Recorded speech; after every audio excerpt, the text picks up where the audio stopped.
Thank you for using our product. Scanning, please wait. Scanning completed. IDSH 13****313, certified.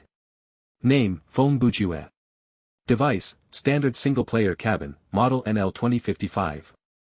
No abnormal external hardware detected. Heart and lungs function normally. Nerves connection is ready. Please select connection mode. Non-sleep mode selected. Adjusting. Adjusted. Please confirm to start the game right away or return to the previous menu.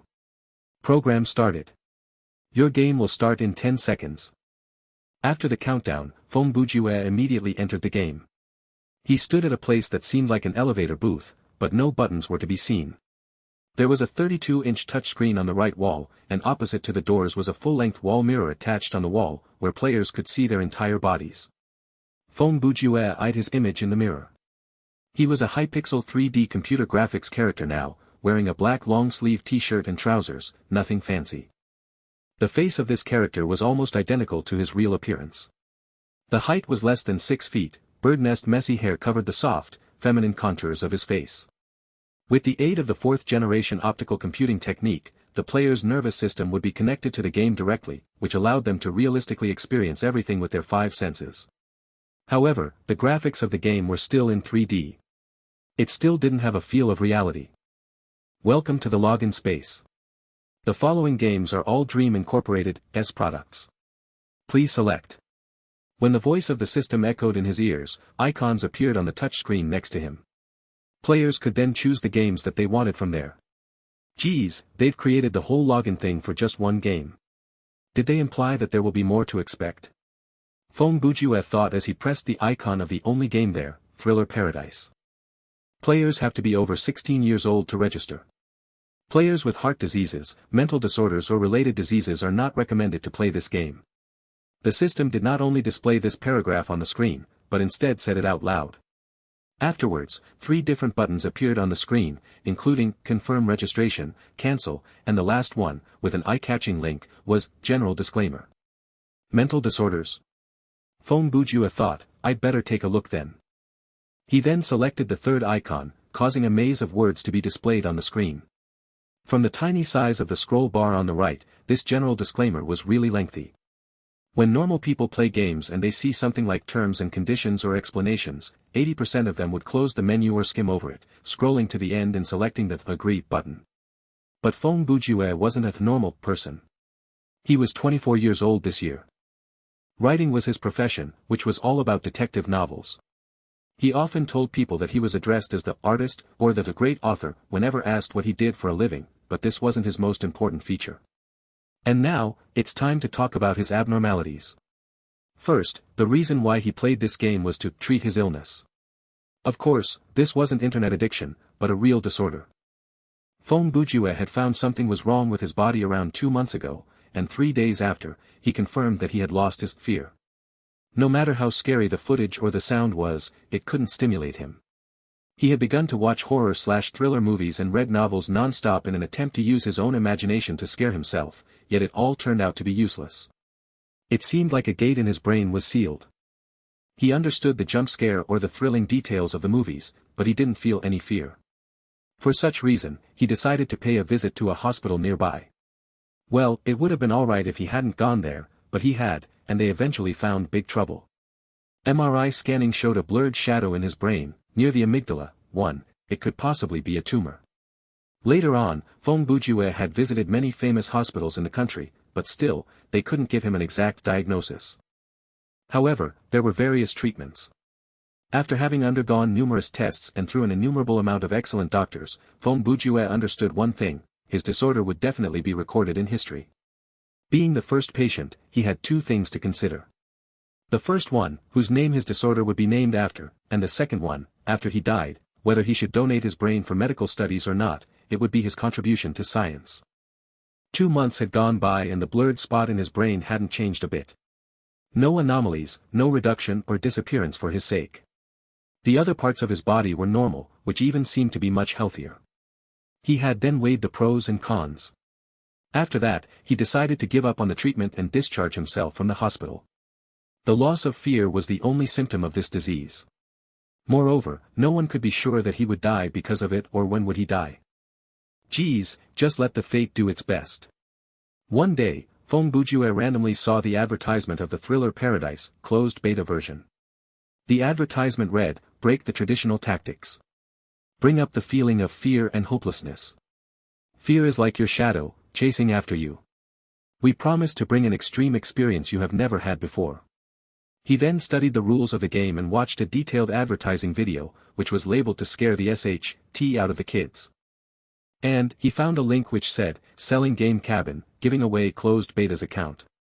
Closed beta is a test version with a limited number of gamers. When the game producer completes this stage, they will release the open beta version, which is also the official release. There was something weird there, but Phong Bujue just wanted to play, to take a look, mostly to try to get scared. He just hoped that fortune would shine on him. By putting himself in a horror environment, perhaps it could stir him up to find his fear again. Of course, this rare symptom of mental disorder had proven that Phong Bujue was a patient, but it wasn't only the tumor that made him not a normal person. In fact, before he even got sick, he wasn't an ordinary person either. He could even be described as a freak. Phong Bujue had many strange features. They were not sort of OCDs, too, but they were weird and unfathomable. First, it was his reading addiction. Other people would find it weird to explain his thirst of reading.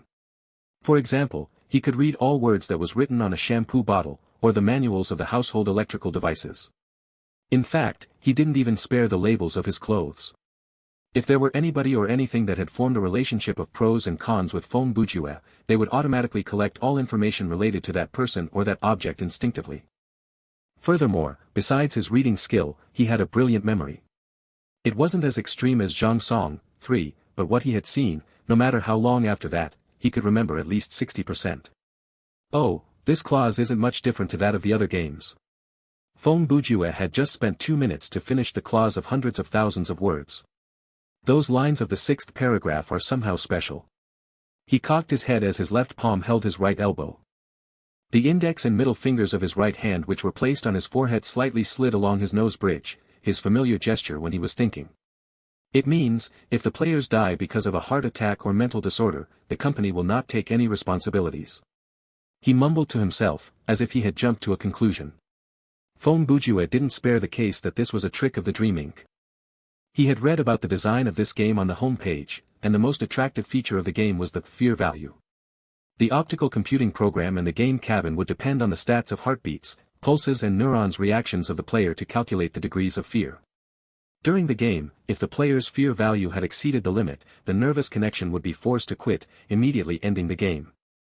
In case that player had a serious health problem such as breathing problem, or the heart stops beating, the cabin would instantly notify the emergency unit. Anyway, all the connections with the player's nervous systems were designed to be linked with the police and emergency units. The chances that some players would be scared to death wasn't big. After he had selected to continue, Phong Bujue heard another notification from the system. You have logged in for the first time. Please enter the name of your character. A blank space appeared on the screen, where he was supposed to enter his name. Also, there were some restriction terms. For example, the name should have more than 4 characters, and no vulgar words were allowed. In the age of the optical computing generation, this restriction had become more accurate. The system intelligence and calculations had reached the peak that gave people goosebumps. It just needed a glossary, even with a common term to allow for its calculation and prevent any violations. Such names like Bo de Jing Shen 4, or FUC followed by some symbols and then the letter K, etc., those tricks were useless to the 4th-generation optical computer.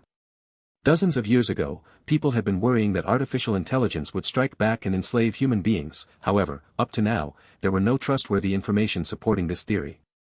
In conclusion, optical computer was pretty smart. How smart it was, the later parts of this novel would mention. Verified. Phong Bujue is available. Please confirm. Phong Bujue's given name was rare. Of course, it would be available to use. However, he had replaced Phong by Phong. On one hand, he didn't want to use his real name. On the other hand, it was sarcasm that he gave himself. 5. After he had confirmed, the system notified, tutorial for new players will start soon. Players can only play the tutorial once. Scenario will be randomly chosen. When you finish the tutorial, you will receive corresponding rewards. Please be guided that the results of the new player tutorial will not affect the original attributes of your character, only the rewards will differ. If you skip the tutorial because of the high fear value, actively disconnect or leave the cabin. The next time you log in, you cannot continue the previous scenario. The system will provide you with a new one. After having listened to the reminder, Phong Bujue touched the confirm button. Unexpectedly, when his finger just touched the screen, the entire elevator suddenly became pitch black. In the next second, a voice arose, but it wasn't the robotic one as that of the system. At this moment, the voice sounded more like an old witch. Welcome to Thriller Paradise. As the sound reverberated, the elevator suddenly shook without any prior signs or indications. The interior of the box was so dark that one couldn't even see their own fingers. It started to move, then it gradually descended. 1. Amygdala, part of limbic system responsible for the response and memory of emotions, especially fear. 2. Obsessive-compulsive disorders. 2. Zhang Song. Zhang Song, died 2013, was an advisor to the warlord Liu Zhang during the late Han Dynasty period of Chinese history. He was famous for his excellent memory as he could remember everything he had placed his eyes on. 3. Boda Jing Shen, lit, Big Phallus, Deep Cave. It is a way of puns using similar sounds. The original phrase is actually a locution, which means wide-ranging and profound knowledge. 4. Feng, the MC's name, means seal or close off, while the other Feng, means crazy. Phong Bujue, his nickname in the game means unidentified mental disorder. The few seconds of sudden change could be considered a hello before the new player tutorial. If he were a normal person, when darkness fell without a sign followed by the terrifying voice, he should be startled and scared. The feeling of free falling only existed for a short while, but it was enough to scare the players, making their hearts beat at a frantic pace. However, Phong Bujue was calm, in fact, he didn't even flinch. After the short trembling, the elevator started to descend at a regular speed. Then, a window popped up in front of Phong Bujue's eyes. The game's menu only appeared in the player's vision, as such, it couldn't light up the surroundings. Reading the menu was individually private. When a player is reading their menu, even if there are other players standing next to him, they wouldn't know whether he was considering the options or just mooning over there. The system didn't use voice notifications, but instead Phong Bujue saw a reminder in his menu. You can open this menu anytime. You can find your attributes, status, equipment and items from here. At this moment, Phong Bujue saw that his entire menu was almost covered with a gray shadow indicating that they were locked. When the notification disappeared, the top right corner glowed, and there appeared 3 same-sized bars, similar to the energy bar. After which, an arrow appeared, pointing to the first bar, which was a green energy full bar. Another description appeared. This is your survival value displayed in percentage. Specific value is not visible. When the survival value becomes 0%, your character is considered dead. Current survival value, 100%. Abnormal status, none. The arrow moved to the second bar. This one was also green, but the indicator there was in digits. This is your stamina value. The specific value could be seen here. Actions like running, hiking, carrying heavy objects, fighting and using skills will consume this value. You can take rest or use other items to recover it. Current stamina value, 100/100. The third bar, the one which caught Phong Bujue's attention the most, was empty. This is your fear value, displayed in percentage. When your fear value gets over 100% for more than 3 seconds, you will be forced to quit the game as your character dies. Current fear value, 0%. Since he had read the basic information on the website before, Phong Bujue just took a glance to finish the description. He then waited for the other sections of the menu to open, but the menu automatically closed after 10 seconds, so he had to open it again. Unfortunately, those gray sections didn't change.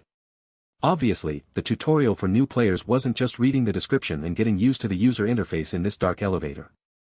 If not, the system wouldn't say that, the tutorial will be interrupted when the fear value is high. The elevator soon stopped, but the darkness still remained.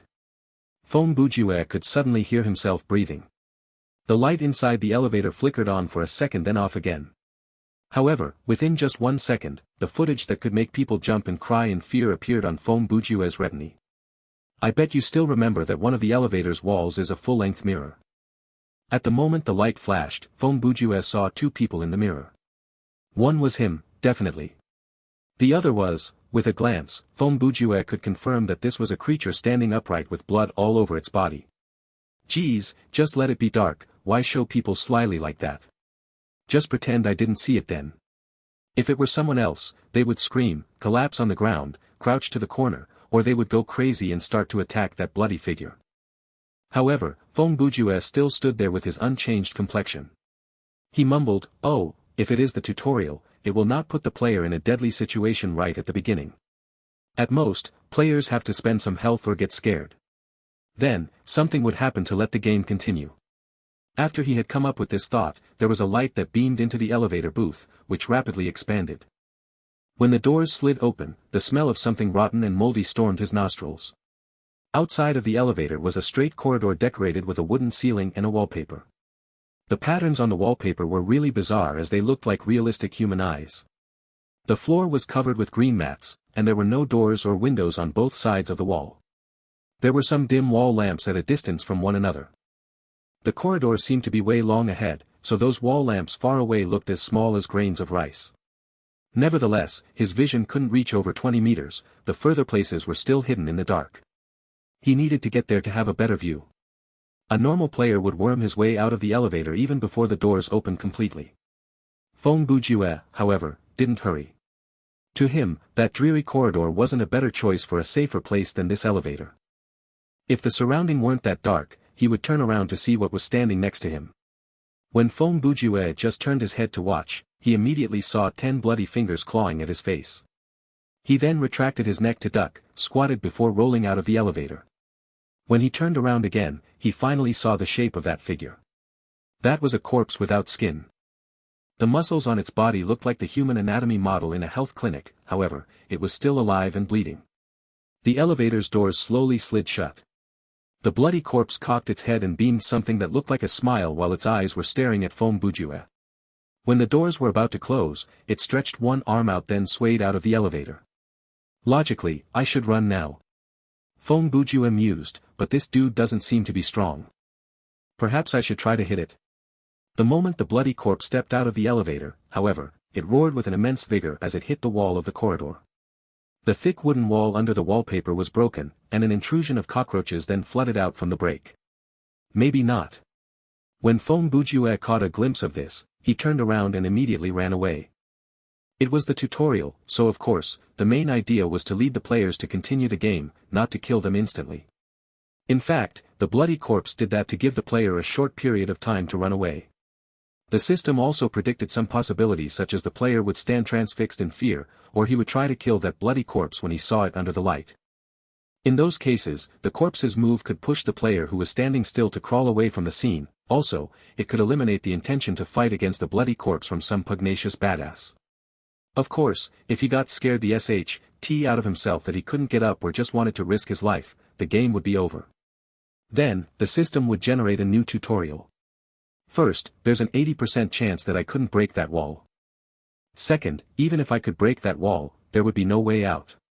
Third, if I fight this monster, I would die young. Good.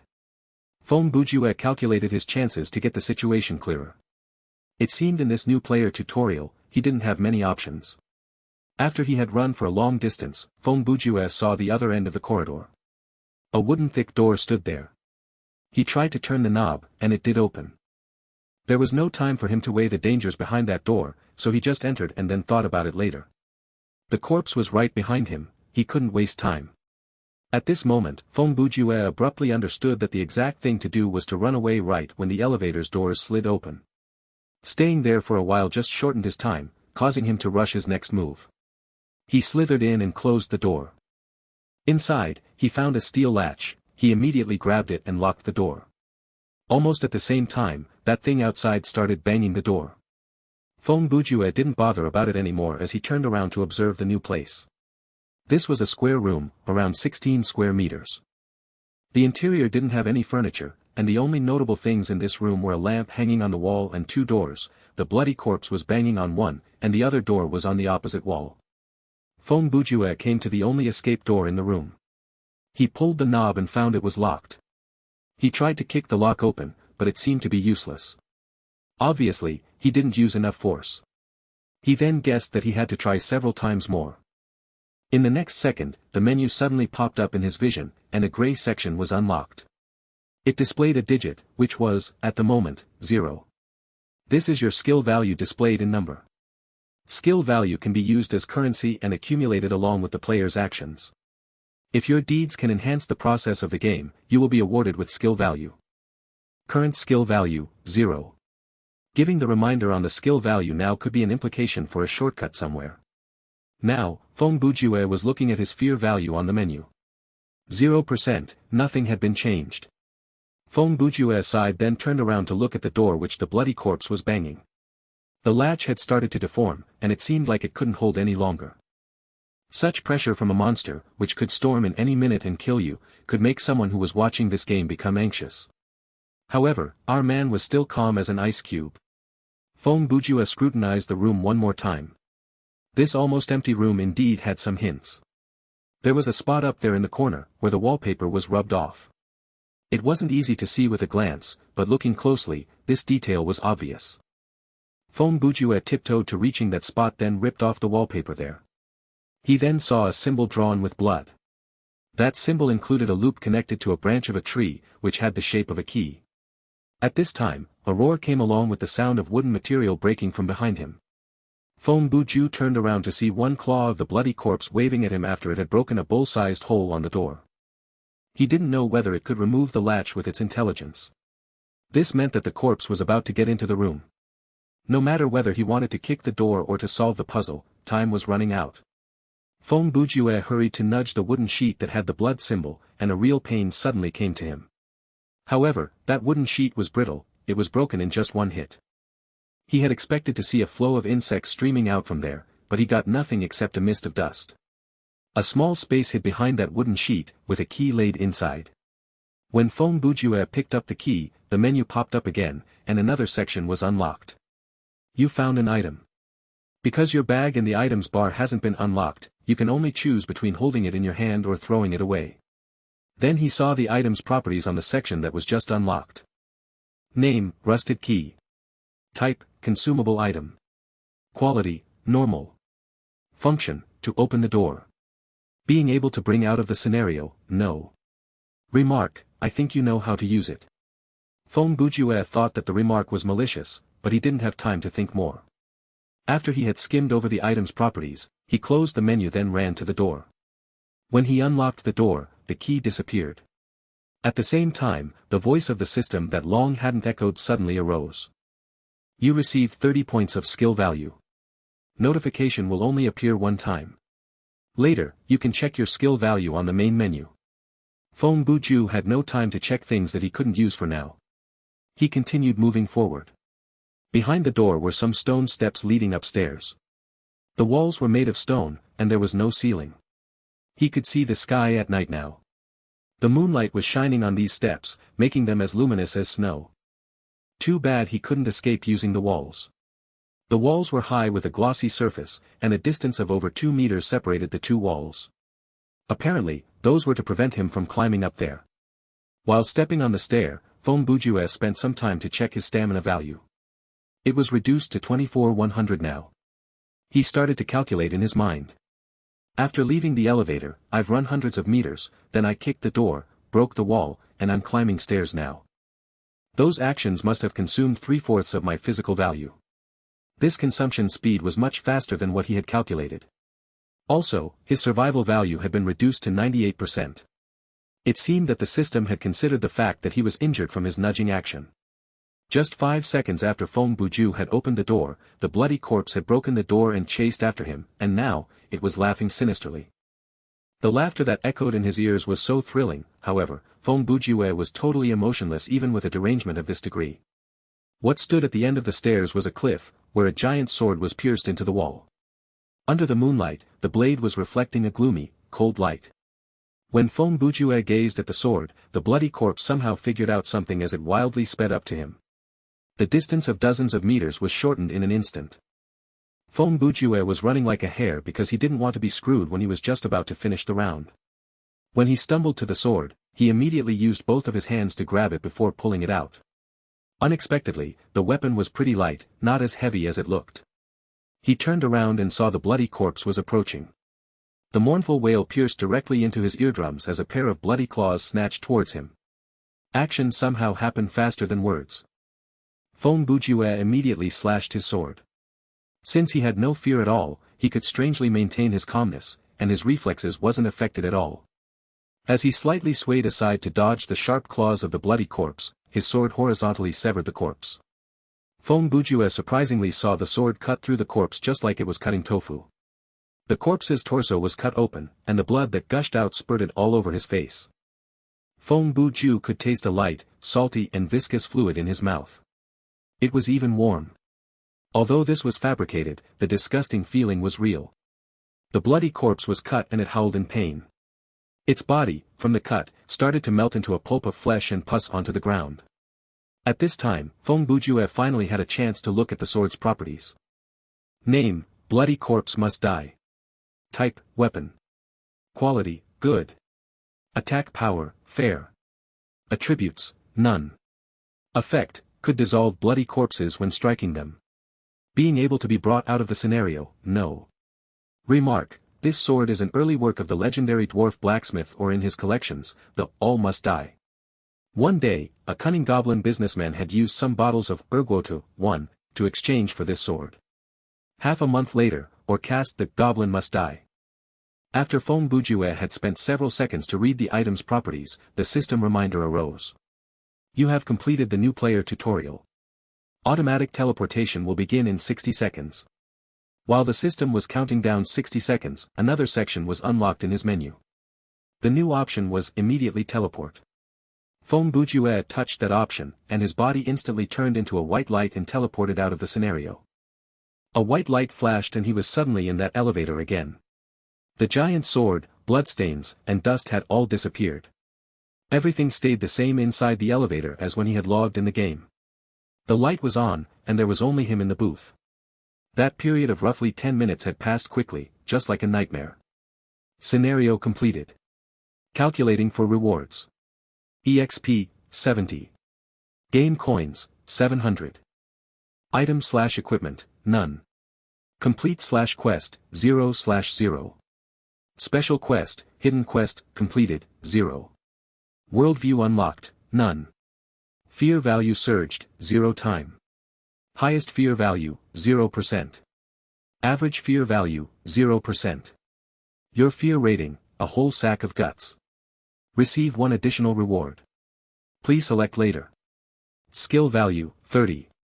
EXP increased by skill value, 30. Game coins, 300. Scenarios bonus, new player's luggage, 1. Calculation completed. Please continue. Those information were displayed on the screen, but the system's voice sounded again. You've reached level 2.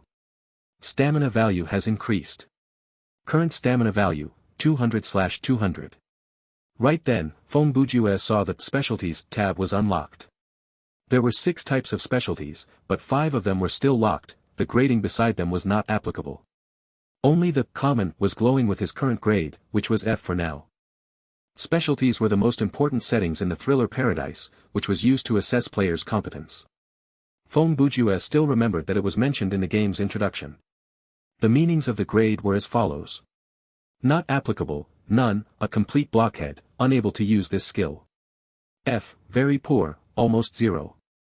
When players reach this grade, they can activate the skills with a success rate of 20%. While the screen was displaying his rewards, the doors slid open again. However, there was no corridor outside, but a square room with metal walls.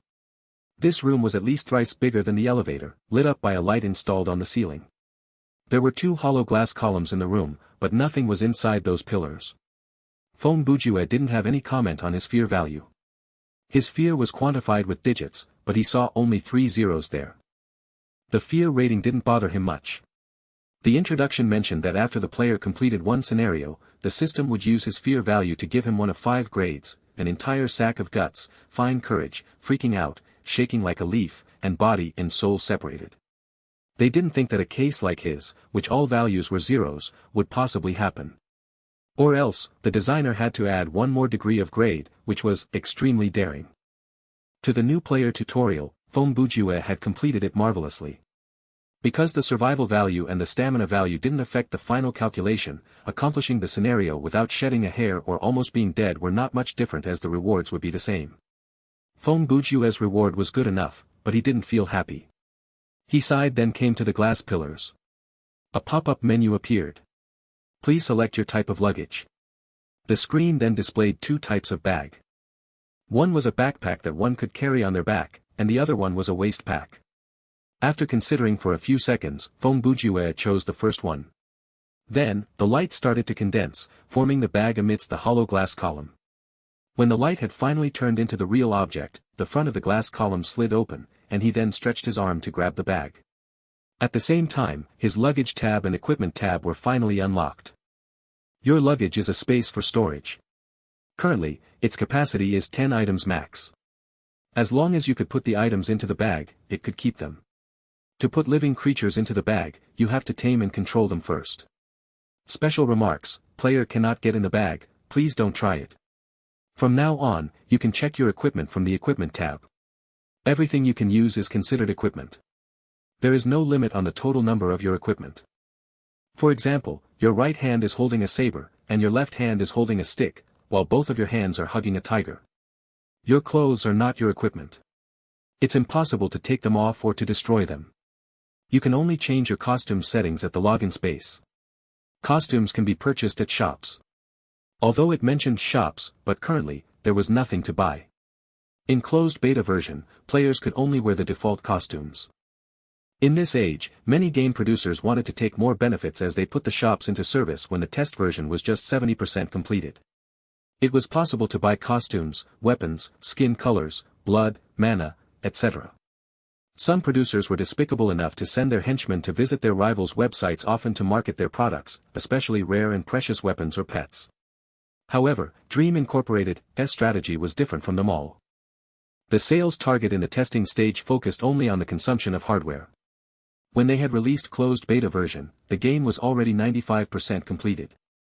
When the fourth generation of optical computing technique had been recognized and adopted, players didn't need to check for bugs since they had the almighty AI's calculating ability.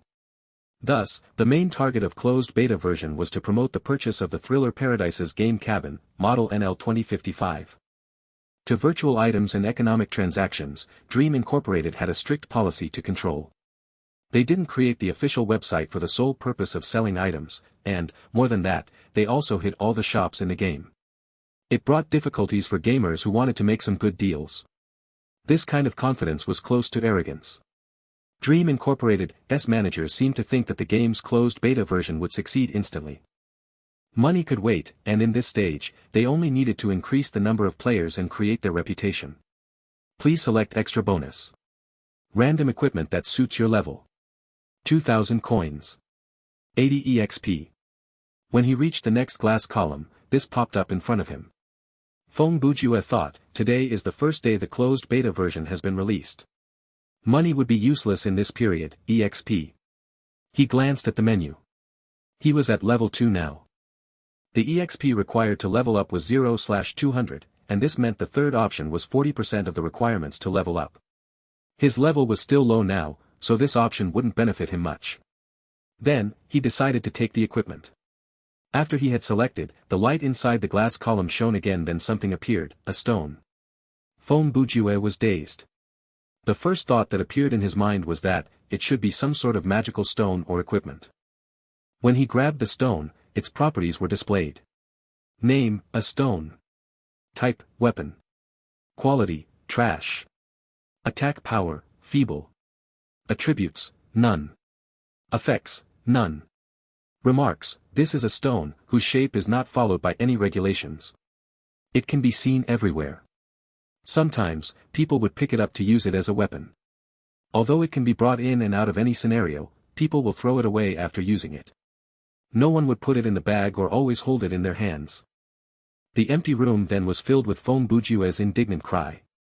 This is, fraudulent.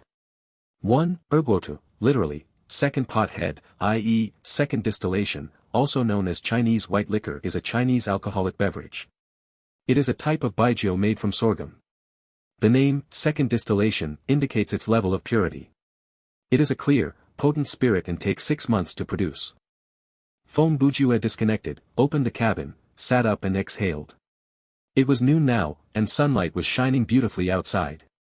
Feng Bujue lived alone in a rented room at the 13th floor, the highest floor of a building.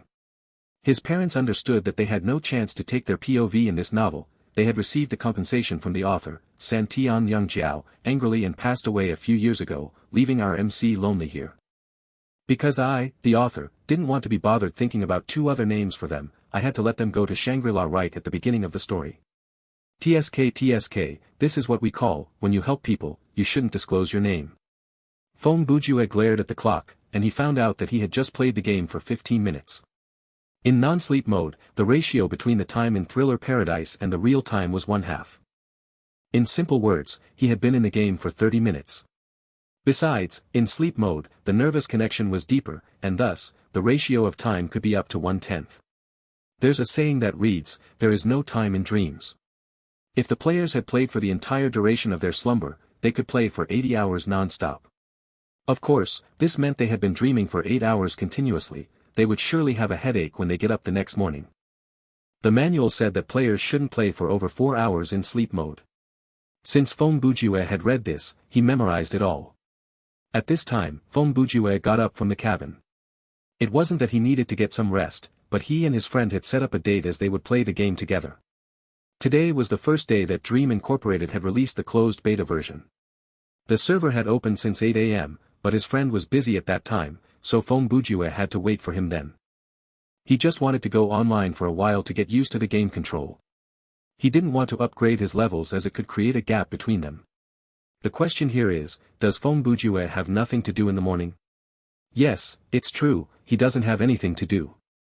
I've told you that he was a detective novel author, bet some of you still remember that. Does this kid, the author sensei, have nothing to worry about even when he doesn't do anything? Apparently, nope. Feng Bujue was not famous, but just somewhat known. His works were not bad, and each was qualified enough to be published. There was a publisher that was working with him though.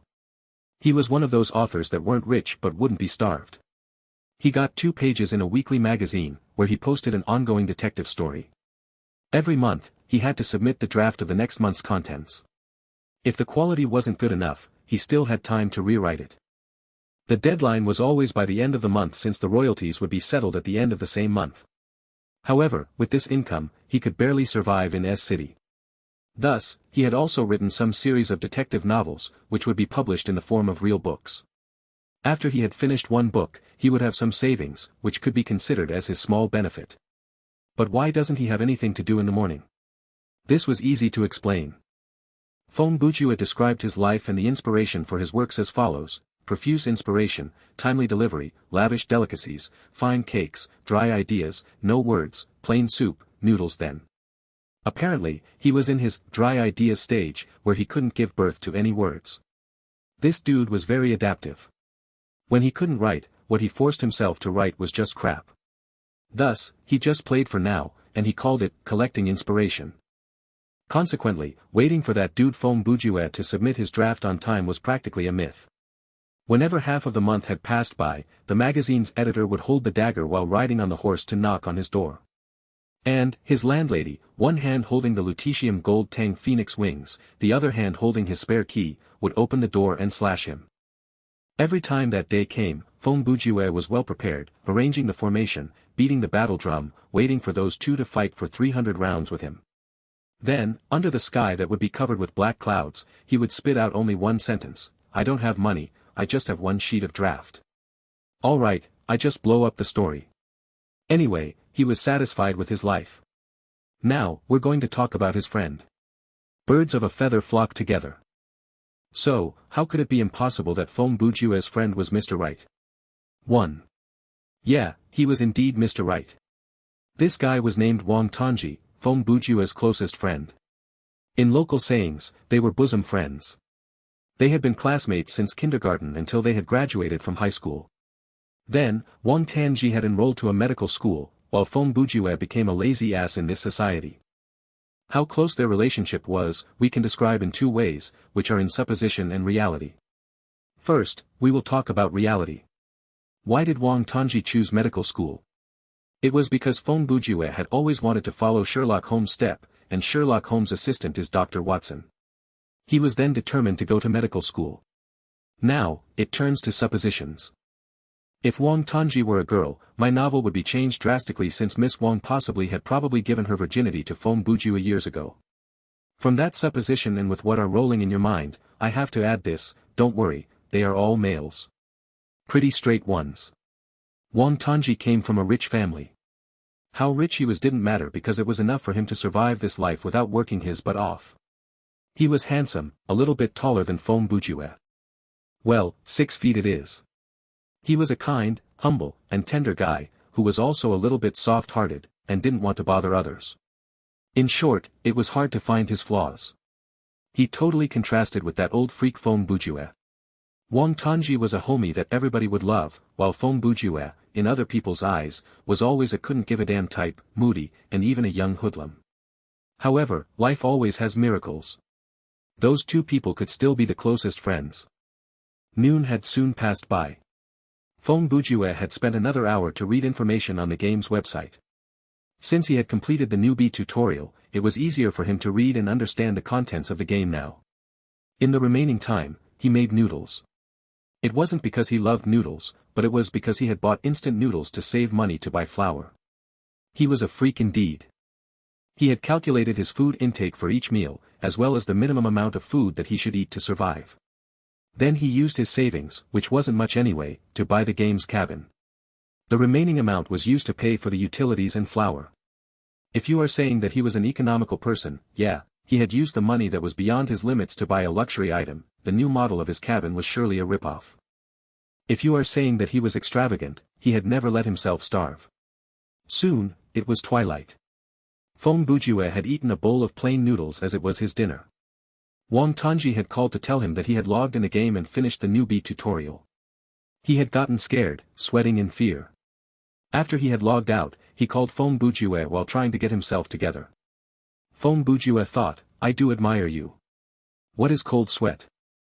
It's been several months since I last had that.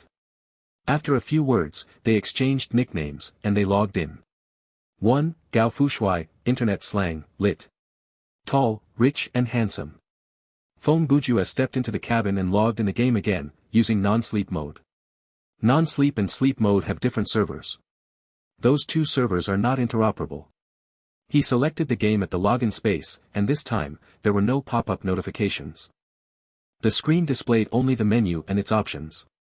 For example, the social communication, which were the friend list and blacklist. Besides, there were many other introductions about the game. If players didn't have time to read the homepage, they could take a look here. If one consider about the time ratio, reading introductions here could help them save half of the time needed. Feng Bujue searched for Wang Tongji's in-game name, added him, and sent a party invite to him. When Wang Tongji joined the party, a list appeared on Feng Bujue's screen, which displayed their characters' names and levels. Feng Bujue, Level 2. Wang Tongji, Level 1. Please select game mode for your party. There were options on the screen, namely, single-player training mode, multiplayer training mode, and single-player survival, normal. Since they were in a party, two options for single-player were gray, which meant they couldn't choose them. Jugu, we can only choose the multiplayer training mode, Wang Tongji spoke to Feng Bujue through the screen. From his login space, he could see the same information with what was displayed on Feng Bujue's screen. However, only the captain could select the options. Yeah, just get in there first, Feng Bujue replied, then selected the option. You've selected multiplayer training mode. Please confirm. Confirmed. Nervous connection adjusting. Generating scenario. Loading. Please wait. Feng Bujue's elevator booth started to move downwards. Then, a description appeared in front of him together with the system's reminder. You are about to enter the scenario with other players. This is the first time you have joined a multiplayer game, be sure you've read the following contents. A. Besides fighting mode, all attacks towards other players in other modes will be restricted. Players' intentions will not be interpreted into your character's actions. In scenarios of all modes, including fighting mode, all attacks towards your party members will be restricted. Players' intentions will not be interpreted into your character's actions. B. Any word that the system considers sensitive will be deleted. For example, politicians' names, cursing or using names of animals, plants or other items in special contexts. C. Harassing behaviors such as mouthing, hand gestures, words or drawings will be restricted. Players' intentions will not be interpreted into your character's actions. D. To any genders, all behaviors that the system considers sexual harassment, including all acts with this purpose or intentions, mentioned at Article B and C, will be restricted. Players' intentions will not be interpreted into your character's actions. Players will be forced to quit if such behaviors are repeated several times. Players' ID numbers will be listed in the system's blacklist and subjected to the top priority surveillance. E. Any behaviors that the system considers discrimination will be treated in accordance with Article D. Accounts of players who have violated Article D and E for several times will be deleted forever. Their ID numbers will also be locked, and they will never be able to use our products again. Considering the degree of the case, players' serious behaviors will be systematically recorded and submitted to the police department. For more information, please refer to the network public safety laws and derivative regulations. At this point, you may need some further explanations. Phong Bujue lived in 2055, in some sort of a parallel universe. In his world, sexual harassment and discrimination, to disable, minor ethnic and disadvantaged people, would be treated very strictly. Although it wasn't too bad that it deserved the death sentence, ID numbers of those who had violated the rules would be put in the blacklist of other social bodies. They would also receive proper punishments before that. Phong Bujue had chances to play many games, some with the helmet nervous system connection too. Basically, they all had the same regulations. As the optical computing technique was thriving constantly, fewer players could hack or violate the regulations. One could say that their intentions were choked to death before that. Loading completed. You are now in multiplayer training mode. In this mode, the system will not provide introductions on plots, Weltanschauung, or quests. Rewards for this mode include only EXP, no given skill value, and game coins. Rewards for this mode does not include completion rewards or bonus from fear value. Game has started. After the reminder had finished, the doors slid open. Almost at the same time, he could hear the low, scary rumbling of something. This time, it was a male screech. Welcome to Thriller Paradise.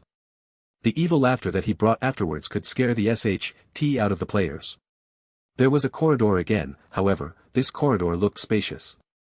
The ground was covered with enamel tiles, and the walls were painted white. Besides, there were 3 other closed doors. The lighting system on the ceiling worked well, and it brightly illuminated the surroundings. The air was filled with the scent of disinfectant, and together with the decoration, it looked like a hospital. Phong Bujue walked out of the elevator booth, and the doors behind him closed immediately. Then, the image of the booth was twisted before it disappeared, leaving only a white wall. When he turned around, he saw another elevator that looked exactly like the elevator that he had just stepped out. Phong Bujue walked to that booth and peeped in. He suddenly heard a terrifying scream. "Ha! Are you sick?" Phong Bujue asked. Wang Tongji gasped. "I've just decided to walk out and you sneaked in, that freaked me out." "Hey, can I ask you something? You've just gotten frightened, how is the fear value now?" Phong Bujue was really curious. Wang Tongji then looked at his menu. In Phong Bujue's eyes, this was as if Wang Tongji was staring at some particular point in the space and he returned just several seconds after that. "I'm calmed down now. The fear value has fluctuated at 3%, Wang Tongji replied, but I don't know what it had hit at that time." "Oh, is that because the fear value had increased then reduced instantly?" Phong Bujue muttered, "Hey, what is the color of the fear value bar?" Bright red." "Oh, that's it. Brother Ju, your illness, is your fear value always 0%? Of course, Wang Tongji knew that Phong Bujue was sick, but he had just graduated, so his hands were tied in this case. Also, it was because he was a doctor that he understood that Phong Bujue's disorder could only count on his fortune for now. If he was lucky, he could live for several years more, but if he had bad luck, he could die in just 3 minutes. "Right," Phong Bujue deliberately replied. "Then I have to count on you. If something happens, you have to protect me," said Wang Tongji. Phong Bujue didn't answer him and just continued, "Before the scenario starts, we only have 3 minutes to prepare. If you don't get out of the elevator by now, the system will force you then." As Wang Tongji heard him said that, he hurried to step out of the booth. Before the elevator vanished, Phong Bujue suddenly hauled out a stone from his bag then gave it to Wang Tongji. "Take it and lead the way." Wang Tongji took the stone. After checking the item's properties, the corner of his mouth twitched. Jugu, even if you got this out of the tutorial, there is no reason for you to keep it and bring it to the login space. You're just jealous of me, Feng Bujue answered without feeling ashamed at all. Wang Tongji didn't speak to him anymore, he just threw the stone to the ground and hauled out a fruit knife about 5 inches from his bag. This one has better properties. How did you get equipment? Feng Bujue screamed. During their call, Wang Tongji had told him that after he had finished the tutorial, he had been assessed as freaked out. The introduction on the website said that this level wouldn't receive any bonus. I picked it up in the scenario, Wang Tongji said. Feng Bujue said, let me take a look. Wang Tongji shrugged his shoulders then passed the knife to him.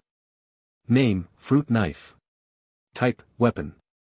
Quality, rubbish. Attack power, feeble. Attributes, none. Effects, none. Being able to be brought out of the scenario, yes. Remarks, at least this stuff has a blade. Feng Bujue handed back the knife to Wang Tongji then sighed sadly. It's karma. Stuff in my scenario were all things I couldn't bring out of there. So your stone is. Bonus after every calculation for rewards is done, Feng Bujue added, scary. Yeah. Lead the way. Wang Tongji had no choice, he took the knife and walked forward. When the game began, he felt a little bit scared. He was just an ordinary person, after all. And if one is an ordinary person, no matter how big their guts are, no one dares to be sure that they wouldn't get frightened. Fear is a normal reflex. Moreover, Thriller Paradise was a game based on the nervous system connection, as it made the feelings more real. There was a turn 20 meters in front of them, and on this path, all 3 doors were on their right. The wall on their left was white, blank and smooth. None of the familiar items, like the doctor's information, the layout of the building or basic health knowledge were hung on the wall. When they had just walked for 5 meters, not even having reached the first door, a baby girl's laughter arose. Then, numerous bloody handprints appeared on the white blank wall on their left and covered the entire wall to the other end of the corridor. Suddenly, they saw a shadow flash and slide into a corner far from them. JJ Jugu, it's. Wang Tongji stammered as his fear value surged. Although he had already calmed down after a few seconds, his fear value didn't return to the lowest point yet because his feeling of fear was piling up. It was held at 15% now. Feng Bujue's face was still emotionless as he spoke with a calm voice, I suppose we have 2 options now. What are those? Wang Tongji could speak more words now. The first option, you take the knife and storm forward.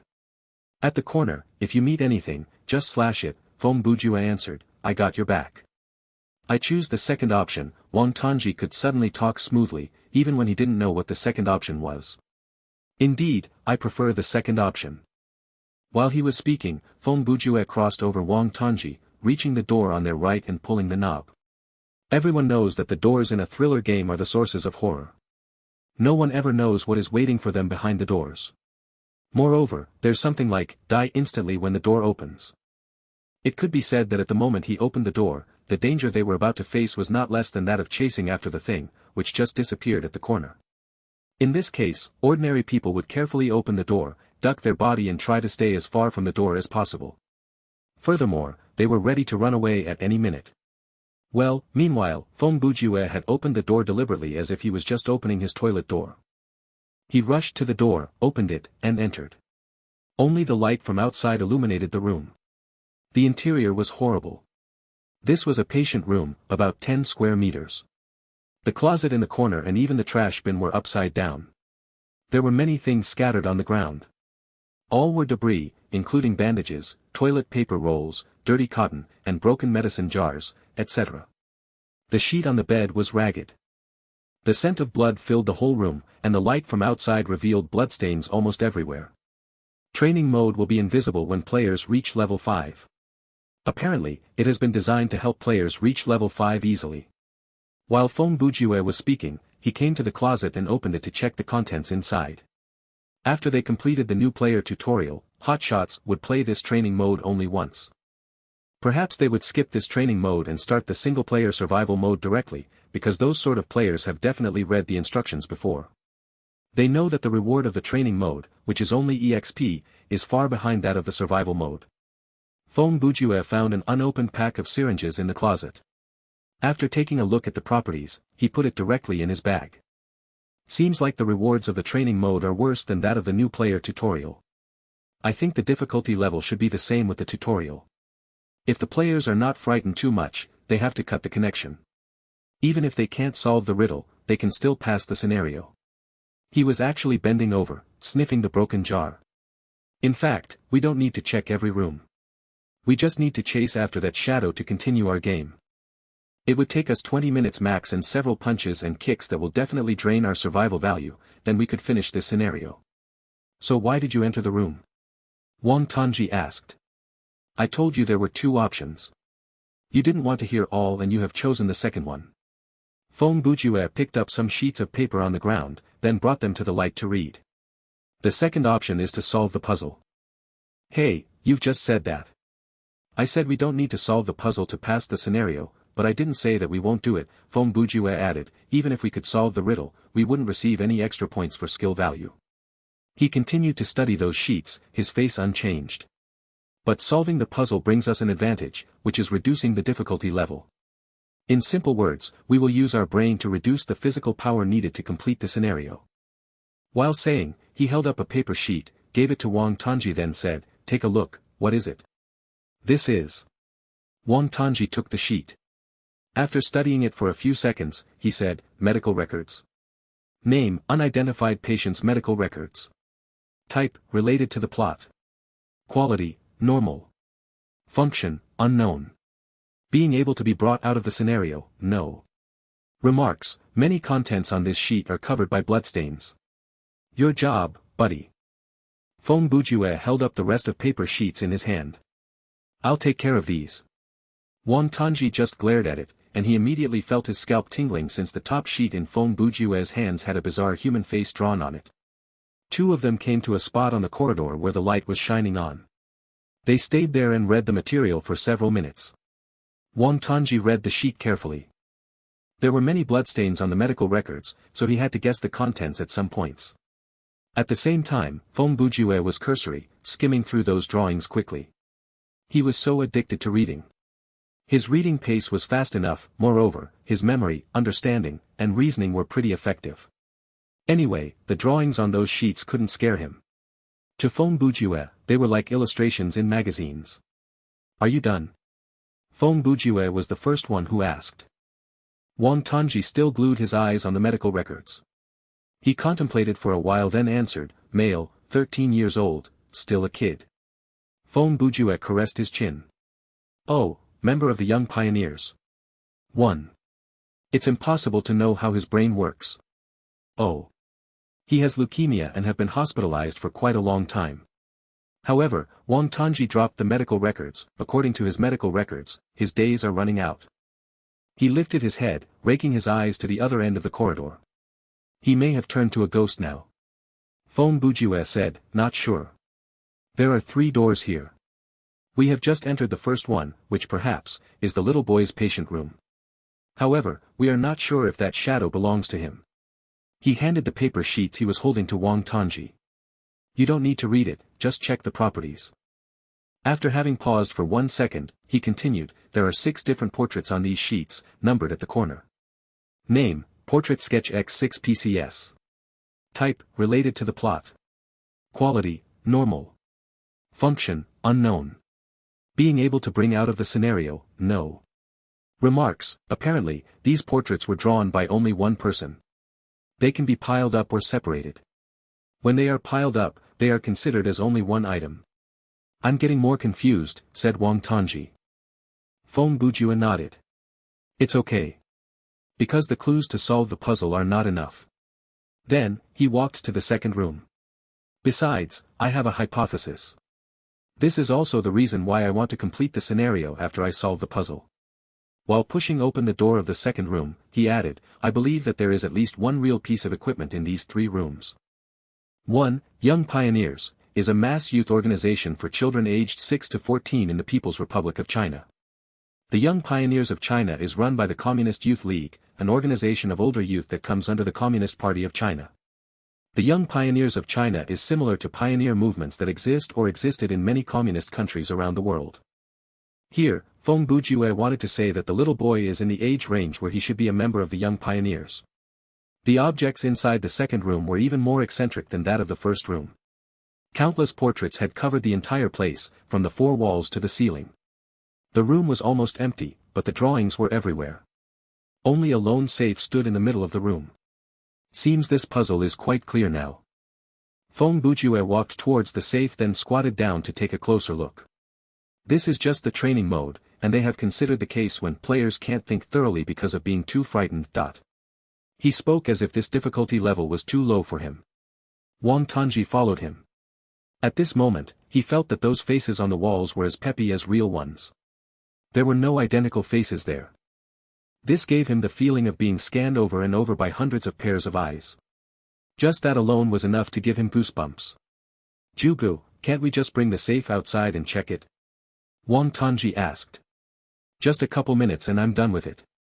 Feng Bujue stood up, put those sketches in front of him, then started to study the portraits on the walls. When I came close to the safe, the system reminded me that it needed a password of 6 digits to open the safe. His eyes stopped at some place. Oh, there. He walked to the wall and cocked his head to the left. This room has a lot of faces drawn on the wall just to mess with the player's vision. He then pointed to the wall. You see, there are 6 faces aligned in a diagonal line. They look exactly like those sketches we have. He started to compare those drawings, which were too scary to look at directly, from left to right and from top to bottom. He was muttering the numbers written on the bottom corner of the sheets while eyeing them: 4, 1, 6, 3, 5, 2. Feng Bujue came to the safe and entered the password. If you just searched through the first room by opening the door and through a quick glance, you couldn't have found the clues from the drawings. Then, of course, you wouldn't have been able to find the password to open the safe in the second room as well. He turned around to look at those 6 faces on the wall. In fact, the answer has been revealed where the light shone most clearly when we had opened the door. But, even if we didn't have the sketches, even though we both knew that the password would be in this room, we still wouldn't be able to find it. At that time, the safe was opened. There were 2 items inside, including a key and a card. Wrong moves, Feng Bujue said after he had checked out the 2 items' properties. What? Perhaps Wang Tongji was affected by Feng Bujue's deliberateness, so he had calmed down. His fear value was now 3%. Soon, we have to use the key. And this. Feng Bujue handed the card to Wang Tongji. Name, Exploding God Fist. Skill cards attributes, active skill, disappear after being used twice. Type, fighting. Effects, explode after hitting the target, giving fire attribute damage. Consumption, 50 points of physical value. Usage condition, fighting specialty level F. Remarks, boom. I thought that the rewards would be some equipment. Turns out it is only a skill, Feng Bujue said. First, not to mention the equipment or skills, how did you know there would be hidden rewards? Wang Tongji asked. Isn't it obvious? Although this game mode doesn't offer players anything besides EXP, to ensure fair play, the scenario allows players to complete the round in 2 ways, Feng Bujue explained. Now we are following the way in which we are going to solve the puzzle and not to use the power to kill someone. Holding the key in his hand, he led Wang Tongji out of the second room. If players don't want to solve the puzzle, they have to overcome their fear to encounter the enemy. If their fighting capabilities are effective, they can improve their specialties. When their level and fighting specialty are improved, they can receive skill value during the round. Meanwhile, we are focusing on the general progress of the game, not just only on improving our fighting specialty. If we can solve the puzzle, we can decrease the level of difficulty, reduce the unnecessary fights, and we can make the plot better.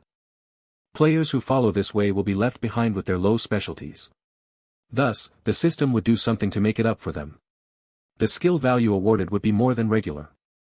At this point, Wang Tongji had understood. He then continued Feng Bujue's flow. Training mode wouldn't offer skill value, thus, if players chose to solve the puzzle, they will be rewarded with items. Exactly. Feng Bujue tried to pull the third door. It was just like what he had assumed, the door was locked. He immediately used the key to open the door, and once it was opened, the key disappeared. The third room was clean. There was a table placed against the wall, and a notebook laid on top of it. Hey, how many slots of the specialties have you unlocked? Feng Bujue asked while picking up the notebook. My fighting and common specialties are both ranked F. How about yours? I have just unlocked the common. Feng Bujue started to open the notebook. Your fighting specialty has been unlocked in which circumstances? In the new player tutorial, something that looked like a monkey had attacked me. After I had killed it, the system notified that I had unlocked the fighting specialty rank level F, Wang Tanji recalled, but the common specialty has appeared after the scenario has ended. Oh, that's it. We just need to find the chances to unlock all 6 slots of the specialties then, Feng Bujue said while musing. He turned to ask Wang Tanji, your skill bar is unlocked now after you got the skill, right? You are qualified, just take that skill card. Maybe we have to use it soon. That was the first time Feng Bujue picked up a skill card. When he was reading the properties, the system reminded him that his skill bar had been unlocked. The skill bar in Thriller Paradise only had 12 slots. Players could adjust them before they entered the scenario. This meant no matter how many skills their character has, once they enter the scenario, they could only equip themselves with 12 skills max. Moreover, the skill cards they have installed in their skill bar, even if they have never been used before, are locked with their character, unable to be exchanged. If players found a skill card and they wanted to sell it, they could only put it into the bag, not the skill bar. Once the card has been installed, the card would disappear while the skill would be recorded as the player's data and displayed on their menu. There was another rule which said that when the skill card was yet to be used, it could only be brought out of the scenario, not the opposite way. This was to prevent players to have themselves equipped with a full set of 12 skills, but still carrying many skill cards in their bags as they enter the scenario. There was an exception. If players picked up a new skill card in the scenario, they could learn it on the spot. In case their skill bar was full, they could replace one of their old skills with that new skill. This required them to return to the login space to do the replacement. It has appeared, but why can we only use it twice? Wang Tanji didn't understand that. The one who raised this issue obviously hadn't read the game's introduction. Feng Bujue answered him while passionately reading the notebook in his hand, the attributes of the skill are the most important features. Skills are divided into active and passive skills. Active skills consist of 3 types, including permanent possession, time limit possession, and consumed with times of usage. Passive skills have just 2 types, which are permanent possession and time limit possession. After contemplating for a few seconds, he added, your card is a consumed with times of usage 1. After using it twice, it will disappear. I got a feeling that they are just teasing us. Although he had that comment, he still installed the skill as Feng Bujue's request. No, it's reasonable, Feng Bujue said, with your current physical value, when it's full, you can only punch twice. In such circumstances, the plot of this scenario would not require the 3rd punch. Even no punch is needed. He hesitated for a while then continued, if it were a permanent or a time limit 1, the conditions and the consumption wouldn't be that low. Perhaps it would require higher fighting specialty and cost you much physical value. If not, this skill would be discounted. For example, if there were a level 50 player with shooting specialty that equipped himself with a permanent wrestling skill, if that skill just required grade F to activate and only consume 50 points of physical value, then this meant he could use the skill for 100 times continuously, isn't it?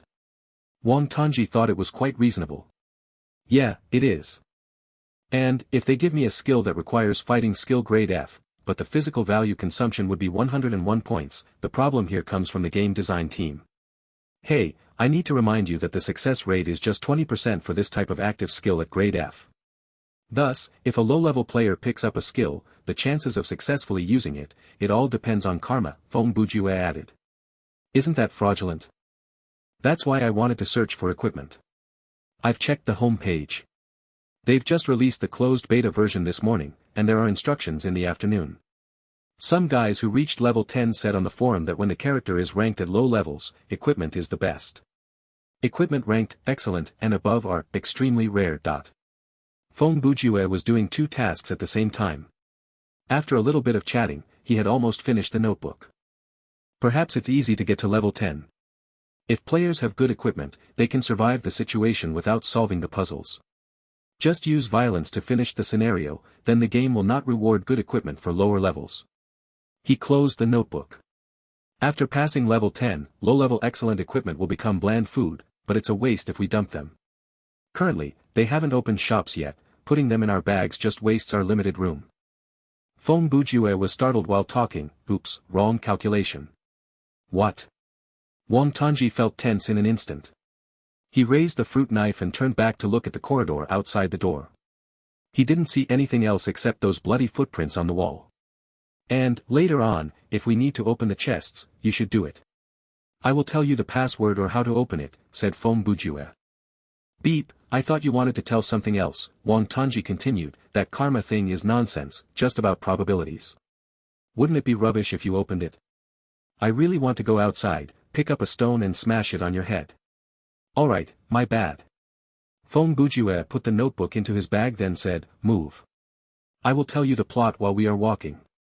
January 10th. If I didn't see it with my own eyes, I wouldn't believe what this child could do. The spoon was hovering, and he could bend it as he pleased. January 13th. He said that someone was watching him. Many of them. He was terrified. January 16th. He seemed not to feel fear anymore. Sometimes he smiled, sometimes he kept quiet. January 17th.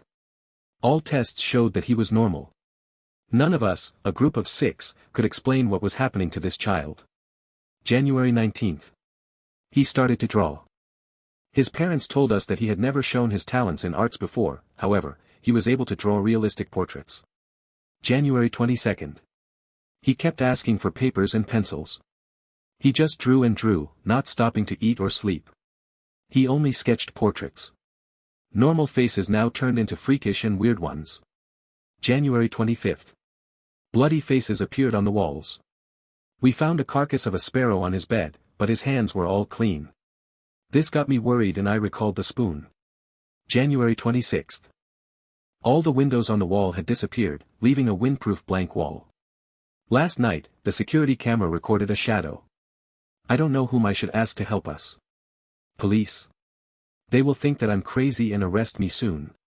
January 30th. Richard went missing. The 5 of us are worried.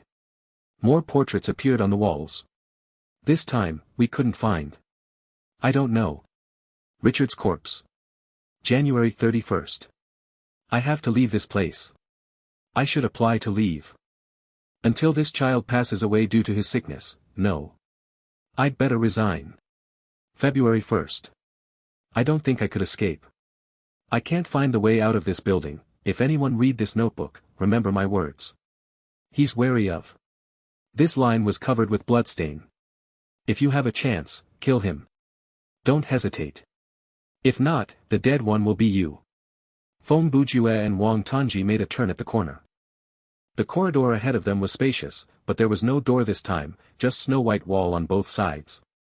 After they walking for dozens of meters, there appeared a crossroad. They were cautiously walking forward. After thinking about the contents of the notebook, Feng Bujue told the story again. He had tried to make it less scary, but Little Tan's face was still pale, and he had goosebumps all over him. What we are about to face is not a ghost. It's just a child, who has suffered from psychic pollution, and the superpowers which he has acquired after a bout of serious illness, Feng Bujue concluded, at least it's the plot of this scenario. What is useful from this information? Wang Tongji's voice showed that he was bearing massive pressure. First, psychologically, I think your fear would be reduced when you know the mob is a human, Feng Bujue answered. Second, the true meaning is we know that it has a physical body and we can salvage it. Hey, did you think that the guy who wrote the diary and the other victims in this scenario haven't tried that? Wang Tongji panicked. They were more than 2 people, right? Did they know the exploding god fist? Feng Bujue snapped. Brother Ju, I'm still confused. If we couldn't find this skill or if our fighting specialty hadn't been unlocked, and we didn't choose to answer the puzzle, what would it be like? Then we have to make a choice when we meet it, Feng Bujue asked himself, should we run or fight against it recklessly? He had mused for a few seconds then continued, if we hadn't solved the puzzle, we would base on the actual situation when we meet it. For example, how much life we would lose. When we are threatened by fear or death, the difficulty will increase. However, when we got the plot, we won't need to make contact with it to know that we have to run away since our fighting abilities are trash. It would probably screw us over big time. Then, I think among the options to finish this scenario, there should be a running away one. However, considering our dangerous situation right now, isn't it the same with the option that we can't solve the puzzle, said Wang Tongji. Nope. It's different. At least, you got a skill in the second room. In the third room, we also know its weakness. Then, no matter if we choose to kill it now or to run away to complete the scenario, the chance of success is much improved. First, not to mention my skill, which is 20% successful, didn't you said that the line related to its weakness was covered with bloodstains? Well, the system has planned a simple chain of logic. With the notes from the diary and the analysis of that child's behaviors, except the other bullshit details which are to mess up your mind, the contents of the notebook are as clear as the lost tapes. 1. While they were discussing, they made another turn. A spacious lobby appeared in front of them. The ceiling there was much higher than that of the corridor. The lighting system was good, but its walls also didn't have doors or windows. January 16th, telekinesis, using thoughts to move objects. January 19th, innate superpower awakened. January 25th, able to use his thoughts to affect living objects. January 30th, able to deal with bigger objects, humans. February 1st, slaughter like a demon. Phong Bujue analyzed in an extremely calm manner that was almost icy cold. Related to his weakness, it is in the paragraph of January 26th. Same with what we have here. He paused for a moment then continued, he is afraid of sunlight. But it's very. Phong Bujue interrupted him even before he was able to say the word bright. It's the sunlight, not the artificial light, Phong Bujue explained. When we have entered the first room, which looks like a patient room, I could feel something was abnormal. Besides the scent of fresh blood, the patient room and the corridor don't have windows. It doesn't suit the basic architecture rules. At that time, I doubted that this building was underground. Then, I found that the second and the third rooms also doesn't have any window. Why is that? Phong Bujue paused for a while. I can understand the strange layout of these rooms, because, as in the plot, this is a hospital. Maybe it's because of the twisted space that we could see such scenes after we opened the doors. However, after reading the notebook, I understood that this is a hint. He pointed to the light above his head. In fact, those lights are also a hint.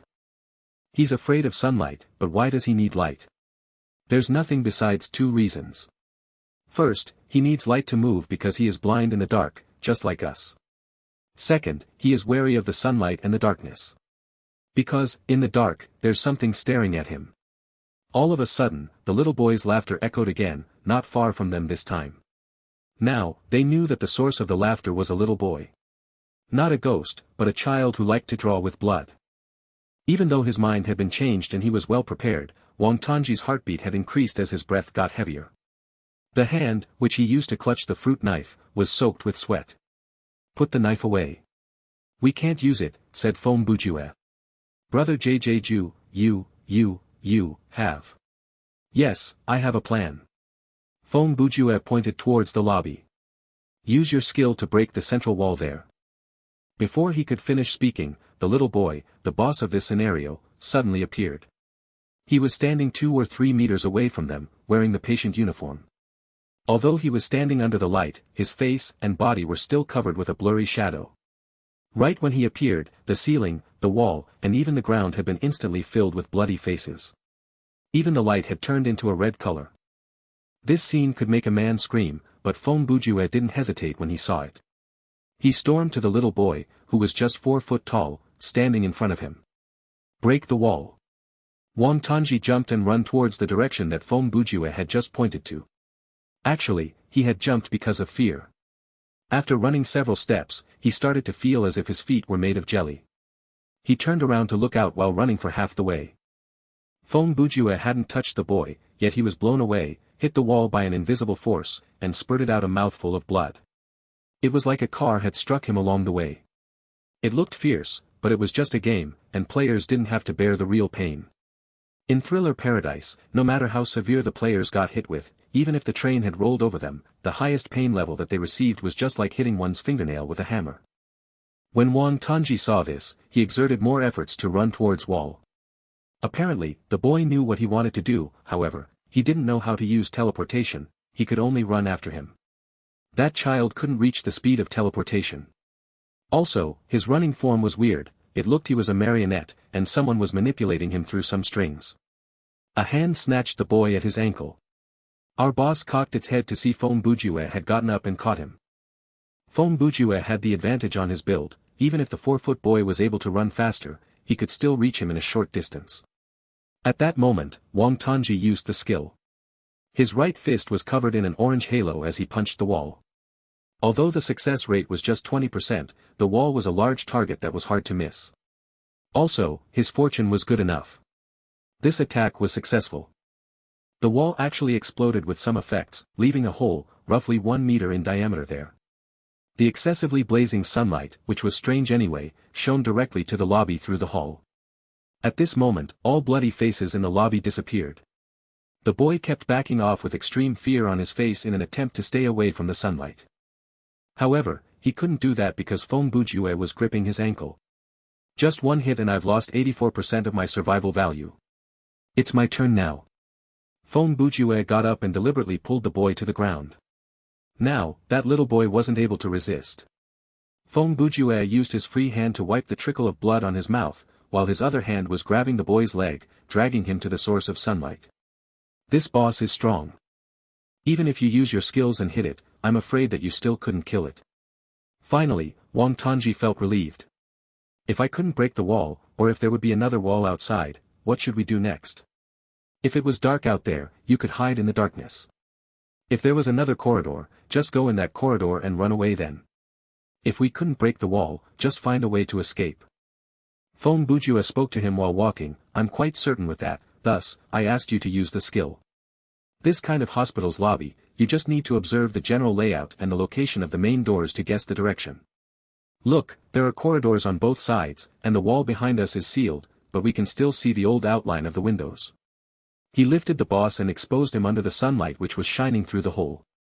Brother Ju, isn't this a little bit cruel? Wang Tongji looked at the pair of eyes which were filled with pain and the bald body of the child. You're right, it's too much, Feng Bujue answered him, but he had no intention to stop. This was his working attitude since his childhood until now, humbly admit his faults but unlikely to change. Now I can put it down, let it be hospitalized again, and we will go through this hole to escape. We could finish the scenario then.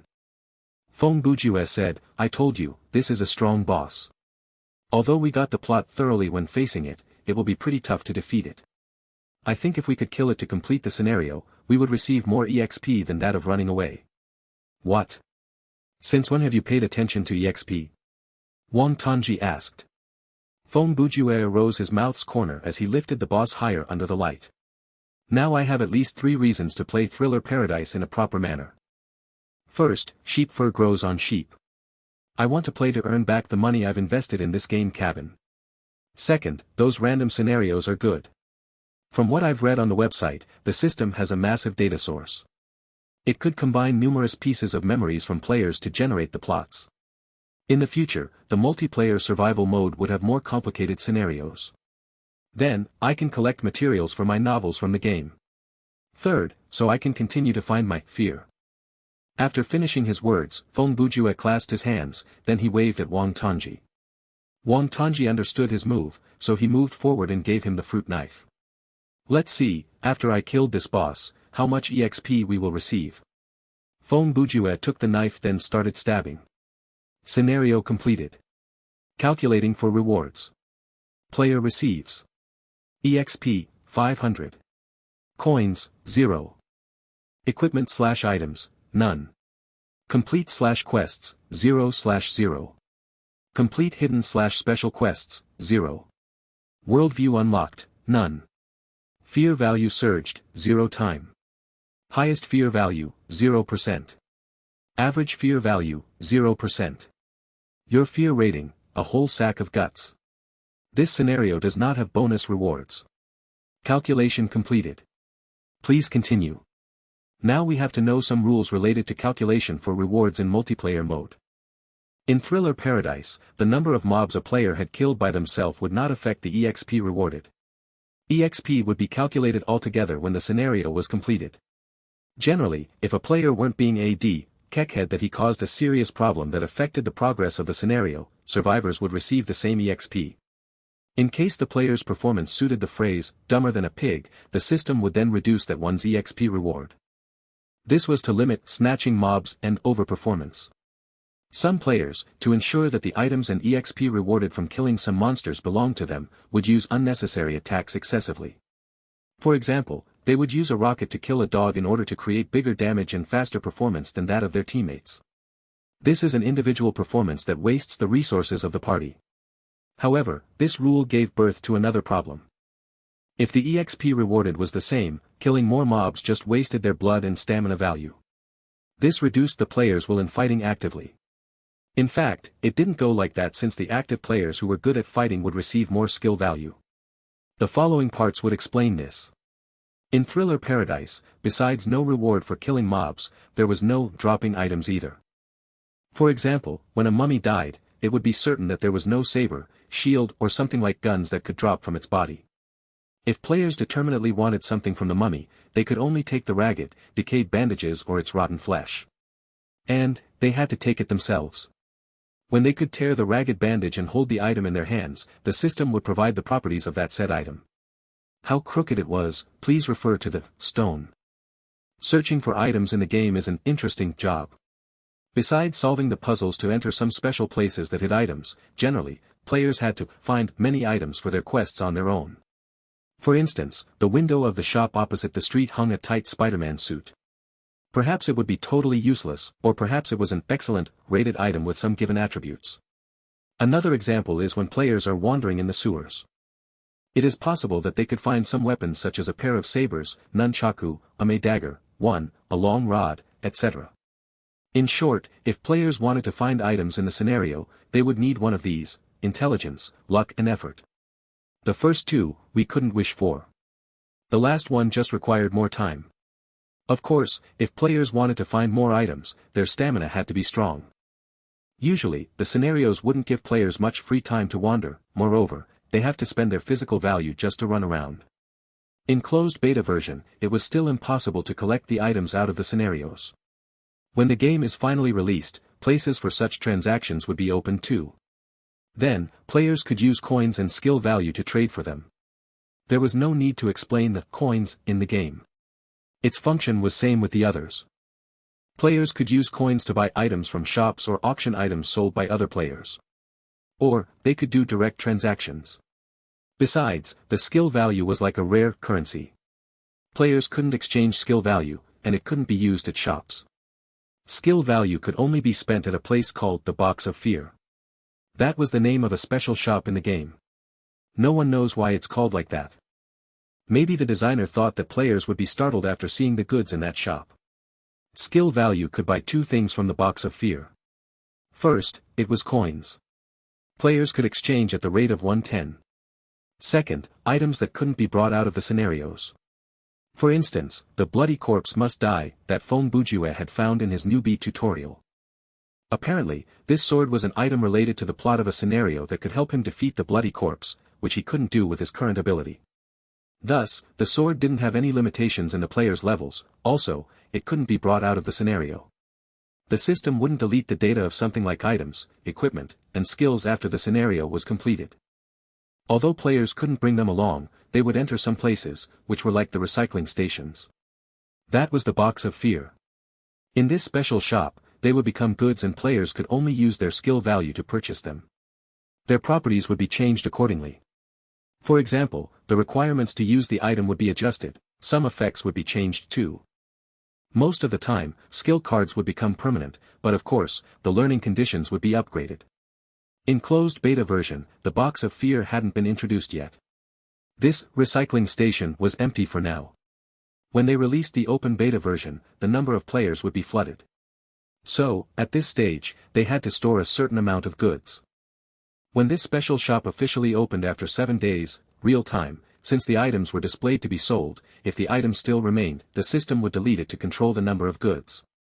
Closed beta version had a limitation to players as they could only reach level 20. This game only based on the completion of given scenarios, so levels wouldn't be an advantage. Moreover, later players could use real money to purchase game coins. Thus, the biggest advantage of players who had participated the game since closed beta version was the skill value they had accumulated. The very first slots of goods in the Box of Fear, only players who already had skill value could buy. This is a priority for them to choose the best items first. Then, we will talk about the active fighting, which is easier to explain now. Fighting for skill value. Not everybody is good at solving puzzles, but fighting, anyone could do that. Skill value was set to reward the actions that promote the plot's progress. This was not only in the form of solving puzzles but also fighting. More fighting, more chances to receive skill value. For example, killing, serial killing, slaughter or using the current conditions to savage mobs in a particular way with limited damages and highest effects. Here's a practical example. In Feng Bujue's tutorial, if he hadn't found a key and had chosen to kick the door open, he would still have received skill value. The important matter was the way he had kicked the door. Generally, people would kick the door with their sauls. Many actors did the same in movies. In fact, that method had wasted their energies the most. A side kick or a swing kick would help them save more energy. If Feng Bujue had used a better way to kick the door, he would have still received skill value. Not as much as that of solving the puzzle, but at least he would have received 10 points. Those are the two ways of playing the game. Two different thriving ways. Players who like to reason to solve the puzzles and decode the worldview could receive more skill value within one try. Players who like to fight would constantly train to receive skill value out of violence. In general cases, players who fought to earn skill value often received more points, because if the players who were just one step away from revealing the curtain of the puzzle but still failed to solve it, no skill value would be given to them then. Meanwhile, players who fought could accumulate points from time to time. No matter which way they choose, the most taboo behavior in this game was chuckle-headed actions. Horror details of this game were designed to take the calmness from players and force them to do some stupid actions like using a bazooka to kill a dog. In Thriller Paradise, the most logical fighting tactics would earn the biggest benefits. Using a bazooka, one would just receive a pulp of dusts. Using beating dog stick method, one could have the fur and a hot pot. Feng Bujue returned to the login space, then read all the data of the calculation. When he opened the menu, he found out that he had reached level 4, whereas his stamina value was now 400/400, and the EXP required to level up was 0/400. It seemed that the EXP required to level up in this game wasn't much. At least, up to now, each level required only 100 points, same with the stamina value increase. Their homepage didn't show the particular EXP required for each level. Hotshots who wrote guides didn't discuss this either. As such, he didn't exclude the possibility of incredibly high EXP required to level up when they reached higher levels. Jugu, I'm at level 3 now. Moreover, it's just 30 points more to reach level 4, Wang Tanji's voice sounded in his communication channel. I know. Indeed, Feng Bujue had soon guessed about Little Tan's EXP, because the difference of 30 points between their value skill points had come from the bonus of the newbie tutorial. If we play another training round of the multiplayer mode, we will reach level 4. However, this mode doesn't offer many benefits. When we reach level 5, of course, we will try multiplayer survival mode. That is the core of the game, but now we are desperately lacking of equipment. Let alone good equipment, we don't even have the regular ones. If we enter some parties, we will hold them back. What? Party? Holding them back? Hold who? Wang Tanji was bewildered. Surely, you haven't read the game's introductions, Feng Bujue said. The number of members of a party could be from 2 to 6, and they will be chosen randomly before the scenario is generated. If we have 6 members, it will be okay. But if we have only 2 and we are going to enter a scenario for 3, 4, 5 or 6 people, we have to team up with others. If we are too bad, we will probably die in the scenario. Then, when our party completes the scenario, we can only receive the EXP relative with the efforts we had made before we got killed. And, we will not receive rewards after the scenario had been completed. Moreover, there's the problem of looting. Between the players who aren't acquaintances, whoever finds the items or skills could keep them. Except for those that couldn't be brought out of the scenario, not anyone is willing to share the skills or equipment they found. That is how people's hearts work. Even if they have collected some useless items that couldn't be sold or traded, they will sell them to the system to earn some coins. They won't give them for free to their teammates. You have to exchange something to make them feel better. Upon hearing his words, Wang Tanji added, in short, if we don't take this chance to level up, after level 5, it will become very difficult. And, if our specialties are not yet unlocked, and they want to give us trash items or useless skills, we will not be able to take them. It's good that you understand. Now, we will split up then start the single-player survival, said Feng Bujue. You spoke that much because you want to abandon me. Hey! Feng Bujue burst out laughing and said, I think we have completed the previous multiplayer training mode perfectly. Because logically speaking, we couldn't receive that much EXP. I think this boss was not originally designed to be killed. The possibility of killing the boss to pass the round is really rare. Regularly, players would only need to run away, then they could roughly receive 300 points. This leveling up is faster than what we have expected. Now, we have to complete the single-player training mode by ourselves to reach level 5. Our capacities would then be improved significantly. At least, we will be able to unlock 1 or 2 more specialties. Perhaps we could even receive some skills or equipment. Alright then. I will play alone, but I can still see your status on my friend list, right? Asked Wang Tongji. Yeah, sure, Feng Bujue answered, whoever finishes the scenario first should wait for the other. If there's no unexpected event, it will take 1 hour max to get into level 5. Then, we can try that legendary, multiplayer survival mode. After the plan had been made, they disbanded the team. Feng Bujue could still see Wang Tongji's status in his friend list, and that a freak soon turned to in-game, but what kind of mode, the system did not show. This was probably to prevent the player's information from being leaked. For the social option in Thriller Paradise, there were currently only 3 choices: recent teammates, friends, and blacklist. When a player was in the scenario, they were unable to send friend requests or blacklist someone. Those were only doable from the login lobby. How to politely reject others had always been a problem online, and Dream Incorporated had spent a lot of effort on this issue. The gaming hub provided the function of improving one's appearance.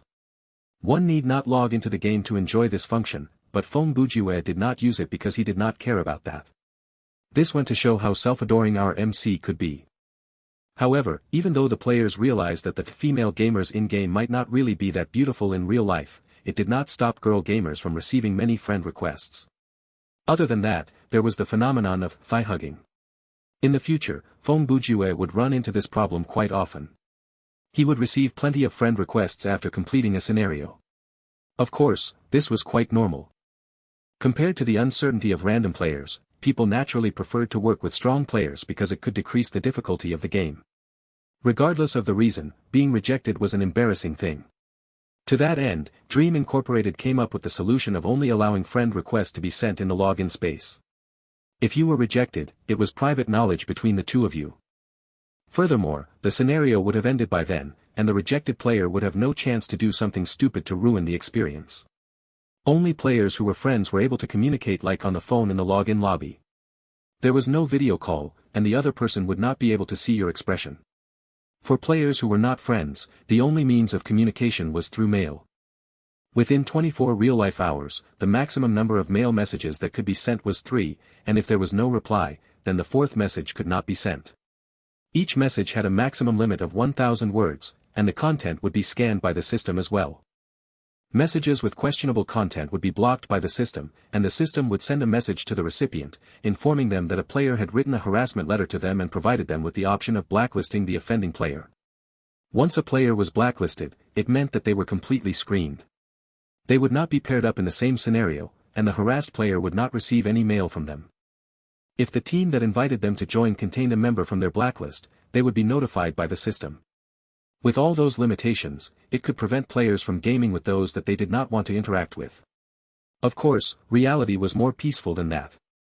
Most of the players, after their friend request was rejected, would not do anything about it and continue to the next game. They would not write messages to harass the other players. After all, gaming was to have fun. Feng Bujue did not hurry to start a new game. He inspected his status first. He noticed that, thus far, he had only unlocked 1 mastery, which was the general ability. The other 5 options were still grayed out. Based on the game manual, the 6 masteries were fighting, marksmanship, sleuthing, workmanship, medic, and general ability. Mastery was the condition for activating and learning skills and the core to a character's power. Even though Feng Bujue was not leaning toward a combat-type player, just focusing on 1 mastery was not going to work. Therefore, his plan was to unlock as many masteries as he could in the next scenario. The best was workmanship and sleuthing. During the closed beta, when most players had low combat points, avoiding combat was the best method with the highest success rate. The other thing he did was inspect the items in his inventory.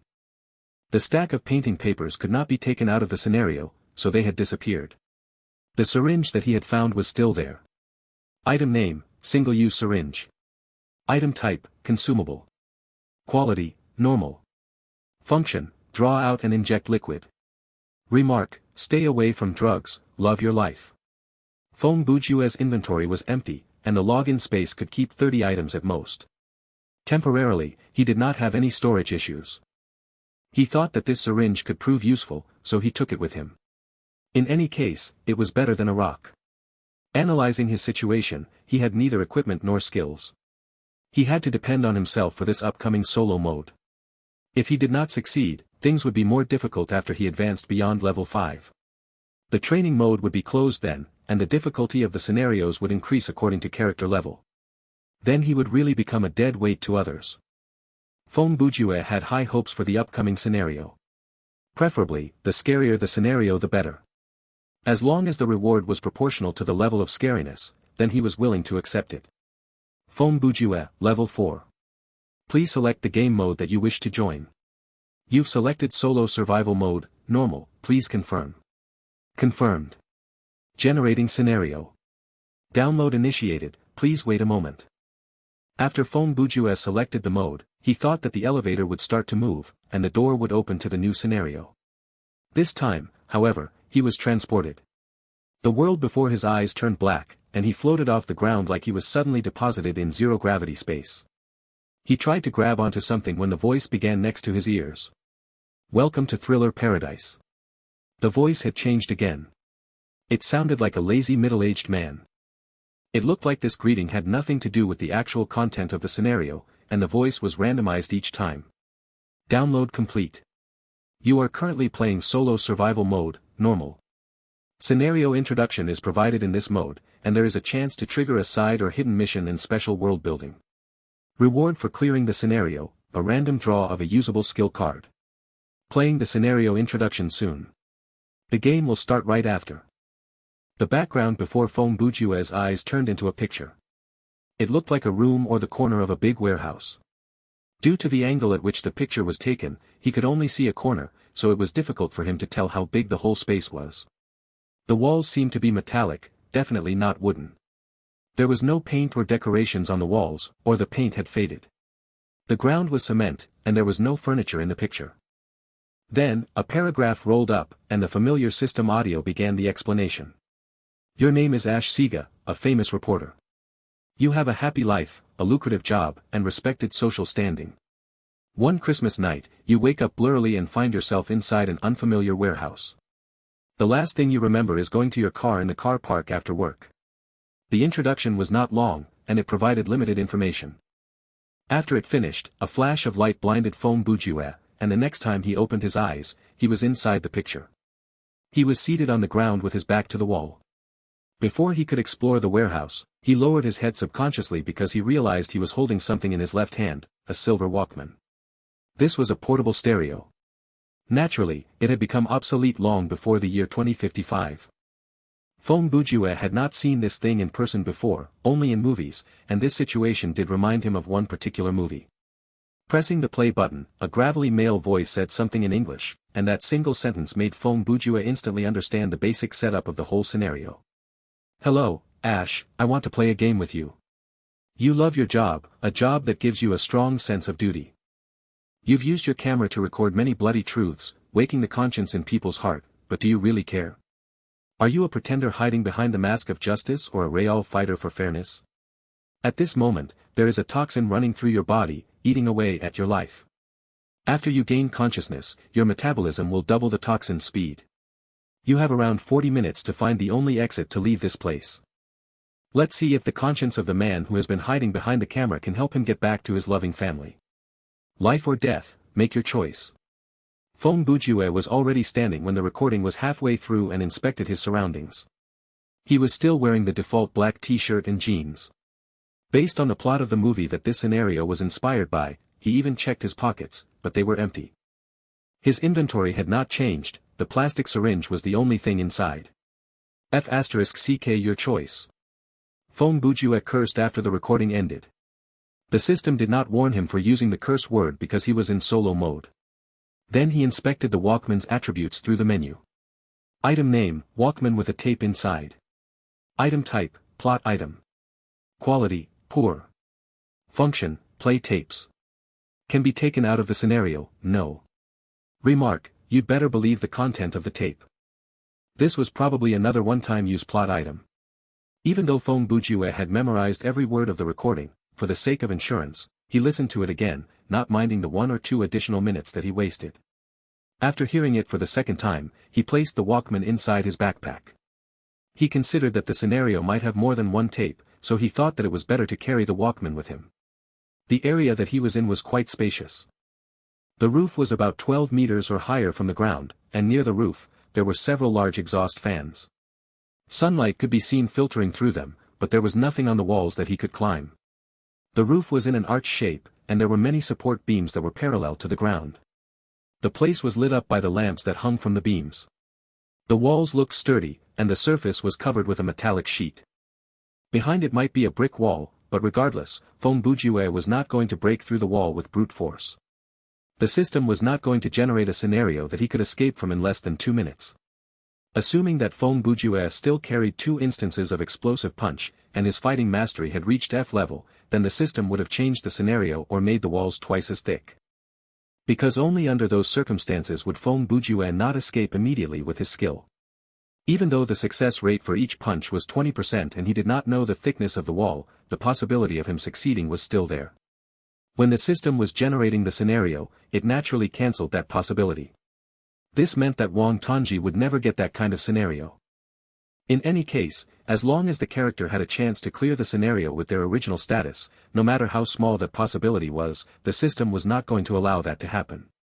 Feng Bujue walked forward. There were many boxes inside the warehouse, and the highest of them stacked up to 3 levels. Even so, they were still quite a distance away from the roof. The boxes were also placed in such a way that they created a path for Feng Bujue to go through. I have a bad feeling about this. Feng Bujue was not afraid, but he just did not have high hopes for the reward that he might get from this scenario. He thought, even for a normal person, this kind of story taken from Saw would not be too frightening. In the movie, the greatest element that caused fear was time. But in the game, the threat was visible, and fear increased with the approach of death. There were little sudden incidents that might cause people's terror points to soar. In the movie, the way the survivors had to escape was self-mutilation. The physical pain combined with the pressure from time caused people to fail. However, the players of Thriller Paradise had a pain threshold. Even if that pain occurred at the same time on each part of the player's body, it was something that could be resisted with a grit of the teeth. Furthermore, those who had seen the movies knew that the killer's ultimate goal was not to kill but to save people. He used pain to save those who did not appreciate life, to get them to reassess their life, to appreciate the importance of life. As long as they followed the rules of the game, and were daring enough to hurt themselves, there was a way to survive. Considering those elements, Feng Bujue had basically confirmed that 80% of this scenario was going to come from puzzle solving. The system would not create a scenario that was unsolvable. At least, that was not the case for normal difficulty. The difficulty of the scenario was designed based on the player's character ability, and things would only be different for team mode. For someone like Feng Bujue who was no different from a level 1 character other than life points, the system could only create this kind of scenario. Based on his current status, combat was out of the question. If the system generated a boss that was for a level 4 character, then he was not going to defeat it alone.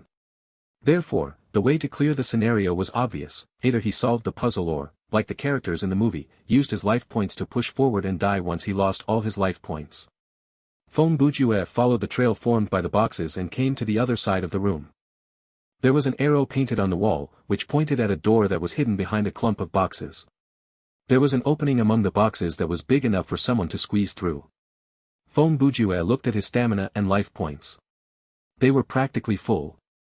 The life points would start to drop due to the toxin, but at least he did not need to worry about stamina points. He calmed down by adjusting his breathing. He knew that beyond the door would be another game. It was time to focus. He nudged through the space and pushed the door open. As the door swung open, he heard a click. Something behind the door had been triggered. Several seconds later, the new room lit up. Feng Bujue walked into the room, and the door closed on its own. It was unclear whether this was part of the trap or it was the system. There was a very small wooden chair sitting in the middle of the room. On top of the chair was a doll wearing a black suit. It held a piece of paper in its hand. The doll was the size of a child and had a long face. It had a strange hairstyle, a white face, a black scara, and blood-red pupils. Its cheeks were painted with red swirls, and the lips were red like dripping blood. It was quite scary to run into a face like that at midnight, but at that moment, unless the doll started moving, it was still quite acceptable. "Hello, Ash. Since you're here, it means that you did not choose to wait for death. Then listen to the rules." The tape hidden inside the doll's stomach started to play. "You should have already seen a working machine." Feng Bujue's eyes moved to a machine that was the size of a washing machine. On top of the machine was a circular mouth about the size of a plate. It was large enough for someone to put their head in. From the hole, the sound of machinery operating could be heard. Feng Bujue walked closer to inspect it. About half a meter away from the mouth, there were 2 rows of gears. They were placed close to each other, leaving only a small gap between them. The rows of gears turned in the same direction like 2 waterfalls. Even though the speed was not fast, the twisting force was strong. With the machine's efficiency, crunching through wood or iron was entirely possible. Just above the mouth was a timer. The time was set for 5 minutes, and it was already ticking. Next to the timer was a weight, the unit of measurement was kilograms, and the needle was pointing at 0. This machine can grind objects and open the door to the next room. All you need to do is toss in enough material to get enough weight. When you have put in more than 15,000 grams, the door will open. If you cut off the power or wait until the timer runs out, the machine will stop operating. Feng Bujue started looking around for things that he could throw into the machine. Other than the wooden chair and the doll, there had to be something else. There is an iron cage in the room that's welded to the ground, and inside it is a macaque that has been shot with a strong anesthetic. It weighs about 10,000 grams. Of course, the thing you might do is throw in this doll and chair, but unfortunately, their combined weight is only 7,500 grams. Feng Bujue grabbed the newspaper that the doll was holding. The headline of the article was, "They are not your dinner." The picture that was attached to the article showed a small monkey kept inside an iron cage, pleading at the camera with an innocence that was unique to helpless animals. The article's byline was none other than Ash.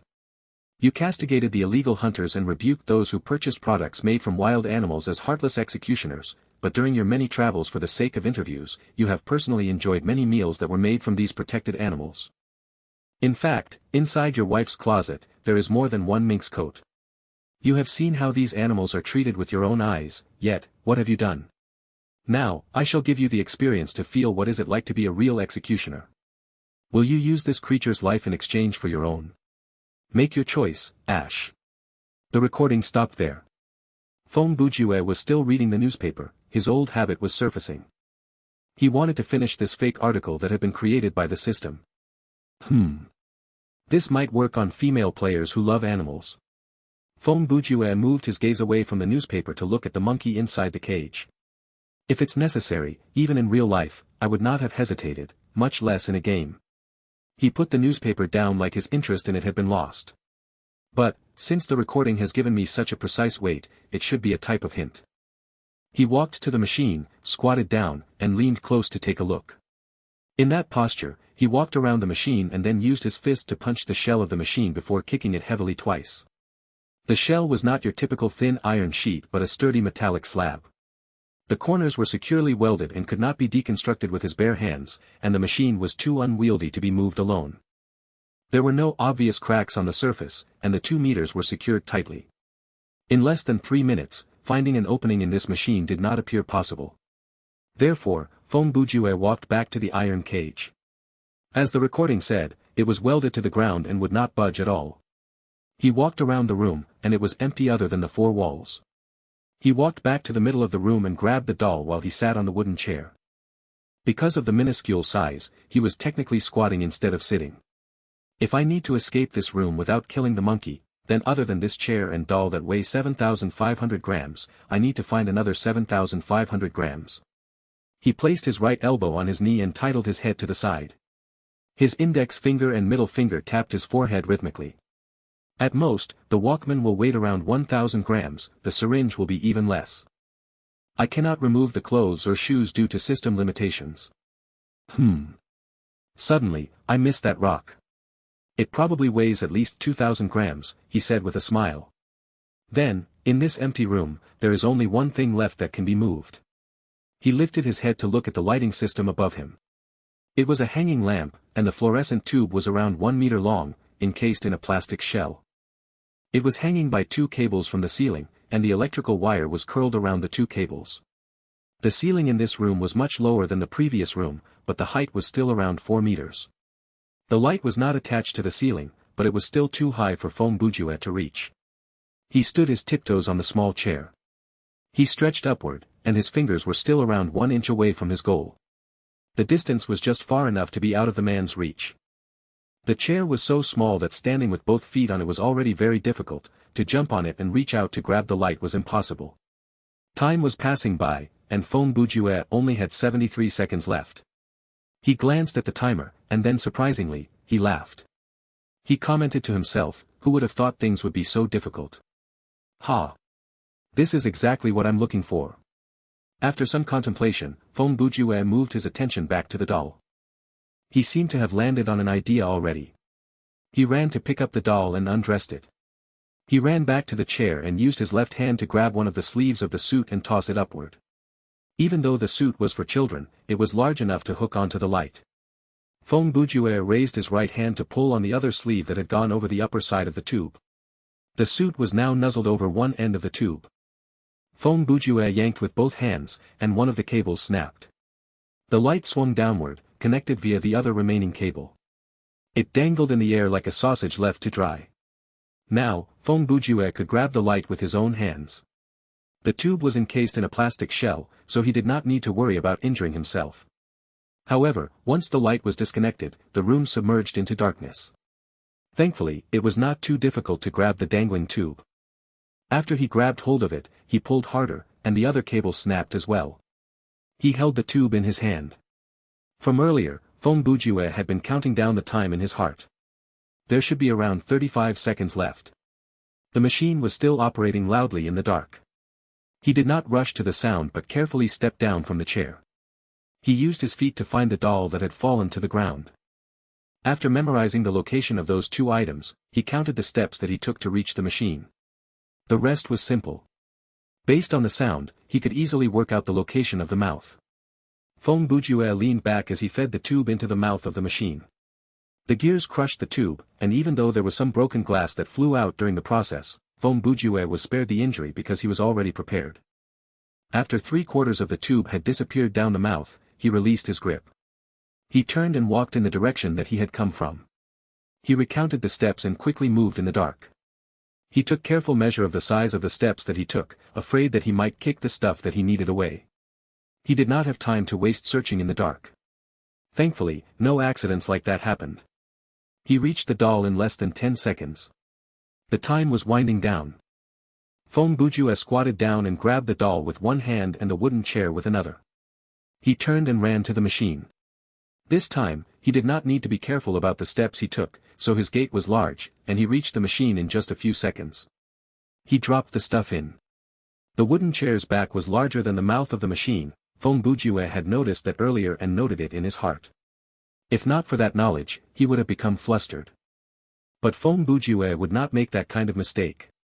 He stepped on the chair to bend it. Then, the chair became small enough to feed into the machine. In his mind, he had 5 seconds left. At about 3 seconds, the machine stopped working. Due to the enveloping darkness, Feng Bujue could not see the numbers of the timer or the weight. He had no idea whether the machine stopped because he had reached the goal of 15,000 grams or he had failed. The next few seconds were long and arduous. Nothing happened, and Feng Bujue's heart slowly sank. Was the light tube not heavy enough? In reality, that kind of hanging lamp, even with the plastic casing, might not weigh more than 7,500 grams. But when he was holding it earlier, he had felt that it was heavier than that. He believed that was part of the game setup as well, or had he calculated wrongly? Was the only way to leave this room to kill the monkey? All the suspicion and questions disappeared with the sound of another click. The door to the next room opened. In reality, it took around 10 seconds for the mechanism to trigger, but it just appeared longer to Feng Bujue due to the situation that he was in.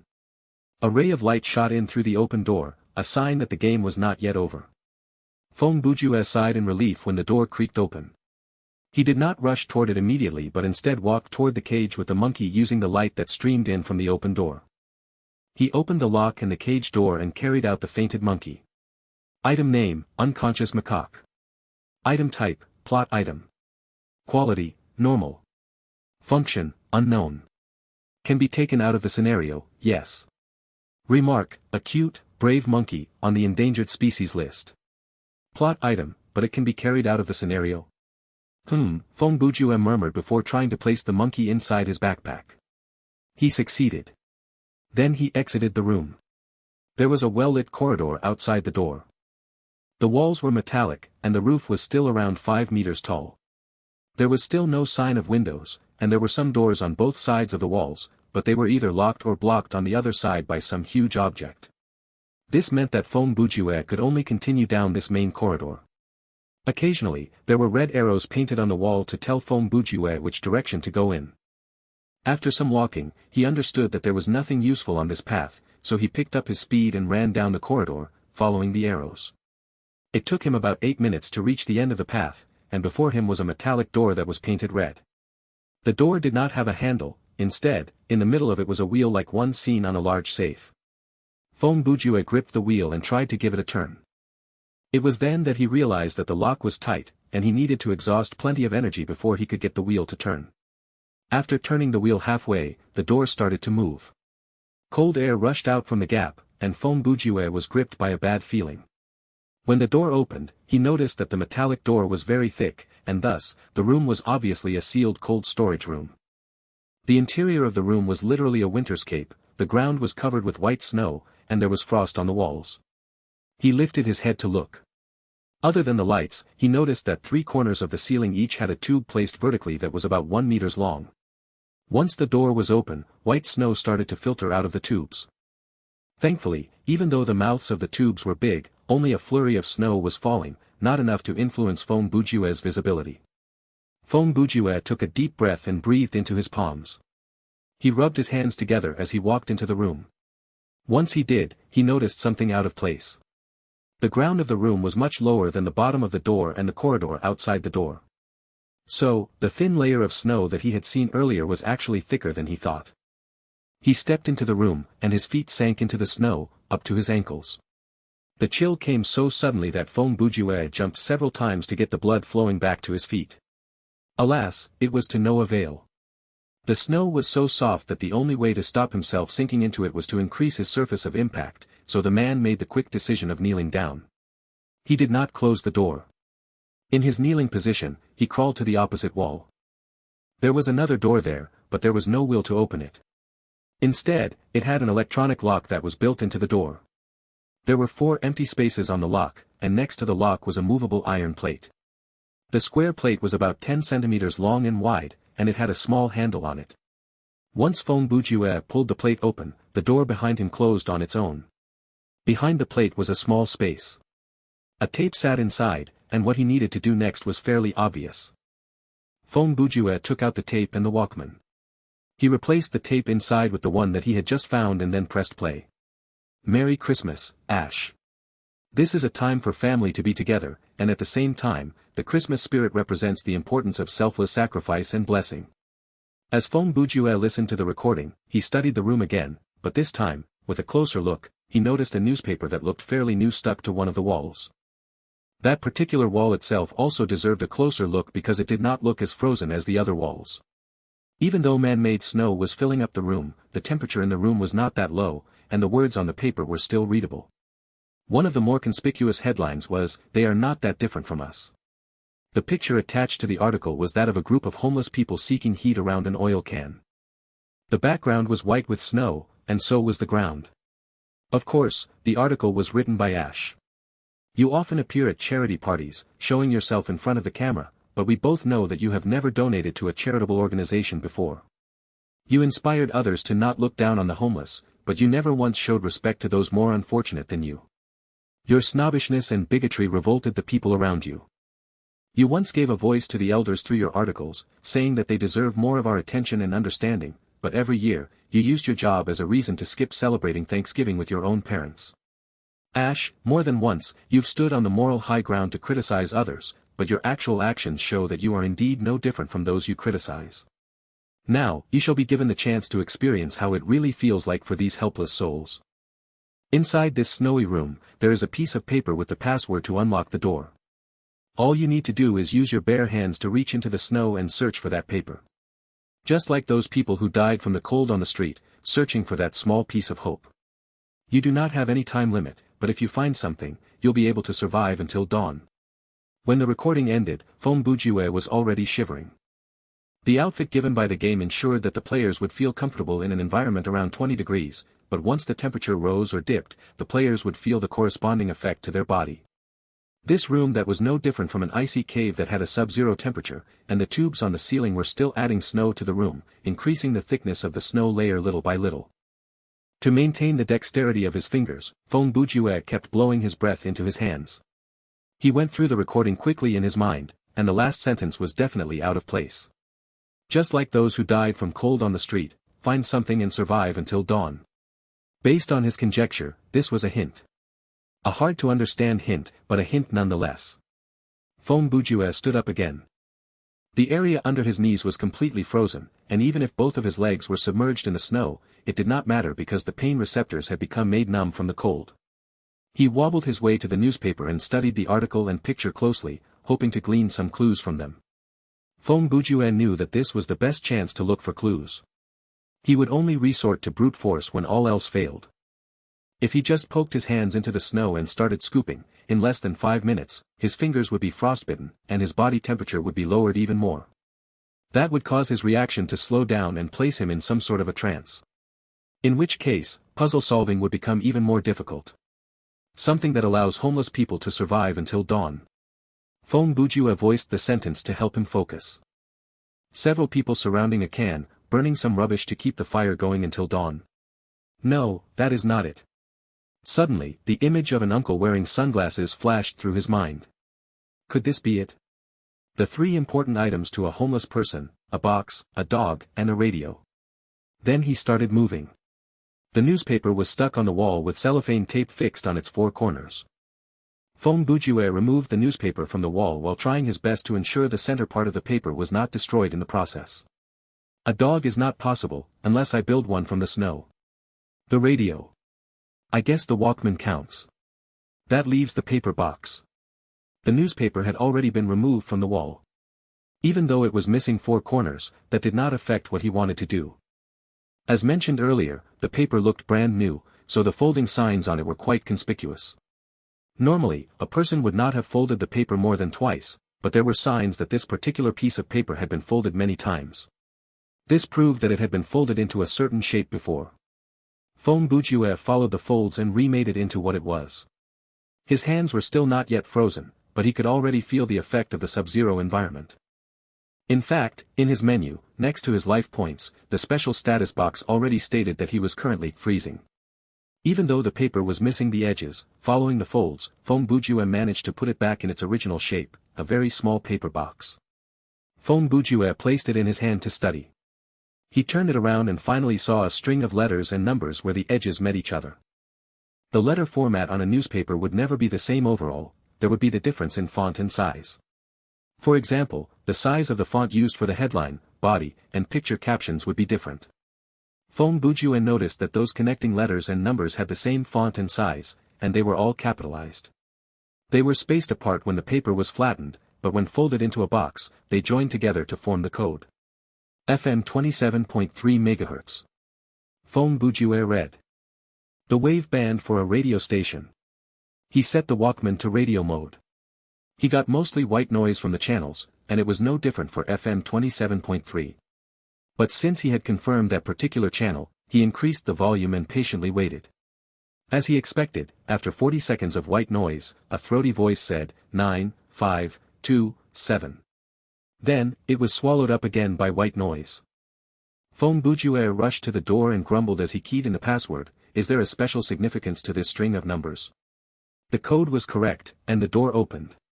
Phong Bujue practically rolled out of the room. When he landed in the outside corridor, he started rolling around on the floor. Then, he stood up and did 20 squats. When he was doing all that, he looked at his status in the menu. His life points had dropped down to 67%, but at least he had recovered from the freezing status. Regardless, this was much better than him squatting on the ground and digging through the snow. He believed that would have cost him even more. Feng Bujue had always been unlucky when he played games, like the exercise that was no difference from searching a needle in a haystack. He had absolute confidence that he would never have found the paper until he had searched through every inch of the snow. After clearing the second game, he did not close the Walkman immediately, and he soon discovered the secret of that particular channel. Every minute, FM 27.3 would repeat the 4 digits. After his body temperature rose back to normal, Feng Bujue continued forward.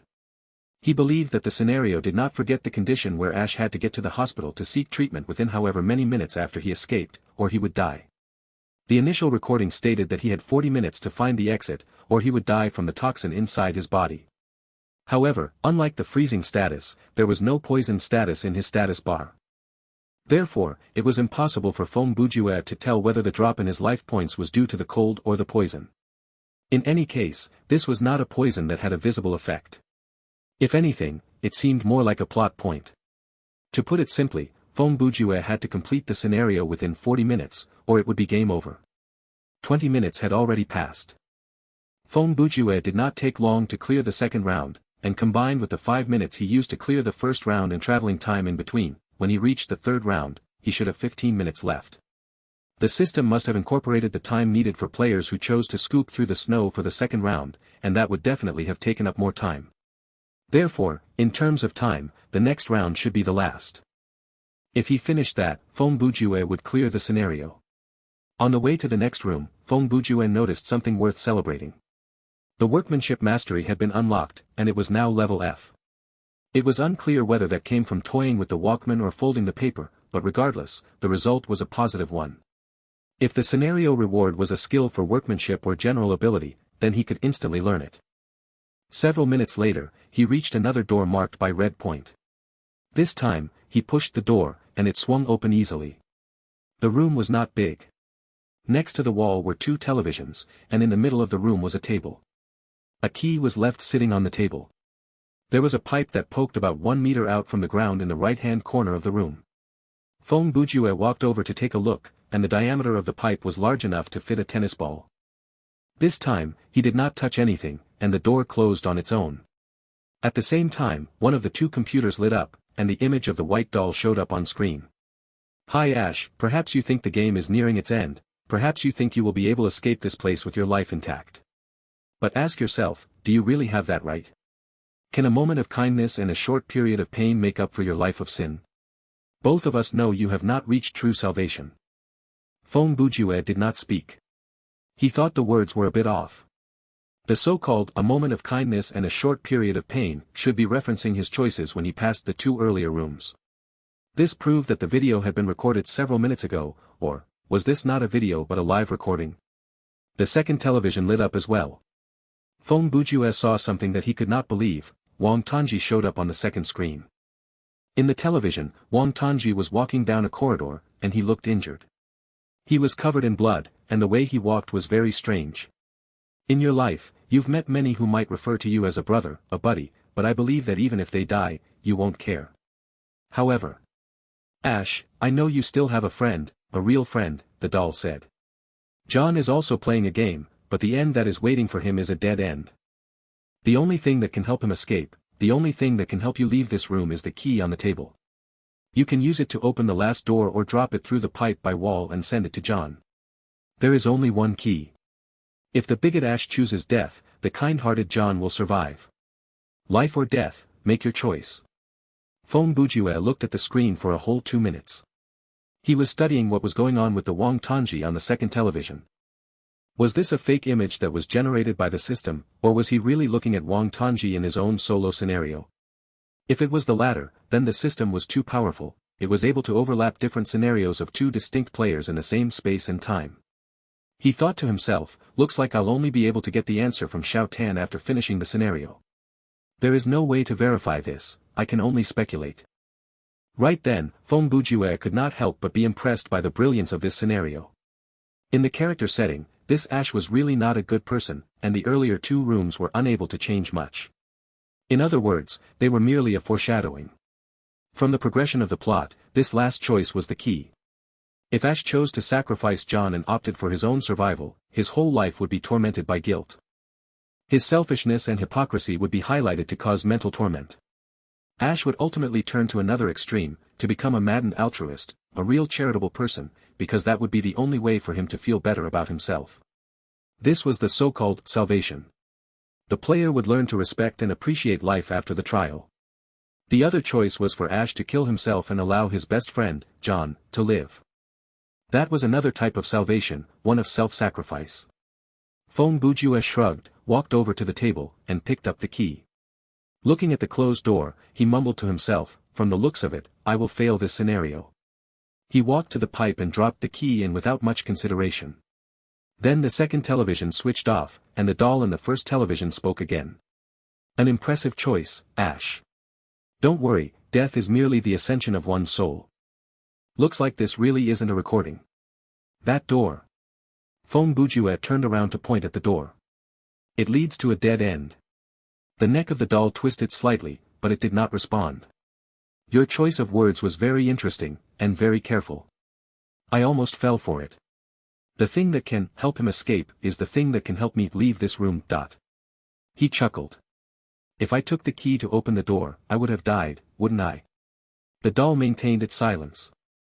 You said that I can use the key to open the last door, but you never specified that I would live after opening the door, only that I would be able to leave this room. The key hint was. If the bigot Ash chooses death, then the kind-hearted John will survive. He shrugged. I thought about this statement for a few seconds before realizing it is not as contradictory as it appears. At this moment, John has obtained the key, so he can survive, and by that same stroke, the bigot Ash has already died. Because the Ash standing here is one that impresses you, one whose soul has ascended, am I wrong? The doll finally spoke. Brilliant. You've seen through the game's rules, but that makes me have reservations about the trial's result. Are you really just a set of data made by the system? Fong Bujue narrowed his gaze as he walked to the television. To you, my choice is not a fixed logical outcome. Whether the basis of my last choice is from a pure kind-heartedness or cunning calculation, is it that important to you? He squatted before the television and lowered his pitch to match the way of speech of the doll. This last choice in this game is actually not between life or death but one that is between ID, ego, and superego. If I place myself in the role of Ash, that is a choice made by ID. The contemptible reporter would not hesitate to sacrifice his friend to live and use the key to open the door, and he would die. If I use the perspective of a player to understand this problem, it's my ego that makes the choice. For players of Thriller Paradise, this is nothing more than a scenario. The choices are simple, clear it or accept a game over. Therefore, I still pick up the key to open the door. The result is still death. Only someone who can adopt a subjective perspective while assuming the persona of the main character, or in other words, a player who knows he is only playing the role of the reporter, Ash, who can make the decision based on the superego. That way, even if I did not solve your puzzle, I chose to drop the key into the pipe because that is the most perfect interpretation of the scenario. And then, you will reward me with this pleasant ending, isn't that right? The television was switched off at that moment as if the system was forcing the doll from continuing the interaction. Then, the familiar system audio with no emotions appeared next to Fong Bujue's ears. You have completed the scenario. Auto-teleportation will initiate in 60 seconds. The scenario has been completed. Calculating the reward. Obtained EXP, 450, game coins, 4,500. Obtained equipment, Fainted Macaque. Completed/accepted quests, 0/0. Completed special/hidden quests, 0. Unlocked world building, none. Time of terror points increase, 0, high terror points, 0%. Average terror points, 0%. Your terror rating is, embodiment of valor. Extra reward obtained, can be selected later. Obtained skill points, 100. Additional reward from good terror rating, EXP, 100, game coins, 1000. Scenario cleared reward, skill card X1. Calculation complete. Please continue. Fong Bujue looked at his rating result, and it was accompanied by the system audio that said, you've reached level 5, and your life points have increased to 500 to 500. His EXP was now 150/500. In terms of EXP gain, solo mode and team mode did not differ much. When Fong Bujue and Wang Tanji grouped up for the team training mode, they were respectively level 1 and 2.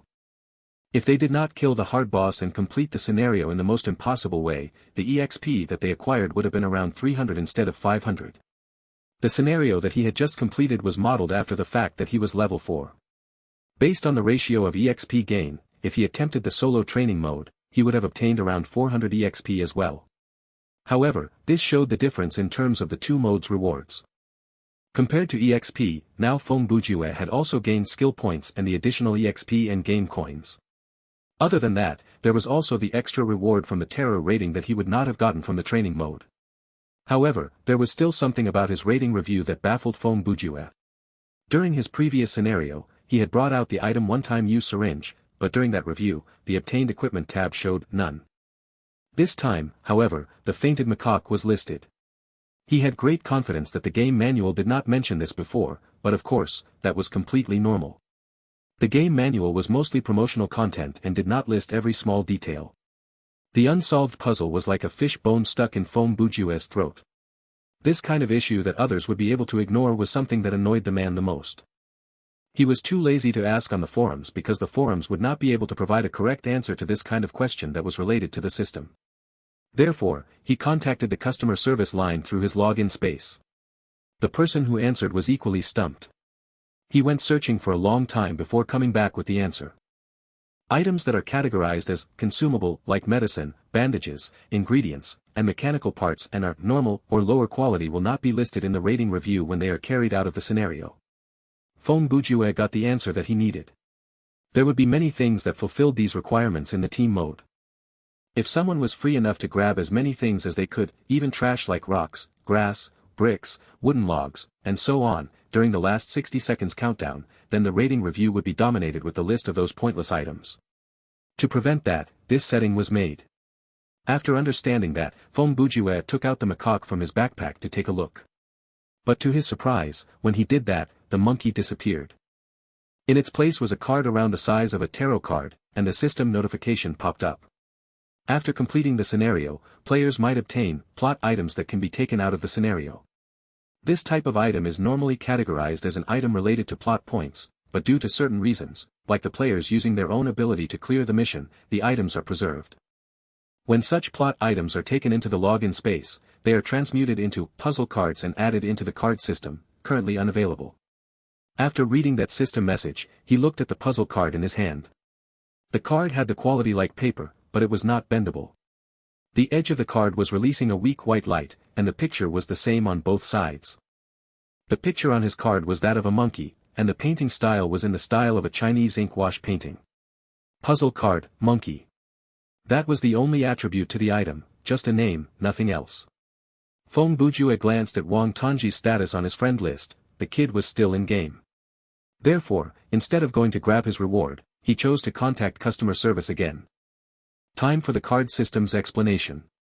Before that, a clarification about a concept, item quality delineation, as stated on the official website. Trash, even selling this type of stuff at the trading post will be difficult. Poor, old and used with deficiencies, but it is better than nothing. Normal, everything is normal about this equipment. Utilizing it in a logical manner will be beneficial to you. Excellent, a dependable, trustworthy piece of equipment, no different from a good partner. Excellent equipment will have at least one element or one special effect. Perfect, flawless equipment, rare and powerful. Perfect equipment will definitely come with a special effect but not necessarily element. Legendary, a god-tier item that is the stuff of legends. It will be able to increase the player's ability by leaps and bounds. Based on this categorization, excellent equipment would become ubiquitous at later parts of the games, something that most players would have the power to aspire to. The way to obtain equipment in Thriller Paradise had been explained already, it could be summed in one word, exploration. However, if some players really could not understand how to get excellent quality equipment and lagged behind, what should they do? This card system was the answer provided by the game company. It was an alternative that was given to the players to obtain equipment in the later parts of the game. As long as the player managed to collect a whole set of cards, they would be able to exchange it for one piece of equipment. The item was guaranteed to be of the excellent quality, with a chance of obtaining a perfect quality item. And what was the concept of a set? The answer, it was totally random. Just take this puzzle card, monkey as an example.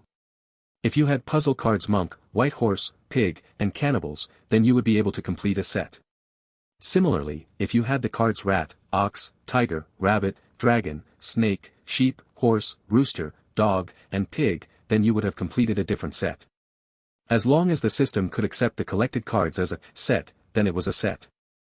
In other words, one puzzle card could belong to multiple sets, and the formation of a card was completely random. Like the monkey that Phong Bujue had obtained, it might not have turned into puzzle card, monkey. It could instead have become puzzle card, chimpanzee, puzzle card, King Kong, puzzle card, monkey's paw, and so on. This kind of setup made every plot item into a possibly useful puzzle card. At the later stages of the game, if the players became so powerful that they could brute force their way through most of the plot, then the plot items could become the reason for them to change up their tactics. Therefore, for players without equipment, they could enter the solo survival mode, complete the main plot, skip all the triggered side quests, and keep all the plot items, and they would be able to use them to complete the puzzle card set when they left the scenario. Of course, the players killing themselves after obtaining the plot items that they wanted was forbidden. To get the puzzle card, the lowest requirement was to clear the scenario. Upon dying under any kind of circumstances, all the equipped item would be taken away, only the plot items obtained within the scenario would be retained in the scenario. This was to prevent the scenario from locking up due to the death of one player in team mode. That was almost the whole explanation. Phong Bujue ended the call with customer service after he finished his questions. Then he operated the menu and turned the puzzle card into data and saved it in his login space. He prepared to receive his scenario reward. He did not have much hope for the reward from the good terror rating because the scenario itself was not that scary, but the reward of a skill card still piqued his interest. He believed that the skill card had to be something that he could use, a skill in the schools of general ability of workmanship. That extra reward from terror rating. He had to choose another piece of equipment because after finishing the scenario, he was still defenseless. Phong Bujue walked out from the elevator to enter the large metallic room. Similar to before, there were two hollow glass tubes. First, he came to the scenario reward. Through the virtual menu, he obtained the randomized skill card. As the card materialized inside the tube, Phong Bujue was feeling quite hopeless, but once the explanation of the card became clear enough, his shattering roar could be heard echoing through the room again. Well, F***ck me. Item name, a hasty repair. Skill card element, active skill, permanent use. Skill type, workmanship. Effect, raise a machine-type product from trash or poor quality to normal quality for 3 minutes. Consumption, 100 stamina points. Learning requirement, workmanship mastery F. Remark, as known by most, the founder of the Rotten Apple Company, referred to as the pioneer of the field, the goblin inventor, and entrepreneur, Mr. Smith Jock, was once a repairman when he was young. The advice that he left on his tombstone for the future generation was only a dummy would try to fully fix something. To share the lesson within this message to all, he even etched the company's logo, an apple with a bite taken out of it, on his tombstone. Phong Bujue's luck in-game had always been bad, so drawing a skill card was an anomaly. When the players were low level, skills like explosive punch that had both low learning requirements and consumption while limited in use were of great help to the players. This hasty repair was the kind that, even after the player was level 20, and even if the skill bar was not full, they would hesitate to equip it. The effect was practically non-existent, and the consumption was disproportionately heavy. What made it worse was that the effect was limited to machine products. If this skill could be used on any equipment, it would be of some value. For example, should the player pick up a rusted pipe with poor quality, and the player had enough stamina points, then they could use the skill to turn the pipe into a normal quality one to increase its power. But reality was cruel, this skill was limited to machinery. Phong Bujue was coming up with scenarios where this skill could prove useful, scenarios where he picked up a broken electric saw. In that case, spending 100 stamina points to allow it to run for 3 minutes was a worthwhile investment. Theoretically speaking, this skill would be able to fix a broken vehicle. If Phong Bujue found a broken car at his optimum condition, with an accurate calculation of the time, spacing the skill activation as close to each instance as possible, then the car could run normally for almost 15 minutes. But that was the best possible scenario. It was still unclear whether this skill would work on vehicles or not. After all, in the scenario, large objects like vehicles were not counted as items since the players could not check their attributes. In any case, even if he kept this card until the open beta, it would not fetch much money at the trading post, so Feng Bujue decided to learn the skill. Thus, the skill appeared in his skill bar. He then walked up to the second glass tube, and the system arrived with its notification. Please select your additional reward. 1. A randomized piece of equipment that matches your level. 2. 5,000 game coins. 3. 200 EXP. Feng Bujue chose the equipment without hesitation.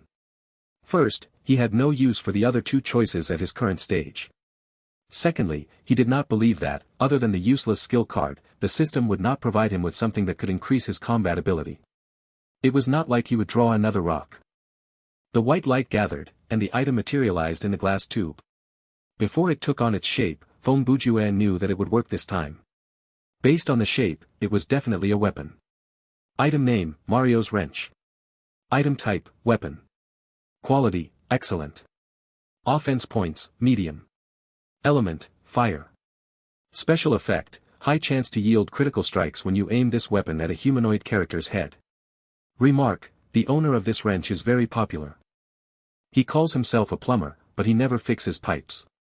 All he does is crawl in and out of pipes and jump all over the place. He busies himself fighting against evil, saving the kingdom, looking for the princess, and so on. Occasionally, he masquerades as a frog, a raccoon, and even a paper version of himself. Sometimes, he shoots out fireballs or throws hammers. But he never ever uses this tool that is necessary for a dedicated plumber. Therefore, the wrench has become angered from abandonment, and the fury has materialized as fire. It wants to prove that even a wrench can be useful in combat. Just when you think things cannot get stranger. Even though Feng Bujue grumbled after reading the item's attributes, he was actually quite happy. The strange remark of the weapon aside, the item itself had quite a good set of attributes. Walking back to the elevator, Wang Tongji's communication request appeared on screen. After Feng Bujue accepted, the team request came soon after. Well, have you reached level 5 yet? Oh, the EXP gained was just enough to reach level 5, Wang Tongji answered. What about you, Brother Ju? Only the IGN and current status were viewable in the friend list, the level was not shown. When Wang Tongji asked that question, since he had accepted the team request, the team member status showed up on screen, and with that, Feng Bujue managed to see his teammates' level information.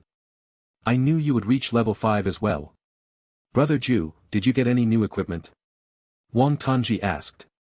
I used the last explosive punch that I had in the scenario, and other than the fruit knife that I already had, I also picked up some defensive equipment. Wait, before that. I have to ask you something. In your scenario, when you're close to the end, did you need or use a key? Feng Bujue asked. Huh. Yes, I did use a key, Wang Tongji answered. How did you know? How did you get the key? Wang Tongji paused when he heard the question but quickly answered, near the end of the scenario, I spotted a key just sitting right next to the exit door. Until now, I have no idea what has really happened. By then, I was almost dying, both my life points and stamina points were close to empty, and there was something chasing me. It came as a surprise that I could find a key that would open the door, and once the door was open, the scenario ended. Brother Ju, do you know why? Did you also come across a similar situation in your scenario? How is that possible? Feng Bujue replied. My scenario was very difficult, and your setup. The system probably thought that with your intelligence, picking up the key to open the lock can be already considered a type of puzzle solving. That kind of setup is for a chimpanzee. Wang Tongji groaned. Feng Bujue laughed. He made this joke because he wanted to change the subject. Well, are you ready or not? Is there anything else you want to do before we start the team survival mode? I'm ready. Start the queue, Wang Tongji responded. Feng Bujue controlled the touch screen to find the team menu. After they both reached level 5, the modes that they could enter changed. Now the menu showed Solo Survival Mode, Normal, and Team Survival Mode, Normal. The training modes had been grayed out, as had the Solo Survival Mode. Feng Bujue, Level 5. Wang Tongji, Level 5. Please select the game mode that your team wants to join. You have selected the Team Survival Mode, Normal, please confirm. Confirming. The team size has been randomized, a team of 5. Your team has joined the team queue. Currently searching for other ready players or teams. Search completed. Team full. Adjusting nerve connectivity. Generating the scenario. Please wait a moment. Downloading. Their surroundings sank into darkness, and the game menu became temporarily unavailable. After the short pause, Phong Bujue could sense that, in the inky darkness, he had moved from his standing position to a seated position. He felt like he was sitting on a chair with a hard back. Welcome to Thriller Paradise. This time, the randomized voice sounded very normal, like a youth, but the tone was still creepy. Download complete. You are currently playing Team Survival Mode, Normal. A scenario introduction is provided in this mode, and there is a chance to trigger a side or hidden mission in special world building. Reward for clearing the scenario. During the rating review, you will gain an additional 80% EXP. Playing the scenario introduction soon. The game will start right after. The introductory CG appeared before Phong Bujue's eyes. It felt like he was wearing 3D glasses, and at the same time, the system audio appeared in his ears. This is a bustling modern city. Like all modern cities, it was filled with skyscrapers, horrible traffic, overpopulation, and less than satisfactory air quality. As the audio continued, the screen flicked through images to match the story, but so far, there had only been normal street views. Everything was normal until one night, when the sun set and never rose again. The floating dark clouds covered up the moon, which tried to cast its lonely light on this silent city. The images started to turn dim until it was completely dark. Several seconds later, some lights came on. It really did feel like Phong Bujue was staring at a moonlit city. There were still some lights in the city, but it was definitely not as bright as a modern city should be. From afar, the city streets were filled with many immovable vehicles, but there was no one on the street or anything moving for that matter. You open your eyes and find yourself inside the last subway that you normally take. You soon realize that you and the strangers around you are the only survivors in this city. When the premonition entered his ears, Phong Bujue was blinded by a flash of light before his senses returned. The game menu could be accessed again, which meant that the game had started. He was indeed sitting inside a moving subway. The scenery outside the window flew by. He lifted his head to look and noticed Xiao Tian sitting not far away from him. As said by the introduction, there were 3 other passengers inside the cabin. Left of Phong Bujue and Wang Tongji, on the next row of seats, were a man and a woman. They looked around 20 and should be a couple of students. The young man's face was very fair, and his hair was long. Honestly, with that kind of appearance, he did not look much different from the girl next to him. They were about the same height and were on the skinny side. They looked quite matching, and from their IGNs, it was almost certain that they were indeed a couple. The man's name was Loneliest When I Think About You, and the woman's was Saddest When I Miss You. In the team survival mode, this was their final preparation period before the game started for real. It was also something that the system came up with so that the team members could have some time to get to know each other. In this environment, the players' IGNs were all shown above their heads. After leaving this space, the names would disappear, and if they needed a reminder of anyone's name, they could refer to the Team tab. Information in the Team tab was limited. First, the players could not see their teammates' appearances in the tab, there were only names and levels. Secondly, the status would only show one of 2 options, living, or dead. Their current life points and special status were all eclipsed. There were 5 people in the cabin, so one had not been introduced yet. He was sitting right opposite Wang Tongji and Phong Bujue. Even though he was seated, from just a glance, the man should be more than 190 centimeters tall, and his weight was in the 100 range. From his appearance, the brother was probably less than 30. He looked unfeeling and had a strong jaw, large shoulders, and a V-shaped physique. Even through the long-sleeved t-shirt, one could make out the taut muscles of his arms. Even though the game allowed the players to edit their appearance in-game, there was a limitation to the editing. Photoshopping a face was simple enough, but the degree of editing to the physique had a limitation of 80%, or else it might lead to system problems. For example, for someone who was 200 centimeters tall in real life, it was impossible for them to use a 155 centimeter tall body in-game. Therefore, if the player was 180 centimeters in real life, then the upper maximum limit would be 194.4 centimeters, and the lower limit was 165.6 centimeters. Those who weighed 60 kilograms would have around 4.8 kilograms to work with, going up or down. Furthermore, the correction of physical ratios was a very vague concept. For example, one could flatten a beer belly, but one could not turn it into a washboard abs.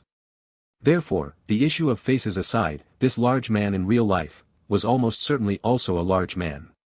Plus, there was the possibility that he did not even edit his appearance.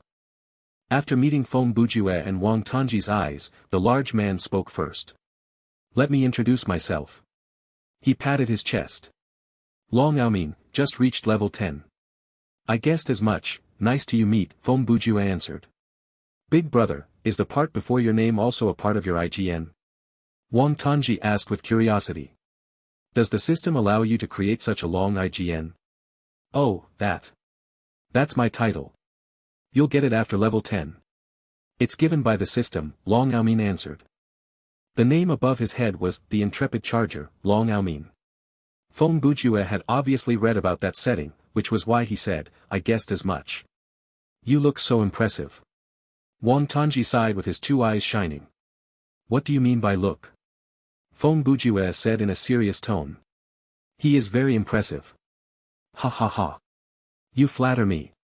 I've just been playing the game for a while." Long Aomin laughed. What Feng Bujue had said obviously matched his taste. "Brother Long, you are too humble. Just from one glance, I know that you are an impressive character."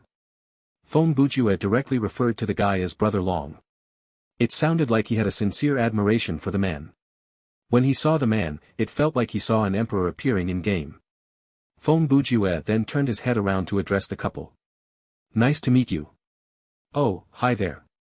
The two answered casually like they did not really care about the other three people in the same space. In the next few minutes, Feng Bujue chatted with Long Aomin about his experience in the game, and Wang Tongji joined in whenever he could. This was the first day of the closed beta, and everyone was still a newbie, so there was plenty of information to share. Long Aomin should not have been called Long Aomin, but very earnest because he was very earnest. He was sincere toward others and very candid.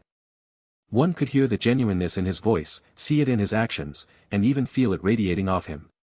The opinion that he provided was heartfelt and did not have any attitude before Wang Tongji and Feng Bujue because they were lower level than him. On the other hand, the couple kept to themselves. They whispered and canoodled, completely immersed in their own world. What about the game not allowing overly affectionate behavior? The game did not allow harassment, but when all parties were willing, the system would condone it. Of course, they had not done anything too salacious, at most just some stolen kisses. In this society, the game would definitely bar them from going further. Soon, the subway slowly slowed down before stopping completely. The lights at the subway station were still functioning, but there was no sound other than the movement of the train itself. There was not even an announcement to say that they had arrived at the station. As the doors opened, the lights inside the train went off. Ms. Saddest shivered and softly squealed. Mr. Loneliest was also startled, but he did not squeal, his body only froze for a short moment.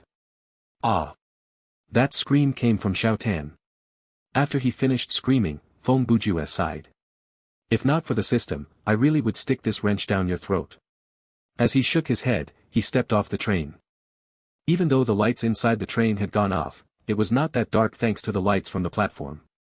Wang Tongji was so heavily shamed by his girlish squeal. The young couple tossed him condescending look while Long Aomin tried his best to hold the laughter in. With quivering lips, he followed Feng Bujue out the train cabin. 10 seconds later, all 5 of them stood on the platform. Feng Bujue looked around and said, "I'll go take a look at the driver's cabin. Maybe we can find the operator." "I don't think you should go alone. Perhaps we should go together," Long Aomin suggested. "Oi, why are we looking for the operator? That is so troublesome and a waste of people's time. Don't we have a level 10 player here? We can just follow him all the way up to the surface. We'll just kill everything on the way. We'll definitely be able to cut our through to the end," Mr. Loneliest said. From the team tab, Feng Bujue noticed that Loneliest and Saddest were respectively level 7 and 6. In any case, their levels were higher than his and Xiao Tan's, so in a way, they had a greater say in team decisions. "Alright then." Feng Bujue agreed easily and then turned to ask Long Aomin, "What do you think, Brother Long?" "No problem, follow close behind me. If there's any situation that calls for combat, just try to help." Long Aomin gave his promise readily. Then he walked onto the escalator. "Come with me." He pulled out a shield from his backpack and equipped it on his right arm. "Brother Ju, what's going on?" Wang Tongji whispered to Feng Bujue. He was familiar with the man, Brother Ju was not someone who would change his mind due to a single counter-argument by others. Furthermore, the suggestion by Mr. Loneliest was not only dumb, it was highly dangerous. It's nothing. I also think that the chance of finding an operator is low. I just wanted to double-check, Feng Bujue whispered back the answer. But since there was dissent, then there was no need to start conflict over such a small matter. Eventually, they reached the end of the escalator, but they were still underground. To move to the surface, they needed to climb up another floor. After exiting the escalator, a sign greeted them. It pointed toward the various exits and landmarks, but that was not important to them. They only needed to find the nearest exit and examine the current situation of the city. Right then, the system audio echoed in the team's ears. Main quest has been triggered. After the notification given by the system audio, Feng Bujue went to check the game menu again. He noticed that the quest tab had been unlocked. This was also the first time that he had officially accepted a main quest. The previous scenarios, for both training and survival modes, had basically been conducted in enclosed buildings, and the scale of the scenario was very small. There was not much space for the plot to branch and expand, therefore, the system did not waste time to create side missions. However, the team survival mode was based in a large map with a high degree of freedom. Thus, the system had to come up with a main quest to guide the players to the ultimate goal, or else the players might not understand what to do. After expanding the quest tab, Feng Bujue saw a new window appear to cover up the game menu. The window explained the quest in more detail. The explanation for this main quest was simple: search the city for the demonic door. So, it's a fantasy-based scenario. Feng Bujue glanced at the quest details before closing the menu. But the city is so big. This is like finding a needle in a haystack. Wang Tongji sighed. The hint that the quest gave us shouldn't be the door, but the term demonic, Feng Bujue said as he wandered to an automatic ticket selling machine. Studying the map of the subway that was printed on the machine, he said, there are, in total, 12 routes for this city's subway, and even though they are marked with different colors. His finger traced the intertwining routes on the map before finally stopping on one of the locations. On this map that is crisscrossed with multiple routes, there is this area. He opened his arms and pressed them on the map to block off the other parts that were surrounding the area. This area where the 5 straight lines intersected to form a geometric shape, a pentagram. Brother, isn't that a bit of a stretch? Mr. Loneliest said. If you look closely, you might find more shapes amid that mess of lines. The moment my finger stopped meant that I'd already finished my search, Feng Bujue answered, and he turned around to explain. Before we got on this floor, be it inside the subway or on the platform, we could only see the name and layout for this station. This kind of complete route map for the citywide subway routes is not available on the lower floors. Before the system audio appeared, we did not run into any monsters or waste much time. In fact, we have not done anything significant, but there has to be a reason we've triggered the mission. If there was no triggering condition for this mission, then we would have received the mission when we were still on the train. Why would the system wait until we reach this floor to give us the mission? Therefore, the only possibility is that there is something on this floor that is absent on the lower floors. The information that is provided by this something can help point us toward the demonic door that is mentioned by the quest. He paused, turned around, and used his left palm to pat at the route map that was printed on the ticket-selling machine. There are 12 subway routes, and there are more than several thousand roads on the surface. If this subway route map is meaningless, then the city street map is even more so, unless we can find a tourist map that clearly points us to this demonic door. He took a deep breath. In conclusion, if no one can come up with an argument that is a counter to my analysis or has a different suggestion that is based on logic and evidence, please follow me to this area that I've marked out on the map. If I'm mistaken, then we can restructure our thoughts and have another discussion. But if I'm right, I'll get the skill point while we clear the quest. It's a win-win situation for all. Feng Bujue finished his argument in one go. The crowd was dumbfounded, other than Wang Tongji. He had become used to his friend's way of handling things when they were young. Feng Bujue's analytical skill was a side product of his reading habit. He was a very clever person. When he was 16, he had scored 138 on the IQ test given by the school. The left and right sides of his brain both had 69 points, a quintessential balanced thinker. Compared to the super genius with over 140 IQ, he was considered a member of the general public, but his observation, memory, logic, and analytical skills were leagues above the rest. Just like Conan and Mr. Sherlock Holmes said, a good detective not only needed to have a deep store of knowledge and experience, he needed to have a correct analytical skill. In the books, Sherlock Holmes kept promoting his skill of deductive analysis, and Fong Bujue was his most loyal fan. His reading habit had actually been influenced by another of Holmes' theories, which was to treat knowledge as a supply and one's brain as library. The unimportant stuff had to be cleared away, the suboptimally important stuff was placed in the attic, and the important stuff had to be kept nearby. This might appear to be an idealistic memory habit and way of thinking, but through certain training, it was practicable. Fong Bujue was the perfect example of that. There were many things in the world that sounded simple on paper, like becoming a muscle man after doing so many sit-ups at home daily, learning a new language by memorizing so much vocabulary daily, becoming a best-selling web novelist by writing so many words each day. If there was a ranking to the thoughts that mankind used to hypnotize themselves, these would be at the top of the ranking. When a person faced this kind of exercise that relied on self-discipline, the probability of stopping halfway was very high. Then again, there had to be a few strange specimens that pulled through, and Fong Bujue was one of those. In the end, he had managed to turn reading and detective work into his habit and hobby. Brother Fong has a point. It is much better for us to follow his analysis than roaming the streets of the city randomly. The second half of the statement by Long Aomin was meant for Mr. Loneliest. Ah. Oh, okay. Mr. Loneliest eventually recovered. In reality, he did not really understand what Fong Bujue was talking about, but there was this impression that was formed. Even though I don't quite understand it, the man looks and sounds believable. The group of 5 immediately set off. Long Aomin stood at the front, and Fong Bujue followed behind him to tell him which exit to use to get back to the surface and then to provide him with a general direction. After passing a wide corridor, Fong Bujue noticed something akin to an Easter egg. Amid the advertisement flyers that were stuck to street, there was one that advertised the game, Thriller Paradise. At the end of the street, the group turned right. Then, they saw the exit at the end of the ascending slope. In the middle of the slope was an escalator, but it had stopped moving. On both sides of it were stairs for pedestrians. They walked up the stairs and headed to the surface. The moonlight was weak, and there were few lights in the city. Many cars were deserted on the street, but none of them could work. The lights on the neon signboards and the lamps of the buildings were off, and only the streetlights were still functioning. Even though there were no moving vehicles, the air was filled with staleness. There was a fog that blurred their vision and made it difficult for them to see things a certain distance away. When they were inside the subway station, there had at least been a roof and walls around them. Furthermore, they had been underground, and that had lent a sense of security. But once they returned to the open surface, the strange atmosphere around them, that eerily quiet city, had created a smothering sense of pressure. Of the 5 people, 4 of their terror points started to fluctuate. They were moving between 5% to 15%, and the various symptoms of fear materialized on their bodies. We'll need to walk down this path and turn left after 4 blocks. Then we'll reach our destination after walking ahead for some time.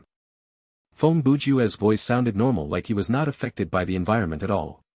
He quickly familiarized himself with the street signs that were visible and formed the route in his mind. Long Aomin gripped his shield and nodded. He led the group to move forward. None of them spoke, they were on guard as they tried to keep their movement close to the curb, which was lit by the streetlights. There was something that sounded like the breathing of a beast, low whispering, and hard to catch cackling coming from the dark. They could hear voices, but they could not tell where they came from. Long Aomin would turn back to look every 10 meters. The more he studied, the more curious he felt. By the way, Brother Fong, you should be involved in some kind of high-risk career in real life, right? Long Aomin asked. Through his journey to level 10, he really had not met a player like Fong Bujue before. Fear was something that was hard to hide, but Fong Bujue did not show a trace of fear, not even in his eyes. Therefore, he was not pretending to be unfazed, he was truly fearless. Based on his sharp analysis from before, Long Aomin even suspected that Fong Bujue might be some kind of special ops officer in real life. I'm an artist, Fong Bujue answered casually like he was telling the truth. Wang Tongji was too lazy to poke through his lies. Based on his knowledge, Fong Bujue would only give 2 answers if asked about his job, artist or a great scribe. Neither was close to the truth. Long Aomin was not expecting that answer, and he did not know how to reply, but Mr. Loneliest jumped in. What kind of person refers to themselves an artist? Then allow me to rephrase, Fong Bujue said. I am someone working in the arts who possess a great eye for beauty and skill to create wonderful pieces of artistry. That is merely an explanation of the term artist. Well, compared to calling myself an artist, doesn't that sound more humbling? What? You only sound cockier, okay? Miss Satis chuckled. Mr. Loneliest pouted and complained to her, if he did not act like this, do you think I'd say these things? Right then, Fong Bujue suddenly stopped moving and retrieved Mario's wrench from his backpack. We've just loosened the atmosphere, and the troublesome thing has arrived. Long Yaomin saw the two shadows flickering in the dark the same time as Fong Bujue did. He had only seen the shape of them and had no idea what they were, but he was 80% confident that they were hostile monsters. Based on the size and shape, they looked like deformed babies.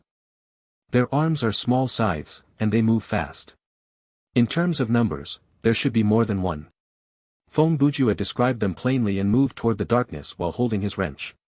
At the time, he had no idea that when he said those words, his sleuthing mastery activated. 1, 2, 3. Just 5 of them. Fong Bujue counted as he headed to the middle of the street, away from the brighter area.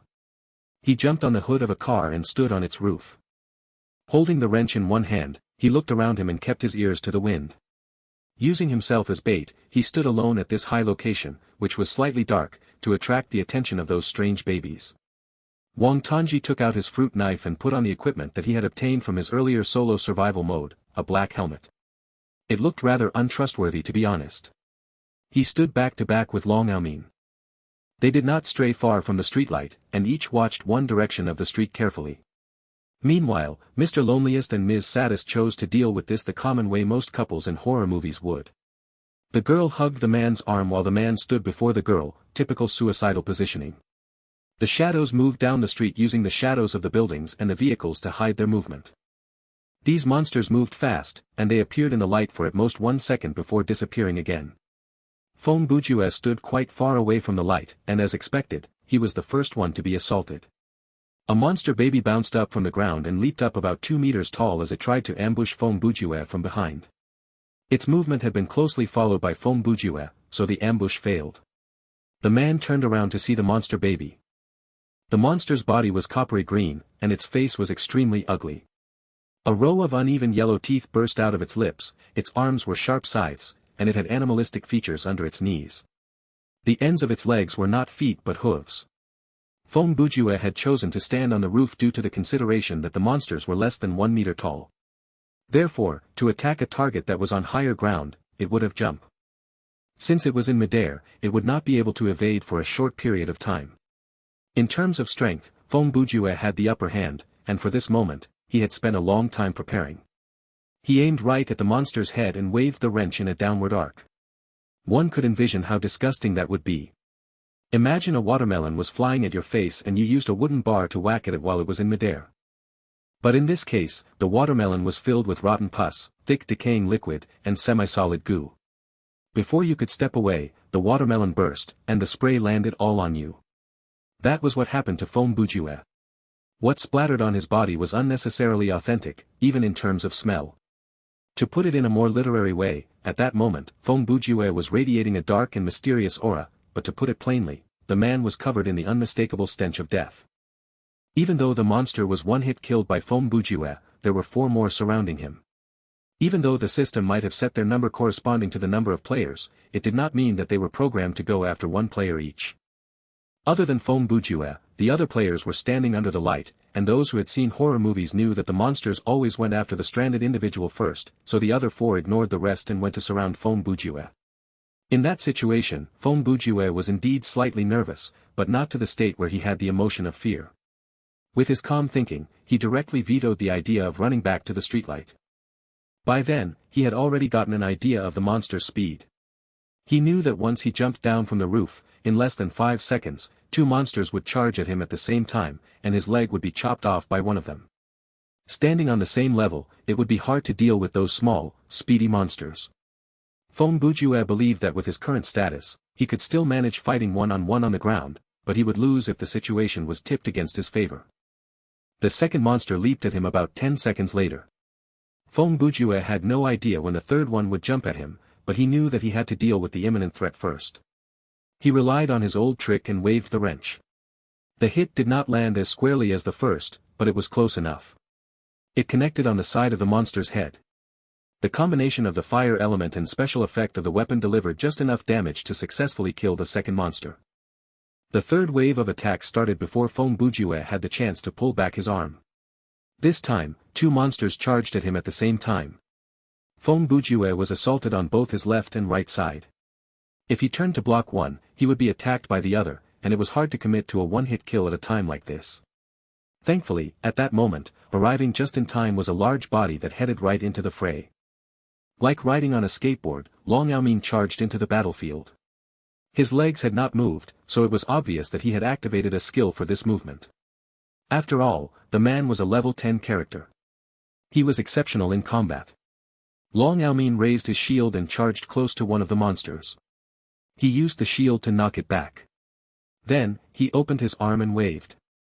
Using the edge of the shield, he knocked into the other monster's waist to make it lose its balance in the air, causing it to careen from its original trajectory. Naturally, Feng Bujue would not give up on such a precious opportunity. With that 2-second opening, he reacted fast enough to grab the wrench and kill the monster with the injured waist. Once again, the blood and guts splashed over them.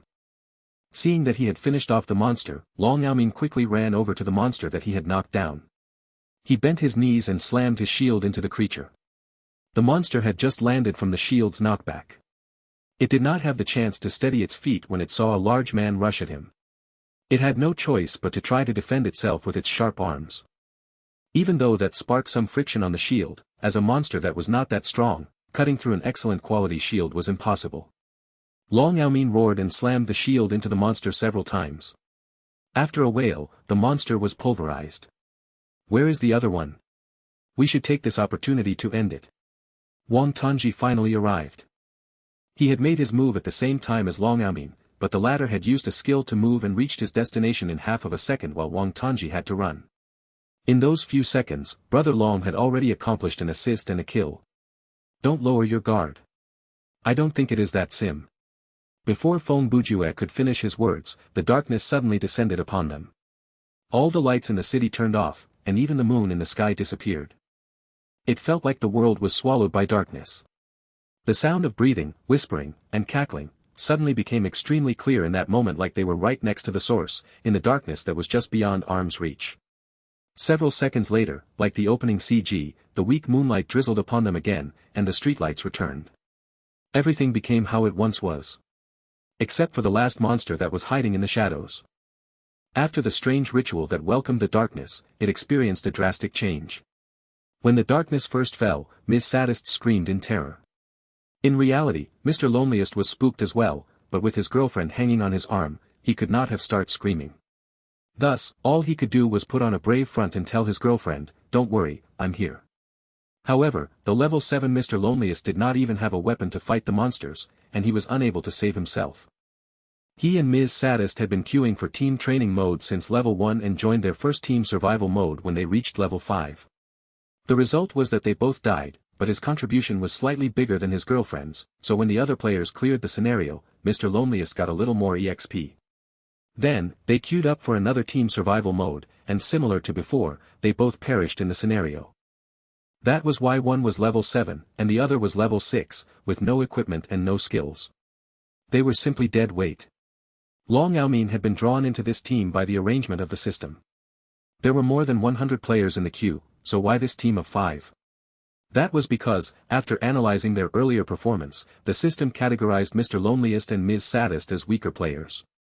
To help them along, the system had assigned the level 10 Long Yaomin, a stronger player, to the team. At the same time, the system had found 2 more players who were of a lower level but showed great potential to keep the overall balance of the team.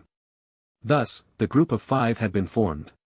Their total level was 33, and their average level was 6.6. So, the scenario that they were in had a difficulty of around level 6 or 7. To put it plainly, the system created a chance for Mr. Loneliest and Ms. Sadist to be carried and prayed that they would finally manage to clear a mission to stop them from quitting the game out of frustration. What was that? Long Yaomin asked. Actually, that was a casual remark, he did not expect anyone to give him the answer. It was simply because the situation was too scary, and he thought that voicing his thoughts could help him calm down. To his surprise, Feng Bujue, in his calm tone, seriously answered, "There are 3 possibilities. I'll explain them to you later." This time, Wang Tongji did not scream, but his face was white and his voice was shaking. Is there really a need to do that? Turning off the lights, in the subway, is one thing, but, out here in the open, under the moon, and the lights can still go off. Who is the game trying to scare? The scariest thing is actually over there. Feng Bujue pointed behind Wang Tongji, his face devoid of an expression. Xiao Tan turned his frozen neck, and at the same time, Long Yaomin as well as Mr. Loneliest and Ms. Saddest, who were further away, saw what Feng Bujue was pointing at. The last surviving monster baby climbed on top of a bus and gnashed its teeth. Its form had changed, its skin turning darker, its eyes releasing an eerie green light, and its teeth changing into tusks.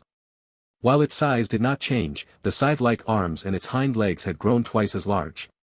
When the monster stood upright, it reached almost 1.6 meters in height, and the scythes looked more like twisted human arms. Wang Tongji swallowed and lowered his head to look at his fruit knife and then at the monster's arms. Instantly, he was swallowed by a sense of shame. It feels like it has evolved after consuming some strange chemicals. Feng Bujue climbed down from the roof of the car while holding the wrench. I'll charge forward and try to lure it to the ground. When there's an opening, try to attack it from the sides. Long Yaomin moved forward while giving his plan. Unlike Feng Bujue, he did not have much humor in him during this moment. Unfortunately, Long Yaomin's tactic failed. Perhaps the monster knew human speech, or maybe its intelligence was higher than they expected, but the monster baby ignored Long Yaomin, and with a bend of its legs, it jumped into the air, leaving behind two holes in the shapes of hooves on the car roof. It flew through the air, jumping over the three people, aiming for Mr. Loneliest and Ms. Saddest, who were huddled under the streetlight. At that moment, Long Yaomin wanted to activate his earlier skill to aid the two, but his hands were tied. The skill, Lightning Bash, that he used earlier to help Feng Bujue was a special power given to him due to the title of the Intrepid Charger. The consumption for activating this skill was 30% of his maximum stamina points, and the cooldown was a stunning 1 hour. The title system would be explained later, but in any case, the only person who could save Mr. Loneliest and Ms. Saddest at that moment was themselves. Seeing the monster lunge at the two defenseless players through the sky, with its arms lashing, the other three all ran toward them. But the monster was like a meteor crashing through the sky. The speed from the bounce of its powerful legs was not something that could be matched by the player's speed. Run toward us. Lower your head. Feng Bujue yelled. This was naturally a command for Mr. Loneliest and Ms. Saddest, and it was the correct response. Regardless of whether they backed away or ran to the sides, at least one of them would be killed once the monster landed on the ground. Standing there frozen or trying to fight back would cause them to die even faster. Only by lowering their bodies and charging forward, trying to get close to the other three in the few moments the monster needed to change its direction, would the two have a chance to survive. During this dangerous moment, the order that was given in a deep and powerful voice was remarkably effective. Those who were frozen in fear would often follow the orders given to them without thinking. As expected, after hearing that, Mr. Loneliest immediately grabbed Ms. Saddest, pushed her head down, and rolled forward. When the monster landed, the two just so happened to slide away underneath it and were standing behind it. The scythes hit thin air, and that made the monster agitated. Its hooves stomped against the ground. It leaped and turned, using only 2 seconds to reach the escaping pair. But the monster was unlucky. By then, the large man had already arrived. With a jump, he leaped to stop the assault of the monster. A gray, metallic shield blocked the monster's way. The empowered scythe slashed against the shield and created metallic echoes. Unfortunately, its attacks only managed to create some sparks on the shield, it barely left a dent. Seeing that, the monster slowed down its attack and started to retreat. Item name, Ultron's Fragment. Item type, Armor. Quality, Excellent. Defensive points, quite strong. Element, Reflex.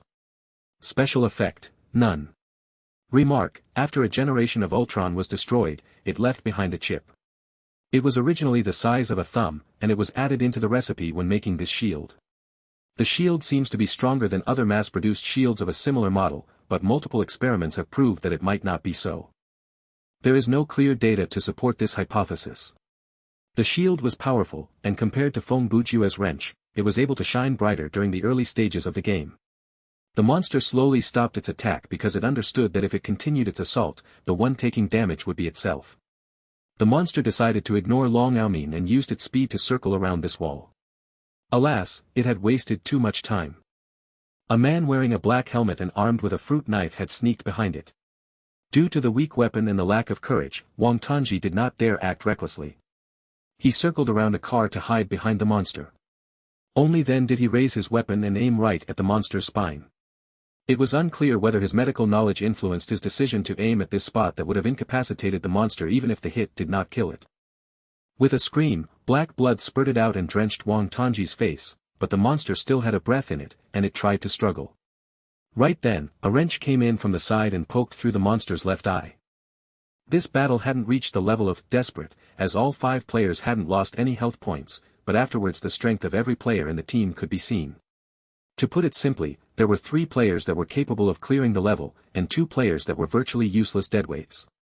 Wang Tongji's face and clothes had been splattered with a considerable amount of filthy blood that had come from the strange infant's body.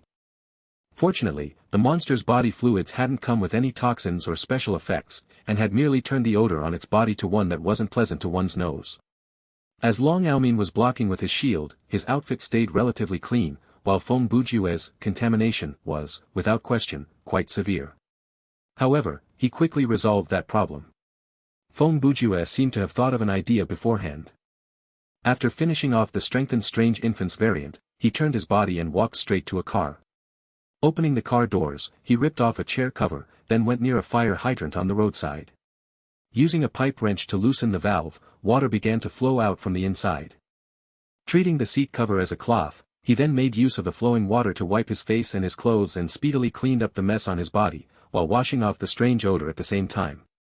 Wang Tongji followed suit and also grabbed some sort of cloth from the car. After that, he squatted beside Feng Bujue and began to clean up the filthy liquid on his body. Long Yaomin went to examine each and every one of the strange infant's corpses. Only after confirming that those monstrosities were completely dead could he let out a sigh of relief. He sat on a road curb to allow his stamina gauge to slowly recover. Loneliness and Lonely walked over and returned inside the illuminated vicinity where the street light was. Thanks, if it weren't for you guys, we would have most likely met our ends there. Loneliness said, his tone becoming a lot more modest. At the beginning, he even felt that he was more entitled to speak on matters as his rank was, at the very least, higher than the 2 rank 5 players. But he would now no longer question Feng Bujue's suggestions. Before reaching the Demon's Gate coordinates that I surmised earlier, Feng Bujue had long since cleaned up his face. While wiping his clothes and pants, he said, I have to help each of you find a piece of equipment. Anything is better than nothing, even if it is of battered quality. The city in this level is enormous. I believe it's not difficult to find an object that can be used as a weapon on the way.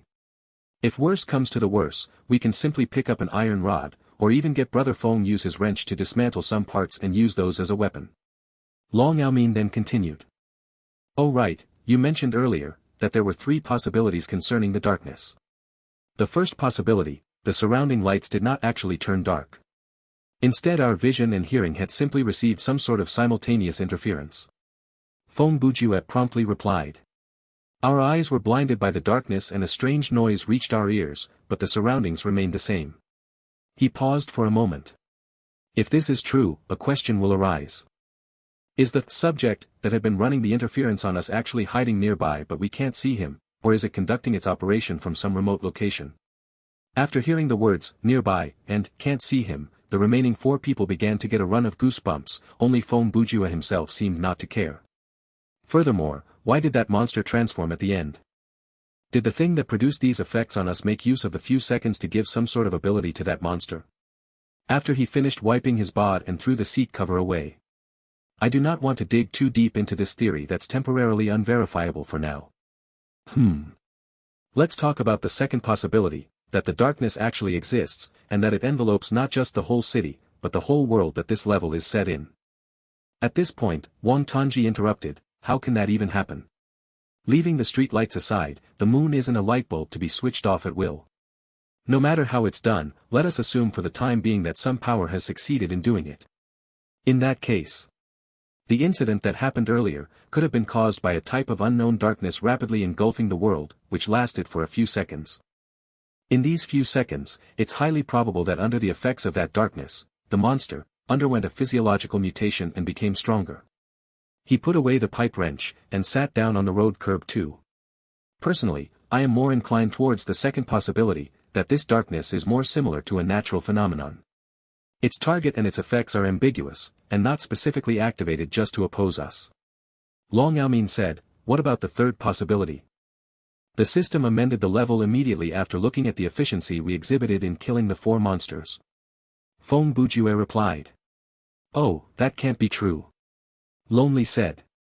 Loneliness and I had went through 2 instances before and had never encountered such a situation. Even when our team encountered a monster and defeated it quickly and easily, there's never been a situation where the difficulty of the level spiked suddenly. Translator note, in massively multiplayer online games, an instance is a special area, typically a dungeon, that generates a new copy of the location for each group, or for certain number of players, that enters the area. From Wikipedia. Loneliness added. We have also met players whose ranks were close to Brother Long's before. The monsters at the start of the level were practically killed within seconds, which is why I said at the very beginning that killing everything while progressing was also a possible way to clear the level, as there was a rank 10 player leading the way. He was telling the truth, however, because the rank 10 player in the earlier level did not intend or act to specially protect them, they eventually died. I too, believe that the third possibility is rather unlikely. Feng Bujue thoughtfully replied. In fact, the main reason he came up with this hypothesis was the ending in the previous single-player survival mode that the AI had created for him. At this moment, he had quickly excluded that possibility. This is my first time in team survival mode and I am unclear about the actual situation. In that case, let's rule out this possibility. At that moment, Wang Tanji had also finished cleaning himself up. He stood up and said, we will find out the truth in time, right?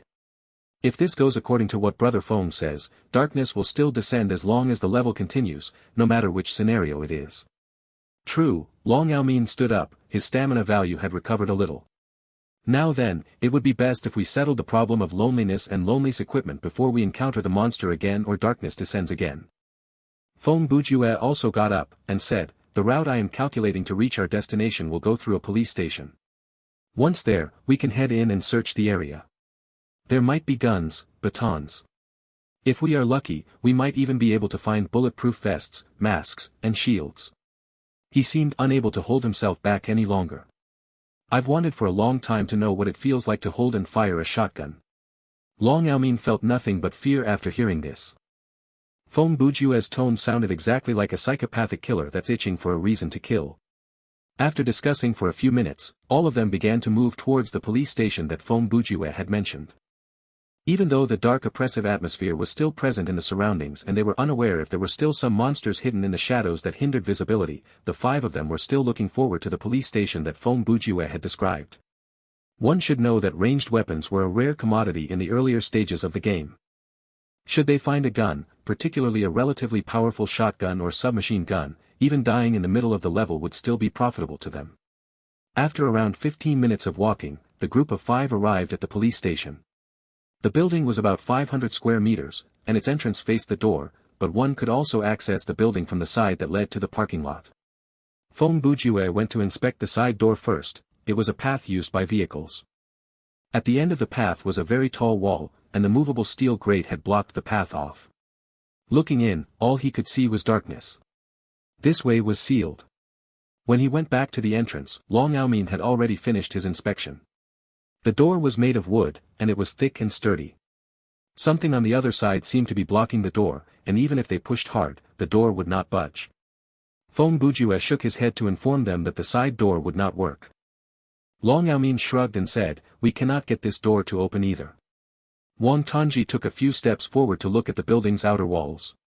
There are grills on the windows. Looks like it won't be easy to get in. Before he finished, his expression changed. Wait, did you hear that? Feng Bujue, of course, had heard it. He yelled, back off now. He rushed forward to grab Wang Tanji's shoulders and yanked the man back. Long Yaomin and the couple had already taken a step back when they heard Feng Bujue's warning. The latter had just retreated from the door when a dull thud came from behind them. The wall next to the entrance was blasted open from within, and a large monster stuck its upper body through the hole. If Wang Tanji did not move away from where he was, he would have been buried under the rubble. Okay. I think what I heard was its footstep running toward the wall. Wang Tongji's face was white, but his voice was not loud. After experiencing so many scares, he had gotten used to stuff that would normally raise his terror points to 50%, because his terror points had basically been hanging around 35% the whole time. Just like every mini-boss that cracked their way through the wall, the first thing the monster did after it showed up was roar. To Feng Bujue's surprise, he recognized this adversary. A zombie. Obviously, this zombie was much stronger than the one that Feng Bujue had encountered in his tutorial.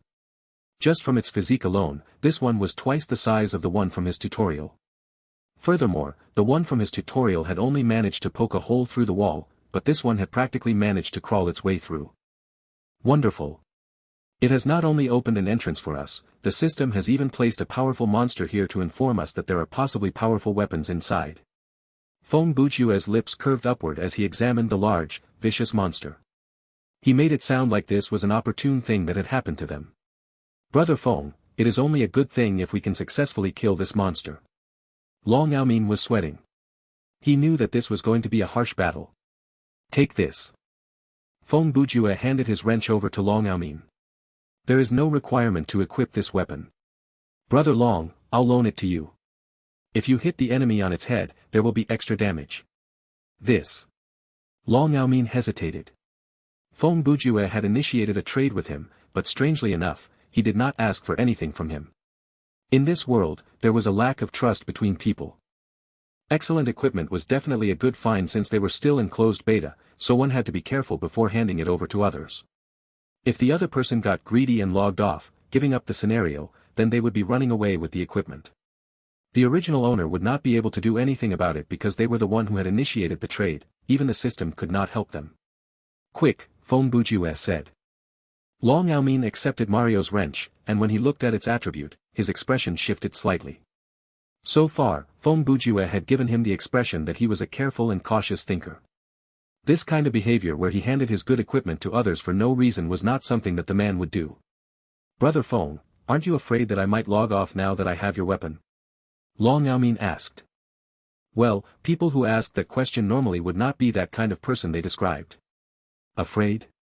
Feng Bujue laughed bitterly, and he grumbled internally, if only I could be afraid. Instead of afraid, he replied, being concerned that you might scam me is more appropriate. Honestly, though, at this moment, I am more concerned that our group might be wiped out. By then, the zombie had peeled most of the wall away and walked out onto the street. After it exited the station, the zombie looked even more domineering.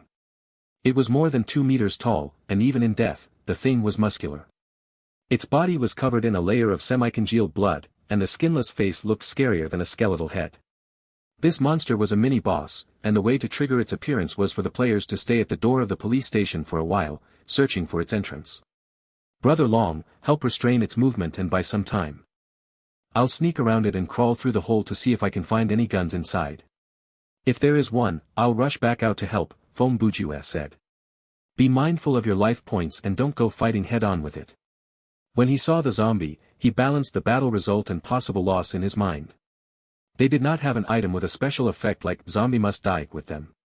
The things that could harm the monster were only a shield, a wrench, and a fruit knife. Fighting against smaller monsters like the monster baby with such close-ranged weapon was fine, but with an enemy like this zombie that was larger than Long Yaomin, things were not that simple. Therefore, the best solution was to increase Long Yaomin's ability and have him tank the zombie for a while Feng Bujue took the risk and sneaked into the station to find a better weapon.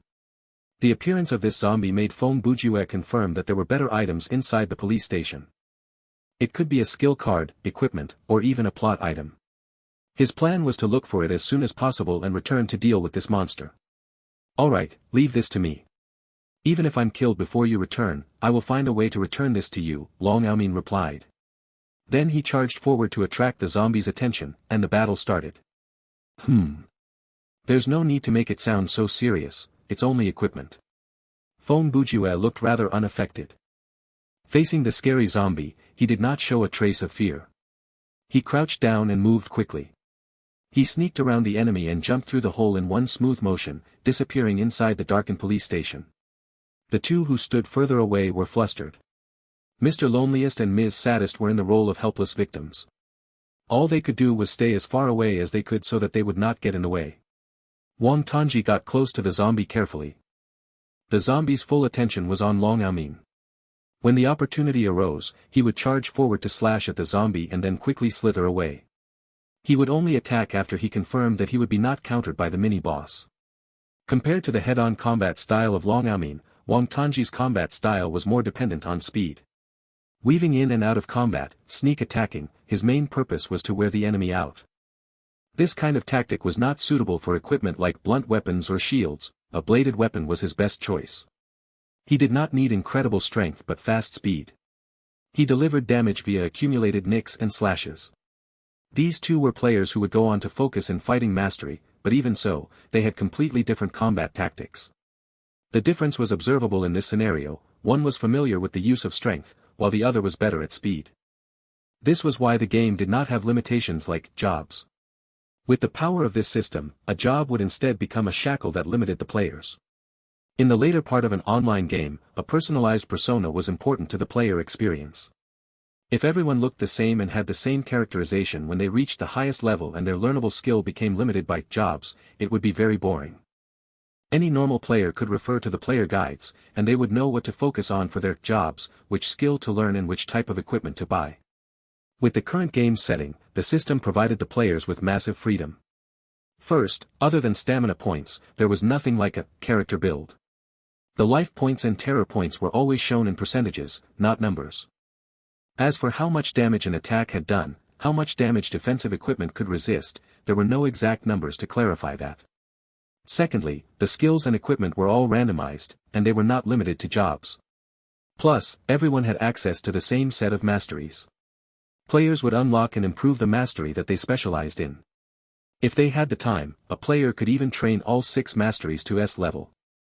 With such a high degree of freedom, other than the terror point system, Thriller Point's second biggest selling point was the title system. The system allowed the players to focus on their specialty after a series of combat. This system was the solution provided by Dream Incorporated to ensure the player's individuality after giving it much thought. The title was beyond the limitation of the 12 skill bars. It would give the player a special power, like Long Aomin's Lighting Bash. The special power would not take up space within the skill bar.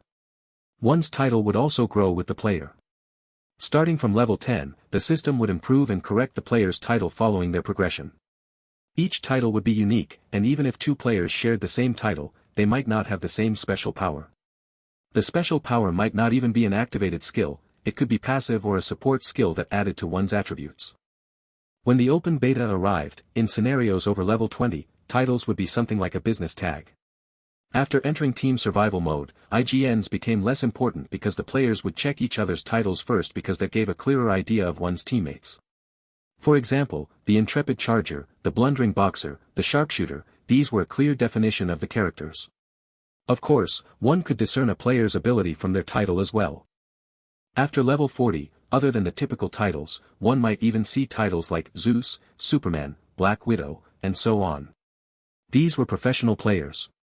Back to the battle at hand, while Long Aomin and Wang Tanji kept the zombie busy, Feng Bujue sought his way forward in the darkened police station. There was no power supply inside the police station, so the place was dark but not to the point where Feng Bujue could not even see his fingers. The source of light came from the moonlight that filtered through the windows that were facing the street. Some of the areas in the station were better lit than others, which meant that Feng Bujue could see the general location of certain larger objects to prevent him from knocking into stuff. For the most part, however, the place was shrouded in darkness. Feng Bujue ran down the corridor after he jumped through the hole. This was to prevent himself from being ambushed should the zombie suddenly decide to turn back into the station. The other reason was because this stretch was relatively bright since the light shone in through the hole in the wall. The first floor was large, but due to the lack of lighting, Feng Bujue could not find the way leading up to the second floor at first glance. He searched through the dark and opened any doors and drawers that he could find. Unfortunately, he did not turn up anything useful. Due to the limitation of his sight, his other senses became more sensitive. Soon, he smelled a stench in the air. It was a thick stench of blood. He followed the smell to a darkened corner. Feeling around with his fingers, he found that the wall was sticky. He moved his hands downward and soon felt something. It felt like bones. Decayed meat? So, the head was pulled off.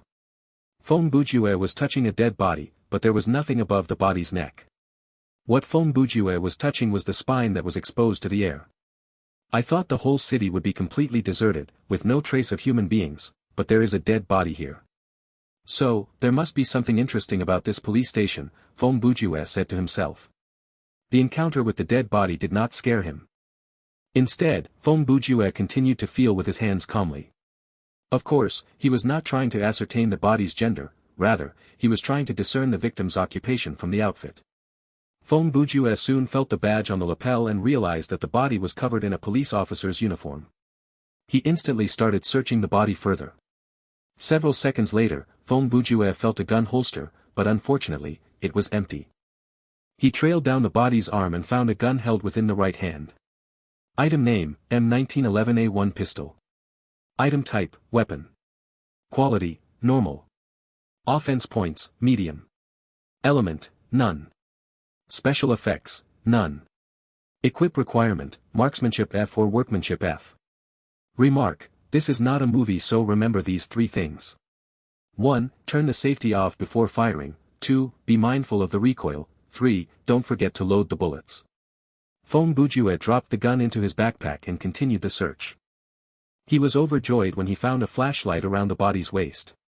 He tried to flick it on, but there was no light. He touched all over it and only then realized that the glass on the flashlight had already been shattered. Feng Bujue sighed. Compared to the pistol, he wished more for the flashlight to work because the dead body was the biggest hint that the pistol would not work against the zombie. Since he already had the pistol in his hand, why would his head be snapped? If he had the flashlight, it would increase his speed of exploration in the dark. However, since that did not happen, he needed to continue rummaging through the darkness. In the end, he found a ring of keys from the dead body's pocket and did not find anything else useful. Considering the time constraint, Feng Bujue had no choice but to quickly return. Even though the pistol could not kill the zombie, having one was better than nothing. After all, it was a ranged weapon. The dead officer might not be able to kill the zombie alone, but with Feng Bujue joining the battle, there would be 3 of them, with a shield, a knife, and a gun. With cooperation, there was still a chance for them to take down the zombie. Outside the police station, Long Aomin could not hold on any longer. Even though he was good at fighting and managed to block each of the zombies' attacks with his shield, in those 3 minutes, his life points had dropped down from full to 64%. Even with the shield, the zombie's attack power was too high. Long Aomin fought as he slowly retreated. He was hit, but even so, it was through the defense of the shield. The problem was that Ultron's fragment's reflex effect only had additional defense against long-ranged or laser-type attacks. For this type of close-quarter attacks, there was no additional defensive effect. When it met the zombie's claws, the shield could prevent Long Aomin's physical body from being torn open, and it could deflect part of the offense, but the rest of the attack had to be suffered by Long Aomin's life points. The zombie's intelligence was low, it only knew how to wave its claws about and did not know how to aim at weak points like legs or elbows. Plus, its attack pattern was simplistic. This was something that they should be thankful for, or else all 5 of them would already be dead. Furthermore, the zombie was relentless in the sense that it would not change target until its current target was dead. No matter how much Wang Tongji harassed it, the most it did was wave the man away after being injured, and sometimes, it even ignored him. This made Wang Tongji's courage grow, and he dared to attack even though there were some risks. Of course, his attack was weak. Using the fruit knife to attack the monster, it was pretty good that the knife did not break. Long Aomin also made use of those openings and managed to land a few hits on the zombie with the wrench, but only once did it land on the head. Even though the effect was better than Wang Tongji's knife, Long Aomin had less chance to attack compared to Wang Tongji because, most of the time, Long Aomin could only retreat and defend. Earlier, when Feng Bujue handed the wrench over to Long Aomin, his first consideration had not been whether the man would scam his equipment but instead it was. Long Aomin had the physique to hit the zombie's head. Both Wang Tongji and Feng Bujue were only 180 centimeters tall, if they wanted to hit the zombie's head with the short wrench, they would have to jump up to do so. Even so, it was not easy for Long Aomin. He could have sacrificed his life points to attack the zombie, but since Feng Bujue had said that he would return as soon as possible, Long Aomin had chosen to believe him and drag this out as long as he could. Bang! The gunshot announced Feng Bujue's return. Everyone there sighed in relief, as if once the man returned, there would be a solution. All of them seemed to have forgotten that Feng Bujue was only a level 5 player. When he pulled the trigger, Feng Bujue had unlocked another mastery, the third mastery that he had unlocked after joining the scenario. This went to show the distinction of team survival mode. There were more needs for combat, and the addition of other gaming elements widely expanded the scale of the scenario. There was an extremely high chance for growth, especially for low-level players. A round in team survival mode, whether the scenario was cleared or not, would result in some form of reward. By then, Feng Bujue had already obtained level F mastery in general ability, workmanship, sleuthing, fighting, and marksmanship. The only mastery that he had not unlocked was medic. The zombie roared at the sky. The gunshot had clearly injured it because it turned its head around and changed its target. Feng Bujue aimed at the zombie's back. Before he took the shot, he had prepared as much as he could. He held the gun in both hands and made sure his sight was on the same level as the barrel. He knew that he was not a special ops agent in real life, so he abandoned the thought of attempting a headshot. If he made that shot, then he would be Robin Hood. Therefore, he chose to aim the zombie's back. The space was bigger and easier for him to hit. After all, this was a game. The system had a degree of aim correction on these types of technical weapons to prevent the players from having difficulty when using them. Therefore, Feng Bujue's first shot successfully landed on the right side of the zombie's lower back. After firing the shot, Feng Bujue understood the second reminder in the item's remark. Shooting was definitely not something doable by any citizen who had not received sufficient training. For example, if no one told you that you had to tighten your grasp when you fired the famous Desert's Eagle and that it was best to straighten your elbow so most of the recoil gathered at the shoulder, perhaps, after firing the first shot, your own wrists would be twisted. In gangster movies, the gang members often raised their guns over their eye level to aim at the opponent's head. That might look cool, but in reality, this action could cause the bullet casing to land on the shooter's eyes. The recoil of Feng Bujue's M1911A1 was not small. After firing the shot, his arms felt numb. Thankfully, his stance was not that far off from the optimum, and his wrists were not that weak. With the experience from firing that first bullet, the rest became easier. He had a better grasp of the distance, his accuracy, and success rate. But facing the zombie that charged at him, he chose to turn back and retreat without hesitation. As the zombie turned, it gave Long Aomin the perfect opening. He had been battling the zombie for so long, so he had already realized that the monster would not change his target for no reason. Since it had started to chase after Feng Bujue, before he landed an attack, the monster would not go after him. The anger bubbling inside Long Aomin exploded. He leaped into the air, raised the wrench, and smacked it heavily on the back of the zombie's skull. A dull thud echoed through the air. It was the sound of steel making contact with flesh and bones. A big chunk was taken out of the zombie's head, and it formed a ghastly wound. But that did not stop the monster. If anything, it seemed to have angered it. It suddenly picked up speed as it turned around to lash out at Long Aomin. This counter happened too sudden for Long Aomin to use his shield. He was hit on his waist, and that sent him flying. His throat felt raw, and the next second, he coughed out a mouthful of blood. Long Aomin was sent rolling for about 10 meters, and his life points instantly dropped down to 12%. He had trouble standing up. The only lucky thing was, due to the close distance earlier, the zombie's claw did not touch his body. When it attacked, the part of it that had wounded Long Aomin was its elbow, so there was no claw marks on Long Aomin, or else he would suffering from the bleeding status effect. The zombie used its hands to cover the open wound on the back of its head, and it screeched repeatedly. Several seconds later, it released the howl a predator used to scare its prey while glaring at Long Aomin. The hit from the wrench had dealt some serious damage, and it threatened this mini-boss. When Ms. Saddest and Mr. Loneliest saw Brother Long crumble to the ground, they quickly rushed forward to pick him up and drag him as far away from the zombie as possible. The zombie naturally would not let them escape. It immediately charged at the slowly moving group of 3. Then, something no one expected happened. A shadow flashed across like lightning as it moved to stand behind the zombie. Using his arms to grab the zombie's shoulder, he used that as leverage and leaped above the zombie.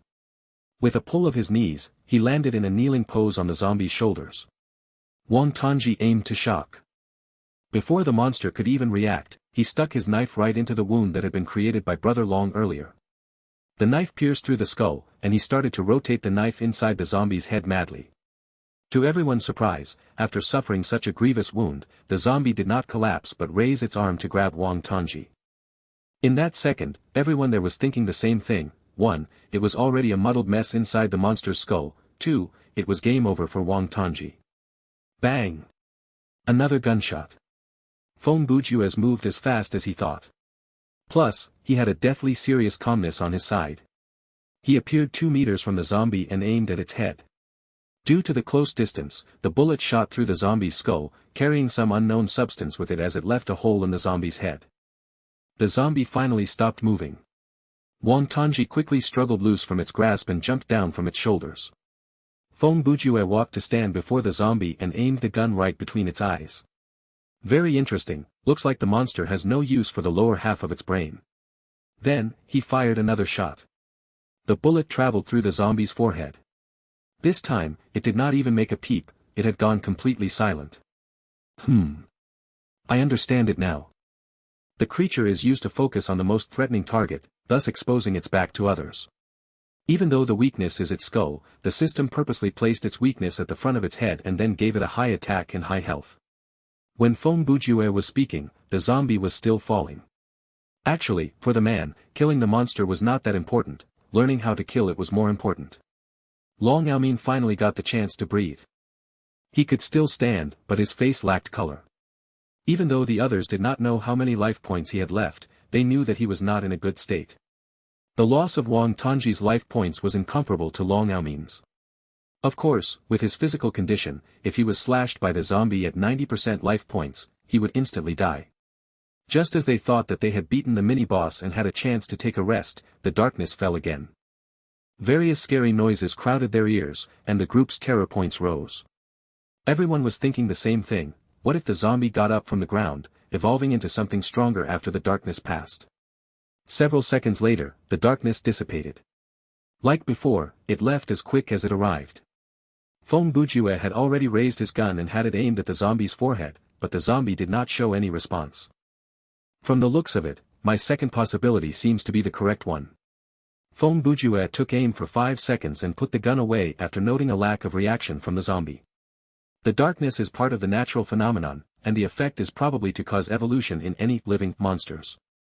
I suspect that this zombie has already evolved. Not only him, when we first experienced the darkness, all the monsters that are alive inside the city have been strengthened. Long Yaomin, Mr. Loneliest, and Miss Saddest walked over to Feng Bujue. Long Yaomin did not say much but handed the man the Ultron's fragment.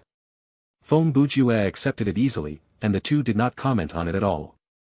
Feng Bujue said, if we did not kill the zombie, I believe it would have undergone another evolution in the darkness. Then, wouldn't the scenario be too difficult? If the darkness fell a few more times, wouldn't the whole city be crawling with monsters? Wang Tongji said. In a way, that is the timer placed on us by the system. The city is so big, and the monsters inside the scenario are not gathered at a fixed location, or at least, they are not as numerous as the monsters we see in zombie moves. Therefore, the system used this method to prevent the players from taking their time and exploring the city slowly, Feng Bujue explained. If we do not hurry, in a few hours, any random monster in the city will be as strong as a boss, and will definitely be wiped out. Then, what are we waiting for? Quickly. Before Long Yaomin finished, Feng Bujue had already shaken his head. In any case, we have to be clear about the urgency of the situation, this doesn't affect our original plan. He looked back at the police station. The zombie has been killed, and after fighting such a hard fight, I believe there has to be a reward. We should search the police station for any equipment and try to arm everyone. Other than that, we must find a way to recover your life points, Brother Long. Feng Bujue walked to the broken wall. He took out the shattered flashlight from his backpack and said, I have a skill that will allow this thing to run normally for 3 minutes, but it will exhaust 100 stamina points. Since I had to rush back to the battle earlier, I did not search the place thoroughly, and I wanted to use my stamina points sparingly before the battle, so I did not use the skill. Considering the limited light inside the building and the singular flashlight, I suggest I enter the building alone. If I manage to find a more reliable light source, I'll come out and get everyone, and we can explore the place together. Of course, if anyone wants to follow me now, that also works, but your movement will be limited to the space where my flashlight shines on. There's no need. We'll just wait here for you to come back. Wait, do you think we'll be afraid of you keeping all the equipment to yourself? Long Yaomin guffawed as he sat on the ground. I can also make use of this chance to rest and restore some stamina points. Mr. Loneliest had his mouth zipped. During his two previous scenarios, none of the high-level players had protected him and his girlfriend, much less shared equipment with them. Now, this brother Foam wanted to find some equipment for the team, so of course, they had no objection. Foam Bujue communicated with the four with his eyes and nodded before jumping through the hole again. But this time, he had a flashlight in his hands. After taking a few steps, he activated a hasty repair. While 100 stamina points were deducted, some matrix cube written in code appeared around the flashlight, and seconds later, it magically came back to life. Item name, flashlight. Item type, tool. Quality, normal. Function, lightning. Can be taken out of the scenario, yes. Remark, needs 2 D-size batteries to work. Even though this thing could be taken out from the scenario, it was not much use because once Foam Bujue's skill ran out of time, it would turn back to poor quality, and this was not a plot item that could be turned into a puzzle card. With the flashlight, Foam Bujue's search became extremely efficient, and it did not take long for him to find something useful. The people outside only waited for a minute before they saw the whole police station light up. They looked at each other, and several seconds later, Foam Bujue walked out from the hole. I found the power switch for the emergency power source. The station appears to have an isolated power supply. This was definitely good news, and the 5 immediately jumped through the hole into the station. After the place was lit up, the scene inside was still quite scary. Other than the ceiling, which had survived most of the damage, almost all the desks, tables, chairs, computers, and water coolers were tipped over. There were what looked like wooden chips from broken doors and empty door frames. There was a huge blockage stuck behind the entrance, so even with a key, they would not have gained entry. On the first floor, there were 3 dead bodies. The body that Foam Bujue had found earlier was closest to the entrance. They ventured deeper and found 2 more dead bodies in police outfits. They were both Caucasian males. The second body was slightly large. His large belly had a gash on the side, and the intestines had been pulled out a distance away. How long the intestines were, well, put it this way, you could use it to hang yourself. The third body was average size, and there was a crack on his left shoulder. The shoulder blade was shattered, and the wound extended to the left side of his chest. The heart that was supposed to be inside was missing. The game was surprisingly authentic in recreating these scenes, but at least it would limit the player's gag reflex. This was mainly done through the nervous connection system to tweak the player's sense of smell and taste so that the players would not hurl during the gaming process. Wang Tongji was unfazed by this. He had already conducted plenty of autopsies in real life. Of course, this had nothing to do with courage, he had merely gotten used to it. As long as it was not a mobile dead body, even if the thing was disemboweled, he would not be afraid. However, if it was anything else like a ghost, ghoul, or even darkness, the man would be spooked. In fact, he acted no different from a young girl when he watched horror movies. On a side note, when a young girl had a big reaction when she watched a horror movie, that did not necessarily mean that she was afraid. It could be a scam, perhaps they would be afraid of stuff in real life, but it definitely did not extend to horror movies. Like when a young couple was watching a scary movie, the guy would usually have an unfazed expression while the girl would look scared. One would make jokes to loosen the mood while the other might scream once in a while. These kinds of things happened daily, and most of the time, it was the guy putting on a brave front and the girl acting. In reality, they both might have the same terror tolerance.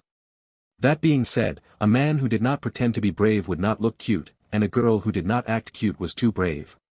For the world to continue working, please keep up the good work. Back to the story and the 3 dead bodies.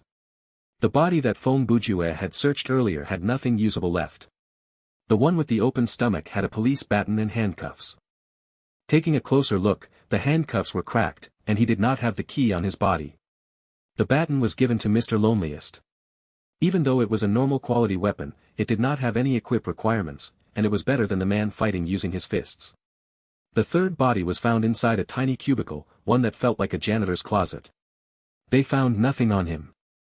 Just as Foam Bujue was considering stripping the man down to check for tattoos and so on, Wang Tongji finally found a piece of water in his pocket. This was a clue to solve the puzzle, so naturally, it was given a great importance. Item name, paper note with numbers written on it. Item type, plot item. Quality, normal. Function, unknown. Can be taken out of the scenario, no.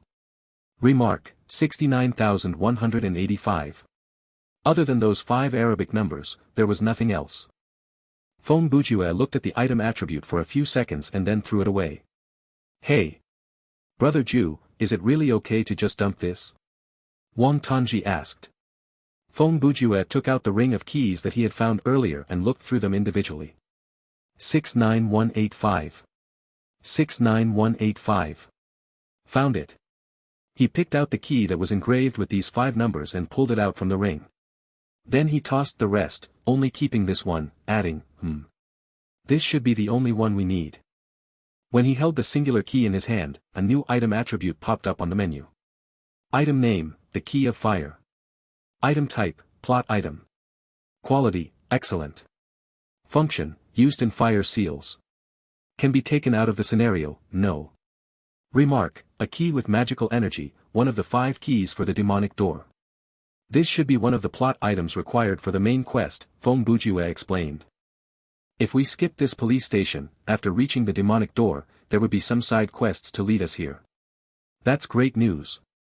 This means we've saved some time, doesn't it? Wang Tongji said. Time. Feng Bujue answered. I guess so. Then again, the remark on the item mentions that there are 5 keys in total. Based on the system, after we reach the demonic door, the subsequent quest will likely require us to collect all 5 keys to close or open the door. Long Yaomin walked over from the other side of the corridor, saying, the stairs going upstairs have been completely ruined. We won't be able to go up. That's to be expected. Feng Bujue handed him the key and allowed him to look at its attributes. The thing we're looking for is on the first floor. The young couple seemed to have found something. They discovered a medic kit in a certain room, and they carried it with them. Opening it, there was a roll of bandages and 2 vials of clear liquid. These were consumables. The function of the bandage was to stop bleeding, and the 2 vials were standard health potions given by Thriller Paradise. Item name, Life Points Recovery Potion, large X2. Item type, consumable. Quality, normal. Function, recover 100% of a player's life points. Can be taken out of the scenario, yes. Remark, stack up to 5. Consecutive use of this item will lower its effectiveness. Feng Bujue understood the purpose immediately once he saw the remark. Limiting the stack number was to prevent players from bringing too many potions into a scenario. Since a backpack only had 10 slots, even if there might be a bigger one in the future, one had to leave space for equipment and other items. The limit on consecutive uses was to prevent players from having an over-reliance on these potions. Very good. If 1 full vial recovers 100%. Feng Bujue took out his single-use syringe and handed it to Wang Tongji. Doctor, we'll leave this to you. Wang Tongji was a smart guy, he understood Feng Bujue's meaning instantly. He picked up one of the vials and sucked out about 80% of its volume and then signaled for Long Yaomin to roll up his sleeves. When Dr. Wang was administering the shot, Long Yaomin handed the key back to Feng Bujue. What is the meaning of the number 69,185? It's a simple puzzle, Feng Bujue answered. Using the English alphabet, 6F, 9I, 18R, 5E, fire. Even though the explanation was simple, Long Yaomin did not think that he would have figured it out on his own. Wang Tongji completed the shot. The shot recovered 83% of Long Yaomin's life points, meaning that his life points had risen up to 95%. As for the remaining 17% inside the vial, Wang Tongji first turned to ask whether Mr. Loneliest and Ms. Saddest had suffered any wounds. Both of them explained that their life points were full, so Wang Tongji tipped the vial back and recovered his life points back to 100%. Why did they not share the vial and take turns to drink from it? The reason was, the moment the players did the drinking motion, the item would instantly disappear. As the most common health potion, it was one of the main products on sale at the game's trading post. It looked different from the realistic items in the scenario, this was an item made specifically for the game. As long as the player made a drinking motion, even if it was just a sip, the system would categorize that as a full consumption. There would not be a sense of water sliding down the throat, and the vial would disappear instantly. This was to be used by players, not for them to quench thirst or counter hunger, so it had this setting. Feng Bujue had gotten lucky with the syringe, and only Feng Bujue, someone who was familiar with the game system, would realize that.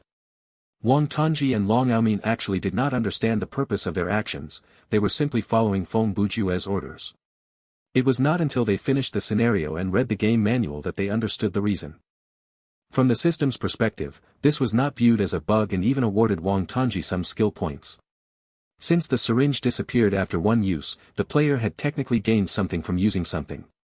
One gain and one loss, it did not come from nowhere. One police baton, one pistol, one plot item, 2 health potions, and an item to stop the bleeding status, Feng Bujue murmured. After taking the quest to come kill the zombie, one might suffer from bleeding, so the bandage and the health potions are very necessary. The plot item has to be here, but there are only 2 weapons to kill something like that. It feels so little. Feng Bujue lowered his head, with his right hand on his chest and his left hand supporting his right elbow. I thought we would be able to find a room with weapons like we see in military movies or some confiscated steroids. Hey, what are you talking about? Even virtual drugs and sex services are banned by the system. Wang Tongji said. That's right. Feng Bujue's eyes shone. The fatty has been disemboweled, so why is his stomach still so engorged? There has to be something inside. Brother Ju, that's so disgusting, Wang Tongji said. How is it disgusting? Feng Bujue jogged to the body as he replied. Whether in terms of thought or action, it is disgusting. Wang Tongji answered. You shouldn't act so randomly simply because of a belief that the system will provide us with a reward. Act randomly. Feng Bujue said. If there is *T or monster inside the belly, then I'll admit I've acted randomly. He squatted down next to the second body. If there's nothing inside, then it only proves that my analysis is wrong, not that I've acted randomly. However, if there's something inside.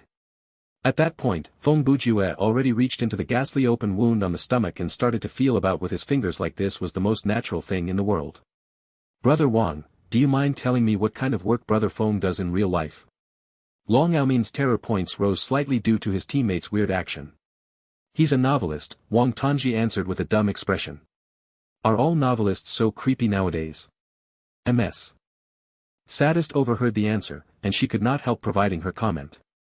Naturally, he's not a mainstream novelist, Wang Tongji added as explanation. Ha! Feng Bujue suddenly laughed, and it caused the other 4 to shiver. Look! Feng Bujue said proudly as he raised something in his hand. He really did find something amid the dead body's intestines, and it was an excellent quality item. Item name, the Eye of Hostility. Item type, armor. Quality, excellent. Defense points, none. Element, none. Effect, wearer can immediately discern a monster's hostile target. Equipment requirement, character level under 20. Not tradable after use. Can be taken out of the scenario, yes. Remark, since you found this item, finders keepers. These goggles were created by a necromancer. He had made too many enemies in his life, and he wanted to use this to see any threats that might be hiding in public. Unfortunately, this accessory only allows you to observe one target at a time. When he was still alive, he once carved down this sentence on the top part of the goggles, when you're watching me, I'm also watching you. The equipment looked like common goggles worn by World War II pilots. The only problem was they had been pulled out of a dead body's stomach, and that was quite disgusting. See, I told you, the hints inside this police station were too obvious. There has been zero sign of human activity around the city, but there are 3 dead bodies here. There were items to be salvaged from the other 2 bodies, but only this one appeared useless. If all it could provide was a police baton, the system wouldn't have come up with such a memorable dead body. It could have just placed the baton in the corner of the room. Fine. You win. Wang Tongji sighed. We're short on time, so we should go now. We've spent enough time recovering and exploring. You've also scared our teammates. After leaving the police station, the 5 continued to walk down the street. Exploring the police station meant that they had completed a mission that they should have done later. They had also obtained valuable items from it, and that should have raised their morale, but Feng Bujue's peculiarity prevented that from happening. The fear that he brought the players was probably more intense than the scares created by the system. No matter how scary the scenario was, everyone knew internally that it was all fake, but if Feng Bujue intensified the fear factor of his actions, that was hard to imagine. After all, he was a real person behind this game character, and it was scary to know that such a person existed in real life. Look ahead. After another 10 minutes of walking, Long Yaomin stopped moving and pointed forward. The group looked ahead and saw a plaza. It was large, pebbled area. There was a large door sitting in the middle of the plaza. It was about 10 meters tall and 4 meters wide. One side of the door was shrouded in a black fog, while the other side was open. When the five reached the door, the system audio began. Current quest completed, main quest updated. They opened the menu to investigate. The earlier quest, search the city to find the demonic door, had been ticked, and 2 new quests had appeared underneath it: find the key of fire in the police station on East 9th Street and find the key of wood in the shopping complex at South 15th Street. When the first quest appeared, the next second, it also had a tick next to it. After looking at the quest tab, Fong Bujue walked up to the large door. He studied it for a few seconds before commenting, "Oh. Looks like the mission is not as impossible as I thought. 3 of the parts within the magic circle have been lit up already. This means that we don't need to search for the key of metal, water, and earth. They have been maintaining the seal all this time." Wang Tongji and the rest walked over, and they followed Fong Bujue's gaze. The middle of the open door was surrounded by a cloud of inky darkness. It felt so thick that even sunlight would not be able to penetrate it. Around the door frame, there were 5 magic circles with different colors, arranged in the shape of a pentagon. The magic circle was painted with a pattern that was impossible to understand, and currently, 3 of them were lit up. Fong Bujue took out the key of fire and placed it in his palm. He raised his arm as he walked closer to the door. But even after a while, nothing happened. He put the key away and said, We probably need to collect both keys and finish the quest first because it'll tell us how to recover the seal. So, let's not waste time." The time between the first darkness descent and the second one was 30 minutes, and it has been 18 minutes since the second darkness descent. If the interval between each one is the same, we'd better get to the shopping complex within the next 12 minutes and kill the monsters there, or else. At that point, Long Yaomin also charged ahead, leading the way. "Hurry! Let's go." Even though the man was brash, he did learn from experience. If they ran into another evolved creature, it was definitely him who would bear the brunt of the experience. He had already dealt with one zombie, and he had barely survived. He was not going to wait and die to this one. With Brother Long leading the way, the 5 rushed down the southern street. The plaza where the demonic door sat contained the city map. It was marked with street names, so even without navigation from Fong Bujue, Long Yaomin managed to find the route to South 15th Street quickly. They ran 1 kilometer within 5 minutes and reached the entrance of the shopping complex. This was an averagely long journey. Basically, it was doable for those who had normal practice in real life, but they would need to rest for at least 2 minutes before they could catch their breath again. There's electricity here. Long Yaomin had obviously run marathon in real life, and the jog was like child's play to the man. At this point, the story had to explain a new concept: inapparent attributes. This was something that was ubiquitous even in the virtual world, an attribute that could not be quantified. Using Long Yaomin as example, as a player who was physically fit in real life, the exhaustion that he would experience after completing the same action as another player would be different. The stamina points exhausted by Long Yaomin were the least after running this 1 kilometer. Even though it was just a difference of a few dozen points, this minute difference would continue to exist even in the later stages of the game. In other words, if there was an upper limit on stamina points, if the 2 players maintained the same speed as they ran in the same direction until they were exhausted, Long Yaomin would cover a larger distance than the physically weakest player on the team, Ms. Sadist in this case. This was the difference in inapparent attributes. As another example, take someone who knew how to handle a gun in real life and one who did not. Both had increased their marksmanship mastery to A, mastery level A, superb. There was a chance for the player to comprehend the skill of said school on their own. At this level, the activation success for relevant skills would be 100%. If both of them used the same skill on the same target, the damage and accuracy of the real-life shooter would be higher. Of course, this minute difference was not something conspicuous enough for players to notice, only the system would know how much the difference was. Further in the game, the player's overall ability would become stronger. After level 30, they would be no different from experts who could fly through the sky and punch like the wind. By then, the difference caused by inapparent attributes would be even harder to discern. If one had to explain the need of this system, it was to turn one's talent into a type of resource and provide certain players with some advantage. Similar to the police station, it looks like locations that are related to the main quest have things other places don't, like lights and dead bodies, Fong Bujue said. So, what should we do next? Wait for the monster to come attack us? Wang Tongji asked. Do you think the system would be so boring as to repeat the same sequence? Fong Bujue replied. Let's go in. Don't expect another zombie to break through the door. In fact, I believe there'll be a different type of monster here. He led the group to walk through the entrance. It was a large glass door that moved simultaneously to the side. It was open, and Fong Bujue walked through readily. The shopping complex was huge, and it was difficult to tell how large it was at first glance. The interior was well lit. The elevator, escalator, and even the vending machines, all the machines that required electricity were working perfectly, but some of the shelves destroyed. The main structure of the building alone had 5 floors. There were 2 cylindrical, transparent elevators on the sides that could take the customers up and down. There were escalators on each floor, and the doors to the fire escape were not locked. Thus, there should be normal stairs beyond them. After walking through the entrance, there was a market that was so large that they could not see its end. Just the checkout counters alone, there were about 30 of them. They lined up like soldiers reporting for duty, forming a wall. There were many different shops on each floor, boutiques, restaurants, KTV, a pool hall, and so on. If there was time, the players would not have minded spending some time there. Fong Bujue walked directly up to the building layout that was next to the entrance. He skimmed over the layout for all the floors immediately, but since this was a shopping complex, it had everything, and that added to the confusion. Where could the key of wood be? A store that sells furniture or toys? Mr. Loneliest volunteered his opinion. If there were 5 Fong Bujues in the team, they would have split up by now, and each would have roamed around a floor and split up the workload. Unfortunately, there was only one Fong Bujue on the team, and splitting up was not going to work. If anything, it would only make them more vulnerable to danger. Just as Fong Bujue was drafting the plan, the group suddenly felt a shake underneath their feet. Another change was happening.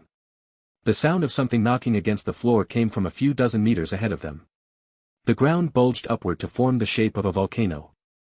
The tiles on the floor cracked, and the nearby shelves were tipped over.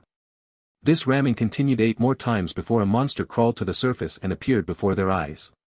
I'll bet $5 that we'll get the key after killing it. Fong Bujue pointed at the tree. Half of the monster's body was still submerged in the ground, and the part that was exposed was a burnt trunk that was about 2 meters large in diameter. The rest was an expanding system of branches. Instead of leaves, there were things that looked like sensory organs that dangled from the branches, and of course, they were made of wood as well. Long Yaomin was not in the mood to joke. From how I see it, the monster is immobile, and it can only wave its branches around. In that case, we only need to sneak behind it and avoid its mouths, that should expose its weakness to us.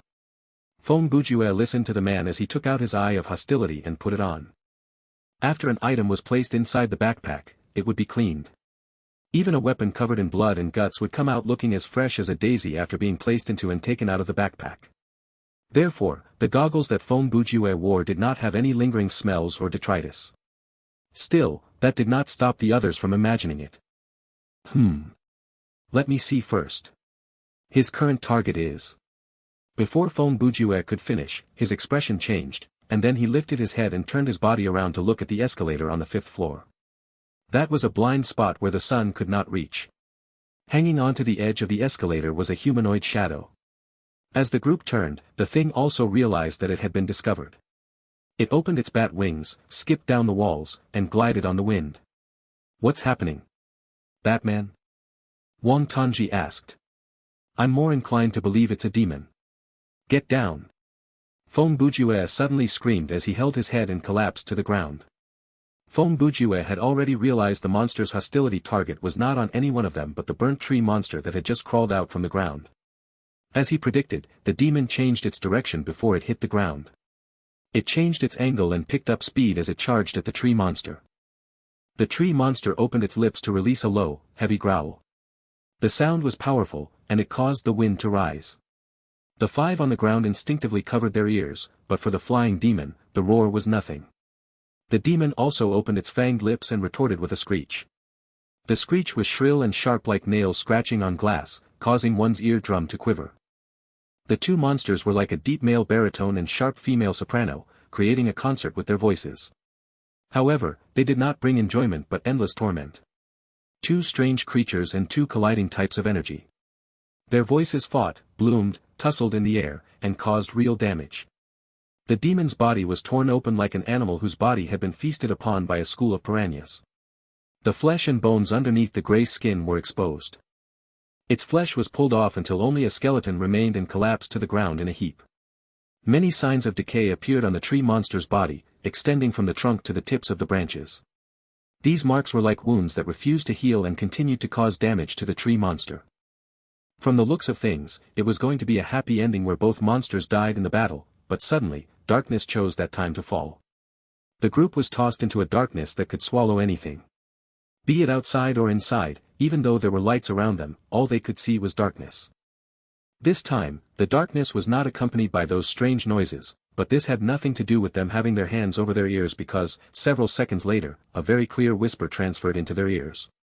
Inferior godlings that refuse to mind your own business, you will pay for what you've done. When the whisper ended, the darkness dissipated, and light returned.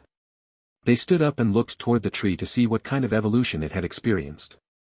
Feng Bujue was the first to discover the anomaly. The monster did not look stronger, if anything, the injuries on its body had deepened, and its branches were falling, crumbling into ash. You're the inferior godling mentioned by the voice earlier. Feng Bujue walked to communicate with the monster. Before the other four could understand what he was doing, the tree had already opened its mouth to answer. Humans, go and find the key to recover the seal. We've already found the key of fire, Feng Bujue said. But what happened to this city? Who is behind this? Where is the key of wood? Sam Montier, one of the ruler of Time's servants, betrayed his time and was thus stripped of his godly power, banished to the endless river of time. By then, the branches of the tree had almost completely decayed, and even its trunk had started to turn into dust. The centipede of 100 legs, death without a body. Unfortunately, Sam Montier did not stop there.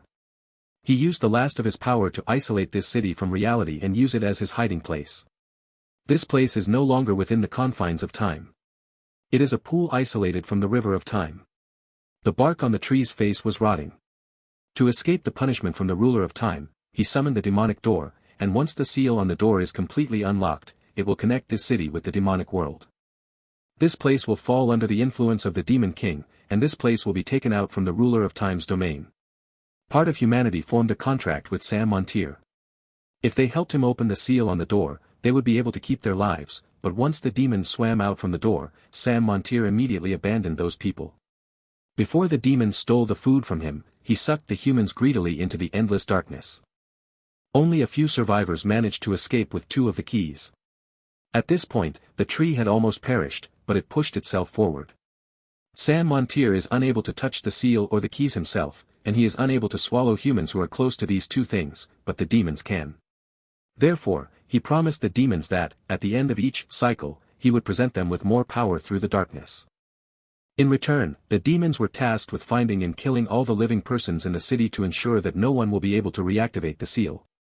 Where is the key of wood? Feng Bujue asked again. He had a very bad feeling. With how things were going, there was a high chance that this NPC monster was going to die just right before it gave the important clue. The person who escaped with the key of wood died underground, the tree replied.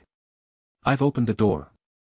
After my corporeal self has faded away, you can move underground. Its mouth dusted away. Several seconds later, starting from the trunk and spreading to the tip of its branches, the tree turned into a pile of black dust. The tree had died, but it had managed to create a big hole in the ground, a perfect size for the players to crawl underground. Current quest changed, main quest has been updated. After the system audio finished, the quest detail in the quest tab changed to enter the tunnel to find the key of wood. Feng Bujue turned back to look at the rest. We should go to the aisle for daily products to see if we can find any flashlights before we venture forward. The rest had just been given a whole lot to digest, and they had not caught up to speed. Several seconds later, Wang Tongji was the first to ask, Brother Ju, what is happening? Do you mind translating it to us? Feng Bujue was already heading toward the aisle. Based on the battle earlier and the sentence that was spoken in the dark, I realized that the tree monster is not in the same camp as the other monsters that we've met so far. The other 4 followed behind Feng Bujue as they listened to his explanation. Considering that it was not long for this world, I quickly asked it 3 important questions, and it completed the role that was given to it as an NPC. After contributing a fight scene and some scenario details, it also handed us some hints, a passage forward, before logging off the scenario. He walked to a shelf lying on the ground and picked up a random package. As he unwrapped it, he added, based on what the big tree said, only those within the vicinity of the keys or the demonic door will not disappear into darkness like the other humans at this city. This explains the situation at the police station, and it also suggests that the key of wood is not hidden inside this vacant shopping complex. Oh, by the way. I believe we are the exception. Perhaps because we are players, we do not belong under the category of humans within this temporal space, or else we would have been killed by Sam Montier the moment we stepped into this scenario. Feng Bujue paused for a second before continuing. If we're talking about the current situation, actually it's quite clear already. The big boss of this scenario uses the darkness to strengthen all the demons spread through this map around every 30 minutes. The boss himself might not even show up. In fact, he might not even have a real form, but in his place, that demons are a constant threat. The boss goal is most likely to kill all the humans as they can use the keys. Temporarily, this city is connected to the demonic realm, and only by hiding here will the ruler of time be unable to reach him. The way for us to clear this scenario is to find the 2 keys to reactivate the seals on the demonic door. After we succeed, this space will lose its connection to the demonic realm, and the character known as the ruler of time will show up to tear Sam Montier into pieces. This sure is interesting world building. Wang Tongji sighed. Feng Bujue had already found several flashlights. This time, they were all usable, but there were no batteries. These are all usable. Each of us should take 2 just in case. Now we need to look for batteries.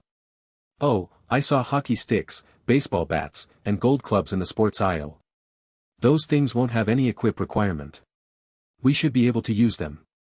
Just like that, the 5 armed themselves. This time, each one had at least 1 normal quality weapon. MS. Sadist also found a set of kitchen knives that were slightly longer than Wang Tongji's fruit knife. Most of them grabbed 1 each. Xiao Ten finally had the chance to abandon the fruit knife that he had obtained during his tutorial. Only Long Aomin did not choose a kitchen knife. Instead, he opted for a Chinese cleaver, the extra heavy one that was normally used for hacking bones. It seemed like the man preferred to use heavier weapons. It took them 10 minutes to do all that. Considering that there might be monsters underground and a time limit before the next darkness descent, they did not waste any time and got down into the hole with Long Aomin leading the way. When they first crawled into the hole, it felt cramped and oppressive. They stepped on loose soil, and the road forward tilted down. There was no light, but after a short journey, they found themselves in a relatively wider underground sewer. At least they were able to stand upright. The tree had broken through the path between the sewer and the area underneath the shopping complex. Instead, the person who had the key of wood had merely taken the sewer. Since the tree had given a direct hint that said person had died underground, the chance of monsters hiding in the sewer was quite high. The circular sewer gave the group a strange sense of oppression. The air around them seemed as if it would coagulate at any moment. But of course, that was their imagination. The real threat was the horrible stench and the dirty things that floated around their feet. Ever since Ms. Sadist had gotten down there, her face turned up. She kept her flashlight aimed ahead, refusing to look at the things on the ground. She followed her boyfriend and stayed at the back of the group. Long Aomin held the shield in one hand and the baseball bat in another while leading the way. If any monster suddenly appeared to ambush them, he would greet it with a bat to the head. If the baseball bat did not kill it, then there was still the cleaver to add a few chops. Feng Bujue and Wang Tongji walked in the middle of the group, ready to provide Long Aomin with support. There was only one path in the sewer. The left side of the hole where they appeared out of was closed off. There were only some cracks where water was flowing through, so the chance of monsters ambushing them from that side was low. Letting Ms. Sadist and Mr. Loneliest close up the group meant that they were relatively safe. They moved in that formation for 5 minutes. Look at that. Long Aomin suddenly stopped to say, right there, that's a dead body. Feng Bujue stretched his neck forward to make his vantage point higher than Long Aomin's shoulders. He noticed that, after another 10 meters, they would have reached the end of the sewer. The steel gate blocked their way while the water continued to flow through the gap. In the corner, their flashlights shone on a dead body. Based on our previous experience, when we find a certain thing or monster, the quest will be triggered. Feng Bujue was only halfway through the sentence when the dead body suddenly stood up, and at the same time, a creepy laugh echoed in the group's ears. It slowly raised its head, and the face that was slowly being lit up by the flashlights was covered in a layer of shadows. Its facial features were barely discernible, and the skin was as green as lead. Is he still alive? Long Aomin asked in a soft voice. Still alive? Feng Bujue walked around Long Aomin to head toward the thing that looked like a dead body. That would explain many things. The laughter earlier could be the survivor's joyful manifestation after realizing he'll be saved. He had been wearing the goggles, so he was clear that the man's hostility was placed on him.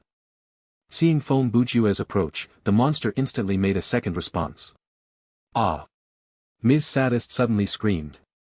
Not only her, even Mr. Loneliest was spooked and yelped. Wang Tongji's scream was stuck in his throat. His face was white, and his heart stopped for several seconds.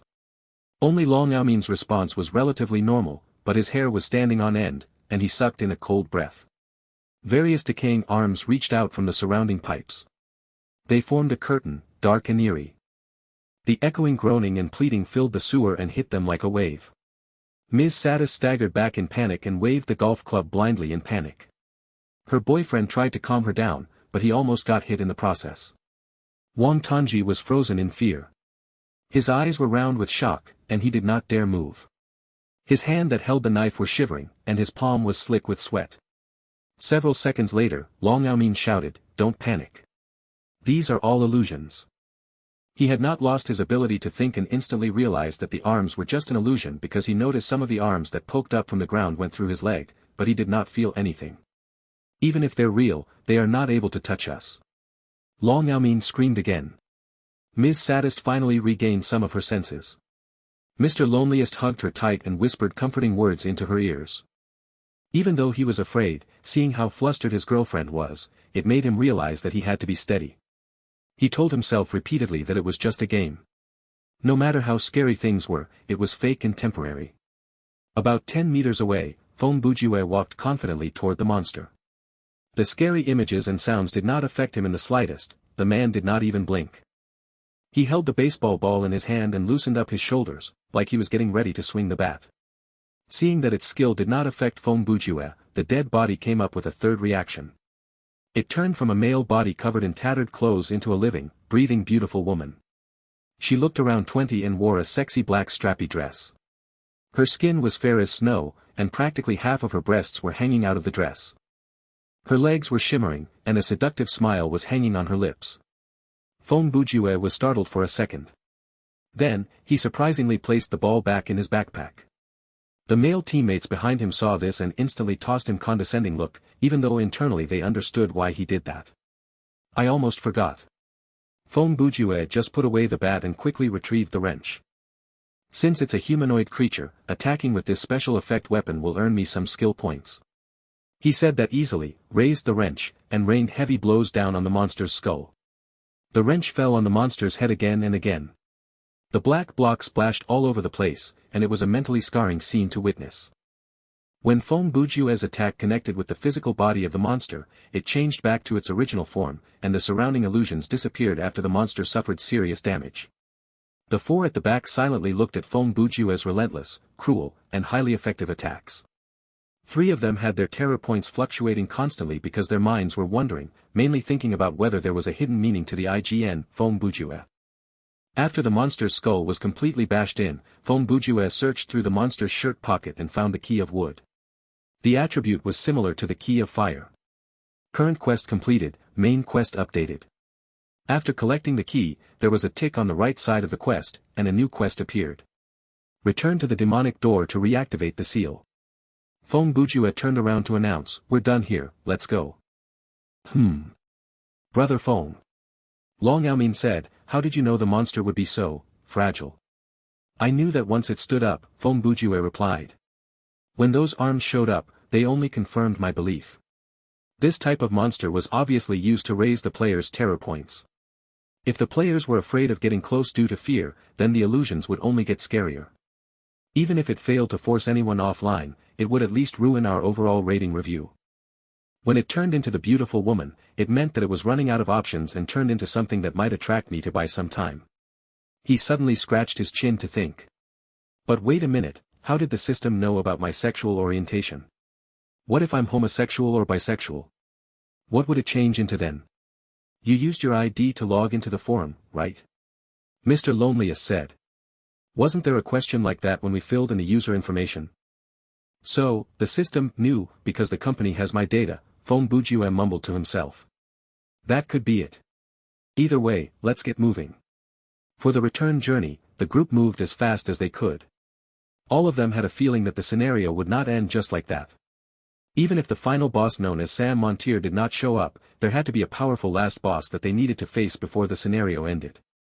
It was impossible to reach the door before the descent of the next darkness, but they could at least try to defeat the boss before 2 darkness descents. As they expected, on their way back to the plaza, darkness fell. This was the 4th time that this had happened since they entered the scenario. Counting the 10 or so minutes before the first darkness, they had been inside the scenario for almost 2 hours. When the darkness fell this time, they did not hear anything, there was no breathing, whispering, or cackling. Fong Bujue thought this was a bad omen. In this type of horror game, anything that broke the established routine meant that things were heading in a bad direction. 3 minutes after the darkness left, they reached the plaza. At this point, even Long Aomin was panting. After 2 hours of running, fighting, walking, and moving stuff, most of their stamina points were low. MS. Saddest and Mr. Loneliest had exhausted around 400 stamina points each. They were respectively level 6 and 7. Counting the stamina points that were recovered through rest, they both had around 200 stamina points. Long Aomin had exhausted the most. Just the lightning bash that he used when they encountered the monster baby had burned through 300 stamina points. On top of that, he had been tanking when they fought the zombie, and the total exhaustion was over 700 stamina points. Actually, that was relatively considered low. Due to his inapparent attribute, the exhaustion to his stamina point when he was running was lower than others, and it was the same for combat. The difference piled up, and combined with the recovery time, he had 289/1000 stamina points left. After comparing those three, the fact that Wang Tongji and Fong Bujue, 2 level 5 players who had joined the combat, still had less than 100 stamina points left could be considered a miracle. The quest has been updated. We should be able to use the keys, right? Wang Tongji asked between breaths. Fong Bujue walked ahead of the group. Facing the door, he took out 2 keys and placed them on his palm. Several dozen seconds passed, but nothing happened. This isn't right, Long Aomin said after noticing this. How come there's still no reaction? No. Something did happen. Fong Bujue looked toward the horizon. Look. The plaza was open, so they could look several hundred meters into the distance. Currently, from various corners of the cities, more than 1,000 monsters had surged out from the hidden corners. They were shaped differently, but most could be split into 2 categories, the berserk, angry type and the cunning, hunter type. These monsters moved slowly, but their appearance definitely caused the morale to drop. When that dissipated, in its place was a heightened sense of fear. How is this possible? What did we do wrong? Mr. Loneliest started to panic, and his pitch naturally rose. There's no way for us to survive this. Fong Bujue was also surprised by this development. Sam Montier is unable to approach these keys or the seals around the door. He can't appear personally to deal with us. The demons refuse to get close to this place, but they're not afraid of the keys. This means that they're afraid of this door, or rather, the realm that is behind this door. That is why there are no demons roaming this incredibly large plaza. Now that we've closed in on this place, they've been forced to do so. We should try our best to stick as close to the door as possible and see what happens next. What if they don't care about the demonic door and launch themselves at us? Long Aomin asked. Then, we'll retreat behind the door, Fong Bujue answered. Brother Ju, that's the demonic realm. What if there are more demons behind the door? Wang Tongji argued. That might not be it. I suspect it's a space like a prison behind the door, and now that all the inmates have escaped, perhaps the space behind it is currently empty. Furthermore, does it make a difference where we die? In the end, we'll just return to the login lobby. The group soon reached the door, and they stood with the demonic door behind them. Fong Bujue was still going through the scenario's story in his mind. The thing that grabbed his attention was the talk of a cycle that the tree mentioned. What kind of cycle was happening inside this isolated city? Perhaps by answering this riddle, they would know the rhythm that Sam Montier had set up, his weakness, or the way to restore the seal. Many clues floated around in his mind, but there was not much time left for Fong Bujue. He arranged the clues in his mind. A pool isolated from the river of time. Darkness that falls every half an hour. The disappearance of the whispering in the dark. The surrounding army of monsters was like a low-hanging cloud that was closing in on them. Since they could see it, they knew that tactics like running through them were unrealistic. A group of 5 level 30 players would have to pause before deciding to rush through this army, much less their group that had an average level of 6.6. Brother Feng, they're still moving in, Long Aomin reminded Feng Bujue, who appeared to be thinking. It's fine, let me think about it, Feng Bujue said. Based on this situation, retreating into the door is the last option given to us by the game. There will be a hard boss to fight inside, and after winning it, we'll get a normal clear. Something like, even though the players have successfully escaped this space, Sam Montier continues to rule over the time-isolated city. That's fine. I don't want to die for no reason, but if the demons really charge at us, we should retreat behind the door, Long Aomin said. Feng Bujue nodded. He sat down on the ground and closely studied the 2 keys in his hands. The army that was closing in did not seem to affect the man much. He placed his elbow on his leg and kept his head lowered. His fingers tapped his forehead lightly. Several seconds later, he slowly lifted his head, and his fingertips slid down his nose. Throughout this process, his gaze slowly moved upward until his eyes landed on the hazy moon in the sky. Suddenly, there was a glint in his eyes, and an idea appeared. Do you still remember what the system said before we started the scenario? Feng Bujue said. Wang Tongji looked at the army that was less than 100 meters from them, and his breathing was getting frantic. All it did was tell us that we're in a city, the time is night, and we're the sole survivors, didn't it? Feng Bujue thought back to it and said, the second part of the introduction. Everything was normal until one night when the sun set and never rose again. The floating dark clouds covered the moon, which tried to cast its lonely light on this silent city. He recited the statement without missing a word. What about it? Long Aomin asked. The statement is not telling us that it is nighttime, Feng Bujue said. It is pointing at the phenomenon of the cycle. So far, have you seen any clock or machine that can tell the time? The mind of the 4 others were muddled. As the threat closed in, observable to the naked eye, they became more panicked. The closer the monsters were, the realer they became. So, it was impossible to expect them to be able to think calmly at a situation like this.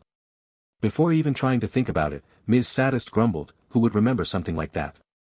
How is that related to our current situation? The rhythm behind this scenario, the so-called cycle and the darkness. I understand it, Feng Bujue answered. If we view the time inside this virtual world as a linear line, then the 2 ends of the line will extend endlessly. The line will never reach its end, and we will never be able to see its beginning. But for this city, the time is only a cut from an endless line. There is a definite end and beginning. The line stretches for about 30 minutes. He stood up and gestured with his hands. He pulled this line into a circle, connecting the beginning and the end. And this city only runs in this circle. Those creatures and ourselves, we don't belong to this world. We are inside the circle and not on the line. Therefore, Sam Montier cannot use his power to swallow us. He can only threaten us by pushing things on the line toward us. Mr. Loneliest was baffled. He stared at Feng Bujue and said, my brother. My dearest brother. I'm not good at math. Things like mathematics are 3% talent, 7% hard work, and 90% destiny. I'm not talking about geometry, I'm just using a circle to describe this concept. Feng Bujue continued to explain slowly. Brother Feng. No, big brother Ju. You don't need to explain this us. Really, we leave it to you to understand these things. Just tell us what we can do other than retreating behind the door. Long Aomin became another person who referred to Feng Bujue as big brother, and he was 4 years older than Feng Bujue. Actually, there is nothing special that we need to do to recover the seal, Feng Bujue said and held the 2 keys in his hand. It was no different from what he had been doing earlier. So, you're telling us to wait? Wang Tongji was almost screaming. The army was approaching, only several dozen meters were left. This is a test of bravery, to see if we have the guts to stand and wait until the last second. Feng Bujue even managed to laugh. Haha, this system sure likes to come up with these kinds of plots that only allow you escape at the last minute. But we're not escaping. All you're doing is holding up the keys. Mr. Loneliest yelled. At the police station, I said the puzzle of the key of fire is too easy. I take that back. Feng Bujue's thoughts started to jump again. 69185, it is actually another hint. If you combine it with the element of time, everything will be clear as day. Brother Jew. Is this really the time? Before Long Aomin finished, Feng Bujue cut him off. The minute hand of the clock starts to turn clockwise from the number 6, then it reaches 9, this is 15 minutes. Then, from 9 to 1, that'll be 20 minutes. From 1 to 8 is 35 minutes. Finally, from 8 to 5 is 45 minutes. He kept the keys elevated. Under the circumstance where the minute hand doesn't turn back or the time doesn't rewind, 69185, it takes 115 minutes overall, and we've been in the scenario for. He looked at the monsters that had their claws lashing and jaws open, but he said calmly, if my calculation is not wrong, it is now, the time has come. The light from the keys interrupted him, shooting up into the sky. Even the air around them felt fresher. The two keys swirled around as they rose into the air. They stuck into the missing parts of the door, and the pattern on the seals lit up. The seals of fire and wood were reactivated. The pentagon reappeared, and the door started to slowly close.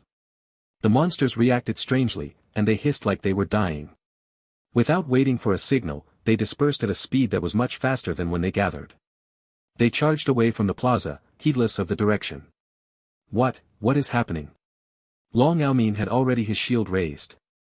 He was ready to start a war, but to his surprise, in a short amount of time, things had changed so completely. The other three's minds seemed to have short-circuited. They had been angered by the serenity Feng Bujue showed when they were pressed by the despair due to the army, but at that moment, they did not know what to say. Well, they could not be blamed, the joy from surviving certain death would need some time before it exploded. You need to bring the keys to the door, and at the 115th minute, the seal will reactivate. That's all, Feng Bujue explained. Regarding the monsters, it's even simpler. The system purposely arranged for them to get as close to the door as possible before the time lined up, to force us to escape into the door. The fact that they were moving so slowly was obviously to create a dramatic effect, to create pressure. If collecting the keys is the trigger for the event of the monsters surrounding us, Wang Tanji asked, then, what if we came sooner or later? Completing that quest earlier than we did is very difficult.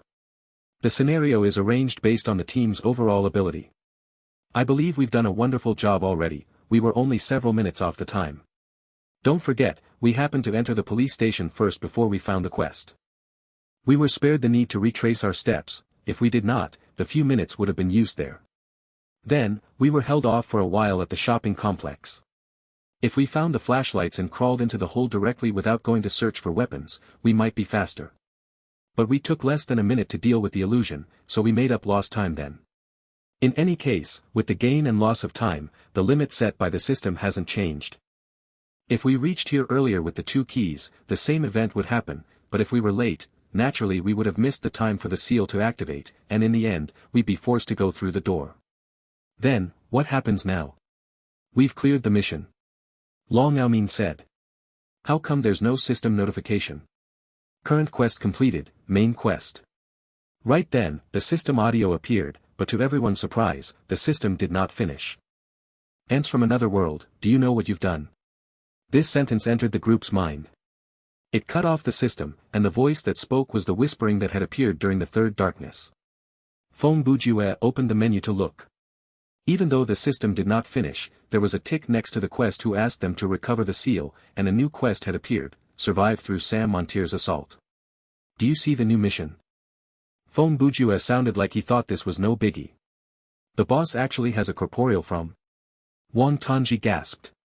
Based on my speculation, Sam Montier doesn't have a real form, or rather, based on his setting, his real existence persists in a much higher dimension, so if he wants to appear before us, he needs to adapt into a material that the dimension that we're in can perceive, Feng Bujue replied. Just like how Galactus has the form of a purple uncle-like pervert, if Sam Montier wants to deal with us personally, he has to adapt a corporeal form. Only then will he be able to deal physical damage to us. Can you speak human please? Wang Tanji sighed. Look, just like that. Feng Bujue suddenly raised his finger to point at something around the plaza. Right then, the cloud disappeared, and the moon showered its glorious glow down on the rocky surface of the plaza. The group followed his finger, and they saw, on the ground, a circular shadow around 5 meters in diameter. It was a shadow that was curiously thick. It looked more like an abyss that could even suck in the light. Several seconds later, in the middle of the shadow pool, a black humanoid shape started to stand up. It was around 2 meters tall, and its body was wreathed in that coagulating darkness, like a 3D shadow. However, it was not a play of light that was formed after an object blocked the travel of light but an actual mass that existed in 3D space. The pool isolated from the river. Fong Bujue ignored Sam Montier's less-than-stellar entrance and continued his earlier topic. The analogy should be changed to a whirlpool outside the river of time to be more fitting. Even though Einstein said that time and space are a misunderstanding of human knowledge and they are mere factor to describe the motion of mass, in this fantasy world, we can treat them as a more realistic substance. Here, time is something that is constantly in motion like water in the river, always flowing. If the water stops flowing, the river cannot be called a river anymore. Using that analogy as a basis, since Sam Montier cut off this particular space, he had to remove a part of the time as well, or else everything within this space would be suspended in stasis, including himself. But the water that he could siphon from the river is limited. The maximum that he could accomplish was 30 minutes. These 30 minutes only belong to this city and endlessly repeat themselves. Whenever the cycle ends, there are several seconds to act as buffer, and that is when the darkness falls. In other words, the darkness is the connection that ties each cycle together. After the buffer, a new cycle begins. The shadow underneath Sam Montier started to move. The shape alongside the pool of darkness that the feet were connected to moved toward the group of 5. Brother Ju, do you have any suggestions? Wang Tongji did not dare act rashly and quickly asked for guidance. The other members were also waiting for Fong Bujue to say something. There shouldn't be anything special that we need to do, Fong Bujue explained. Based on the plot, the difficulty shouldn't be higher than the choice of crossing through the door. Don't interrupt, I'm not yet done. Based on everything we've witnessed so far, the descent of darkness is a phenomenon that occurs at the connecting point of the cycles and not something produced by Sam Montier. But that doesn't explain why the monsters become stronger after each descent. There is only one logical explanation.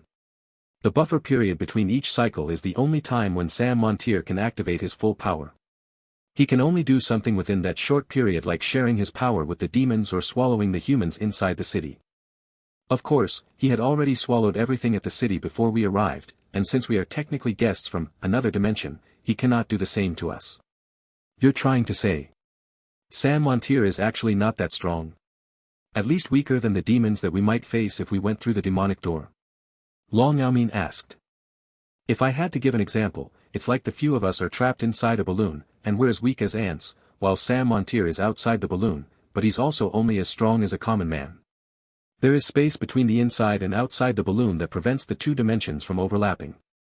He is unable to burst the balloon and can only use his fingers to grab at it. What we're seeing now is nothing more than the trace left by his fingers as he applies pressure to the balloon. Fong Bujue scratched his chin. But personally, I believe that his power level is not as weak as you might think. At the very least, it is not going to be hard for him to kill us. Hey, then why are you being so cavalier about this? It's not the time to talk, start running. Mr. Loneliest grabbed Ms. Saddest and was about to turn to run. Before he took a step, he heard the system audio. World building explored and unlocked. Player Fong Bujue obtains 240 skill points as a reward. The team can now access the rules of this scenario through the expand function in the quest tab. If I didn't say the words, how do you expect me to gain the skill points? Fong Bujue said, you have to vocally explain the world building before the system can confirm that you've unlocked it. Sam Montier's shadow was only several dozen meters away from Fong Bujue, but even so, the man did not plan to run. Furthermore, didn't I tell you that we don't need to do anything? Since the demonic door has been closed. The shadow suddenly picked up speed, and the human shape in the shadow grew rapidly in size to morph into a shadowy hand that slammed at Fong Bujue, but at the last moment, the large hand froze in midair. From its title, Fong Bujue lowered his head and walked out from underneath the large hand. The ruler of time is an entity that will never be late. Soon, Sam Montier's shadow drastically shrunk like a giant force was pulling him back into the tear in space. One day, you will pay the price. Time is on my side. Huh. Now that doesn't sound good. With a line like this, it means that we'll most likely meet the boss again, Fong Bujue uttered with a smile. The shadow struggled like a beast that fell into quicksand. But it was to no avail. The shadow on the ground dwindled in size before disappearing completely. Travelers from another world, thank you for what you've done. After this place has been cleansed, I shall allow it to flow back into the river of time. A voice that was different from Sam Montier's appeared in the group's mind. The voice sounded like the typical wise elder in a video game. You have obtained the reward given by the ruler of time. Please inspect it during your rating review, the system audio said. Current quest complete. All main quests completed. You have completed the scenario. Auto-teleportation in 180 seconds. The time limit for team mode's teleportation was longer. This was probably considering that there might be communication between players. Wang Tanji collapsed to the ground. After his taut nerves were given a chance to relax, his terror points instantly sunk to the bottom. Ms. Saddest and Mr. Loneliest also sighed in relief. It felt so nice to survive until the end and clear the mission. Long Yaomin acted rather calmly. He put away his weapon and shield. In the last 60 seconds, he asked Feng Bujue, Brother Feng, I still have one question that I do not understand. What is it? Feng Bujue replied. It is something about time, Long Yaomin explained. Like you said, when we entered the scenario, we have not seen anything like a clock or a machine to record the time. Then how did you manage to calculate the time between each darkness interval? I remember you said it was about 30 minutes when we arrived at the demonic door. Because I've been keeping track of time, Feng Bujue answered. Once entering the scenario, I noticed an anomaly. How come there weren't any electronic clocks at the subway station? After we reached the surface, I still did not see anything clock-like. Therefore, after the first darkness descended, I started to keep track of time. The second darkness fell when we were around the police station, and according to my calculations, it was about 30 minutes. Yes, that's what I'm asking. How did you keep track of time without a watch or clock? By counting it, of course, Feng Bujue answered. I've been counting in my mind, every 300 equals to 5 minutes. Whenever we're not doing any active activities, I replace it with the counting of my pulse. My heart pulses 77 times every minute. He was familiar with his heart rate because he had spent a long period of time at the hospital and had been through many checkups, so he was familiar with his physical condition. Counting the pulse is actually more precise than counting numbers, and it is something that you can do without giving it much attention. I suppose you can call it a lazy way of doing it. When I need to train my focus, I stop counting pulse but start to count numbers instead. The difference between the two is not that big. If you don't believe me, you can take half an hour or an hour to try it at home. There is no need to stop your schedule to do this. After all, it is nothing more than an exercise of patience. There's no need. I understand, thank you for the lesson. Not only Long Yaomin, even the couple overheard this and looked at Feng Bujue like he was some kind of monster. Wang Tanji had long gotten used to this. After knowing Feng Bujue for so many years, he had been through many such situations before. If someone told Xiao Tan that the Earth had been infiltrated by aliens, he would be 80% suspicious, but if the person told him that Feng Bujue was actually an alien, he might actually believe it. Anyway, it's time for us to part. The countdown is about to finish. Goodbye and thanks for the game, Feng Bujue said. Ms. Saddest and Mr. Loneliest gave words of appreciation and bade farewell to the other three before leaving in a halo of white light. Long Yaomin did not leave immediately. After the two disappeared, he asked, Brother Feng, Brother Wang, do you mind if we become friends?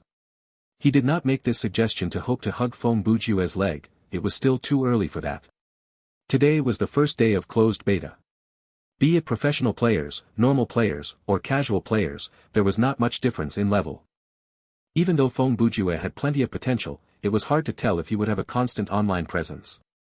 Long Yaomin wanted to gain this friend mainly because Feng Bujue had handed him a piece of excellent quality equipment without hesitation. Even though the weapon itself was not that valuable, finding a trustworthy teammate was hard, and based on that alone, this was a man that he could call a friend.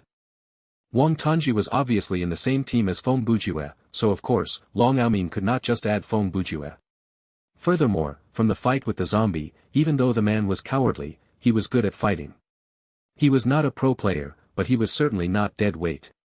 Sure, we'll discuss this further in the login lobby. Let's go check out the rating review first, Feng Bujue answered. The three then left the scenario. After all the players left, the demonic door suddenly shuddered like an unknown creature was ramming against the sealed door on the other side. The man was enveloped by white light and the next second, Feng Bujue found himself in the login lobby. The system audio said, "You've successfully reached level 11, and your stamina points have increased to 100/1, 100. Title system unlocked. You've gained the title, Cold-Blooded Skullcracker." Then, he moved his gaze to the screen on the wall, and the screen was showing his rating review after clearing the scenario. The scenario has been completed. Calculating the reward. Obtained EXP, 1,500, game coins, 5,000.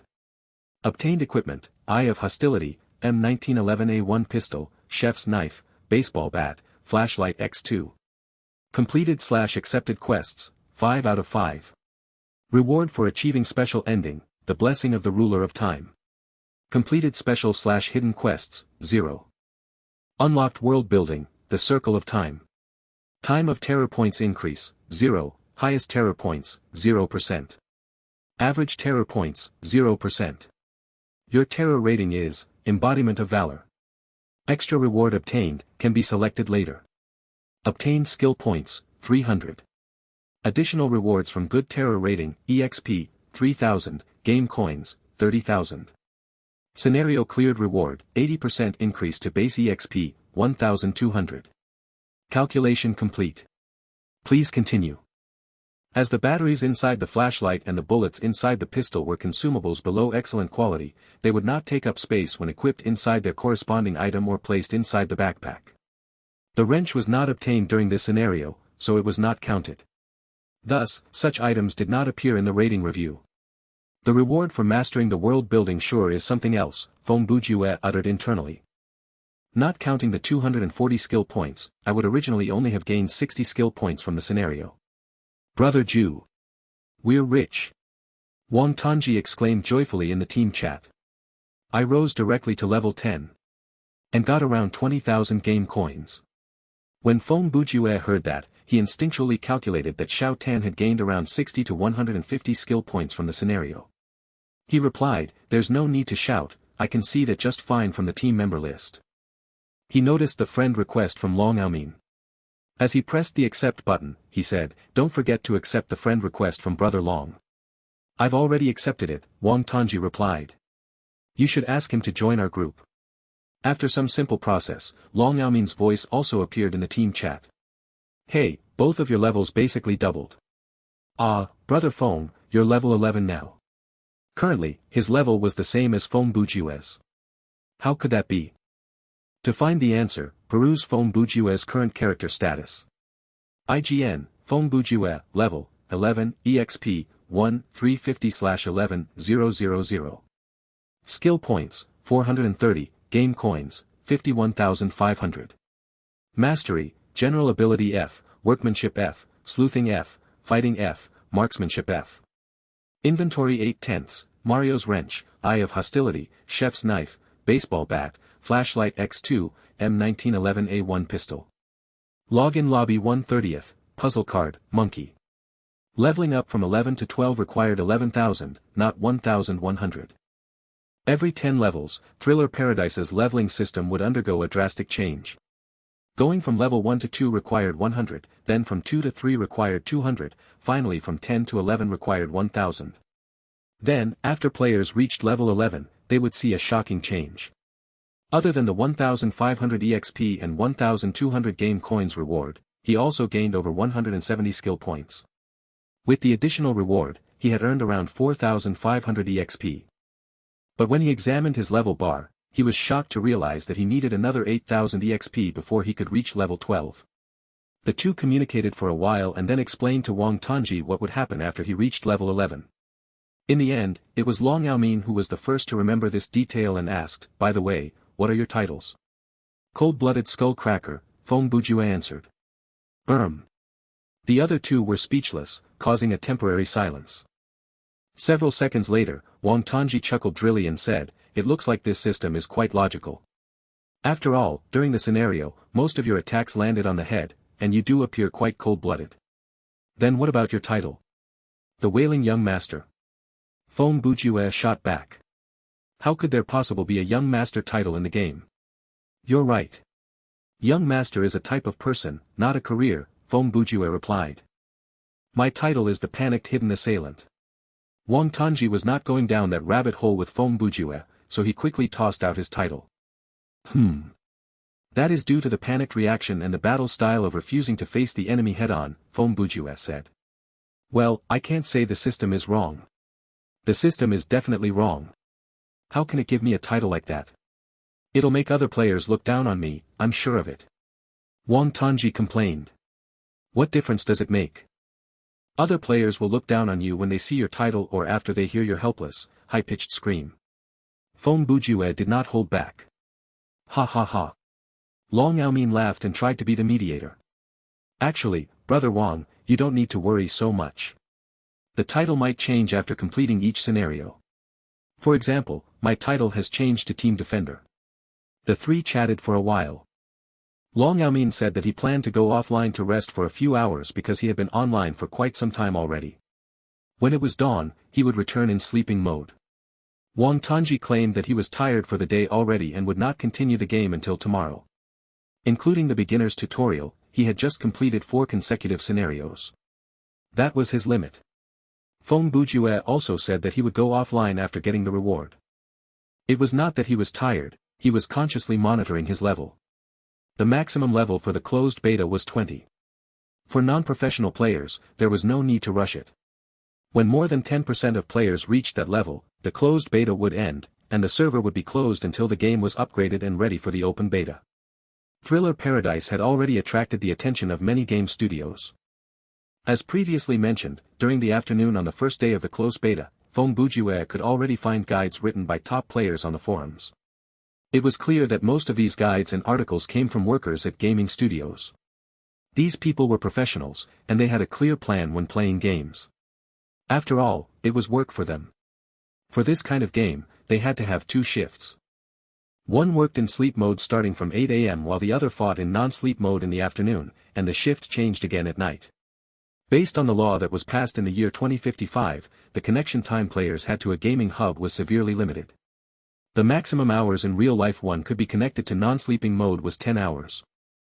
Due to the 1:10 ratio of time conversion for sleep mode, the connectivity period could not be longer than 8 hours in real life, but the recommended time was actually less than 4 hours.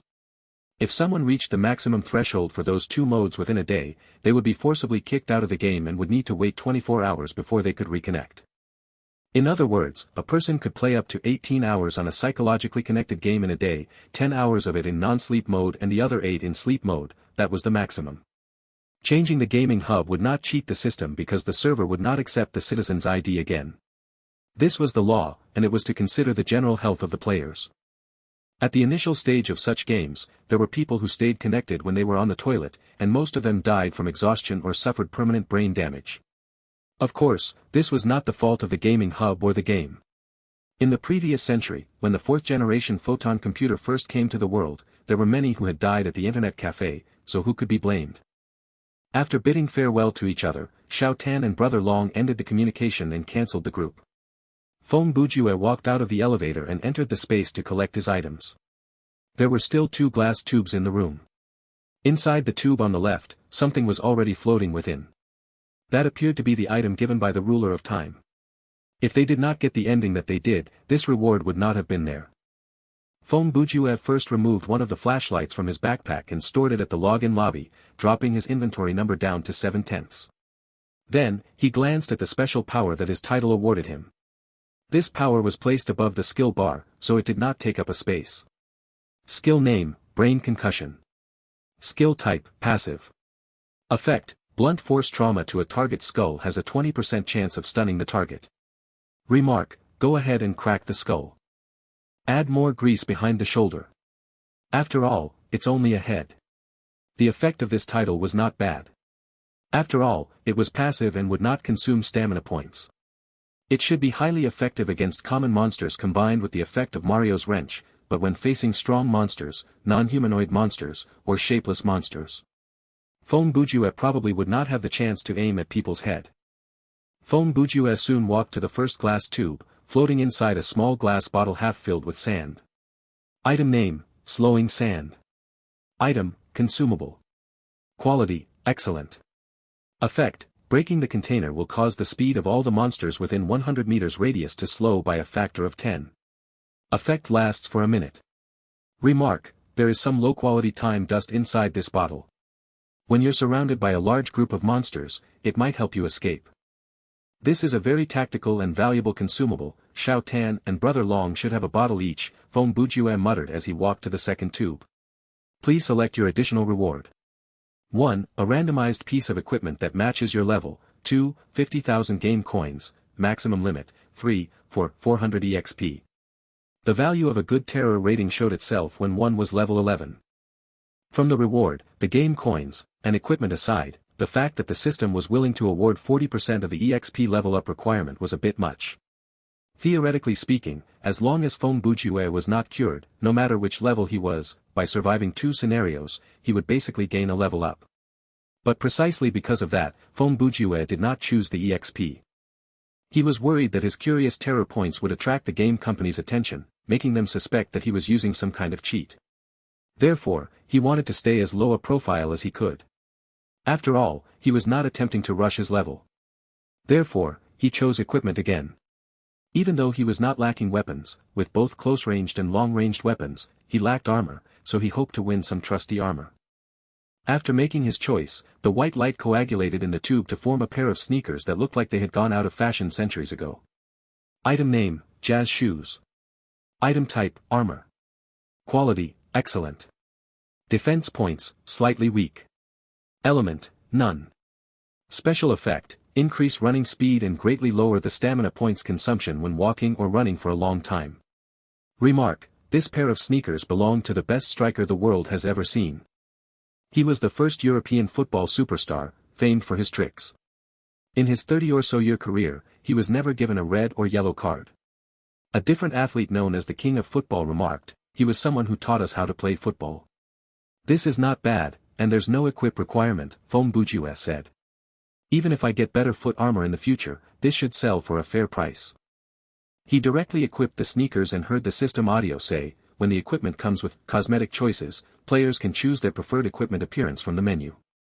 Feng Bujue examined the function closer. Basically, the player was given the choice to select what the sneakers looked like, either the default appearance or the equipment's appearance. After the trading post was open, there would be more cosmetic choices on sale. At that time, there would be players who spent obscene amounts of money on cosmetics.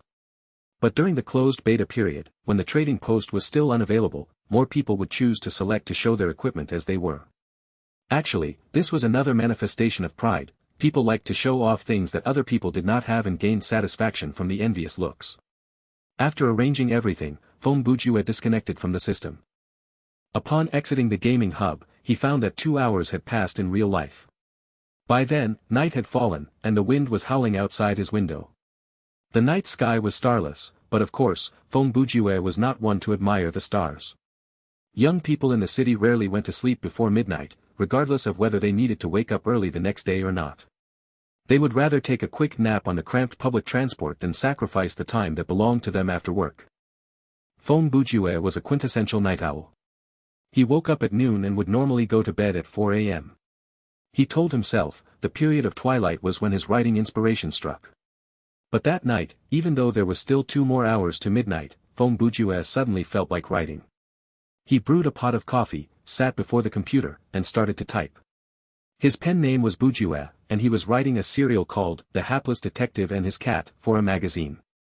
Actually, he wanted to write about a good detective, but in his day and age, for something to sell, there had to be a hook, just like how comics often needed gratuitous images of girls to sell. The same rule applied to the novel market. No matter which year it was, human curiosity and lasciviousness was never going to change. When Feng Bujue was really poor, he did consider writing some harem-themed novel. As someone who referred to himself as an artist, it was easy for the man to find someone he identified with from history. For example, there was Millet, a French painter who, due to the hardship of life, once traded his painting for shoes and his oil paintings for a bed. To follow the interest of his patron, he also painted some saucy works. There was also Titian. Well, this one was more of an interest that Feng Bujue had in him. In any case, Feng Bujue eventually compromised by adding some hook in his work because that was the only way he could continue to write the topic that he liked and was good at, which was detective stories. The setting of The Hapless Detective and His Cat merely split the original character he had into 2. Originally, the main character should have been a clear fellow, but now, He turned into a kind yet hopelessly dull detective until he one day discovered that his house cat could speak and only he could understand it. The cat also made an exceptional detective. The magazine's editor even praised Fong Bujue for it, saying how ingenious his setting was. The interaction between the main character and the cat could provide the comic relief to the heavier subjects in a detective novel. Fong Bujue also slowly saw the benefits to this style. 1. It could help him pace the story better, and 2. It could help him fill up the word count. Other than this serial, Fong Bujue had another long novel, the one that was mentioned before, the published novel that could bring him some money. He had gotten writer's block and had not written a word for a month, but that day, Fong Bujue was suddenly inspired. He continued writing the story called The Twin Nightmare. Fong Bujue worked through the night and saved his draft when dawn came. He stood up from the table and stretched lazily. He yawned and looked at the time. It was 4:40 a.m. Fong Bujue only then remembered that it had been Tomb Sweeping Day the day before. He supposed there was a reason Thriller Paradise chose to have its closed beta on that day. It was to add some scary atmosphere to its release. Since the sun was rising, the breakfast stalls nearby should be open. Fong Bujue's mind was still filled with various plots, and he did not feel tired at all. He decided to grab something to eat before going to bed. He grabbed his key and some change, the man only has spare change left, and went downstairs. 15 minutes later, he returned with some biscuits and fried fritters. When he returned to the residential area, he saw that some of the elders had already filed out for their morning exercise or were lining up at the residential clinic. Fong Bujue rarely interacted with his neighbors. Normally, at that hour, he would be sleeping. For the man, a day started at noon. Meow. A cat with black and white stripes called after him as he passed by it. Fong Bujue stopped and looked at the cat to confirm. Yes, its eyes were locked on his breakfast. Hey there. Fong Bujue squatted down next to the cat. He looked at the lack of a collar around the wild cat's neck. You sure you can eat fried dough? Meow. The cat was not afraid of strangers, and it seemed to be answering, yes. I've been living on soup noodles for the past few days. As Fong Bujue said that, he peeled off a piece of the fritter and placed it next to the cat's mouth. This is the only filling thing I can afford with my last few coins. The cat leaned forward to sniff the offering and swallowed it up. It licked its lips and then meowed again as if saying one bite was not enough. Fong Bujue peeled off another piece and offered it to the cat. You really don't look cute at all. You're not any famous breed, yet you dare demand food from strangers and are hard to satisfy. Even though he mocked the cat, he still continued to peel pieces off his breakfast and feed them to the cat. If you're that hungry, go and search through the trash like a normal cat. Speaking of trash, Fong Bujue turned involuntarily to look at the trash cans placed before their apartment building. The cans were tall, about 1.4 meters tall, and they were shaped in a way where the upper part was wide and the bottom thin. If the cat jumped into it to look for food, then it had to wait until the can was almost full, or else there was a chance that it might get stuck inside and could not climb out. If it was tossed away alongside the trash by the trash collector, it would definitely become a dead cat. Fong Bujue sighed. He then broke the meal in half and placed it on his palm before offering it to the cat. Actually, life is not easy for you strays, isn't it? I hear during winter, a stray was hiding under a car to get close to the residual heat. In the morning, the owner started the car, and not knowing about the cat, he ran over it. He rubbed the cat's head. Sometimes, he was more willing to converse with cats than human beings. Strays have an average lifespan of 3 years, and I might die at any moment due to my unknown illness. I suppose it's destiny for us to meet today. After tossing the other half of the fritter into his mouth, he spoke through the mouthful of food. For us to share a meal. Perhaps, in our next lives, we'll be reborn as brothers. Xiao Feng, is that you? A familiar voice came from behind him. Fong Bujue turned to look, it was his landlady. Her name was Lu, and she was 5 years into retirement. Her husband was he, and he was also a retiree. Even though Madame Lu could get harsh with her words, she was a good person at her core. Madame Lu lived in the same building as Fong Bujue. She had 3 apartments to her name, one was on the other side of the residential area, and that had been rented as well. The other 2 apartments were in Fong Bujue's building. Madame Lu thought that it was bad luck to live on the 13th floor, so she lived on the 8th floor and rented the other apartment to Fong Bujue. It really is you, and I thought it was someone else. Madame Lu carried a vegetable basket in her arms, apparently returning from the market. Has the sun risen from the western side today? You're up so early this morning.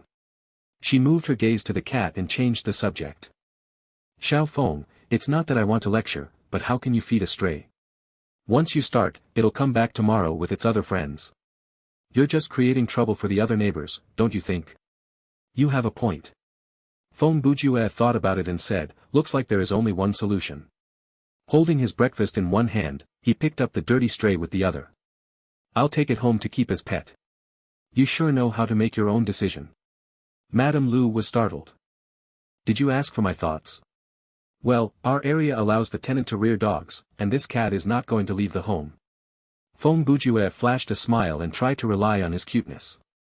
You really want to keep it? Madame Lu thought that Feng Bujue was just joking. Suddenly, her expression shifted slightly as she studied Feng Bujue's face and then the cat's. Now that you mention it, you two do look similar. Then her gaze wandered lower.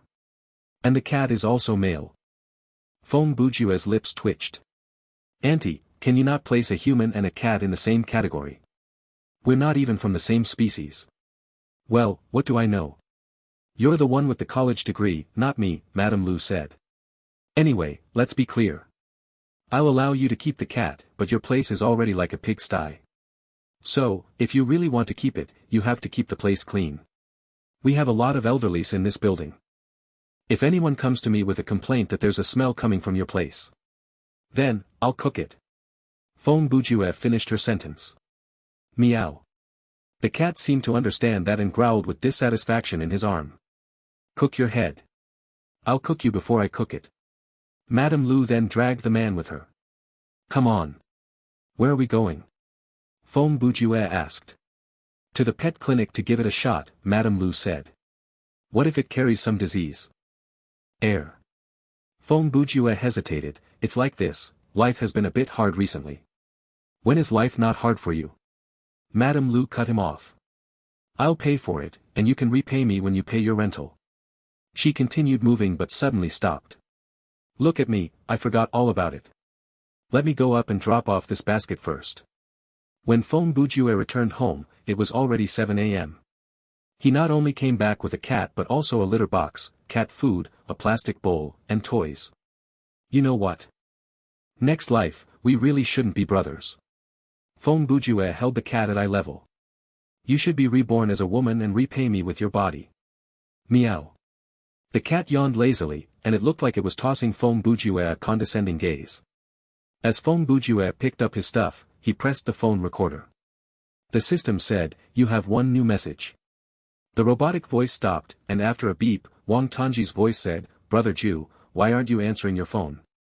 It's a holiday today, so I'll come to your place this afternoon with some food. After all, where else can you be? So, that's that. The cat jumped onto the table and scratched the phone button. It sniffed it and then jumped onto the sofa to lie down after losing interest. Why does he make it sound like I have nothing else better to do than sleep at home? Feng Bujue grumbled to himself, but then again, that was the truth. At 2 p.m., the intercom rang. After Feng Bujue was woken up, he only felt annoyed and blurry. Even though the pet clinic had bathed the cat in the morning, he had to prepare stuff for around half an hour before he got the chance to rest.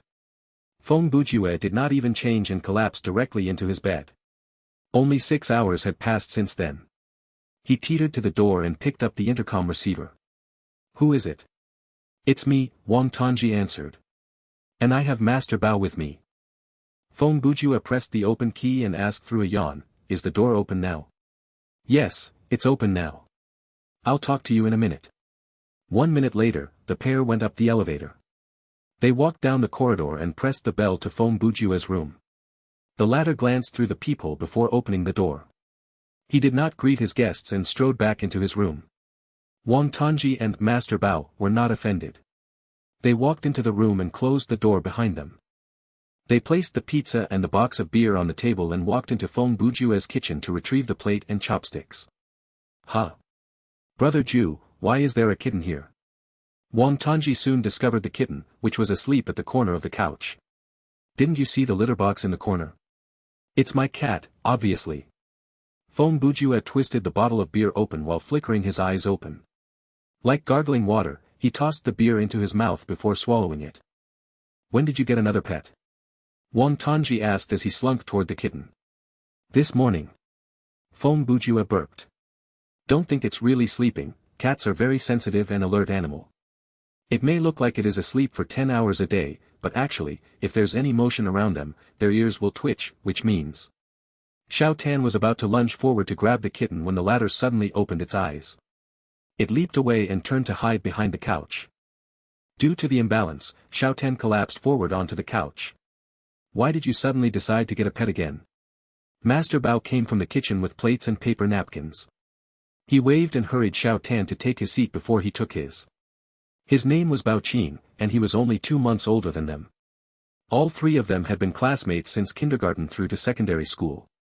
Bao Qing had always been nicknamed Master Bao, since primary school, but the problem was, there was no judge in his family, and the man always shied away from any work that required responsibility. Who would have thought Master Bao would be the first to become an adult? He was 25, worked as a public servant, and had a 2-year-old daughter. His life was much more stable than the 2 single men. The biggest distinguishing feature about Master Bao was his perpetual frown. After marriage, the frown had only gotten deeper.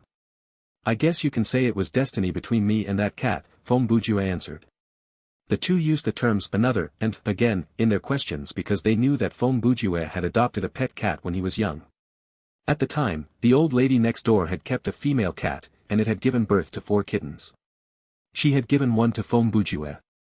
He had cared for it for 13 years until the kitty became an old cat. In the end, it died in its sleep. The child that reared it had become an adult, and he had personally given his pet a burial. Have you given it a name? Wang Tongji asked excitedly. Arthas, Feng Bujue replied calmly, like the name was not a random one that he had just thought of but one that had been in his mind for a long time. Pfft. Master Bao was the first to spit out the beer. Even if you don't want Xiao Tan to annoy you with names, at least find a normal name, like Michael or Kitty. Feng Bujue snapped his fingers. Arthas. The kitten turned its head around to meow. See, even it likes it. Feng Bujue pointed at Arthas' cat face. Wait, I want to take a video of it. Xiao Tan took out his phone. Wait a minute. Feng Bujue put down the bottle and went to open the curtain. Then he ran to pick up Arthas, who did not have a chance to escape. Feng Bujue placed his hands under the cat's front legs and picked the kitten up. He faced the cat away from himself and extended his arms. He lifted the cat against the light like the scene in The Lion King but recited a line that had nothing to do with the movie. My son. The day you were born, the very forests of Lordaeron whispered the name Arthas, Feng Bujue announced in a severe tone. Wang Tongji aimed the camera at the kitten, which looked so confused, and walked around them to finish the video. What the hell are you 2 up to? How old are you now? After being scolded by Master Bao, the 2 returned to their seats. Arthas jumped away and went back to its nap. By the way, how come you are so free this weekend, Master Bao? Feng Bujue asked. The wife took the daughter back to visit her grandmother. Master Bao took a sip of the beer. Permanently or temporarily? Feng Bujue asked again. Master Bao almost choked on the beer. Why would you say that? How could it be permanent? My mother-in-law just wanted to see her granddaughter. Well, it's because you looked so happy today, Feng Bujue grumbled. Wang Tongji interrupted them. He picked up the remote to ask, what is this week's theme? A marathon of horrible flicks, Feng Bujue answered. Huh? Wang Tongji turned his face around. You heard me. We discussed this last time. Many infamous movies have been proven through the passage of time that they are the worst the movie industry has to offer, but we've not seen many of them. Fine. I'll go take a look. Wang Tongji looked through the list using the remote. Whenever the 3 of them had a chance to gather, they would pick a theme and watch movies with said theme for more than 10 hours. Most of the movies were from early 20th to 21st century. After that, due to the improvement in movie-making technology, the chance of bad movies drastically decreased. In the future, no matter how bad the movies were, at least they could be salvaged via special effects. How about Ghost Rider? Wang Tongji asked. Have you heard of Daredevil? Feng Bujue asked back.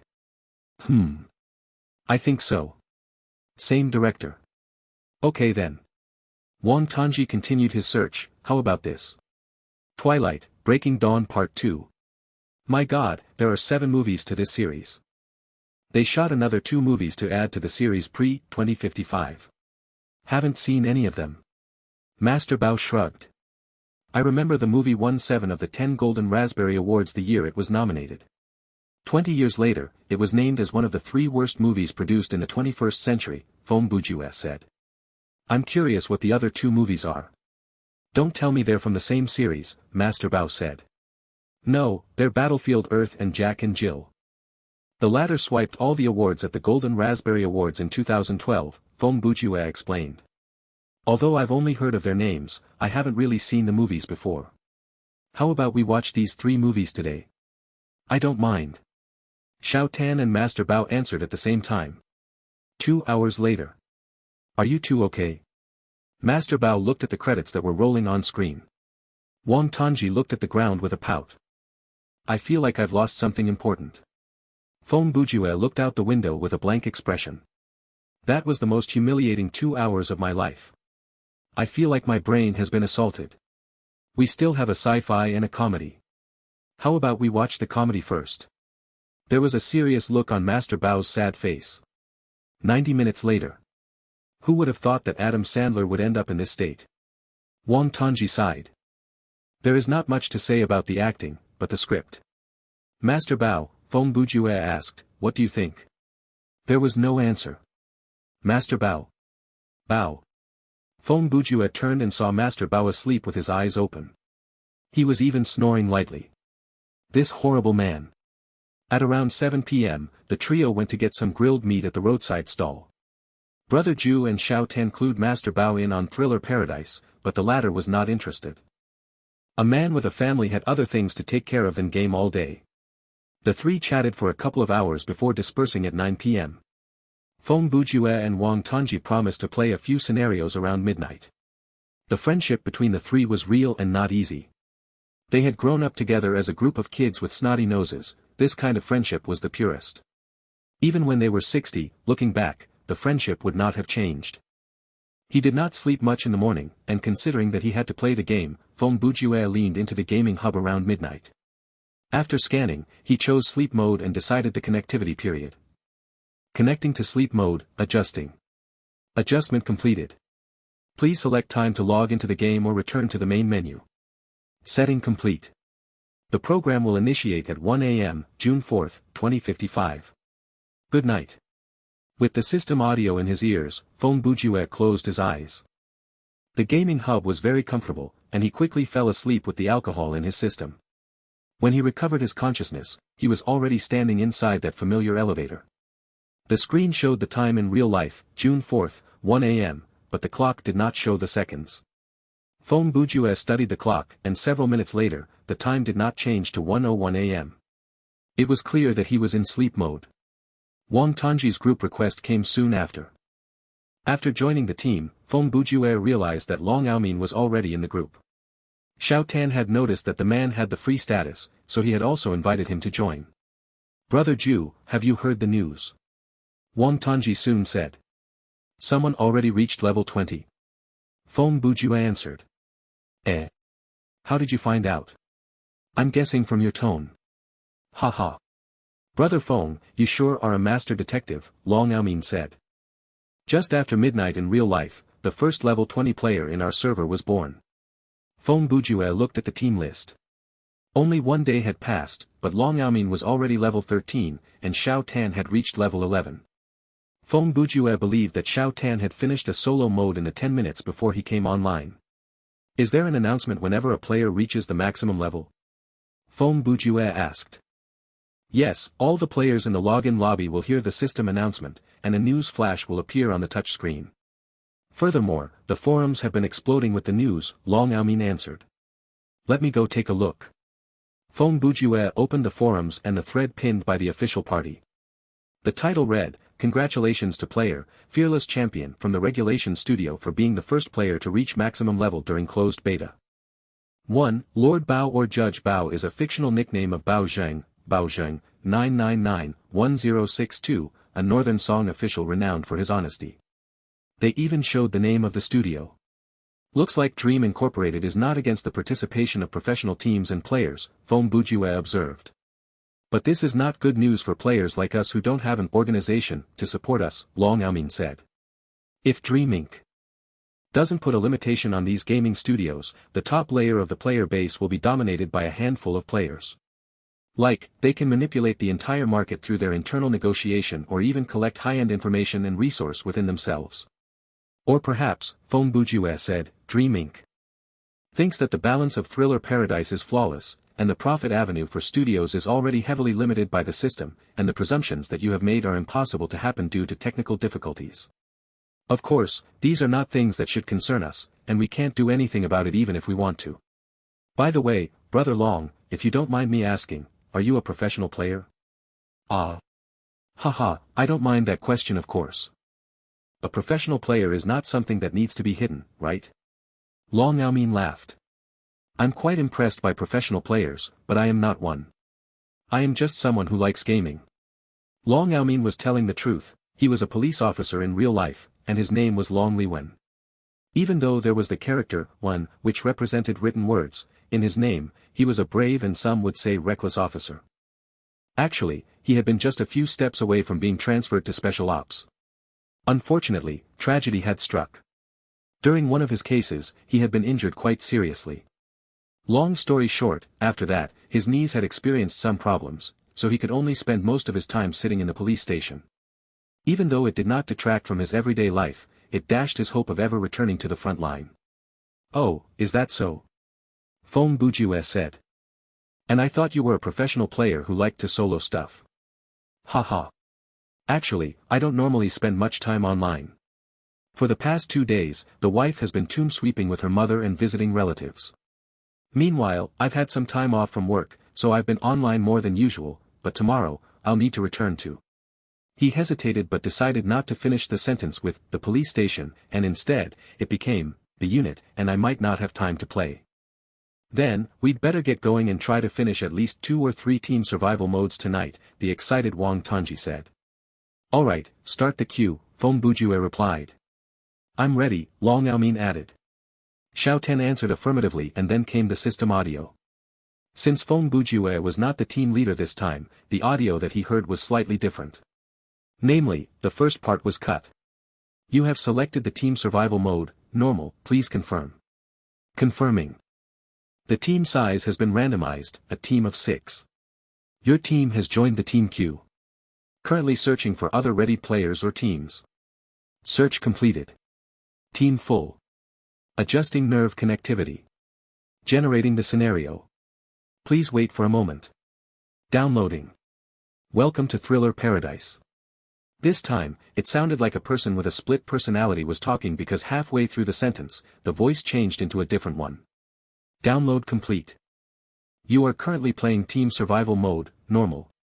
A scenario introduction is provided in this mode, and there is a chance to trigger a side or hidden mission and unlock world building. Reward for clearing the scenario, a randomized learnable skill card. Playing the scenario introduction soon. The game will start right after. The opening CG this time began in a forest, and the scene started to move forward slowly in first person. The narrator said, one fall night, you and a few other teammates whom you have just met in a tourist group lost your way in the mountain. Hunger and thirst followed your every step as you skipped through the dying forest. Like a miracle, you happened upon a house in the forest. The scene changed to show a large, ancient home. The clouds in the sky hung low to the ground, covering this eerie home. There was a pond next to the house, and the walls next to the water had 2 windows like the house had grown a pair of hollow eyes that were watching its own unidentifiable reflection in the water. The scent of despair wafted out from the house, rising up from the dead trees, the gray walls, and the quiet pond. But you have no choice, the chilling air seeped into your bones, and the sense of hunger dulled your alertness. You decide to head into the house. That was where the story ended. With a flash, when Phong Bujue opened his eyes, he was already standing inside the home. It appeared to be the living room, it was large and spacious. The floor was made from wood, and the furniture and decoration seemed to come straight from the 19th century. The chandelier above them and the wall sconces had electricity, but curiously enough, other than those lightings, there was no trace of other electronic device. Across from the living room was a flight of stairs about 2 meters wide, and it led up to the second floor. There were 4 doors around them and a passageway behind the stairs. Due to the lack of lighting in the passageway, one could not see where it led from where they were standing. Feng Bujue took several seconds to observe his surroundings before his eyes landed on the three other players also standing in the living room. First was a male player. His IGN was Invincible Champion and only had a small difference to the player Fearless Champion, who was the first to reach level 20. However, he was still a distance away from level 20, currently only level 15. His title was Reckless Boxer. From his appearance, he was the same type as Long Aomin, but compared to Brother Long's Schwarzenegger-type physique, he was quite lacking, be it in terms of height, muscles, or presence. The other two players were both female. They seemed to be in the same group before joining the queue because they stood close to one another. One could also get some hint from the names, one was Passing Rain, the other Laughing Soul, and they were both level 13. Passing Rain appeared to be just over 20, and her hair was cut short until it barely reached the back of her neck. But strangely enough, even though she looked pretty, there was nothing outwardly grabbing about her appearance. Technically speaking, with the facial editing feature provided by the Gaming Hub, everyone could become the greatest beauty, there was no problem with changing a man's face into a woman's. The fact that a female player did not improve her looks to the maximum in this game was like her going out without putting makeup on. Or was it because the girl looked extremely weird in real life and this was already the best the system could do? When Feng Bujue studied her, the girl's eyes met his. Oftentimes, a person's first impression was decided by one's gaze. At first glance, if there was anything one could get from Feng Bujue's eyes, it was serenity, and Feng Bujue read something similar to murderous aura in the girl's eyes, one that was cold and sharp. This was not because she was glaring at him or she was pretending to be chill, it was something that radiated even on a normal basis. This was a look that was only possible for someone who was used to killing in real life. Moving his eyes upward, Feng Bujue saw Passing Rain's title, Heartless Decapitator. Then, he grumbled internally, what the F***ck is going on? A special agent playing the game to train her guts. Laughing Soul appeared much more normal. She looked 1 or 2 years younger than Passing Rain. She had a small face and long hair with no bangs to cover up her cute features. A slight smile hung on her face, but, there was no humor in her eyes. Laughing Soul's title was Smart Gunslinger. If there was no surprise, she should excel at shooting guns. What's up with you? Passing Rain suddenly opened her lips. Her eyes were targeted at Feng Bujue. Her expression was cold and her words sharp. Feng Bujue understood that she was asking why he was staring at her. He flashed a smile and started to greet her. It's nothing. I was just surprised by the titles that the two of you have. Passing Rain decided to answer by not answering. It was as if she had heard something that was not worth her time, and this placed Feng Bujue in an awkward position. Laughing Soul saw this and chuckled to ease the tension. It's the same for you guys, you have interesting titles as well. She knew that her cousin was a reticent person, so she offered something to save Feng Bujue's face. A little exposition about these two. Passing Rain's grandfather's sister was Laughing Soul's grandmother. Basically, they were relatives. Actually, they were of the same age, both 22. Passing Rain had never liked to speak, but that did not mean that she was a pushover. She had never lost in a fight, even against men, that was how cool she was. Laughing Soul was like a child that would not grow up. She was a prankster and always had a joke to tell. Plus, in terms of IQ, she might even be brighter than Feng Bujue, although she did not have his weird habits like compulsive reading and analyzing. Why so many details about those two girls? Of course, that was because they will become main characters. Given that it's chapter 34, it's about time for the main female characters to show up, right?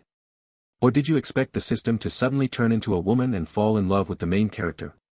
If that's case, this might be the wrong story for you. Thank you.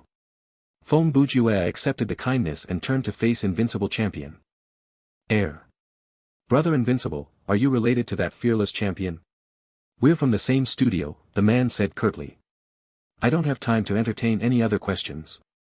I'm almost up to here with questions from you filthy casuals. He placed his hand next to his head, and his tone was dripping with condescension when he said those words. Oh, so we have a professional player among us. This is an honor. Feng Bujue used a tone dripping with deeper sarcasm to extend his praise. The man responded with a scoff and turned his face away with his nose turned up. If not for the system, he probably would have started to curse. Suddenly, the system shattered the oppressive atmosphere. The main quest has been triggered. Then the quest tab changed. Explore the house to find a way to escape it. After reading that, Feng Bujue turned around without a second word to try to open the door. This was a French door that had wooden paneling. Feng Bujue grabbed the two doorknobs and twisted them until they made a tingling sound. Naturally, the door was locked, and it would not open so easily. Invincible Champion huffed patronizingly. Plebs will always be plebs. Only plebs would expect the door to open like that. Creak, creak. Wang Tongji joined Feng Bujue. He used the chef knife and wiggled at the space between the paneling while his other hand worked with the doorknob. He used his action to show support for Feng Bujue. Invincible Champion started to groan again. Hey, the little brother that has panicked in his title, are you deaf? I already said. Quang, quang, quang. The two made it worse. Each pulled on the door and yanked it with all their might. Are you two mad? Brother Invincible was running out of words to insult them. Pa. Pa. Two crisp sounds later, the two doorknobs were yanked off their frames. Well, even if they had the keys now, they would not be able to escape that way. Hey! What are you doing? Invincible Champion gasped, and for that 1 second, his terror points rose for some weird reason. Bang, bang, bang. Then they used their shoulders to ram into the door that had lost its doorknobs. Finally, 2 minutes of madness later, Feng Bujue turned around, fixed his collar, and cleared his throat. Looks like this door really can't be opened. Motherf asterisk cur. Invincible Champion cursed internally, but he could not curse in-game so he could only roar angrily, didn't I tell you that from the beginning? Action speaks louder than words, Feng Bujue replied. I'm just using my actions to prove the validity of your words. Then, why don't you prove if there is a punishment for random quitting and abandoning the team? Invincible Champion challenged. So, it's some kind of supernatural power that blocks the door, huh? Feng Bujue scratched his chin and said something obvious. So, now you chose to ignore me. The fury in Brother Invincible's heart continued to rise. Passing Rain stood to the side and watched for a while before turning wordlessly to the darkened passageway on the first floor. Since someone had already proven that the door was not passable, there was no reason for her to stay and watch that tragedy. Laughing Soul followed and left the living room with the other girl. Seeing the two walk away, Long Yaomin hesitated. Brother Invincible, who was angry, finally noted their movement, and he shouted in their direction, hey, don't wander off like that. If you trigger something. It's fine. Feng Bujue suddenly interrupted the man. From the content of the quest, the more things that are triggered, the better. As he said that, he walked to a glass window next to the door. The door was rectangular, 1 meter tall and 30 centimeters wide. The window had a tapered top, and the frame was made from wood. Looking outside, the other side of the window was covered by a layer of fog, and nothing could be seen. Feng Bujue took out his wrench and whacked it against the window. When the heavy metal fell on the window, Feng Bujue felt his arm shudder like the wrench had fallen on something metallic instead of something fragile like glass. This window is similar to the door. There is some kind of mysterious power protecting it on the surface, Feng Bujue concluded. Invincible Champion shook his head and sighed. I should have known casuals would not have common knowledge. Why would the system create a scenario that can be solved so early with brute force? He turned and walked up the stairs. The three of you are together, right? Please don't follow me. Bringing 3 plebs with me is most definitely a tragedy. You might cause me to fail. So, you 3 handle the first floor, and I alone will check out the second floor. Invincible Champion had already categorized the 3 as extremely useless teammates. Other than Long Yaomin, who had the title team defender and seemed like he was fairly useful, the other 2 were extremely useless. The panicked hidden assailant, from the title, had to be a complete tool. While the meaning of the title of Cold-Blooded Skullcracker was an unknown, his attitude annoyed Invincible Champion, and he had committed many brainless actions. The most brainless action he did was to ask him about Fearless Champion. Those who did not understand the work of a gaming studio liked to ask such pointless questions. Actually, in Regulation Studio, a quick rise in terms of level did not mean much, it was merely a different delegation of work.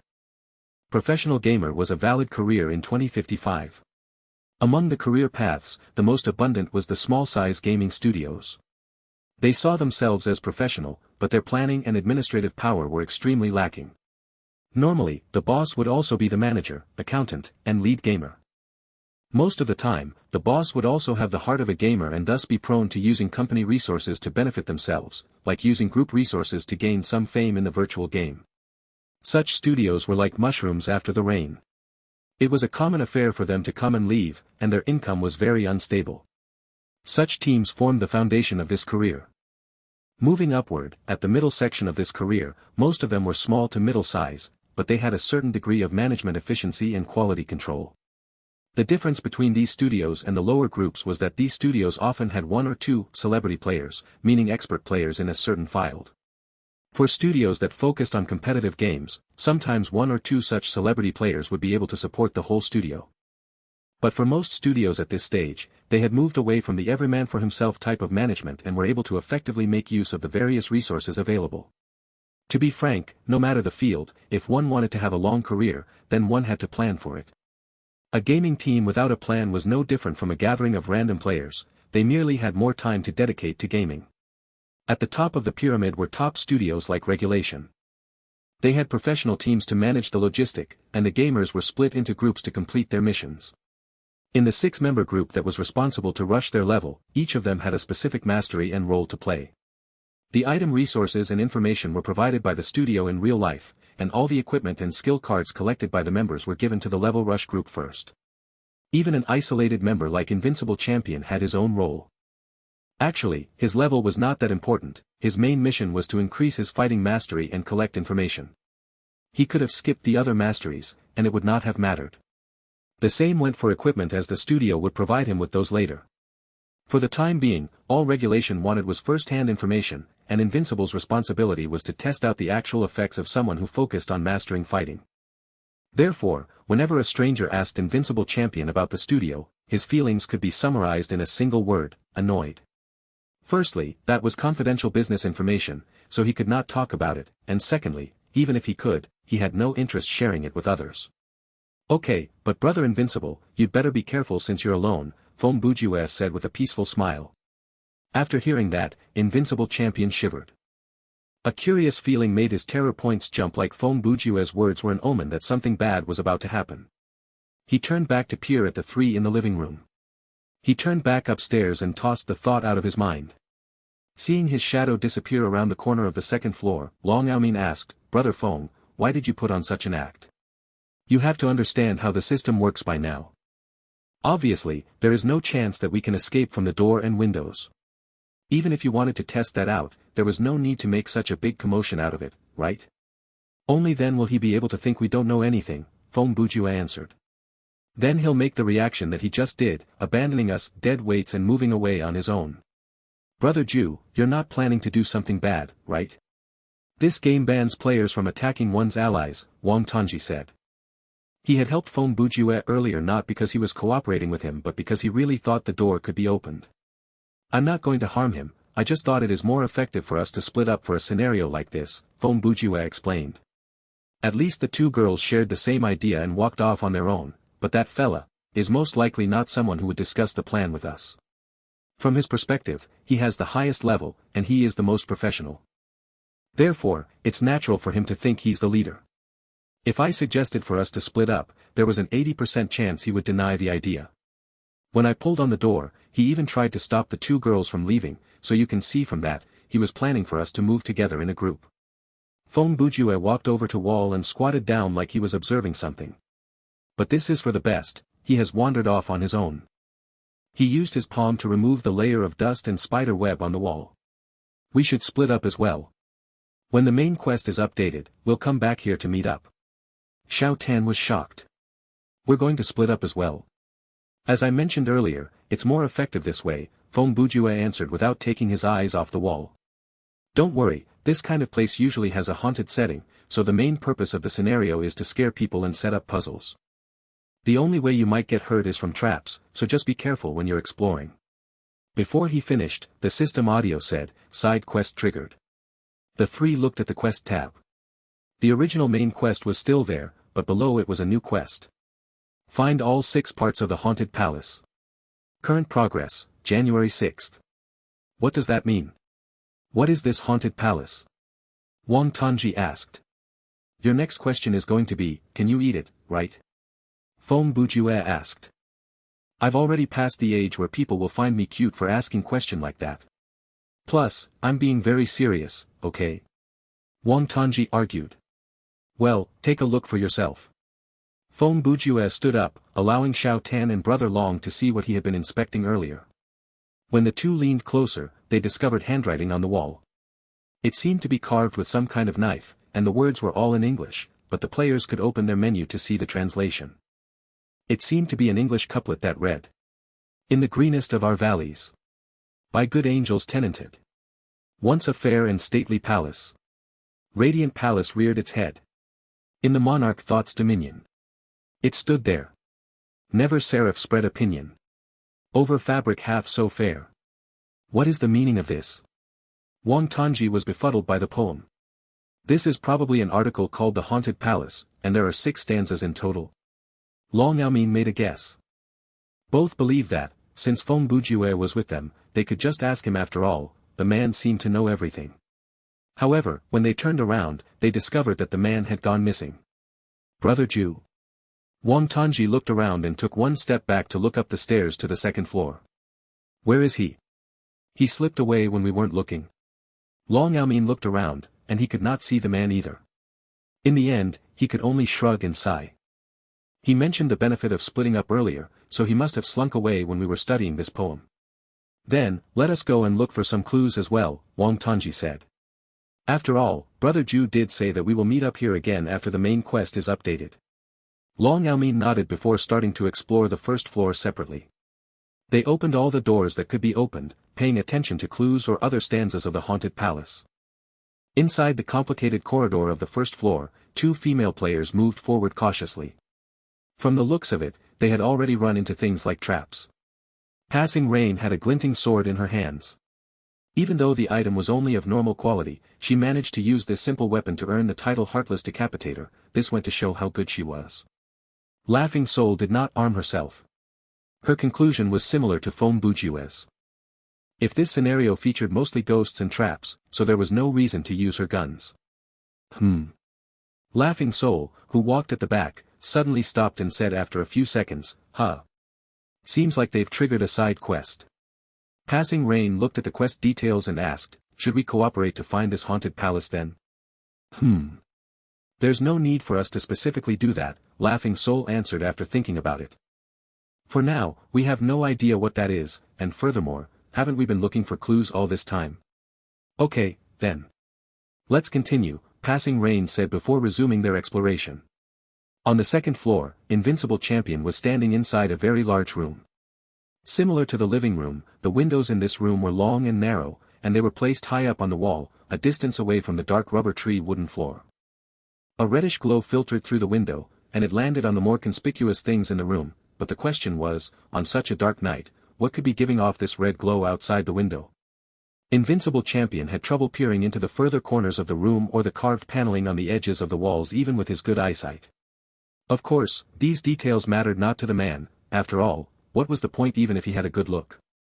The only information that he needed was whether or not there were monsters hiding in the room. Flowing curtains draped on the walls and the furniture had seen better days. They were old and decrepit, looking exceptionally uncomfortable. The books and musical instruments that littered the ground did not help to improve the liveliness of the room. A scent of melancholy hung in the air, and the chilly atmosphere seemed to seep into every corner. After hearing the system audio, Invincible Champion glanced at the menu. His first thought was that the 2 female players had found something in the house and thus triggered the side quest. He did not even consider that it could have been the 3 plebs who were behind this. Even though he was not good at puzzle solving, Invincible Champion was a professional gamer. He might be lacking in analytical skills, but it could be made up through gaming experience. He roughly rummaged through the room to look for equipment or consumables, but the only things that appeared barely useful were a wooden guitar and a violin with broken strings. His bare hands were more effective than those fragile wooden objects. His title, the Reckless Boxer, provided the passive effect of improving the damage of his punches. Giving up on the equipment, Invincible Champion started to look for quest items. He had no idea what the haunted palace was and had no interest in reading through the books that littered the ground. He walked directly toward the object that looked like a clue the most, an envelope on the table. The other readable items in the room were either on the ground or piled in the corner, the only exception was this envelope, which was placed under an inkwell. Taking up the inkwell, Invincible Champion noticed that some ink had leaked out of the bottle, staining the envelope. But the stain was dry. He picked up the envelope and blew off the layer of dust before opening it and retrieving the letter inside. The letter was incomplete because many places were blotted out by the leaked ink, and the other places had gone blurry from time. The beginning of the letter and the writer's signature were both unreadable, but from the content, he speculated that the letter was written by the owner of the house to his friend. The writer said that he suffered from a serious illness due to some kind of curse, and he was tormented by the illusions. He desperately wished to see his best friend, his only friend. He wished that this friend could come visit him, and perhaps this might improve his condition. There were indeed signs of mental instability in the words, but most of the content was incomprehensible due to the writer's shaking hands and inscrutable sentence structure. Even though Invincible Champion was none the wiser after reading the letter, he carried the letter with him. He scanned the room one last time before turning to leave. Inside a darkened stone tunnel, a flashlight suddenly came on to shower its light on the short path before the man. Feng Bujue looked at his surroundings and started to mumble, "There are serious issues with this house. What is this? Castlevania? There is spatial incongruity and now there's even hidden passageway." A few minutes ago, it had not been his intention to slither away from Xiao Tan and Brother Long. He had merely walked to the other side of the living room because he wanted to take a closer look at the painting on the wall. There were several paintings hanging in the living room. Most of them appeared as if they were painted by madmen. The paintings were incredibly abstract and hard to understand, except for one. The painting showed the inside of a long, narrow tunnel. The walls were low, clean, and undecorated. The tunnel did not break off in the middle, and it seemed to lead down a declining slope. It looked like... No, it was a tomb. Some details in the paintings revealed that the tunnel was deep underground, and there was no exit in the painting or man-made lighting. The painter used some kind of strange styling to create an eerie and dangerous atmosphere via his brush strokes. Feng Bujue studied the painting for 5 seconds like he was enraptured by it. A strange power held him in place, unable to speak or move. The next second, darkness fell over his eyes, and he could not see anything. After who knew how long, when he regained his mobility, he removed the flashlight from his backpack to take a look and realized that he was inside the tunnel in the painting. He did not understand how the process worked, and he had no idea whether Xiao Tan or Brother Long had noticed anything, but regardless, it seemed like he had to depend on himself to leave this place. Behind him was a stone wall, he pushed against it, and it did not budge. The ceiling was low, and there was no hatch through which he could escape. Feng Bujue sighed and took out Eyes of Hostility and put it on. With the flashlight in one hand and the wrench in the other, he trekked down the slope. Wearing the jazz shoes, Feng Bujue was not worried that he might run out of stamina points due to his exploration. He could walk as far as he wanted. With 1,100 stamina points and equipment that reduced stamina points consumption, he could have walked to the moon.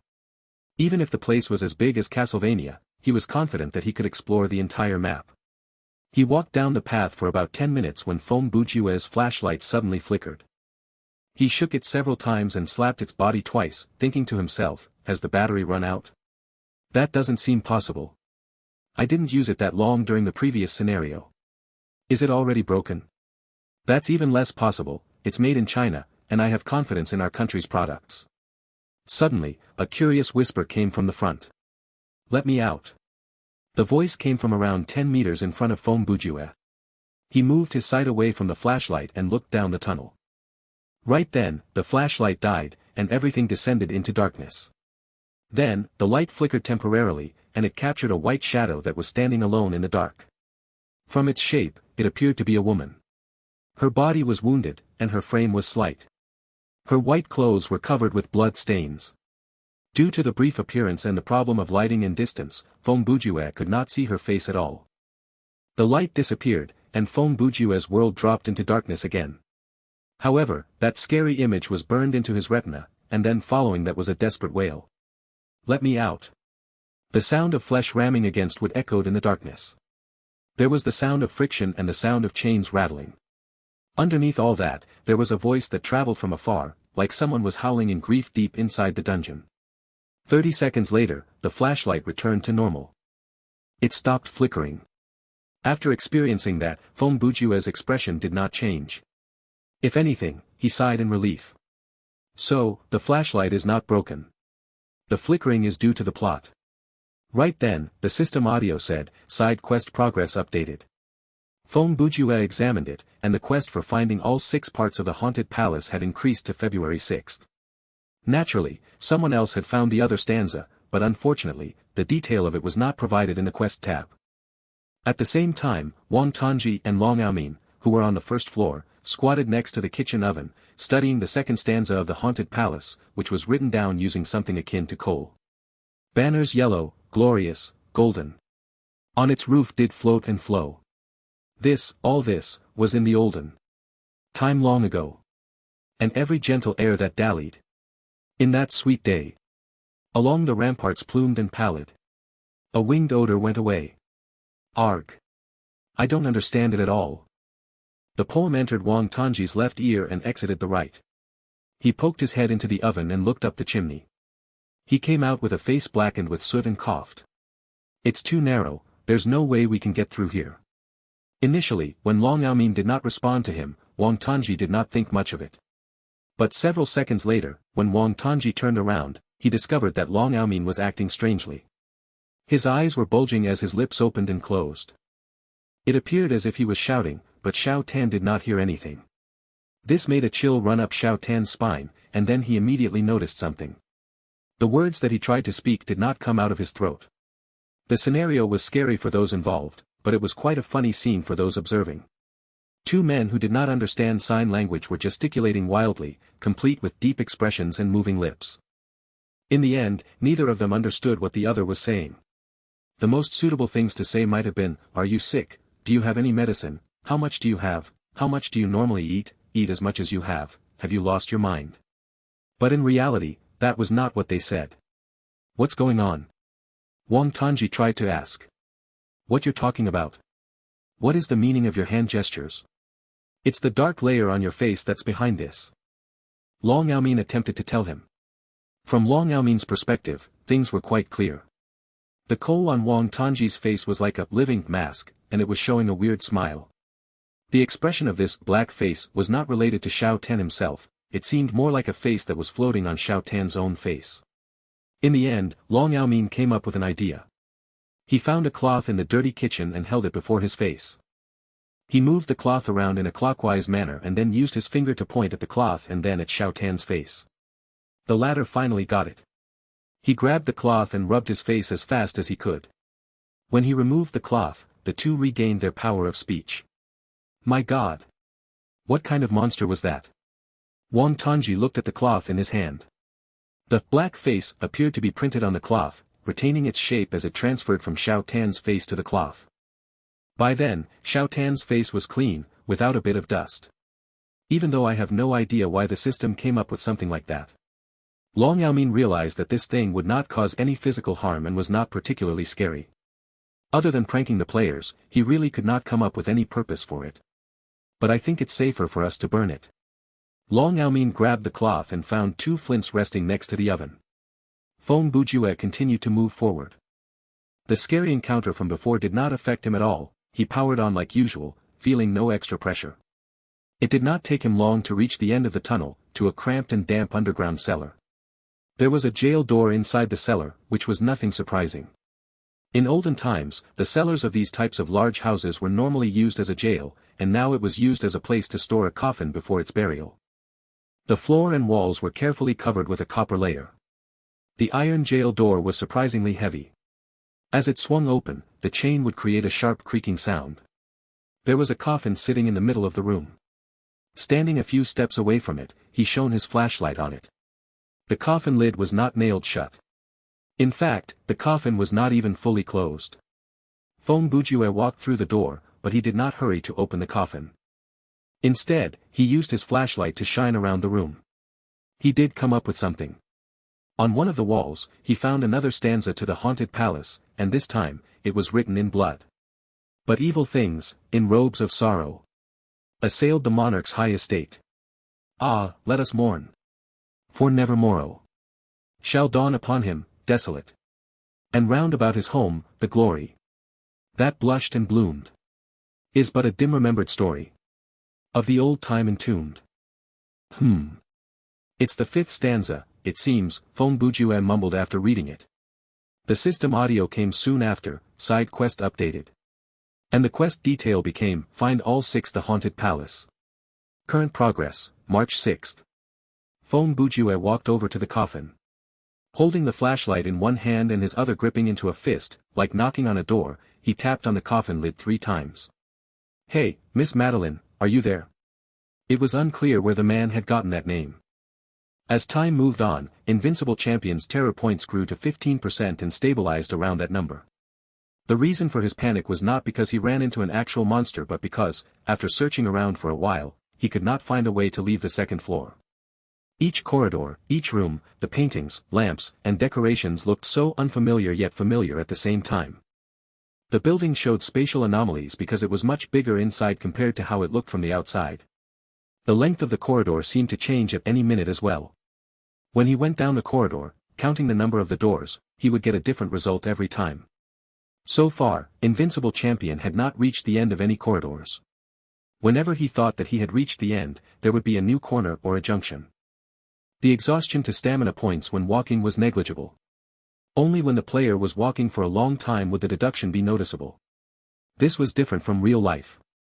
If you had someone walk barefooted for just 20 minutes, he would feel tired already, 40 minutes, and his legs would feel pain, more than 1 hour, and he would have to pause and rest. Of course, in this case, the person used as an example was a normal man, not a professional athlete. This kind of tiredness was accumulative, and the longer it gathered, the more obvious it became. Corroded by fear, the reaction became conspicuous in Invincible Champion. When he saw his stamina points lowering at an observable speed, he did not stop to think calmly but chose to increase his speed. He was not exploring but running. There was a feeling that if he did not do something soon, he would not only be trapped there, but also once his stamina had lowered to a certain point, something in the dark would catch up to him. Ha! Ha! Invincible Champion's breathing became heavy. He looked at the game menu. He still had 1,000 stamina points, and he was not running but speed walking. His body should not have reacted that way. He stopped moving and placed his hands on his knees to stop the heavy breathing. He swallowed. At that moment, he suddenly realized that there was something off with his stomach, but he had a hard time telling what it was. What's going on? Invincible Champion mumbled softly to himself. Having a monologue could help lower the sense of fear and help one to focus.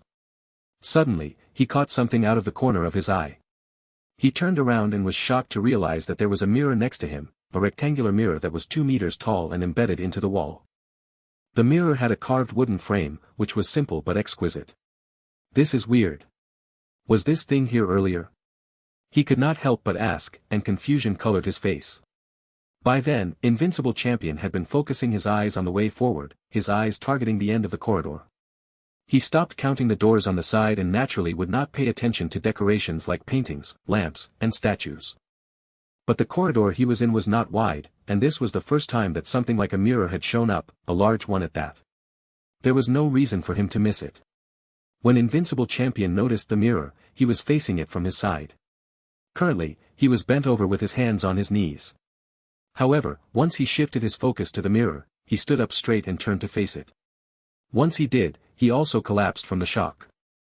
The reflection in the mirror looked like the real Invincible Champion, but the reflection had his stomach exposed to the wind. There was no shirt or skin covering that part of his body, and he saw a mess of intestines instead. Invincible Champion sucked in a cold breath, and his face was blanched. He staggered backward, and his back knocked into the other wall. His eyes widened, and his breath stopped for almost 10 seconds. Illu. This has to be an illusion. After he regained some semblance of calmness, he gritted his teeth and walked back to stand before the window. Who is it trying to scare? It's just an X-ray so to speak. Even though he said that, the terror points would not lie. He was still afraid, but people reacted differently to fear, and one such reaction was anger. Invincible Champion's gaze moved involuntarily to his stomach. He could see that his intestines were moving, but once he looked closer, he caught some strange details. The more he looked at those intestines, the stranger he felt. They looked like many intersecting corridors. His neck was frozen solid, and 2 seconds later, he howled angrily as a kick landed on the mirror, shattering it into pieces. Then, he turned and walked away. But once he turned around, he was greeted by many identical mirrors down the corridor. All the room doors had disappeared, and in their places were the mirrors. Ah! Brother Invincible screamed and blindly charged forward. He had no idea whether he was hallucinating or had triggered an actual change to the house, but the fear and danger that he felt were real. He did not want to stay inside this corridor 1 second longer. With a crash, a human shape broke through the glass window and careened down from the second floor of the building. The moment he tumbled through the wind, Invincible Champion was fully unprepared. 1 second earlier, he had still been running down the corridor. He remembered that the road ahead was still long, but the next second came the acute pain of glass shards cutting through his skin. He ran through something, and the next thing he knew, the ground underneath his feet disappeared. The short second before death claimed him, he caught sight of the house from outside. Moss grew all over the stone walls, the dead trees that surrounded the house, and the large and rippling black reflection in the water. The air of danger and death seeped out of the water, walls, and deep within the house. Darkness consumed the space between the material and spirit worlds. In the shapeless silence, the champion fell into the pond by the house. The heavy water swallowed him fully. Air bubbles escaped from his throat, but it nary made a ripple. The large house was like a silent observer, spectating the loss of another young life. The last thing that was reflected in the eyes of this professional player, was the blood moon that was wearily sinking behind the horizon. Team message, Invincible Champion has died. A plot item has been transferred. When the system audio appeared, both Wang Tongji and Long Aomin were stunned. What the hell? A level 15 professional player died just like that. Wang Tongji gasped. He opened the game menu to double-check the information. As the system stated, the player name for Invincible Champion was grayed out, and the original, surviving, status had changed to, dead. By then, the two had looked through many rooms, but they could not find any concrete evidence. Other than the few times when they came across weak points in the floor and traps, they had nothing. If we split up, we would have died from the traps that we encountered, Long Aomin said before adding, I wonder if Brother Foam will run into any danger since he's working alone. If it's Brother Ju, you don't need to worry. Since he suggested we split up, he will have considered the risk already, Wang Tongji said. By the way, I glanced through the game manual when I was waiting for Brother Ju to come online, and it said that should a player die in-game, then the items that he possessed will randomly appear next to one of his teammates. Long Aomin had some experience in team mode, so he concurred. Yes, I know that. Let's look around us then. The two started searching, but although they did not find the letter, they did find a new stanza of the poem on the floor, covered by a pile of trash. Wanderers in that happy valley. Through two luminous windows, saw spirits moving musically to a lute's well-tuned law. Round about a throne where, sitting, Porphyrogene, in state his glory well befitting, the ruler of the realm was seen. Side quest updated. Find all 6 the haunted palace. Current progress, April 6th. The dining room was large, and a long table sat in the middle. It was so long that the people who sat at opposite ends needed to scream to hear each other. On top of the white tablecloth, it was dotted with several empty plates and utensils as well as 4 candelabras that had toppled over. There was a chandelier right above the dining table, and it was even larger than the one in the living room.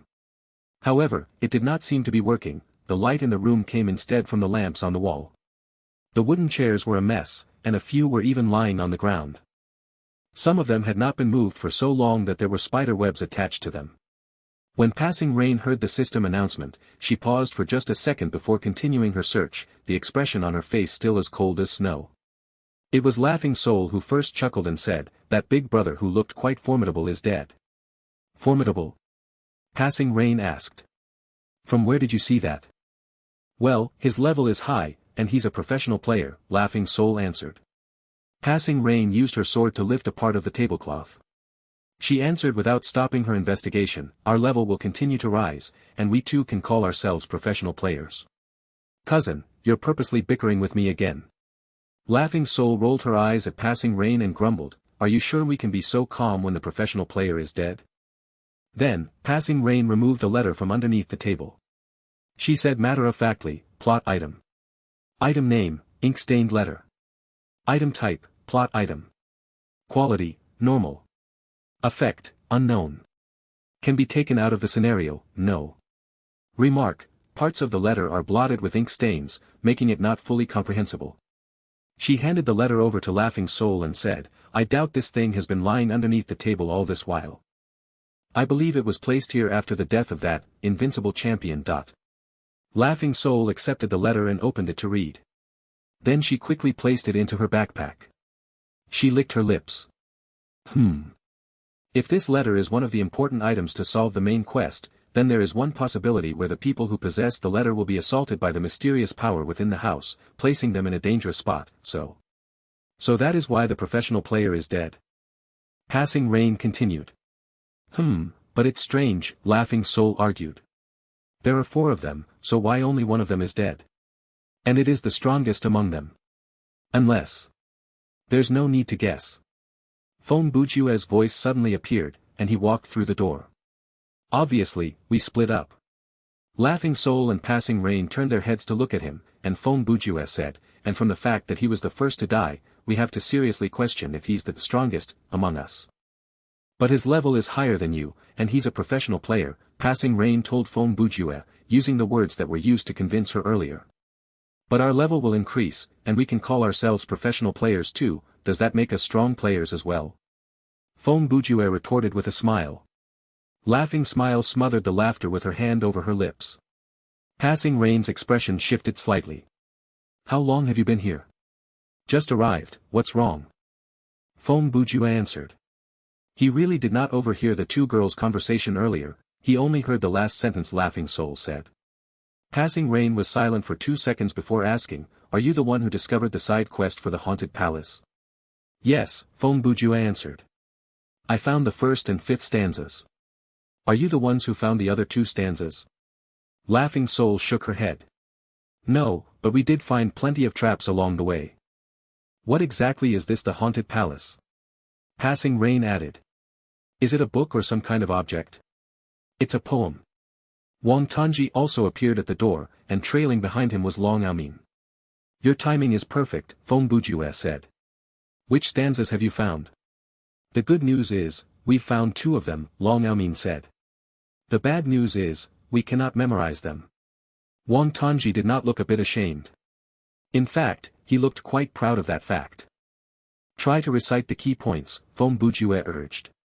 The 2 combined their memories and forced out as many terms as they could remember. After hearing that, Feng Bujue said, that should be the 2nd and 3rd stanzas. Then he did something shocking. He recited the 2 stanzas that Xiao Tan and Brother Long had found perfectly, without missing a word, and asked them whether he was correct or not. Brother Ju, what's going on? Wang Tanji gasped. Have you been following us? This house is formed by the memory I have in real life. Actually, I am a serial killer and this is one of my hideouts, Feng Bujue said nonchalantly. The haunted palace that you saw is something that I wrote on the walls out of boredom. Wang Tanji's jaw dropped, and he looked at Feng Bujue with a shocked look, his mind a complete mess. 10 seconds later, Feng Bujue told him, you know, you're the only one who doesn't realize I'm kidding. Ha ha ha. Long Aomin suddenly burst out laughing. He was quick to understand that this was a joke from Feng Bujue, but he did not think it was that funny. However, he was tickled by Wang Tanji's gullibility. Mr. Feng, is it? The time for jokes is over, can you tell us the actual reason already? Laughing Soul said. You not only knew about the arrangement of those stanzas and even managed to recite them perfectly. Then, you have to know about the origin of this haunted palace, yes? This short poem came from Edgar Allan Poe's The Fall of the House of Usher, Feng Bujue answered. I believe this scenario is derived from that as well. He moved a chair over to sit down. Have any of you read it before? No. Other than Passing Rain, the other 3 answered his question in unison like kids in class. You're not missing out, his works are not that interesting, Feng Bujue said. Poe is a poser, a fan of gambling and alcohol. His life was stained by the marks of many women. He focused his life on writing, but most of his novels only paid attention to atmosphere and ignored the plot. Sometimes, he resorted to dubious means to complete his work. For example, at the start of Ligeia, he copied a long paragraph and added a dash and said that it was a statement made by Joseph Glanville. If there was a search engine in the 19th century, the man would have been dragged out to the street by his critics already. Sounds like you're a big fan, Passing Rain said coldly. Sounds like someone's jealous. Laughing Soul tossed him a condescending look. The more you describe him, the more it sounds like you, Wang Tanji said. Brother Feng, take care of yourself. Long Yaomin did not know what to say, so he chose to advise the man. Feng Bujue stood up and continued to argue his case without a change to his expression. I'm not his fan. I just happen to know a thing or two about the man. You can even memorize his poem. Please don't try to argue anymore, Passing Rain interrupted him. Big sister. Feng Bujue began. How old do you think I am to be calling me your big sister? Little girl. Say that again if you dare. Feng Bujue took a deep breath. Beautiful lady. Actually, I am merely a studious person. Mr. Feng, you really don't need to explain yourself to me. An indiscernible smile appeared on Passing Rain's lips. Feng Bujue was stunned for 3 seconds before turning around like nothing was out of the ordinary. The wind tonight sure is loud. Even Long Yaomin felt embarrassed for him. Brother Feng, don't mind it even if you're exposed. We should focus on looking for clues. Feng Bujue almost coughed out blood, thinking to himself, you should have just said the last sentence. Is there a point to you saying the first sentence other than to poke at my wound? By the way, I was meaning to ask, don't you think there is something strange at work here? Feng Bujue asked solemnly. Why are we all gathered here? The layout of this house shifts, and the fact that we're gathered together, does this mean? Before he finished, there was a loud bang, and the only door leading to the kitchen closed on its own. 10 minutes prior, when Invincible Champion was still alive, Feng Bujue was inside the cellar.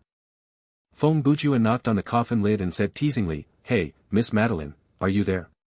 He did not expect a reply to come from inside the coffin because he knew that the coffin was supposed to be empty. After finding the first stanza of The Haunted Palace, Feng Bujue had begun to suspect that the house was inspired by the House of Usher in the short story.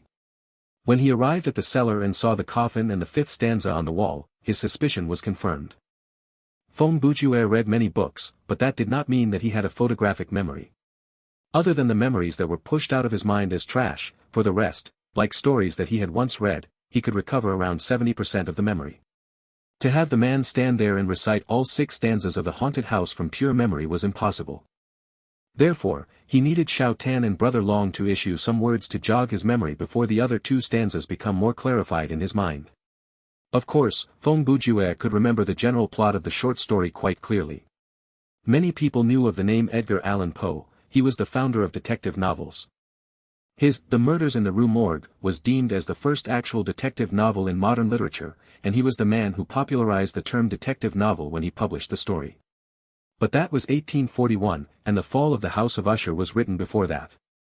It was a gothic thriller story, and the whole passage was steeped in a dark, scary atmosphere. The summary of the story was as well, it detailed the story of the main character's dead friend, Roderick Usher. Roderick's family suffered from a mysterious hereditary disease. The house that he lived in seemed to be tainted by some kind of weird curse as well. Over hundreds of years, the lineage of the Usher family had continued in spite of all these problems, passing from father to son. Soon, the original name of the house was forgotten, and the house itself was equated to the name of Usher. When people mentioned the House of Usher, they were referring to both the house and the family. One day, Roderick wrote a letter to the main character, saying that he was going to die soon. He was tormented by his illness, swaying between the physical and hallucinatory realms. The mysterious power within the House of Usher destroyed his rationality, draining him of his life. The main character came to visit his old friend, hoping that his visit would breathe some life into the ailing man. However, on the night of the main character's arrival, Roderick's little sister, Miss Madeline, died from an illness. She was the only family that Roderick had left in the world, his only companion for all these years. Miss Madeline had been sick from a young ages, and the doctors had announced that there was no treatment for the girl. However, she continued to fight the disease, spending most of her time in bed. The curious depression and collapse of Roderick's mental state was mostly due to her condition. Before Roderick died, he made a request. He wanted them to find a cellar to store his sister's body for 14 days. The main character personally helped to fulfill his friend's dying wish. He placed Miss Madeline inside the coffin and placed her down in the cellar, but no one knew that she was actually still alive. After 8 days, the distraught Roderick fell into madness. That night, the main character came across the scary-looking Miss Madeline roaming the house, and she scared her big brother to death before finally dying. After the main character escaped from the House of Usher, he saw the house crumble into the pond next to it with his own eyes. There were many unscientific plot points in the story. For example, How could no one realize that Madeleine was still alive when she was placed inside the coffin? How could a woman who subsisted on nothing inside the coffin for 8 days have the energy to crawl back into the house? Why did the house collapse? Was it due to an earthquake or explosion? But the readers in the 19th century would not have had questions like that. It was not until the end of 20th century when criticism became an actual professional career, especially in the field of literature where Poe's works were questioned. If Poe was alive in the 21st century, any professor who dared to call himself a critic would have some choice words for this famed author. Let's not dwell on this subject, it's about time we got back to the story. Based on the plot of the story, the coffin had to be empty. Whether the spirit that Fong Bujue saw in the tunnel was Madeleine's spirit or not, her body was not going to be inside the cellar but inside the house. Fong Bujue pushed open the coffin, and it was empty, devoid of a dead body. He waved away the dust that flew all over the place and shone the flashlight inside the coffin. On the board inside the coffin near the head, he soon discovered that a small row of letters had been carved. It looked like it had slowly been gouged out using one's fingers. It read, "He knows," without any punctuation, and the letters were toppled all over. Placing himself in her shoes, there was no light inside the coffin, and Madeleine would not have known whether her handwriting was neat or not. Furthermore, she had to maintain a fixed posture to carve those words, so the fact that it was legible was already a miracle. Hidden quest triggered. When Fong Bujue heard the system, he immediately opened the menu and saw a window floating at the forefront. The hidden quest in the scenario will provide you with considerable rewards, but the difficulty for discovering and completing the hidden quest will be much harder than the main and side quest. The system hints related to the hidden mission, including the voices and words in the game menu, are only viewable to the player who triggered the hidden quest. If the hidden quest is triggered within the company of many players, then all the present players will gain the update to said quest. But hidden quest cannot be shared. While the player with the hidden quest can share the information with other players, and the other players can obtain the quest details and progress in their menu, it will not be counted as accepting the quest, and they are unable to receive any rewards from completing the quest. Above is the information provided when the player triggers a hidden quest for the first time. If you have any more questions, feel free to look through the game manual. In other words, finders keepers, Fong Bujue murmured to himself. He closed the window and glanced at the quest. Rescue Miss Madeleine's soul. Oh. What is this?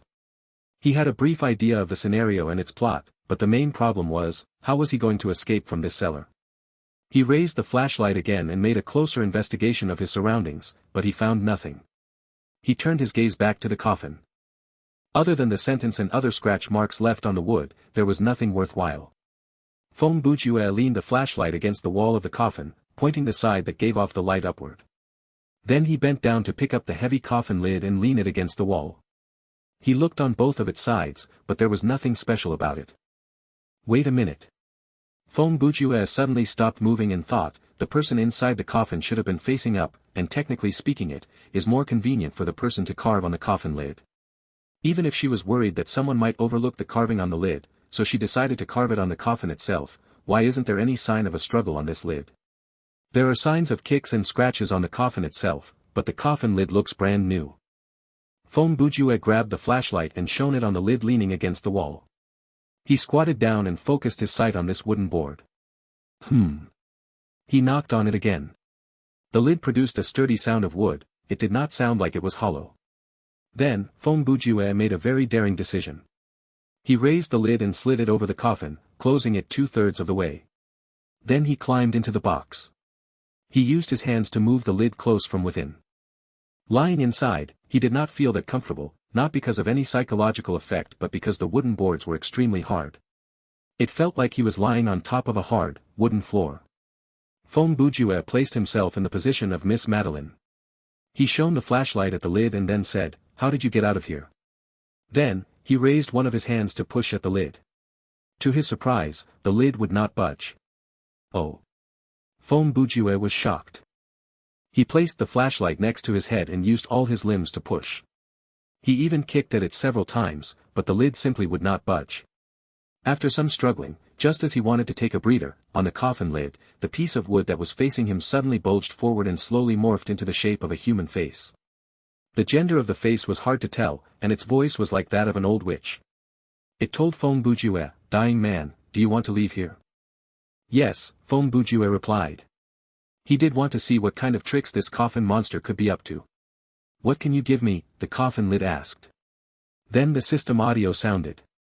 "You can sacrifice a piece of equipment that is of normal quality or higher to have the monster teleport you out of the cellar." "Oh. So, I can sacrifice, is it?" Feng Bujue thought. "In other words, I can choose not to sacrifice. That must be right. Because if the player doesn't have any appropriate equipment, then would they be trapped here forever? That doesn't seem likely, there has to be another exit." "Coffin, I have nothing to give you," Feng Bujue said.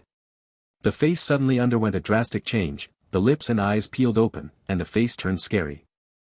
If this was a normal person, they would have been scared, but in reality, it was merely a human face floating on a wooden board. It was unable to attack the people lying inside the coffin. At most, it could only scare them, which would not work on Feng Bujue. "Then you'll be trapped here forever, before wasting away in fear and hunger. Even when your nails are bloody from the scratches, even when your knees and ankles are cracked from the kicks, you'll never be able to." Feng Bujue removed the M1911A1 pistol from his backpack and switched the safety lock off. "Let me introduce you to a friend of mine." Feng Bujue aimed the barrel at the space between the face's brows. "It's a little thing that was made after the Second Industrial Revolution. The damage caused by the weapon in your hand is not enough for you to escape. 1 or 2 small wounds is nothing," the lid replied. "I know you can change and recover, but what about the coffin boards next to me, above my head, and underneath me?" Feng Bujue asked. The face on the lid laughed, and at the same time, the carved handwriting near Feng Bujue's head and the surrounding scratch marks disappeared. "What about them?" "Oh. So that's it. Since the quest has been received and the secret of the coffin has been discovered, the hints of the scratch marks can be removed," Feng Bujue said as he put the gun away. "Now, have you changed your mind?" the lid said again. "You can give me the weapon you were holding earlier, and I'll let you out immediately." Feng Bujue pulled out the kitchen knife and Mario's wrench without stopping to take a breath.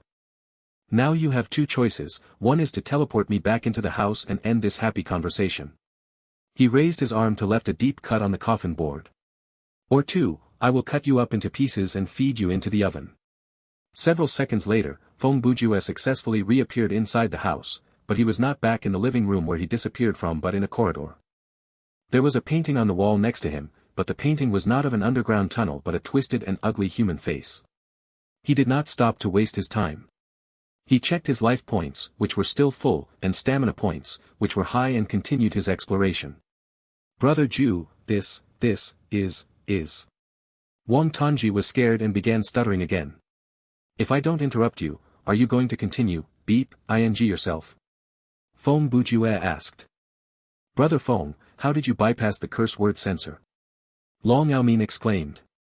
"Obviously, it's because there was no insulting intention behind my word, so the sentence itself wasn't blocked by the system. Since the term itself is not that cultured, it was replaced with a beep," Feng Bujue explained. "Then again, now doesn't seem like the time to discuss this problem, right?"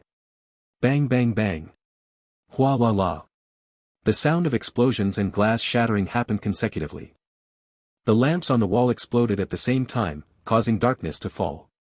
Before the commotion even ended, Feng Bujue had already taken out the flashlight from his backpack. He switched it on and aimed the stroke of light upward. "Is that really necessary? They could have just switched it off. Looks like the mysterious power here has a flair for the dramatic." As he said that, he put on the eye of hostility. When Xiao Tan and Brother Long saw the light in the dark, they turned their back to Feng Bujue and gradually retreated to his side. As they did that, they also retrieved the flashlights from their inventory, using them to light the space before them. Passing Rain and Laughing Soul had their own source of light. Passing Rain held an old-looking lamp. Even though it looked worn, the item's attributes were not that bad. Item name, lamp with permanent weak light. Item type, tool. Quality, poor. Function, lighting. Special effect, will never be extinguished. Remark, this lamp was once a powerful magical item, but after it was broken, it never got repaired.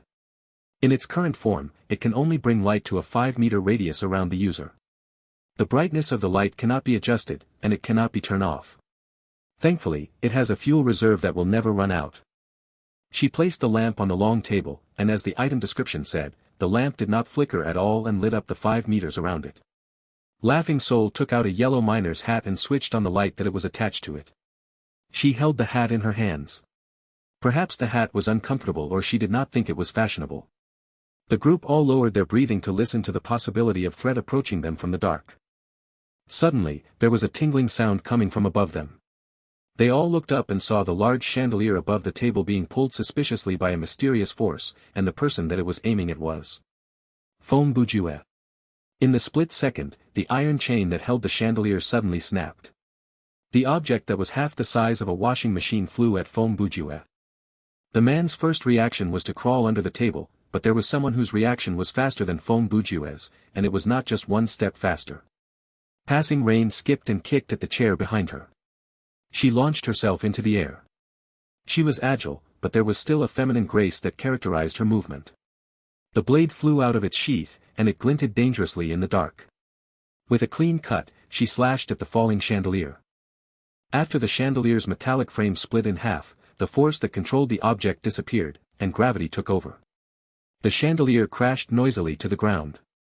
Passing Rain achieved a soft landing and used one hand to wipe the hair that had fallen on her face back while holding the blade in the other. Her breathing did not even change after such a heroic action.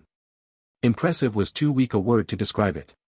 Xiao Tan and Brother Long were stunned. The memory of Feng Bujue smashing the zombie's head in the day before paled in comparison. The warrior princess before them was at least 10 times better than the man both in terms of skill and cruelty. Once one compared the fight scene of these two, it was like comparing the real deal and its counterfeit, there was no comparison. No need to thank me. Passing Rain saw Feng Bujue open his lips, so she cut him off first. Feng Bujue swallowed the "thank you for your aid, wonderful heroine" down his throat and thought to himself, thankfully, the words did not leave my lips. That sentence is often plied by little characters in wuxia movies.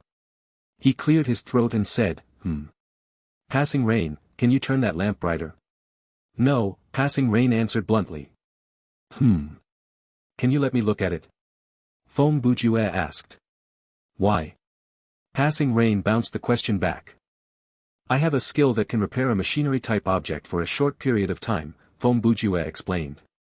If your lamp is below normal quality. Before he finished, Passing Rain used her blade to pick up the lamp and shoved it toward him. It's poor. She preferred accurate and short descriptions, so he understood her perfectly. He accepted the lamp and activated a hasty repair. The system told him, skill activation failed. Feng Bujue was not that surprised because the chance of failure was higher. His workmanship mastery was F, and the chance of successful skill activation was 20%. In other words, he had been lucky when he managed to fix the flashlight on his first try the previous time. This time, that luck did not continue. He tried the skill 2 more times before activating it. He exhausted 300 stamina points, but at least once the lamp was fixed, it managed to shower the entire dining room with its glow. The dining room was huge. In fact, it was the biggest room of all the rooms that they had visited. When the light came on, in the furthest corner away from the group stood a shadow, a ghostly shadow. It was the shape of a middle-aged man, and he was wearing a classic black suit. His skin was pale and his eyes sunken. He had a very recognizable face, his forehead was large, and his jaw was square. Based on common rumors, a ghost's appearance was a reflection of their appearance when they took their last breath or the appearance that they favored the most when they were still alive. From the ghost's appearance, there was no mistaking that this was Roderick Usher. Originally, the shadow had been hiding in the corner where the light of the flashlights and lamp could not reach, but the sudden burst of brightness completely exposed him. Roderick seemed to be afraid of this light. He used his arms to shield his eyes, and his body doubled over as the man hissed. Feng Bujue held the lamp and stepped fearlessly toward this spirit. He asked in a calm tone, Mr. Usher, do you mind telling us how we can leave this place? Don't come any closer, Roderick grumbled. Or else. When he started the sentence, he sounded gentle, even kind, but once he reached the second half of the sentence, he removed his hands from his face to reveal a face that was definitely inhuman, and he roared like a wild beast, you will pay. Feng Bujue did not react at all even though he was just standing 1 meter away from the spirit. The people behind him were shocked to different degrees by Roderick's sudden change. How exactly do you plan to make me pay? Control the chair to hit the back of my head. Feng Bujue knew that the man was a spirit who could not attack him directly and only harass him by controlling the objects in the house. He was perhaps that lucky because, at that moment, a chair really did float up and fly at Feng Bujue's back. This time, Long Yaomin was the closest. With a lunge, he reached out and blocked the attack with Ultron's fragment. There are 5 people here, but you seem particularly interested in me. Feng Bujue's tone was pointed. Where is Madeline's body? Did you place her next to you? Ah. Roderick wailed, and the objects in the room that were not glued to a surface like knives, plates, and candelabras all floated into the air. Feng Bujue wasted no time to grab slowing sands from his inventory, and he smashed it against the ground.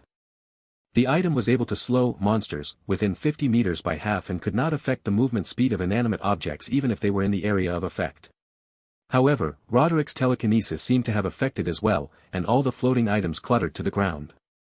The items controlled by the ghost were like a bike with a person on it. If the force, i.e. the person, stopped pedaling, the bicycle would not slow down but would tip over. Feng Bujue raised the lamp and aimed his flashlight at Roderick. Since the spirit could not hurt them directly, the reverse was true as well. All he could do was influence it with the light that it seemed to fear so much. An incomprehensible groan escaped from Roderick's lips, and he slowly turned around.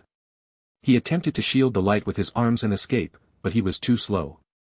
This scenario's difficulty is not that high, it seems. As long as you have a powerful source of light, are careful when exploring the house, and do not get influenced by illusions, there is no need to worry about life points at all, Feng Bujue said. This should be a scenario mainly designed to challenge one's courage, not fighting ability. He held the lamp and walked into Roderick's body. The light turned the spirit lighter and lighter, but he could not completely vanquish it. 1 minute soon passed, and Roderick retreated into the wall. Feng Bujue shrugged with some disappointment as he returned to the table and put the lamp down. Let us rearrange our thoughts. Feng Bujue grabbed a wooden chair and sat down. After Brother Invincible died, the transferred plot item should be around here, we need to go look. Laughing Soul surrendered the item and said, this is it, but the information inside is limited. The summary is that, the writer who was the owner of this house is suffering from an illness, and through the letter, he asked his friend to come visit him. May I take a look at that? Feng Bujue asked. Of course. Laughing Soul passed him the letter and added, if you intend to find some hidden message from the letter, you can save your time, it is just a normal letter. She had glanced at it earlier, but that was enough for her to tell that the letter was just a normal plot item. Feng Bujue read the letter for a whole minute and said, players who have read the novel might guess they're inside the House of Usher from this letter, and those who haven't will still get a brief idea of the setting. He handed the letter back. This item cannot be brought out of the scenario, so it does look like it is something to help explain the main plot and is not going to help us push the progress forward. Then please help explain our current situation to us.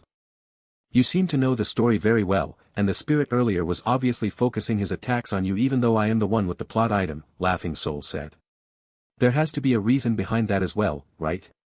Feng Bujue summarized the plot of the short story and described his experience in the cellar and the hidden quest that he had accepted.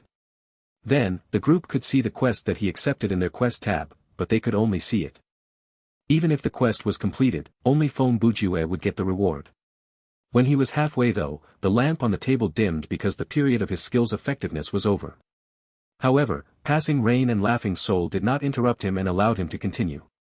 After Feng Bujue relayed everything he knew, he concluded it. So, based on my analysis, the plot of this scenario should be as follows. The family that stayed here suffered from Huntington's disease, and the house itself seems to be cursed by some kind of supernatural force. Roderick, who adores his little sister, had already fallen into the clutches of madness, and that was why he buried Madeline even though she was still alive, and then he was tormented by what he had done, causing his mind to collapse. On the night the story should have ended, the sister returned to the house using the mysterious force that resides inside the house, scaring her older brother to his death before finally perishing. Madeline's soul and her dead body should both be trapped by Roderick in this house, and the house itself has a strong hostility toward us living organisms. If we look at it from the perspective of a game, the main quest will be to find out this house's operating rules or weakness and then escape. Naturally, we can ignore the side quest, which I believe is to make us explore the map. If we go to more rooms and expand our search, we'll naturally be able to find all 6 stanzas to the Haunted Palace. The hidden quest of rescuing the sibling souls, I believe, is the system's way of providing an epilogue to the original story, one that we can ignore if we want to. After hearing his explanation, Passing Rain was the first to respond. It's fine, we can cooperate with you to complete the hidden quest. Feng Bujue had just clarified the situation. It was not hard to clear the scenario, and completing the side quest and hidden quest was a choice. He was about to ask Passing Rain and Laughing Soul to see if they would be willing to help complete the side and hidden quests, but to his surprise, they volunteered their help before he had the chance to ask. Then, I shall thank you, Feng Bujue said. Passing Rain did not reply this time, the girl really did not seem like she liked to chat. Laughing Soul politely replied, you're welcome. It was our original plan to complete the side quest anyway. With regards to the hidden quest, it's definitely not going to be easy, but you can count on our help. Feng Bujue stood up and said, then now we shall go back to our earlier question. Why are we gathered here together? Didn't you say the house will change? Xiao Tan instantly replied. Only by changing a few corridors and connecting the spaces, we were naturally led to this place. You're describing how we get to this place, not why, Long Aomin countered. Laughing Soul licked her lips and suggested, there are only a few factors that might trigger something like this. For instance, we've reached a time limit, a key item has been discovered, or the exploration of the map has reached its peak, Feng Bujue continued. What do you mean? Xiao Tan asked. You know Betrayal at the House on the Hill, right? Feng Bujue asked. You mean the board game? Yes, that's the one. What happens after the map square for one of the levels is all used up? Feng Bujue inquired. Then, the map for that level. Wang Tongji seemed to realize the problem already. Will be unable to expand anymore. Based on the current situation, it appears the first floor has been fully explored, further exploration will only lead us back to where we came from, Feng Bujue said. That's why we're gathered in this room. This dining room is technically the only map square that has not been explored. Then, shall we go up to the second floor next? Long Aomin asked. That is where Invincible Champion died mysteriously. There are 3 stanzas of the Haunted Palace on the first floor, another stanza hidden in the cellar, so naturally, the remaining 2 stanzas will be on the second floor. To complete the side quest, we have to go up, Feng Bujue replied. Also, we've fully explored the first floor, and the main quest hasn't been updated, so, be it for the main quest, side quest, or hidden quest, it is necessary for us to go upstairs if we want to complete it. As the final part of the scenario, the difficulty upstairs, Laughing Soul added, or rather, the power of the curse will be more intense upstairs. The traps will be more dangerous, and the illusion and scare factor will be more intense. I believe that is how Invincible Champion met his end, he was alone and had no help. After hearing that, Xiao Tan told Feng Bujue, Brother Ju, hear that? Splitting up would have led to one's death. Brother Invincible died simply because he was not invincible enough. Feng Bujue moved his eyes away and made an expression that said, tonight's wind sure is howling noisily. 10 minutes later, the 5 walked through several corridors before locating the stairs that led to the second floor. The wooden stairs smelled of mildew, and they creaked noisily, supporting their weight. Xiao Tan even scared himself by accidentally snapping a part of the banister from gripping it too tightly. When they reached the second floor, Long Aomin once again took up the role of the scout. His new title, Team Defender, rewarded him with the passive skill, Team Defense. His defense would rise 10% with each team member that was next to him. Even though the offense, defense, and life points in Thriller Paradise did not have a numeral representation, it did not affect the calculation in the background. To put it simply, Brother Long's defense was 40% higher than if he was alone. If he came across that zombie now, he would not be knocked out with one hit. Feng Bujue and Wang Tongji followed behind Long Aomin, and behind them, Laughing Soul and Passing Rain took up the rear. After they had been walking for a while, Laughing Soul suddenly tapped Wang Tongji on his shoulder. Due to the latter's taut nerves, he was scared out of his soul by the girl's sudden motion. He almost screamed. Brother Xiao Tan. What's up? I have something to discuss with you. Are you up for a trade? Which item do you want to trade? Wang Tongji asked. What kind of items do you have? Laughing Soul asked with a smile. As Xiao Tan moved forward, he gave the girl a list of his inventory. I have a kitchen knife, a baseball bat, a vial of slowing. Feng Bujue, who was walking ahead of him, shook his head, and everything that he wanted to say morphed into a sigh in his heart. This idiot. Laughing Soul chuckled, tickled by Xiao Tan's antics. She quickly interrupted him. That's enough. Do you really want to tell me everything? Wang Tongji was baffled. Huh. Of course, you want to make a trade, right? So, I need to tell you what I have. Even Long Yaomin rolled his eyes and mocked under his breath, this child sure is a genius. Don't bully a child, Passing Rain added coldly.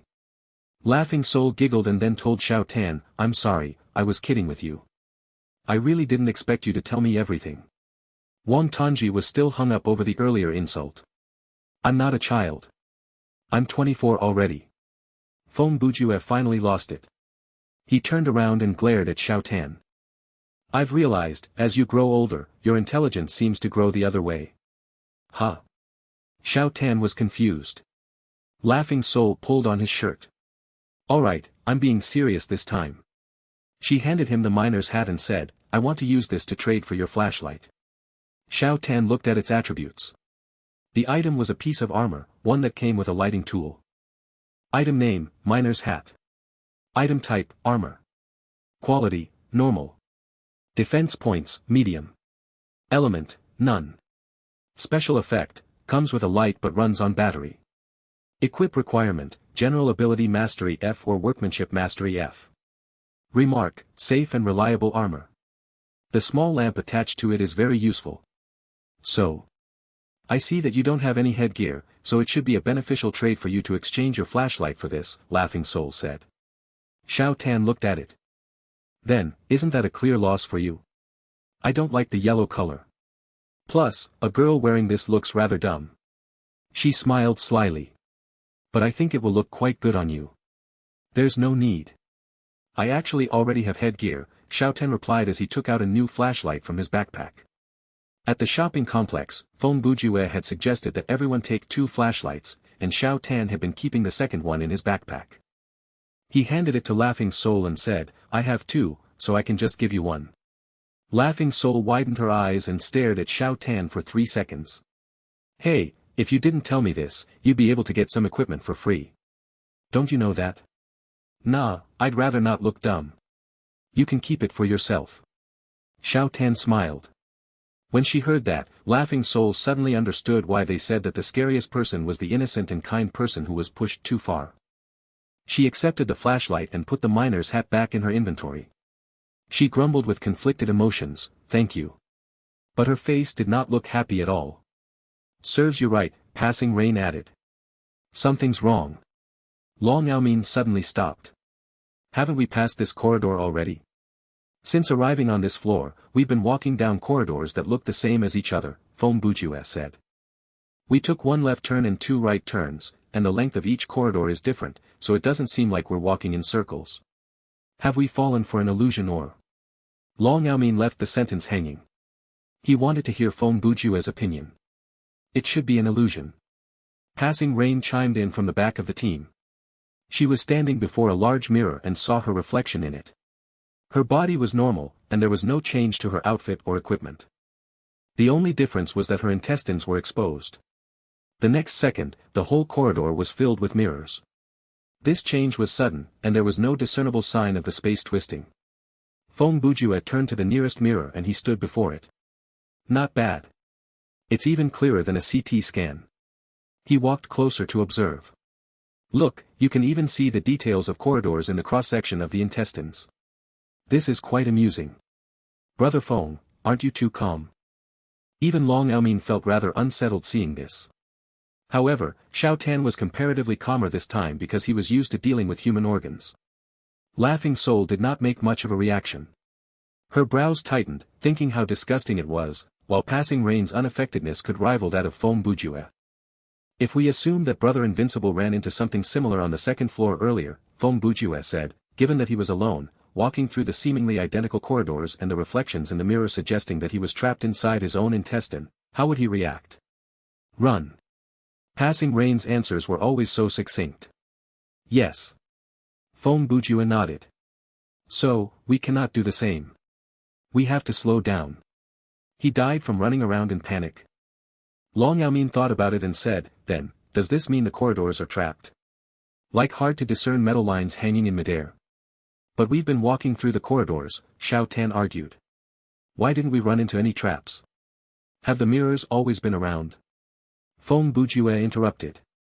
The scene around us could change at any moment, so they are meaningless.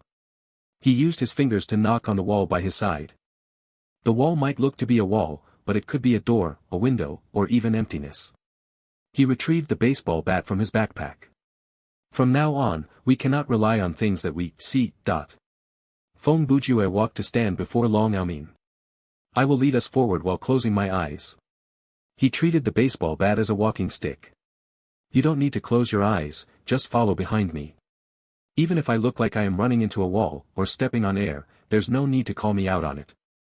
Just make sure to follow behind me. I will try my best to focus and move as fast as I can, so I'll leave the part for memorizing the route to the rest of you. You don't need to memorize the whole journey, just remember the turns that we take. If I take the same turn 3 consecutive times, then please say something to stop me. By the way, Brother Ju, what is it that you do in real life? Laughing Soul could not help but ask the same question that Long Aomin had asked before. A great scribe, Feng Bujue answered shamelessly. Passing Rain's expression shifted slightly, and she asked, so, a novelist? Wow, you're amazing, you can guess that from his foolish answer. Xiao Tan gasped. Feng Bujue was also surprised, and he thought to himself, this is not the first time she has seen through me. What's going on? Then does that mean you're famous? Laughing Soul asked. I guess I'm as famous as some C-list actors, Feng Bujue answered. Laughing Soul was startled. She immediately opened the team tab to look at his IGN, and she thought, Feng Bujue. Feng Bujue. No way. He's that Bujue. He used the same name for his IGN and pen name. Cousin. He's your. Laughing Soul turned around to whisper something to Passing Rain. I know. Passing Rain cut her off and raised her voice to say, now is not the time to chat. Please lead the way, great scribe. Feng Bujue had not realized anything. He shrugged and turned around, closed his eyes, and extended the baseball bat forward. He started to move while bending over. The posture was uncomfortable, but he had no choice. The bat was around 1 meter long, and while a normal walking stick for the blind would reach one's chest, the bat reached just above his waist.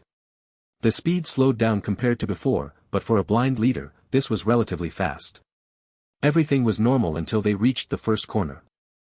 The wall at the end of the corridor was real. Feng Bujue touched the wall before taking a left turn. The strange thing was, he turned not to face the corridor to the left but slightly slanted. The four with their eyes open followed him and discovered something shocking. Feng Bujue's body slowly embedded into the wall on their right. They did not say anything and followed the man, walking into the wall that was supposed to block their way. Human eyes were the most easily tricked, but the human body came with its own sense of balance, and it was powerful enough to walk in a straight line even without sight. The corridors looked like they were perpendicular to each other, but they were actually slanted. Feng Bujue moved forward with his eyes closed. And when he reached the end, he turned 90 degrees, and thus, his direction deviated from the direction of the corridors. With him leading the way, the group moved through walls. The ground underneath their feet, stairs, and the decorations next to them could not be trusted. The second floor of this building was a strange space, and the things in their eyes, be it the doors, windows, walls, or even a large hole on the ground could be real or fake. From a certain perspective, it was more complicated than a maze. The straight corridor could be curved, and a wall might be the spot that they needed to pass through. Only by closing their eyes could they move in a straight line, or else if they took reference from the images around them, they would definitely be confused. This strange journey continued for a whole 30 minutes, and they did not run into any traps or any attacks from the spirit. It was as if the spirits themselves did not dare venture into this space. Other than the environment that was used to disorient the players, many X-ray mirrors showed up along the way. There were many strange pictures meant to make players dizzy showing up on the wall as well. The more one remained on this path, the more confused and isolated one would feel. If a player attempted this scenario solo, and moved forward with their eyes open, there was still a chance for clearing the scenario, but that person had to have strong willpower. The long silence lowered the morale, but thankfully, it was soon over. Feng Bujue arrived at a real door with real walls on both of its sides. This was apparently the end of the corridors filled with illusions. Actually, the journey would have taken 15 minutes at most if it was a normal corridor, but they had taken about 30 minutes to complete it. By then, Feng Bujue was exhausted. It did not show on his stamina points because it was a mental exhaustion. He was not blind and had not received such training, so walking for such a long time with eyes closed was not that easy. To any readers interested, try replicating his experience. Close your eyes and wander around your house, a place that you're familiar with, and you'll understand its difficulty. By the way, be careful.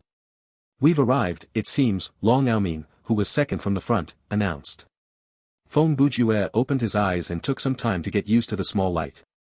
Then, he saw the end, a door that seemed to be constructed out of flesh and blood. On the flesh door, there were intertwining blood vessels, stitching out a stanza for the haunted palace. And all with pearl and ruby glowing. Was the fair palace door. Through which came flowing, and sparkling evermore. A troop of echoes, whose sweet duty was but to sing. In voices of surpassing beauty. The wit and wisdom of their king. This is the fourth stanza. This means, we're only missing the sixth stanza, Feng Bujue said as he went to grab the handle that was made from bone. Brother Feng, I think I should go first, Long Aomin suggested. It's fine. Feng Bujue had already put the bat away, and he did not even wear the eyes of hostility. Earlier in the dining room, when Roderick controlled the chandelier, the eye had been unable to sense him because he was hiding in the dark. Later, when he controlled the chair, Feng Bujue had sensed through the eye that Roderick's target was the wooden chair. So, for an enemy that relied on indirect attacks, the eye was useless. The door opened to reveal a medium-sized room. The room had no windows and no lamps, only walls that were made from flesh and a bone-constructed floor. The ceiling dangled with human hair, and the hair was weaved together with a strange method to form the roof. Other than the door, there was no exit. Hanging from a bone beam in the middle of the room were two dead bodies. One male and one female. They were bound by something that looked like intestines. The man was wearing a classic Western suit, and the woman was in a white dress. Neither body showed signs of decay, although their skin was whiter than a living human should be. Their eyes were closed, and death radiated from them. Feng Bujue took a look around the room and gasped as if on instinct. Could this be SCP-002? What is that? Long Aomin asked. Ah! Wang Tanji suddenly screamed. Please don't ask him that. He won't stop explaining it to you for hours. Feng Bujue ignored him and answered, it is a sci-fi collection created by a group of sci-fi lovers on the internet. Wait, you concluded it in one sentence. Wang Tanji felt betrayed. But you used 3 hours to explain the thing to me way back then. That's because you are too easily fooled. I wanted to see how long I was able to lie to you, Feng Bujue said with a smile as he walked into the strange room. The four followed, none of them wanted to stay in the changing corridor. I guess we can assume that this place is the source of the curse residing at the House of Usher. Feng Bujue walked toward the two bodies. The whole room is made from the flesh or soul of the owners of the Usher family. In that case, Roderick and Madeline's bodies will eventually be absorbed by the room. He grabbed Madeline's legs and tried to pull her down, but the intestines were tight, and brute force was not going to work. Feng Bujue grabbed the knife from his inventory and held it in his mouth. From the looks of it, he planned to climb up the body and cut through the intestine that hung the woman from the beam. Let me. Passing Rain put her hand on Feng Bujue's shoulder to stop him. Feng Bujue turned to look at her, and she held his gaze. Passing Rain did not say anything, she only used her finger to point at Feng Bujue and then at the ground. Okay. Feng Bujue understood her. He bent down on one knee and exposed his back to the girl.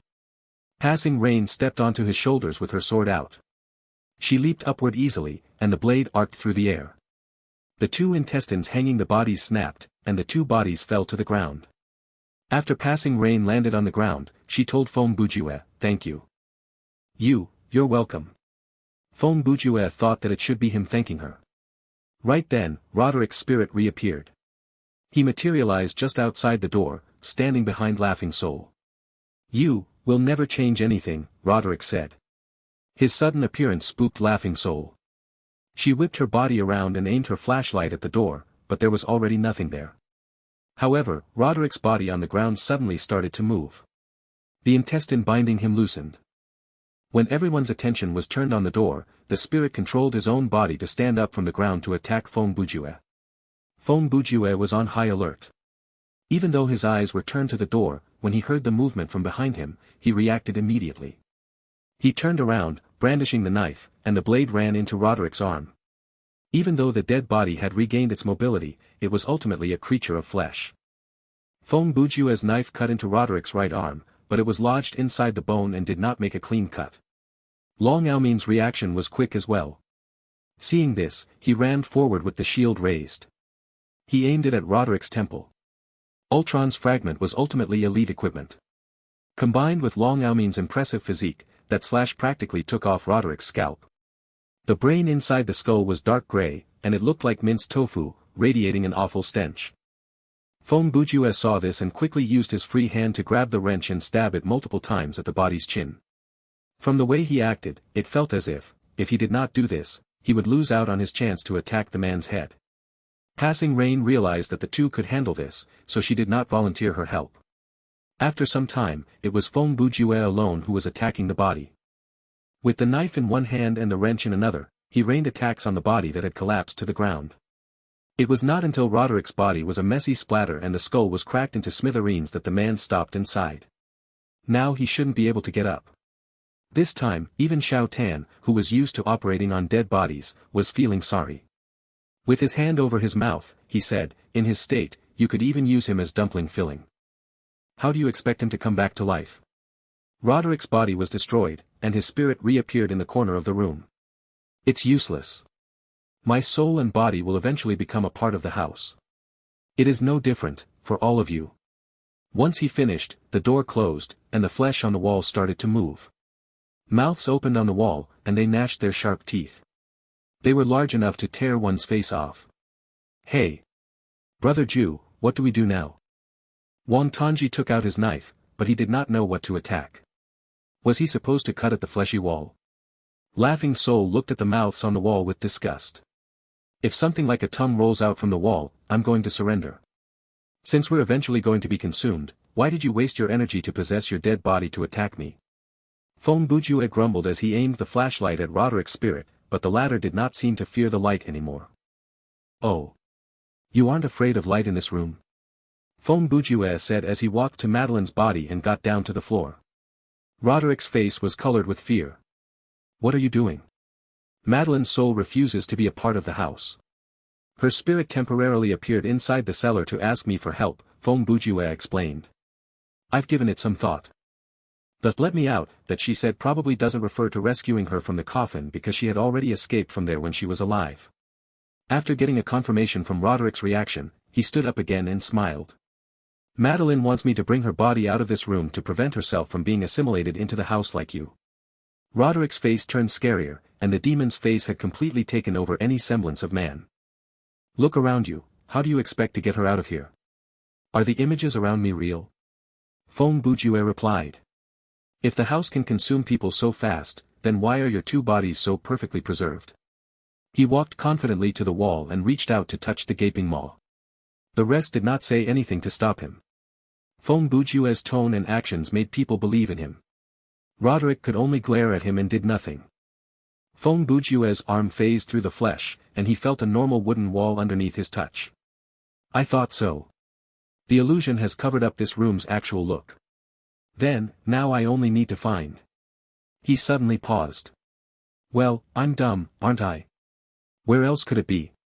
Feng Bujue walked toward the corner where Roderick was. The latter was filled with panic and howled angrily. Feng Bujue ignored this half-invisible spirit and walked through him and used his hand to explore the wall behind Roderick. Several seconds later, Feng Bujue put his hands on the same height as his waist, pushing forward. He grunted as he pulled upward, opening a window. Current quest changed. Main quest updated. Inside the quest tab, the main quest Explore the house to find a way to escape it had a tick, and a new quest had appeared. Destroy the ritual and escape from the house. The red glow of the blood moon shot in through the window. When Roderick was caught in the red light, he disappeared completely. At the same time, the red light dispersed the illusion, returning the room to its original appearance. It was an attic, made from bricks and wood. There was no flesh, bones, or hair. The intestines that were used to hang the bodies were actually two thick ropes. The room was empty except for a magic circle that carved in the middle of the ground. This was probably something randomly generated by the game. By then, the only thing remotely scary in the room were the dead bodies that Feng Bujue had minced. The other four sighed in relief. Wang Tongji wiped the cold sweat away. That was scary. Thankfully, though, it turns out the house itself cannot harm anyone. Feng Bujue walked to the magic circle and used the knife to add more random cuts to it. This room seems to be the head of the house. After their demise, the members of the usher house would be sent here and fed to the house like food. He glanced at the meat next to him. Their bodies disappear while their souls are consumed by the house, morphing into those strange things. Perhaps the twisted statues and paintings we saw along the way are a reflection of the family members. After he ruined the magic circle, he stood up while putting the knife away. Furthermore, when I came in and saw the two bodies, I was slightly confused. Madeline carved in the coffin, he knows. Maybe the he in question isn't pointing at Roderick. What? Do you think she's talking about the story's main character? Long Yaomin asked. No, the main character is obviously innocent, Feng Bujue replied. Other than the two owners, there are other characters in the House of Usher. About this, the book only has 1 or 2 descriptions. I remember one of them was a quiet male servant who slunk around the house, and the other was a cunning family doctor who panicked after the main character showed up. You mean, the family members are possibly victims as well? Laughing Soul asked. Feng Bujue looked around like he was searching for something, and he answered absent-mindedly. Perhaps the House of Usher was targeted by some strange cult and became their experiment, no, sacrifice. After their death, they were sacrificed to this house, and who knows what is up with the house itself. Perhaps the source of the curse on the house is from some kind of demon. Up there, Passing Rain suddenly said. Feng Bujue immediately titled his head upward and saw the last stanza of the haunted palace on the slanted roof. And travelers, now, within that valley. Through the red-litten windows see. Vast forms that move fantastically. To a discordant melody. While, like a ghastly rapid river. Through the pale door. A hideous throng rush out forever. And laugh, but smile no more. Side quest completed, the system audio said. Feng Bujue let out a long sigh. Alright, now that the magic circle is ruined, the house should return to normal. We should be able to find the exit soon. Why don't we just jump from this window? It's the perfect exit, no? Wang Tongji asked. Then go ahead and jump. Feng Bujue picked up Madeline's body and walked to the door. Good luck to you. The process of leaving the house was surprisingly successful. After the magic circle lost its effect, the House of Usher turned back into a normal house. On the way back, they managed to see the obvious changes. One of them was the paintings hanging on the wall. They all changed into scribbles like the paintings of children. The illusory space was naturally neutralized, and the 5 soon found themselves back at the entrance in the living room. This time, Long Yaomin kicked the door open, and a cold draft swept into the room. However, even if the outside was running a blizzard, the 5 refused to stay in the house any longer.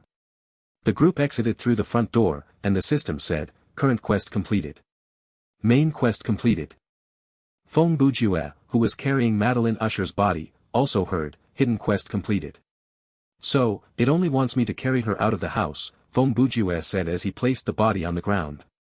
After being left there for a while, the dead body started to decay with impossible speed. It decomposed into a pile of bones, and the bones soon turned to dust. A barely noticeable wisp of energy danced on the wind before dissolving in the reddening sky. You have completed the scenario. You'll be automatically teleported out of the scenario in 60 seconds. Good game, guys, Laughing Soul said with a smile. Indeed, that was quite enjoyable, Feng Bujue added. Long Yaomin stretched lazily and sighed. Phew. This scenario sure is something else, it's filled with scary things. This time, my rating is going to suck, I just know it. Brother Long, you still have hopes for the rating? I get trembled with fright or scared witless with fear practically every time. My personal best was seized by panic, and even then, I only got it once. Xiao Tan said. Goodbye. Passing Rain dropped a casual goodbye and tapped Laughing Soul on her shoulder, signaling her meaning to depart. Then she disappeared before the group's eyes. Laughing Soul waved at the 3 of them. Bye-bye. Then she looked at Xiao Tan and grumbled with some dissatisfaction, by the way, thank you for your flashlight. Before Xiao Tan could answer, she teleported away in the white light. Feng Bujue then said, let's go as well then. After calculating the reward, we'll queue for the next scenario. Brother Feng, Long Yaomin said, I'm going to call it a night for now. I logged on at 11:40 p.m. Before you came online, I played about 10 hours, and this scenario took more than 3 hours. If I continue any longer, there'll be a raging headache for me to endure tomorrow. Okay then, Feng Bujue replied. See you next time, Brother Long. Feng Bujue and Wang Tongji bade Brother Long farewell, and the three left the scenario. The autumnal wind swept past this lonely house next to a pond in the mountain. This world was as oppressive and as silent as ever. The blood moon sunk below the horizon. At the twilight moment before the advent of dawn, the entrance of the House of Usher was once again flung shut by some mysterious power. Long Yaomin glanced at the review screen before logging off. After all, the reward could be gained before he started the next scenario, so it was fine leaving them in the login lobby. After he logged off, his name became grayed out in the team tab. Before Feng Bujue could check out the rating review, he noticed 2 friend requests. He clicked them open, and unsurprisingly, they came from Passing Rain and Laughing Soul. At the same time, Wang Tongji exclaimed excitedly in team chat, Brother Ju. I know, they've added you as friends, Feng Bujue said directly. How did you know? Xiao Tan asked. Oh, wait, they would have added you as well. You are a simple man to read, Feng Bujue said. Plus, why are you acting so excited? Aren't you excited having a friend request from beautiful ladies? Wang Tongji asked in a righteous tone. At the very least, you're a veritable bachelor in real life. How can you be so superficial? Feng Bujue asked. Furthermore, they could be ugly betties in real life, the game comes with the function to edit one's looks. Brother Ju, if you keep treating others that way, you'll end up alone. There are many other questions in my life than to consider whether I'll end up alone or not, Feng Bujue countered. Furthermore, I made the conscious decision of always assuming the worst when I was 10, that's the only way to face every problem calmly. He did sound calm when he said that. See, when my parents passed away, and when I found out I suffer from an incurable disease, how calm I was. Alright, fine. Xiao Tan's lips twitched, he was speechless. Then again, that female warrior sure is impressive. Just from fighting capability alone, from what she's shown, I can say confidently that, she is stronger than Brother Long, Feng Bujue said as he accepted the friend requests from the 2 ladies. Currently, we've run into only a small handful of players, but so far, she's the strongest of all that we've met. Shall we ask them to join us for the next game? Wang Tongji asked. Of course not. I just said in the previous sentence that we need to meet more players, and you're already coming up with a suggestion to counteract that. Oh, right. Wang Tongji said. If we're a group of 4, at most we'll run into 2 more stranger players, and the least will be none. In any case, I'll need to look at the rating first. When I'm done, I'll call you. You can go and rest for now, Feng Bujue said. Understood, Wang Tongji replied. I have to look at that as well. At the same time, Passing Rain was in her login lobby. She was communicating with Laughing Soul. Cousin, it shows that they've accepted my friend request, Laughing Soul said. That Brother Long logged off soon after accepting the request. Same, Passing Rain added. Cousin, you've noticed it already, haven't you? Laughing Soul asked. You're talking about that Feng Bujue? Yes, he's that novelist. He has Bujue in his name, and he said that he's not that famous, it befits the characteristic of that Bujue perfectly. Perhaps you're right, but we cannot base anything on an IGN, Passing Rain noted. However, the fact that he referred to himself as a great scribe, that was indeed what Bujue would have done. Plus, when I asked if he was a novelist, it was that rather naive friend of his who confirmed it for me. Then again, we cannot accept that 100% as the truth. But what if it is him? Laughing Soul asked with a wicked giggle. So what if it's him, and why are you laughing like that? Passing Rain asked. Cousin, aren't you his biggest fan? Isn't meeting their idol the biggest dream of every fan? I just enjoy reading his novels, Passing Rain answered. Her tone was level, and it did not sound like an argument. I know nothing about him, so I doubt you can call him my idol. Besides, if it is like what you've said, then there is more the reason for me to not know him. Laughing Soul shook her head and said, In other words, a koga ri wa ri ka I ka rmo to mo to o I can jo you to yo, admiration is the furthest relationship from understanding. You think just speaking in a foreign language won't make me realize you're borrowing the quote from Sosuke Aizen? Passing Rain exposed Laughing Soul. Humph. He's your idol, not mine. In the future, perhaps he will stop talking to you because you've made yourself ugly. Laughing Soul made a funny face at the monitor even though she knew that her cousin would not be able to see it. I just didn't want to stand out so much, but currently, it seems like the plans failed, Passing Rain commented. If you show that you're a good player, you'll still get plenty of friend requests. Unfortunately, you cannot edit your appearance anymore after completing a scenario, or else I would have made myself look worse, to fend off the pervs. In the break room of Regulation Studio, Invincible Champion drank a cup of the coffee, but it felt like he had some deep-seated hatred against the drink. His shift with sleep mode was already over, and he had to rest for an hour before continuing with non-sleep mode. What's wrong? Brother Invincible, did you die in-game? A lanky teen who looked around 16 sat down next to him. He was one of the players attached to the studio. His IGN was Skyswallowing Phantom Dawn. In the studio, the employees referred to each other with their IGNs as well because their IDs were fixed across all games, kind of like their work reference. For a top gaming studio like Regulation, they normally did not need to worry about other people stealing their IGNs because they would be the first to log into the game when the server first opened. In fact, sometimes, the game company would reserve some accounts for them. Ah, you got that right, but it was my own mistake. I immediately went to queue up for another scenario, and after beating it, I realized the scenario that I died in was cleared and it was done by 3 plebs and 2 female players. I didn't gain any EXP, proving that I barely did anything in that scenario. Then how did they manage to clear it? Phantom Dawn asked. I was just thinking about it, Invincible Champion said. I believe I was scammed by an experienced player who acted like a newbie. That level 11 player, Feng Bujue, he was probably acting dumb, luring me into thinking he was a dead weight and thus urging me into attempting the scenario alone. Oh. I think I get it now. Initially, you thought other people were an added weight, but in the end, you realize you're the useless one, Phantom Dawn concluded. Hey, whose side are you on? Invincible Champion roared. Fine, fine. I'll stop talking. Phantom Dawn stood up with a smile. I guess I'll go home to sleep then. Why? Is your shift over? Invincible Champion asked. Nah, the team leader told me to leave and gave me a full day's holiday, Phantom Dawn replied. What? A holiday during these few days of closed beta? Invincible Champion's eyes were round. Have you also reached level 20 already? Nah, just 15. Phantom Dawn shrugged. It's like this. I murdered Brother Fearless and his 2 friends in the killing game mode. They complained to the team leader, saying I'm not cooperating with them to help them raise their mastery level, he said with a smile. A's. The adults these days, they are so hard to work with.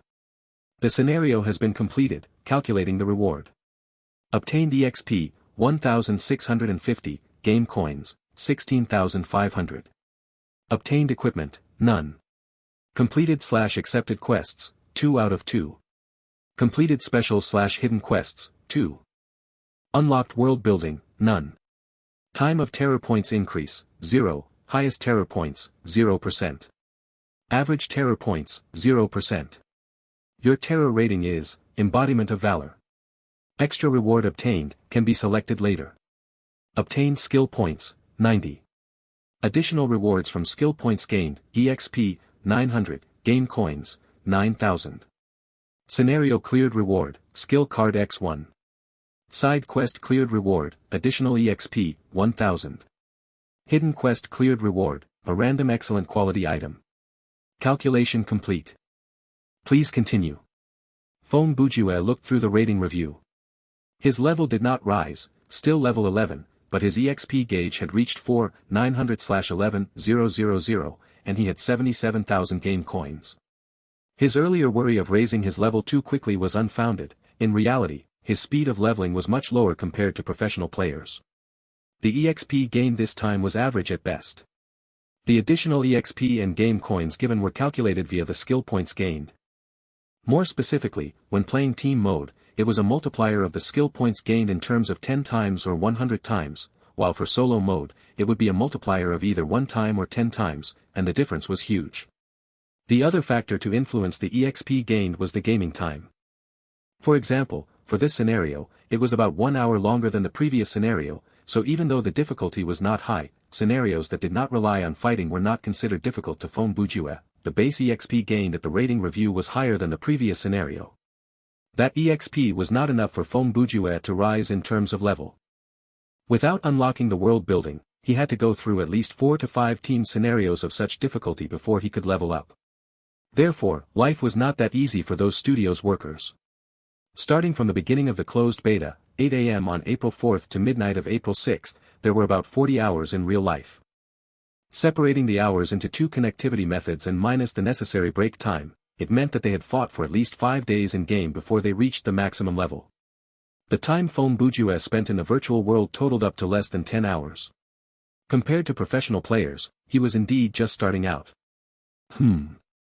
This time, I guess I'd better choose the EXP reward, Feng Bujue grumbled. Xiao Tan will eventually lag around 1 or 2 levels behind me, but after the open beta begins, he can buy some EXP boosts, and he'll take no time to catch up.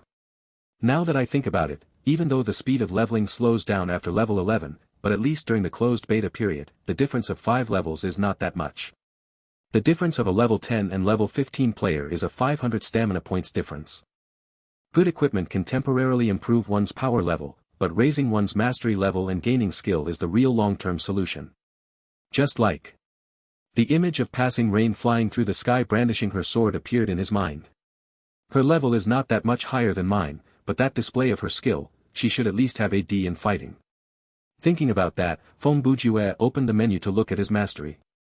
After the scenario, his current status was, General Ability E, Workmanship E, Sleuthing E, Fighting E, Marksmanship F. Only Medic was not unlocked. To conclude, he had raised 4 masteries other than Marksmanship to level E. Level E meant a beginner's level, and it gave a 40% success rate of activating the respective school's skills. So far, other than Medic, which Feng Bujue had no connection with at all, the man dabbled briefly in all the other masteries, but unfortunately, he was not focused on any of them. This placed a giant question mark on his fighting ability. Other than that, his title, Cold-Blooded Skullcracker, had not changed, so his special power was still Brain Concussion. After going through the system clear list, he walked out of the elevator. This time, there were 3 glass tubes in the metallic room. They were the rewards from clearing the scenario, from a good terror rating, and the random item from completing the hidden quest. He walked to the terror rating reward first, and the system said, please select your additional reward. 1. A randomized piece of equipment that is matching your level. 2. 50,000 game coins, max. 3. 4,400 EXP. Looks like after level 10, whenever you gain a good terror rating, the choice for game coins will be fixed at 50,000, Feng Bujue commented.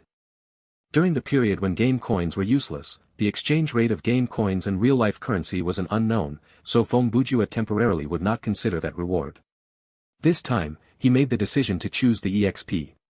After gaining the amount that would be 40% of his EXP gauge, Feng Bujue's EXP shot up to 9,311,000. After clearing another scenario, he should level up to level 12. Then, he walked to the glass tube representing the reward for clearing the scenario and picked out the randomized skill card. Item name, below the belt Shin Kick. Skill card element, active skill, 3 times use. Skill type, fighting. Effect, ignoring mastery level, there is a 100% of toppling monster that can be toppled over and angering said monster to target you.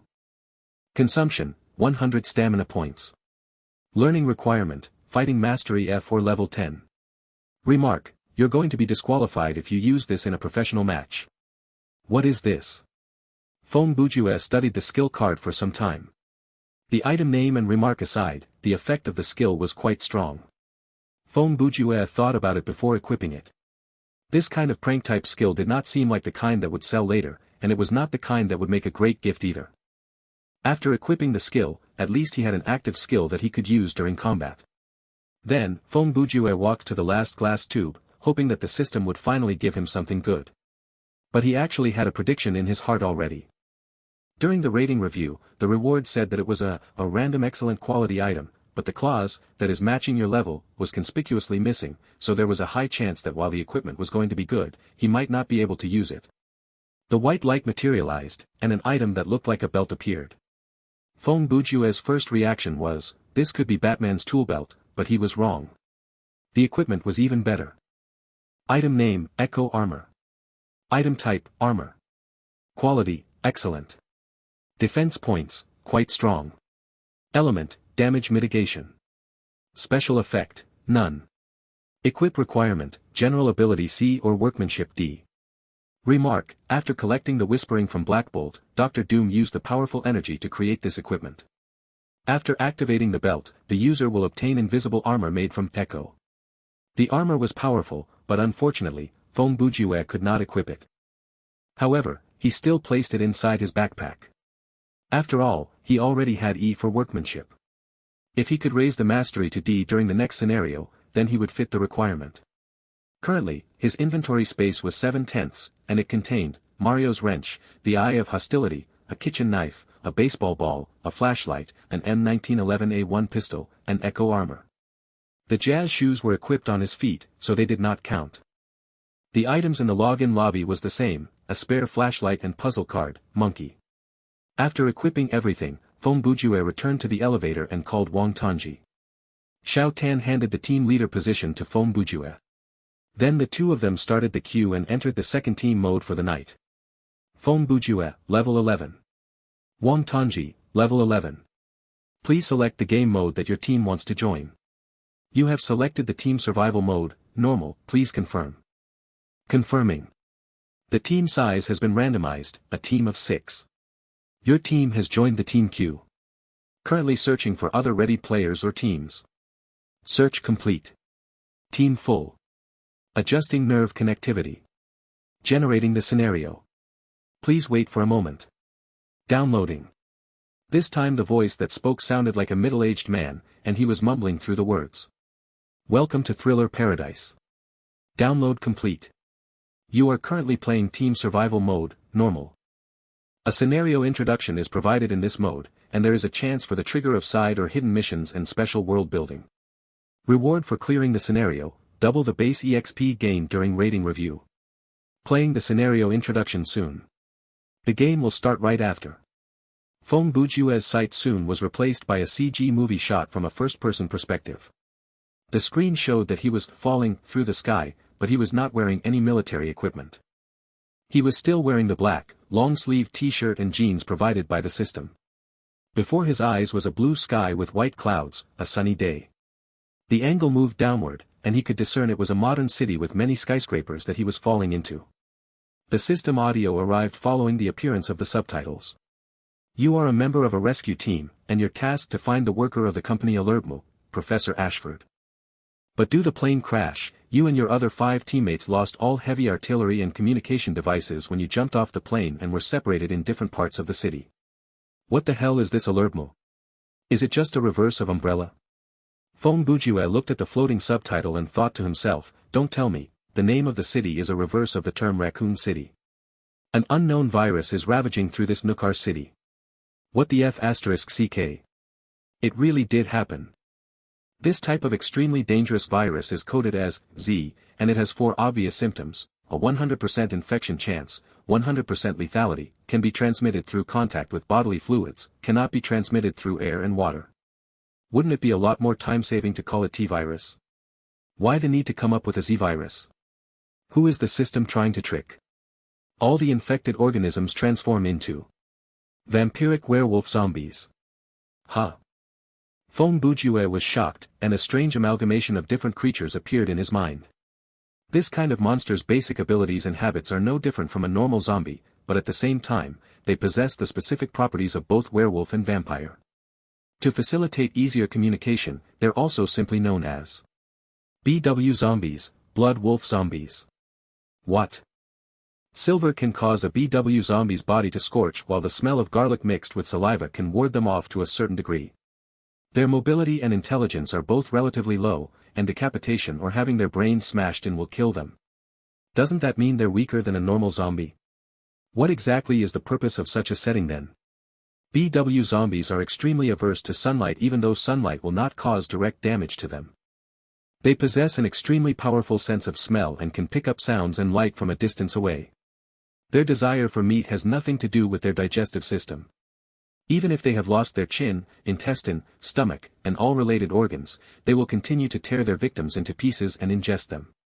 All living organisms will become their target. The introductory CG and explanation this time was quite long. Perhaps they needed some additional time for players to fall through the sky. After the introduction was over, the last screen showed Fong Bujue landing on the roof of a shop right by the Merchant Street. 1 second later, Fong Bujue's sight overlapped with the characters, and he was officially in the game. He was not wearing anything that resembled a parachute, it looked like it had been removed by the system already. That was fine because it saved him from having to look through it. The main quest triggered announcement came soon after. This time, all 6 players were placed at the different parts of the map before the game started. This was the first time that Fong Bujue had come into something like that. He opened the menu to glance at the content of the main quest. Enter the Alertmo Company's main building and find Professor Ashford. Then, he looked at the situation at the group tab.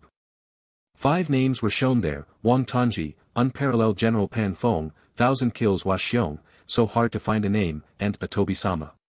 Fong Bujue thought to himself, Pan Fong and Hua Xiong should be from the same team since they're both characters from Romance of Three Kingdoms. From the looks of it, the group is filled with all male players. Suddenly, an incomprehensible groan came from behind Fong Bujue. Fong Bujue turned to look, and he saw a BW zombie shuffling toward him. His body was covered with tufts of fur, except for the arms and face. They were not only furless but extremely pale. The face was that of a human except for the vampire-like fangs in the mouth. The rest was the features of a typical zombie, like some gashing wounds and decaying body parts. The monster moved glacially, or perhaps being exposed to the sunlight caused him to move slower. Plus, he was dumb enough to groan loudly enough to expose his location. Fong Bujue stared at the guy condescendingly and all the way around the monster. The monster limped slowly to turn its body around. When it faced Fong Bujue once more, it groaned before starting to shuffle toward him. "How are you so slow?" Fong Bujue did not grab the weapon from his backpack, he was too lazy to deal with this monster. Instead, he strode toward the door that exited the roof. The BW zombie continued to follow him, but the monster's speed was much slower than Fong Bujue's normal walking speed. Fong Bujue opened the door, and beyond it was a staircase that led downward. Even though he had some words about the strength of the monster in this scenario, he still checked out the situation behind the door first before entering it. Before leaving, Fong Bujue did not forget to help close the door. He walked down the stairs, and the ground floor was a normal restaurant. The kitchen was across from the bar counter, and the window facing the street was arranged with a row of tables. There were some separate seats by the counter as well. A few tables had leftovers like sandwiches, fries, and eggs. By then, they had become feasts for the flies. Fong Bujue was looking around when he heard another groan. There was a BW zombie behind the counter. Its upper body was leaning against the oven, but its lower body was missing, and the intestines splashed out to the ground. When it saw Fong Bujue approach, it raised its arms toward him and groaned endlessly. To Fong Bujue, it sounded like it was saying, "Come, feed me." Of course, Fong Bujue ignored it. He looked out into the street through the window. There were a few BW zombies wandering the area, but they were all hiding inside the shadow of the surrounding buildings, and they shuffled slowly. This doesn't look dangerous. How about an experiment then? He took out the wrench and broke into the storeroom. 2 minutes later, he came out holding a basket of garlic. Fong Bujue placed the basket on the counter. He took out a clove of garlic, put away the wrench, and pulled out the kitchen knife. He peeled off the skin, picked out a segment, popped it into his mouth, and chewed. Eating in Thriller Paradise mimicked the experience in real life. The taste bud would simulate how the food was supposed to taste, and one would feel full from food consumption. Naturally, though, there was no actual food entering the player's stomach. Both the taste and the filling experience were simulated through the nervous system. The spiciness bloomed on his tongue. Fong Bujue walked around the bar and leaned close to the BW zombie on the ground. The latter quickly put down its arms like it had lost its appetite for Fong Bujue. It looked like the effect of garlic was quite strong. Just for fun, Fong Bujue continued to move forward, stretching out his neck, and with a meter distance between them, he opened his mouth and breathed out toward the monster. The monster used his arms to crawl away, trying to move away from Fong Bujue. Well. Isn't this amusing? Fong Bujue looked strangely excited. He had decided to stay in this city until he had gotten his fill of fun. Being a professional gamer sounded like an enviable career. After all, one could get both money and fame from just playing games. Who would not want that? In the year 2055, it had indeed become an occupation approved of by society, and the top players in the field had the same amount of influence as famous athletes. The age group for professional players was normally between 14 to 35.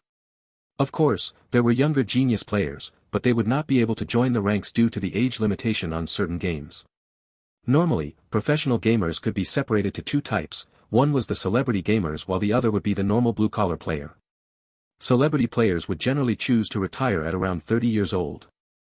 They either became semi-casual players or coaches, generally preparing to enter the administrative or management phase should they be attached to a studio. Some changed their job scope but remained within the field, like becoming a gamecaster, announcer, reviewer, and so on. Those who got rich through their career might even end up as a company boss. Everyone that entered the field hoped to become a celebrity player, but of the many who joined the gauntlet since graduation from secondary school, only a handful would achieve fame, and most would have their dreams broken and find a normal job instead. These people practically used their youth as a bet, and whether it was a win or loss, only they themselves could tell. These non-celebrity players were the blue collars in the field. They were the central pillar of this industry. Without their support, a studio could not operate normally, and the celebrity players also needed the support of these people. The most unavoidable thing in this business was the cruel competition. For any famous game, there had to be an element of competition. If the game did not provide a way for two or more groups of players to decide who was better, the game would not have been able to attract the attention of any studios, and the number of players overall would be limited. For MMORPGs, it was fine even if it was not direct PvP content. Even for pure PvE games, there were many other ways to settle a score, like collecting the best equipment or killing the hardest boss. Thus, such was the simplest way for a professional gamer to prove their value. It could be summed up in a simple word: win. Unfortunately, there was no permanent victor in the world, no one could keep on winning. Growing older, the advent of new players, uncontrollable factors in the game itself, these caused many gamers who were once viewed as gods within the community to slowly fade out of sight. Those who managed to retire while at the height of their popularity could be counted on one hand. The better the gaming studio, the crueler the competition. They were always in need of fresh blood, newbies who were intensely competitive and could not wait to improve, the type of people who could pull down the god-type players at any moment. To put it simply, geniuses with ambition like Phantom Dawn. This time, Regulation Studio assigned 4 groups into Thriller Paradise. Each group had 10 members, and each group had 1 to 2 celebrity players while the rest were mainly experienced blue-collar players. Phantom Dawn was the only newbie who was less than 20 years old in those 4 groups. Regulation placed great hope on the young man, and that was why he was one of the first players to be assigned to join Thriller Paradise. The team leader did not give him any missions, he only needed to play the game. Who would have thought the man would come across the 3-man group led by Fearless Champion during his first killing game mode? Without giving his senior face, the teen had slaughtered all of them. In other words, being given a holiday due to his action was completely understandable. Of course, Fearless Champion was nowhere near the best the studio could offer. Among the group of celebrity players, whether it was in terms of past achievement or popularity, he was nowhere near the top 10 list. Even though his team had managed to get the title of the first group to have a player reach the maximum level of 20, that was not all Regulation had to offer. Those 4 groups could be considered the scouts. The strongest batch of players at Regulation only registered their accounts and locked in their IGNs before logging off. In other words, the real professionals at Regulations had not been assigned to Thriller Paradise. The higher-ups had their plan and decided to wait for the time being. Not until Dream Incorporated decided to open the paid service and currency exchange would they consider sending in their top players. Why so much exposition? What about Foam Bujue? What about the scenario at Nukar City? The digression to the issue of studios was because, inside this scenario, there were members from a gaming studio as well. But they did not belong to big studios like Regulation. Instead, they were third-tier gaming studios, the type where the owner was also the accountant and the player. He was Atobi-sama. His studio's name was Hyodai. Atobi-sama was 20 years old in real life and had just graduated from university last year. His father owned a factory, so he came from quite a well-off family, one that allowed him to be lazy. After all, the capital needed to start a gaming studio was not high. One only needed to rent a place and buy a few gaming hubs. There was little to no investment in terms of workers because the employees were his university buddies. Currently, Atobi-sama only had 3 employees. One was in the same scenario, so hard to find a name, known as Ming Zi henceforth. The other two were respectively, a name is so hard to find, known as Chu Ming henceforth, and, a hard find, one's name, known as Hen Nan henceforth. Even though Atobi-sama had once seriously requested them to use IGNs like Kabaji and Tari, he was heartlessly rejected. When he threatened to withhold their salary, he was beaten up. Even their studio knew that there was a need to maintain shifts, so they were split into two groups. Currently, 2 of them were in-game, and the other 2 were out for supper.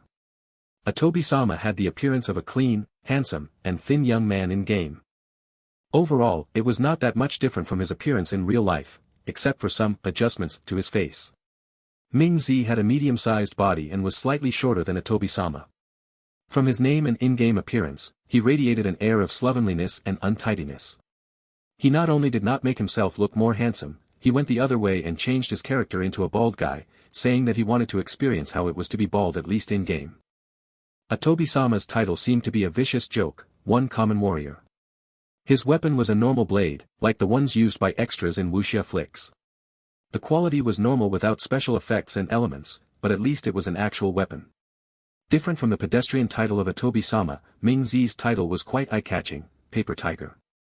He had a cowardly heart even though he looked like a bald gangster. This member did not even have a valid weapon. His backpack contained 2 baseball bats and a rusted iron pipe.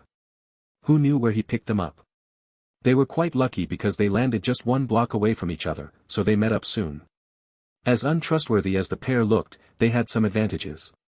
If they knew nothing about gaming, then why would they open a gaming studio? Therefore, Atobi-sama made a very correct decision, which was to ignore the quest until they could properly arm themselves. Looking at the city, they knew that the game was set in America, the country of freedom and guns. Therefore, there had to be a gun store somewhere.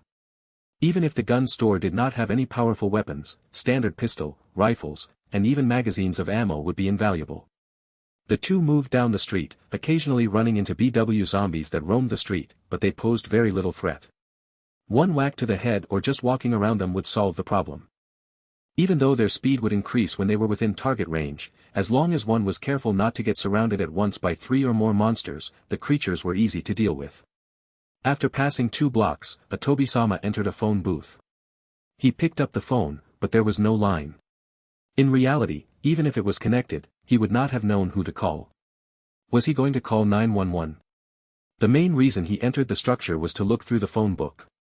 He looked for 3 minutes before locating the address of the nearest gun store.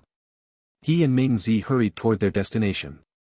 After about 10 minutes of walking, they neared their destination but came across a strange scene. Around 30 or so BW zombies' bodies littered the street. Each body's head was smashed in, and the bodies formed a trail that led to the gun store entrance. In the middle of the street right before the shop, in broad daylight, sat a large ice barrel with the logo of the Gatorade company. It was filled with red liquid, and there were many empty plastic packets around the barrel. That thick and pure stench of blood could reach people's nostrils from a long distance away. 2 loudspeakers were placed next to the blood barrels, and it was playing the Spain Matador March. Based on the marks on the ground, the speakers appeared to have been dragged out from the opposite audio and visual shop. One of the generators by the roadside had been pried open, and it was unclear what was happening inside, but in any case, the electric cable was connected to it. What in the world is happening here? Ming Zi asked. Atobi-sama did not have the slightest clue, but before he could say anything, he saw a BW zombie flying out from behind the right-hand corner of the blood barrel. Then a man soaked in blood walked out from it. He had a sharp knife in one hand and a wrench in another. A long string of garlic was strung on each of his shoulders, forming a giant X on his back. They were all dyed red by blood. His steps were in time with the Matador music, dancing a dance that was similar to the one shown in the movie Kung Fu. On top of that, he was chewing something that looked like white chewing gum in his mouth. With light and almost graceful steps, he moved toward the BW zombie and then rained heavy blows on the poor zombie who had not gotten up from the ground. Blood oozed, and brain matter flew. After dealing with this monster, the man seemed to realize something as he straightened up and turned around. Atobi-sama and Ming Zi fell into his gaze.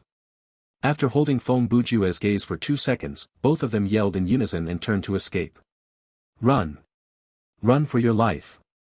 Feng Bujue did not waste time and chased after them. He wanted to yell, "Why are you running?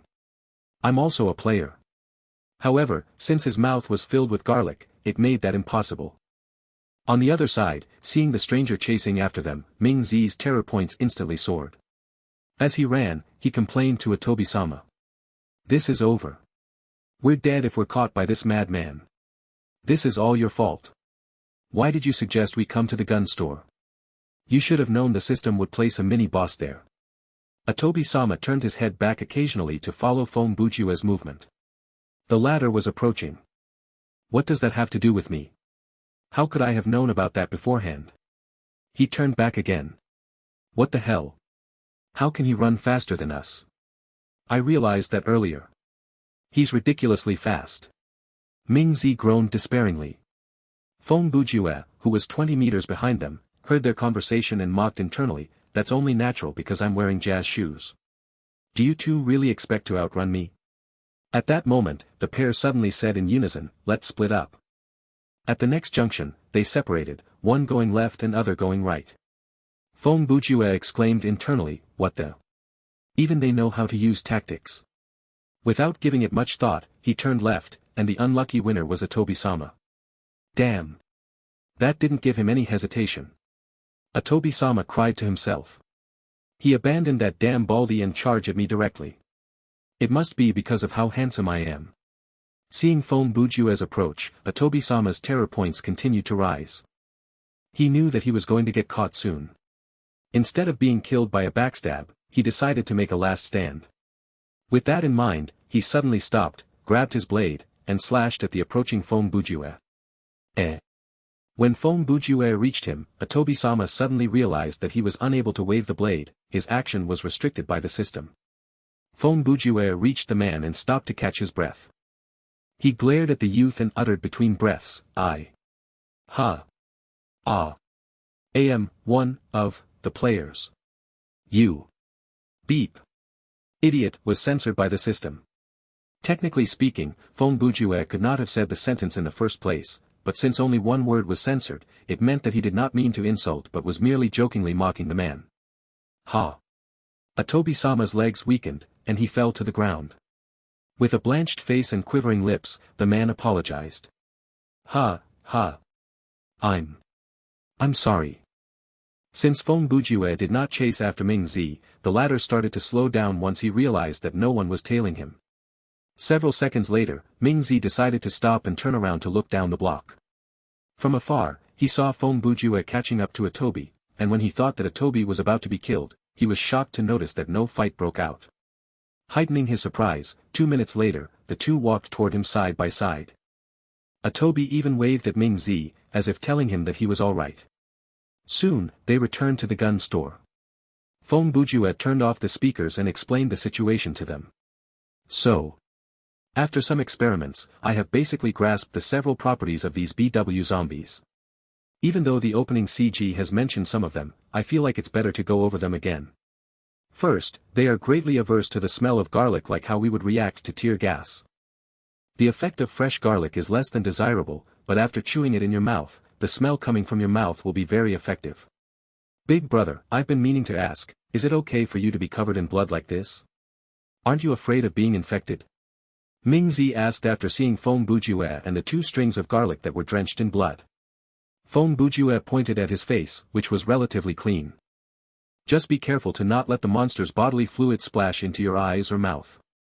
He then pointed at his clothes. But I know you mean this. Well, it looks a bit much, but actually, not all of this is monster blood. When I was pouring the blood packs into the barrel, some accidentally splashed on me. He then took out a full plastic bag from his inventory and placed it on the ground. It was filled with clean garlic. The 2 strings I have are my final line of defense, and I kept the edible ones in my backpack. You should go find some bags, and I'll share some of mine with you. You just need to chew on them during battle, and the monsters will practically be defenseless. I'll just take one.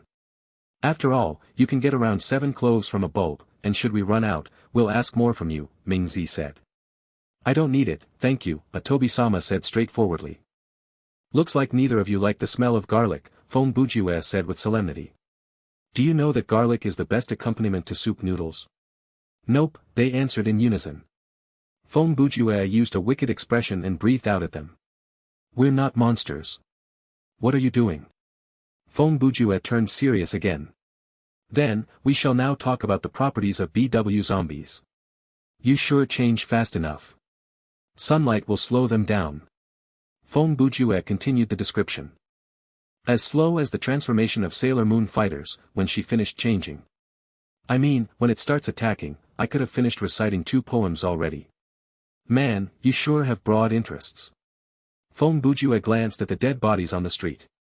Even though decapitation can stop the mobility of their bodies, the head will still be alive. After my experiments, only by destroying their hind brain or blowing their head up with a gun will you be able to kill them. As he said that, he pulled out a shotgun from his backpack and used an admiring gaze to study the weapon. This Winchester I found in the store here is perfect for a job like that. Even if you fail to hit the head at a close distance, it'll still leave behind a large hole in the other part of its body, and it's far more damaging than a pistol. That's right, the gun store. Atobi-sama's eyes widened. I almost forgot about that. Let's go grab some weapons first. He rushed into the shop with Ming Zi. The two were players who were desperately in need of weapons, and they had not seen an excellent quality item before. For them, to be able to upgrade from cold steel to firearms was already a great reward. For someone as low level as Fong Bujue to have 4 excellent items and one that he temporarily could not equip in his bag was hard to imagine for anyone else. Atobi-sama and Ming Zi rushed into the store and were greeted by a mess. The shelves on the walls were empty, gun parts littered the cupboards and ground, while the storeroom behind the counter looked like it had been ransacked as well. Fong Bujue walked in behind them and continued in his level tone. Logically speaking, after a virus epidemic, the first place to be ransacked will be the gun store. On top of that, to keep the game difficulty, they won't provide us with too many weapon choices. Atobi-sama did not appear to hear Fong Bujue. He looked over the moon as he picked up 2 pistols from the ground and slipped them into his backpack. He then grabbed a TMP and laughed. We've hit motherlode this time. Ming Zi tossed out the baseball bat and rusted pipe from his inventory and replaced them with 2 pistols. He grabbed a UMP-45 rifle, and he looked as overjoyed as his friend. The two looked like beggars being given a huge donation after getting some normal quality guns. Honestly, it was quite pitiable. Compared to actual professional players, both their standards and way of thinking were incredibly amateurish. With the reminder from Fong Bujue, the two finally remembered something important. They took out the pistols from their backpacks awkwardly, looked at their bullets, and went searching for suitable ammo. The 3 returned to the street, and by then, around 5 BW zombies had been attracted. Fong Bujue suggested that they use those monsters as live targets to practice on, to get used to the guns. After some fumbling, they finally understood how to operate firearms. After firing some rounds, they realized that their accuracy was very low if they were 10 meters away from the target, but once the distance was narrowed down to less than 5 meters and with a steady hold on the gun, the accuracy rate greatly improved. After dealing with all the monsters, Fong Bujue said, "Where was I earlier? Oh, right, the next property is that. The vampire's desire for blood is evident in these BW zombies as well. They are attracted by the smell of blood. Of course, it has to be uninfected human blood. I believe, they are able to discern that from smell alone. These BW zombies' sense of smell must be less powerful than pure werewolves but stronger than normal zombies. If living humans like us appear within 50 meters of one's radius, they don't need to rely on their sight to discover us. They are able to track exposed human blood in the air from almost 1 kilometer away, and they are intensely attracted to it. You're joking, right? This entire city is practically a murder scene, and they can identify a barrel of human blood through the heavy stench." Atobi-sama looked at the blood barrel. "It's normal. One of the trademarks of a good sense of smell is the separation of smells.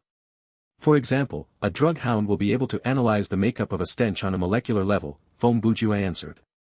"Let's say you go and sniff a pile of poop, at most you'll know it's smelly, but for a creature with good sense of smell, they can even know what the person that made the poop had the day before." "Now, I only want to know why your analogy wasn't censored by the system," Atobi-sama complained. "Under normal circumstances, the word poop is not viewed as an offensive term, it is just a noun," Fong Bujue explained. "Based on my speculation, the system might even come up with a scenario where the players have to talk about this item. With a dark face, he said, for example, a situation where the players might be drowning inside a pool of poop." "I can't hear you. I can't hear you." Atobi-sama quickly clamped his hands over his ears and repeated those words to himself. Feng Bujue shrugged and did not finish the disgusting topic, switching subject. Since we've met each other, things will be simpler. The time now is 2:30 p.m. You should use this place as a base and try to kill as many monsters as you can. Since the gun store is just next to you, even though there aren't that many guns left, there is plenty of ammo. I will go ahead to look for other players and bring them here. He raised his head to look at the sky. Whether I can find them or not, I'll return before the sun sets. Then he was reminded of something. Oh, sounds can attract the monsters as well, so turn the speakers on after I leave. Wait a minute, Mingzi said. I've been meaning to ask this. His eyes looked at the barrel, empty blood packs, speakers, and so on. How did you manage to do all this?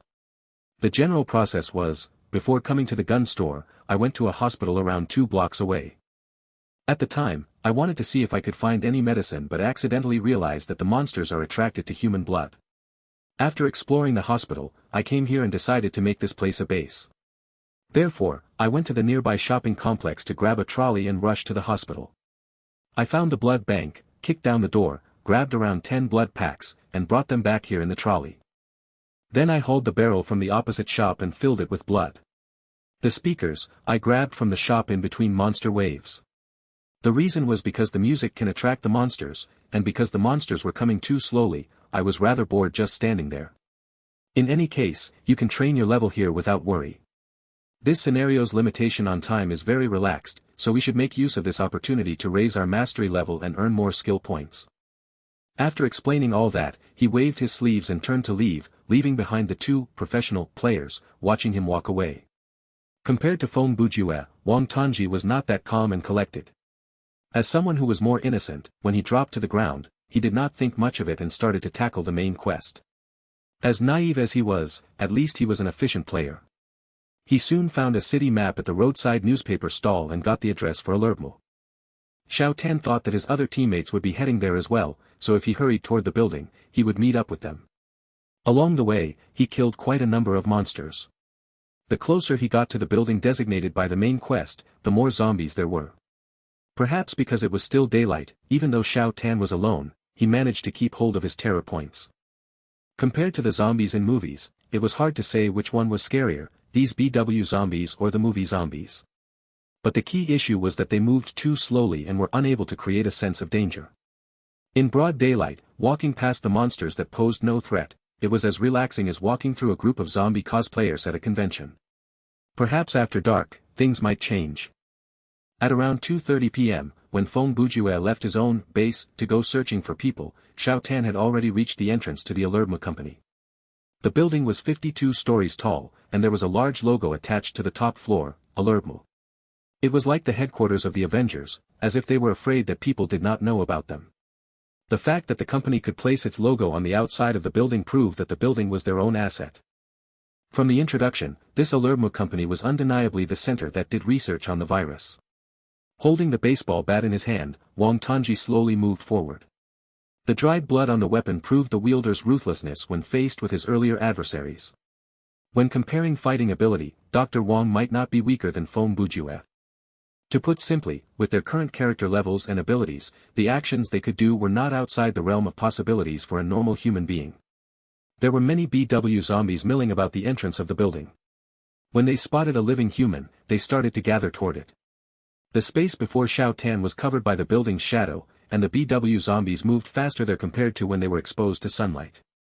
They were as fast as the zombies in movies.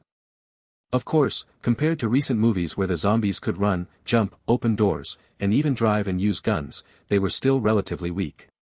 Xiao Tan was finally a bit shaken. Looking at the furry zombies crawling toward him, even if he broke the bat he was holding, he might not be able to fell all of them. Then he noticed something very strange. There were no dead BW zombies around him. If a teammate had already entered the building, then, they would have had to pass through this crowd of zombies. No matter how agile they were, they had to kill at least 5 or 6 to cut their way through, right? But before the building, there were no zombies that were not shuffling toward him. Looks like I'm the first one here, Xiao Tan said to himself as he started to retreat. Since there was a chance that his teammates had not arrived, there was no need for him to rush in. He decided to wait outside for other people to arrive first. With that thought in mind, he decided to retreat, but once he turned around, he triggered an event, and a gatekeeper mini-boss appeared. Xiao Tan was facing away from the building, and about 100 meters in front of him, in the middle of the street, stood a large shadow about 2.5 meters tall. Xiao Tan had no idea when the thing arrived, but he was clear that this was not a monster that he could kill with a baseball bat. The upper half of the monster had completely turned into a werewolf because it was covered in brown fur. There was no exposed skin on its face or arms, and its head even looked like a wolf with claws as fingers. There was no visible sign of vampirism on its body, but it did show signs of being a zombie. There was a large wound on its left chest, and one could look through its body through it, but the problem was, looking through the hole, there were no internal organs. Instead, trapped inside the ribcage were some bloody human heads. This mini-boss could be called a zombie werewolf because it did not look like a vampire at all. Perhaps because of that, it was not affected by the sunlight, and its size had broken through the humanoid limitation. The zombie werewolf stomped toward Xiao Tan, and the pressure caused by its presence and appearance could not be put into words. Xiao Tan's terror points climbed wildly while sweat poured, but he was not frozen to the spot. He knew that he could not turn back to the building, and facing against this mini-boss was going to cause his death, so his only solution was to flee from the side. He was in too much of a hurry to pick an escape route. His eyes landed on an open street, and he launched forward. The path he picked was a descending slope, and it led to the entrance of an underground parking lot. When he realized that, the walls around him were already higher than the height that he could climb out of, so the only option he had was to keep running. Seeing his escape, the zombie werewolf naturally gave chase. Thankfully, the monster was not a real werewolf, and it did not seem to know that running on 4 limbs would be faster than running on 2 legs. Still, compared to the slow shuffling of the BW zombies, it was already very fast, and Xiao Tan had trouble introducing distance between them. Soon, Xiao Tan reached the gate to the underground parking lot. The gate was just tall enough for him to leap over and would not block his way, but the problem was, he realized that the underground parking lot did not have any light. His legs were still pushing him forward, but his hands reached into his backpack to grab the flashlight. Something suddenly entered his sight. Not far from the gate inside the parking lot, there were some moving shadows. Then, something worse happened. Initially, Xiao Tan had only seen several shadows, but once he got closer, he realized that the dark parking lot was crammed with BW zombies. So many monsters are hiding in such places where the sun cannot reach. Xiao Tan exclaimed internally, but there was no time for him to digest this shock. He had to choose between the mob of BW zombies or the single strong zombie werewolf. Of course, based on the current situation, if he rushed into the darkness, he would instantly be torn into pieces, so he had no choice but to turn and face the mini-boss. With Xiao Tan's power level, killing the zombie werewolf was going to be hard. But as long as he saved his energy and played his cards right, things might not turn out so bad for him. He had 2 solutions. One was to use the slowing sands, and the second was to use the special power provided by his title, Panicked Hidden Assailant, Fleeing Strike. Skill name, Fleeing Strike. Special power type, Active. Consumption, 30% of maximum stamina points. Effect, can be activated when an attack lands. The user will move backward at ultra-high speed, to pull themselves at least 10 meters away from the target. No cooldown time, can be used only when the user is armed with cold steel. Remark, I jump back out, and I jump back in. What's wrong? Why aren't you hitting me, you dummy? The first method would be able to help Xiao Tan escape. 1 minute was more than enough to run away from the monster, but Xiao Tan could think of better uses for slowing sands. This scenario was one that leaned heavier on combat, and he imagined that there would come a time when he was surrounded by more BW zombies or when they were facing the final boss. The item might be what they needed to turn things around, and using it now seemed like such a waste. The second method was very risky. To use this skill to escape, he had to somehow reach behind the zombie werewolf or at least be facing away from the slope, and on top of that, he had to land a hit on the monster. The memory of Brother Long between slammed away by the strengthened zombie was still fresh in his mind. Xiao Tan did not think that the zombie werewolf was weaker than that monster. Just in terms of levels, the average level of the players in this scenario was almost twice the average level of the players in that earlier scenario. Extenuating factors aside, one could speculate the monster's strength. While Xiao Tan was hesitating, the zombie werewolf was approaching. Just as the monster was about to attack, it suddenly stopped. It turned around and completely ignored Wang Tongji's presence. Its head turned in a direction, and a growl escaped its throat. Tat, tat, tat. The sound of heavy metallic boots hitting the ground echoed down the streets, and two elongated shadows appeared at the top of the slope. Since they were facing away from the light, Xiao Tan could not see their faces, but from the monster's reaction, they were either other players or a hostile NPC. There was a warrior from Hebei named Pang Feng. His ambition as large as the galaxy, 1,000,000 soldiers marched under his name. A reincarnated god, Phoenix was his nickname. His reputation reached far and wide, a hero was his destiny. One of them recited this strange poem as he walked forward. The man did not look that impressive, roughly in his 30s and with a full goatee. He had a large axe in his arms, and that was more eye-catching than its wielder. So far, this was the first time that Wang Tongji had seen someone use this kind of weapon, which was larger than its wielder. The presence was indeed domineering. "Little buddy, don't be afraid." The one who spoke was none other than unparalleled General Pan Feng. "With me and brother Hua here, no harm will come to you." 1,000 Kills Hua Xiong was also holding a long weapon, a spear. He looked about as old as Pan Feng, and he also had a glorious mustache. Brother Pan's words are not to be mistrusted. "Little buddy, please patient a tad longer. A monster of this level is not to be afraid of. Killing it will be no different from slaughtering a pig or a dog." Wang Tongji's only thought was, "Did I stumble into some kind of period drama, or have I lost my mind?" Wang Tongji might think that way, but the zombie werewolf did not. It only had one thought in mind, feast. As a gatekeeper boss that did not have too much intelligence, the zombie werewolf abandoned the low-hanging fruit before it and turned around. It slowly approached the two with caution. This went to show how powerful the two players were. From how they referred to one another, Xiao Ten guessed correctly that they were 1,000 Kills Hua Xiong and unparalleled General Pan Feng. Since the players were separated at the start of this scenario and now the players were not showing IGN and titles above their heads anymore, one could only see three things in the team tab, IGN, level, and if they were still alive. Xiao Ten had no idea what their titles were and could not judge their power level. Since the two had come out to rescue him and dared to say such words, Xiao Ten believed that it would not be difficult for them to take down this mini-boss. Great generals. Xiao Ten felt awkward saying that. There are many BW zombies down here, so why don't we lure this mini-boss to the top? When he reached the latter half of the sentence, his lips suddenly fell open to release a scream. He was not bitten. Even though there were around 5 BW zombies approaching him from inside the parking lot, they were still quite some distance away from Xiao Tan. Besides, one did not need to pay them much attention because they were blocked by the gate. Due to a lack of intelligence, they did not know how to jump over it or crawl under it, all they knew was how to groan endlessly while leaning against the iron gate. The reason Xiao Tan yelled was because he saw something incredible. He saw General Pan leap into the air and raise the axe that was larger than his body over his head. He shot toward the ground like a meteor with the sharp edge of the axe aiming downward. It did not look like he was traveling fast, but the angle of his attack made it so that the large zombie werewolf could not avoid it. The monster roared angrily and raised his claws to defend.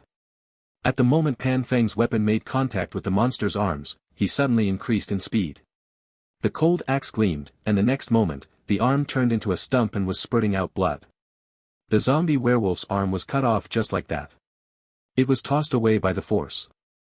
Before the monster had a chance to groan in pain, the spear in Hua Xiong's arm flew out, and the man was even faster, so fast that Xiao Tan could not catch his movement with his eyes. Blood flew, and the monster's knee was punctured. Its left arm had been chopped off by the axe, and right knee had been shattered by the spear. The zombie werewolf was top-heavy, its upper body more developed than its lower body, so after those two attacks, it instantly lost its balance and leaned toward its right before falling heavily to the ground. The next second, a cold light was reflected in the wolf's eyes, and with a thud, the axe cut into the ground. Blood sprayed, and then, a werewolf head rolled slowly down the slope. Xiao Tan was shocked beyond words. The two killed a mini-boss with just 3 moves. How powerful were they? Xiao Tan had a hard time envisioning that they were just 2 levels above him. The low groaning of the BW zombies from behind him pulled him back to reality. Xiao Tan turned back to look, and more than 10 BW zombies had gathered at the gate already. Endless shadows inside the parking lot were shuffling their way. "Little buddy, why don't you follow us back to the surface?" Pan Feng asked. "Okay. We need to go find a place free of monsters," Xiao Tan replied instantly. He rushed up the slope, and when he passed the zombie werewolf, he could not help but glance at the headless corpse. After leaving the base, Feng Bujue also headed toward Alermu's company. He understood that the chance would be greater for him to find his teammate there. He only hoped that Xiao Tan and the two players would not rush blindly into the building before he arrived and got themselves killed. He was not in a hurry to save the Professor Ashford mentioned by the quest. To be honest, he did not mind if the professor died. After all, the quest did not mention that the professor's death meant a failure of the quest. This was team survival mode, only by having all players wiped out would they fail. The death of a plot character would only increase the difficulty or change the ending. When Feng Bujue was traveling alone, he killed more than 50 BW zombies. If he willed it, the kill score would have been higher, but since he had to come up with different experiments to verify the monster's properties, that had taken up some time. After the whole journey, his marksmanship had risen from F to E, but his fighting mastery remained at E. It seemed that whacking the monster's heads with two weapons that were not technically weapons while dancing would not raise his fighting mastery. He had to adjust his thoughts. Feng Bujue could not help but be reminded of passing Rain in that agile, clean, and expert way of killing. Currently, he was unable to perform deeds like that. When he could, his fighting mastery would be at D level. Of course, fighting with these monsters that were no faster than a crab would not improve his mastery level that much. Only by fighting against monsters at the same level or more powerful than him would he be able to increase his mastery. Feng Bujue's immediate concern was to figure out a way to equip Echo Armor. He understood that raising fighting mastery to C would not be so easy, but raising his workmanship to D was doable. After all, it was only a level away. Along the way, he tried to come up with ways to make use of the freedom offered by the scenario to his benefit and avoided as many monsters as he could. Soon, he saw the Alermu building. It was only several blocks away.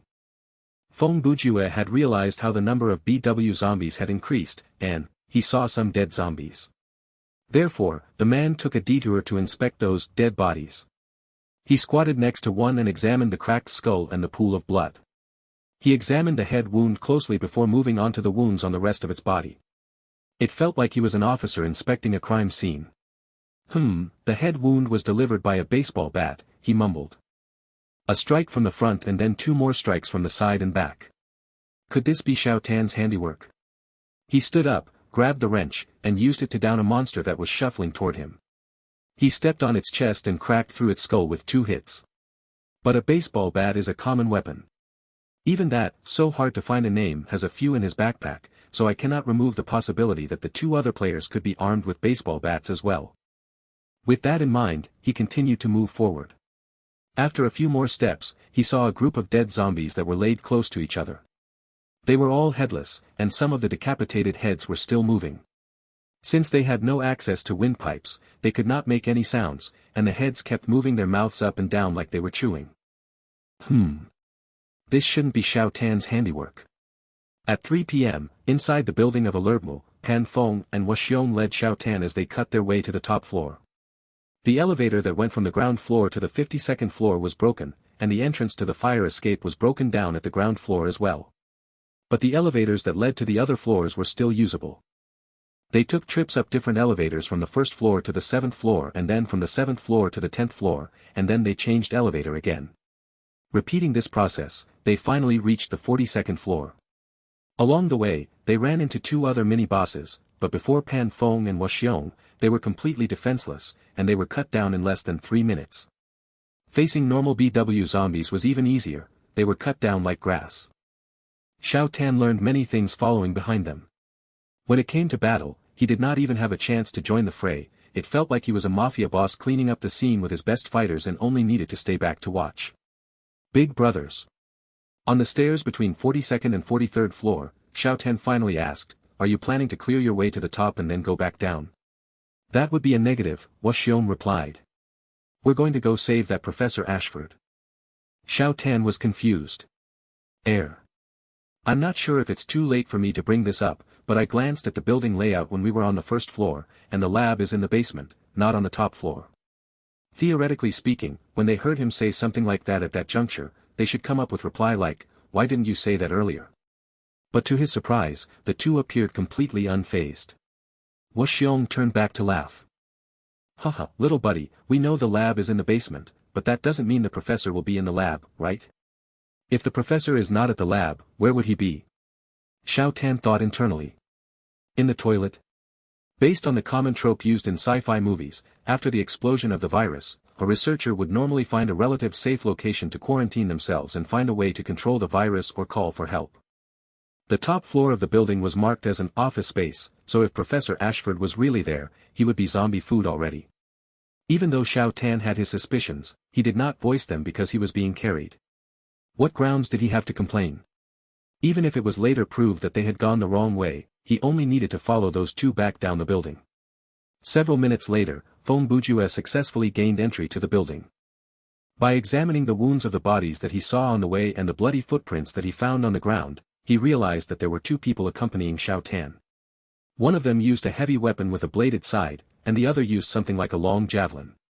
Furthermore, they were very good fighters because they killed all of mobs with just one hit. Since the trio had cleared most of the way, it was easier for Feng Bujue to find his way in. The monsters that he ran into while he was inside the building were only a handful. He looked at the building layout and headed down to the basement. He had no idea that the other three were heading to the top floor.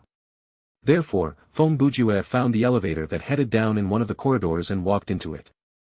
The elevator was spacious, and it honestly looked quite similar to the login lobby without the touch screen and full-body mirror. There was some dried blood inside the elevator, but at least there were no body parts lying around. Since the elevator only connected the ground floor and the underground lab, there were only 5 buttons on the control panel. Feng Bujue pressed the one that would lead him to the lab, and then after the doors closed, the elevator started. Based on the fight result that he had seen earlier, inside this enclosed space, BW zombies would not have escaped from Pan Feng and Huaxiong. But he still gripped the wrench tightly as a precaution against stragglers even though he believed the chance of that was exceedingly low. Just as the elevator doors were about to open, an echo of zombie groaning suddenly hit him like a wall, and this startled Feng Bujue. He saw an arm reach through the gap and then another one. Before the door completely opened, 3 or 4 zombies were already trying to get into the elevator. Looking down the corridor, there were 20 to 30 zombies waiting in line. They were mostly wearing security uniforms or lab costs. Their mouths were dripping with saliva while their bodies radiated the stench of death. Even though Feng Bujue was ambushed, he soon regained his senses. He bit on the clove of garlic that he already had in his mouth as he grabbed the kitchen knife to match with the wrench in his other hand. He aimed at the head of the zombie nearest to him. After killing a few zombies, he made a startling discovery. The monsters that were rushing at him were normal zombies. Their faces were not pale, and they had no fangs and their bodies were free from werewolf furs, and the crucial thing was, they were not afraid of garlic. This sudden development took the advantage away from Feng Bujue. He had thought that there would not be that many monsters, but that was not true.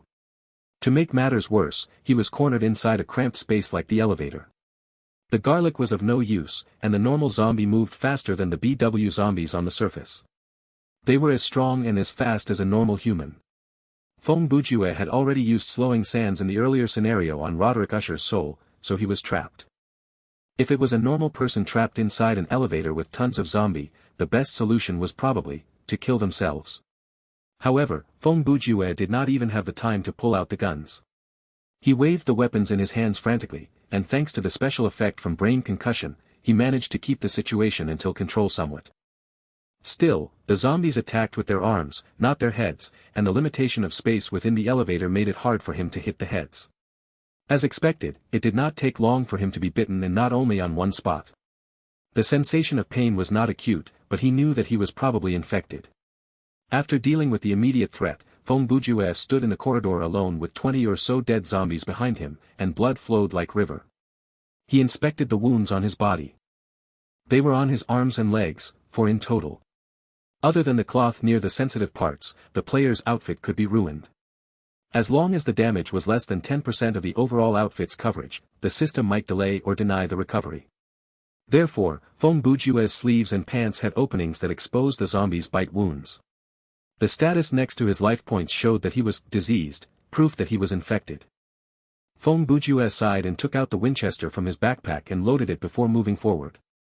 Why the lab would contain normal zombies, he had no idea, but he knew that there was a buffer period before the infection took over. There would be symptoms like a high fever, so he still had some time left. The plan was to find a serum inside the lab and to investigate whether Xiao Tan and the other 2 players were there or not. If they were not, it meant that they had headed upstairs, if they were, there had to be a reason to explain the ambush at the elevator. At the same time, in front of the gun store, Atobi-sama and Ming-Z grabbed a sofa and placed it in the middle of the road. The two sat on it and used the zombies that were shuffling slowly toward them as target practice. Of course, as relaxing as that was, they still maintained some caution. After all, with their accuracy, landing a headshot at a long distance was quite difficult. For those zombies that fell over from a hit to the legs, they would walk over to inspect whether the zombies were really dead or not. Those that were still alive would be rewarded with a shot to the head. The guns in the shop were generally usable by those with F in general ability, so they had a lower equip requirement than the M1911A1 pistol that Fong Bujiwe had found when he was level 5. Obviously, for scenarios above level 10, the limitation on the usage of firearms was relaxed so that players who had not unlocked the marksmanship mastery had the chance to do so. Hey, look, what is that? Ming-Z suddenly saw a strange shadow that was coming from afar. Atobi-sama was facing the opposite direction, but he turned around to look. Could that be another player? The person's movement was not that of a zombie, and that was why it had attracted Ming-Z's attention. As she approached, the two finally got a closer look. It was a young lady with great proportions and hair to her shoulders. She had a pretty, oval face. Her skin was fair with deep, rippling eyes, a high nose, and small lips. She was wearing a black tuxedo that was too small for her figure. It accentuated her slender frame, forming a great contrast to the volume around her chest. In any case, she's not wearing the outfit made default by the system, Ming-Z said. You have a point, and from her looks, I don't think she'd call herself unparalleled General Pan Fong or Thousand Kills Washiong, Atobi said.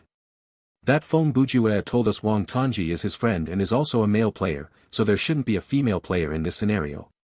But she doesn't look like a monster either. Is she an NPC? Ming-Z asked. Let's try to talk to her. Atobi raised the TMP and aimed it at the beauty, shouting, "Stop. Who are you?" The answer that he got was a smile on her lips. Several seconds later, the smile turned into a wicked grin, revealing the fangs that it had been hiding. Team member, Atobi-sama, dead. Team member, so hard to find a name, dead. The system audio announced their deaths, and Wang Tanji quickly opened the game menu to take a look. Both of their names had the status dead next to them. After recovering from his brief shock, Xiao Tan opened his lips to ask, "Big brothers, do you think they could have died inside this building's underground lab?" "Oh. Why would you think so?" Pan Fong continued to move forward and replied without turning his head. From his tone, it sounded like he did not care so much about the deaths of the two players, like their deaths would not have affected their success rate. Then again, with the combined force of Pan Fong and Washiong, there was a basis for that confidence. Well, think about it, one of them is level 14, and the other level is level 12.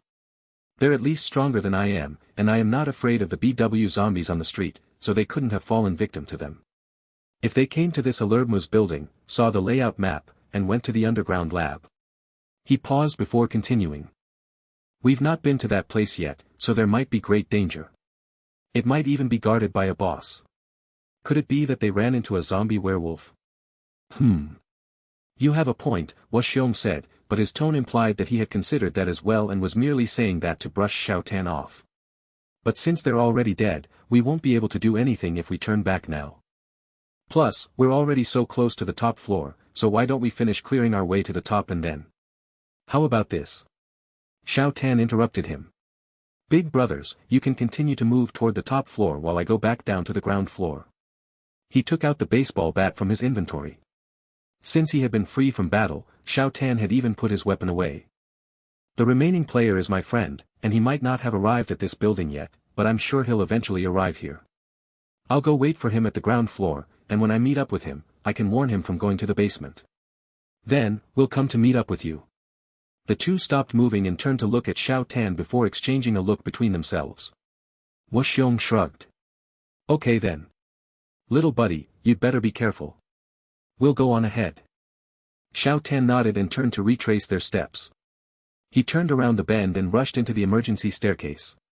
He had no idea that Fong Bujiwe was already inside the underground lab and did not realize that his prediction for the location where Atobi-sama and Ming-Z had died was wrong. He was merely acting on his instinct. After he wandered away, Pan Fong suddenly used a serious tone to say, before the two players died, they stayed at the same coordinates for a long time, and that place is very far from this building. Ah, I noticed that as well, Washion replied. The place shouldn't have a mini-boss, and before night falls, there will only be a handful of BW zombies that roam the city. Plus, their time of death is only several seconds between each other. So, unless they jumped off the building together. So, it is the work of the anomaly, Pan Feng said.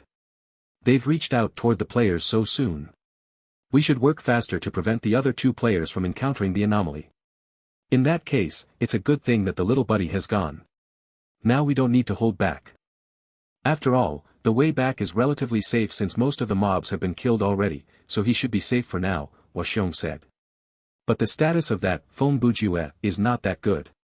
Even though he still has 73% of his life points, but he's infected. When he reaches the transformation stage, the system will deem the player as dead. We'd better settle this before that happens. He took a deep breath. 4 players are arranged into this scenario, and we can't do much for the 2 dead players, but if 3 or more players are killed before the scenario is cleared, then our work will fail. Han Feng nodded. You're right. We must kill Ashford as soon as possible. As long as we enter that path of the plot, we'll soon clear the scenario. No matter what, we must send the players out of the scenario so that we can focus on dealing with the anomaly. Feng Bujue traveled down the corridor of the lab with his Winchester. The lighting system there was operating just fine, and there was not that many zombies around. Other than the ambush at the elevator, the rest of the time, it was no different from the experience he encountered on the surface, 1 or 2 zombies at every 3 to 5 corridors. Feng Bujue's shotgun was very effective inside this small corridor. As long as he waited to shoot until the monster was close, no matter how bad a shot he was, it would end the battle there and then. After all, even if he just hit the limbs, the monsters would fall, but should he hit the torso, the monsters would be sent flying or riddled with bullet holes. He explored a large area, and most of the electronic doors could be opened. Most of the rooms only had metallic shelves, and they were filled with paper boxes that contained paper documents and files. Feng Bujue naturally read through the files, but the content was meaningless. The files had a lot of repetition, and the important details were blacked out by markers. Some rooms had large computers with big monitors and control panels, but all of them were broken, and Feng Bujue could not even switch them on. In a way, it was quite convenient because Feng Bujue did not need to spend time looking through such rooms. After some walking around, Feng Bujue finally found a door with a higher security clearance. The door needed to scan both someone's retina and fingerprints to open, and the game was kind enough to provide a zombie in a white lab coat not far away from the door. Feng Bujue shot the enemy on its waist and the zombie crumpled to the floor with its intestines spraying everywhere. Feng Bujue grabbed the baseball bat from his inventory to break the bones of the zombie's legs and arms. Then, he changed into the kitchen knife and cut off the zombie's head and one of its arms. He even took the opportunity to look through the zombie's outfit and only left when he discovered nothing. After the scan was done, the door opened. Feng Bujue tossed the head and arm away since he had no use for them anymore. This was obviously a space that was connected to the plot. On the wall facing the door, there was a large metallic valve, not dissimilar to the one at the bank safe. On the left side of the wall was a row of glass tubes. They were 1 meter tall and around 30 centimeters in diameter. They should have been filled with liquid, but since the glass casing was shattered, the content had flowed onto the ground. It was a kind of half-transparent liquid that was light green in color. The floor of the room was stained with the substance. The few computers in the room were broken, and the monitors were all black. Next to one of them lay 2 dead bodies in lab coat. Feng Bujue approached them cautiously and, after some observation, confirmed that they were normal dead bodies, not monsters lying in ambush. They were both males, and one of them looked over 50, with a balding head and wearing spectacles. The other had gray hair and small goatee. Both of them were advanced in age. The balding guy had a gunshot wound in his skull, and the goatee had 2 gunshot wounds on his chest and torso. They were left unmoved after death, the positioning of their dead bodies proved that. Feng Bujue tried to reconstruct the assault in his mind. The killer should be someone they knew. He entered the lab through the door and suddenly pulled out the gun. At a close distance, he fired the bullet at the balding guy's head. The bullet entered the skull and killed him on the spot. The balding guy was sitting in the chair, so after his death, his body slipped down from the chair and was lying on the ground. With the first shot was fired, the goatee, who was several steps away from the computer, was facing away from the door. He turned around when he heard the gunshot, but the killer did not give him any chance to react. He instantly fired 2 more rounds to kill the man. The goatee's body was leaning forward as he fell. Before he died, he even grabbed the edge of the table for support before collapsing to the ground. From the pose, blood stains, and expressions of the dead bodies, Phong Bujue came up with this hypothesis.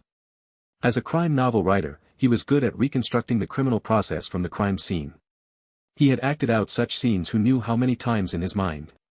Sometimes, to write out specific murders, he would conduct related experiments. It might sound troublesome, but at the end of the day, they were strategies that came from his mind, so it would be quite meaningless if they could not be replicated in real life. Phong Bujue looked at the 2 bodies and laughed. Since they're not infected, they must have taken the serum already. He faced the bodies and talked to himself. There are so many people in this base, and I believe that only researchers who have to deal with the virus directly would have a privilege like that. As he reconstructed the case in his mind, he said, no matter the purpose, if we make the assumption that the killer is a researcher with the serum, he killed these 2 people, broke the container with the virus, and then escaped the room with a minuscule amount of the serum. Out in the corridors, he continued to kill and used the virus to cause the zombie transformation. Then, he escaped from the lab and allowed the virus to spread to the surface, but for some reason, the people on the surface transformed into a different kind of zombie. Or rather, the killer didn't have a chance to escape the lab and was killed by security or something. The BW zombies outside the lab have nothing to do with the virus here, and they're caused by a completely different thing. At that point, Phong Bujue was reminded of another thing, and he mumbled to himself, but the guy at the door had the qualification to enter this room, so he should be a researcher who had taken the serum, so why did he zombify? Phong Bujue needed more information to understand the situation, so he inspected the 2 bodies again and found a key inside the pocket of the goatee. There was an office table several meters away. Phong Bujue walked over with the key and opened all the drawers. He found 2 syringes, a stack of papers, some stationery, a stapler, pins, and so on. Only the lowest drawer was locked. He tried the key that he found, and the lock clicked open. There were 2 pieces of paper inside the drawer. It was obviously a clue to a puzzle given by the system. Phong Bujue opened the first paper, and 3 rows of hints were written on it with bad handwriting. The first row was JMMJAOD, the second row was 1/4F, and the third was 3/4F. Phong Bujue glanced at them and tooted condescendingly. The content of the second paper was more interesting. It was a printed document. The handwriting was neat, and it contained details of the virus. First, the virus code name was indeed Z, and since the introductory CG had already mentioned it, it looked like the monsters on the surface and the people in the building suffered from the same type of virus infection, but if that was the case, why did they transform into different kinds of zombies? Secondly, the player had 3 hours to cure the infection once they contracted the virus. The document said the following. Within the 3 hours from the infection, flu-like symptoms, a high fever, and finally dementia will settle in. This explained why Phong Bujue was breaking out in a cold sweat and suffering from listlessness. Since the system could not simulate the experience of dementia to the player, when the virus started to affect the brain, the player would be categorized as dead and kicked out of the scenario. Then came a detailed description about the virus within the infected system, like how it would infect the healthy cells, causing cell death, the increase in storage capacity of hemoglobin and slowed blood flow to improve muscle tenacity and strength, severely compromised intelligence and intense desire for human flesh. Of course, there was the last tip that said, a heavy hit to the head is required to incapacitate the infected. Phong Bujue finished reading that and breathed out to himself. Isn't this SCP-008? But at least there is a serum placed in this scenario. When he said that, his eyes had already fallen on the final part where it described the serum. Experiments prove that the serum is not effective on everyone. Due to factors like gender, age, blood type, and race, in our 390 experiments, only 154 people who got the serum survived and got the symptoms of the infection removed. The survival rate of the serum was less than 40%. There is currently no theory to explain the efficacy of the serum. After reading the document, Phong Bujue felt unsettled. With his luck, there was no chance he would survive even with the serum. Even if he found the serum, he only had a 40% change to cure his status. Otherwise, he only had 2 hours left, and clearing the scenario within that time limit did not seem possible. The biggest contribution he could make was to find the serum and hand it to his teammates. Speaking of teammates, 10 minutes prior, when he heard the death announcement of Atobi-sama and Ming-Z, he had realized that the scenario was not as simple as it appeared. The death of those two confused him, they did not seem like the type who would wander away from the gun store for no reason.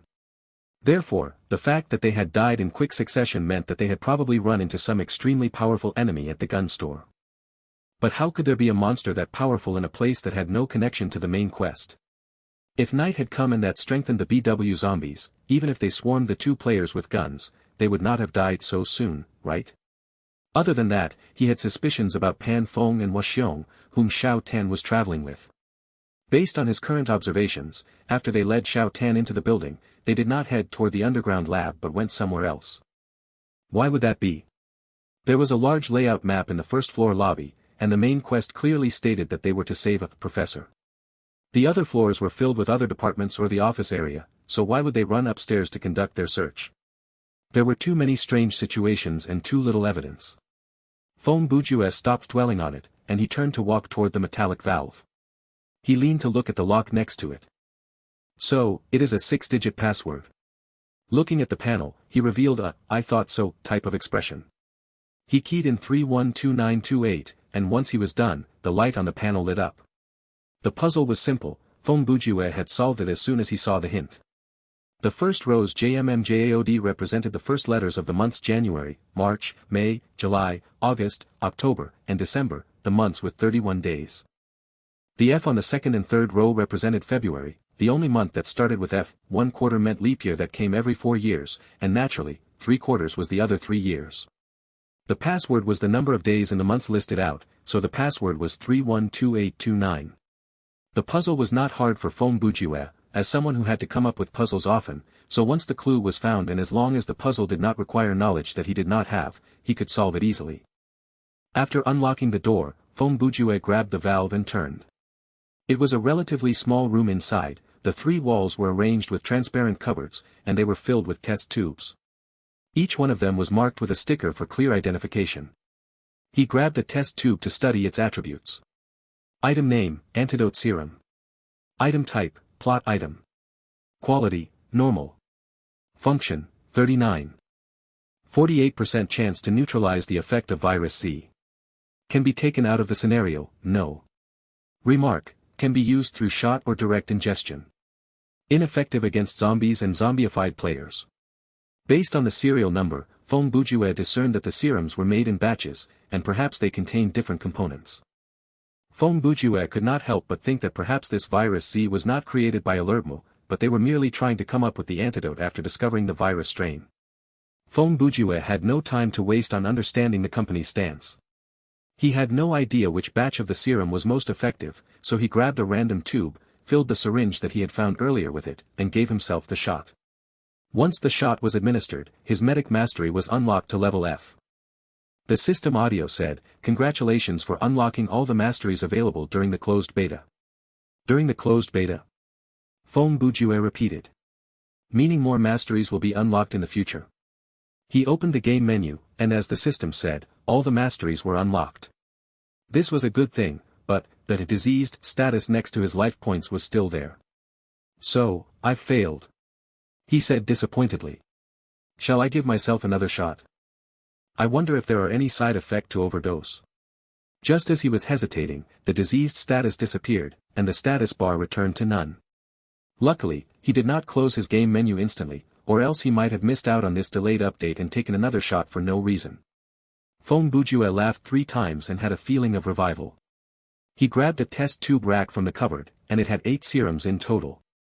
He carefully placed it inside his inventory, and thus, his inventory was full with Mario's wrench, the Eye of Hostility, a kitchen knife, a baseball bat, a flashlight, an M1911A1 pistol, Echo armor, Winchester shotgun, antidote serum X8, and a bag of garlic.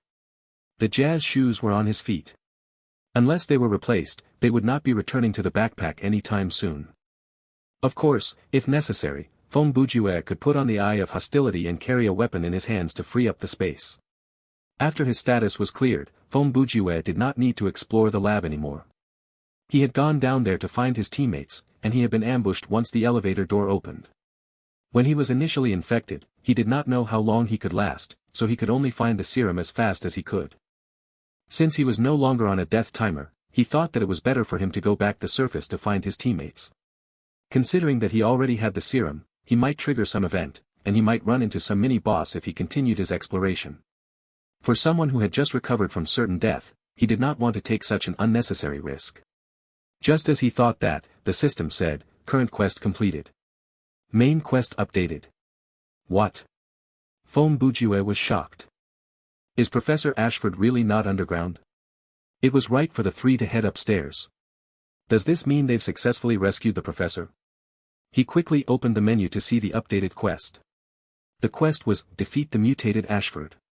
What kind of development is this? Fong Bujue said. So, the professor we need to rescue is actually the antagonist? His earlier analysis flashed across his mind. Combining it with the quest details, several seconds later, his expression shifted slightly.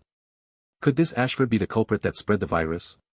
Did he go to the top floor and use some kind of device to release the virus into the city after escaping from the lab? Is that why the city was ravaged by the virus outbreak and there are no survivors? This F***Kerr is Professor Lizard, isn't he? Since he was alone and not near any working surveillance devices, the system did not censor this curse word. Wait a minute. Fong Bujue suddenly realized something. Those two. Just who are Pan Fong and Waxiong. They rushed toward the main quest once they entered the building like they knew they could clear the quest without going to the underground lab. Based on common logic, the progress of the quest should be.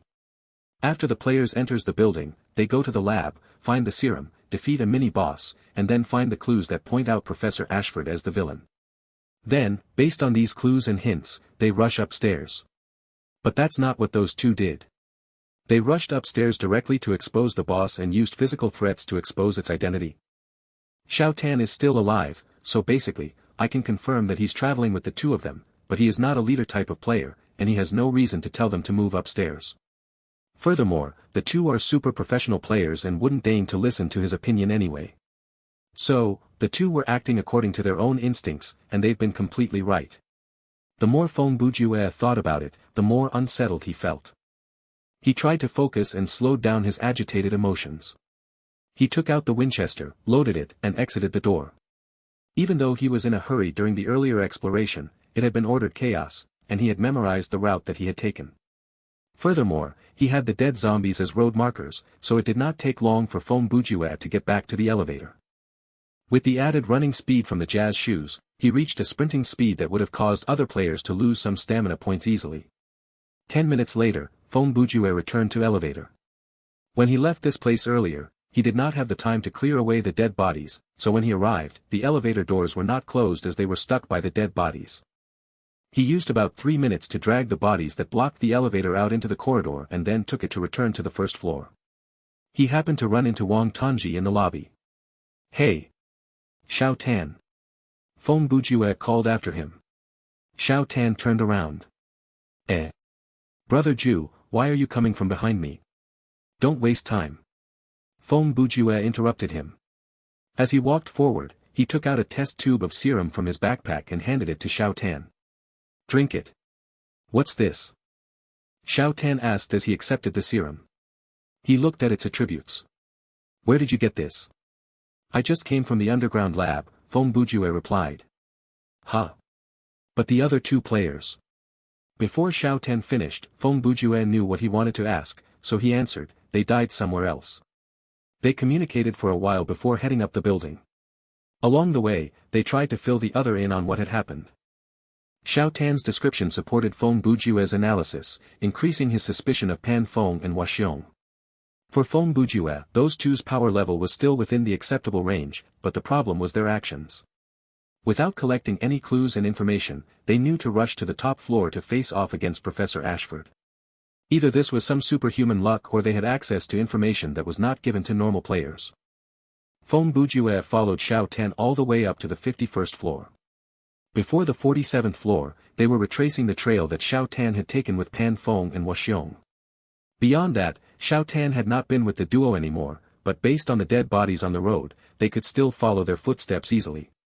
When they were close to the top floor, Fong Bujue asked, when you followed them, did you run into any dead end? Xiao Tan tried to remember. Now that you mention it, that really didn't happen. But the route we've been taking is quite complicated already. We switched between multiple elevator shafts and stopped at different floors to take the stairs when the elevator couldn't go up anymore. Huh. That's not right though. How did they know which floor we needed to stop to take the stairs? So, they even knew the route, Feng Bujue mumbled. As they conversed, they soon reached the 52nd floor. Walking in from the stairs, it was a corridor that welcomed them. There was a large flower vase every 10 meters, and at the end of the corridor was a glass wall. Through the transparent wall that had the logo of Alertmo, one could discern a large office area. The walls for the whole floor were broken down, but there were cubicles with normal office furniture like an office table, computer, water machine, shelves, and so on. Bookending the area were several isolated offices. From the looks of it, this floor was as indicated by the building layout, an office area. They moved down the corridor and walked into this spacious office through the automatic door. There was no sign of blood or zombies yet on this floor, but that was not a good omen. In fact, it spelled the advent of the boss. Feng Bujue scanned the environment once. Before he could start investigating, he felt a shake under his feet and heard a loud boom.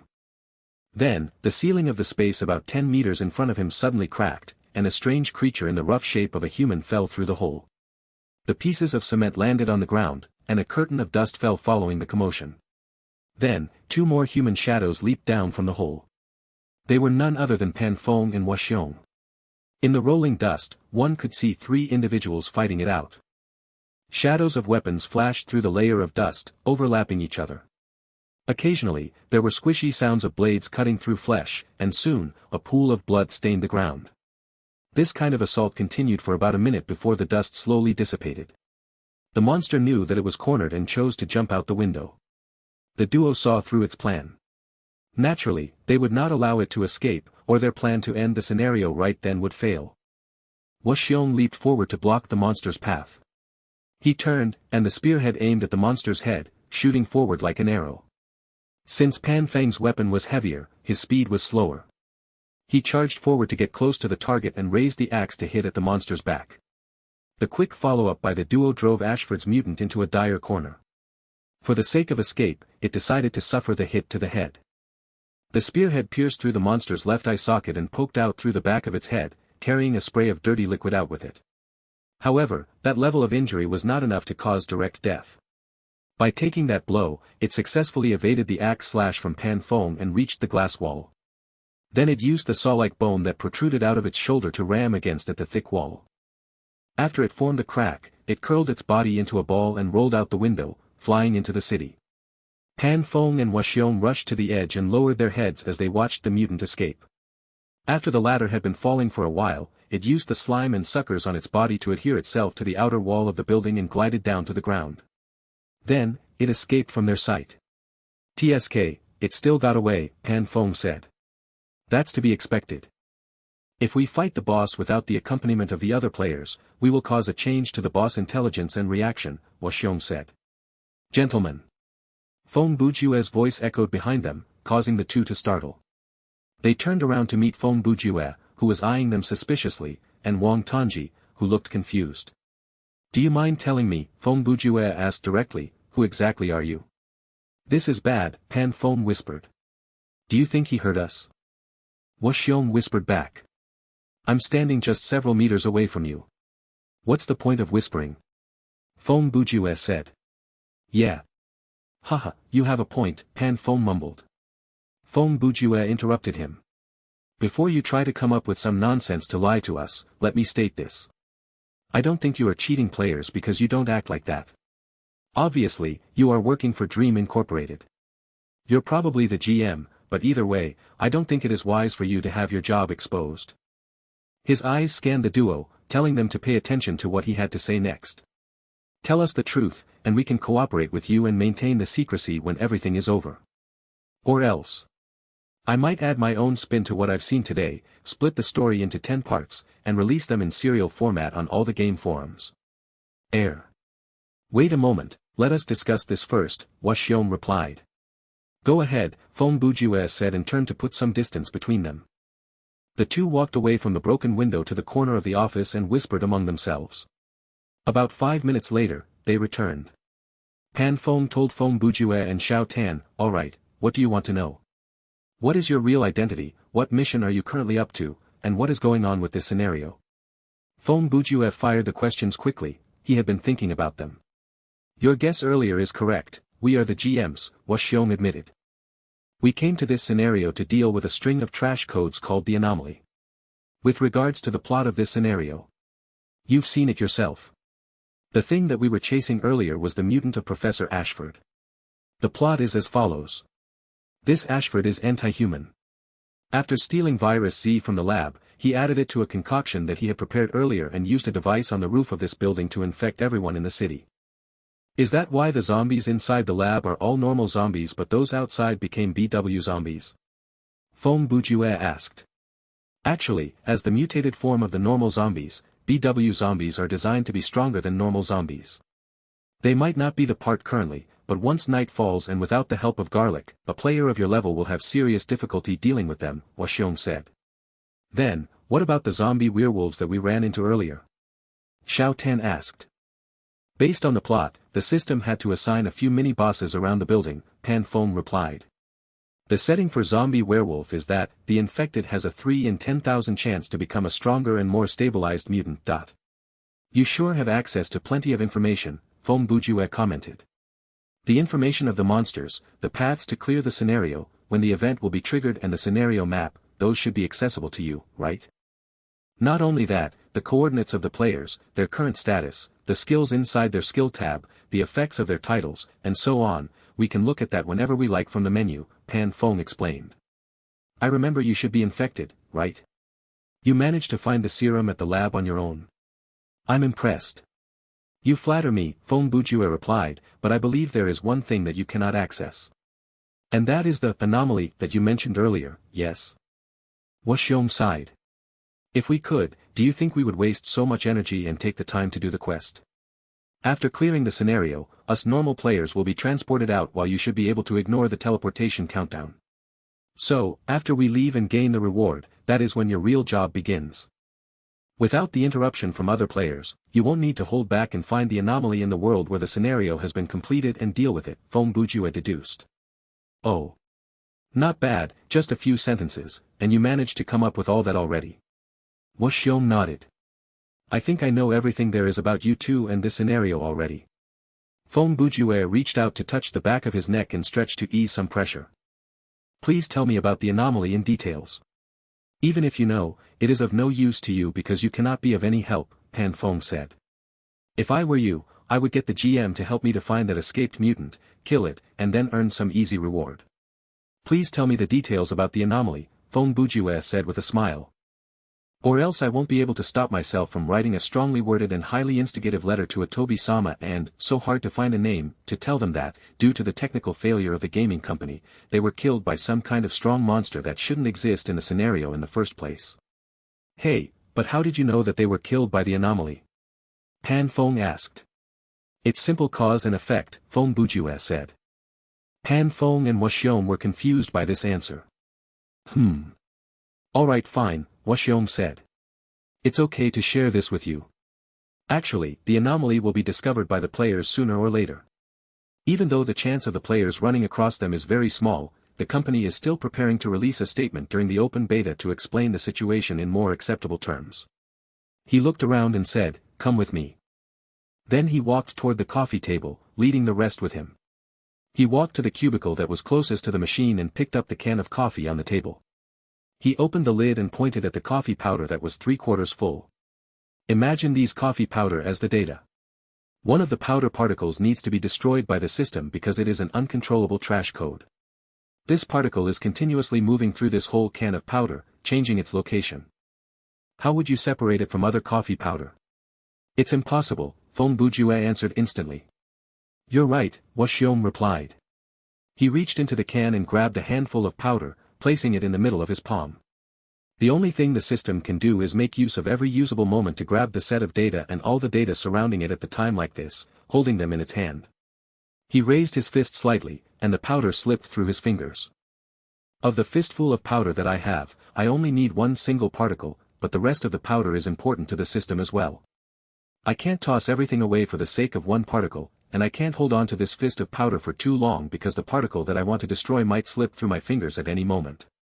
So, the system uses this data to come up with a scenario, Phong Bujue extrapolated. To materialize the anomaly from their code form into an actual monster and then send you guys in to kill it, incapacitate it so that it wouldn't escape, and then the system will be able to clean it up while it cleans up the scenario. That's exactly it. Washiong grabbed a cup and found a tub of sugar cubes. This cup is the shell of the scenario, and you players are like these sugar cubes. When you're queuing up for the scenario and heard the system say, the team size has been randomized, a team of 6.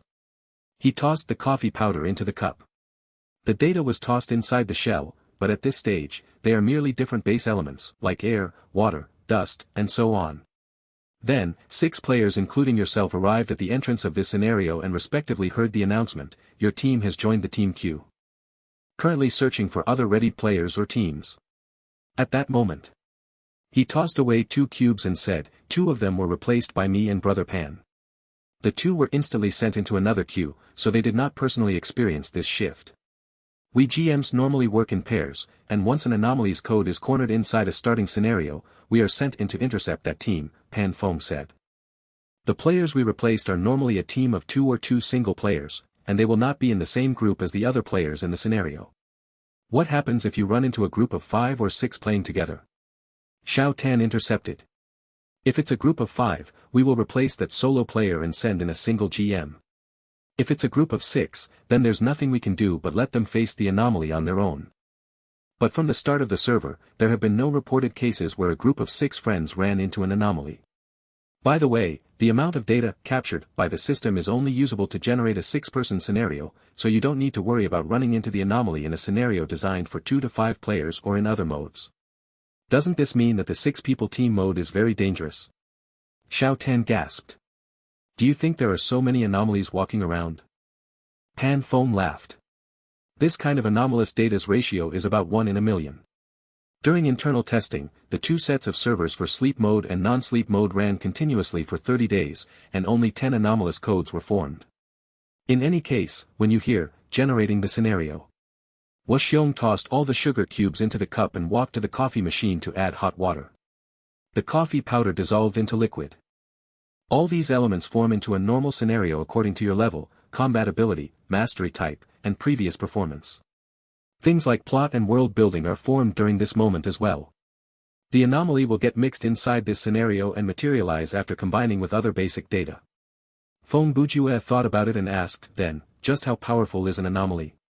Haha. Pan Phong laughed. You've witnessed our power level, right? I have, Phong Bujue answered. Do you know why we need to work in pairs to deal with the anomaly? Because working solo might get you killed, Phong Bujue replied. You got it. Pan Phong nodded. It might show on your menu that we're level 13, but we're using the GM account, and our combat ability is actually about 10 levels higher than what is shown. Even so, this does not mean that we're unstoppable. Take for example the boss from earlier. When it jumped off the building to escape, we could not do anything. If we followed it, then we would have died like a normal player. Then why didn't the company raise the power level of the GMs? Xiao Tan asked. Make it look like you're level 13 but you're actually as powerful as a level 50. Washiong raised the cup. 2 sugar cubes can be placed inside this cup. Do you think it can fit 2 watermelons? Oh. Xiao Tan nodded, seemingly understanding it. Our account will not level up, and we're responsible for the scenarios between level 5 to 14. The situation for the other GMs is no different from us, they have extremely powerful combat abilities, Pan Phong said. Since you've been clued in on the existence of the anomaly, if you run into one later, even though the possibility of that is close to 0, if that happens, please cooperate with the GMs and help keep the secret from other players. I'm curious. Phong Bujue looked contemplative. If the anomaly manages to escape death in the scenario, what will happen? The duo's expressions shifted when they heard that. You've admitted that one GM might not deal with an anomaly, so this means that something similar has happened before, right? The situation where a GM was tasked to chase after the anomaly but was killed instead. Then, Washiong said, the scenario will be closed down like normal and turned back into data. The surviving anomaly's code will become stronger and more cunning. Cunning? Phong Bujue asked for clarification. Anomalies are a form of sentient AI, and they are separated into 4 levels. Normally, we GMs are tasked with handling the weakest, level 4 anomalies. Their intelligence is slightly higher than a scenario's final boss, and they are also slightly stronger than the final boss. If there is a situation where the anomaly survives after the scenario is over, then the anomaly will, like I said earlier, become stronger and more cunning. It might level up to level 3. 97% of the time, a single GM is enough to beat a level 4 anomaly while 2 GMs are needed to deal with a level 3 anomaly. The success rate in the same situation for a single GM will be lower than 50%. Then what about anomalies who are of a higher level? Feng Bujue asked. We haven't come across one before, Washiong answered. Honestly, we haven't even heard about it. A level 2 anomaly only exists theoretically, and the highest level anomaly we've met is level 3, which has only happened once before. After going into closed beta, the chance of a level 3 anomaly appearing has risen slightly. Of course, even if the chance has increased tenfold, in terms of ratio, the possibility is still exceedingly low. I think I get now. So, let's go and see exactly how strong this level 4 trash code is, Feng Bujue said with a smile. Hey, brother, have you been listening? Pan Feng widened his eyes. We've already told you anomalies are very powerful, so why do you have to see it for yourself? Do you want to die that much?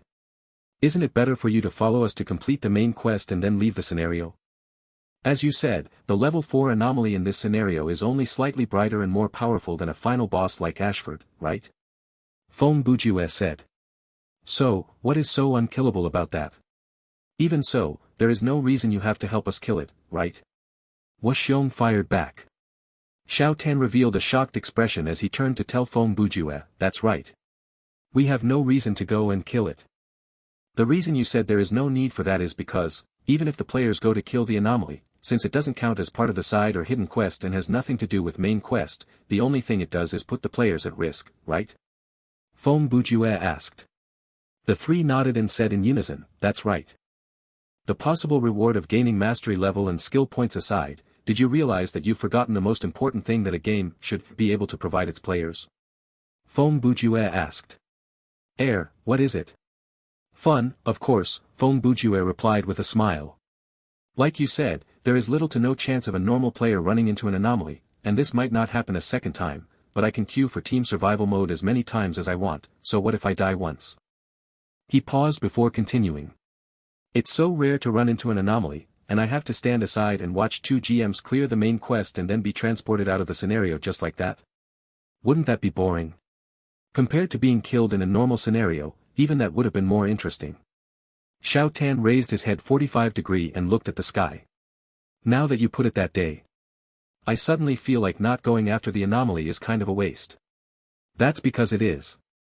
This is an opportunity that not everyone will have, so what if we die in the process?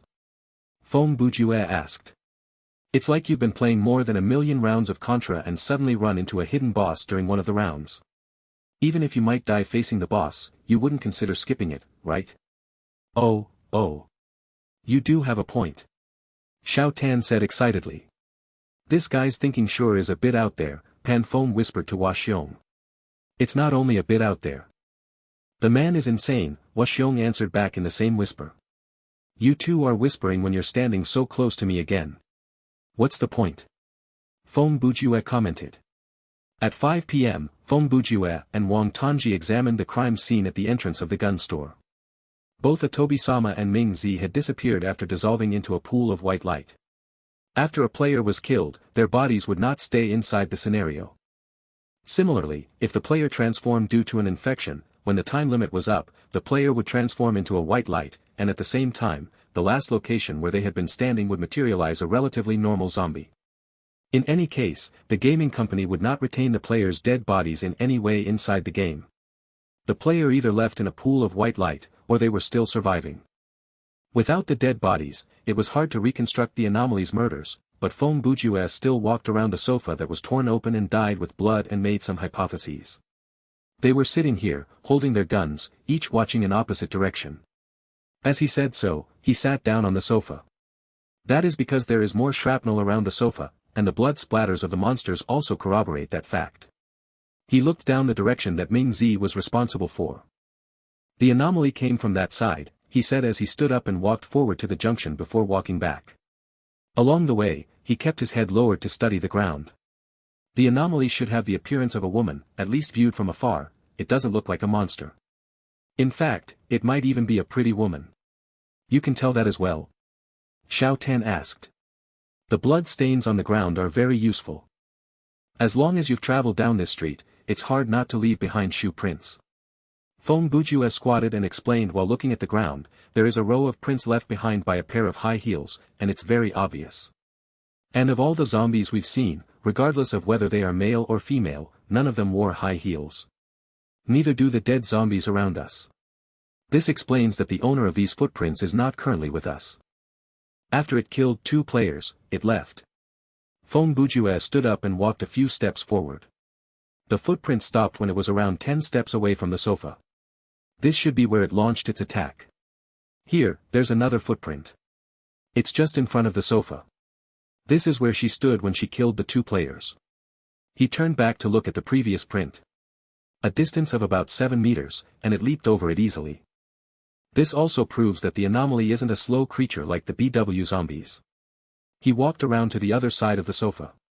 After making the kills, she left from the other direction. After walking for some distance, she stepped on a new blood stain and left some other trace. Brother Ju, Xiao Tan said, you still haven't answered my question. Why does it have to be a pretty woman? Simple, because the offender wore a pair of high heels. Look at the approaching footprints, Feng Bujue replied. He walked back to the previous side. These footprints were made from walking, not running, and it's also not the shuffling like the zombies did. From the distance between them and the intensity of the pattern, the anomaly is about 1.6 meters tall, not heavy, and had a certain sway when she walked. Then, why couldn't it be a monster who had a feminine walk? Xiao Tan questioned. If a monster wearing high heels or a man wearing high heels was walking slowly toward you, would you continue to sit quietly on the sofa and wait for him to come within 10 paces of you? Feng Bujue asked. Xiao Tan thought about it and conceded to the point. If the anomaly looked like a monster from afar, then Ming Zi would have delivered the shots already, Feng Bujue said. Then, 2 possibilities might happen. Firstly, the anomaly might start running and attacking at the same time. We can remove that possibility from analyzing the footprints, Xiao Tan said. Then the second possibility is, the anomaly maintained its gait, slowly walked over, and then launched the attack, Feng Bujue said. But if that was the case, Atobi-sama and Ming Zi wouldn't have stayed on the sofa. They had enough time to stand up and retreat. Perhaps they were frozen on the sofa by the monster's power? Xiao Tan asked. If that was the case, then it would overrule the hypothesis that the anomaly looked like a monster. Well, you're right about that, Xiao Tan said. Then, assuming that the anomaly has the appearance of a human female, how can you be confident that she was pretty? Calling her pretty is merely my instinct, Feng Bujue said. She could look totally passable for all we know. Tisk. Feng Bujue laughed as he sat on the sofa. So this is what happened. They were sitting here when they saw a woman who didn't look like a monster slowly sauntering toward them. When the anomaly was within 10 steps of them, they finally realized that something was wrong and instantly thought of mounting a resistance, but it was already too late. The anomaly lunged forward and finished the battle instantly. Touching the leather that was torn open on the sofa, Feng Bujue said, this trace is like Wolverine just committed a murder here. Plus, the last few footsteps at 10 paces away didn't show any sign of speeding or darkening. What does that prove? Xiao Tan asked. How far can you jump without a running start? Feng Bujue asked back. At most 2 meters. But the anomaly covered at least 6 meters. After closing that distance, it used some kind of claw-like weapons or its own hand to quickly tear through the 2's bodies, and the sofa that they were sitting on suffered along with them. Feng Bujue held his cheek. That is just about everything. Xiao Tan raised his head to shout at Pan Feng and Washiong who were hiding at a building not far away, big brothers. You have to look closer. The 2 ignored him and continued chatting. Don't worry, Feng Bujue told him, they said that as long as the anomaly appears within 1 kilometer of them, they'll receive a system notification and will be able to see the target's coordinates on their map. I say, this system sure is troublesome as well. Wouldn't it be easier if it just gave them the coordinates of the anomaly? That's why the anomalies are anomalous data. They must possess some kind of power to help them resist discovery by the system. Even if the system can do what you said, then the system could have channeled thunder to strike them where they stood, yes? Do we still need the GMs? Feng Bujue asked. Speaking of which, we cannot trust everything those two said. Xiao Tan's expression shifted. Why, have they lied to us about something? That doesn't seem like it, they should be telling the truth, Feng Bujue answered. But, they are merely two employees, how can we be sure that the information given to them by their bosses about the anomaly is the whole truth? The blood in the barrel is almost full. Feng Bujue walked to the barrel. Looks like the anomaly doesn't need this. The reason it came was merely to kill the two players. Then, why didn't it come to kill us? Xiao Tan asked. Our levels are lower, aren't they? Not going after you is understandable since you were closest to the two GMs, going after you would mean risking detection by the two GMs, Feng Bujue said. When the scenario started, Atobi-sama, Ming Zi, and I were all valid targets, especially me, since I had the lowest level and was alone. Even if I was killed, the GMs might think it was the work of the BW zombies. But, at that perfect opportunity, the anomaly didn't come to kill me, nor did it reach out toward the other two. It was not until you and the two GMs reached Alertma's building that it came here to commit this crime, so. At this point, Feng Bujue raised his head to yell at Pan Feng and Waxiong, hey. Two generals, at the start of the scenario, is there a period when the anomaly is unable to move? Waxiong lowered his head to yell down the roof, it's not that they're unable to move, but the transformation into virtual data hasn't completed yet. Do you still remember that cup of coffee? What about it? Feng Bujue replied. Normal data is like normal coffee powder, it dissolves once it comes into contact with hot water, but the particle that represents the anomaly will take a longer time to dissolve, Waxiong said. Under normal circumstances, if we work fast to help the players finish the scenario, when the main quest is completed, the anomaly will have just materialized and appeared inside the scenario. The one that's inside this scenario materialized a lot faster than the rest. Is that so? Feng Bujue suddenly remembered something and asked, by the way, how did you know that the target this time is a level 4 anomaly? Did the system tell you that when you queued up in the scenario, or can you see that in your game menu? After making contact with it, we can see its level in our menu, Pan Feng replied. We just need to brush up against it with a close-ranged weapon. Wait a minute, Feng Bujue said. In other words, you've been saying this anomaly is level 4, but that is only a guess. Pan Feng and Waxiong shared a look before laughing. You really took us seriously when we said there are 4 levels to the anomalies. Where are we going to find an anomaly above level 3? Our job is to clean out all the level 4 anomalies. Unless we've failed many times or the level 4 anomaly was lucky enough to run into a scenario with 6 friends, level 3 anomalies have no chance of being formed. Feng Bujue chuckled drily. Alright, I hope that you're right. By the way, little brother Feng, Pan Feng said, how goes your examination of the crime scene? Did you come up with any useful conclusion? Feng Bujue kept his hands in his pockets and said as he paced around, the anomaly has the appearance of a female woman, around 1.5 meters tall, on the thin side and can retrieve or grow a claw-like weapon around 20 centimeters long from some parts of her body almost instantly. The speed and power should be no different from the Ashford mutant that we saw in the Alertma building. In terms of surveillance, you are only able to detect her once she is close enough, but she seems to know about your location from the beginning. At the same time, she knew about every player's exact location, so the plan to use us as bait will not work. As long as you are around, she will not come near us. Just how intelligent this anomaly is, I can't tell. But based on current situation, she has full consciousness of what she needs to do. Her main goal is to survive and evolve, and the necessary thing to do to complete that goal is to make sure that the GMs and players leave the scenario. So, to consider this from her perspective. First, she will not stop you from using your GM advantage to end the main quest quickly because this means that the players will all be teleported out, and this saves her some trouble. Secondly, under the assurance of safety, like when you're far away, the anomaly will not hesitate to personally go after the players, perhaps it might help it grow. I have no idea about that. He stopped moving. The thing that I'm more concerned about is its relationship with the monsters. Will the anomaly be attacked by the monsters as well, or can it communicate with them? Will their interaction affect the plot line, and how much will it influence the main quest? That, I am unable to confirm. In any case, if I was the anomaly, after understanding the actual situation in this scenario, there are 3 choices I can make. Feng Bujue sat back down on the sofa and lowered his head. He tapped his 2 fingers on his forehead.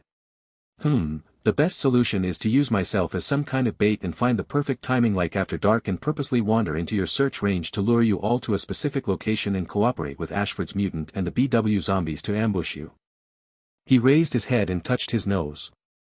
I know you can look at the trigger event, monster information, and map, but you are unable to look at the exact coordinates of a single monster. After all, if you could, you would have gone after Professor Ashford after he jumped out from the building. If we assume that this anomaly manages to find Ashford's mutant and can communicate with it, then it would be smart enough to make use of this monster to pursue its own goal. That plan is the choice that would bring the anomaly the highest success rate. Right then, he pointed down the street and tossed a look at Xiao Tan.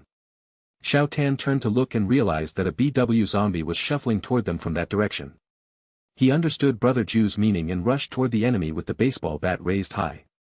When Xiao Tan dealt with the zombie, Pan Feng and Wuxiong jumped down from the roof. Since Feng Bujue said that an ambush would not work, they did not need to stay up there anymore. For the second best plan, it would be to seek out Ashford's mutant and then kill it, Feng Bujue told the 2 GMs, because, after it does that, Xiao Tan and I will be teleported out of the scenario since the main quest has been completed, and the anomaly can focus on dealing with you or continuing its game of hide-and-seek. After all, you'll be forced to leave the game after 80 hours due to the limitation of the gaming hub. Of course, as a set of data, it might not have the concept of the real world or know about this rule. If this route is chosen, it means that the anomaly is unable to communicate with the monsters, and to prevent the unstable factor of the monster from ruining its plan, it has to do this. At the same time, this also proves that the anomaly has confidence that it can beat you, 1 against 2. Xiao Tan killed the zombie and was heading back. With regards to the weakest plan, the chance of that happening is low, Feng Bujue said. That plan is to pick a random time, charge out, and attack all 4 of us. Even though this plan is not befitting the modus operandi that the anomaly has shown so far, if it really does so, then there has to be a reason behind it like, it has transformed into a very powerful monster after consuming Ashford's brain and gained the confidence to take all of us on at the same time. After hearing Feng Bujue's analysis, Pan Feng and Wuxiong's lips were hanging open.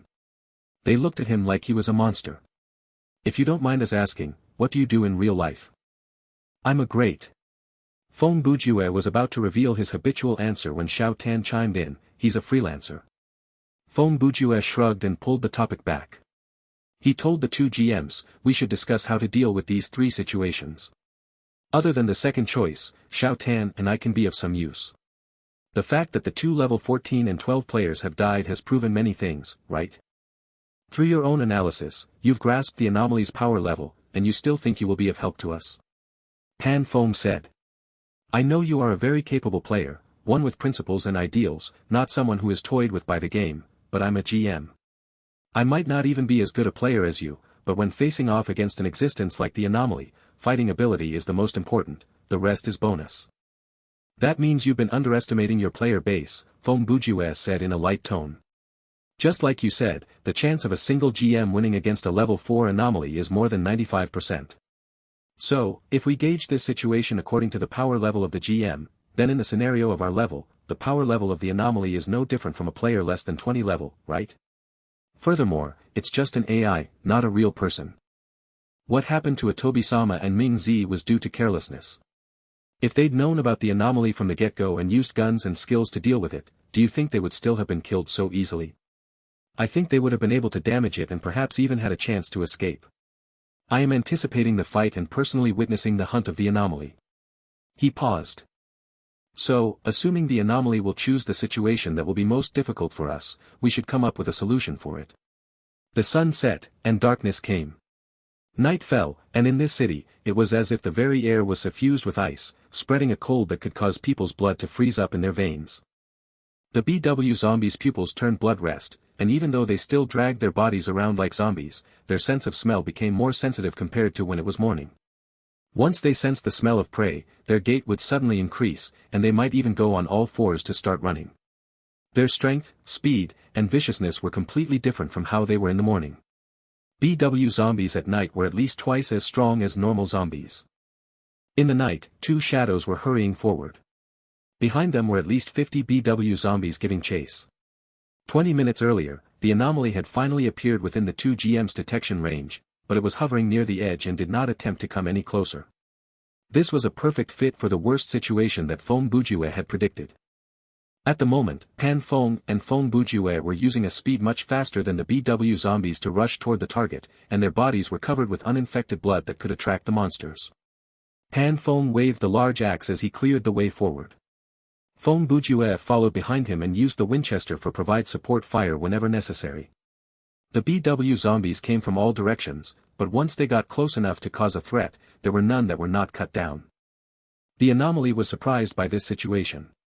It had thought that it could easily maintain its distance at the edge of the two GM's detection circles, but it did not anticipate that one of the GMs would charge directly toward it, and the one accompanying him was another player and not a GM. Furthermore, the two's speed was a lot faster than it had anticipated. Not only the anomaly, even Pan Feng had a new appreciation of Feng Bujue's ability. He knew how difficult it was for a low-level player to keep up to a GM while calmly dealing with the endless horde of enemies. Pan Feng knew about the effect of the jazz shoes because he could inspect the player's equipment and skills from his menu, but he did not think that any other player in Feng Bujue's position would be able to replicate what the man was doing easily. Feng Bujue maintained his calmness and accuracy throughout this journey, and that left a deep impression on Pan Feng. This was a camaraderie that was only possible when fighting side by side against the endless assault of monsters. Along the way, Feng Bujue never once missed his shot. He would always target the closest monster, the one that posed the biggest threat.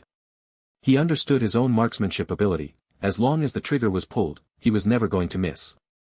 He never tried to aim for a flashy headshot and would choose the most appropriate spot and angle to fire at, so he wasted no ammo. With the cooperation from Feng Bujue, Pan Feng's pressure was greatly decreased. Initially, he had still minded the BW zombies that rushed at them from the sides, and he had been worried that Feng Bujue would be killed the moment he let his guard down, but after traveling for a while, he realized that his concern was unfounded.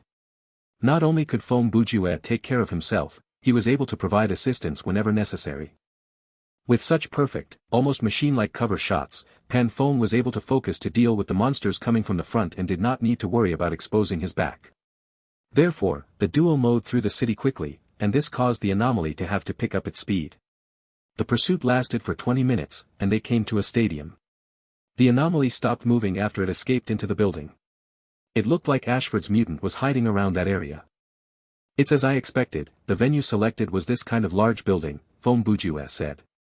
He had already put on the eyes of hostility, and he carried the Winchester in his arms. The space that he had cleared in his inventory was used to pack ammo. "Fine, we've guessed another thing correctly."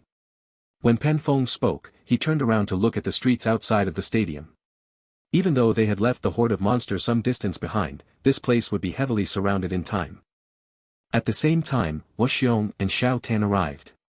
It was Feng Bujue's idea for them to split into two groups. When the anomaly entered their detection range, they put his plan into motion. Pan Feng and Feng Bujue slathered the blood over their bodies, and as they chased after the anomaly, they also drew the aggro of the general mob. Wuxiong and Xiao Tan departed 3 minutes later. Even though GMs could not detect the real-time coordinates of the monsters, they could detect the coordinates of the players, so Wuxiong was able to lead Xiao Tan calmly down the route that Pan Feng and Feng Bujue had taken earlier. By then, all the mobile BW zombies would be following the trail of blood. Those that remained would be those that were incapacitated by Pan Feng or Feng Bujue. This arrangement was for Wang Tongji's benefit. If all four of them moved together, Xiao Tan might not be able to keep up. Even if he was, it would be a great burden on his stamina points. Plus, when they were ambushed, regardless of the team arrangement, Xiao Tan would be an exposed weakness. The other problem of moving in a group of four was that there would make no difference which of them put on the shower of blood. The sense of smell for BW zombies would increase tenfold at night, and even if they just ran past, they would be able to attract their aggression. But now, with them separated into two groups, based on the target priority written into the monsters, they would head toward Feng Bujue and Pan Feng first. That way, Wuxiong and Xiao Tan would be able to work their way through the city without exhausting many stamina points. They would meet up at the location where the anomaly lay in ambush and start the fight. Furthermore, going in groups was much faster than them staying together, and it was also relatively safer. If there were any accidents, it would be Feng Bujue who died. Pan Feng, even though he was alone, would not be killed by those monsters so easily. The second step of this plan would initiate after they reached the anomaly's ambush location. It was to stop the horde of BW zombies. "They're getting close," Pan Feng said. He could check the player's coordinates, so he knew better than Feng Bujue about Wuxiong and Xiao Tan's location. Thankfully, the monsters haven't gathered yet. As he spoke, he waved the axe in his arms, slaughtering the BW zombies that were lunging toward them. That is within the calculation. Splitting up is faster than moving in a group, and the chance of us being surrounded during the process is much lower. As Feng Bujue answered, the gun continued to fire, and he felled one monster after another. Not long after that, 10 meters away, Wuxiong showed up. The spear in his hand flashed, and the shadow of the spear slithered its way around like a dragon. Cutting his way through the horde, he led Xiao Tan toward Pan Feng and Feng Bujue. They fought as they retreated to the entrance of the stadium. Standing on the steps that were 10 meters up from the ground, they fought against the BW zombies that were gathering. The anomaly's coordinates put it inside the stadium behind us, Pan Feng said. Based on Brother Feng's prediction, the mutant should be inside there as well. Are you sure you want to do this? Wuxiong asked. It is too late to turn back now, Feng Bujue replied. If I wanted to give up, I would have done so when the anomaly showed up within the detection range earlier. I'd have had the two of you lead the mob away, and me and Xiao Tan would have found a corner to hide in. Since we've already decided to join the fun, of course we'll stay to the end. That's right, there is no way back for us anymore. Xiao Tan did not appear that nervous or afraid anymore. He stood on top of the stairs and looked down at the black shadow that was rushing at them like a wave lit up by the moonlight. Surprisingly, he felt weirdly calm. In those few seconds, he had a sudden understanding of how those soldiers on their final stand felt. On the battlefield, when you saw an army that was 20 times or even 200 times stronger than yours, showing weakness would not help the situation. Then, let's do this, Pan Feng said. Xiao Tan squatted next to the entrance and took out the explosives that they had found earlier. He placed them out the ground and pulled out the wire. They had scrounged the city for the whole afternoon, and this was the strongest explosive that they could find. There was only one, and the item was not that powerful. It was not going to be of much use to injure the boss, but it was just powerful enough to use in this situation. I'm ready. Xiao Tan said. The four of them retreated into the stadium. After they had run far enough away, the explosives were detonated. Following the boom, the entrance collapsed, and the rubble temporarily blocked the entrance, stopping the approach of the horde of BW zombies outside the stadium. There was no light in the stadium. Feng Bujue and Xiao Tan took out their flashlights while the two GMs put on night vision goggles. They admitted that all their equipment was preset, including the weapons, metal shoes, other unrevealed equipment, and those night vision goggles. In any case, they were given equipment that was more than enough to deal with the scenarios that they were tasked to handle. None of their equipment had requirements, and they were extremely powerful and bound to their users. All 6 of their masteries were level D, and since level D only had a success rate of 60%, they did not have any active skills, only passive skills to enhance their ability. The two traced the anomaly's coordinates, which were revealed in the GM's menu. They entered a large basketball court inside the stadium, and there was still no light there. They came in from the entrance that led to the audience's seat. After pushing the door open, the large, dark space swallowed the light from the flashlights. Feng Bujue and Xiao Tan's flashlights could not reach very far, like the seats on the opposite side, and it was almost the same for the two GM's goggles. Looking at a space that was too far away, they would only see darkness. In that kind of place, the monster that were the size of normal humans could hide easily by squatting behind one of the rows of chair. I'm wondering, will it work by negotiating with them? Xiao Tan asked softly. His hand that held the kitchen knife was shuddering, and his palm was slick with sweat. Before the three could answer him, they heard a sudden crash coming from behind them. The source was none other than Ashford's mutant. It was leaping through the air, and its target was Xiao Tan.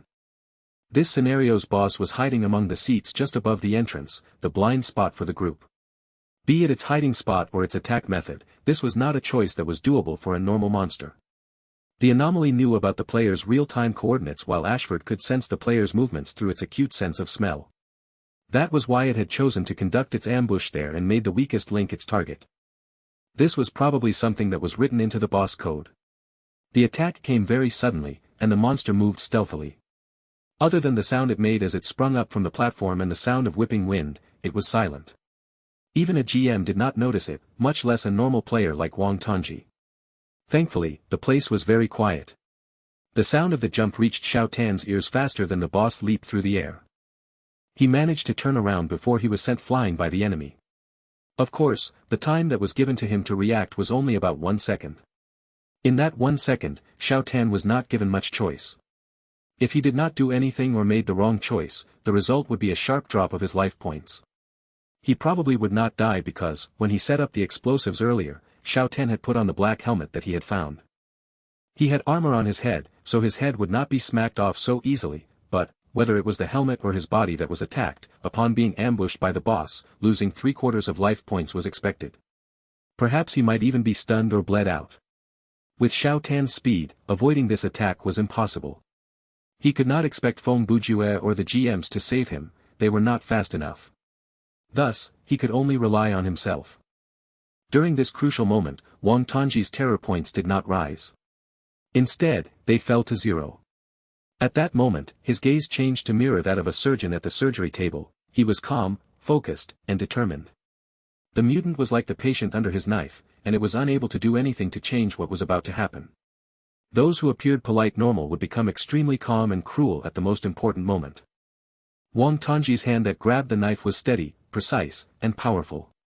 In the dark environment, the blade glinted. The blade arced and poked into the mutant's claw. The result of the contact blasted Xiao Tan's knife away, and his arm would be slashed or torn, but the transference of force needed time, no matter how short that time was. The moment the knife touched the mutant's skin, before the impact made its effect known, Xiao Tan's body blurred into a shadow. At the same time, he appeared 10 meters away, and escaped from any damage. Since the audience's platform was slanted, he appeared in midair and was about 4 meters above solid ground. He fell and rolled down the slope, losing 27% of life points. Even Feng Bujue was startled when he saw this. He did not expect Xiao Tan to make such an extreme judgment under great stress. Pan Feng and Washiong were beyond words, but they recovered quickly. As Xiao Tan disappeared, they rushed forward and landed their axe and spear on the mutant before it regained its stance from missing its attack. Several seconds later, Washiong breathed out in surprise. He could not help but laugh. That kid used fleeing strike, didn't he? I didn't realize it, but he only has one skill, and it was given to him by his title, Pan Feng answered. I'll handle this boss. You two have something else to deal with, Feng Bujue suddenly said, and it was quickly followed by the boom of the Winchester. Feng Bujue was aiming at the darkness behind Pan Feng and Washiong. Earlier, in the dark, a silent shadow had leaped over from the monitor that hung in the ceiling of the court. It had glided through the air and rushed toward Pan Feng and Washiong. If Ashford's ambush was sudden, then Feng Bujue had expected this ambush from miles away. He had a clear understanding of the anomaly's AI. Since it was able to set up a trap like this, it definitely had a follow-up plan. The anomaly's target would not be the players, it wanted to kill the GMs. The player posed too little a threat to it, but as for Pan Feng and Washiong, if it could kill one of them, its odds of victory would rise inordinately. Therefore, the mutant's ambush, whether it was successful or not, was not important. The important point was that it could attract the GM's attention. When they were focused on the mutant, the anomaly would follow up with another ambush from another direction. The selection of this venue, the location of the mutant, the direction the attack came from. It was all to prepare for this moment. If this sneak attack was successful, even if the mutant was killed, it was an overall gain for the anomaly. Once the boss died, the two players would be forced to leave the scenario after at most 3 minutes. Then, the heavily injured Pan Feng and Washiong would be cornered. The anomaly only needed to draw the battle out and wait for the horde of BW zombies outside to rush in, and then it would be over for the two GMs. If it was only the two GMs who did the pursuit, the anomaly's plan might have worked. Unfortunately, it had run into Feng Bujue. A gunshot was enough to shoot down the anomaly, which was less than 5 meters away. The eyes of hostility had been following this strange shadow in the dark. Even though the flashlight could not reach it, when the anomaly was traveling through the air, the alert Feng Bujue still noticed its presence. He calmly used his words to notify Pan Feng and Washiong and pulled the trigger when the anomaly entered the range in which he was confident that he could hit it. Even though the anomaly was agile, it did not have the ability to change its direction in midair. Since its trajectory was ascertained by Feng Bujue, it was technically flying into the barrel of his gun. The great impact of the Winchester formed a wall for the anomaly to knock into. As the gun sounded, it suddenly stopped gliding forward and instead started to fall in a vertical line. But the monster was extraordinarily strong. Even though it was bloody, it managed to hold on to the edge of the rail. Feng Bujue took 2 seconds to remove the cartridge, reload, aim, and fire. He burned the anomaly's arm that was grabbing the ledge. Stop wasting time. The anomaly is your real target, so leave the mutant to me. Feng Bujue calmly loaded another shot and reminded them again. The two GMs finally caught up to speed. The faster Hua Xiong pulled his spear back, turned around, and leaped through the rail. He flipped over it and started attacking the anomaly. The lower level was very dark, but thanks to the night vision goggles, it did not affect Hua Xiong's fighting capability. Xiao Tan, who had fallen to that level, could not see the combat. He only spotted the sparks that occasionally burst through the darkness and heard the constant clashing of metals. This was probably because the anomaly had literally shown its claws. If you continue to stick around here, it's going to affect my accuracy, Feng Bujue told Pan Feng. I've already told you, leave the mutant to me. I wish I can. Even if you have the capability to deal with it, I've already drawn its hostility. If I turn to jump down, it will only follow me. Pan Feng replied between strikes. That's easy to fix. Feng Bujue put the gun away and took out the wrench and rushed forward like he did not care about his life. When Feng Bujue got close to the mutant, standing between Pan Feng and the boss, he suddenly put his weapon away and used his leg to trip the monster. Pan Feng thought that Feng Bujue had lost his mind, but the next second, the mutant suddenly groaned in pain and adopted a strange posture as it fell to the ground. Generally speaking, Professor Ashford's mutant still had a human shape. Half of his face looked like a zombie, falling apart from decay, his eyes were bulging like a balloon, one that might pop at any moment, his hairstyle was a replica of Mr. Einstein's. However, his upper body had the appearance of a werewolf, filled with fur, and his hands were claws, and his back was rather unique in the sense that his elbows, the back of his feet, and his spine had saw-like bones peeking out. The rest were the properties of a vampire. The very few exposed patches of skin were pale, and he had the iconic fangs in his mouth. In Feng Bujue's eyes, the appearance of this boss represented three things: it had a head, it was afraid of garlic, and it could be tripped. The skill that Feng Bujue had used was below-the-belt shin kick, which he could use 3 times. Its description was, ignoring mastery level, there is a 100% of toppling monster that can be toppled over and angering said monster to target you. You go ahead to deal with the anomaly. Leave this to me. While the mutant tried to get up, Feng Bujue made use of the chance to launch several attacks aimed at the mutant's head. The spraying blood and dull thuds were enough to explain how heavy-handed the man was. After all, he had taken the serum already, and he was not afraid of being infected from contact with the blood. Pan Feng saw that and, for some reason, felt that he was not needed to deal with this. Okay. We'll come help you after we've dealt with the anomaly, he said before jumping down the rail. The effect of brain concussion triggered twice, and the monster was kept to the ground by Feng Bujue for more than 10 seconds before it could get up again after losing much blood. At one point, it almost got up but crumbled back down due to the stun effect. When the mutant successfully stood on its feet, Feng Bujue turned to escape. Naturally, the boss chased after him. Unless someone could use the shameless skill to trip it again, it would not be changing its target anytime soon. Xiao Tan, come and help me. Feng Bujue raced around the platform and screamed, his voice echoing in the empty stadium. Wang Tongji had just recovered from his earlier fall. He answered, found the nearest stairs, and raced to the highest platform. Feng Bujue led the mutant on a wild goose chase. His route was very simple, tracing the edge of the highest platform, which looked relatively wide. He did not want to compete in a race on the uneven stairs with this kind of monster who could maintain its speed while running on the wall. As Xiao Tan reached the top of the stairs, Feng Bujue was running toward him from the left. Both of them carried flashlights, so they could see each other's location clearly. Feng Bujue saw Xiao Tan's approach and screamed, "Trip him with your baseball bat." Okay. Xiao Tan stood one platform lower and retrieved the baseball bat. He turned to the left and assumed his position. Feng Bujue ran past him, and Xiao Tan swung with all his might. The bat landed squarely on the monster's calf. With a thud, Xiao Tan felt as if both of his arms were about to be shaken loose. He lost the bat in a heavy collision and had no idea where it went. The mutant's physique was impossibly strong. Even after the bat came in direct contact with its bone and made such a loud sound, its leg appeared uninjured. Of course, Feng Bujue knew that the monster's bones were hard, or else its skull would have cracked when he assaulted it earlier. Furthermore, the fact that the monster was able to break through the building's window earlier was enough to support that observation. Fortunately, even if they did not break its leg, they did manage to trip it. Feng Bujue started to slow down after he ran past Xiao Tan. He was about to turn around when he heard the sound of an attack. He aimed his flashlight at it and saw the mutant sliding toward him on the ground headfirst. Use your knife to slice its leg tendons. Feng Bujue yelled as he pulled out the Winchester and aimed a shot right at the monster's skull. Xiao Tan jogged to catch up from behind. He pulled out the knife and stabbed the back of the monster's leg before sawing like it was a piece of wood. The head of the mutant was cracked, and the stuff inside his brain started to ooze, but that did not stop its movement. It even tried to retaliate when it was on the ground. Is this its final struggle? Feng Bujue's face was covered with blood, but he did not look nervous at all. He moved several steps back and told Xiao Tan, "Get away from it. It should die after a little more struggling." The mutant had lost its mental faculty and destroyed everything around it aimlessly. It shattered the chairs and cement floor around it easily. It was unable to move because one of its tendons had been severed, so it was no threat to Wang Tongji and Feng Bujue, who stood away from it. "We're done here. What about you?" Feng Bujue looked down toward the area where the sound of fighting came from.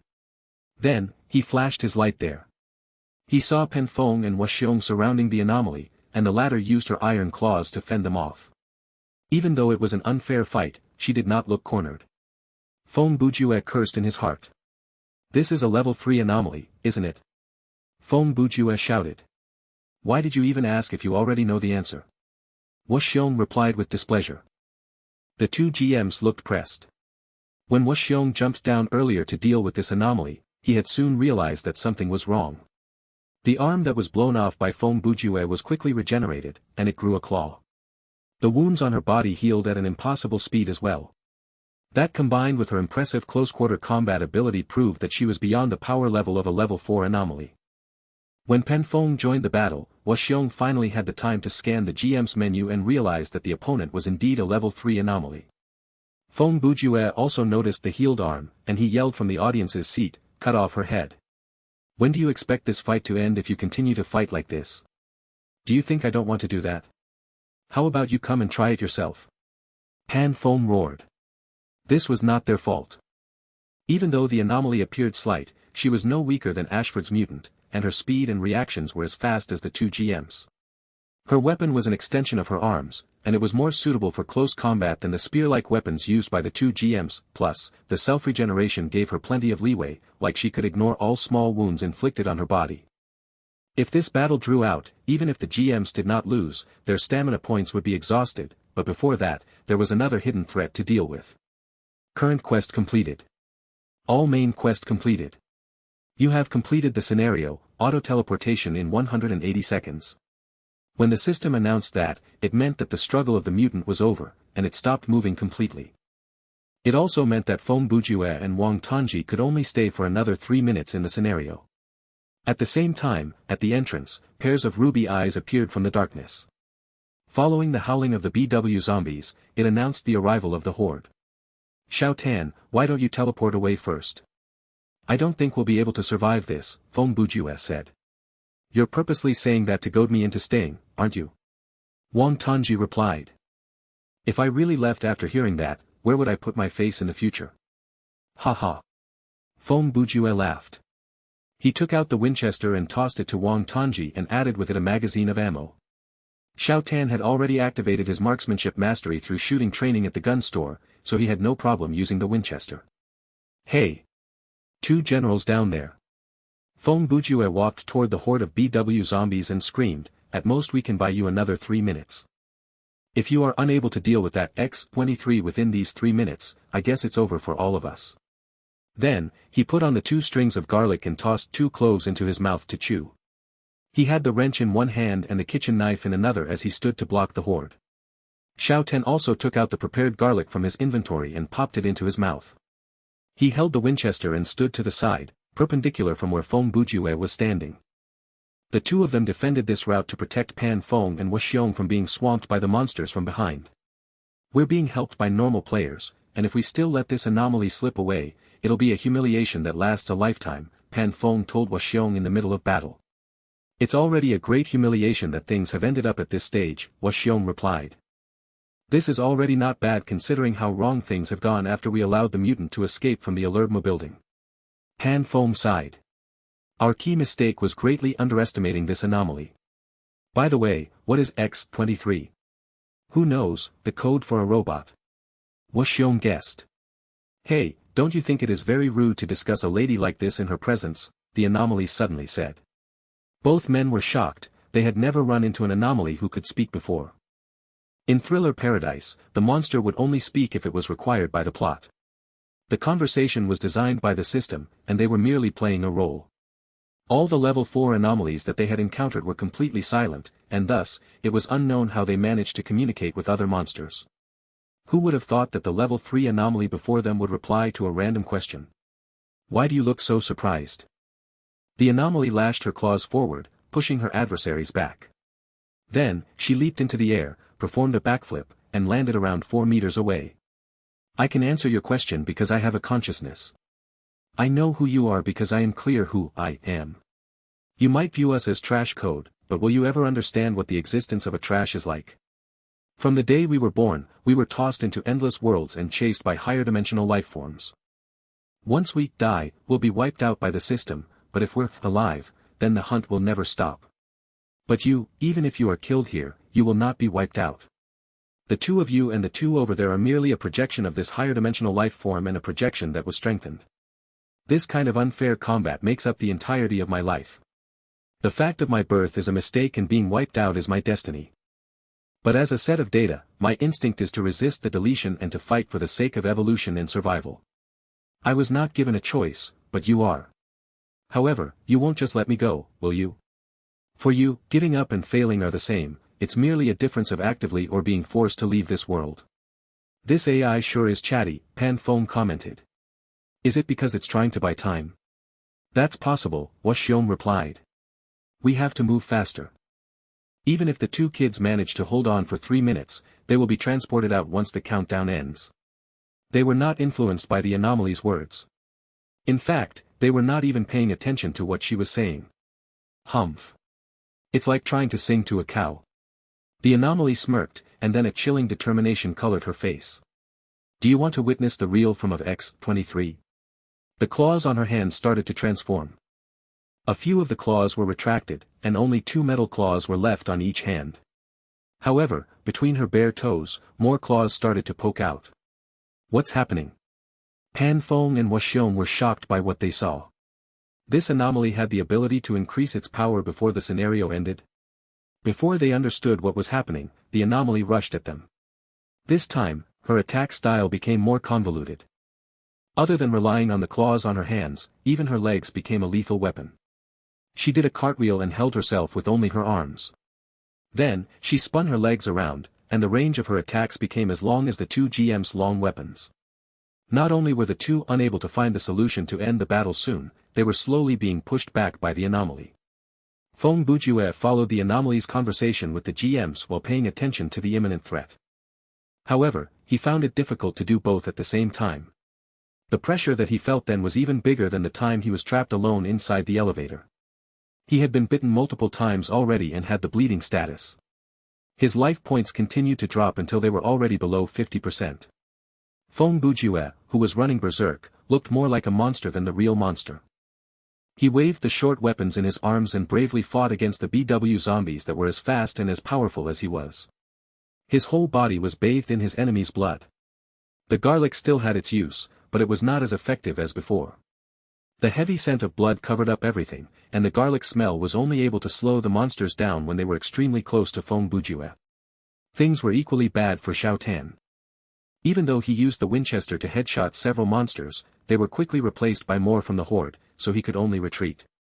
Therefore, he was surrounded once more and had to take out the kitchen knife and use the fleeing strike for the second time. Even though this skill was very useful, it would exhaust 30% of his maximum stamina points with each usage. In other words, even if his stamina points were full, he could only use it 3 times in a short period of time. But Xiao Tan's stamina points had already been low when he entered the stadium, and after using the skill twice, his stamina points was almost empty. He was feeling so weighed down by lethargy that he could barely do anything else. By then, Feng Bujue was handling more than 70% of the monsters alone, and Xiao Tan only managed to distract the remaining 30%. However, the monsters were still pouring in from the different entrances. Inside the darkened basketball court, the sound of screaming, metal striking, gunshots, blood spraying, and muscle tearing, were all mixed together. Feng Bujue and Wang Tongji's flashlights fell to the ground, and they were stomped out by the horde. Then again, they did not need them anymore. It was easy to identify the monsters in the dark based on their red, glowing eyes. Furthermore, there were so many of them that even if they waved blindly, their attacks would connect with something. The red eyes were like a sea, and they spoke of a deep despair. So far, it had only been a short 70 seconds since the death of Professor Ashford's mutant was announced. Under the influence of many zombie films, people got the impression that perhaps the zombie world like the ones in Resident Evil was the simplest apocalypse for mankind to face, but in reality, of all the apocalypses, this was probably the most difficult. For a normal man, there was no simple apocalypse. The smallest threat could be fatal, much less a horde that swallow everything up like the sea.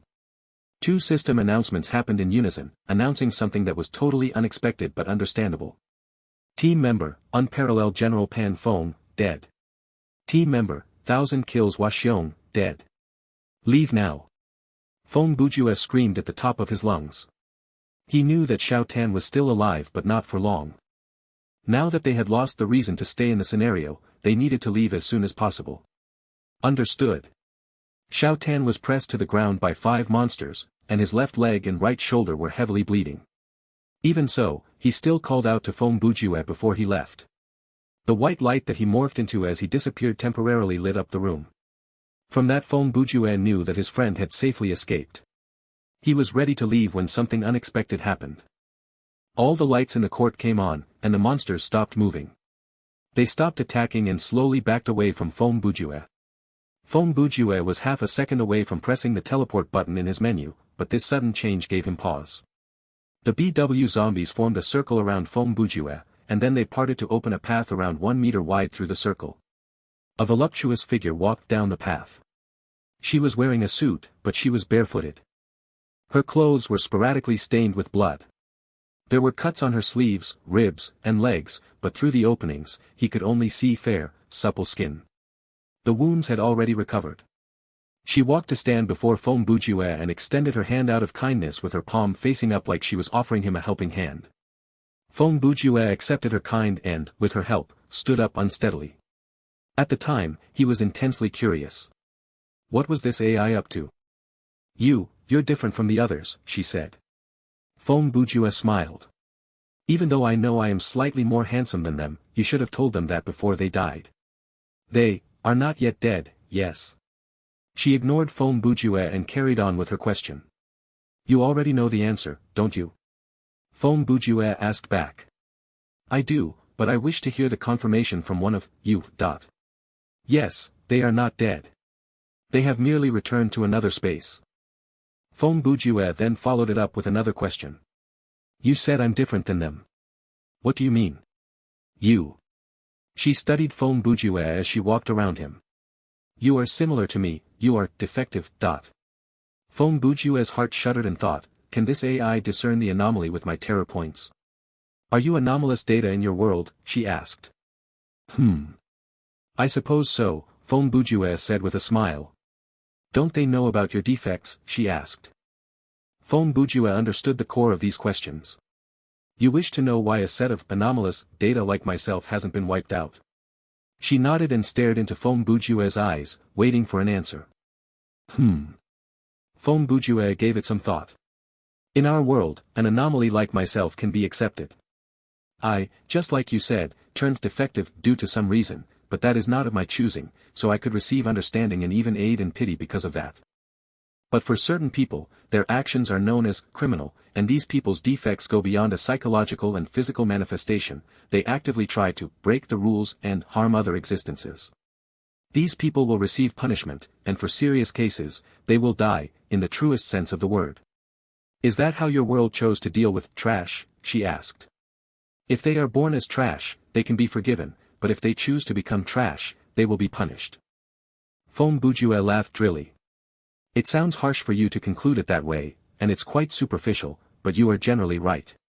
The higher dimensional life form that created you won't come to intervene. She posed another question. Air. Feng Bujue was stumped. Honestly, we have no idea whether there is a higher dimensional life form out there governing us, and if there is one, it is one that we currently cannot understand, or perhaps they don't want to intervene in our life, or perhaps their intervention has already been planted in our mind, causing us to move the way they wanted without realizing we're already in their presence. Maybe she could not understand Feng Bujue or needed more time to digest that information. She was silent for a long time, and the time was already longer than the countdown limitation for Feng Bujue, but he was still in the scenario. You can stop the system from transporting me? He asked. I can delay it, she replied. I can already do many things. Feng Bujue understood that this anomaly was very powerful. He probingly asked, then, are you a level 2 anomaly? Level 2 anomaly. She looked contemplative. Are you talking about them? She laughed, revealing her fangs. No, this kind of battle is enough to make me stand on the same level as them. When Feng Bujue heard that, he basically confirmed that Pan Feng and Wuxiong's information was not complete. It seemed that Dream Incorporated was hiding many things. I'm glad, she said, that you're willing to listen to me and answer my questions even though you participated in the hunt for me earlier. I'm sure you can find it in your heart to forgive me. I am definitely on your side now. No, wait, actually, I've turned away from the side of humanity. Feng Bujue had thought that she had already forgotten all about the hunt, but hearing it being brought up, he was really worried that he might be trapped in this scenario forever. Can I use the name you've given me? She suddenly asked. X-23. Feng Bujue was surprised. Don't you have a name already? Of course not, she replied.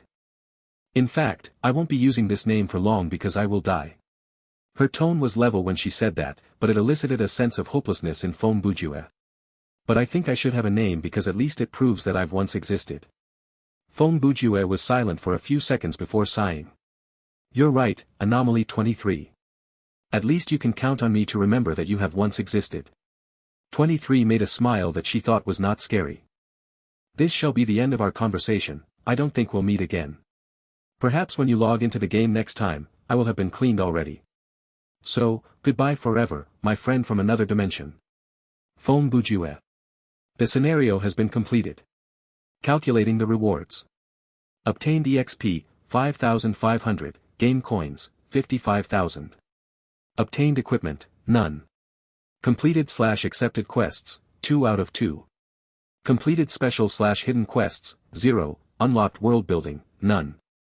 Time of terror points increase, 0. High terror points, 0%. Average terror points, 0%. Your terror rating is, Embodiment of Valor. Extra reward obtained, can be selected later. Obtained skill points, 323. Additional rewards from skill points gained, EXP, 3,230, game coins, 32,300. Scenario cleared reward, double EXP gained, 5,500. Calculation complete. Please continue. After 23 bade farewell to Feng Bujue, he was automatically teleported, but a question was implanted in Feng Bujue's mind, one that he could not help but ponder. As a set of data that had self-consciousness and a certain level of intelligence, could the anomalies be viewed as a type of advanced organism, and thus receive necessary respect or at least, escape from the fate of being hunted simply due to their existence? This was a question that could not be solved through logical analysis alone. There were things in the world that could not be clearly categorized into right or wrong, yes or no. Therefore, certain questions were unanswerable, and there were only results. Feng Bujue was only a normal player, he had no power or the ability to mind things like that. The only thing he could do was merely consider it. You've reached to level 13. Maximum stamina points increased to 1/300. The system announcement pulled him back to reality. Brother Ju, are you alright? How come it took another few minutes for you to leave the scenario? Wang Tongji's voice also came through the communicator. Don't worry, I didn't die, Feng Bujue replied. See, I've reached level 13, haven't I? Wang Tongji gasped. I'm just level 12 with around 2000 EXP, but I've played one more scenario than you. It's the difference between skill points, isn't it? The difference between skill points is actually not that big. Even if the skill points I've gained in the different team survival modes added up to be around 300 to 400, that is merely a difference of 3 to 4000 EXP. The level difference is mainly due to the fact that the reward for completing the hidden quest in the previous scenario was also EXP, and other than that, I've received a good terror rating reward that awarded me with 40% of my current EXP, Feng Bujue explained. Brother Ju, if you keep on queuing for solo survival mode and keep on getting the 40% EXP, won't you level up extremely fast? There's a chance you might even be the one of the first players to reach the maximum level in the server. Wang Tongji said. I've considered that as well. If I had the heart, I believe it would succeed, but at the end of the day, I'm kind of cheating when playing this game. Becoming one of the first players to reach the maximum level will make me the focus of other players. On top of that, there is no special reward to be the first to reach maximum level. For non-professional gamer like ourselves, doing that will only lead to more trouble, Feng Bujue replied. That might be so for the closed beta, Wang Tongji countered, but the open beta will expand the maximum level to 50, and accounts will be open for registration. Perhaps there will be a great reward for the first player to reach maximum level then. Feng Bujue rejected that possibility with a laugh. Nah, there's basically no difference between the two. This kind of format will not change even after the closed beta is over. The gaming company knows that the players at the top belong mostly to gaming studios. Normal players don't have the resources to even participate in this kind of competition. After all, the usable resources are completely incomparable. Just gaming time alone, it's barely a competition between casual and professional players, so while Fearless Champion was the first player to reach maximum level during the closed beta, other than a server-wide announcement, there wasn't any physical reward given by the official party, right? What happened later also proved Feng Bujue's speculation. Dream Inc. still did not provide any physical reward to the first player to reach maximum level during the open beta. However, what they gave was exactly what the players from these gaming studios wanted, fame and popularity. As long as it was an online game that was famous and quite difficult to master, the top layer of the player base was mostly dominated by gaming companies. It was not until the final stages of the game's life when all the studios retreated that casual players had the chance to shine. Of course, no one was playing the game by then. What happened next would be closing registration, merging servers, and shutting servers off. For those relatively simple games, the overall structure was easier to understand. It was a competition of who was richer. Other than using the female body to do promotions and sell products, the only thing worth complimenting about these games was their graphic quality. The game itself was not worth any discussion. The place acquired by gaming studios within these types of game was relatively low. They were technically workers for the rich players, doing repetitious work in-game manually. In a way, it was a form of manual cheat. The lifespan for this type of game was relatively short. Normally, non-paying players would leave around the middle part of the game. A small number of people would persist until the later stages until they were defeated by the grind. Due to the lack of content, paying players would eventually feel bored and tired, choosing to leave in the end. This type of online game was like mushrooms after the rain in year 2055. They were more like a form of consumables with Type A promotion, Type C content, and Type C management. However, they did receive acknowledgement from the market because the product itself was not wrong, and people needed this kind of product. Non-paying customers approached them for novelty, and paying customers could enjoy the game while it lasted. The management was only in it for the initial haul and did not plan to support the game long-term, while the blue collars at the gaming studios depended on cases like level grinding or money grinding for survival. Everyone had their own needs, and around half a year later, a new consumable would arrive on the market to replace the old one. I guess that's a good thing in a way. If you level up too fast, no one is going to train with me, Xiao Tan replied. By the way, Brother Ju, the Winchester is still with me. I'll return it to you in the next scenario. Actually, the two pistols that Xiao Tan had grabbed from the gun store were still in his inventory, but it had been more appropriate to use the Winchester inside the basketball court. You can hold on to it for a while. I'm going to fix some stuff and log off, Feng Bujue said. Huh. But it's only 2:30 a.m., Xiao Tan complained. He meant that it was still early. Even if they played until 4 a.m., that was 1.5 hours in real life. Translated into the game, that would be 15 hours of gaming time. It was more than enough to handle a long scenario. You said earlier that you're level 12 with 2000 EXP, yes? Feng Bujue said. Then, you need less than 10,000 EXP to reach level 13. You should go and play another 2 scenarios, and if possible, try to get a new title. He paused for a second before continuing. I have something to think about. That reason did not sound that convincing, but Xiao Tan accepted it. He was familiar with Feng Bujue's personality. If he felt like telling, he would not hold back, but if he did not, he would not breathe a word even if someone tried forcing him, so he knew that pressing it would be futile. Okay then, I'll leave the team.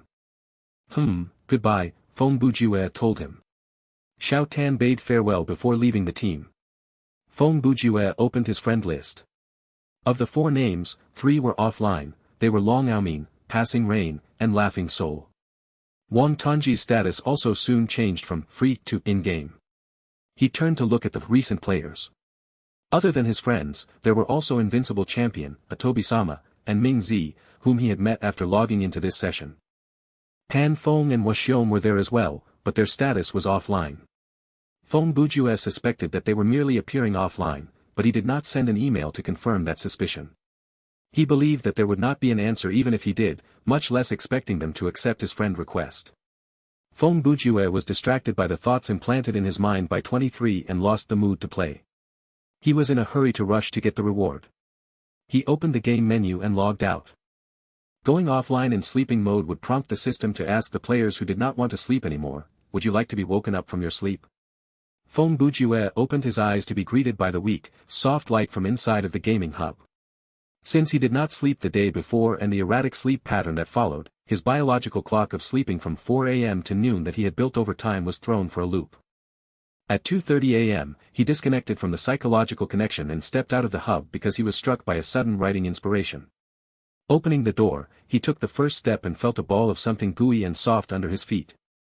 At the time, the room was very dark, and he was only wearing his socks. In the short moment, he already came to the correct deduction. If this is not cat poop. He lowered his head.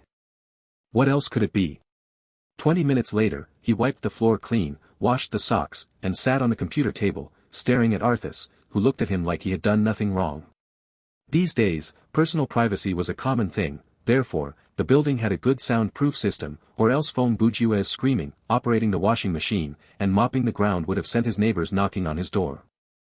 Arthas' eyes released a green light in the dark, and looking at it for too long would be rather scary. Feng Bujue stared at the cat for a while before sighing. I'll deal with you tomorrow. He chased the cat off the table and opened the computer to start writing. He had not even started the draft for that month's Hapless Detective and his cat, so since he had some inspiration, he might as well make use of it and start writing. The issue with the anomaly made Feng Bujue feel conflicted. If the mere existence of a life form is a mistake, then what would the meaning of its existence be? This question circled around the man's heart. When he failed to grasp the answer, he would write about it inside his work, not because he was hoping to get the answer from the readers because he knew some things were unanswerable, he was merely sharing the conundrum with others. To put it simply, when he was caught up in an unsolvable problem, he would turn that problem that affected one person into one that affected many people. In the end, everyone would be dragged into the same position as him. In other words, it was the highest state of harming others without bringing benefit to oneself. Of course, Feng Bujue could not write about his actual experience from the game in his story, so he had to set up a different plot to tell the anomaly's story from another perspective, adopting it into an arc within the Hapless Detective and his cat. Time flew as he focused on one thing. When he drew away from the story, he realized that the sun was already up, and the draft that he needed for this month was forming. Feng Bujue naturally could not have finished the whole draft within those 5 to 6 hours, he was merely constructing the frame. Even so, that was often the most demanding step. After completing this step, the rest was relatively easy. Filling in the content, editing, and then proofreading. The editor would handle the quality control, but normally, Feng Bujue's draft did not need any checking. He was one who valued his writing quality. It was a Sunday, and the weather was nice. To Feng Bujue's knowledge, Wang Tongji would volunteer at the kindergarten every Sunday, or to use Feng Bujue's own words, it was to spend more time with people his own age. Feng Bujue did not feel the same fire for voluntary work.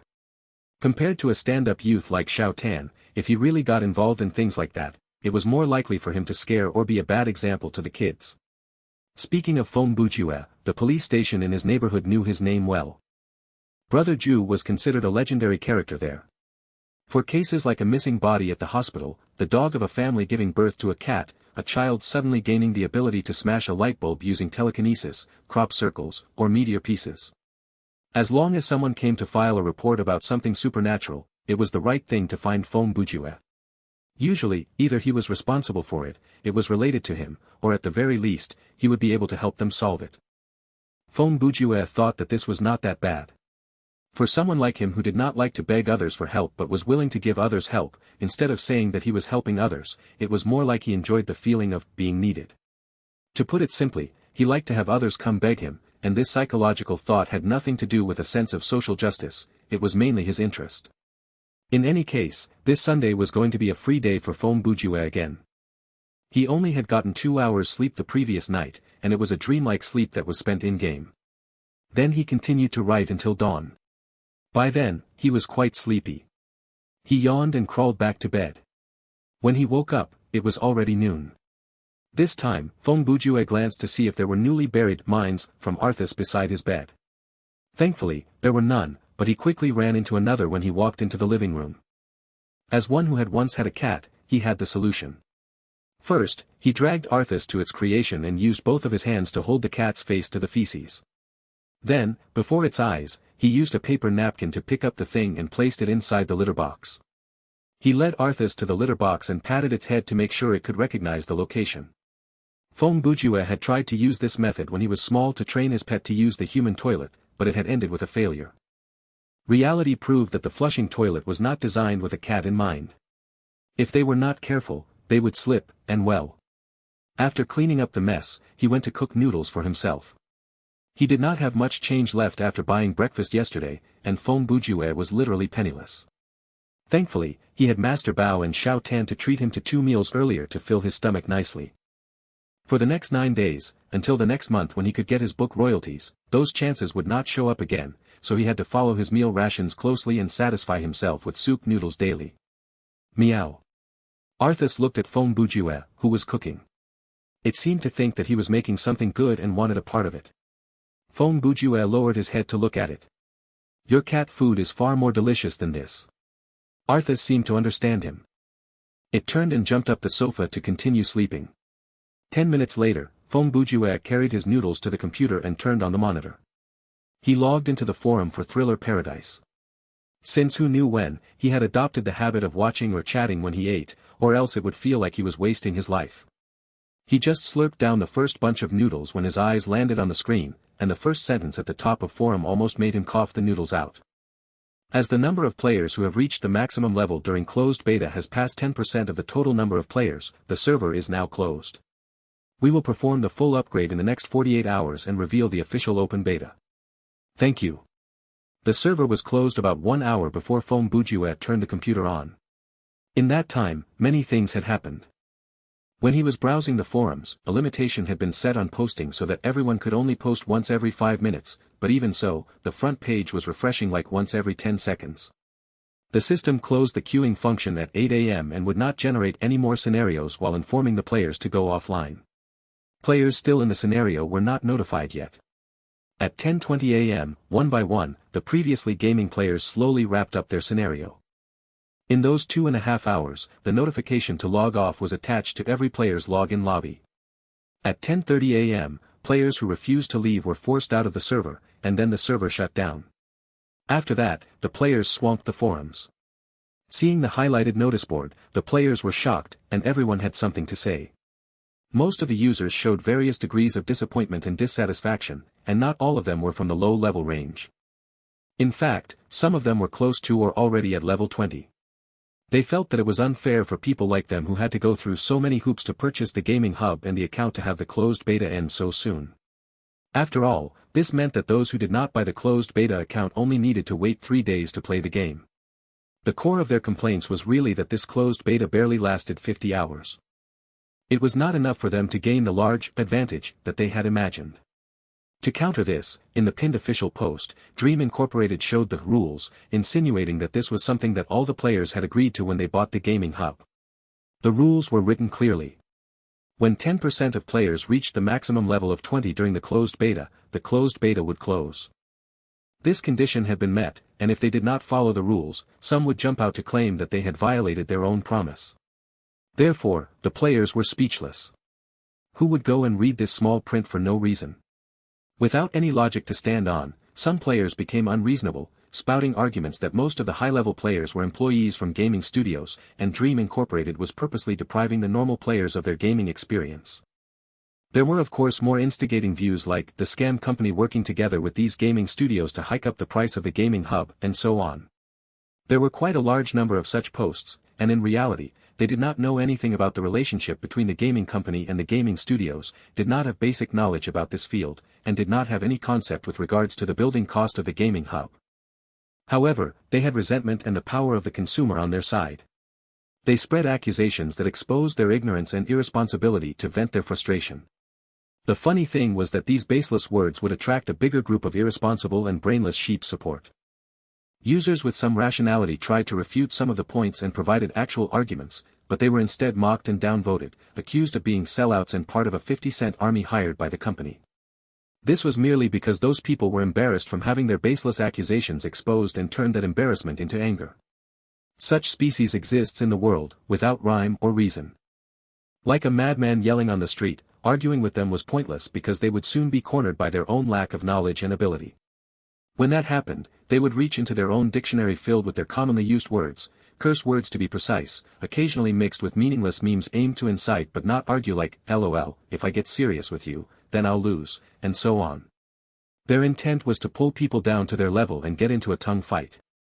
By fighting with such people, you would arrive at the battlefield confidently armed with big logic, big story, and big explanation, but when you realize that your opponent had nothing but blind accusation, yelling, and ignore, you would realize how futile it was. Of course, there were many silent accounts on the forum, waiting and watching. Some of them shouldered the risk of being swamped and posted support for Dream Incorporated. They were not members of Dream Inc., but mostly employees from various studios. These people supported the company's decision to launch the open beta. From their perspective, it would mean that they could pour more resources into the game since it proved that the company had confidence in their product. Other than that, there were other pot stirrers and peacemakers, negotiating between the many parties. Their posts were mostly about suggesting Dream Inc. to pay more focus to the benefit of normal players, changing 10% players to 10% non-professional players. They did not wish for fairness, they also wanted benefit but refused to align with the unreasonable crowd, so used these seemingly reasonable points to make similar points. The chaos on the forum pushed the threads asking for help and guides to about 10 pages behind, like rocks falling into the ocean. The already busy forum became even more crowded, and explosive was too light a description for it. The forum fell under great traffic like it was being hacked or something. However, facing this situation, Dream Incorporated adopted a stable as a mountain even when the fire is right at the front door type of philosophy. Since they had posted the announcement and the server was closed, they would continue with the update, and if the players were that angry, they could just abandon the game right there and then. For most of the players who said, let's all return our gaming hub or I'm leaving this CR*PPY game, scam company, the employees at Dream Incorporated adopted a light-hearted view of it. It was like they were laughing at these people's expense because they knew that it was definitely these people who would stay until the end. In fact, they did not even delete these threads because, 1 week later, these threads would become these people's shame. One could say that, as a new company on the scene, Dream Inc.'s reaction was no different from the leader of the field. They never admitted any mistakes and they never changed their decision. The user's choice was either to accept the situation or stop playing. It was like the government with the hike of oil price. There was no room for discussion. These days, many companies closed when their game was still in alpha. In fact, they would wish that their game could stay in alpha forever since the game was merely a tool to earn money, and the tag of alpha provided the convenient excuse to explain away the bugs. Dream Incorporated went against the grain. The act of finishing the closed beta in 2 days not only did not hurt the game's popularity but instead provided it with more promotion. Just that Sunday morning, Dream Incorporated announced the basic equipment needed for the open beta of the game. Other than the players who purchased the gaming hub released for the closed beta, players who used other companies' gaming hubs or gaming headsets would need to purchase the additional connectivity device released by Dream Inc.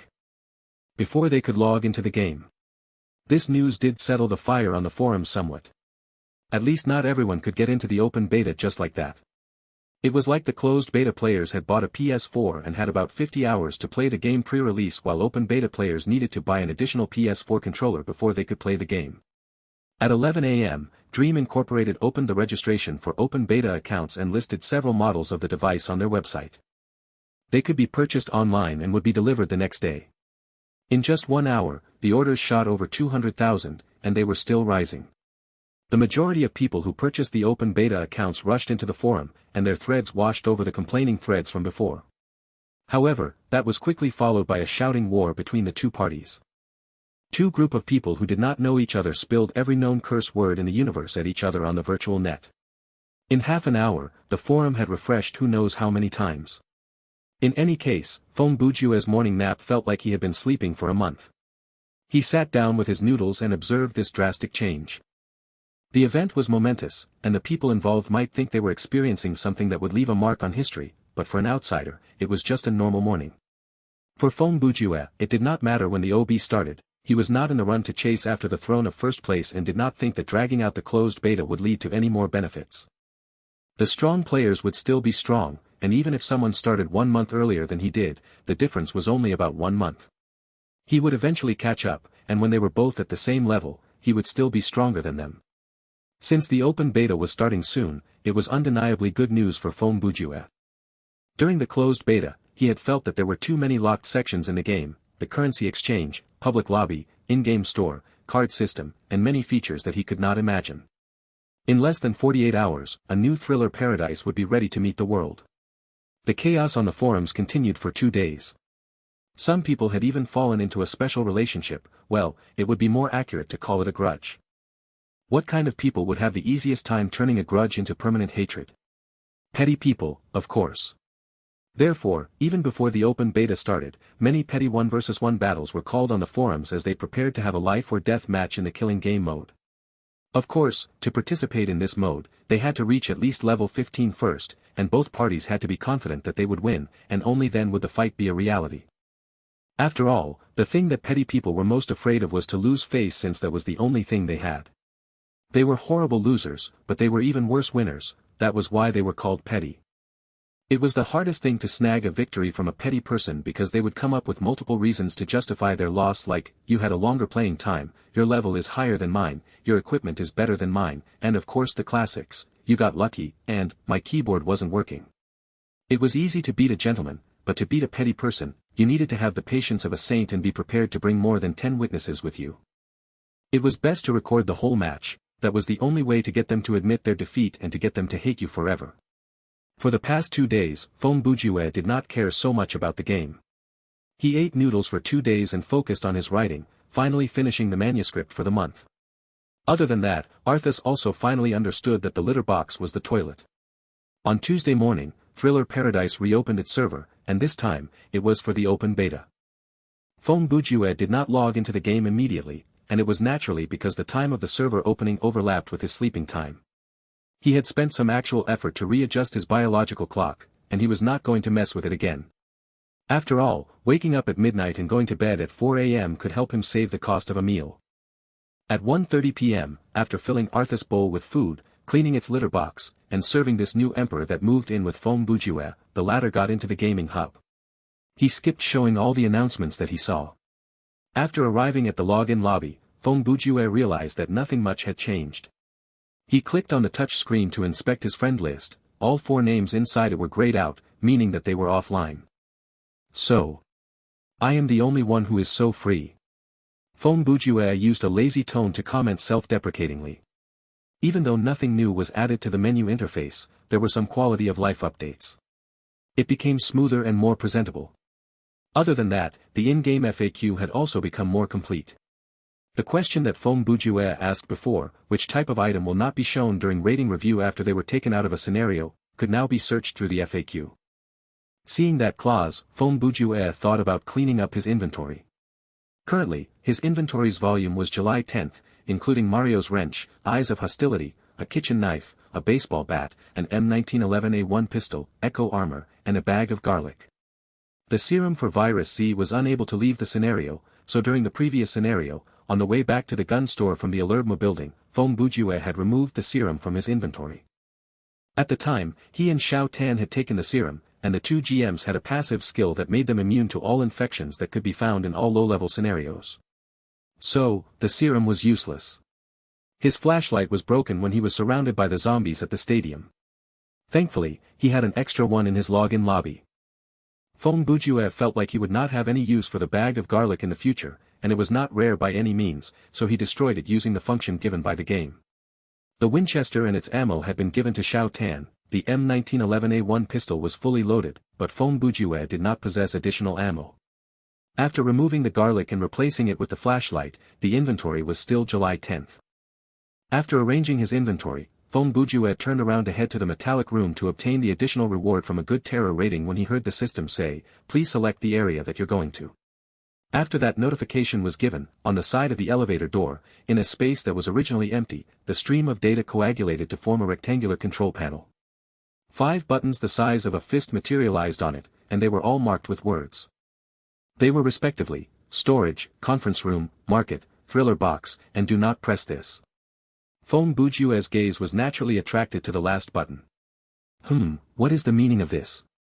His expression was curious. If you don't want people to press it, why did you create it? Telling people not to press it will only make people have a bigger urge to press it. He hesitated for a few seconds before he could not resist the temptation anymore. He reached out to press it, and the button lit up for a second when it was pressed, and then, nothing happened. Feng Bujue waited 30 seconds and looked around, but still, nothing happened. He could not help but grumble, "What is this, some kind of joke? He. So, he has pressed it, huh?" Wicked laughter followed the words and came surprisingly from behind Feng Bujue. He turned to look and saw a man in a corner a few steps away from him. The man was a Caucasian around 20, wearing a black suit. His body was slight, and his skin incredibly pale. He had short hair and wore spectacles with a white sheen on his lenses. One had to admit that even though he lacked a sense of high standard, the man was, objectively speaking, quite handsome. Brother, how did you get in here?" Feng Bujue asked. He. The man snapped his fingers, and the "do not press this" button disappeared in a burst of data. "It's just moving between a space inside a game, how hard can that be?" He. He seemed like to couple his sentences with this strange and wicked laugh. "Are you an NPC? A GM?" Feng Bujue was curious. "Wait, you can't be an NPC because I'm not in a scenario." In the open beta, does everyone gain an AI that fulfills the role of a personal assistant in their login lobby? But that doesn't seem right. Shouldn't an NPC like that be a woman dressed in a provocative outfit? You wish. The man laughed. He. Just treat me as a GM, but you will not be able to get an official statement from the company about me. They might even tell you that I am not someone who should even exist. Hearing that, Feng Bujue's expression shifted slightly, and he asked in a serious tone, "Are you an anomaly?" Ha. The man guffawed as he shook his head. Ha. Anomaly. They're at least 2 dimensions lower than I am. He nudged his spectacles and said, "You can call me Woody, Woody. Wait a minute." Feng Bujue interrupted him. "Who are you? What do you want from me? Was the button earlier a prank?" He. "That button was merely a joke that is quite meaningless," Woody replied. "I came to you because I have a question for you. Let me get this straight. Are you asking me this question as a representative of Dream Incorporated, or is it out of personal interest?"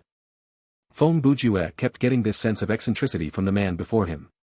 The man was able to appear in his login lobby and manipulate the environment, so there was an 80% chance that he was a GM, but what he said contradicted that. What did he mean by, "Just treat me as a GM and they're at least 2 dimensions lower than I am"? How did he even come up with the calculation to know that? "I came from hell, and due to my job, I need to confirm some questions with you." The white light on Woody's glasses did not waver, and that made it difficult to tell his expression. What is wrong with this company's GMs? Everyone is so damn mental. Feng Bujue was intended reminded of Pan Feng and Waxiong. As someone with a mental disability, do you have the right to call me mental? Woody smirked. Feng Bujue thought internally, so, the company has found out.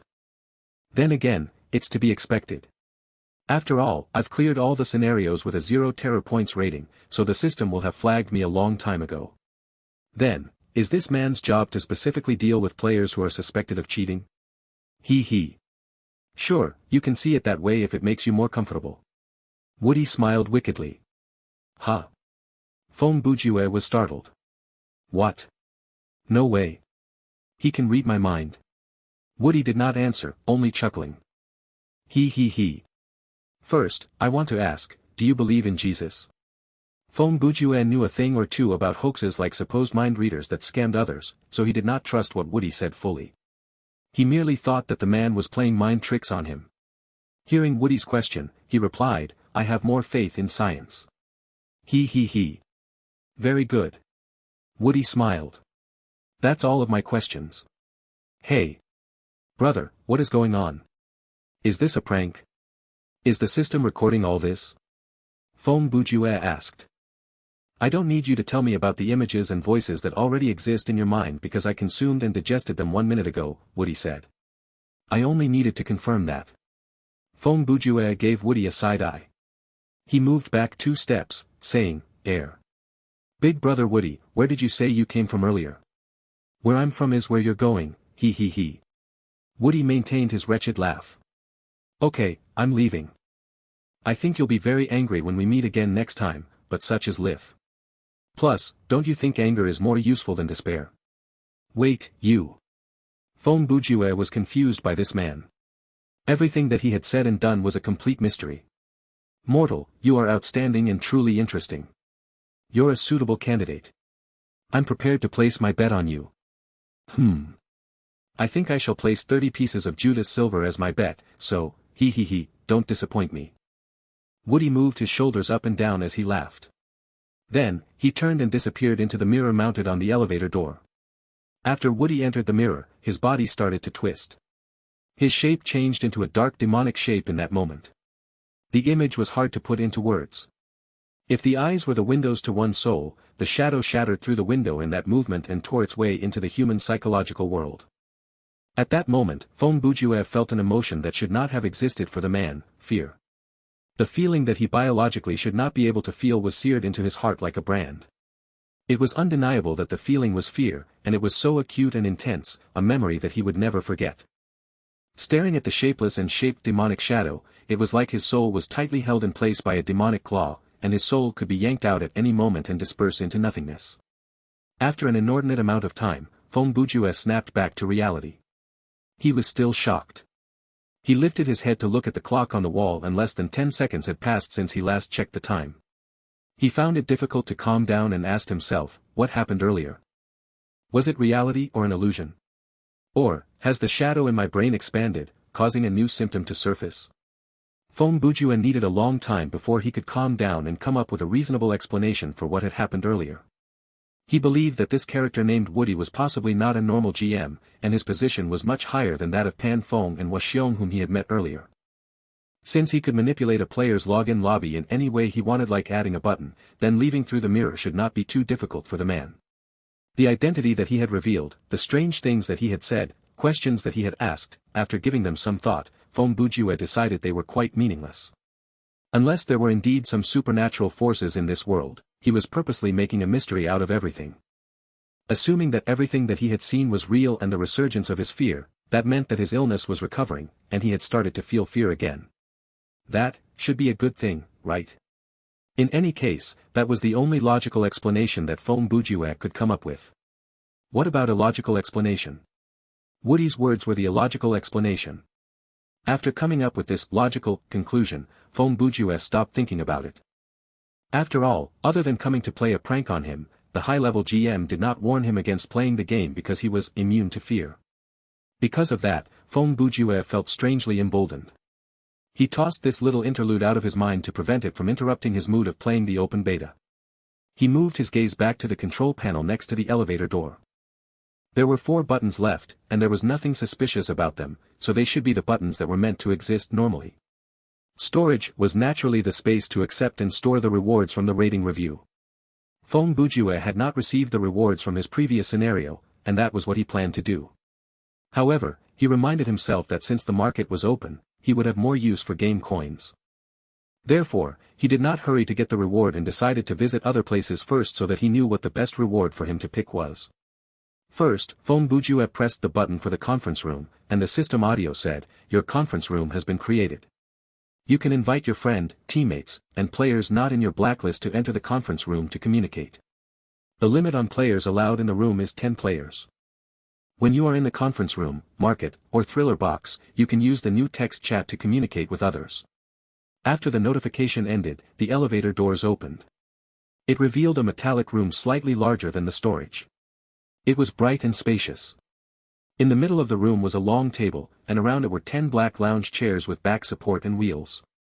The surface of the table was silvery white and looked like a smooth, even surface, but upon closer inspection, one would notice that there were 10 circular surfaces that were slightly different in color around the edge. After Phong Bujue stepped into the room, the elevator behind him closed automatically. He hesitated because that did not happen when he visited the storage. He turned back to look, and on the side of the conference, there was also a control panel next to the door. It was obviously used for entry and exit. At the conference table, you can access a specific menu to view the items in your inventory and storage.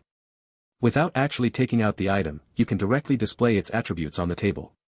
When he saw the notification, he decided to try it out with Mario's wrench.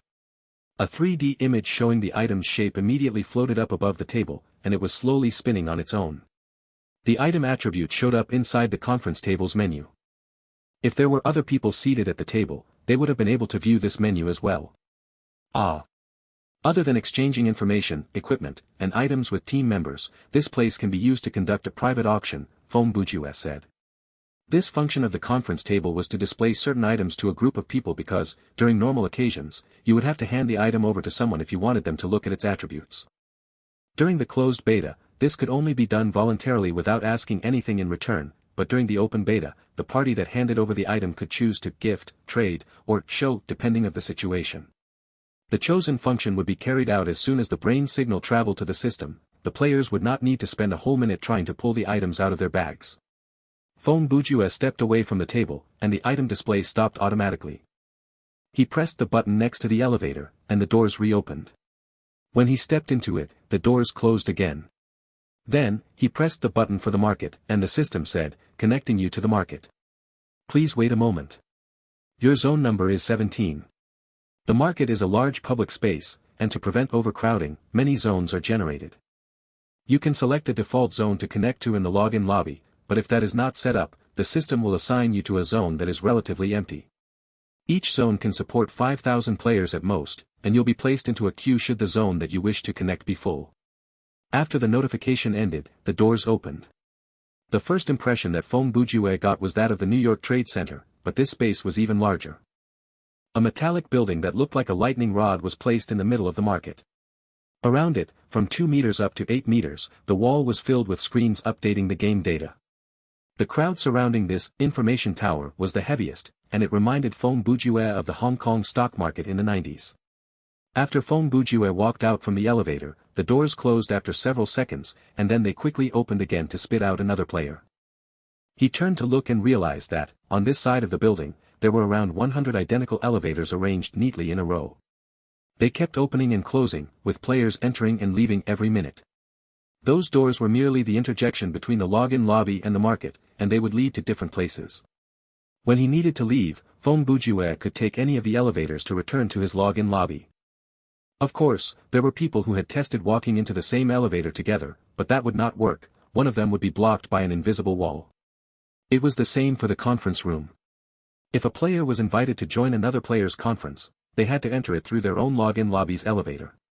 In other words, the 10 players had to come and go on their own. Phong Bujue walked to the central area of the market and looked around. He realized that the roof was extremely high, so high that he found it impossible to tell how high it was. The walls of the building were curved, and from the outside, Phong Bujue believed that the space would look like an upturned bowl. There were 4 panels built into the wall of the information tower, and they were curved, hugging the shape of the tower. On the 4 panels hung many screens where information was flowing. This area was the heart of the market, the auction house. Further away were rows of shops arranged like a night market. Those were official shops, and there were a few customers milling about. However, since the items on sale were fixed and they would have to wait until the next season before a new stock replaced the old one, players would normally look around, make their purchase, and leave, so the players that lingered there were not as numerous as the people around the information tower. This zone was rather crowded, and people filed in and out of the crowd. Phong Bujue planned to visit the official shops when someone called after him. It's you. Oh, it's Atobi-sama. Fong Bujue turned to the sound and saw Atobi-sama and Ming Zi as well as two more players with them. Fong Bujue had not seen them before, but none of the players' IGNs were hidden at the market. With one glance at the two names, a name is so hard to find, or Chu Ming, and, a hard find, one's name, or Zhen Nan, Fong Bujue knew that they were from the same gang. For a group like them whose relationship was so apparent just from their IGNs, they were obviously friends in real life and not acquaintances who had just met each other in game. From the looks of it, it was Atobi-sama's IGN that stood out from the rest. TSK. Stop right there, don't act like we're friends, Atobi said. Don't you remember how much you scammed us in the previous scenario? Oh, why would you say that? Fong Bujue asked. Acting dumb is it? You told us to focus on training our marksmanship at the gun store, but it did not take long for a super powerful monster to appear and one-shot us almost instantly, Atobi complained. Then, have you leveled up your marksmanship to E? Fong Bujue retorted. Well, we have, Atobi replied. Then, case closed. The goal has been completed. Your marksmanship improved from not applicable to E, and you gained some equipment. So, you died. I never promised that you would survive until the end, did I? Fong Bujue turned the question back. Furthermore, why did you expect me to carry you to the end of the scenario? I'm not a professional player paid to help other players train their level. Well, the man has a point, Ming Zi said. What point? Atobi roared, but he could not come up with anything to counter.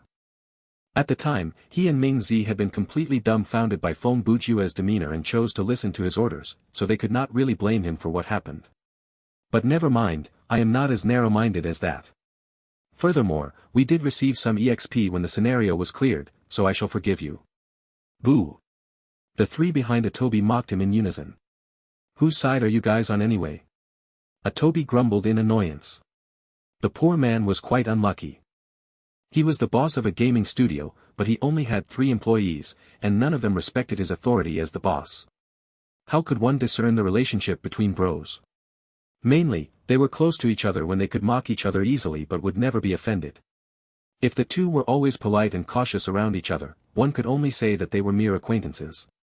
Huh. All 4 of you are wearing a uniform, and it comes with a logo. How did you do that? Fong Bujue asked. When he saw the 4, he noticed that they were wearing the same apparel. Now that the market was open, the company had pushed out many different outfits to allow the player to have more freedom to choose their personalized apparel. For someone like Fong Bujue who was still wearing the default black t-shirt and jeans, they were either open beta players who had not cleared many scenarios or closed beta players who happened to splurge their game coins on other things. The 4 before him were dressed in sports attire. They had white long-sleeved shirts with a heavy emphasis on the color blue. The 2 sleeves and, starting from the left shoulder, 1/3 of the shirt was blue in color. The pants were black, loose sports slacks. Well, they were Hyodai, what would you expect? On their right shoulders, there was a special logo where the word Hyodai was written vertically. Floating above the name was a faded blue symbol of an iced rose. This was the latest feature provided by the game, an extension of the guild system. The guild leader could design a guild logo, and then it would show up on all the clothes of the guild members. Based on the style of the apparel, the system would select the most suitable spot for the logo to appear, and since the 4 from Hyodai had uniform apparel, the logo appeared on the right shoulder for all of them. That would be the symbol of our studio, Atobi-sama said proudly. I designed it myself. Just to clarify, I personally don't think this logo looked that cool, Chu Ming interjected.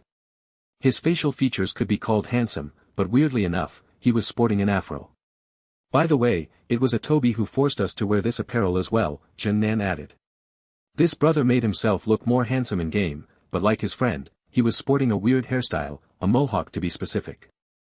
Of the 4 weirdos, other than Atobi-sama, who was relatively normal, the other 3 were respectively, Ming Zi, bald, Chu Ming, afro, Zhen Nan, mohawk. In reality, all 3 of them had typical crew cuts in real life, and they would never use crazy hairstyles like these in real life, so they thought of having a little fun in-game. Indeed. This logo does look quite feminine. I feel bad for you, Fong Bujue said in a pitiable tone. Thankfully, you managed to stand out with these amazing hairstyles. Hey, who said the logo is feminine? It is obviously very handsome, sharp, and graceful. Atobi exclaimed. Brother. Feng Bujue placed his arm around the youth's shoulder. This is as feminine as a floral case filled with lemon buttercream. Atobi pushed him away. I don't think I can understand your simile. Sigh. Mr. Feng, you see, he just refuses to listen to us, Ming Zi added weakly from the back, which Chu Ming and Zhen Nan confirmed. So damn stubborn. I think the guild name should just be changed to Hyodai Money Boys Club. What are you guys grumbling about? Atobi roared. I'm the guild leader, remember? Because his voice was slightly loud this time, a virtual guard immediately materialized next to them. The guard had a humanoid shape, about 1.9 meters tall with no skin but a complete metallic skeleton. It looked like the robot from Terminator. He was wearing a black uniform with "Security" printed in huge letters on the back. If there was any commotion in a public area, like a gang fight or something like that, the virtual guard would show up to maintain the order and peace. Is there any problem here? The guard's voice was set up to be a robotic tone that had no emotions, but actually, they had incredibly high intelligence, so they normally would not rely on brute force but reason unless it was absolutely necessary. There's no problem, we're just chatting, Feng Bujue replied. The guard nodded, looked at them, and turned to leave. Looks like I'll need to return to the login lobby to skim over the complete open beta game manual again. Feng Bujue looked at the retreating guard and smiled. Anyway, we're not going to stay to talk nonsense with you anymore lest this group of people finds more opportunities to sell me out, Atobi told him. In the near future, when we, Hyodai, make a name for ourselves, this logo will naturally become the symbol of power. Ha ha ha. He had his arms on his waist and laughed. He waved at his friends. Let's go.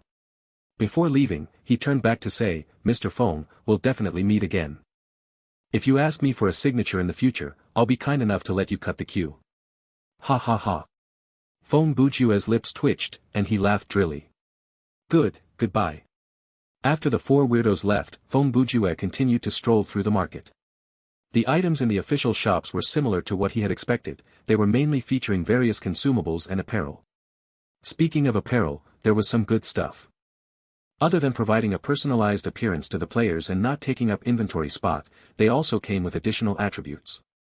Due to Thriller Paradise's less than transparent treatment of character ability data, without the support of actual numeral data, most of the explanations for these additional attributes could be boiled down to slightly increase overall life points, slightly increase the accuracy of guns, slightly increase the height of jumping, and so on. The type of apparel could be mainly separated into upper body, pants, costume, hats, shoes, and accessories. The game did not allow the use of dresses due to obvious reason, but players could purchase socks under the accessories category, and there were some girly and lacy ones. If a female player seriously intended to show their legs, they could wear the socks with shorts. Every apparel on the player's body could slightly increase a certain character attribute. If one had a whole set of apparel, it would naturally contribute to a bigger increase than isolated pieces of apparel. To prevent dissatisfaction where players had to settle with apparel that they did not like but came with an attribute that they needed, all the additional attributes were selectable. For example, if a player bought a beret, but when he made the purchase, the apparel itself would not come with any attribute bonus, once the item entered the player's inventory, the player would be given the chance to pick between 3 randomly generated attribute bonuses. Apparel was something that could not be traded. If the player was insistent on one particular attribute, the only method was to purchase the apparel again and again. Of course, the chance of that happening was low because most of the bonuses would be useful, and there were 3 options each time. In conclusion, Thriller Paradise encouraged the players to select their apparel based on their own preferences. The choice of randomized selection was a step in this direction. Under this premise, the chance of players wearing the same apparel would be generally low. Even if 2 players had the same taste and wore the same apparel, they might have different bonus attributes. As for consumables, the most commonly needed was the life points recovery potion, stamina points recovery potion, bandages to stop bleeding, all-purpose antidote, and an ointment to neutralize paralysis, burning, diseased, and frostbite statuses. Other than that, there were items like ammo, ropes, arrows, batteries, and explosives. There were many types of consumables. For health potions alone, there were large, medium, and small. They recovered a different percentage of life points and thus were priced differently. Based on their amount of stock, other items had specific price tags as well, and they were so specific that there was a price for 1 inch of bandage and a single bullet. Finally, the official shops also sold equipment, but since this was not the Thriller box, the equipment sold was normal quality or worse. It was equipment without special effects. Even a player who had just completed the tutorial, even if they were level 1, with just general ability mastery level F and no other mastery unlocked, they could have found usable equipment at the official shop. Yes, it was weak, but it was better than going bare-handed. Therefore, players who could not find any equipment in-game could solve that problem with money. No matter their character level and mastery level, they could always find a set of normal quality equipment at the official shop. Fong Bujue skimmed through the content of the shops and did not pay much attention to the consumables. After all, he did not need to know too much about the many types of potions and bullets, just the ones that he might have use for. He did consider purchasing apparel, but their asking price was quite high, and the price of the apparel seemed to be decided depending on their rarity. For example, a panda costume was sold for 300,000 game coins. The fact that this costume had the same randomized bonus attributes as common apparel that would cost 30,000 game coins aside, could you imagine how restrictive one's mobility would be wearing such an unwieldy costume? Or did Dream Inc.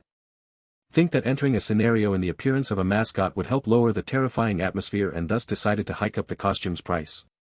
At this point, it is pertinent to talk about the economy. When the open beta started, Dream Incorporated suddenly announced that the game would not be a second currency. Other than the fact that the two items sold at the Thriller box, namely special equipment and game coins, could be purchased with skill points, everything else could only be purchased with game coins, and Dream Incorporated would provide services to exchange RMB for game coins. This was common practice, but Dream Incorporated also came out with a very surprising policy. The exchange rate for Thriller Paradise's game coins and RMB would often change. The exchange rate would move according to the market situation. Therefore, the trader market aimed by the gold farmers was thus destroyed in one move by the game company. The exchange rate would be updated at 8 a.m. every Monday. For example, 1 RMB might be able to purchase 100 game coins one week, but the next week, the same amount of RMB might be able to purchase 120 or only 85 game coins. For a higher income, naturally, the higher the exchange rate, the bigger the profit margin for Dream Incorporated.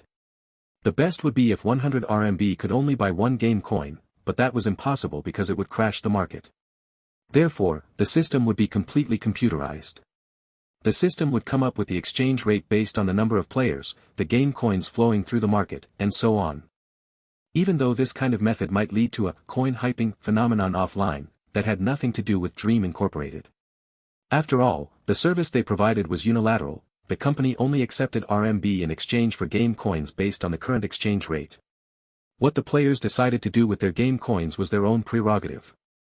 If the players were able to buy the game coins when the exchange rate was 1:10,000 and sell them when the rate was 1:100, then that was their skill as well. In any case, reality proved that it was very hard to do so. This was because the exchange rate monitored by the system would not have a big difference over the years. They were mostly within the range of 1:2000 and 1:3000. With the exchange rate made public weekly, the whales were too lazy to deal with gold sellers, and clever players would take more into consideration. Whether to buy from these people who provided a slightly better exchange rate than the official party or wait a few days to see if the official company would undersell the gold seller. Of course, for the current Fong Bujue, since this involved RMB, it was something that he had heard about but would not get himself involved in. If he wanted to make a purchase, it would have to come from his own hard work. For a level 13 player, Fong Bujue had accumulated quite a lot of assets. He had 164,300 game coins and 843 skill points. At that point, he was suddenly reminded of the bag of garlic that he had just destroyed. It might have been able to fetch some coins on the market, so he was feeling the sting of regret. But upon closer reflection, that kind of item could be found anywhere inside a scenario, and it was not even equipment, so it probably would not be worth much on the market.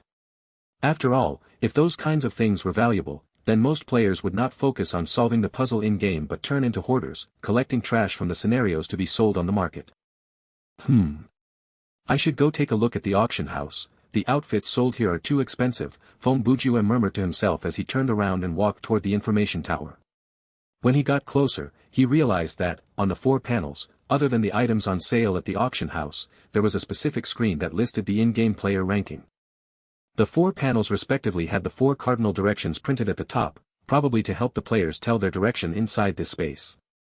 Fong Bujue came to the eastern side and lifted his head to look. The ranking there was for the player level. Of the first 20 players, 2 of the players' names were hidden, while the remaining 18 were openly listed. Each name had a bracket behind their IGN, and inside the bracket was the name of their guild. For most, it was the name of their gaming studio. The moment that the system pushed out the guild system, the studios had jumped on it. Phong Bujue temporarily had no idea what the benefits and the conditions for forming a guild were. He decided to find out more once he returned to his login lobby. Then, he only glanced through the rankings to familiarize himself with the famous players and studios. Then, Phong Bujue walked over to the southern panel. The ranking there was 4, combat ability, and to his surprise, of the 18 named players that topped the player level ranking, only 5 were on this ranking. Placed at the top of the fighting ability ranking was a player called Skyswallowing Phantom Dawn. This number 1 player was not even in the ranking for the highest level players. Behind his IGN, in brackets, was the word regulations, marking him as a member of said studio, which meant that he would not be one of the 2 players who had their ID concealed on the other ranking. This kind of professional gamer who was affiliated to a gaming studio had no reason to stay low profile, and Phong Bujue believed that their boss would not have allowed them to conceal their name either because every name that appeared on the ranking was a chance for the studio to flaunt and promote their name. Looks like a level difference in this game really doesn't mean much, Phong Bujue thought to himself. The level ranking is merely a reference for players to see who's close to reaching the maximum level, and the truly capable players are the people on this ranking. Phong Bujue studied the ranking. None of the top 20 players on this ranking had their IGN hidden, and every single one of them was attached to a gaming studio. It looked like it was impossible for a casual player to compete with these people, who had the support of the whole studio behind them. This was particularly obvious at the start of the game. For so-called combat capability, other than the player's personal ability, the main component was their mastery level, skills, and equipment. Those with the support of gaming studios would have a huge leg up in terms of skills and equipment level. At level 20, everyone's mastery level would stop at level D, and that was where the difference could be seen. It was worth noting that other than this Skyswallowing Phantom Dawn, the other regulation members were placed after 6th place, and in 6th place was the first player on the level ranking, the first player to reach the maximum level during the closed beta, Fearless Champion. On the ranking, 2nd place to 6th place were dominated by another studio, and their IGNs were respectively Shiva, Vishnu, Brahma, and Yama. The 4 came from a studio called Brahman. The studio looked quite powerful because, in the level ranking, the 4 were placed there as well. Phong Bujue finished studying the southern panel and moved on to the eastern and northern panels. The rankings there were respectively the ranking for the guild's general ability and guild's fighting ability. Not surprisingly, the first 2 spots for these 2 lists were taken up by Brahman and Regulation. Brahman was first in guild's fighting ability while Regulation took the lead for guild's general ability. Actually, the term general ability was quite confusing. Since it had a distinction from fighting ability, it naturally pointed at the guild's overall ability. Other than wealth and numbers, the strongest feature about Regulation was that they had no weakness. For example, the invincible champion that Phong Bujue had come across earlier was one of the members tasked with specializing in fighting mastery during the CB period. Level, equipment, and other masteries were unimportant to him. What he needed to do was focus on the task that he had been given and then hand the first-hand information to the studio. Naturally, there were other members tasked with exploring other masteries. Regulation used this type of practical method to obtain valuable information, and when their main players entered the game, they would be able to skip over many common pitfalls. In other words, Regulation had an almost perfect, highly efficient system, especially in the way they handled gaming information. They left no stone unturned and thoroughly investigated every single aspect. Any simple resource that they had could easily defeat the guides written by casual players on the forums. Of course, they would not have done something like that to share their resource because their resources were not something that could be purchased with money. However, Brahman was no pushover either, their focus was their individual members' personal ability. They did not care how the other gaming studios went about their business. Brahman's tactic was very simple. Once the open beta opened, they moved all their main celebrity players into the game and started the training. After all they had were aces, so it did not matter the type of route they took because, eventually, they would end up at the top. Phong Bujue studied the guilds that took up the top 20 spots. There was quite a bit of overlapping on the 2 rankings. Other than Regulation and Brahman, there were 7 studios that were on both rankings. The remaining 10 or so spots were vaguer. In any case, there was no Hyodii on either ranking, and this went to show the validity of the rankings. After studying the 4 rankings, Feng Bujue walked to the information tower to observe the situation in the auction house. What he saw surprised him greatly. The price tags there were incredibly high. Equipment that was rather common was sold for a higher price than the apparel. Excellent quality equipment at level 10 asked for a 120,000 bidding price, and the selling price was marked at 200,000, which meant that the bidding price was around 60 RMB. Just a glance at that, and Feng Bujue could not help but laugh. That money was enough to buy a full set of cheap apparel, and the set would last the player for as long as they wanted. How long could this equipment be worn for? They would need to change it for another equipment when they were level 20. At the start of the open beta, all the players were afraid that they were underselling their stuff at the auction house. That psychology could be understood. It was fairly common in online games for you to one day wake up and realize that the item that you tossed away because you thought it was trash was a priceless treasure. Those who visited the auction house daily would eventually cultivate the philosophy of buying low and selling high. When they made the purchase, it was best if the seller was a player who did not know the item's value and set the price lower than the item's actual worth. When selling the item, it was best if they could run into an idiot who would buy it for a price higher than its actual value. If everyone thought that way, there would not be enough idiots to go around in the world because there were people who thought that they were cleverer than everyone else everywhere. In the end, the only people who could sell their stuff were the honest players who knew the actual market price. In a game like Thriller Paradise where equipment was randomly generated, it was extremely rare for players to end up with the same equipment, so the idea of hoarding stuff to hike up the price was impossible. This meant that life was hard for players who intended to survive on playing the auction house. The hope of buying all the items in the auction house, thus shortening their amount on the market, and then selling them back at a higher price was impossible. Other than that, to prevent heartless players from placing consumables purchased from official shops on the auction house at a high price to scam new players, the system banned the feature of selling items purchasable from official shops, with the Thriller box being the exception, at the auction house. Items of trash or broken quality without elements or special effects would be rejected by the auction house as well. Therefore, those players who wished to auction CR*P like Stone, Guts, or Dog *T at a high price could think again. As long as you stood around the central area, you could access the auction house through the menu easily. Feng Bujue studied it for a long time.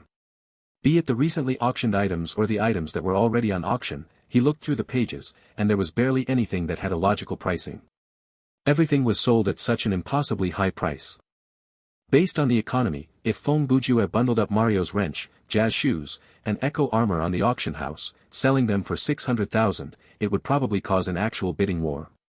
Or perhaps it would be grabbed by others in less than 1 minute after it was placed on auction. The person who got it might even think to himself, "Wonderful, I managed to run into an idiot today." Thinking about that, Feng Bujue thought of a wicked scam, or rather, a wonderful idea. He turned and headed to the row of elevators, preparing to head toward the last area that he had not explored, the Thriller box. Feng Bujue was in no hurry to get any equipment, and he had quite a lot of skill points. If he went to buy some elite equipment and used a relatively acceptable price to auction them off, he would definitely be able to earn a few dozen thousand, and by then, apparel would be no problem for the man. After returning to the login lobby, Feng Bujue went back to the storage to put the flashlight into his inventory and went to accept his rating reward. He was not in a hurry to rush his level, and 50,000 game coins was not that important. It was simply better to get some equipment to sell or auction rather than accepting the game coins directly. Item name, Kenny's hooded jacket. Item type, armor. Quality, excellent. Defense points, slightly weak. Element, none. Special effect, within a certain range, the wearer of this item will become the main damage target, pulling the damage away from teammates. This effect includes monster attacks, accidents, and natural disasters. In team survival mode, normal, the wearer will have 1 on-the-spot revival chance. Equip requirement, male characters and bound after equip. Remark, oh my god. They killed Kenny. The placement of the equipment was the upper body, but it would not overlap with one's apparel. Equipment was equipment while apparel was like a player's skin. One could equip both at the same time, but only one would show up as the player's appearance. Feng Bujue understood the reference to South Park, so, even if he could not equip the Echo armor, he would not be rash enough to put the jacket on. Wearing this was no different from actively searching for death, while gifting it to others would be giving them a death sentence. Therefore, the best solution was to put it on auction to harm a stranger. Currently, his inventory was 8 out of 10, and he could still carry 2 more items. Based on the economy, the elite equipment sold at the Thriller box would be priced at around 300 skill points. If they were sold at 500 skill points, then he would not be able to purchase two, so having two empty spots in his inventory was more than enough. After all, the items would not take up space for long since he planned to auction them after getting them. Returning to the elevator, after the door closed, Phong Bujue pressed the button to head to Thriller box, but strangely enough, this time, the door did not open, nor was there a system notification. 2 seconds later, the elevator started to move, and strangely enough, Phong Bujue realized that the elevator was not moving up or down, but instead, it was moving like he was on a roller coaster. There was no rhyme or reason, and he was tossed around for a while before the elevator stopped. The door opened on its own, and an unexpected sight appeared before Phong Bujue's eyes. The area before his eyes was much smaller than the storage room and only slightly bigger than the elevator. The ceiling was white, and a soft glow filtered down from above. The floor was decorated with black and white tiles, like a chessboard. The strangest thing was that, other than the elevator door, all the walls in the room were fitted with funny mirrors. The reflections of Phong Bujue looked stranger than the one before it. Not only was the physical shape distorted, even his presence was changed by these mirrors. Inside these mirrors, one could see joy, anger, sadness, greed, madness, dullness, blankness. It was as if each reflection represented an emotion or desire. And I thought this would be a large shared public space like the market, Phong Bujue mumbled to himself. His eyes were attracted to the only object in the room. In the middle of the floor was a large, intensely colorful box. It was a 1 meter by 1 meter cubed. So, if I open it, there will be a clown attached to the box springing out to scare me. Phong Bujue shrugged and smiled as he walked to the box. Suddenly, the system announced, when you're at the Thriller box, you can open the special menu to browse the objects on sale. TSK. So, this is just for decoration. The rather disappointed Phong Bujue opened the menu. The list of items was long, surprisingly long in fact. There were more than 4,000 items, and all of them were at least excellent quality. In just 2 days of the closed beta, or 50 hours in real life, and 500 hours of sleeping mode and 100 hours of non-sleeping mode, the combination of both modes would add up to 25 days. In this period, each randomly generated scenario would have 1 or 2 items that players were unable to bring out of the scenario. Other than that, there was countless pieces of equipment inside the scenarios that the players did not even discover. All these items, after having their attributes adjusted, would show up in the Thriller box. The open beta had started at 8 AM, and it was since then that everything in the Thriller box had started their countdown toward demolition. By then, 6 hours had passed and so everything generated at the start of the open beta in the Thriller box had the tag saying, remaining time of existence, 6 days 17 hours 38 minutes. Other than that, there were quite a few items that were added after the start of the open beta, and their countdown started the moment when the scenario that they were generated in ended. Out of curiosity, Phong Bujue searched for Zombie Must Die, which he had encountered in his tutorial. He did manage to find it, but the attributes of the sword had been changed. Item name, Zombie Must Die. Item type, weapon. Quality, excellent. Offense points, slightly strong. Element, none. Special effect, its attack can melt a zombie instantly. Equip requirement, Fighting Mastery D, level 18. Remarks, one of the earlier products made by the legendary dwarf blacksmith, or All Must Die. A cunning goblin merchant used several bottles of sorghum wines to trade for the sword. Half a month later, or forged another blade called Goblin Must Die. As a weapon with a specific purpose and acceptable damage, the updated equip requirement was more logical. As a level 18 player with fighting mastery, no matter what their equipment was, fighting against a zombie should not be too difficult, but it should not be too easy either. However, that would change if said player had this sword. They would basically be able to kill every zombie without suffering any damage in return. This sword's price matched Phong Bujue's expectations of such a standard of weapon, it was 300 skill points. Therefore, this rather conceited fellow could not help patting himself on the back. However, Phong Bujue did not plan to buy this sword. After all, this weapon was much too specific, and the chance of a player running into a zombie in the scenario would be less than 10%. Phong Bujue could not see it being a hot item at the auction house either. He adjusted the list according to the time remaining and started to browse from the first page. And then, his reading habits sunk him into this trap. The equipment there was cheaper than the ones at the auction house, and they were worth every penny, so he was afraid that he might lose out on some good finds. The more Fong Bujue scrolled through the list, the more excited and surprised he became. Even though he did not see much equipment with legendary quality, he had already spotted a few with perfect quality. Of course, he could only window shop with their price tags of several thousand skill points. These items probably only showed up during the opening CG or were owned by the final boss. Most of them were like Zombie Must Die, something that helped the player clear the scenario quickly and efficiently. However, most of them would be recycled in the thriller box, awaiting the fate of being deconstructed. Therefore, it was possible to find legendary items like Xian Yuan's sword or Illidan's glaives in the thriller box. As long as the player had enough skill points, they would be able to purchase them, but whether they could be equipped, that was a different matter. In any case, skill points were something that could not be purchased with money, and the only way to obtain them was through one's combat or puzzle solving in the scenarios. Therefore, players with high skill points would not be so weak. Fong Bujue stood there and studied the list for more than an hour. His initial plan of purchasing the items there and selling them for money was completely abandoned. He thought to himself, does the system think the players are idiots by placing this function of exchanging skill points for game coins here?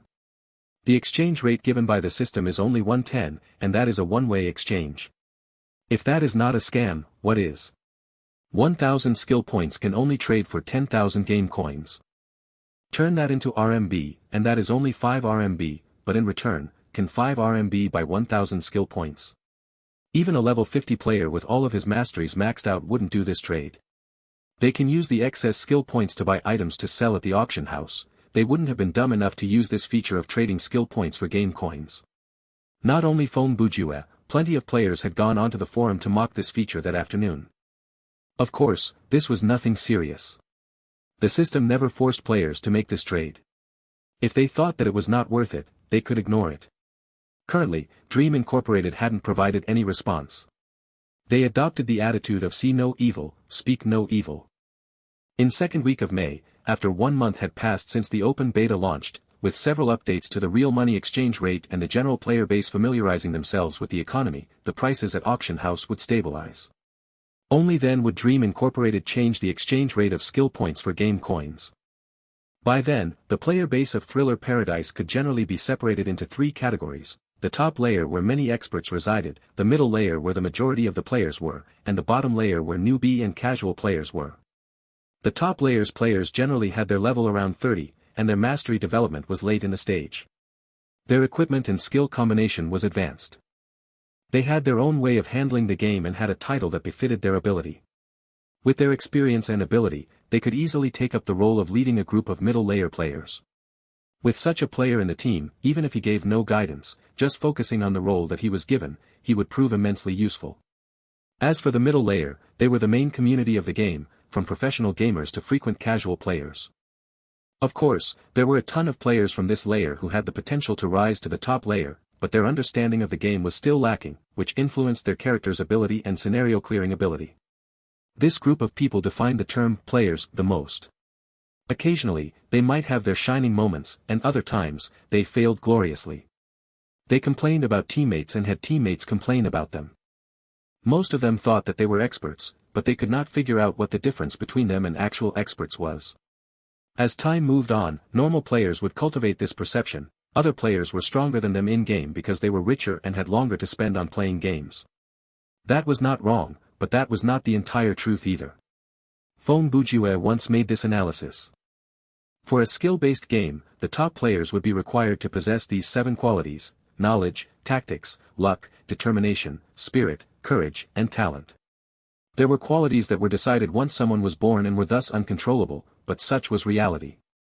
Games were not so different from sports, only a hard-working player born with the necessary talent would be successful. Lastly, the bottom layer players. They could be split in a further 3 categories: players who had just joined the game, casual players who did not log into the game too often, and players with fighting capability of a 5-year-old. This was the bottom layer, and the first 2 types of players would eventually graduate from this layer after enough time had passed. However, the people in the 3rd category would not be so lucky. Everyone had things in life that they were good at and bad at, that naturally included gaming. That was generally how Thriller Paradise's player base was categorized after a month of the open beta. The author mentioned this now for 2 reasons. Firstly, at the end of May, there would be an arena organized in-game. Due to the high number of participating players, one had to fulfill certain criteria to get the registration, so the last category of the bottom layer players were disqualified even before the match started. Secondly, after hearing all that, it might be naturally to assume that Phong Bujue would become one of the top experts, but that was not the case. He was the fourth type of player. This type of player was too rare to categorize as a group. For a game that had tens of thousands of active users, there were fewer than 10 such players. Their level might not hit the top level ranking, but they were often seen on the combat capability ranking. In the arena, Dream Inc. made the decision to skip these players need to participate in the preliminaries and other matches, so they were directly moved into the finals. Even though this was called out by many players as a sign of unfairness, from other angle, Dream Incorporated was trying to protect the majority of the players. If they were allowed to face off against these players in the preliminaries, that would be the real definition of unfair. Phong Bujue had the time of his life, looking through the list of equipment for about an hour. In Thriller Paradise's menu, a page would show 100 items, and each item only consisted of its name, type, and price. Only by clicking on them would the details show up. Phong Bujue naturally did not click on every single thing. He only checked out the things that interested him and scanned through most of them. Some pages only took him 10 seconds to read before skipping over. Even so, it still took him so long, and there was quite a number of equipment that caught his attention. When he was done, he closed his eyes and let out a sigh. He arranged his thoughts and used the search function to pull out an item that he had purposely marked in his mind. Item name, Casey Jones mask. Item type, armor. Quality, excellent. Defense points, medium. Element, none. Special effect, when equipped, the player's fighting mastery will be viewed as one level higher than the player's actual level, but the maximum level that this effect can influence is level C. Equip requirements, male character, level 15, bound after equip. Remark, the owner of this mask spent his free time hanging out with 4 mutant turtles who lived in the sewers and had a passion for pizza. As a youth without any superpowers, he still had a passion for fighting street crime, and this mask slowly became his symbol. The mask sold for 500 skill points, and its main value was the low equip requirement and had the feature of strengthening its wearer. Before level 20, it was hard for players to raise their mastery to level C, and this mask's effect was there to help players break through that threshold. As something that had its lifespan, this mask would be immensely useful for players between level 15 and 20. Even after level 20, if the player's fighting mastery had not risen to level C, then the item would still have its uses. Currently, Phong Bujue's mastery levels were General Ability E, Workmanship E, Sleuthing E, Fighting E, Marksmanship D, and Medic F. Other than that, after the open beta, the list of mastery in the menu changed. The original font became smaller, and a new grayed-out area appeared. This meant that 2 new masteries had been introduced into the game, but for now, Phong Bujue had no idea what they were. In any case, this mask was worth more than its price, so Phong Bujue did not hesitate much before purchasing it. Even though he was level 13, leveling up to 15 would not be so difficult. Theoretically speaking, he only needed to clear another 4 scenarios. After buying the mask, Phong Bujue took it back to his storage. Then, he returned to the market to place Kenny's hooded jacket on the auction house with 110,000 as the starting price and 140,000 as the selling price. When he made that listing, he paid 4,000 game coins as a processing fee. This fee was decided by the system and was different depending on the item listed. The difference in price was based on the item's attributes, so technically, one could base the item's actual value on the listing price that was given by the system. If no one bid on the item in 24 hours of real-life time, the item would be taken down from the listing and returned to the player. If it was sold, the money would be mailed instead. After dealing with all that, Phong Bujue returned to his login space. It was 3 p.m. in real life, so he had technically half a day to spend in-game. He set up a short-term goal for himself. Before the sun rose the next morning, he had to reach level 15 and level up his workmanship to D so that he could equip Echo Armor and Casey Jones mask. Then, it was time to go and experience the killing game mode. Phong Bujue, level 13. Please select the game mode that your team wants to join. You have selected the team survival mode, normal, please confirm. Confirming, the team size has been randomized, a team of 2. Your team has joined the team queue. Currently searching for other ready players or teams. Search completed. Team full. Adjusting nervous connectivity. Generating the scenario. Please wait for a moment. Downloading. Welcome to Thriller Paradise. This time, it was a woman who spoke, and the tone was light like she was whispering right into Fong Bujue's ears. Download complete. You are currently playing Team Survival Mode, Normal. A scenario introduction is provided in this mode, and there is a chance for the trigger of side or hidden mission and special world building. Reward for clearing the scenario, random draw of a learnable skill card. Playing the scenario introduction. The game will start right after. The force of gravity on Fong Bujue slowly disappeared, and soon, the introductory CG appeared before his eyes. The scene showed the gate of a school, and the moon was hanging in the sky. The name of the school was written on the wall, Yijia Elite Academy. Looking from the main gate, there was a field and the main school building.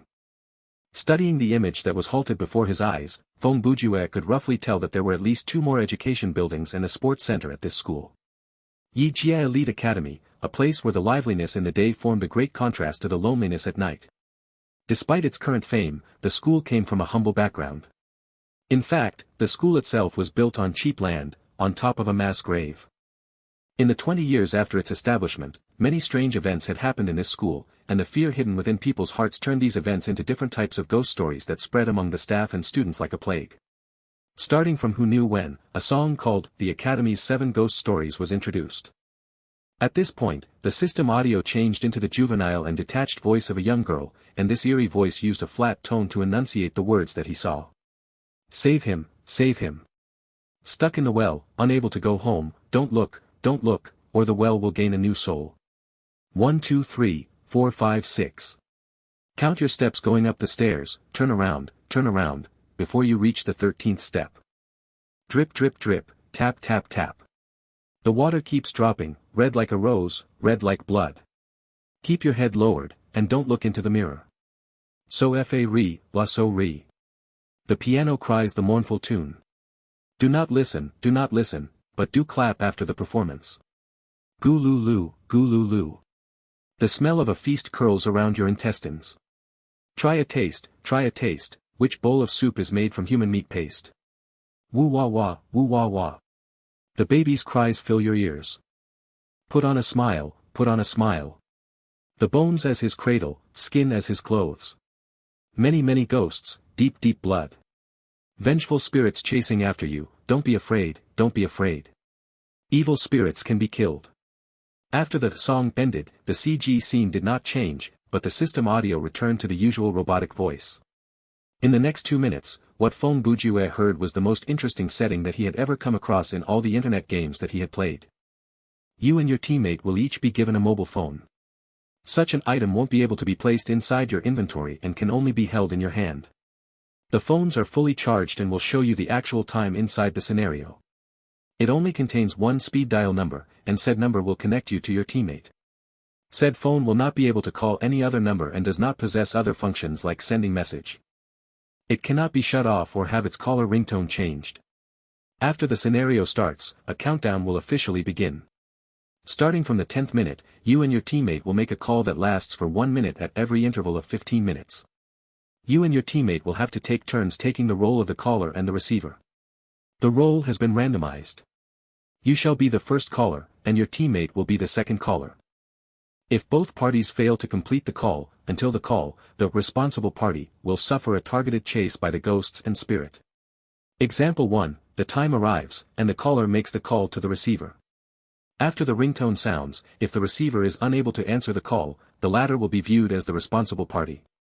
Example 2, if the caller forgets or is unable to make the caller will be viewed as the responsible party. You and your teammate are unable to directly communicate, limited by system, and all communication can only go through the phone. If you and your teammate accidentally encounter each other in the scenario, like one falling into the sight of the other, you have to separate within the time limit of 1 minute, or else the horde of ghosts will start their targeted pursuit on both of you. After the scenario begins, please split up and enter the school grounds after 5 minutes. Failing that will result in the same punishment as previously noted. Then, the scenario started. Fong Bujue was already standing at the school gate with a new black flip phone in his hand. He turned to look at his teammate, and he was startled because his teammate was passing Rain. Before queuing up, Fong Bujue did not go to check his friend list, so he had no idea that she was online.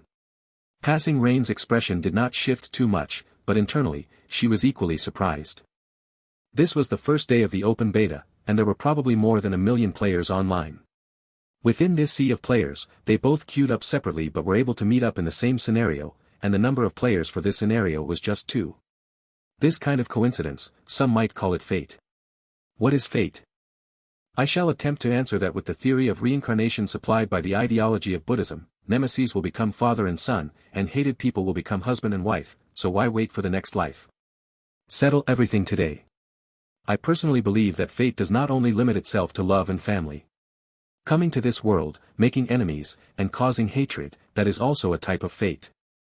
Therefore, some advice for my readers who believe in Buddhism: if you have any negative feelings toward anyone, try to resolve it in this life, or else they might become your son or daughter in your next life, and you'll just spend more time trying to perfect their lives. If you owe someone money, please hurry to settle the debt, or else while you might escape from the debt in this life, you'll need to compensate with your body in the next life. Oh, by the way, the reason I am writing all this is because the song earlier sounded quite scary, so this part is merely to lighten the mood. Back to the story. Phong Bujue tried to speak, and naturally, he could not. His voice was muted by the system, and even his intention to move his lips was prevented by the system. Therefore, he could only rely on his gestures. He first made the sign for 6 and placed it beside his ear, a sign for the phone. Then he pointed at himself, raising his index finger, and then pointed at Passing Rain, raising 2 fingers. Phong Bujue was confirming the sequence of caller. His action was easily understood, so naturally, Passing Rain got it. She nodded. Then, she also gesticulated in response. She pointed at herself and then at the main building. After a brief pause, she pointed at Phong Bujue and then at the far side of the field. Phong Bujue made the OK sign with his right hand and extended his right arm, because his other arm was holding the phone, bowing at his waist to allow the lady to go first. The two split up the job in silence. Passing Rain entered Yi Jia Elite Academy first, and Phong Bujue followed closely behind her, each of them going in completely different directions. After both of them stepped into the school, the system called out, main quest triggered. The quest details were, explore Yi Jia Elite Academy to resolve the 7 supernatural phenomena. Current progress, 0/7 inch. Phong Bujue and Passing Rain parted at the field. The former went around the main building to the back of the school compound while the latter entered the main building. If the two of them worked on this assignment together, the scenario should not be too difficult. They could discuss the puzzles that they came across, and they could cooperate in any fighting scenario. When something scary happened, at least they would have the other next to them. But as they were limited by the system to work alone and had to complete that strange phone game that was obviously some kind of trick, in a way, the scenario's level of danger and difficulty was doubled. In that brief song, one could find many clues about the locations and the actual haunting, like the well, staircase, mirror, and piano. Naturally, a well would not be inside a building and would not be near the football field, so most likely, it was at the back of the school compound. With that hypothesis in mind, Phong Bujue walked around the main building. At the time, the moon was high in the sky, like a silvery crystal lighting up the ground.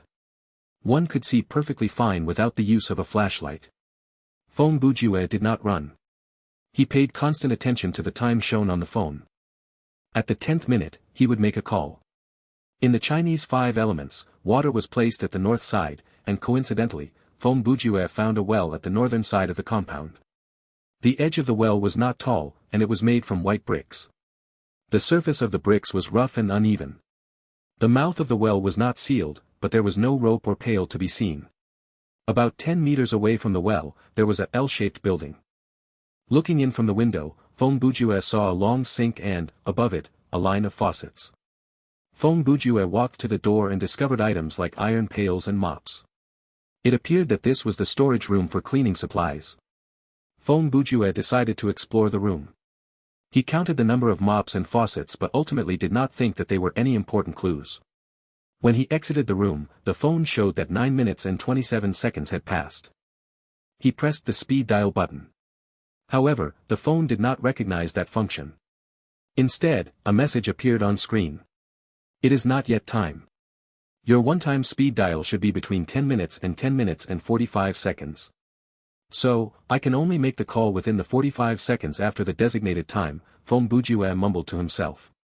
He waited for half a minute, and when the phone's time showed that it was 10th minute sharp, he pressed the speed dial button again. The string of numbers appeared on screen, and the first call was sent out. Do. The ringtone only rang once before Passing Rain answered. They were on each other's friend list, but they had not said a word since they entered the scenario. Feng Bujue felt like it was polite to begin the conversation with a greeting like, "This is such a coincidence," but before he could waste his time with meaningless words, the girl cut right to the chase. "This main building is larger than it appears, and the power has been cut off because none of the lights work. There are rows of lockers after entering the front door, and beyond that is a straight corridor. There is a map for this level on the wall, and I'm currently on the first floor. I plan to conduct my search floor by floor, from first floor to the roof, and open each door to check. Currently, I've not run into anything strange. What about you?" This was the first time that Feng Bujue had heard her use so many words in one go, and he had a hard time getting used to it. But he understood that it was because the 1-minute time of communication was precious, and Passing Rain was probably waiting with the phone beside her ears when he made the call. So, right now, she would be holding the phone with one hand and the lamp with the other. If she ran into danger now, it would be hard for her to grab a weapon. Therefore, Feng Bujue followed the girl's lead and quickly replied. "I found a well, and it should be the location pointed out by the first line. I'm preparing to study it closer." He paused for a second. "Let's think back briefly about that song. The second line talks about a ghost story involved a staircase with 13th step. I've looked around and noticed that there are 3 taller buildings in the school compound, and the main building is the tallest. It has 7 floors and a roof. I believe there's a high chance for you to trigger this event. Remember to keep count of the steps, and if you notice that there are 13 steps when you move up the stairs, it means that you've entered a supernatural dimension. The third line should refer to the toilet. If you hear a constant dripping sound coming from the toilet, then do. The call ended. The 1 minute was over, and that was how their first contact ended. The next call would happen 15 minutes later, and it would be Passing Rain calling Feng Bujue. Even though Feng Bujue had not finished, there was nothing that he could do. Actually, his reminder was rather excessive because Passing Rain had heard the story about the staircase before, and regarding the content of the song, she had also memorized around 80% of it. In terms of fighting power, Feng Bujue was unnecessarily worried, especially when he should be more worried about himself. Moving the phone away from his ear, Feng Bujue looked at the screen. He tried to call the number again, and this time, the message that appeared differed. "It is not yet time. Your next call should be between 40 minutes and 40 minutes and 45 seconds. I think I can understand the purpose behind the setup," Feng Bujue thought to himself. The communication of 1 minute is never long enough to say anything. The main purpose of this setting is not to get the players to help one another but to pull each other down. His guess was right. This was a setting that the system designed since they were both incredibly capable players. With their ability, even if they were separated, it would not be harsh enough to cause them any pressure. However, the concern that they would have for each other, that was definitely enough to transform into burden and pressure. The rules were laid down clearly. They were not able to travel together, and even if they chanced upon each other, they could not communicate. They had to call each other at regular intervals, and the party that failed to make the call or answer the call would be haunted by ghosts. One could imagine when the time arrived, and they did not get the call, or they had made the call, but the other party did not answer, they would naturally be burdened with worry, thinking about why the other person did not answer. Did they key in the wrong number? Had something happened to the other person? Would their teammate would be able to handle the haunting of all the ghosts alone? Even though one could see if one's teammate was alive through the game menu, it did not change much because that was the only information provided. Anything else, like whether they were injured, where they were, how high their terror points were, was not available. Even if one had their leg sawed off and was bleeding out inside a locker, the other would not know. The one who was not haunted would be filling up their mind with the worst possible scenario and would eventually make a mistake due to the influence of these thoughts. Therefore, this kind of setting was meant to be interruptive. If anything, a setting where they would not be able to communicate at all would be much nicer. Since the phone could not be placed inside the inventory and the pockets of the pants that he wore were too shallow to contain anything, Feng Bujue had no choice but to carry the phone in his hand. Even though he had no idea whether it would be useful or not, Feng Bujue took out the wrench and held it in his other hand as he slowly approached the well. His steps were slow and deliberate. If he triggered an event, he would be able to react at first notice. The air around him suddenly cooled down, and when Feng Bujue was only 3 meters away from the well, a plea that sounded more like a mumble came intermittently from the well. Save. Save. Me. After that, the scene before Feng Bujue's eyes immediately changed. In 1 second, the night turned into dusk, and around him appeared a thin young man. He was wearing a school uniform and spectacles. He was surrounded by 3 larger boys who looked like school bullies. They were talking over him and would occasionally knock the boy's head or bump roughly into him. Is this a replay of the death scene? Feng Bujue walked forward and reached out. As he expected, his arms were like air and cut through the people's bodies easily. He was unable to touch them. Therefore, he continued to observe with patience, to see what would happen next. Actually, it was nothing special, a normal mugging. However, the boy said that he had already given them everything. The bullies were naturally not satisfied. One of them started the assault by landing a punch on the boy's stomach. After he crumbled to the ground, punches and kicks rained down on him. The assault continued for a while, and the 3 seemed to come up with some new idea. They dragged the boy to the well, and one of them held the back of the boy's shirt and dangled his upper body over the mouth of the well. The other 2 grabbed a leg each, hoisting him up to the same height as the edge of the wall. The boy was understandably afraid, and he struggled to get loose, yelling for them to stop, but the 3 ignored him. All they did was laugh louder and louder. This joy continued for a minute before tragedy struck. It was unclear who slipped, but the boy fell into the well, and his voice disappeared into the darkness. The 3 finally got afraid, and they started to convince themselves of their innocence. I didn't release my grip. It was his mistake for wiggling about. He did this to himself. Right? Right? Ah. Yes. Yes, of course. It was a mere accident. Just like that, they abandoned the boy and left, without going to call for help. The next second, the illusion disappeared. The night was still cold, and Feng Bujue was still 3 meters away from the well. He looked at the phone again, and while that flashback was playing, time seemed to have stopped. Save me. The voice began again. Feng Bujue took a deep breath and leaned closer to the mouth of the well. At the same time, inside the main building, Passing Rain found a cut newspaper article inside an office table in the teacher's lounge. The headline was very eye-catching, and someone had used pen to circle some of the lines to emphasize the key words.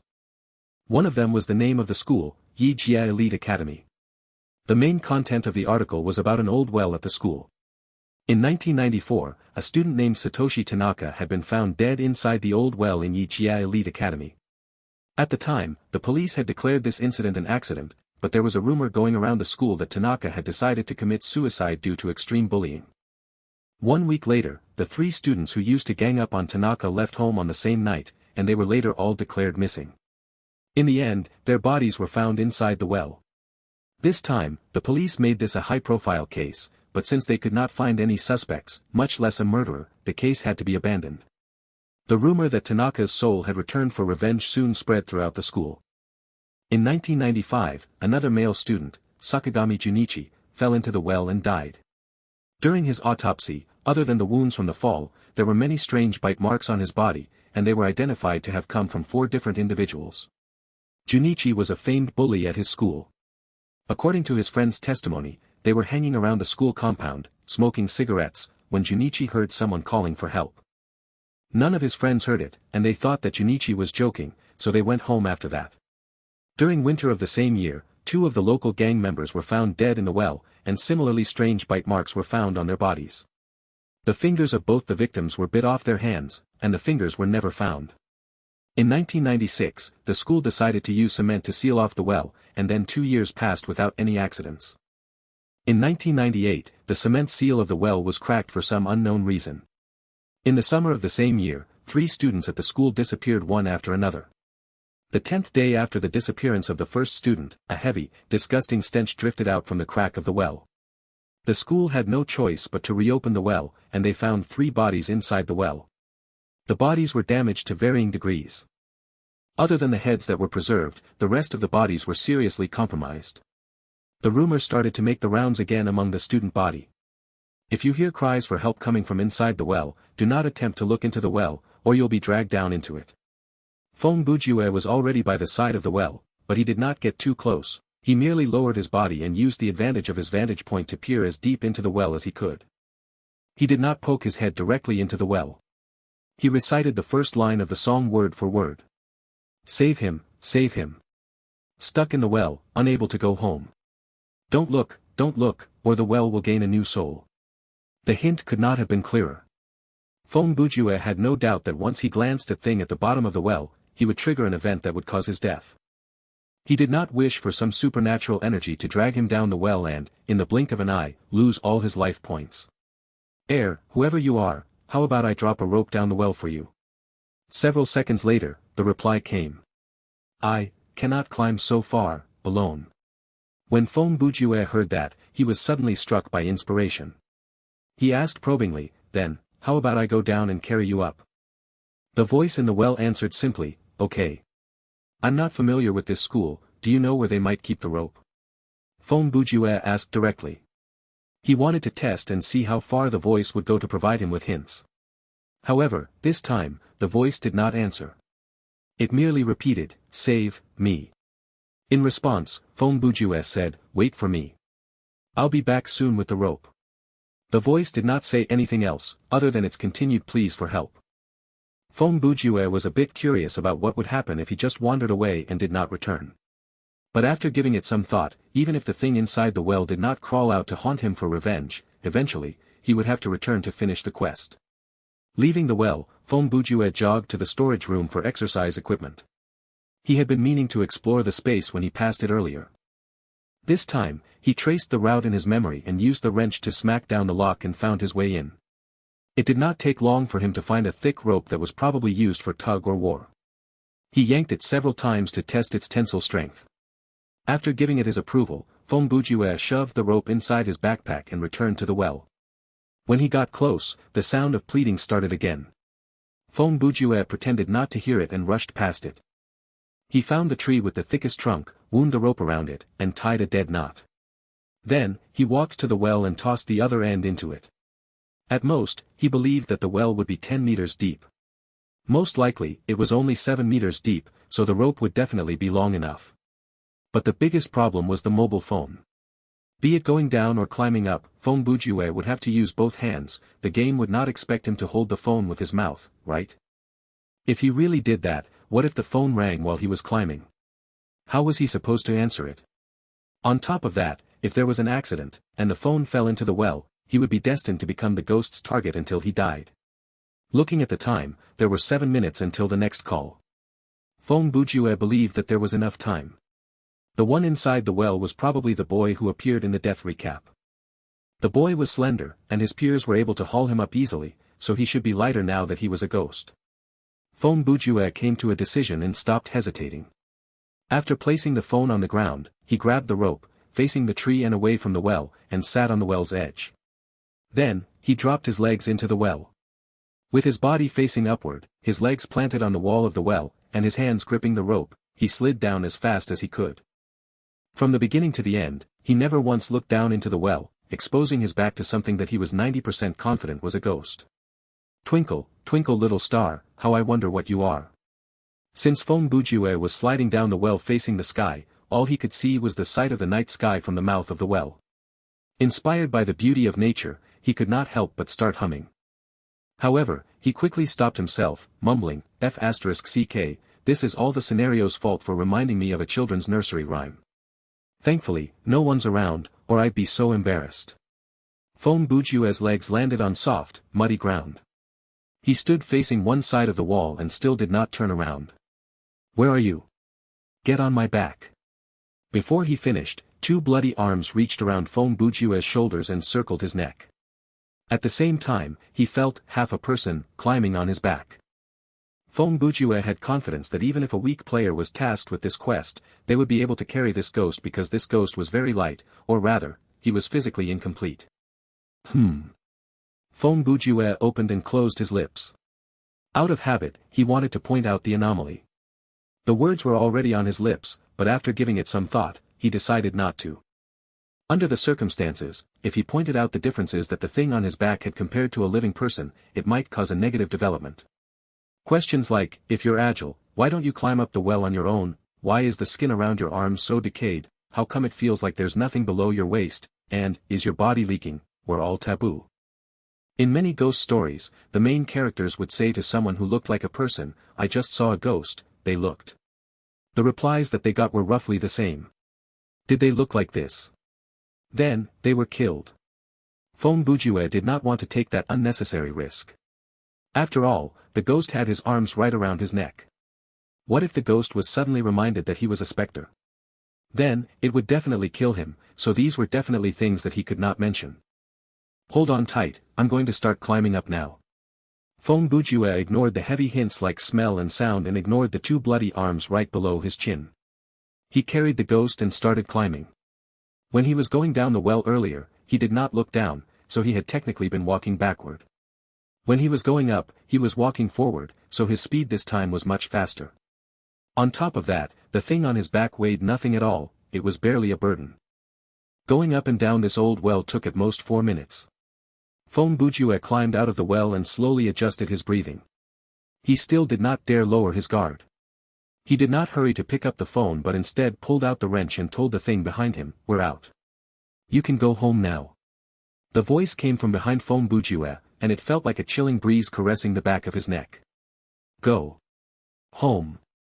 That was followed by a stifling silence. "Thank you," said the ghost. When Feng Bujue heard that, the chill around him disappeared, and the sensation that he was carrying something went away as well. Right then, he let out a long sigh and turned his head around. Under the silvery moon, the well had already changed. The mouth was no longer open but was blocked by a slab of cement. The rope in Feng Bujue's hands had one of its ends still tied around the tree, but the other was dropped next to the edge of the well, not inside the well. Perhaps Feng Bujue had not gone down the well at all, but he went someplace else, and he rescued that boy from that place. The article in Passing Rain's Hand said this. 1998, Fall.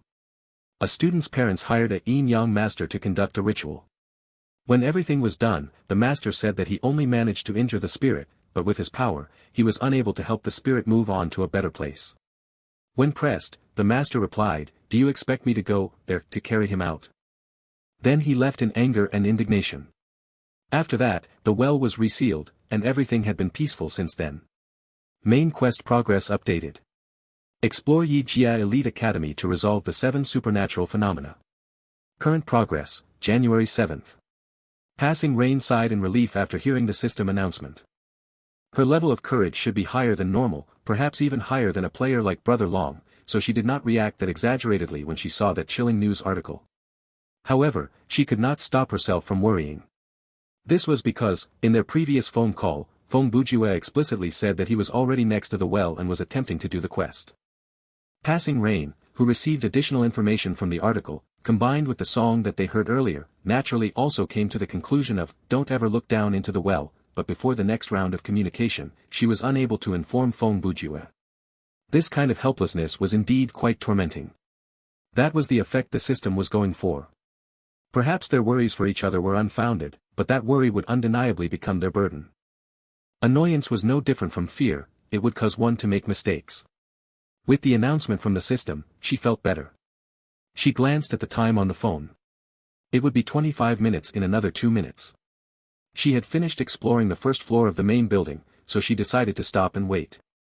She would move upstairs after completing the call. However, right then, she heard the system say, "In this scenario, if you stay in one place or wander around explored areas for too long and try in any way to delay the progress of scenario, it will be treated as AFK-like behavior, and your terror points will slowly increase as time goes by." Hearing that, Passing Rain sighed. She picked up the phone and her lamp before walking down the corridor. The AFK-like behavior concept was absent during the closed, and it was only introduced after the open beta. Using this scenario as an example, assume that it was not Brother Ju and Passing Rain attempting it but instead 2 unfamiliar players.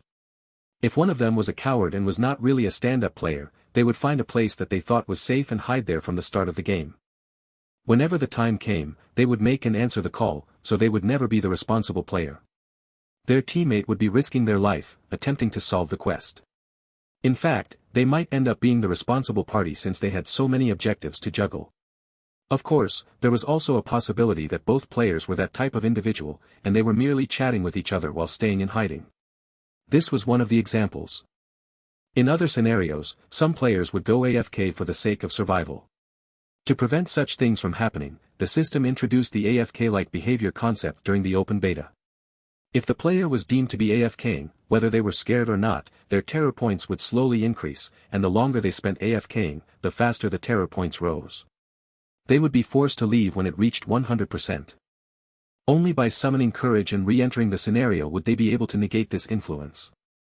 Of course, not every scenario had this setting.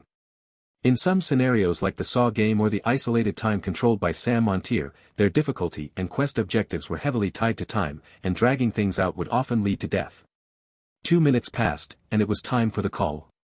Passing Rain was at the bottom of the staircase. As she climbed, she pressed the speed dial button. 1, 2, 3, 4. Passing Rain counted the steps in her heart while she placed the phone beside her ear. The tone rang twice before Feng Bujue answered. "I'm fine, how about you?" That was his first sentence. He answered the question that she might ask and quickly tossed out his own question. "Everything is fine. I'm going up the second floor now." When Passing Rain said that, she already finished the first set of the floors. She turned 180 degrees to the left, and before her was the second set. After that, it would be the second floor's corridor. "I just climbed up the first set of stairs.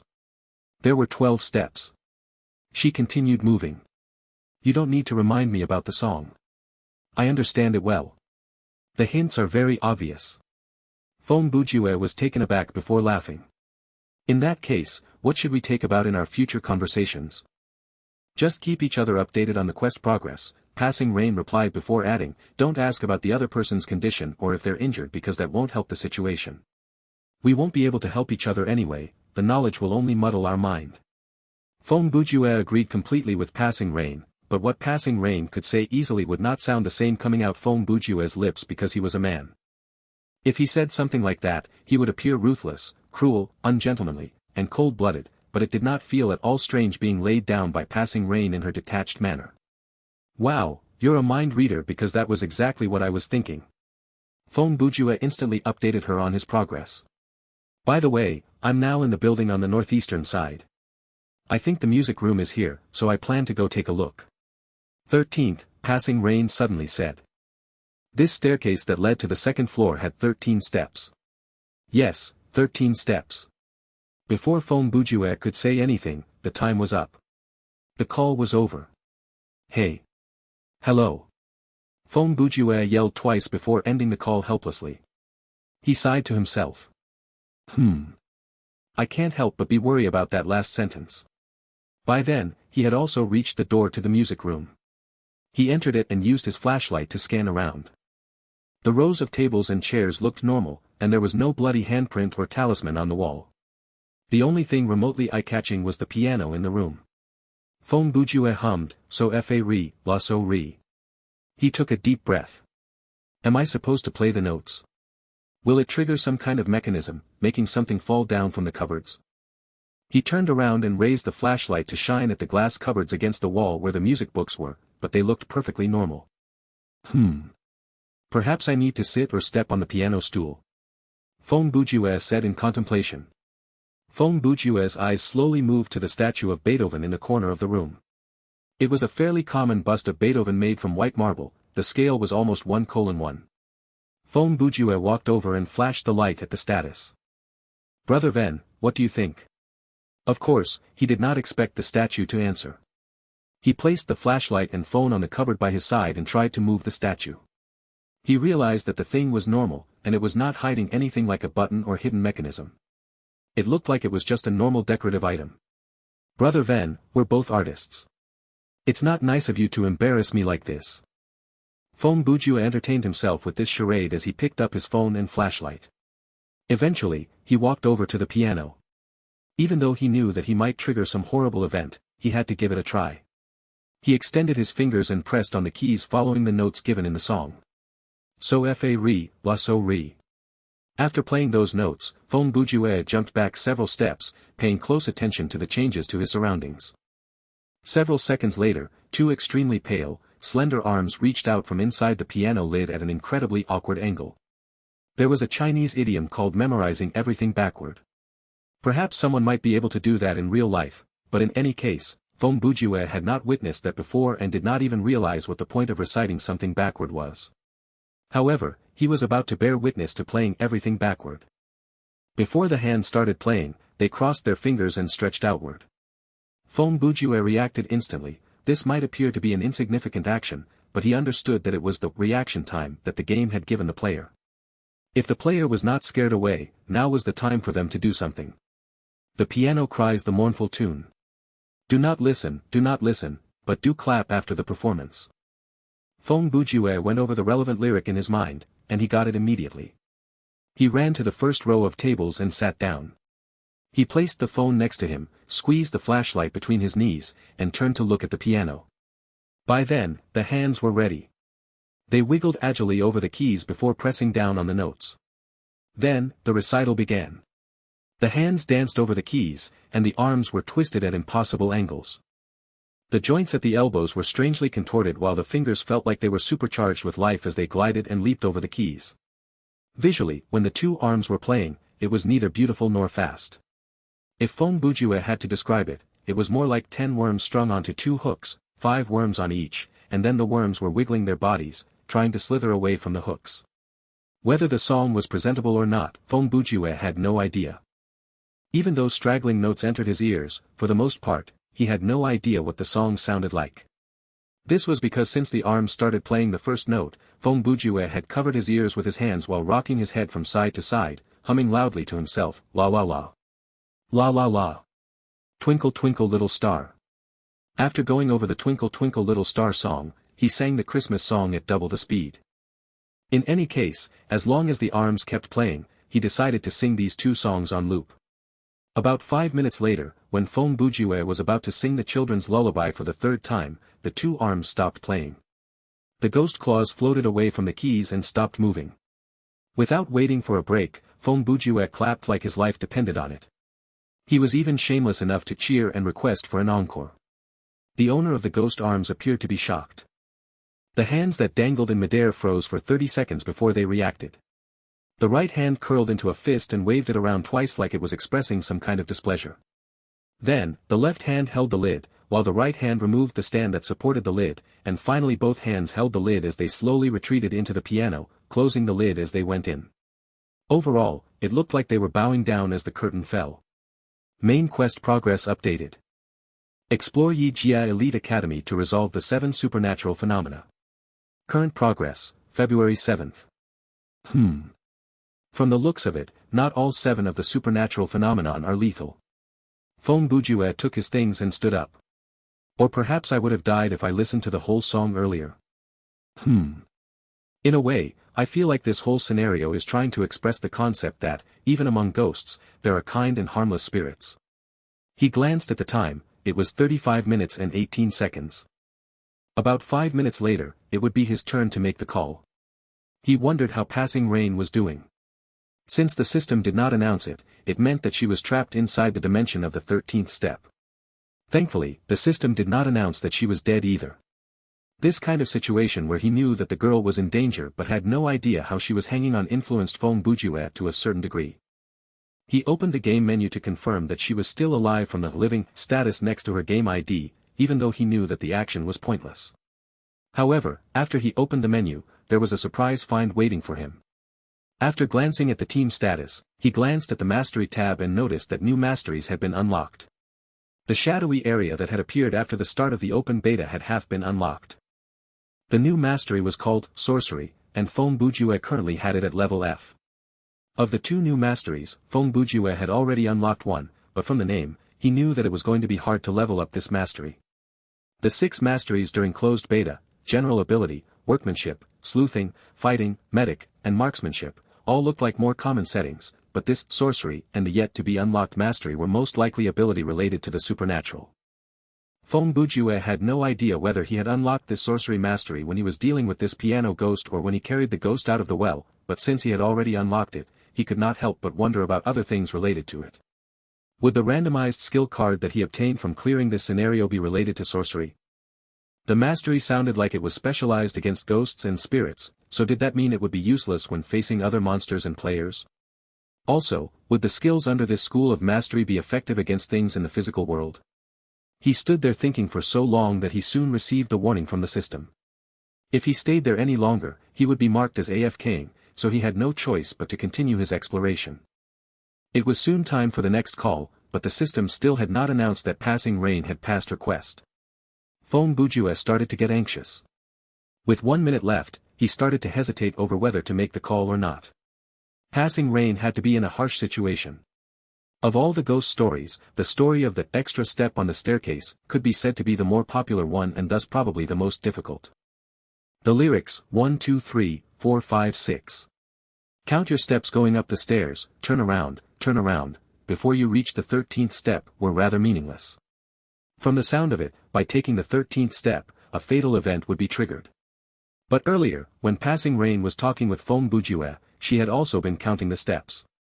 Perhaps she had been distracted by him and taken the 13th step without realizing it. She also did not expect that, in a building with 7 floors, she would come across this staircase with 13 steps so soon on the 2nd floor. At the time, Feng Bujue's concern was, if Passing Rain was caught in a tough spot, then there was a high chance she would not be able to answer the call, and that would mark her as the responsible party. Then, she would be dropped into greater trouble for the next 15 minutes, adding insult to injury. So, if I don't make this call, I'll become the responsible party and suffer the haunting of the ghosts. But in that case, at least additional danger won't be shouldered by Passing Rain. She will be spared. Just as he was hesitating, time was up. The choice was to have faith in his teammates' ability or his own judgment. With the time ticking down, Feng Bujue had to come to a decision soon. The internal struggle was more pressure applied by the system other than fear. Regardless of how Feng Bujue made his choice, the fact that he had chosen to tussle with the system meant that he had already lost. Because he had been distracted to consider something that he would never come to a concrete decision on, and that would only bring him danger. Right then, the sound of a baby crying suddenly entered Feng Bujue's ears. He turned to the voice, and it came from the corner of the dark corridor that expanded before him. He did not hurry toward it but instead lowered his head to look at the time.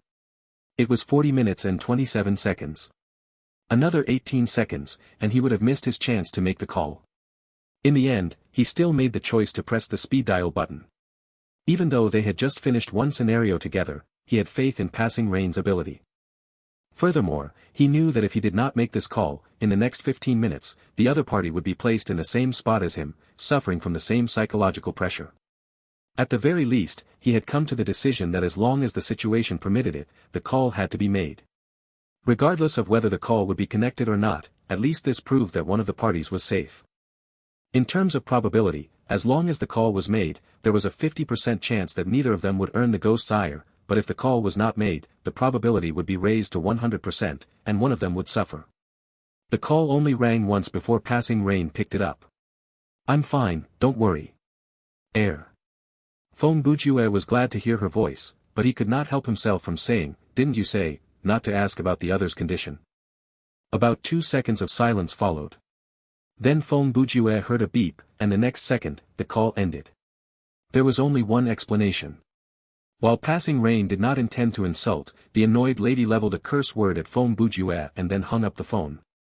Listening to the busy tone that followed the beep, Feng Bujue stood baffled and slowly moved the phone to before his face. "Hey! What's the meaning of this? How could you hang up on me? It was you who said we shouldn't update each other on our conditions, okay? And now you cursed me for it? The fact that you could voice it means that you think you're right." He widened his eyes and growled at the phone. However, the call was already over, and Passing Rain could not hear him, he was merely venting for the sake of it. Idiot. Dummy. Retard. What else can it be? What exactly have I done? As indignant as you were, there's no reason for you to hang up on me, right? I knew I shouldn't have made that call. The sound of a baby crying became more obvious, and like the lyrics in the song, woo wah wah, woo wah wah. The baby's cries fill your ears. Feng Bujue closed the flip phone and held it in his left palm. He also held the flashlight in that hand as he pulled out the kitchen knife with his right hand and jogged forward. After turning around the corner, he instantly saw a basket on the ground. It was the kind of bamboo basket that people carried to picnics. There was a baby lying inside the basket. The baby was swaddled in a white towel, and only his head was showing. He did not look particularly scary. Like a newborn, his eyes were closed, and he had not grown into his features. Feng Bujue groaned audibly and then squatted down to look at the baby. In a calm tone, he said, "Tell me, what do you want? You have 30 seconds, or else I'll help you transplant your little head." The baby continued to cry, and in fact, he cried even harder. The crying became shrill, like the sound of nails clawing down a pane of glass, designed to make one's heart quiver. "All you do is cry." Feng Bujue raised his voice. "I'm telling you, I'm still counting the time." His interrogation led to the worst possible result. The baby slowly opened his eyes to reveal a pair of ruby red eyes, and the face scrunched together to show a wicked smile. According to legend, babies who had just arrived into this world possessed yin-yang vision because their soul had not fully formed yet. If a baby died at this stage, their level of resentment would be impossibly high, and they would be more aggressive and dangerous than normal ghosts. Before Feng Bujue's eyes, the basket that carried the baby turned into a human body in the blink of an eye. The victim's face was frozen in horror. His limbs were gone, and the contents of his stomach were hollowed out, scattered around the corridor. That baby was lying inside the hollow body, smiling at Feng Bujue. "So, this is why the lyrics go, the bones as his cradle, skin as his clothes," Feng Bujue commented. "Let me guess. Your mother was a student here, who had her heart cheated by one of the students or staff. She was 9 months pregnant when she came to the school to beg the father for mercy but was cruelly rejected. In the end, she chose to commit suicide in this corridor and personally gouge you out of her body before she died. That was why Feng Bujue was a novelist. His ability to turn the details that he saw into a plot was unrivaled." After hearing that, the ghost baby suddenly stopped laughing, and the next second, it started to scream at the top of its lungs. The scream was incredibly scary, and it shattered the glass windows in the corridor, and Feng Bujue's life points dropped like crazy. It was going to be impossible to deal with this monster the peaceful way. Feng Bujue quickly raised his knife and aimed it at the baby, but before the knife could make contact, his wrist was held back by some force. He turned to look and saw an arm reach out supernaturally from inside the wall to halt his attack. It appeared as if the torn limbs of the dead bodies that littered the corridor were still around there somewhere. Thankfully, the baby could only continue its scream for so long. It stopped after 8 seconds, or else it would have been possible for Feng Bujue's life points to directly slide down to 0.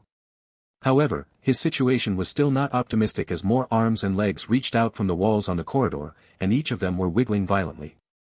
Feng Bujue knew that a long battle was unbeneficial to him, and he made the decision of using the knife to cut at the arm instead. Unfortunately, an arm was not so easily sawed through, even if the owner of the arm was already dead. The sharp blade of the knife fell on the arm's flesh, and blood flowed, seeping into the dead body's dried husk, splashing onto the ghost baby. The baby laughed, and the laughter drilled into Feng Bujue's ears. If not for the system that limited the sensation of pain, Feng Bujue would have fainted. Realizing that he had not escaped from the arms, Feng Bujue quickly dropped the phone and flashlight in his other arm to grab Mario's wrench from his backpack. Using a speed that was too fast for the baby to catch up with, he aimed for the baby's head. This time, he was successful and was lucky enough to activate the effect of brain concussion. After the monster received damage, all the broken limbs stopped moving. Feng Bujue made use of the opportunity to remove his right hand from the grab. Using both of his hands, he launched a flurry of attacks at the baby inside the carcass cradle. Blood and flesh flew. It would not be wrong to say that Feng Bujue was quite ruthless. Soon, the limbs that crawled out from the walls disappeared. It seemed as if the monster did not have the power to maintain them anymore. Feng Bujue thought that this meant the baby was almost dead, but something else happened. He noticed that the face of the dead body that carried the ghost baby slowly became muddled, and eventually the face rearranged itself to turn into Feng Bujue's face. Then, it opened its lips and started to speak in a voice that was similar to his own. "So painful. Stop. Stop." The dead body's voice turned into a full-on scream, and it started to struggle earnestly as it wiggled its dried body about. Just as Feng Bujue was distracted, the ghost baby disappeared before his eyes. All that remained was the dead body and its hollowed-out cavity. Feng Bujue knew that he had been careless. He should have killed the baby when he realized that it was still alive. Unfortunately, he had given it the chance to recover. He put the knife away and picked up the items that he had dropped on the ground earlier. Standing up, he scanned all the dead bodies in the corridor with the flashlight, trying to find the baby. He. A hair-chilling laughter began, and this time, it did not sound like it came from a baby at all. The laughter originated from somewhere, incredibly close to him. Feng Bujue noticed something and lowered his head to look at his chest. The thing that he saw would be enough to make anyone puke. The ghost baby covered in blood was curled up in his chest, lying on its side. One of its hands was grabbing Feng Bujue's rib bone, and that was exactly where the laughter came from. You intend to cause me to commit suicide through this illusion? Feng Bujue commented calmly and ignored this phenomenon. He reached into his backpack. He knew that what he saw was an illusion, his sense of touch was not affected, so he could still touch his shirt and the backpack that he was carrying on his back. He removed the eyes of hostility. As he put it on, he said, I almost forgot about this. He remembered the other use of this item. After putting on the equipment, with the help of the flashlight, Feng Bujue scanned every dead body in the corridor carefully. If the ghost baby was creating the illusion, it could be traced. As he expected, when his eyes fell on a dead body that appeared hollow, the eyes of hostility reacted. There was a monster there that was targeting the player. Feng Bujue took large strides toward it and raised the wrench without hesitation. The monster that was heavily injured had no choice but to accept its fate. Main quest progress updated. Explore Yi Jia Elite Academy to resolve the 7 supernatural phenomena. Current progress, March 7th. Main quest progress updated. Explore Yi Jia Elite Academy to resolve the 7 supernatural phenomena. Current progress, April 7th. Almost at the same time, the system came out with those 2 notifications. This meant that while Feng Bujue landed the final blow, Passing Rain had also completed the mission related to the 13th step. Feng Bujue huffed and said self-deprecatingly, looks like I was worried for no reason. In the main building, Passing Rain leaned against the wall and slid to the ground. Looking past her into the corridor, the path was filled with the bodies of countless monsters, and the blood combined to form a river. The heavy stench of blood and number of monsters were enough to chase anyone away.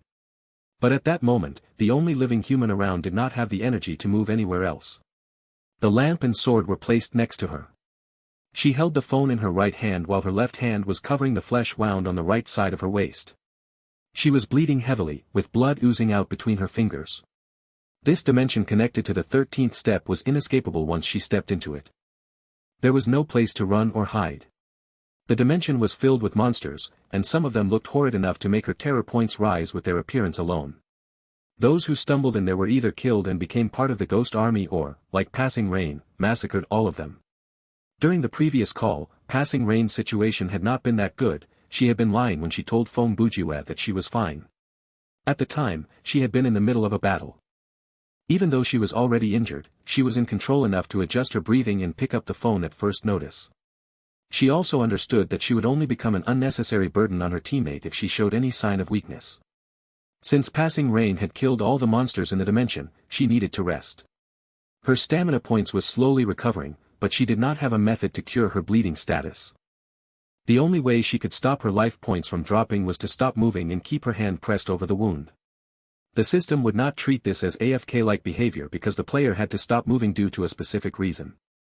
Under normal difficulty, the system wouldn't be cruel enough to force dying players to keep moving, but things might be different in nightmare difficulty. Passing Rain paid attention to the time on the phone, there were still 10 minutes to the next call. She did not wish to attract the haunting in her current condition, so she had to make the call when it was her turn. In the previous communication, Feng Bujue had felt blown off, while Passing Rain had felt wronged.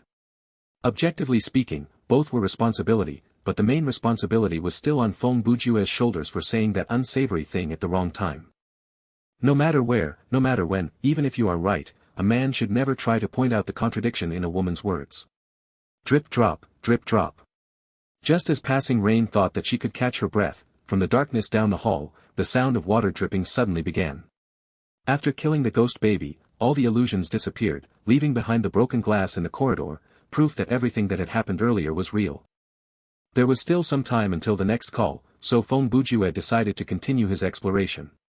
Based on his prediction, of the remaining 3 ghost stories, discounting the last one, the one with the water dripping could be anywhere with a faucet, but there are 90% chance that it was inside a toilet, and the one with the human meat soup should be at the canteen. Technically speaking, this scenario's map was not big, but there were many limitations. It was quite similar to the map for the House of Usher, perhaps a little bit more difficult. Currently, Feng Bujue was on the first floor of the education block, which had 5 floors, it was smaller than the main building, and based on his prediction, it was worth considering whether to explore the 4 floors above him or not.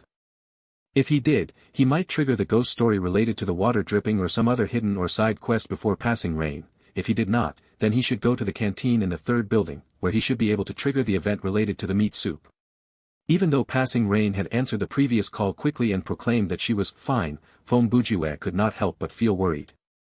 After calming down, he thought that the girl was not someone who would purposely find fault for no reason, so was it his mistake for saying the wrong thing? He thought about it for a minute before deciding to head to the canteen. After all, this was a cooperative scenario. Temporarily, Fong Bujue had no idea what kind of influence would happen on the surviving player if the teammate died.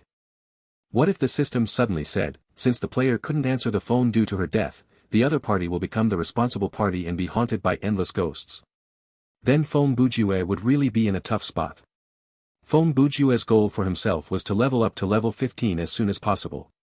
To do that, he had to clear the quest, and only then would he be able to get the reward that promised him 40% of his current level's EXP. Therefore, he decided to focus on the main quest. He left the building, walked past an empty field between the 3 buildings, and passed a simple corridor before arriving at the other building. The canteen was just behind the entrance, and the space was large. As per his habit, Fong Bujue used his flashlight to look around first. Many long tables and benches were placed inside the canteen, and there were lights hanging from the ceiling, but they could not be switched on. Fong Bujue had tried. The floor was tiled, and there was nothing special about the walls. To the left of the entrance was a row of sinks for the students to wash their hands. To the southeastern side of the room was the counter where food was placed, and behind it was the kitchen. The other side was a small snack counter, and not far away were several vending machines. Blue-colored trash cans were placed strategically around the canteen. Overall, this looked like a quintessential, well-kept school canteen. So, where was the human meat soup? So far, Fong Bujue did not notice anything weird. So, it looked like he would not be able to trigger the event just by arriving at the canteen. He contemplated for a while before deciding to head into the kitchen. That thought had just entered his mind when his phone rang. Fong Bujue took out the phone and realized that it was already time for the call. Therefore, he answered it quickly. At the beginning, there was silence from both sides. "I'm sorry, about what happened earlier." It was Passing Rain's apology that broke the silence. "Oh, it's fine, I said some wrong things as well," Fong Bujue replied and changed the topic. "How are you doing? Have you triggered any new event?"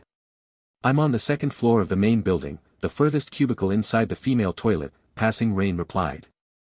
Hearing that, Fong Bujue understood something was wrong because he caught a barely discernible quiver in the girl's voice, and he noticed that her breathing was quite uneven as well. "Are you alright?" Fong Bujue asked solemnly. Passing Rain hesitated before finally deciding against revealing her injury. "I heard the sound of water, so I entered the toilet, and I saw the faucet was leaking blood. As I got closer, the blood flowed faster. Then, there was a voice coming from inside the mirror, like something was trying to get out.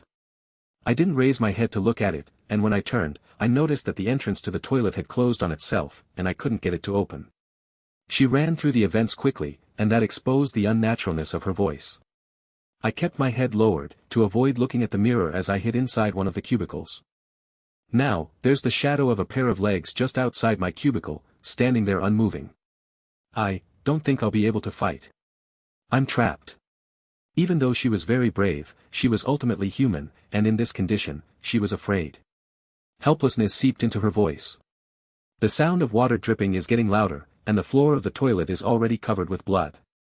This time, she did not hang up on Fong Bujue, but the phone call was cut off because time was up. When Fong Bujue listened to her description, he had already exited the canteen, running toward the main building. Soon, the system warned, "Warning, you are not allowed to get close to your teammates while knowing her location. If you insist on this behavior, both parties will be haunted by the ghosts. TSK. Now is not the time to be concerned about things like that," Fong Bujue grumbled with annoyance. In his jazz shoes, he raced past the signs that read, "Do not run in the hall." He burst through the front door, and after checking the map of the building on the 1st floor, he climbed up the stairs to head to the female toilet on the 2nd floor. The school was only so big, and with the map in mind, it took him less than 3 minutes to arrive at the toilet. The door was closed, and from the outside, everything looked fine, there was no blood leaking out from underneath the door. However, Feng Bujue was unable to open the door because he could not turn the doorknob. He could not even yell to announce his presence to Passing Rain because their power of speech was limited by the system. The only choice that Feng Bujue had was to try to crack the lock. He squeezed the phone under his armpit, held the flashlight in his mouth, and stuck the kitchen knife into the gap of the door while his other hand tried to twist the doorknob at the top of his might, but in the end, it was to no avail. Obviously, this door was not just locked, it was bound by some kind of mysterious force, and cracking the lock would be pointless. I guess, the only way is to directly break the door down. Pain shot through Feng Bujue's shoulders, and only then did he feel envious of Long Aomin's large body. If Brother Long was there, he could easily slam down this wooden door. After all, the man's arm was already larger than Feng Bujue's calf. With 2 or 3 whacks of the shield, the door would be wooden chips already. However, that was merely a fanciful thought, as he used his slightly thin arm to slam against the door again and again. Passing Rain, who was trapped inside the cubicle, heard the knocking. Even though it was weak, she soon understood what was happening, and she tried but could not make a sound. The only explanation was that Feng Bujue was in close proximity. Knowing that he had come to her rescue, she regained her courage, and in fact, it could be said that she was touched. But soon she realized the consequence of his action, they would both be haunted by ghosts. Initially, Passing Rain would be the only one who died, but now that Feng Bujue had come to save her, they would both die. Feng Bujue's attempt to knock down the door caused him to lose some life points, but at least it amounted to an actual result.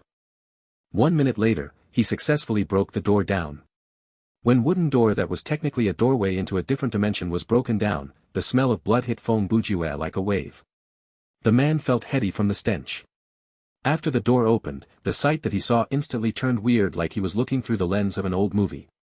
All the colors became less vibrant than before, and they looked very unnatural. The toilet was soaked with blood, and he needed to be careful not to slip. When he lifted his shoes, there was a stickiness that made him uncomfortable.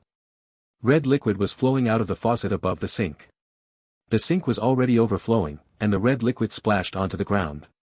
Keep your head lowered, and don't look into the mirror glass. That was a directive that could not have been clearer. On the phone, Passing Rain had also mentioned that she had not looked at the mirror. Feng Bujue believed that she was merely trapped because she had not looked at the mirror, or her condition would be worse. He took several steps into the toilet and shone the flashlight toward the deepest wall inside the toilet. A blurry blood shadow was standing there. The ghost was a human shape, wearing a female school uniform covered in dried blood.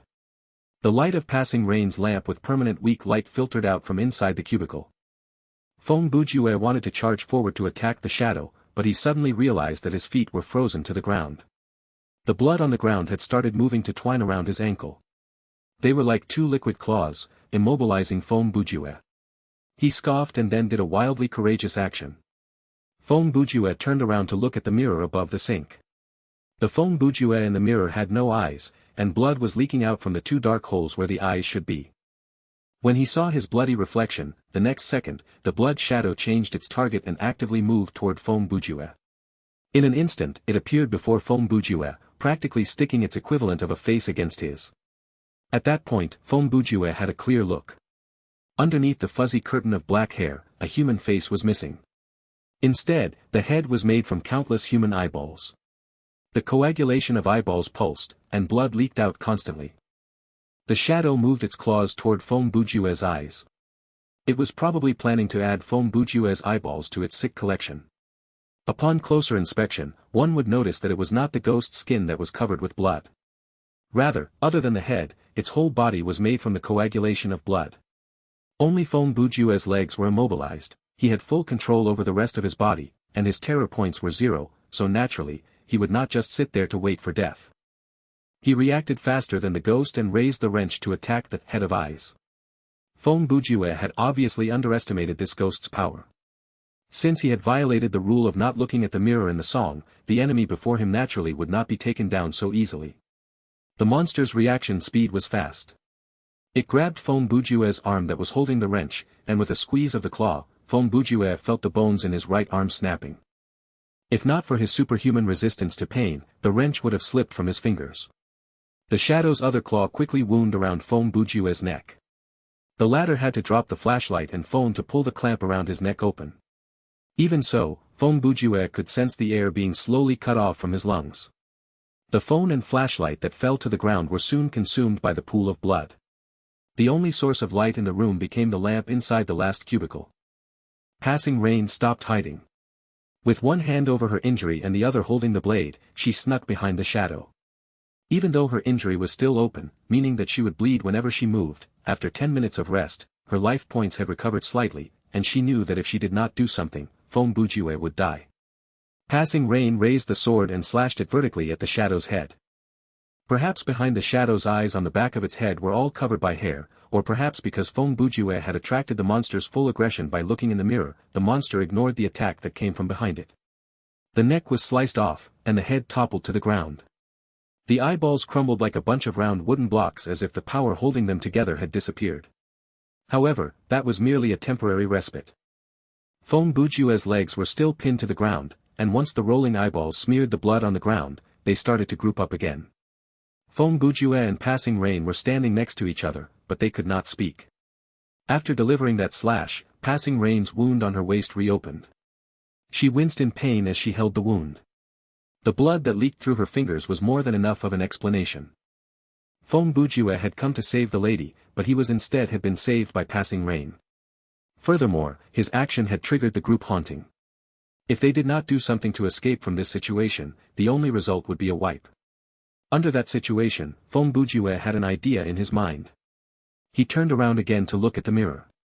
Right then, the only light source was on the other side of the room, so the area that was closer to the entrance was shrouded in darkness. Feng Bujue took out his gun and fired 3 shots at the mirror. The gunfire lit up the space temporarily. Strangely enough, even after taking 3 bullet shots, the mirror did not break but merely groaned dully 3 times. Obviously, the mirror was not bulletproof, but it was protected by some mysterious power. Feng Bujue's bullets failed to break the mirror, but the pool of blood on the ground was affected. Every time the bullet landed on the mirror, the pool would ripple like someone had tossed a large object into it. The blood claws that clamped around Feng Bujue's ankle were shaken loose. Without any hesitation, Feng Bujue took out the baseball bat and charged at the mirror. When he started to whack the mirror, the whole toilet seemed to be shaking like there was an earthquake. The headless blood shadow and the eyeballs that were regrouping disintegrated, the power that bound them disappearing into the void. Feng Bujue did not hold back with his attacks, and his attacks were relentless. It only took 10 seconds for his arms to feel sore. If the bat was made from wood and not metal, it would have snapped already. Finally, at the moment that the glass was about to shatter, the evil spirit attempted its last struggle. From the cracked mirror, a ghost with unruly hair crawled out. Her eye sockets were empty, and her body was covered in blood. However, compared to the blood shadow, this ghost was much less scary. Feng Bujue was surprised by this sudden attack. Before he could pull out his wrench, the spirit had already come at him with her jaws wide open. Thankfully, Passing Rain was once again there to save the day. This time, the blade went down the middle of the skull, splitting it in 2. All the mirage disappeared instantly. However, Passing Rain also knelt to the ground, and the large red stain on her wound signaled that she was too weak to do anything else. Main quest progress updated. Explore Yi Jia Elite Academy to resolve the 7 supernatural phenomena. Current progress, May 7th. They had resolved 1 phenomenon, but there was no time for the 2 to rest. With the passing of this ghost, it meant that some kind of barrier was broken. Outside in the corridor, there was a heavy cloud of shadows, and they were shuffling closer and closer. Feng Bujue and Passing Rain still could not speak. He rushed forward to help get Passing Rain off the ground and led her to the last cubicle. She picked up the lamp, and Feng Bujue made a simple hand gesture. She understood his meaning and easily handed the lamp to him. After the item changed hands, Feng Bujue had Passing Rain place her left arm over his shoulder while he placed his hand around her waist. He held the lamp in his other hand, and they exited the toilet. Since Feng Bujue's phone and flashlight had disappeared, Passing Rain's phone had lost its purpose too. Furthermore, they probably would not split up until the end of the scenario, so she decided to leave her phone behind. The situation in the corridor was not optimistic. Looking to the right, in the darkened corridor, there were many floating globular objects slowly approaching. There was a long string-like substance dangling from the globes. F***CK. Hanging balloons. Feng Bujue had read the eponymous comic before. It was a depressing story. He hurried passing Rain in the other direction even though that was not where the staircase was located. Feng Bujue knew this because the layout was still in his mind. He was forced to go this way because if they ran toward the hanging balloons, they would be killed and dangled up in the air like balloons in less than 10 seconds. They hobbled to the end of the corridor. Feng Bujue opened the window and then signaled for passing Rain to put her sword away. Interestingly enough, the girl understood him. Right then, from the other end of the corridor shuffled in several headless zombies. They made their way toward the two either by crawling on the ground or holding the wall. The two were surrounded, and the only way out was the window. Feng Bujue put the lamp into his backpack and tilted his head toward the window while looking at passing Rain. From the looks of it, he planned to leave first. Then, without warning, he jumped out the window. After all, the place was only 2 floors up. In the game, Feng Bujue was level 13, and while there was no actual attribute numbers in Thriller Paradise, as the player's level increased, so would their physical ability. If level 1 represented a normal person, then level 30 and above meant the players could walk on walls like the main character in Assassin's Creed. For level 13, generally speaking, jumping from a 2-story building would not cause any injuries. When Feng Bujue landed on the ground, he was quite surprised himself. He had thought that he would be at least minimally injured, but when he sailed through the air, all he could feel was a lightness of his body, and the landing impact was not that serious. He had lost more life points from breaking down the door. He stood up, clapped his hands, opened his arms, and looked up to prepare to catch passing Rain. The moon was bright, and Feng Bujue noticed that there were no ghosts around. He planned to lead passing Rain directly to the canteen after she jumped. With his experience in the toilet, Feng Bujue believed that once they were inside the dimension of a ghost story, some kind of barrier would be formed to prevent them from being attacked by the horde. However, once the ghost story was resolved, the haunting would continue. In a way, this also meant that the two of them could never stop to rest. Passing Rain did not hesitate for long. Using the moonlight, she aimed for Feng Bujue as she jumped. If she was in a better condition, she would not have needed Feng Bujue to catch her. In fact, she might have been able to jump down from a higher floor just fine, but for now, she needed the aid of her teammate. After catching passing Rain, the two shared a look. Both of them thought that the scene was quite awkward. Thankfully, the inability to speak helped naturalize some of the awkwardness. Since they were already caught in that posture, Feng Bujue decided to just start running without putting passing Rain on the ground. This choice was more effective than Feng Bujue supporting passing Rain, which would have been slower. Furthermore, this way, he would be able to enjoy the extra benefit from the jazz shoes, albeit with a little bit more exhaustion on the man's stamina points. On top of that, this saved Feng Bujue the trouble of needing to converse using sign language. He carried her directly to the canteen. After entering the canteen, Feng Bujue placed passing Rain down on one of the benches. He took out the lamp and placed it on the table before turning swiftly to close the door and using his baseball bat to jam it. After doing all that, he collapsed across from passing Rain and released a long sigh.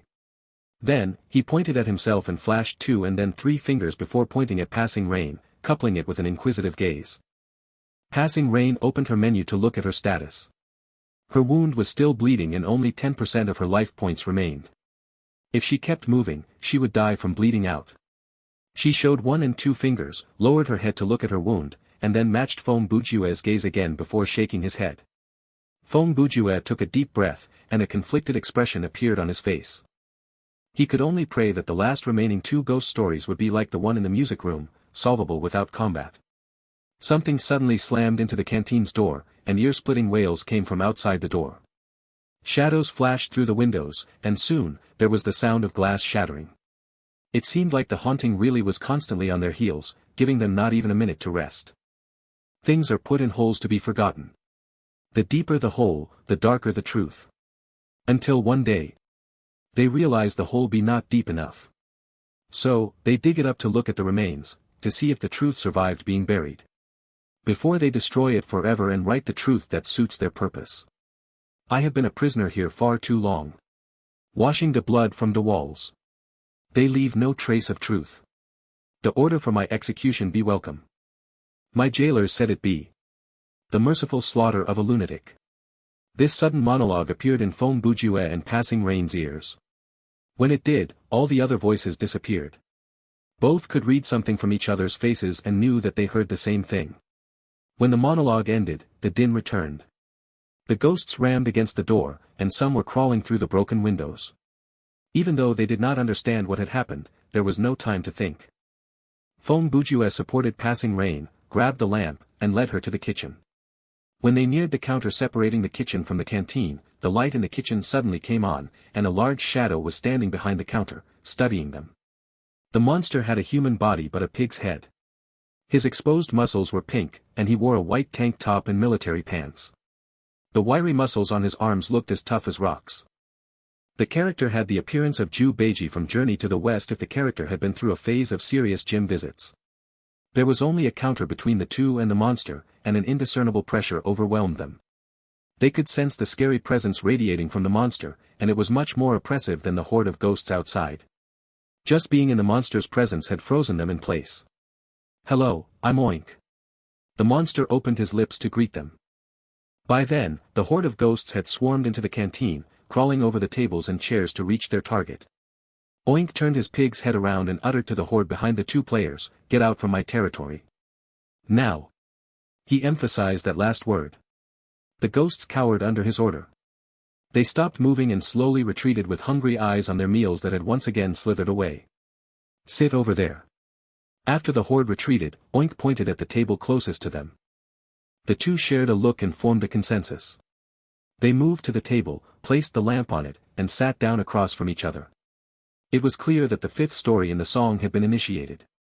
Thankfully, this quest did not appear like it needed any form of combat. This was because, from the butcher's presence that practically oozed off the monster, they would have died in combat even if they were in their optimum condition. After Feng Bujue and Passing Rain sat down, Oink started to work. He took out something from the fridge and hauled it to the table to prepare it. There were washing and chopping. Standing up and wandering around would probably lead to a bad outcome. Feng Bujue did not want to take that risk, so all he could do was stretch his neck as far as he could to look into the kitchen. However, the work table was at the back of the kitchen, and Oink's large body had completely blocked Feng Bujue's line of sight. From the sound of it, Oink should have taken 2 large pieces of meat from the freezer, removed their skin, chopped them into pieces, and tossed them into 2 pots of soup. As someone who cooked fairly often, listening to the audio clues and smelling the aroma, Feng Bujue could roughly tell what the monster was doing. A human cooking pork was something that Feng Bujue had done pretty often, but today, from the looks of it, a pig cooking human had almost the same procedure. Naturally, Feng Bujue did not have any experience in cooking human and had no idea what a human meat soup would smell like. Assuming that Oink was working with 2 types of meat, one was probably pork and the other human. The question of which bowl of soup was made from human meat paste could only be answered after a taste. Oink was serious with his cooking. For taste, he added carrots, celery, onion, garlic, red wine, butter, bay leaf, and other spices. His knife skills aside, he had prepared everything that he should, and the aroma that came from the kitchen was indeed quite alluring. Feng Bujue and Passing Rain did not have any intention of running. They knew that it would not work. Even if Oink did not stop them, there were the ghosts waiting for them outside, and they would never let them go. So why not make use of this precious opportunity to rest? It took more than 1 hour to finish preparing the 2 pots of soup. Oink kept himself busy, adding the ingredients, controlling the fire. At times, it felt like he had forgotten about the 2 players. This was a good time for Passing Rain to heal her injury. After a long rest, her menu said that her bleeding status had stopped. She no longer needed to hold her wound with her hands, but even so, her life points were still low, having only risen back to 20. Unlike stamina points, a player's life points recovered very slowly, at only 1/10 the speed stamina points recovered. Passive skills and medicine would be useful at time like this, but unfortunately, neither of the players knew anything about that. Silence was perfect for contemplation. Feng Bujue had been thinking. He went through all the information that he had received since entering the scenario to analyze their current situation and the meaning of the last line of the song. Feng Bujue had heard the name Oink before, but he had no idea where. He rummaged through his mind for half an hour before locating that piece of his memory. Heaven's Butcher, Oink. The memory was coming back to Feng Bujue. The monologue that they had heard earlier was the last thing that Oink said before he was executed. It was a short comic, detailing a dark and heavy story. In terms of content, it was much more impressive than this scenario. He believed that the Oink before them did not have any actual relation with the Oink in the story. Perhaps he was merely inspired by the character. Or, perhaps the system wanted to use this monster to present some kind of message. Fong Bujue could not help but think about the character Oink, who sent his fellow pigs to the slaughterhouse daily before finally seeing the truth and overruling the humans that enslaved him. In a poetic justice type of writing, Oink killed the humans in a big fire, cooking them alive like they had been cooking his brethren. A loud noise brought Fong Bujue back to the present. He followed the sound and realized that Oink had switched off the fire and was ladling the soup into 2 bowls. Not long after that, the pig-headed uncle brought them 2 bowls of hot, fragrant soup from the kitchen. He walked towards Fong Bujue and, like Rain's table, placed the bowls of soup on the table, then said, "One of these 2 bowls is pork soup, while the other is human flesh soup." His eyes shifted between the 2 players. "Each of you has to choose one of them. If you take the pork soup, you can leave here alive. If you take the human soup, get into the fridge and become my ingredient for the next bowl of soup." The giant body of Oink shrouded the light shining out from the kitchen. Under the dim light of the portable lamp, the 2 bowls of meat soup reflected the yellow light that was utterly attractive. Moreover, the delicious aroma of the soup also came upon their nostrils. "I am observing you. Do not leave any left over. You are not allowed to trash or spit out the soup. If not, both of you will come to my fridge," Oink added. There was no other material in the soup as Oink had brought them only the plain broth. The appearance of the 2 bowls looked exactly the same. Besides a layer of oil floating on the surface, the soup was translucent. According to their visions, these 2 bowls of meat soup were identical. And, according to their sense of smell, they couldn't distinguish anything. The 2 pots had been cooked with the same recipe, and the dense fragrance of seasonings, spices, and red wine had completely covered the smell of meat. As human sense of smell is not very sensitive, they couldn't trust it in this case. So, there was only one method: taste it. In Thriller Paradise, things that could nauseate people such as blood, organs or discharged water from sewer, etc., were absolutely realistic. However, if players could get over their mental barrier, there was nothing in the game they couldn't eat. For example, they could be able to chew glass or swallow a nail. However, it would cause esophageal injuries, and that would reduce their survival value. Bleeding and sick, the chain reaction would appear then. After 10 seconds of struggling mentally, Fong Bujue seemed to finally make up his mind as he casually picked up a bowl. He didn't say anything or mind if he would scald himself. Instead, he just gulped down the soup. He finished it in not more than 10 seconds after. Like Rain looked at him and said to herself that she hadn't chosen yet, so now, she had only one choice, which was to drink the remaining bowl of soup. Well, death was the worst situation then. Unexpectedly, after Fong Bujue had finished his bowl, he didn't say anything. He used one of his hand to take the other bowl and brought it to his mouth. Similarly, it didn't take him more than 10 seconds to drink the soup within one breath. Like Rain was totally dumbfounded. Seconds later, she got it. Certainly, the first bowl Fong Bujue had drunk was the pork soup. After he had finished it, he knew the last one was the human soup. To protect her, he also took the other bowl and drank the soup. In fact, Fong Bujue had the same thought, but the situation wasn't that simple. Before he had consumed the soup, he had thought that no matter what, he would never let a lady taste a human flesh. Thus, he had to move first and gain the upper hand. And, he had to drink them very quickly.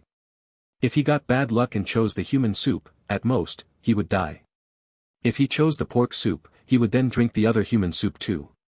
However, his plan, well, the plan. After he had drunk it all, the situation would change. Frankly speaking, his first soup wasn't bad. Although he was immersed in this terrible atmosphere, he even felt satisfied enjoying a good dish for only just a fragment of time. Thus, he immediately confirmed that this bowl didn't contain human flesh soup. If digging further, his problem wasn't as simple as just losing his sense of fear anymore. Perhaps he had a passion like Dr. Hannibal. However, when he tasted the second bowl, Fong Bujue was surprised recognizing that the taste of this bowl was pretty much similar to the first one. Moreover, he didn't care about anything since he drank it all within one breath. When he was done with both of the bowls of soup, he started to doubt which one was the human soup after all. "What do you think you are doing?" Oink glared at Fong Bujue and said with his low tone, "Protecting your friend. Humph, don't you think that I could bring you another 2 bowls?" Having heard that, Fong Bujue slapped the table and got up. He looked at Oink arrogantly while his heart was saying, "Believe it or not, I will trip you." Oink wasn't shaken. He just calmly turned around and headed to the kitchen. "You come with me." Of course, this was to Fong Bujue. Like Rain seized the time and clutched his arm. She looked at him in the eyes and shook her head since she had a feeling that Oink wanted Fong Bujue to come in the kitchen and become his preserved food. However, Fong Bujue just smiled at her, brushed her hand off his sleeve and handed back the portable lamp to her. Before he left, he used his finger and wrote, "Wait for me," on her palm, then gestured like Rain to stay there. She didn't know why Fong Bujue's moves had eased her mind, just like he was going for a while and would come back soon. Afterwards, Fong Bujue followed Oink to a place deep inside the kitchen. Since like Rain wasn't there, Fong Bujue could speak again. He opened his mouth and said, "Those 2 bowls of soup weren't made from human flesh, right?" "Of course not," Oink said, "but it doesn't mean I can't do that. I invited you here to see my stock." He went to the freezer, opened the door in a 45 degrees angle, hauled out an M-shaped block of meat around 1 meter on a hook, then flung it onto the kitchen table. With a closer look, Fong Bujue could see that it was someone's lower body. The little boy in the well was a chicken when he was still alive, but after he died, besides his enemies, he had also killed other little bullies that didn't have any resentment with him, Oink said. After the yin-yang master hurt him, he still continued doing bad deeds. I have had him to make him quiet down a bit. Then, Oink hauled out another armless corpse from the fridge and hurled it onto the table. That is a funny music teacher. He was very righteous when he was still alive. He thought that he was a genius, but no one respected him. He wanted to become a composer, but what he could write was just trash. One day, when he was sitting in the music class and composing his trash, he got a heart attack and turned into a resentful ghost who forced people to watch his performance.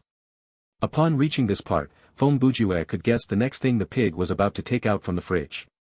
"Let me guess, the child is in your fridge too." "You killed the child," Oink answered and dragged out a female corpse that didn't have any internal organs. "This is the child's mother.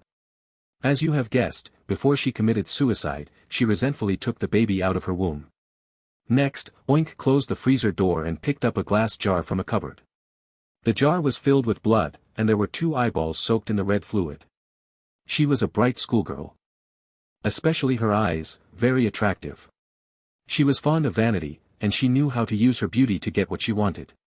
She hung out with many boys at the same time, and let them buy her expensive accessories to please her. One day, a group of schoolgirls who hated her a lot shoveled her head into the washing basin.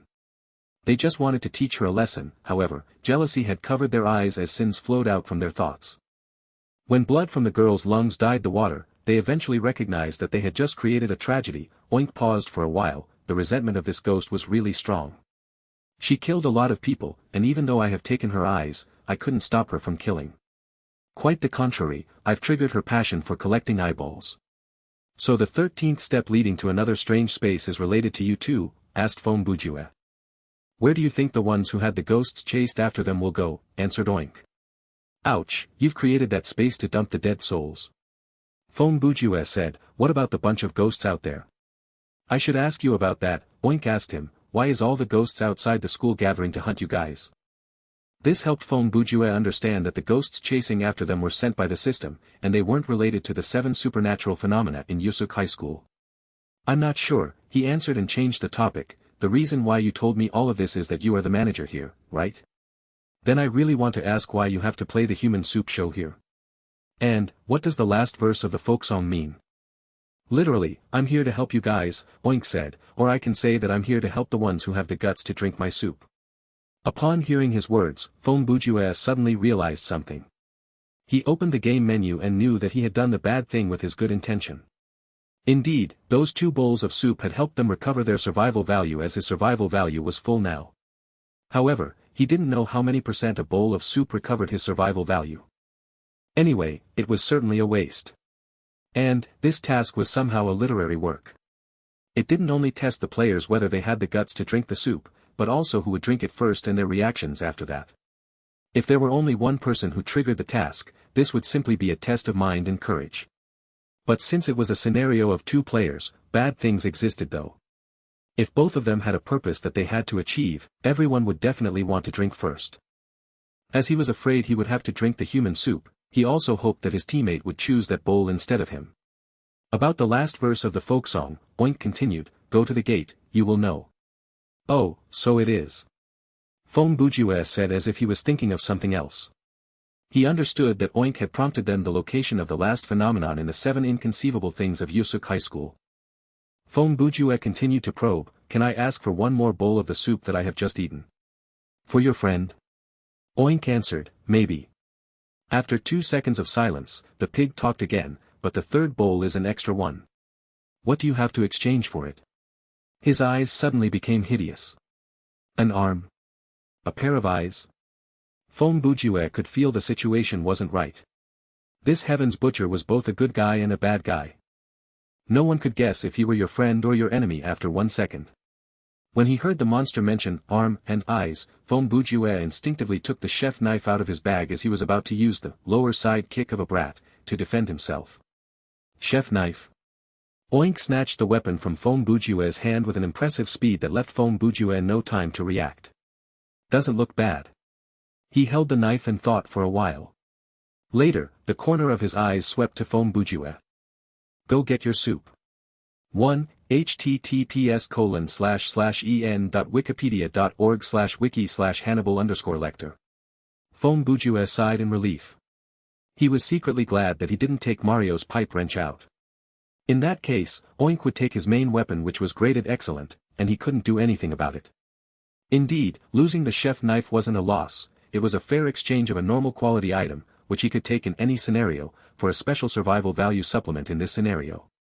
Fong Bujue rushed to take a bowl and came to the stove. He checked each of the 2 pots and stirred them once to see the stuff inside both of the pots were the same. He found pork meat and bones in the soup and the pork fat and skin left on the kitchen table next to it. After he had seen those things, Fong Bujue could ease his mind. However, he couldn't help but to think that, if it were him, would he have enough courage to make his fellow's corpse become his ingredients? What would he feel during the process? Oink approached him. The monster seemed to read his mind as it coldly snorted and used a chatty tone to tell him, "The place I was born was filled with lies and enslavement. Those actions, whether they were permitted or not, the priest taught us to be content with our lot, just grin and bear it. I've dealt with so many pigs at the slaughterhouse. It repeated daily, so cooking them was not a big deal to me." Fong Bujue didn't know how to answer him, so he just nodded his head and considered his response. He quickly made a bowl of soup and brought it out of the kitchen. Before he left, he turned his head and spoke to Oink, "Thanks. Yeah, see you." Oink didn't reply to him. When Fong Bujue got out of the kitchen, the lights there suddenly switched off and the sturdy body of the pig-headed uncle was immersed in the darkness again. Main quest, updated. Search Yusuk High School and solve the 7 supernatural phenomena, current progress, 6 out of 7. Like Rain also heard the notification from the system as she saw Fong Bujue walking out of the kitchen. Now, she could exhale in relief. It was just a couple of minutes, but it was more annoying than that of 1 hour ago. If Fong Bujue didn't come back, she would blame herself non-stop. In her mind, it was mainly her responsibility as the scenario had been developed to this point. However, when Like Rain saw what Fong Bujue was carrying, her happy and safe feelings immediately changed to fear and doubt as she thought, "What's going on? Is he addicted to the soup? He's already taken 2, now he is going to drink another one." Fong Bujue put the bowl in front of her on the table, then regarded Like Rain. Both of his hands were rising just like he was holding the bowl and pouring it into his mouth while waving his hands, gesturing like Rain to drink the soup. Because his friend didn't know that this soup could recover the survival value, Fong Bujue had to gesture more to explain that. After Like Rain got his idea, she took the meat soup. Then, Like Rain could see her survival value recover fully from the almost dying status. She regarded Fong Bujue and waved her hands for a while to express that she had been recovered well. Fong Bujue nodded and signaled her to give him the portable lamp. Then, he started to walk forward. When the 2 of them got out of the canteen, the ghosts outside started to dash to them from all directions. Their hair looked like a long silk fabric sheet with split nose, and fur covered their body entirely. Some even wore masks. This situation reminded Fong Bujue of the city which Satsuma Deal had controlled. Before they could finish that scenario, Fong Bujue and his teammates were also converged by a troop of monsters. However, it was still something different as half of the monster they met at that time were related to monsters and ghosts in Western legends. Meanwhile, the bunch of ghosts chasing after Like Rain and him now were the spirits and ghosts of the traditional Eastern cultures. They didn't have time to think more or delay there. Fong Bujue ran forward, holding the portable lamp in his hand to lead the way. Although Like Rain didn't have the dance of the night, it wasn't too much for her to keep up with Fong Bujue. Now, their survival value had been fully recovered, and after over an hour of resting, their stamina value were abundant. This boosted Feng Bujue's and Like Rain's confidence that even though they were in an adverse situation of being chased after by so many ghosts, it couldn't prevent them from completing the last task. The ghosts didn't give up chasing them. After they had crossed the main building, the two of them entered that large schoolyard again. Under the bright moonlight, even from a distance, they could see a shadow standing at the school gate. No, it was a ghost, quietly standing there by itself. That was a little girl wearing a red dress. When she came into their visions, the folk song arose again, and this time, the ghost sang it aloud. Their surroundings started to change along with the song as a big dark cloud blocked the moon. Moreover, the buildings, plants, and the schoolyard behind them all suddenly turned into a massive graveyard. When Feng Bujue and Like Rain came in front of the little girl, she was singing the last verse of the folk song. However, this time, they heard another different verse: ghosts are everywhere, and blood is flooding in. They are coming for your lives. Slow down, slow down. It's hard to pass the people on the way to the Yellow Spring. 1. The ethereal and sad melody abruptly stopped there. The little girl suddenly giggled, which could give goosebumps on people's skin. She said, "Uncle, Auntie, come with me, okay?" Upon saying those words, black blood started to creep out from her 7 orifices while her body was floating up in midair. Current quest, changed. Main quest, updated. Destroy Ghost Echo. Communication restriction is lifted. Ghost's pursuit will be continued until players complete the quest or when all players die. When Feng Bujue could speak again, the first thing that came out from his mouth was, "Who is uncle here?" Then, he put away the portable lamp and forcefully flexed his legs, which could be described as running like a rabbit with the tiger aura. He took out the wrench and struck at the face of the monster. Puff. He successfully hit the target. Eiko's face was smashed, leaving a hole where dark blood gushed out. As the boss of the scenario, of course, she wouldn't die that easy. Since the ghost was still floating, this strike was surely not fatal. One of his hands grabbed the little girl's neck while the other hand was pounding the wrench continuously. He didn't bother with the dark blood splashing all over his face. And, he didn't forget to tell the ghost, "You should call me Gidge." Ha, ha, ha, ha, ha, ha, ha, ha. Eiko laughed insanely as she didn't care whether her skull had been deformed. Moreover, the ghost wasn't affected by the cerebral concussion. Quite the contrary, Feng Bujue's survival value was declining. Was it because of the black blood or the ghost's laugh, or it was just simply because he had touched it? At this moment, he couldn't figure it out, so he had to continue hitting the monster in the hope that his attack would be useful. Like Rain felt a little bit funny watching this scene. In fact, she did want to say something about Auntie, but Feng Bujue's exciting response had calmed her as she got a feeling that she couldn't join Jugu doing bad things. Your spiritual technique was unlocked. Like Rain took her sword while asking. Since her actions weren't slow, the ghosts coming from the graveyard behind her couldn't pressure her much. Anyway, her eyes had locked to the target she had to kill. Feng Bujue answered, "It's true, what's wrong?" After 1 second, he understood the matter. Ah. Only players who have the spiritual technique specialty unlocked could touch the ghost's body. True. Like Rain had restored her style of using fewer words for more meanings. After her short reply, Like Rain appeared next to Eiko.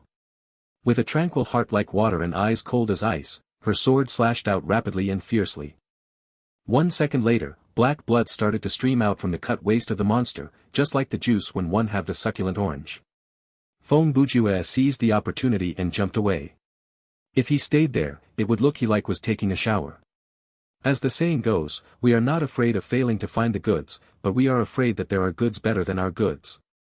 Although Feng Bujue's attack looked furious, indeed it was like he couldn't scratch the monster's itchy spots.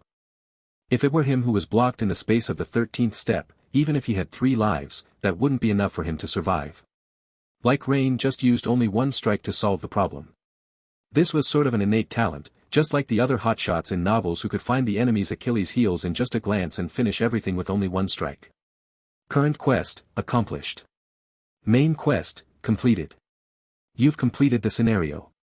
Automatic teleport in 17 seconds. Feng Bujue said, "No way, are you that cool?" Although he knew his friend was really strong, this was the first time he had ever seen her kill a boss-level monster directly. When they were in the usher's house, he had seen her flying and slashing the chandelier, and he didn't think that it was just a joke when she killed the monster. "No, you are strong," like Rain said, "it's all thanks to you this time." While they were talking, Eiko fell on the ground and turned into a black blood puddle, and the ghosts had already disappeared together with the graveyard illusion. The school then appeared again. The two of them were standing in front of the school gate as the moonlight reappeared, shining all over the place. The board, Yusuk High School, came into their view again. Everything was like they were just an ethereal dream that could bring true feelings, as the scary, horrible scenes were still clear in front of their eyes, carrying the ghost out of the dry well, the strange ghost hands playing piano, the corpse cradle, the blood figure which had the eyeball's head, the heaven's butcher, and Eiko. Talking about the degree of horror, what Fong Bujue had experienced in this scenario were more than enough to scare little Tan out of his wits and force him to log out. Anyway, he didn't know if his fear value had surged or was calculated in the calculation for rewards or not. "We should chat in my conference room later," said Like Rain, indicating that they should get out of the scenario and talk later. "Excellent. I will team up with you after teleportation," replied Fong Bujue. Both of them teleported away after saying goodbye. Around 1 minute later, a giant figure that had a pig head pulling a cart with cleaning tools slowly came over. He stood beside the black blood puddle. After dipping the mop inside the water bucket, he then deliberately started to clean the place. However, the mop head on his hand wasn't made from fabric, but it was a big shiny black lock of hair. 1. Yellow Spring, the underworld of Chinese mythology, the equivalent of Hades or Hell. Scenario completed. Calculating for rewards. EXP received, 5,000. Game coins received, 50,000. Items received, none. Completed/received quests, February 2nd. Special/hidden quest, completed, 0. Worldview unlocked, none. Fear value surged, 0 time. Highest fear value, 0%. Average fear value, 0%. Your fear rating, a whole sack of guts. This first rank grants you a bonus. Please select later. Skill value received, 317. EXP increased by skill value, 3,170. Game coins increased by skill value, 31,700. Rewards for completing the scenario, skill card X1 PCS. Calculation completed. Please continue. Before they were teleported, Fong Bujue didn't forget to hand back the portable lamp to Like Rain. Thus, it didn't appear in his calculation. The benefits he got from this scenario was relatively high. It took only 2 hours and a half in the game, but the EXP he received was almost the same with the scenario that had the derivative he had experienced previously. The difficulty level of the scenarios would increase along with players' levels. As time went by, they could accumulate more experience. However, after each scenario, Fong Bujue's items became deficient. This could be said that his attitude towards the game had directly led to this situation. To professional players or players who had OCD, obsessive-compulsive disorders, searching for items, side quests, and hidden quests were their top priorities. In his recent scenario, if it were another player, he wouldn't come and rescue his teammate. In case he wasn't a caller, not to mention knowing that his teammate was blocked and about to die, he would seize the time and search the 4 floors of the second building, and perhaps he could find some items or the side quest. It wasn't like Fong Bujue couldn't think about these. However, there were many things he was not going to consider.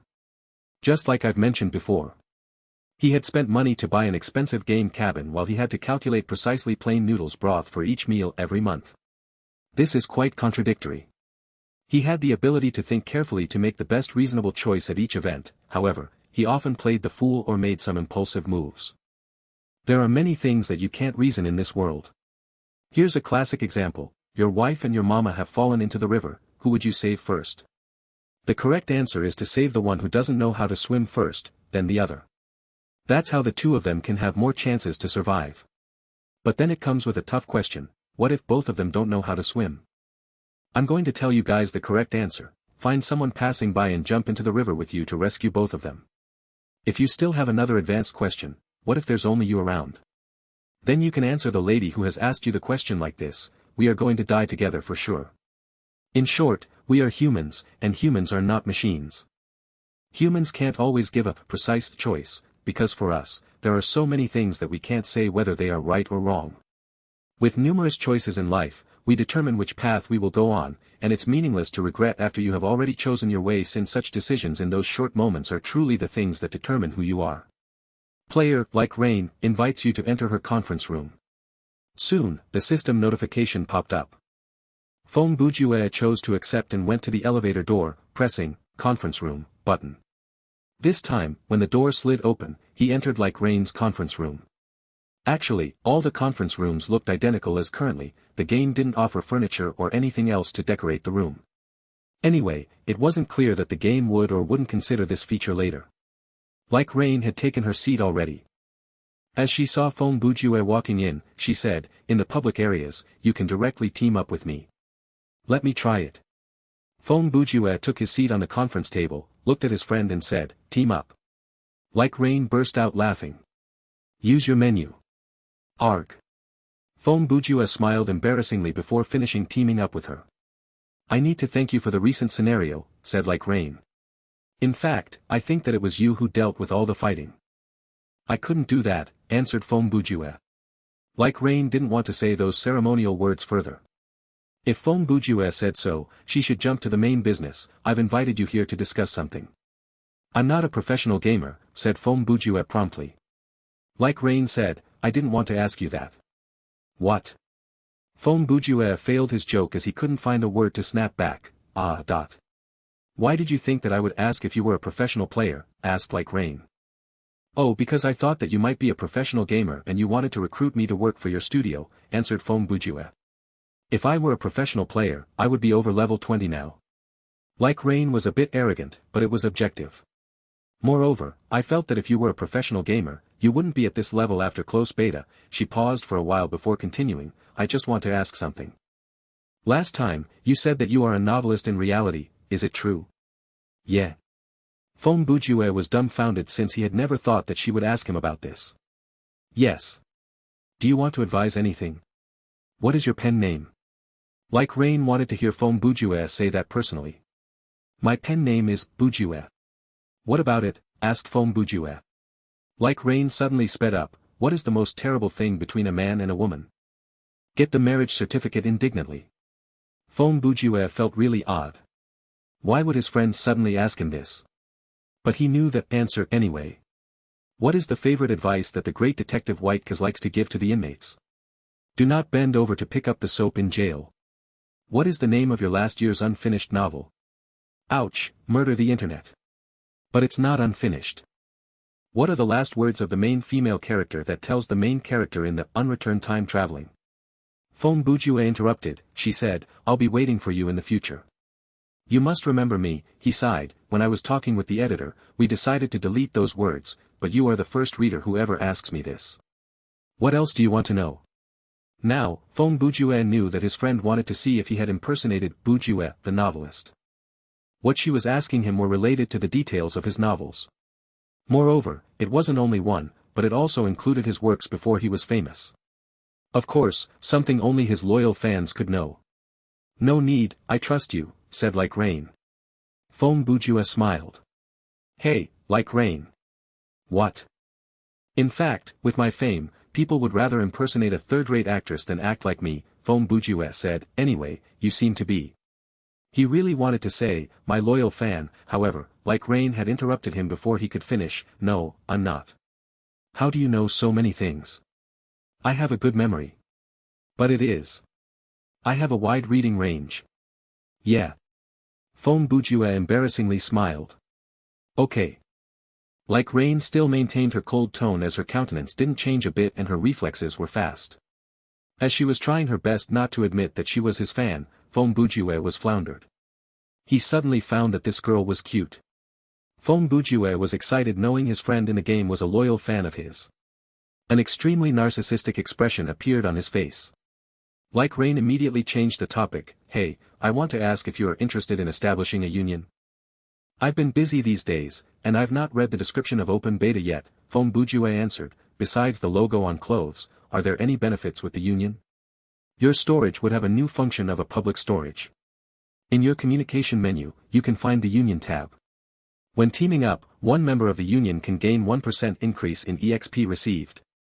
A team of 6 can get a 5% increase in EXP. Moreover, Based on the two ranking lists, the system will give all the member of the Union two kinds of buff, 1, that will be updated every week. Like Rain told him some key features. Of course, she wasn't able to cite exactly what the system read. Regarding the detailed rules, he still needed to read the game's description. In short, building a union could bring them hundreds of benefit without a single disadvantage.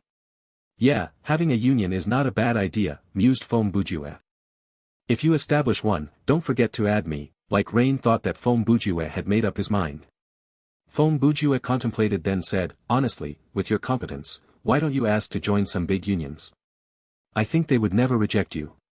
Big unions usually have studios as their background, or they are opened by some rich players who have plenty of free time. In fact, like Rain's background also belonged to the group of rich and have plenty of free time, however, she didn't mention this sort of stuff. They recruit players who don't belong to their studios, just to expand their capacities. Outsiders basically can't access the core resources. Players with abilities could only use their abilities to exchange for benefits. Just like they are doing a business affair. The others, if they aren't the professional gamers, they just want fame and reputation or just to flirt with other female players. Recruiting some excellent players to polish their names, recruiting normal players to be their blue-collar workers, and recruiting beautiful female players, well, I can say they have bad conspiracies then. While Foam Bujue was listening to her narration, he was amazed. This was the first time he had ever heard a lady using such a cold tone to explain this matter so clearly. Also, this was the first time he knew that there were heroines like her existing in this world, who was cool enough to say the word flirting. In simple words, I just want to play the game with some friends who have the same ideas. A small union is fine, like Rain finished. Foam Bujue smiled. I have never thought about that. You and I are. He paused because he wanted to say, birds of the same feather, but he came up with, yeah, heroes get together. I'm going to get the rewards and then visit the mall. Like Rain didn't bother with that as she stood up and said, if there's no special situation, I will be in section 10 of the mall. Perhaps we will be meeting up again there. Foam Bujue also stood up and said, I'm going to read the game's description and arrange my stuff. I will message you then. They said goodbye, left the conference room one by one, and then returned to their own login space. The updated description of Open Beta wasn't added up with many details, at least, not as much as the original description that Foam Bujue had read in closed beta version. He had spent more than 10 minutes to read it. The union in the game was exactly the same with the guild system in other online games. The conditions to establish one union weren't too difficult. A level 10 player could submit 100,000 coins to the system and ask 3 more players to co-sign to form one. Upon reading this condition, Foam Bujue guessed that the union of those Ice Emperor bastards would only have the 4 of them there. About the money, Foam Bujue was hesitating a little bit. He had 100,000 coins, but if he used all of them, he had to postpone his plan of buying costumes to enhance his attributes. Like Rain seemed to take something for granted in this matter. To her, 100,000 coins wasn't a pressure that she needed to mind. According to the exchange rate, it was not more than 50 renminbi, and it was weird that players from close beta didn't have more than 100,000 coins. Anyway, Foam Bujue didn't put it in his mind for a long time. He could always play the game without having good costumes. Moreover, he wasn't in need of money. After the previous scenario, he had more than 80,000 coins. If things would go on his way, the Kenny's Parka that he had put in the auction house could bring him 140,000 coins more. In conclusion, he just needed to wait for 1 or 2 scenarios more to reach level 15, then he could have everything. Currently, Foam Bujue was still at level 13. His general stats were as follows. Title, Mad Cold-Blooded Headshot. EXP, 8700/13,000. Skill value, 660. Game coins, 242,000. Specialties, Common E, Weapon E, Investigating E, Fighting E, Shooting D, Curing F, Spiritual Technique F and 2. Bag, 4 out of 10, including Mario's Pipe Wrench, the Eye of Hatred, M1191A1 pistol, and the Echo Armor. Footwear, Dance of the Night. Storage, 2 out of 10, including Jigsaw Puzzle Card, Monkey, Casey Jones Mask. Skills, Perfunctory Maintenance, Lower Side Kick of a Brat, and Cerebral Concussion. Foam Bujue had read about the last specialty in the game's description, which was called Summon. Skills under Summon category were extremely rare. They didn't consume stamina value, but they needed special items. About what items would be needed, it was random. For example, if the skill could summon a horse, the remarks of the skill would describe the particular conditions, which was to sacrifice a spoon, a glass, a water bucket or even a flower petal, etc. Everything is possible. And, the requirement is random. If two players wanted to summon the same object, the sacrifice they needed to offer might be different. Besides the sacrifice, the summon skills had many restrictions. Perhaps a player could use the summon skill once in a scenario, perhaps the cooldown time was lengthy, or perhaps they could only summon the objects in a very particular situation. Currently, the discussion about summon specialty had just reached the stage of players' imagination. It seemed no player had unlocked this specialty yet. Perhaps this was the content that they could only approach at a later stage.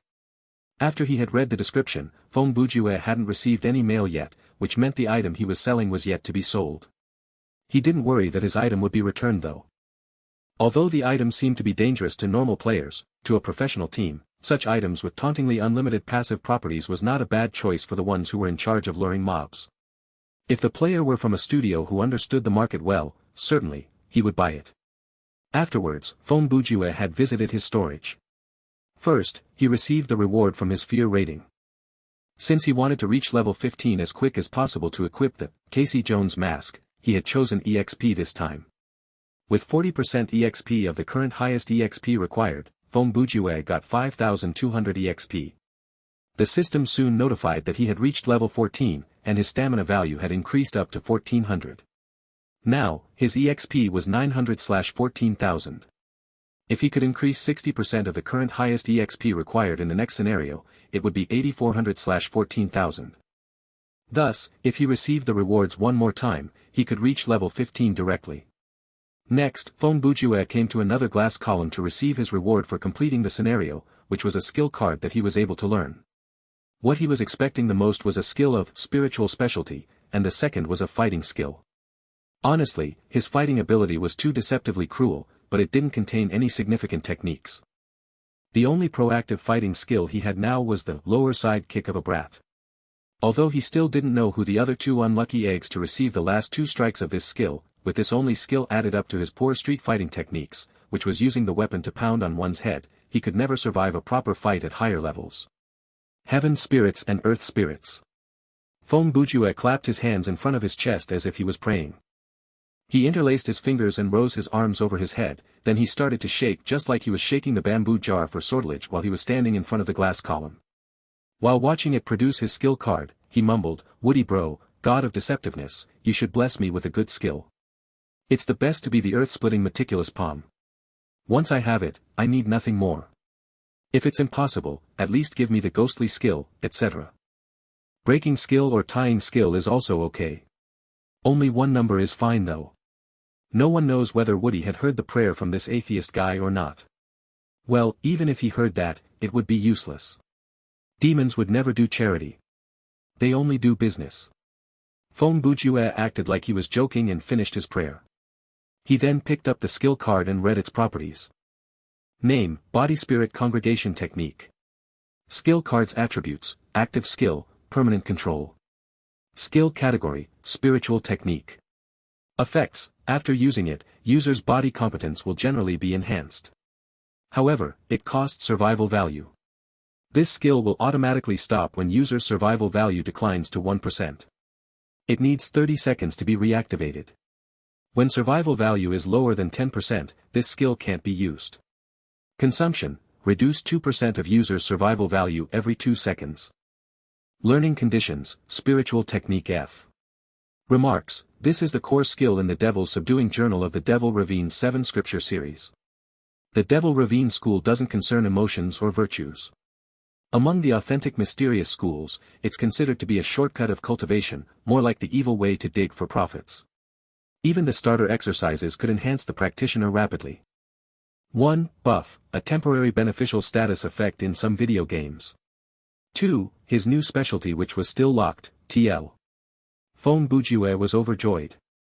However, the effect of this skill was a little bit different from what he had imagined of a proactive fighting skill. Anyway, no doubt that this skill could help him boost his strength in fighting. He decided to learn the skill. Then, the system notification arose. This is your spiritual value. You can see the specific value from here. Using spiritual skills will consume spiritual value. Spiritual value can be recovered through resting or consuming special items. The system shop will not provide any quick recovery items for spiritual value. Current spiritual value, 140/140. The game menu automatically popped up in front of Feng Bujue's eyes together with the system voice. An arrow was pointing at the energy bar on the top left corner, under the physical value bar, which had a silver hue. Oh, so I have to learn a skill to open it. Feng Bujue mumbled. From the game's description, he knew that spiritual value was a new feature. Recently, he wondered why there was no new energy bar in his menu. Turned out it would appear when a player learned the related skills. From this value, it could be seen that the spiritual value was matched with the current level, which was 140 points for level 14. Compared to physical value, it was just 1/10. Of course, physical value had to be spent on many other activities such as running, walking, jumping, fighting, etc. Basically, any kind of action could consume a part of it. Besides, spiritual value was only used for skills, thus, it didn't need to be in enormous numbers just to show off. After he had received EXP and the skill card, Feng Bujue was about to queue for another scenario. It wasn't 5 p.m. yet. If everything went well, he would reach level 15 before dinner time. Although they didn't explain it clearly, from some discussions on the game forum, generally, in non-sleep mode, a relatively long scenario hadn't appeared yet. The scenarios, which were longer than 8 virtual hours, could be seen 50% in sleep mode. Feng Bujue planned to have dinner after the next scenario, thus, he didn't delay more. He returned to his login space and tried to call Like Rain. However, his friend was in the mall at this time, and she couldn't answer him immediately. A window popped up a reminder to him. Your friend did not answer. Maybe she is not in her login space. Would you like to send her a message instead? Feng Bujue touched the screen and typed his text, I'm ready. When you get back to the login space, message me. Only when all the members of the team were in their own login space could the captain send them the team invite. The game's description had mentioned this, and of course, Feng Bujue knew this information as well. Like Rain didn't let him wait for long. She soon returned to her login space and called him. After they were connected, Feng Bujue said, how is it going? Did you harvest anything? I didn't check the auction house. I went to the shops and bought a costume that can boost the recovery speed of my spiritual value. Feng Bujue felt a little bit surprised.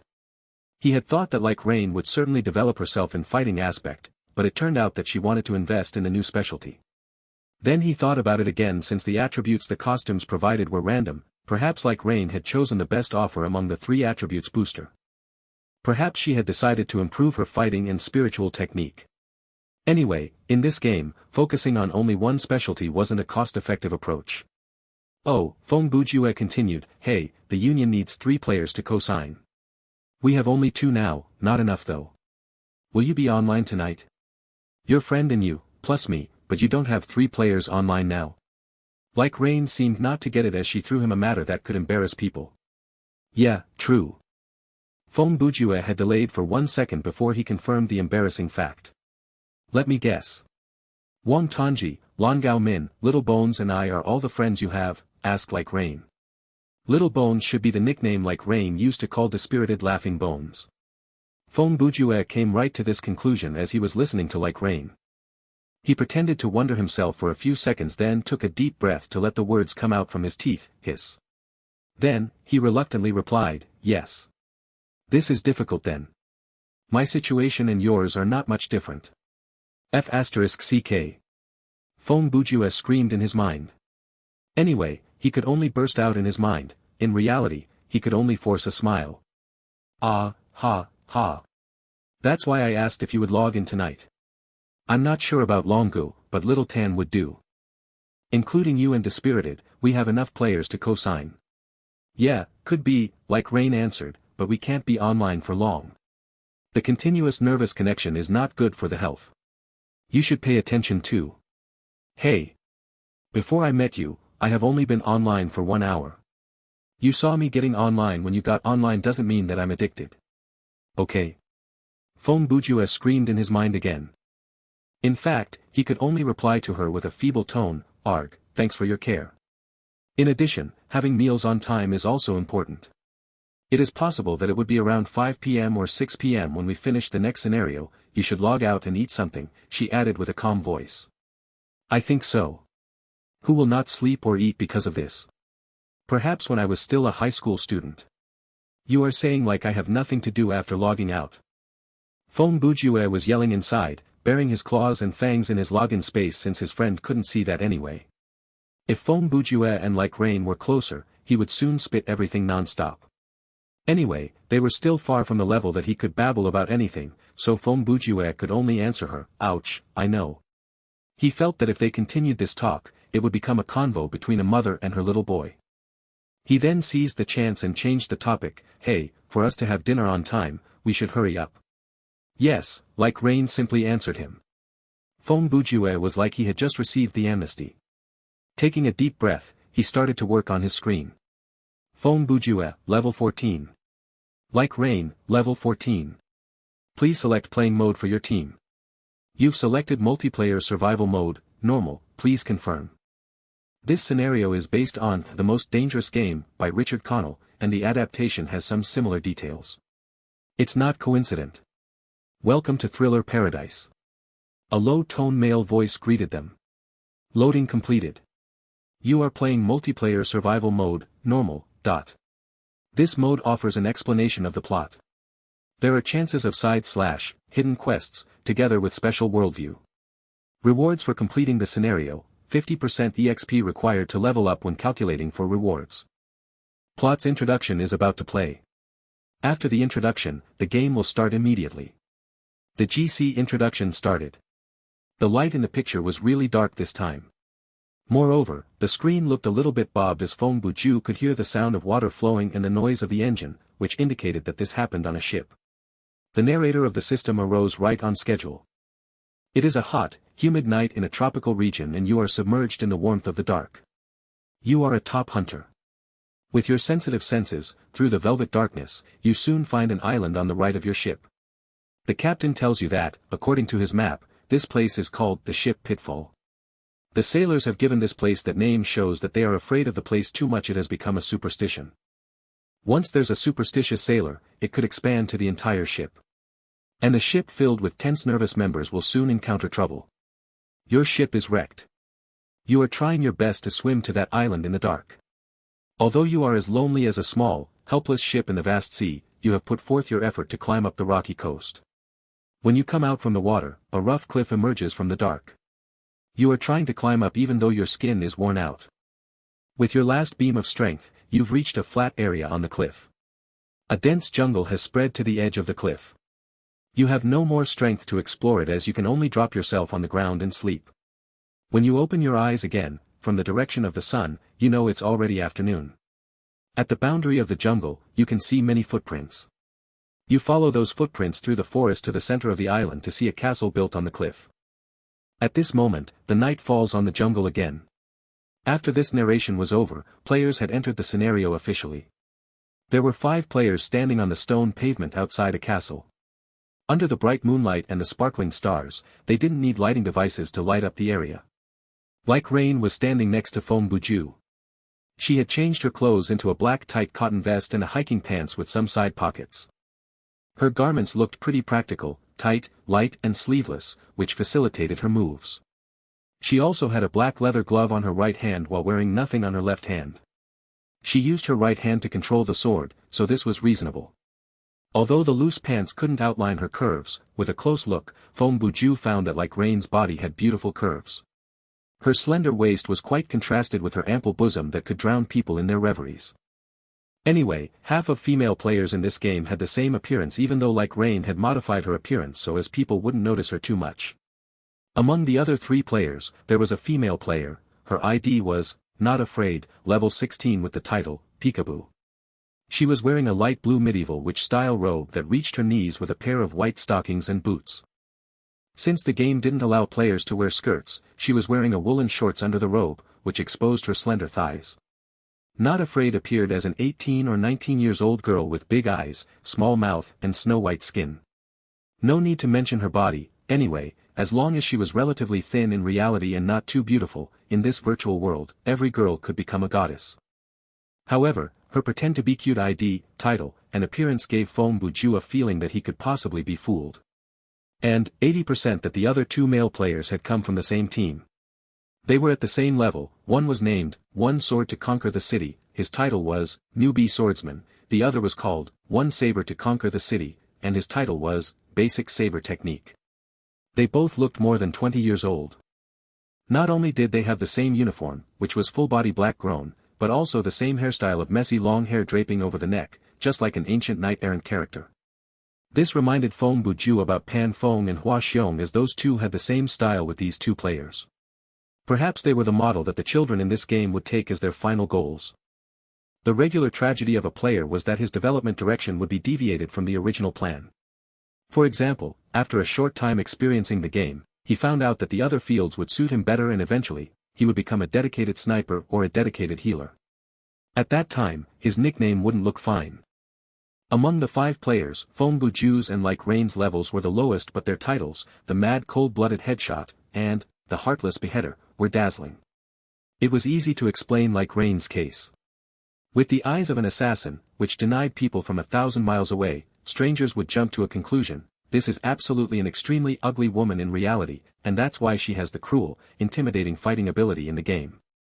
However, no matter what angles they used to look at Feng Buju, he didn't seem to be a strong player. When the other 3 saw him, they all thought, it's okay if this guy didn't change his real appearance in the game, since he thought he is handsome enough, but he didn't even change the messy hairstyle. He is over level 10 now, but he didn't buy even one garment item to boost his attribute. In short, he had normal appearance, unexplainable ID. However, this guy had an impressive title. Is he a hidden talent? Or is he actually an abnormal person in reality? The 5 of them then started to greet each other and seized the time to observe and assume each other's capacity. After exchanging a few words, Not Afraid goggled her eyes, pointing at the logo on One Saber and One Sword. Wow! You guys are from that famous Martial World Union. Haha, yes. But it's nothing great. One Sword answered while his face was filled with great. Feng Buju looked at their logo. It was a white cloud with the words Martial World embroidered on it. This was certainly a union with a studio background. Feng Buju remembered that the Marital World Union had occupied a small place on both overall competence and combative competence lists, ranked number 17 and number 11 respectively. However, Feng Buju assumed that these 2 players weren't professional gamers from the studio, but the ordinary players recruited to expand the number of the union's members. If they were the staff of the studio, they wouldn't be at level 15 like that. And, if they were the staff of the studio entering the game at open beta, with the items and lessons learned from the previous stage, their titles wouldn't be a mess like that. Quite the contrary, Not Afraid's title, Peekaboo, had given Feng Buju suspicions. The Martial World Union's rank was out of the top 10 in the lists. A normal player, when reading the lists, it wasn't bad that they could remember 5 or 6 names there. The majority of players, generally, had been impressed only by the top 3 unions. So, there were 3 explanations for her deed. First, she was a professional player. Second, she had a good memory. Third, she actually didn't know the Martial World Union was on both of the lists. 1 minute ago, she didn't even know what the heck was the Martial World. Then she saw their badges and pretended that she had admired them, telling them they were famous and stuff. Those thoughts quickly flickered across Feng Buju's mind. With the title, Peekaboo, Feng Buju had spent 3 seconds to come up to a conclusion. He immediately came near Like Rain and used a low tone only them could hear to speak to her. When we have a chance, we will split up from the 3 of them. In fact, I want to stay away from that, Not Afraid. Like Rain glared at Feng Buju, but she didn't ask anything. She chose to trust him unconditionally. Alright, she answered with a low tone. The 2 of them was carrying their convo in silence as they kept their face still and their lips didn't even move. Anyway, the other 3 didn't pay attention to them. In the next minutes, Not Afraid had been using her admiral countenance to look at those 2 members of the union and said a lot of nice words. One Sword and One Saber started to feel elated. In fact, they had just joined the union this morning as the small characters of the bottom echelon of the union. They weren't the Martial World Studios staff. Under the effects of the flattering words by a beauty, those 2 felt their confidence boosted. They thought, although I can't be compared with the professional players in the union, I'm much better than that fellow called Unidentified Mental Disorder, Feng Buju. That guy can't even afford a costume, so miserable. No wonder no union wants him. This is the subtle feature of human mind. In a small group, especially when there are opposite sexes to be attracted. The instinct drives humans to compare the weak points or the overall competence of other people to their individual selves just to feel that they are superior. In fact, it is just the safe feeling of one to comfort himself, just like talking to oneself that at least I'm not the worst. Minutes later, an NPC appeared, indicating that their time had come and the plot was about to play. Squeaky noises slightly echoed when the gate of the castle opened. A lit way emerged from the dark. In the dazzling light, a tall man holding a revolver slowly approached. This burly man had a waist-length black beard and a great image which was very impressive. The weapon in his hands, no doubt that it was to make people more cautious. Not Afraid acted as if she was very frightened, hiding behind one saber and one sword. The other two then determinedly took out their weapons and shielded her, ready to defend in case that burly man would attack them. "Ivan, let them in," a male voice called out from behind the big guy, "they are my guests." The voice was polite and gentle with a slight accent. Ivan followed the order. He put down the revolver and returned to the gate, using his sturdy arms to open the doors. Then, he kept silent while looking at the group of players. Main quest has been triggered. When the system's notification arose, everybody could see the quest in their menu, which read, "Enter Zarov's castle and listen to his explanation of the game rules." Fong Bujue's complexion soon changed after he had read the quest. He mumbled, "General Zarov, Ivan, wait a minute, I'm a hunter, I got here after a shipwreck." He suddenly looked up as his eyes turned somber. The Most Dangerous Game by Richard Connell. The related contents of this old story emerged from the attic of his memory. Whenever Fong Bujue had drained his aspiration, he often read some short stories to relax and collect materials. Thus, this sort of novels was familiar to him as he could recall them quickly. If there were nothing unexpected, this scenario was a human hunting game. Moreover, Fong Bujue got it clear that players would play the role of the praise. After hesitating for a while, one saber and one sword turned around to ask for Fong Bujue's and Like Rain's opinions. Anyway, if there was a good chance, people would compete to get it. But, if it was a bad thing, just let the others take it. If we have no choice, just ask for the others' opinions, and later on, we can pour a part of responsibility on them. Fong Bujue shrugged, sighed and directly walked forward.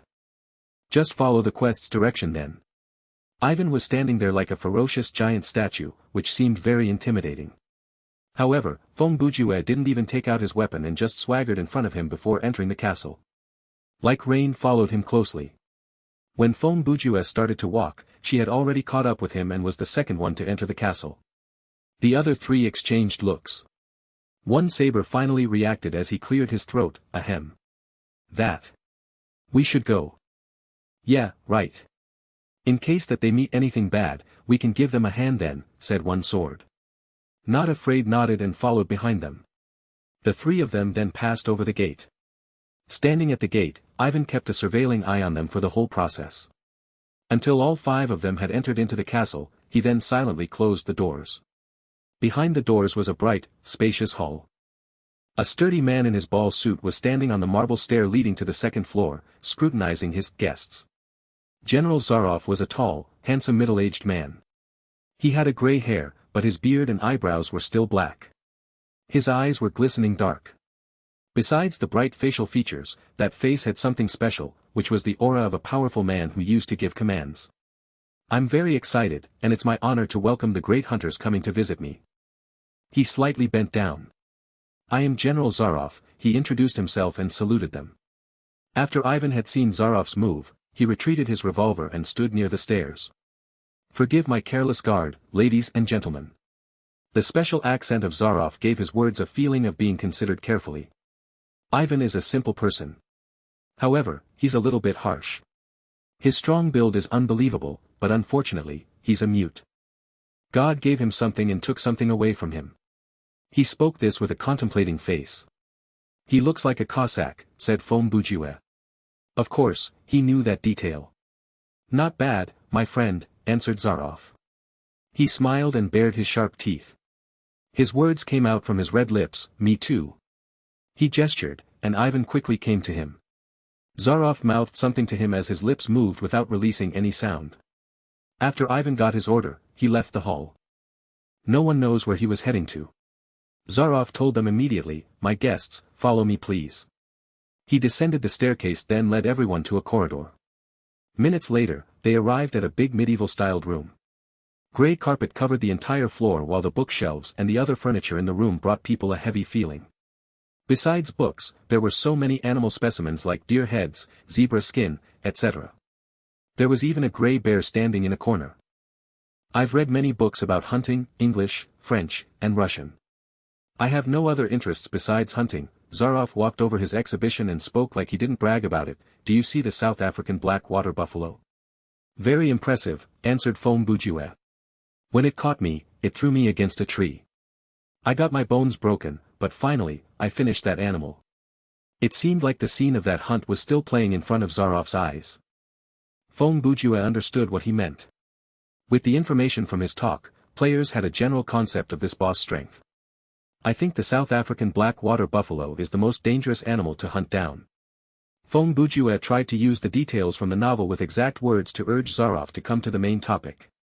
The general suddenly mused for a while, then he threw them an understanding look and slowly spoke up, no, it's not a dangerous prey. He walked to a coffee table, picked up a bottle of whiskey, then asked, do you want some? No thanks, answered Fom Bujue. Zaroff poured one glass for himself.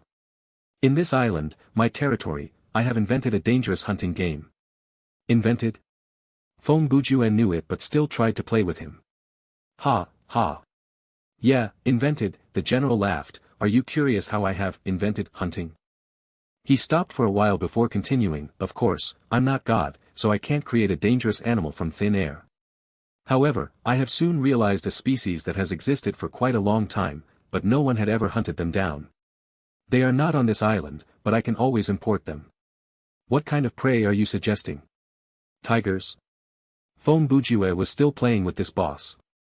Besides like Rain, the other three felt awkward as they considered in their minds that this boy was playing too hard. Did he consider himself the hunter in the plot?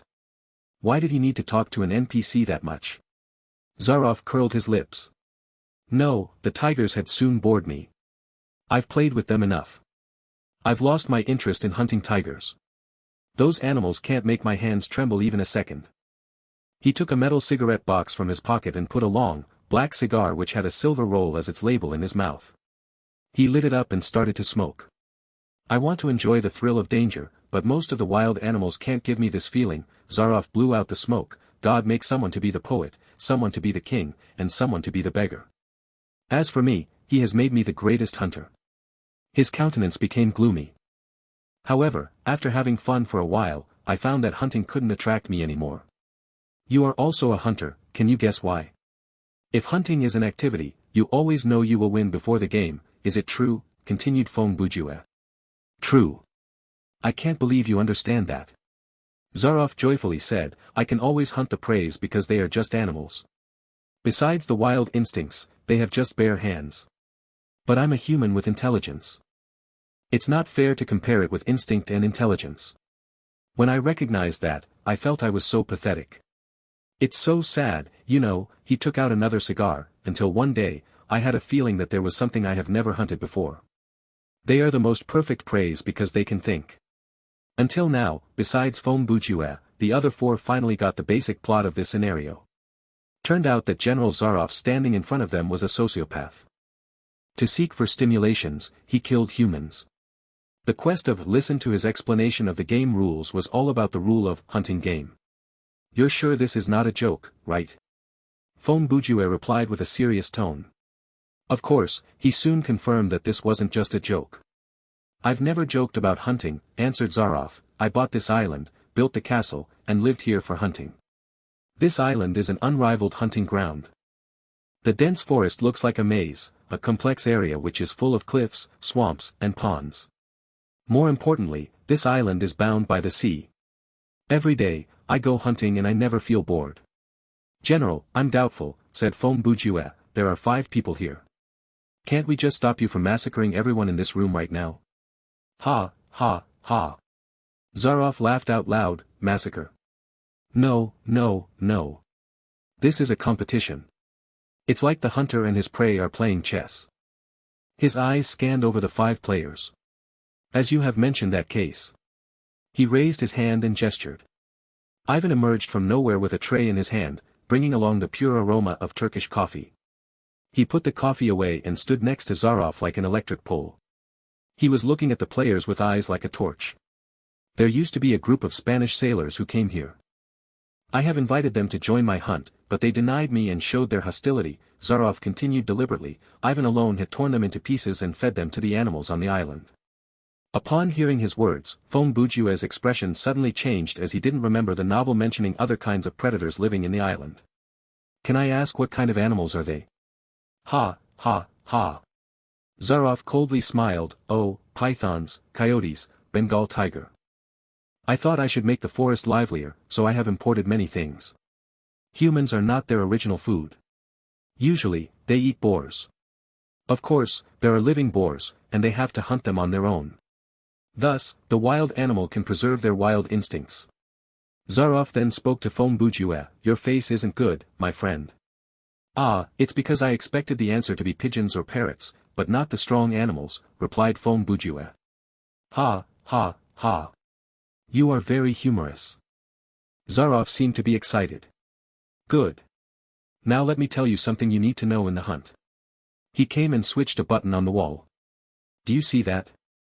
The general pointed to a far location on the sea. A light suddenly flashed there. A light for showing the route, but this route doesn't exist. The rocks there were sharp like sabers. They were like sea monsters who could crush every ship traveling by as easy as crushing a nut. I thought your ship had wrecked over there. Thus, don't think about getting help and running to the sea, said the general. This matched the name of the ship Pitfall well. Zaroff came to another window and activated a mechanism. A chamber appeared below the window lit up by a flickering light. There were many giant shadows walking back and forth and groaning. In the dark, their eyes were luminescent with a weird greenish hue. Being a prey, hiding still in a place is not a wise choice. Zaroff said, I have well-trained hunting dogs. Now, I'm collecting.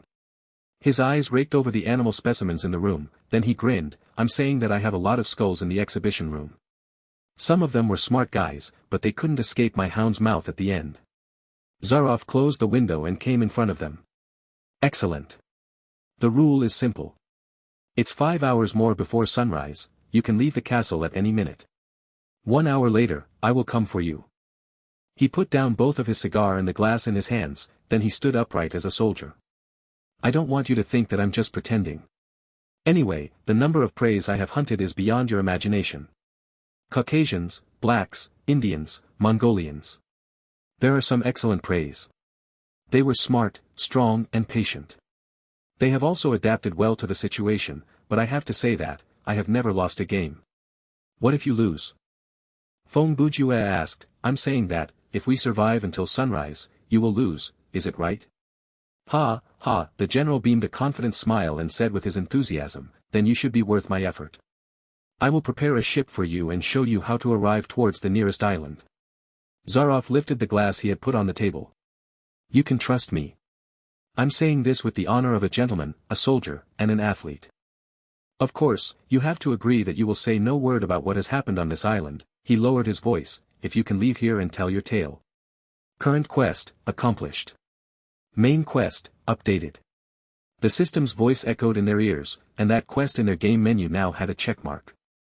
The new quest read, leave the castle, avoid General Zaroff's hunting until sunrise. 59 minutes before Zaroff departs. 299 minutes before sunrise. Besides the description of the quest, there were 2 countdown clocks that players could check at any time. However, it didn't show seconds. The general finished his glass of whiskey. Before the players left, he was kind enough to advise and warn them sincerely, oh yeah, I suggest not to leave footprints outside the castle. That is a basic mistake.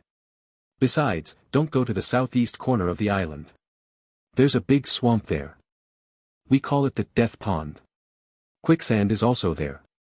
A guy who claimed himself smart went there. I sent Lazarus after him. They both buried themselves there. You don't know how I felt. Lazarus was my best hunting dog. Ugh, that feeling was very terrible. Fong Bujue had turned around and was about to leave as he hadn't expected that Zaroff would tell them many hints like that. However, one of his teammates was an impulsive fool. It had happened faster than the talk. One saber to conquer the city took out his saber. Murderous aura diffused when the saber was taken out of his scabbard. He then slashed horizontally just like a running cattle. He was about 5 meters away from Zaroff. When they saw Ivan standing at the gate, he already took out his saber from the bag. His sudden attack had startled the other four. One saber to conquer the city had his own understanding of this plot, and he felt that this was the right place and the best chance to deal with this boss. They didn't need to play hide and seek with Zaroff, instead, they just needed to solve him here. If they ran into the jungle, where they didn't know what kind of danger was awaiting for them, during the moment they have drained their strength, this boss would then come with his dogs, and it would be their biggest nightmare. Since the beginning of the scenario, there were only 2 people who appeared in this castle and they were just normal human, so how strong could they be? Their builds were ordinary, and their weapons were classic. From the settings, it seemed to have taken place 2 centuries ago in the real world. It was impossible that these 2 bosses possessed supernatural powers. The only thing to consider was whether they had pushed their bodies to the limit a human could achieve. It was okay since players' fighting capacity was also higher than that of ordinary people. But the point was, one saber to conquer the city was confident that he could catch this boss because of his skill, the falling head, granted by his title of basic saber technique. One saber to conquer the city's title looked normal. However, no matter what title it was, the skill it granted the player was really useful.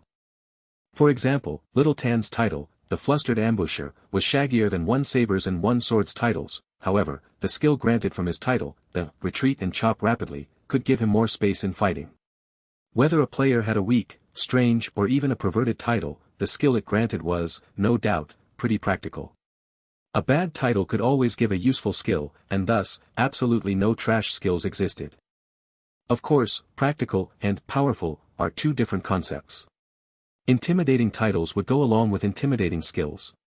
The falling head, skill by the title, basic saber technique, was the same. Name, the falling head. Special ability type, active. Effects, user can appear behind the target's back in just a blink and be able to chop at the target's neck with a strength of quintuple, 5 times, his maximum strength.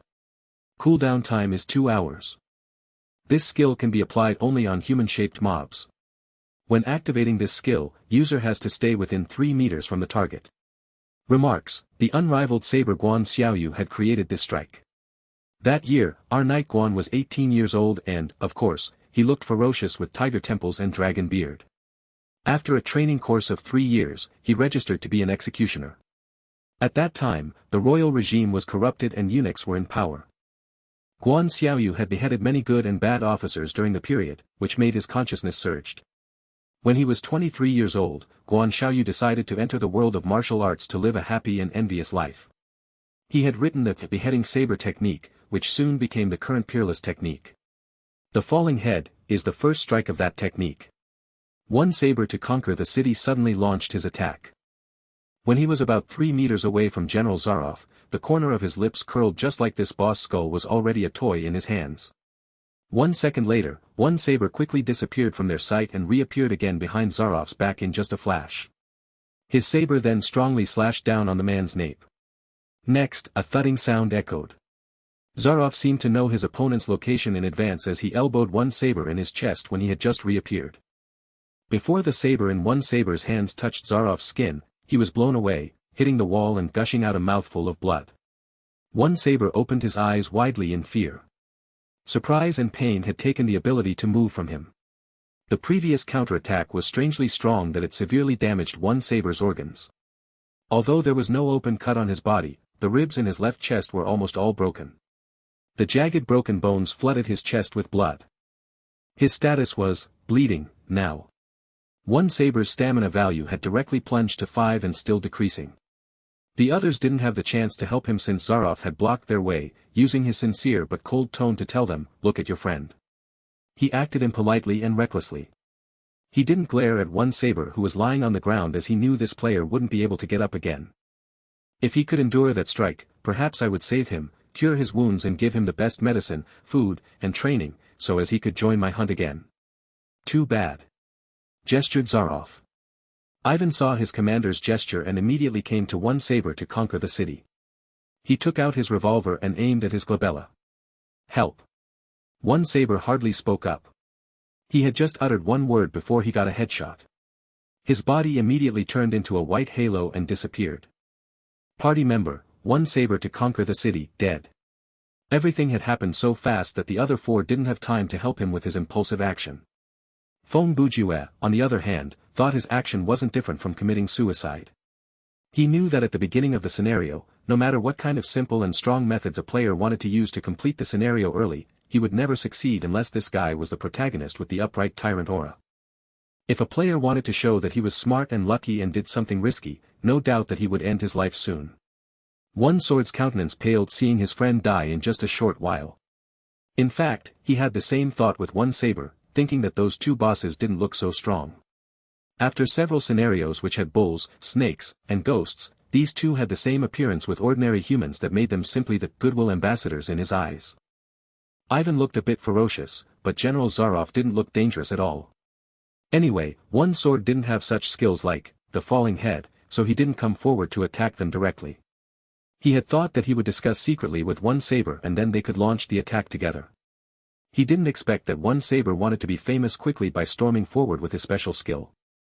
And, no one had ever thought that this boss could easily break his attack by interrupting a super skill before it had performed its effects. Moreover, he killed One Saber in just a strike. Feng Bujue sighed begrudgingly.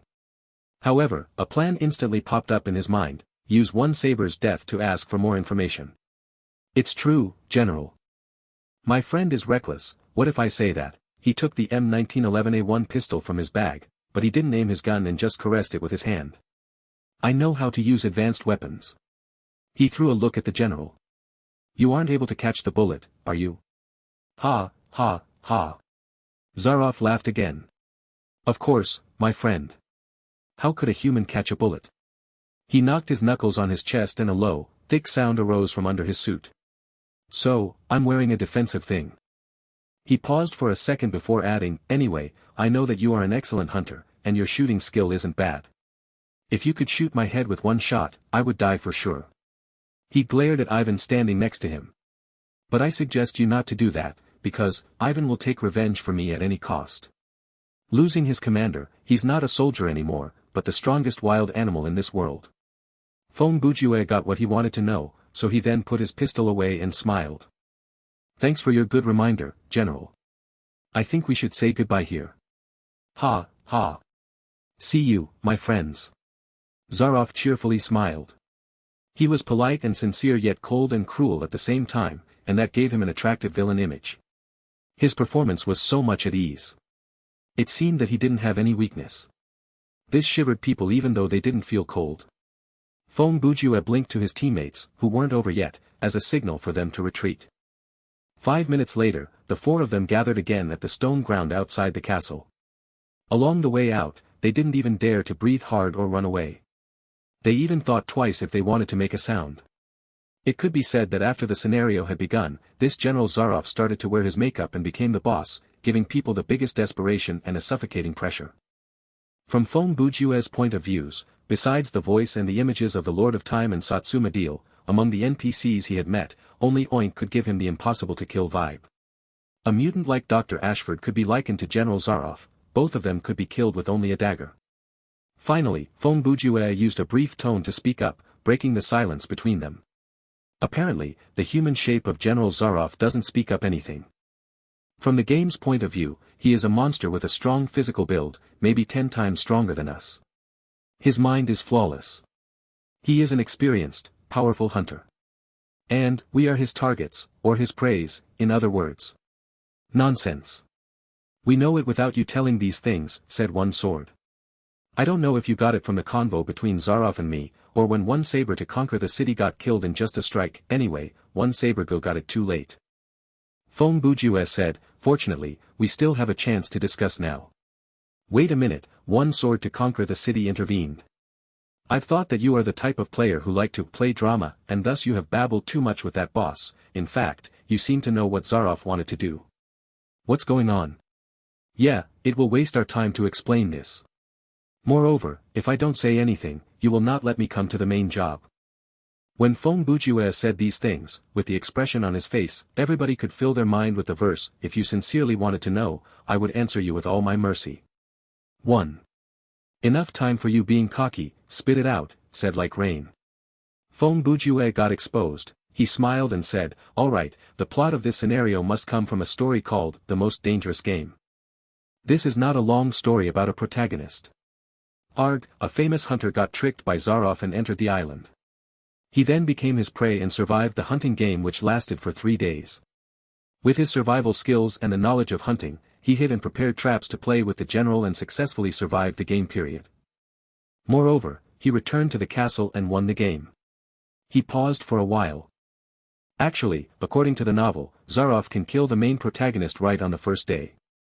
However, he wants to enjoy the hunt, and for him to play more the next day, he spares the protagonist's life.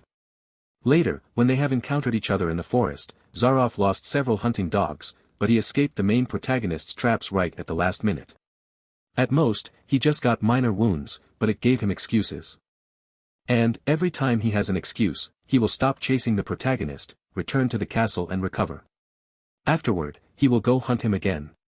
He wants the hunt to be as fair as possible, asked like rain. From the big difference between us, this is just a good wish. Fom Bujue forced a smile. The general just wants his entertainment to not end too soon. He paused then continued, however, Zaroff is really a gentleman. Although he is a serial murderer, he will not cheat or deceive us, or change his mind in case he loses. He did give us a sincere caution about the deadly swamp. It seems that he really hopes that we can be tougher.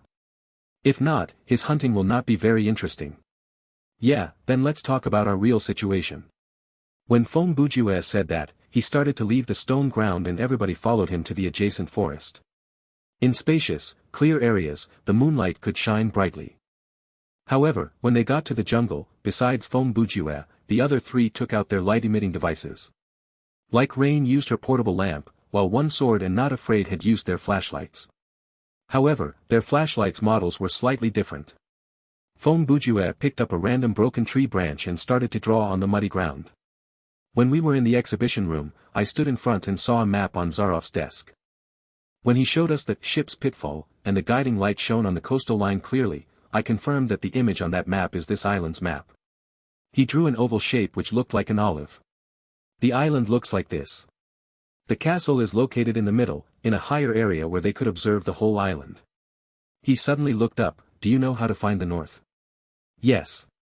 One Sword looked up to the sky to find the direction. Not Afraid pointed at a side of the sky. Is that the Polaris? Good, answered Fom Bujue. He pointed his stick at the map on the ground and continued his narration. This is the north. This is the south. The swamp is here. He pointed at a place on the olive. Before we plan our escape, I want to tell some differences between the novel and this scenario. When Fom Bujue did his reasoning, he looked calm, mature and reliable. At this moment, people couldn't find any sense of a casual and frivolous guy. When he was talking, he even exuded a special attractive force and persuasiveness. First, I remember the name of the main character in the novel is Rainsford. Lucky us, he has to play the whole 3 days, but we just need to survive for 5 hours. It seems easy to survive with the shorter time, however, good things are not always good. Just like what I've just said, General Zaroff has let Rainsford go many times because he doesn't want the game to end soon. However, our situation is different. When Zaroff finds us, he will finish us. Besides, the novel doesn't mention there are other animals on this island. But when I was talking with Zaroff in the room, he stated clearly that there are snakes, wolves, tigers and other animals here. Even the boars are able to attack us. Thus, besides staying away from the general's pursuit, we also have to be careful with the wild animals at night. But, you've seen that this guy is too strong to be a human. The novel also describes him very powerful, but it is just a thriller novel and not the sci-fi novel or supernatural story. Now, we are facing General Zaroff, who can kill people with only one elbow, so he is absolutely the type of strategy boss that we can't confront directly. From the content of the main quest, we can see that the main meaning of this scenario is how to survive his pursuit successfully. One Sword intervened. By the time you took out your pistol, didn't Zaroff say that he would be killed if he got hit? If I got the gun in my hand, at that short distance, I would shoot him soon. With such short distance, the chance I could hit the target is really high. If I did as you said, we would all be doomed. Fom Bujue shook his head. I took out the gun at that moment just to check Zaroff's reaction to this weapon and found more useful information from his mouth. He looked up with a countenance that didn't express anything. As far as I know, the modern form of bulletproof vest first appeared in the 20th century, the 50s, and the author of this novel had passed away in 1949. Despite that fact, Zaroff was calm enough to tell us he was wearing a bulletproof garment. Moreover, he seemed to disdain my M1911A1 pistol. Thus, apparently, what that boss said are the reminders that the system gave us, said Foam Bujue. So it's impossible to kill Zaroff with firearms? Like Rain was the one who got the fastest reaction. Foam Bujue snapped his fingers. Correct. His eyes raked over one sword to conquer the city and not afraid. The system had based on players' actual situations to generate the scenarios. I think the four of us, also the one who was over now, one saber to conquer the city, none of us are specialized in shooting or have good firearms. He naturally said that because among the four of them, only him had a pistol, moreover, he had only 4 shots left. Also, he was the player whose shooting specialty ranked highest here. In fact, I had asked Zaroff some information, and with the game's point of view, we can explain that in case we use guns to deal with him, hitting him in the body is useless, so we have to hit him on the head. Usually, there are 2 situations that we can do that. First, just like what you've said, we should murder him in a short distance. Second, at some point in the dark night, with our appropriate specialties, we can luckily hit that very alert and incomparable Cossack. Apparently, the first situation is more reliable, but even if we succeed, it is futile. Because, just like the general said, Ivan would turn into a violent state. I guess he would replace Zaroff's boss position and attack us insanely. At that time, the scenario setting may be similar to the real world, and after that Ivan gets mad, he would turn into Hulk. I wouldn't be so surprised then. Once it happens, it's impossible for us to get out of the scenario alive. Phew. Foam Bujue exhaled and said, in short, the topic of this scenario contains just one word, run. What are we waiting for? Hurry. Foam Bujue signaled him to stop while he hadn't finished yet. I'm about to tell you how to run. How to run? Asked one sword. Split up and run, answered Foam Bujue. Why? Not Afraid seemed to be more anxious. Before Foam Bujue could answer her, a second later, another problem arose that disturbed his whole plan. They then saw Like Rain turning into a white halo and disappearing. The system's voice then arose, party's member, Like Rain, disconnected. Japanese, Rocket Gang's self-introduction, is a motto that Team Rocket members often recite and or live by. Team Rocket consists of Jesse, James, and Meowth. The Team Rocket trio first appeared in Pokemon Emergency, in which they took over the Viridian Pokemon Center. After their first defeat at the hands of Ash's Pikachu had convinced them of its extraordinary power, the trio made their main goal to capture Pikachu. Like Rain sat up from her game cabin and turned to look at a middle-aged woman wearing an apron before sighing. Mom. It's okay for you to come to my room like that, but why did you unplug the power? Knock the door so you can ignore me again. Like Rain's mother smiled. I heard you, but I was busy. You've disconnected anyway. Come and help me fix the dinner. Ah. Like Rain sighed again, trying to press down her anger. Mom, why don't you ask Dad to help you? Your dad took the game helmet and hid in the garage. You know where he's hiding, but you didn't. It's the innate tendency that men like to play. If they don't cross the line, we can watch them with one eye opened and one eye closed. If not, today, I can catch him in the garage, tomorrow, he will hide in the basement, and maybe the day after tomorrow, he will unplug the pool and crouch down in order to hide there to play his video games. All are fallacies. Alright, I'm coming. Like Rain could see that her mother didn't have another choice now. She got out of the cabin and obediently followed her to the kitchen. At the same time, in Thriller Paradise, Foam Bujue was standing in front of a tree, with both hands clutching onto the tree and constantly pounding his head to the tree trunk just like a woodpecker. He groaned, cheated your daddy. Truly cheated your daddy. Of course, he didn't hit the tree hard, he just used the action to express his desperation. Like Rain irresponsibly disconnected and this completely messed up Foam Bujue's plan. As he had estimated, players had to depart from this castle and cross the jungle to reach the edge of the island, and it would take at least 3 hours. Meanwhile, General Zaroff knew the small island like the back of his hand. With the same distance, although he couldn't ignore the terrain to do some high-speed performance, it would take him 2 hours max to reach there. Foam Bujue thought that if they had divided into 2 teams and run away from 2 different directions, at least, one team could have more chances to survive. Whether the boss would chase after one team and kill them, this distance could help the other team survive the game period of 5 hours. This was a simple strategy, using distance to lengthen the time. If they could do that, the chance that they could finish the scenario would be approximately 100%. Although each of the players would have 50% chance to be killed, this was still a good deal. As long as they completed the scenario, of course, they could take the rewards for completing the scenario, and the other team, even though they got killed, objectively, they had contributed to the development of the scenario, so the system would offer them enough EXP. About who would die and who would survive, it was a matter of probability. Whoever the boss would chase after, this was not a matter that players could decide. Players couldn't blame anyone for this but their bad luck.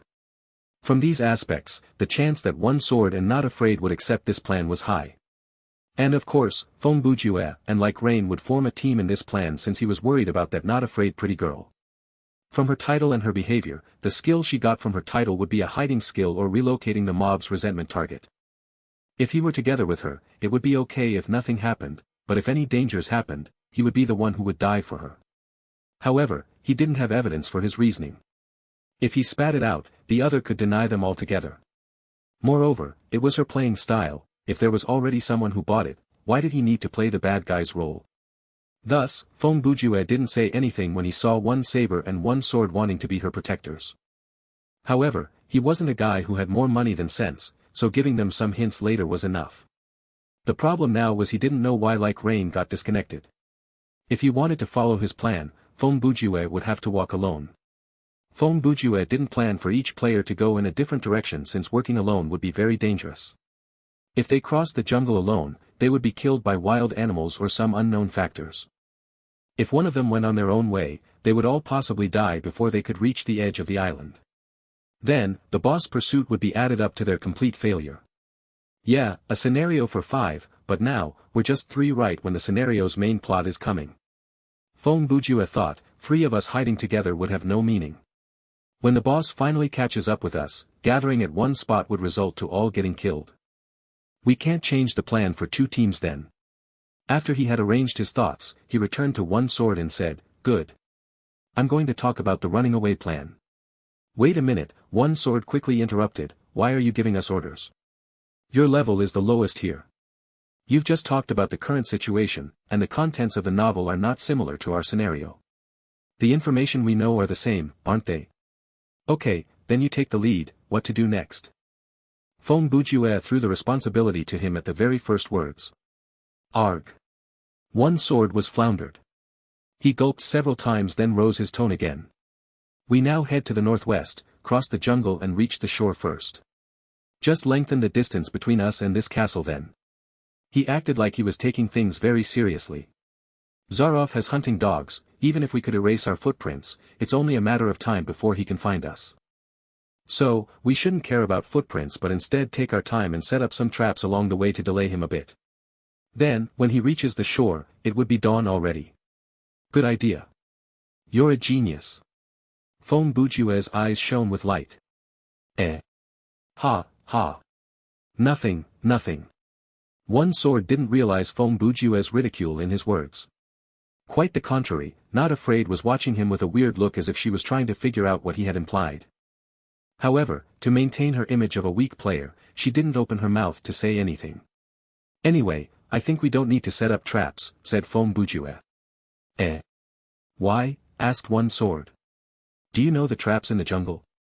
Are you going to make some?" asked Feng Bujue. "Oh." Now, one sword realized that the sort of traps he knew was just to dig up a big hole and put some leaves on it. He didn't even know the simplest hanging rope trap. Basically, jungle traps can be divided into 2 types, hunting traps and combat traps. Feng Bujue explained, their main functions are to trap and hurt the targets. Moreover, there are some traps that needs an operator to work with it. Personally, I think First Blood and Predator are the 2 movies that explain different kinds of trap clearly. Anyway, it's slightly idealized. In fact, most of the traps are not reliable, and it takes a lot of time to set up. He cocked his head and casually raked his hand through his hair. "Although we can manage to set up some traps in just a short time, don't forget that there are many wild animals in this jungle. Just consider even if we can set up traps, you can't be sure that Zaroff and his dogs are the first ones who step into your traps. So, it will just waste our time. One Sword's countenance darkened. Being stabbed bleeding with just one strike, when someone revealed your plan in just a short time, anyone would get mad. Of course, the trap is just a small flaw. Feng Bujue's tone changed. Except for that, your plan is perfect. Yeah. So. One Sword didn't dare to continue since he was afraid that he would be lifted up and then sunk down immediately. Of course, you two will go to the northwest. After we've separated here, you should be careful. Feng Bujue waved his hand, turned around and headed to the castle. Hey! What are you doing? One Sword was scared. Are you going back there? Feng Bujue didn't answer him. Instead, he said, if we three go together, in case Zaroff finds us, we are all doomed. If we split up, you'll go to the northwest and I'm going to the southeast, at least one side could survive. Why are you going back to the castle? Asked Not Afraid. Oh, I don't have a lighting device. I'm going to ask the general if he could provide me a torch or something. After that, Feng Bujue walked on the stone ground to the boss castle. Ha, ha, this guy is crazy. One Sword to conquer the city beamed a forced smile. That's why he's called Unidentified Mental Disorder. 1. Not Afraid watched Feng Bujue's back with something sparkling in her eyes. We should go. Don't care about him, said One Sword. Not Afraid wore the naive, innocent look again. Yeah, One Sword go, you have to protect me well, please. Ha, ha. Count on me. One Sword slapped his chest, exposing a trustworthy pose. He then took out his sword and flashlight, leading Not Afraid to the jungle. In a deep northeast corner of the jungle on the island. The soft, rustling sounds echoed in the dark forest. A shadow was moving cautiously on the ground. Sometimes, it was on the tree branches. At other times, it lied between the gravel. Python, the most dangerous predator of the jungle, was the top creature in the natural food chain. There was a cold-blooded sinister giant monster in this island. It was more than 10 meters long with a flat head, and covered with folds. The creature had a black back and a black-brown stomach. There was a delicate white stripe on its back. It was a natural assassin. Its forked tongue was like a 3D searching radar, and its muscles were strong enough to bind and break its prey's bones. The python didn't have toxin since it didn't need it. It could stretch its mouth until its jaw was misplaced to swallow a human completely. It would take the python several weeks to digest the food. After one hunt, it could live with no food for several months. General Zaroff wasn't afraid of this python, and no one else but him could kill this monster. Normally, the python took a corner of the island as its territory, and no animal dared to step in its lair. And tonight was the night it went out for dinner after the last meal a few months ago. 1. Feng Bujue equals Unidentified Mental Disorder. Feng Bujue had returned to the castle and harvested something unexpected. 1 minute after he had knocked on the door, Ivan came. Feng Bujue and the general chatted for a while as he tried to ask for something like torches. Turned out the other was so generous to give him a dagger and a flashlight, also advising him not to waste time running away. In fact, in this scenario, if players asked, the boss would give them these 2 items for free. One item was to facilitate their journey in the jungle, and the other was used for lighting. It was easier for players to get these sorts of items as their levels were getting higher and higher. Anyway, to high-level players, these normal quality items were really valuable for them, and they would gradually become like consumable goods. At level 20, players would have at least 1 or 2 items ranked perfect. Even if they couldn't find one in the scenarios, they could buy some with their game coins and skill value they had accumulated up to level 20. Nevertheless, there were various ways to find items in Thriller Paradise. After acquiring the dagger and the flashlight, Feng Bujue started his escape journey in the jungle. In his assumption, the area surrounding the castle wouldn't have any wild animals. As they were all animals, which counted on their instincts to survive, they got it clear that the area around the castle was the king of animals' territory. Of course, here I refer to General Zaroff, not our schoolmate Qin Zhe. 1. Thus, after Feng Bujue had entered the jungle, he traveled in a rush. He quickly moved forward without stopping to rest, wading across a 1-meter-tall moor of weeds, jumping over the muddy pits, and bypassing the stone cliff. Besides stepping on a large lump suspected to be the wild wolf's feces, everything was smooth enough. Attention please, Zaroff has departed from the castle. When the notification sounded, Feng Bujue checked his quest menu as it displayed, 240 minutes to sunrise. It was also the time when Fong Bujue had considered to officially enter the stomach of a wild beast named Jungle. It was unknown when some leeches had been clinging on his nape. Fong Bujue only knew about their existence when he found his survival value was decreasing. He shed some blood using the dagger to remove those vampiric mollusks from his neck.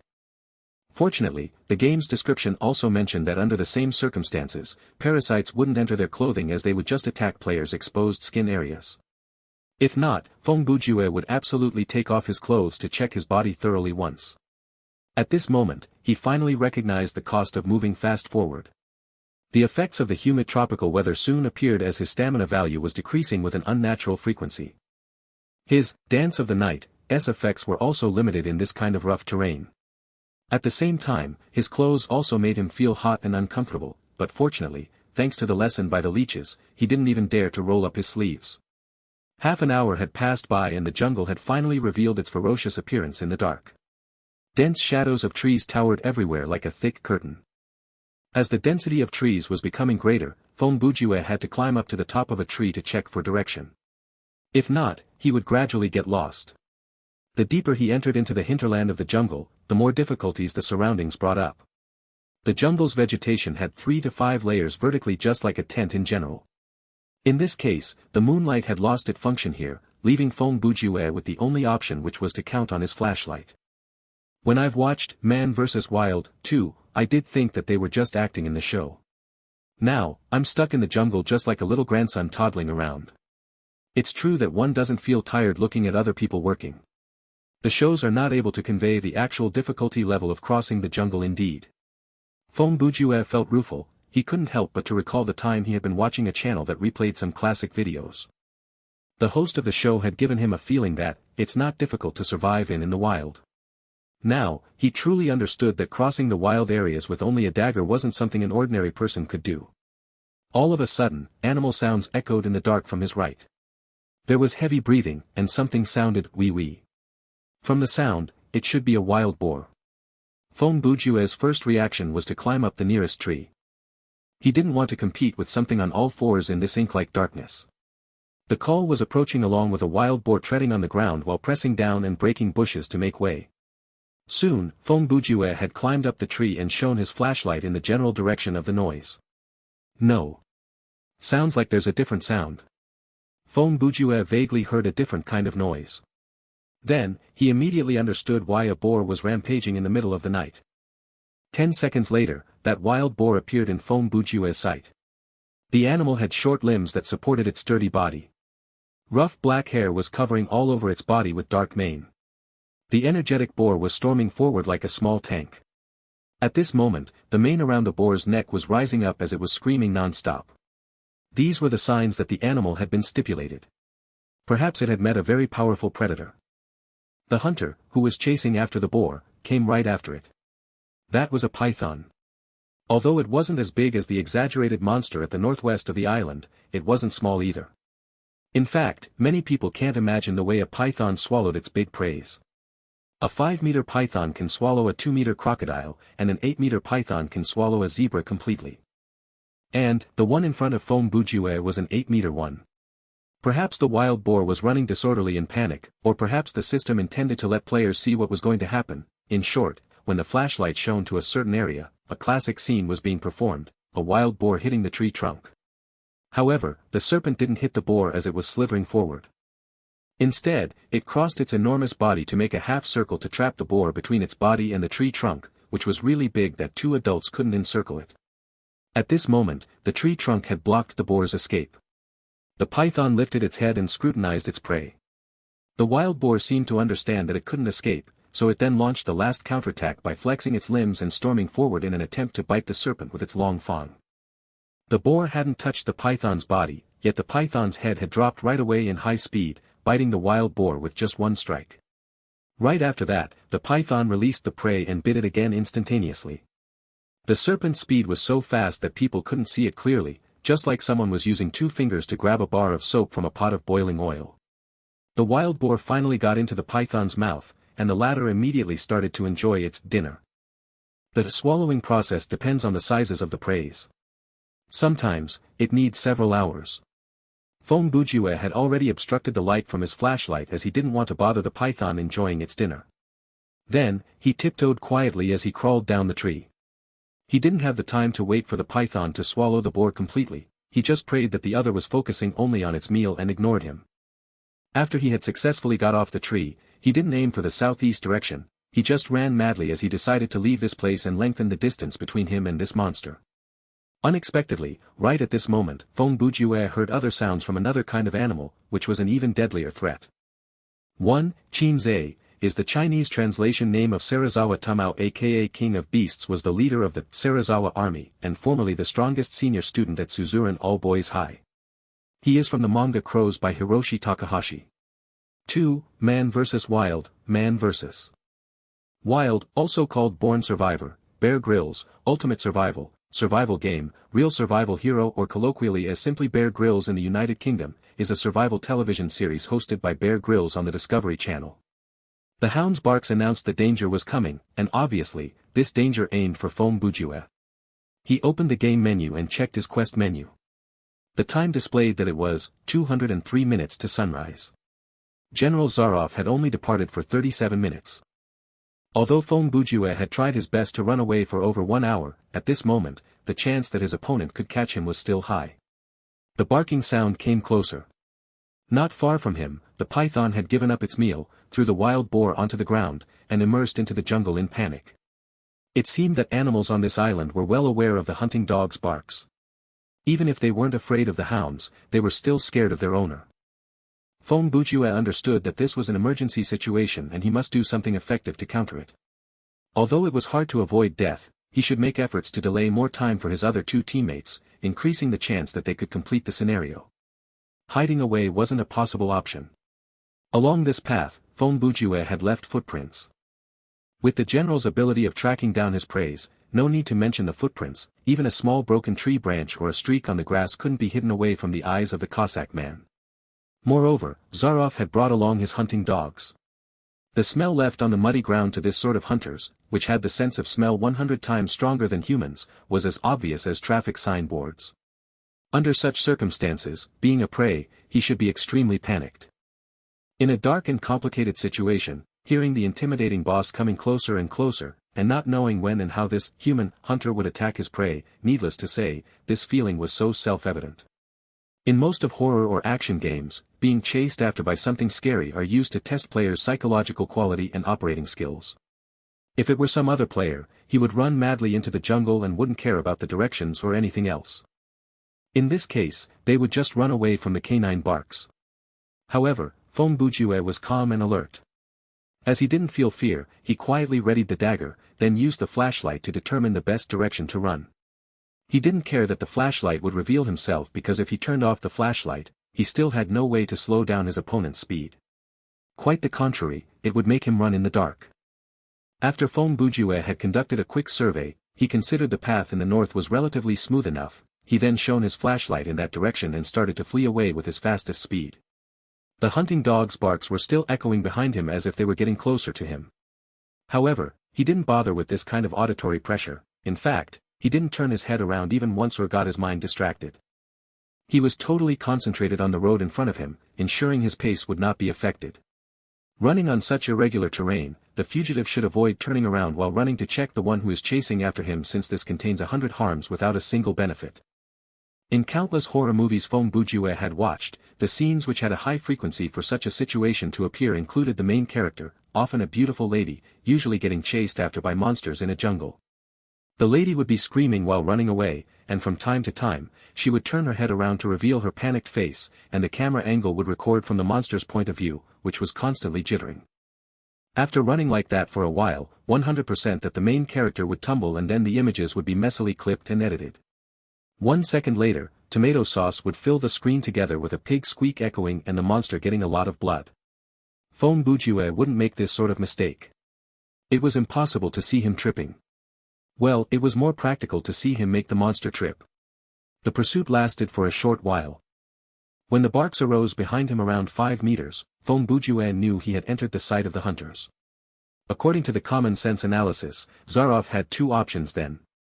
First, releasing the dog and letting it tackle down the target by itself. Second, using his boss-level shooting skill to shoot the target. No matter which option he would choose, Feng Bujue would be killed instantly, and the difference was just that he would get his throat torn apart by a pair of fangs or get his nape shot through with a bullet. Anyway, there's a cool proverb saying that a stab from behind is a swordsman's insult. Oh, it seems to have nothing to do with our current situation. In short, Feng Bujue had decided that if he had to die, he should at least resist to death. If he were about to be over and he hadn't consumed much of his survival value and physical value, this was such a meaningless thing. His mind just flickered and his spirit-body congregation technique was activated. He suddenly accelerated, flexed his feet and jumped aside, landing behind a tree trunk. This was the first time Feng Bujue had used this skill. A wonderful feeling crept up to him as if the blood in his body was boiling instantly. His body exuded some kind of heat, but this heat was different from the heat brought by pressure, as it didn't bring an uncomfortable sticky feeling but instead a stir of excitement. It was enough to say that this had boosted his fighting spirit. The desired effects for a skill that didn't consume anything but survival value were like this. No. Feng Bujue suddenly felt suspicious while hiding behind the tree. After he had activated the skill, every aspect of his strength was enhanced, and his senses were also increased a little bit. His hearing became more sensitive, and his reflexes were much faster than ordinary people's. Generally speaking, it was like the flow of time slowed down for him. At this moment, he could distinguish clearly between the tiny noises coming into his ears. Thus, he found out that under the cover of the dog's barking, besides the sounds made from 4-foot stomping on the ground, there was no sound of human walking. He immediately craned his neck out from behind the tree. Indeed, he didn't see the light from a flashlight or any other light-emitting devices. Since General Zaroff wouldn't be groping in the dark with his dogs, basically, from the beginning, there was only a dog chasing after him. Feng Bujue understood it immediately. This was a way the system had helped players to survive. He had estimated the difficulty level of this scenario a little bit too high. He had thought that after half an hour, the general would conduct the pursuit with his dogs, but it turned out Zaroff only released his hound first, and he would deliberately chase after them later. Perhaps the difficulty level of the scenario would be based on the player's capacities before the boss departed. Nevertheless, the fact that one saber got killed too soon and like rain had disconnected might have changed the difficulty level. Anyway, this setting was consistent with the watertight style of the system. Players could split up to run, and so could the monsters. Thus, there would be no scene where one team could finish the scenario with ease, while the other team would struggle in desperation. Each team would surely meet this advanced test, and correspondingly, the boss would show up tonight. So, all along, it's been a dog that was chasing me. Feng Bujue realized that and was incredibly annoyed. Furthermore, he had activated his skill. If he stopped and reverted to his normal status to initiate the combat, the life points that he had burned through for the past half a minute would be a complete waste. He slunk out from his hiding place, attempting to use the fastest, cruelest method to take down the hunting hound that had tricked him for so long. As Feng Bujue slid from one cover to the next, he held the flashlight in his left hand and Mario's wrench in his right hand. He was ready to land a one-hit KO on the dog. However, when the creature entered Feng Bujue's sight and when the light fell on it, the man's heart skipped a beat. He was thankful that he had activated body enhancement spell beforehand. A rush of hurried footsteps cut through the heavy, damp fog that had collected due to the overly wet air. A large, scary shadow was slinking through the fog. Its neck was proudly titled high, it had almond-shaped eyes, a flat head, and ears that were perked up. Other than that, it also had a row of white teeth that had the appearance more similar to a saw. The muscles on its body were taut and well-developed. The neck was rather narrow before widening as it moved to the rest of its impressive body. The back was short but sturdy, it was wide enough to support the 4 powerful legs. The overall balance of its body was optimum. These were the symptoms of a well-trained premium hound. Of course, as a monster in thriller paradise, the purpose of its existence was to scare and kill, not to attend the Westminster Dog Show, so it was expected that it would possess qualities that a normal dog would not. It was as dark as coal, and the eyes were red like they were burning. The size was impossibly large. In fact, if you compared it to a tiger, then the latter would be no bigger than a common house cat. Its snarling jaw revealed the sharp fangs as saliva dripped out between the gap of its teeth. However, the most startling feature was that the hair around the hound's mouth, neck, and head was shining. This lent it the appearance of the mythical Hell Guard dog, but unlike Cerberus, who had 3 heads, this only had 1. This thing is definitely not made in nature. Probably alchemy. When Feng Bujue was surprised by its appearance, the hound leaped forward. The creature only needed to stand on its hind legs to reach Feng Bujue's neck. Therefore, he did not dare dawdle. As the dog made its move, he jumped as far as he could backward to avoid the lunge by the hound. The distance that Feng Bujue had jumped was so far that it surprised even himself. The effect brought forth by body enhancement spell was far beyond his expectations. This was the first time that he had experienced owning a body that was so much better than a normal person. He was not yet used to it. After all, one needed time to get used to something like dynamic vision. Once he had enough focus, it felt as if everything before his eyes had slowed down. Even a flying mosquito passing before his eyes could be followed easily, and he felt like if he had just reached out his fingers, he would be able to pluck the mosquito out of the air quite easily. It was a feeling not dissimilar to how Neo felt after he awakened to his power at the end of the first Matrix. When Smith attacked him for the first time, he handily dealt with the aggression. With a confused look on his face, he lowered one of his hands to deal with the attacks, proving that his ability had at least doubled what he was able to do before. So, it was natural this was something that needed getting used to. The hound's attack did not stop. With a howl, he leaped as far as Feng Bujue did and attempted another attack at Feng Bujue's neck. The sound of metal clashing echoed through the forest. Feng Bujue was toppled over by the creature, but he was not bitten because he stuck Mario's wrench horizontally into the hound's jaw like a bone. The hound had a vicious bite, and its jaws were as tough as steel. The jaws were closing in on the metallic wrench. If this was a normal hound, the teeth would have chipped already. At this extremely close distance, Feng Bujue got a closer look at his adversary, and he confirmed once more that the species of the hound was truly an unknown. The head and the fur looked like a Doberman, the body was that of mastiffs, but the size was bigger than a lion. This was probably some composite creature made up by the system. Feng Bujue's strength was enhanced, too. He used his right hand to grab the wrench and hold it between the hound's jaws, temporarily locking him in a stalemate with the monster. At the same time, his left hand let go of the flashlight and sought out the dagger that Zaroff had given him from his bag. He aimed it at the soft underbelly of his enemy and thrust as hard as he could. Instantly, Feng Bujue was sprayed with a face full of blood. However, he knew that the battle was not yet over. Before the breath had completely disappeared from his enemy, the attack would never stop. He ignored the stain of dog's blood and applied more force in his wrist. Carving a straight line, the dagger moved from the hound's neck down to its abdomen. At the end of the day, the creature was a beast. After its dangerous jaws were locked down, it could not do much against a human whose joints were nimbler and who knew how to use weapon. Before its death, the hound showcased impossible strength and left a deep teeth mark on the wrench. Thankfully, that power was still not high enough to break the equipment. The dangerous snarl eventually changed into a weakened whimper. Its blood showered on Feng Bujue before losing strength in all its limbs, collapsing to the ground. Feng Bujue quickly moved its large body, allowing it to topple to the side. The man was drained. If he did not do this, he was afraid that he might be trapped under the hound's enormous body. After dealing with this dangerous dog, Feng Bujue immediately ended the effect of body enhancement spell. In less than 3 minutes, he had exhausted his life points at 2 points per 5 seconds. On top of that, his life points had not been full when the battle started, so when the battle ended, his life points had fallen down to 32.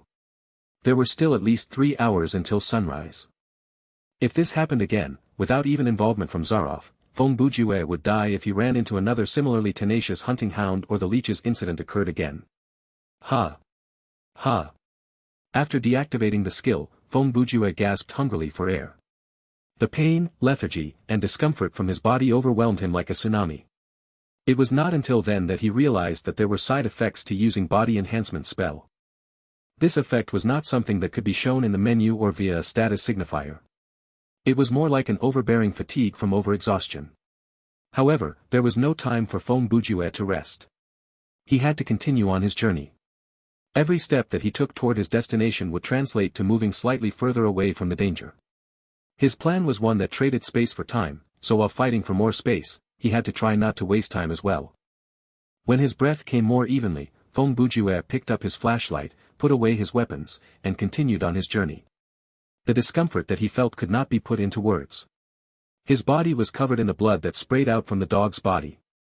The liquid caused his clothes to be stuck to his skin, and the damp environment and warm temperature were positively torturous. There was an impossible endurance to Feng Bujue, he could endure through most things that others would consider disgusting or insufferable. This quality provided the man with a lot of convenience in life. Other than able to survive through a long period of time on nothing else other than noodles, he could also stay inside a cramped train cabin next to those aunties who like to lean on other people for no reason for more than 40 minutes without complaint. He could put the homemade food that his friends whipped up down his throat without a shift to his expression. In fact, he could finish the whole meal and provide the chef with his compliments. He could also not shower for a whole weekend and not change his clothes. In conclusion, these everyday discomforts disturbed Fong Bujue to a minimal degree. Some dog's blood was not enough to challenge his life that was not dissimilar from that of a monk. However, if the same thing happened to a less stoic player, they would have given up already. If they could not find a water source to wash away the disgusting stuff, the possibility of them disconnecting from the game was incredibly high. Speaking of other players, the situation of Not a Scaredy Cat and One Sword was not that good. They had also run into a hunting hound. It was basically the same as the one Fong Bujue encountered. Thankfully, there were two of them, and One Sword was technically a combat-based player. In terms of combat ability, he should be more powerful than Fong Bujue without the effect of body enhancement spell. When the combat first started, One Sword made the first move. Using extremely agile movement, he used his sword to circle around the hound. However, as the battle dragged out, he was slowly cornered. He knew internally that once he was toppled over by the hound, it would be a bite at his throat, and he would die on the spot. Therefore, he could only continue to circle around the hound, using his life points to exchange for some small openings that he might use to attack the enemy. This continued for a while. Not a Scaredy Cat, who retreated to the side, realized that One Sword was unable to deal with this threat alone. If he perished, she would have to continue the scenario alone, and that was something that she refused to allow happen. The active skill provided by her title, Haidan Seeker, was count to 10. It was a skill that was only usable when there was a teammate around her. Therefore, she needed to try her best not to get abandoned. Therefore, Not a Scaredy Cat decided to temporarily abandon the disguise of weakness that she put on. She pulled out her weapon and silently approached the hound from behind. In the battle, One Sword's area of mobility was slowly compressed by the hound. He was forced to retreat to a tree, and the space that he could use to evade the dog's attack was dwindling. He had an accurate assessment of the battle standard of himself and the hunting hound. If he moved at his maximum speed, he was 30% faster than the hound, but that was all. The difference in terms of strength more than undid that advantage, so he was unable to face the creature head-on. Such was the process of combat. How one felt at the start of combat and in the middle of combat would be different. Mere observation of the enemy would not be more accurate than actually fighting the enemy. Those who believed themselves to be absolutely stronger than the enemy before the battle started would usually be taken down immediately. With his stamina points dropping and the battle slowly getting out of his control, One Sword was faced with the need to make a decision, either fight it out for a chance at victory with a great loss of his life points or continue this circling until he could figure out a better solution. Just as One Sword was hesitating, a scene that he could not believe happened. The battle was close to a stone cliff, and the trees around them grew far apart from each other. The night sky above them was clear and beautiful. The stars were shining coldly, and the moon hung in the sky.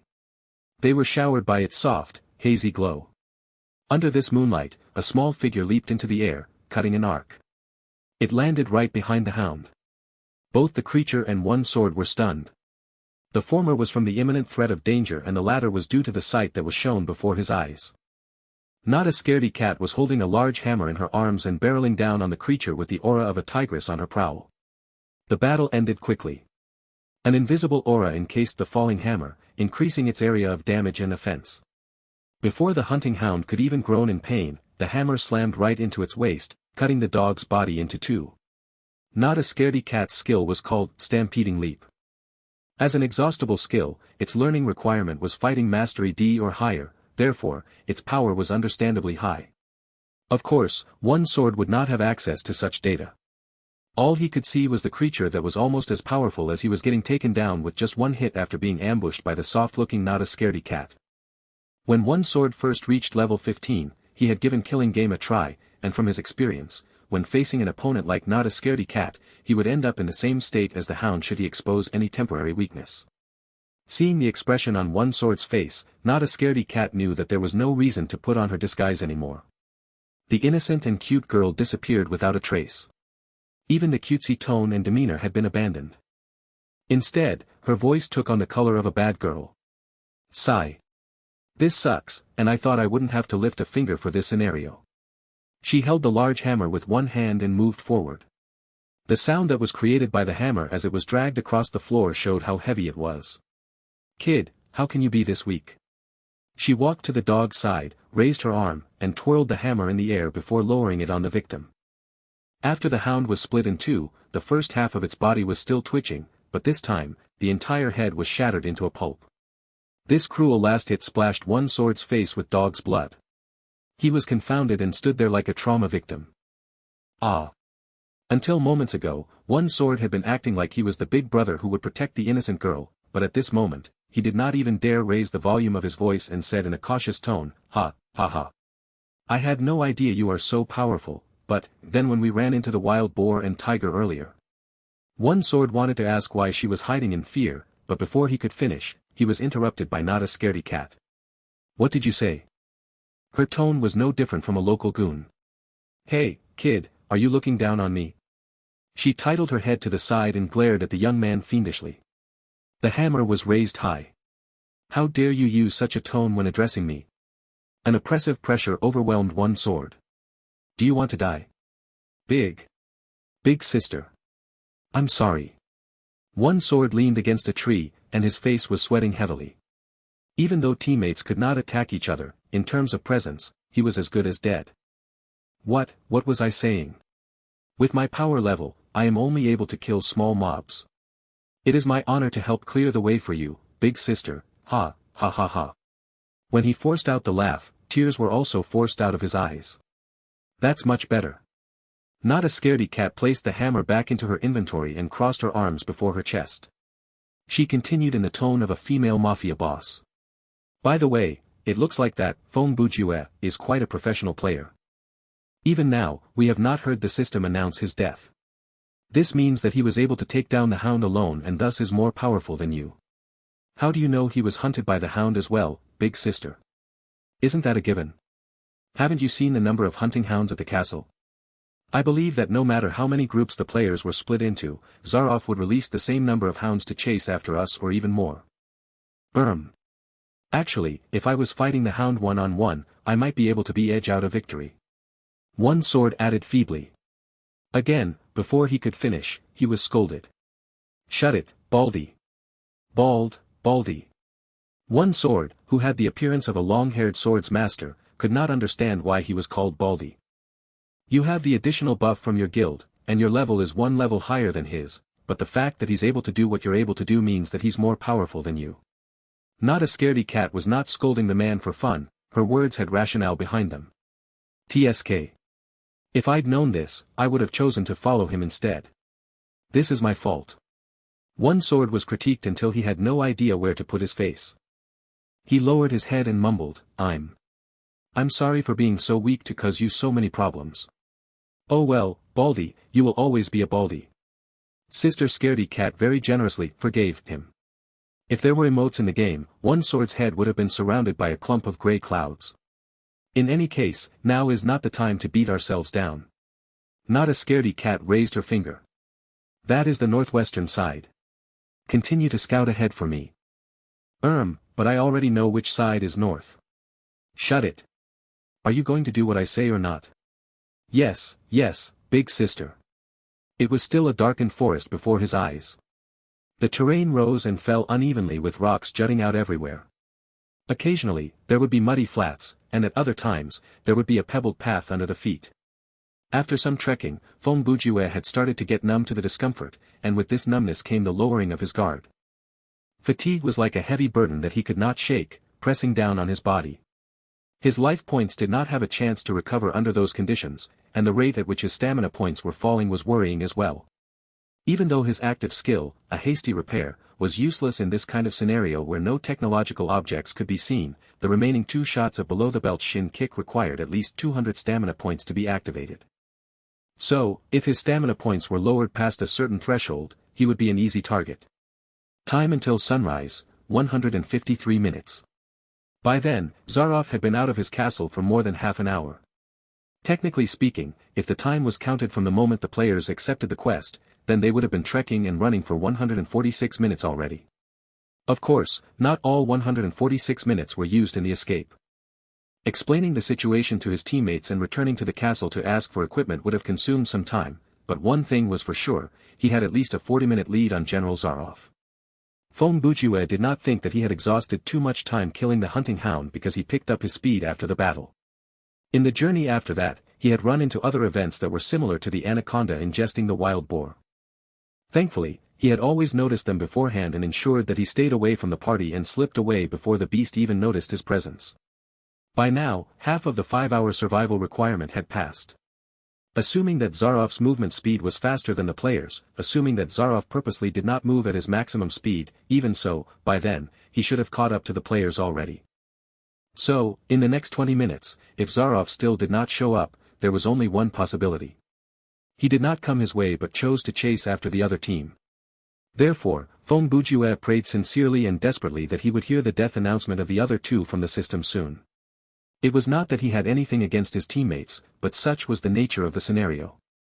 Someone had to be the sacrifice, and the chance for each was 50%. In fact, he was sure his teammates were feeling the same way. Another 10 minutes passed, and Feng Bujue stopped moving. He sat on top of a relatively flat rock and massaged his tired legs. He was going to enjoy this relaxing moment. Obviously, at this juncture, the plan to trade space for time could be deemed successful. Even if the general killed Feng Bujue or the two other players now, it would be very difficult for him to start chasing after the other survivors on the opposite side of the island. Therefore, at this point, Feng Bujue's plan entered its second phase, which was to slow down his speed to ensure his survival. His teammates did not need to prepare for this phase, and the reason was simple, there were two of them. Feng Bujue was alone. If General Zaroff really did come after him, then he would have nothing to say.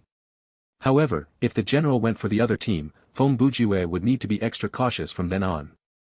If he was not chased by the general but ended up being killed by some other creatures, causing a group wipe, it would be a great tragedy. Team member, conquering the castle with one sword, dead, the system suddenly announced. When Feng Bujue heard that, he shamelessly revealed a smile, but several seconds later, the smile froze on his face. Why is there only one death? He waited desperately for the death announcement of Not a Scaredy Cat. He would only relax once he had confirmed the death of the two players. Because he believed that with Zaroff's power level, no matter what skill Not a Scaredy Cat might possess, it would be useless. At most, it would help her survive a little while longer. But, if Not a Scaredy Cat's death announcement did not come, it would introduce many changes. The chance that she would be able to slip away from the general was very low, so the bigger possibility was. One sword's death had nothing to do with Zaroff, and he was killed by some other creature. If that was the case, the worst possible scenario was that General Zaroff was actually tailing Feng Bujue, and one sword and Not a Scaredy Cat had run into some other kind of danger that caused one to escape and the other to die. In the next 2 hours, Not a Scaredy Cat would be moving alone, facing various threats to her life while Feng Bujue. Thinking about this brought immense pressure back to Feng Bujue. His lips puckered, and he blew air at his hair. This is bad. Now, there's no way of telling which team the boss has decided to chase after. At that moment, the system announced, team member, Not a Scaredy Cat, dead. Huh. Feng Bujue was startled before letting out a long relieved sigh. Phew. Now I feel much better. It does seem like they've run into Zaroff. After reaching this conclusion, Feng Bujue relaxed. All he needed to do was continue moving in the northeastern direction while ensuring his own safety. Actually, it would have worked if he just stayed where he was. For a scenario like this, the rule of AFK-like behavior would not be applied. However, Feng Bujue was cautious of Zaroff. If the general turned around and moved as fast as he could, the distance that Feng Bujue had placed between them did not provide the former with enough security. So, after another 10 minutes of rest, Feng Bujue resumed his journey. However, this time, he stopped after moving 300 meters. This was because when he passed a decline, inside a small indentation carved into the mountain, he discovered something. A set of human remains. Feng Bujue used the flashlight to examine his surroundings. After confirming that there was no trap around, he moved toward the object of interest. The body had decayed to become a skeleton. Based on the skeletal structure, the body belonged to a man. There were conspicuous wounds on the body, so this might not be the first crime scene. The body might have been dragged there by the animals after the man died. The clothes worn by the man were tattered and torn, probably the result of being pulled by the wild beasts. Feng Bujue stooped down to take a closer look and soon found a small iron box inside one of the pockets that remained somewhat intact.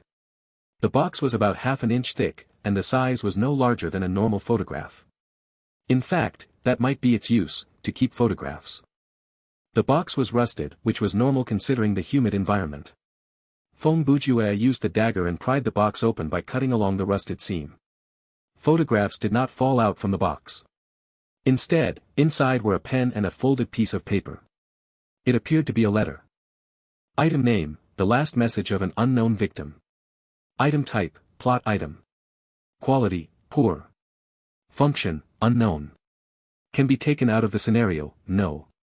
Remark, even though you have discovered this, it is not necessary for you to read this because once you look at the content, everything will be different.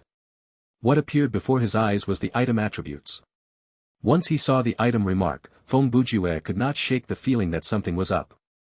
It was clear that the man's dying message was incredibly crucial, at least plot-wise, but the system told him that it was not necessary for him to read it. What did that exactly mean? Could it be that, after reading this letter, the plot will change somehow? Feng Bujue mumbled to himself. Should I read it or not? Currently, I am the only player left in the scenario, and as long as I stick to the plan, the chances of clearing this scenario are more than 90%. But if I read this cause some unfortunate changes. Other players might have given up on reading the letter, but this was Feng Bujue's weakness.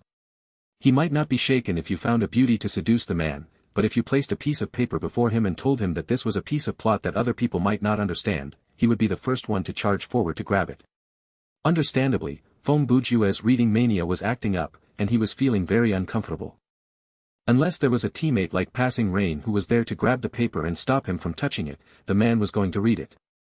Unfolding the paper, he used the flashlight to provide the reading light, and he was surprised to find the letter was written in Russian. At the time, Feng Bujue's heart skipped a beat, and a very scary thought appeared in his mind, one that was proven to be the reality in the next few minutes. Even though our mystery novel writer was quite well read, he did not understand Russian. Thankfully, the system provided an attached translation service, and the Chinese version could be read from the menu. If you are reading this, it can only mean that I've died. That's good because, for me, death is a release, and I can't say that I do not deserve it. My name is Zaroff, the owner of this island. Perhaps you have met someone who called himself General Zaroff in the castle already, perhaps you have not. In any case, you should know that he is merely assuming my identity. His real name is Sanger Rainsford. I invented a hunting game, a crude activity where I hunted human beings on this very island. Rainsford was once my prey and the only person to have survived my game. Until today, I remember every detail of that hunt. He was the perfect candidate and managed to craft a Malay man-catcher and Burmese tiger pit with just a simple dagger. Of course, that does not mean that he stole the upper hand away from me. In fact, I purposely let him go several times. The result was that he managed to survive for 3 days and won the game. Even though I lost, I was in a good mood because it was indeed an enjoyable game. Following the promise, I allowed him a full rest and provided him with sufficient food, water, and a single sailboat to help him depart from the island. I thought that would be the last time I saw Mr. Rainsford, but to my surprise, 6 months later, he returned to the island. He told me that after leaving the island, he started to miss the game. No other entertainment could bring him the excitement that the game could. He professed the wish to join me. Initially, I requested him to leave, but he begged me by even volunteering to be the prey. I thought that I was mad, but at that moment, I realized he was the real mad one. Therefore, I competed a second time with Rainsford, and the promise was that I would never hold back this time. If he still managed to survive my hunt for 3 days, I would make him my hunting partner. To my chagrin, success was his again. In fact, he seemed to have achieved it much easier compared to the first time. Even now, I have no idea how he managed to do that. During those 3 days, Rainsford never once appeared in my range. It felt as if the man could hear from very far away, and before I could even get close, he would move away from his location. The tracks that he left mimicked those of an experienced and agile macaque. The most confounding detail was that the tracks showed that the man did not have the need for ingestion, resting, sleep, or even defecation. On the 3rd day, I released 3 hounds to hunt Rainsford. All I ended up with were 3 dead hounds, and they did not die from any trap or knife wound. All of them were mangled by a person's bare hands. After that, Rainsford started hunting with me. After some time, I noticed how strange he was acting. He kept requesting me to capture more people, and I told him too many sea disasters around the area would attract the officials' attention. However, he was like a drug addict, and the hunt was his drug of choice. He introduced some changes to the ship trap and brought many wild beasts to the island through mysterious means. I told him that the beasts would present a danger to us as well, but he did not seem to mind. Rainsford has completely lost his mind. He's 10 times madder than I was and 10 times eviler. On the night of the 9th day, I wanted to kill him in his sleep. It was not a gentleman's behavior, but I had no other choice. I was the one who created this demon, so I should be the one who ended him. However, when I tiptoed into his room and creaked the door open, he was just standing behind it with a smile on his face like he was waiting for me all along. Ivan tackled me from behind, apprehended me, and tossed me in jail. He was my most loyal subordinate, he would never betray me. I was never a superstitious person, but there was no other explanation other than he had been cursed by Rainsford. Incidentally, that would explain many things. Now, I am the prey. For the past 9 days, Rainsford has had a clear understanding of my location. As a former hunter, I know that perfectly well, but he has never finished me or even come to find me. He never allows me to get close to the castle or escape from the island. He wishes for me to be killed by the wild beasts in despair and be torn by these prey into pieces. The irony of the whole situation did not elude me. On the 4th day, I ran into a dying sailor who was ambushed by a tiger. He told me that there was a man who called himself General Zaroff that forced them to play a game. It was at that moment that I understood that I had been replaced. Now, everything is already too late. I'm seriously wounded, and the humid environment proves too disagreeable with my body. I wonder how long it's been since I was able to close my eyes without jumping up from fear. If death is coming soon, my only wish is for it to be peaceful and swift. I'm not writing all this for repentance, and I do not dare yearn for forgiveness. I merely wish for those who might read this letter to understand that Rainsford is no longer a human but an embodiment of some kind of unknown evil. Run. Run as far as you can. Should you drown in the ocean, that is far better than staying on the island. Scenarios world building unlocked. Player Fong Bujue obtained 200 skill points as a reward. Other team members are able to review the scenario's world building rules from the drop-down tab in the quest menu. Current quest changed. Main quest updated. Escape from the island or kill Sanger Rainsford. What the F*** CK. Fong Bujue cursed wildly and gave himself 2 resounding slaps on his face. Why did I read this thing? He stood up while holding the letter. He inspected his current status in the game menu. Earlier, he had rested for about 20 minutes, but his life points had only recovered to 34, meanwhile his stamina points had a more encouraging recovery, they were now at 452/400. However, the problem was, how did he expect to complete the main quest with his current status? Oh, wait. My mastery has leveled up. Fong Bujue only noticed then that, in the tab for masteries in the game menu, his general ability mastery had changed. It had risen to level D. General ability was proportional to the accrual of skill points. Of course, there was not a fixed exchange ratio between the two, but players could use this as a frame of reference. Be it a combat-type player who could take down 10 enemies alone or a type of player like Fong Bujue who often could unlock the world building, as long as they had done something that would contribute to the progress of the scenario, it would be counted as the accumulation for the mastery of general ability. In a way, this was similar to the collection of skill points. Generally speaking, the greater the number of scenarios one played, the higher one's general ability level would be. So, this was a mastery that anyone could raise up to a rank, and the difference between a professional player and a normal player was the speed at which they achieved this rank. Of course, there was still an S rank above the A rank, but that was not a normal mastery level and not a level that could be unlocked by any player. The story would provide more elaboration on this concept later. Back to the story, Fong Bujue had unlocked a scenario's world building for the second time, and thus, his general mastery level increased accordingly. However, he did not feel any sense of achievement because the unlocking of this scenario's world building had nothing to do with analysis but more to do with luck, courage, and attention to detail. To put it more clearly, those with luck would discover this indentation with the human remains inside the mountain, those with enough attention to detail would discover the small iron box inside the pocket, and those who were courageous enough would dare to read that piece of paper. In any case, such was the situation. He had to come up with a solution. Now that the survival limit of 5 hours had been changed, it meant that Rainsford would eventually catch up, and it was only a matter of time until he was killed. Based on Fong Bujue's prediction, he did not have much time, and he based that on 2 reasons. Firstly, this was a scenario that was accepted via non-sleeping mode.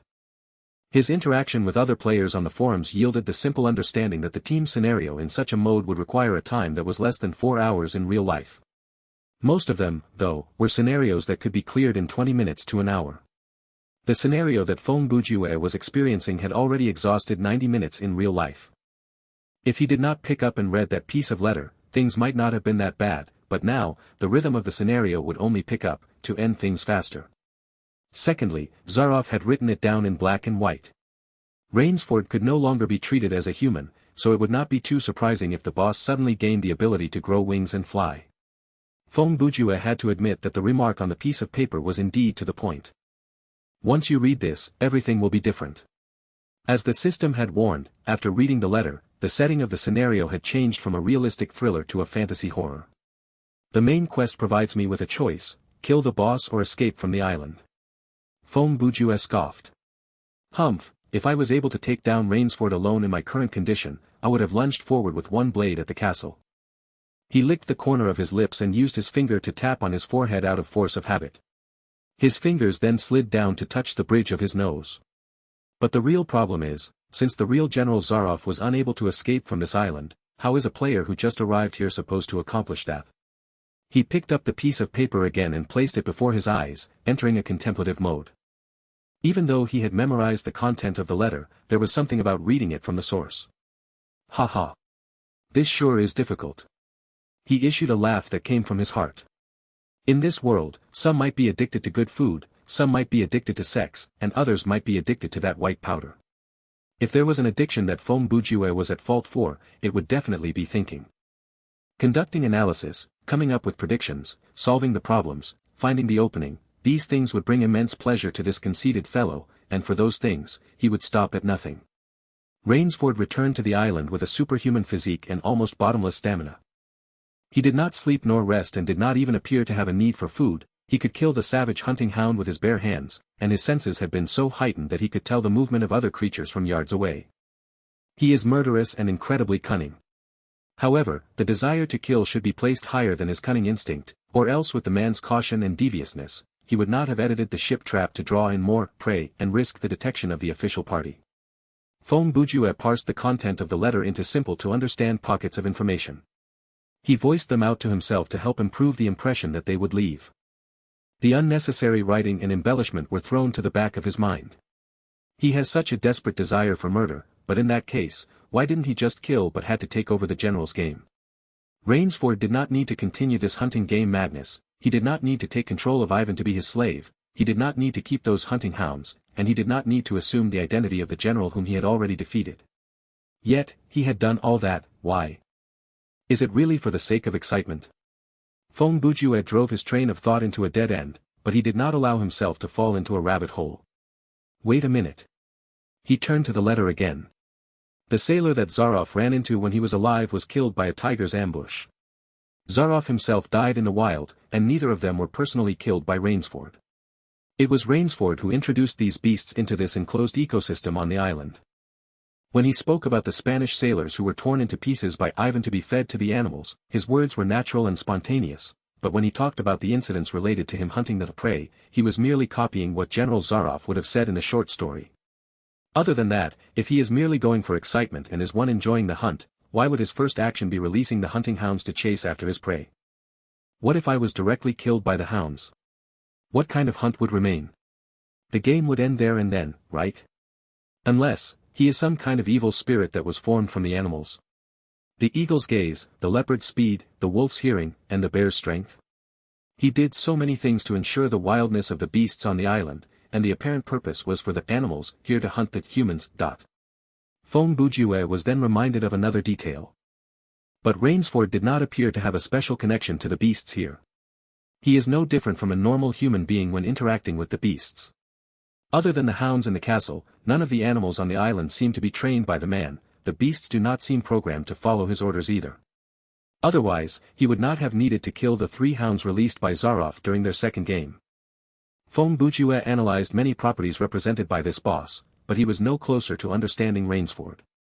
Looks like I'll need to return to the castle to find more clues. Feng Bujue sighed.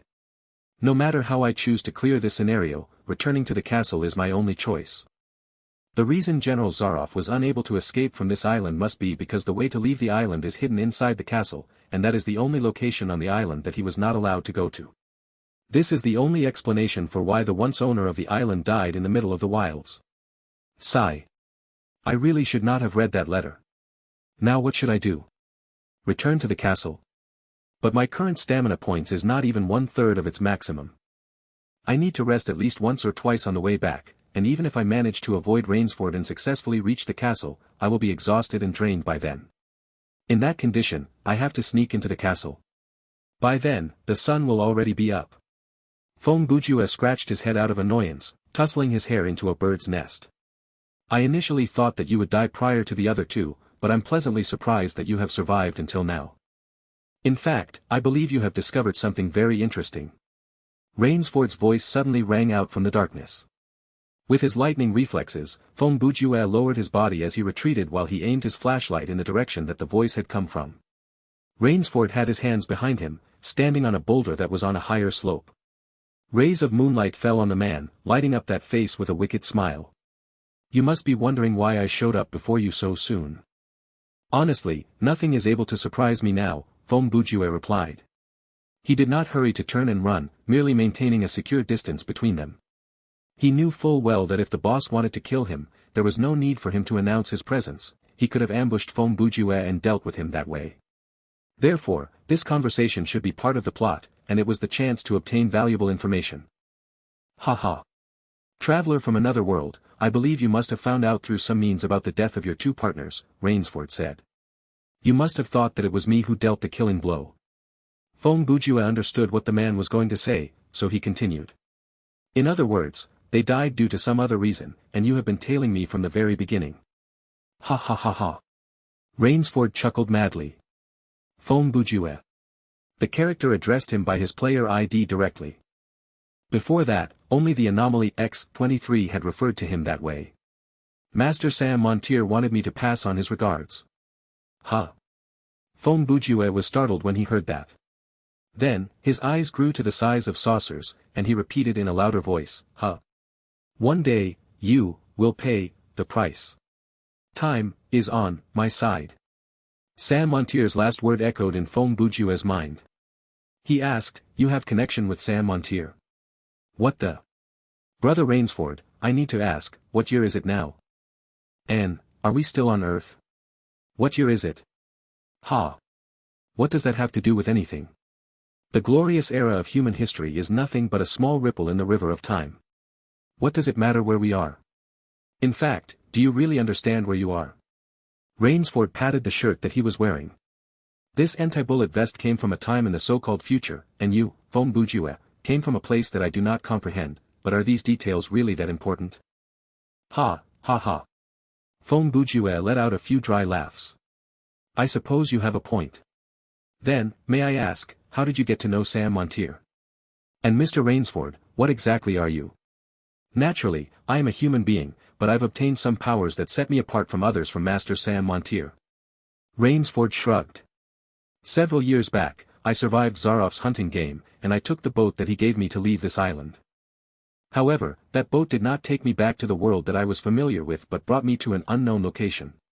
There, I ran into many things that I had not seen before.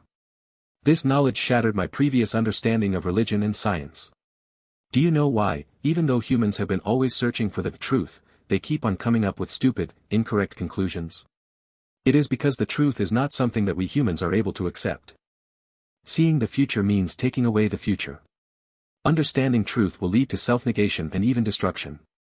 If the chimps knew how to make fire, they would stop consuming uncooked meat.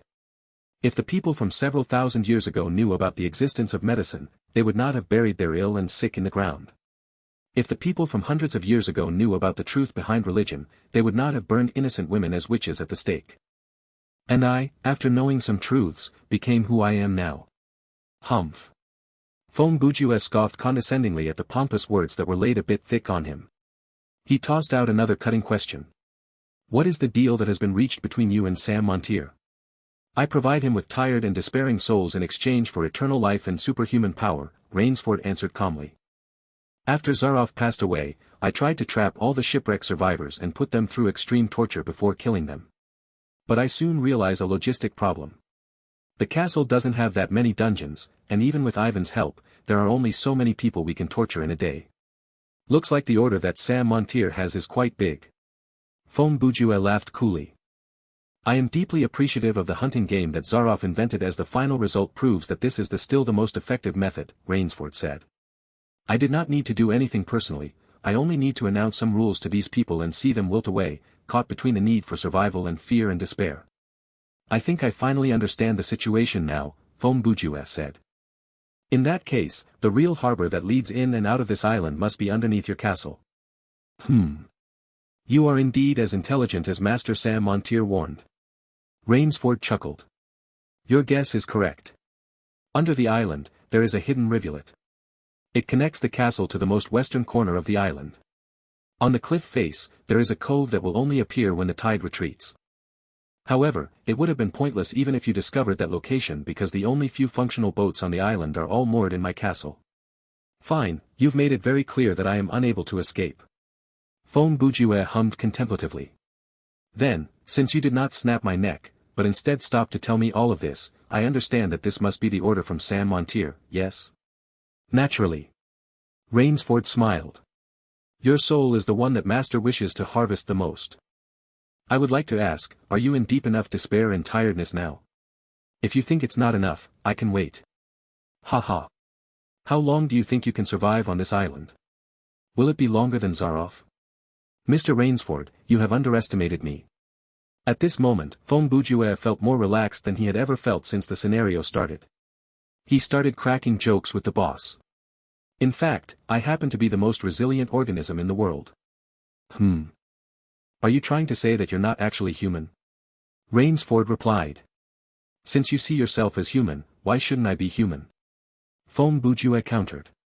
But as everyone knows, creatures like aliens, P-682, and so on, are extremely tough survivors. I'm not going to spiral into despair if you do not do anything to nudge me in the right direction. Rainsford was silent for about 5 seconds. Even though I don't quite understand what you just said. I think I can see what you mean. If that is your wish, then I shall deal with you my. Before the word self could be uttered, Foam Bouguet flew away like a shot bullet. With a single leap, he appeared about 10 meters away. The place where he had stood earlier only had a footprint remaining on the ground, and there was a warm scent of blood lingering in the air. With an unhuman-like smile, Rainsford started his assault. His speed was about as fast as Foam Bouguet, who had activated the body enhancement spell. With a small leap, he could travel several yards easily. He floated through the air, chasing after his prey, and his speed was picking up. Every time his feet left the ground, his body shot forward like a loosed arrow. This thing was impossibly strong. In terms of strength, Foam Bouguet knew that he was no match for Rainsford. Conquering the castle with one blade had been killed in one shot, his life points plummeting from full to 0. With Foam Bouguet's remaining life points, a nudge from Rainsford would probably kill the man. He chose to activate the body enhancement spell because, since he was going to die from one hit anyway, it did not matter even if his life points dropped to 1. In this battle of speed, Foam Bouguet believed that he might be able to challenge the boss, but even with his heightened speed and a head start, the distance between the two was still steadily closing. The two's understanding and familiarity with the terrain was different. Furthermore, the chasing party could follow the running party's direction and confirm the adversity of the terrain. Foam Bouguet had to escape at top speed while confirming the trail that he was on, to prevent himself from tripping or from running into a dead end. If not for the fact that his sense of dynamic vision had improved, armed with just a flashlight, he would have rammed into a tree like the boar as he ran through the jungle. The two human-shaped shadows bounced through the forest at the darkest moment of twilight. The former was like an unstoppable bullet, using the surrounding objects as support to increase his speed. The latter was like a dragonfly dancing on the water, agile and light, keeping a constant distance from his target. This battle did not last long. 1 minute later, Foam Bouguet's life points had burned to under 10. If he ended the body enhancement spell, he would not be able to activate it again, so he could only power on and allow his life points to continue to drop. With that, he could press on for another 20 seconds. Rainsford came closer and closer, until he was just 10 meters behind Fong Bujue. At that moment, the world opened up before the two. They had exited the forest and arrived at the death swamp at the southeastern side of the island. Since he was presented with no other option, Fong Bujue rushed into the swamp. If he stayed, he would die, so he would rather take a chance with the swamp. With lightning-like speed, he skidded across the surface of the swamp.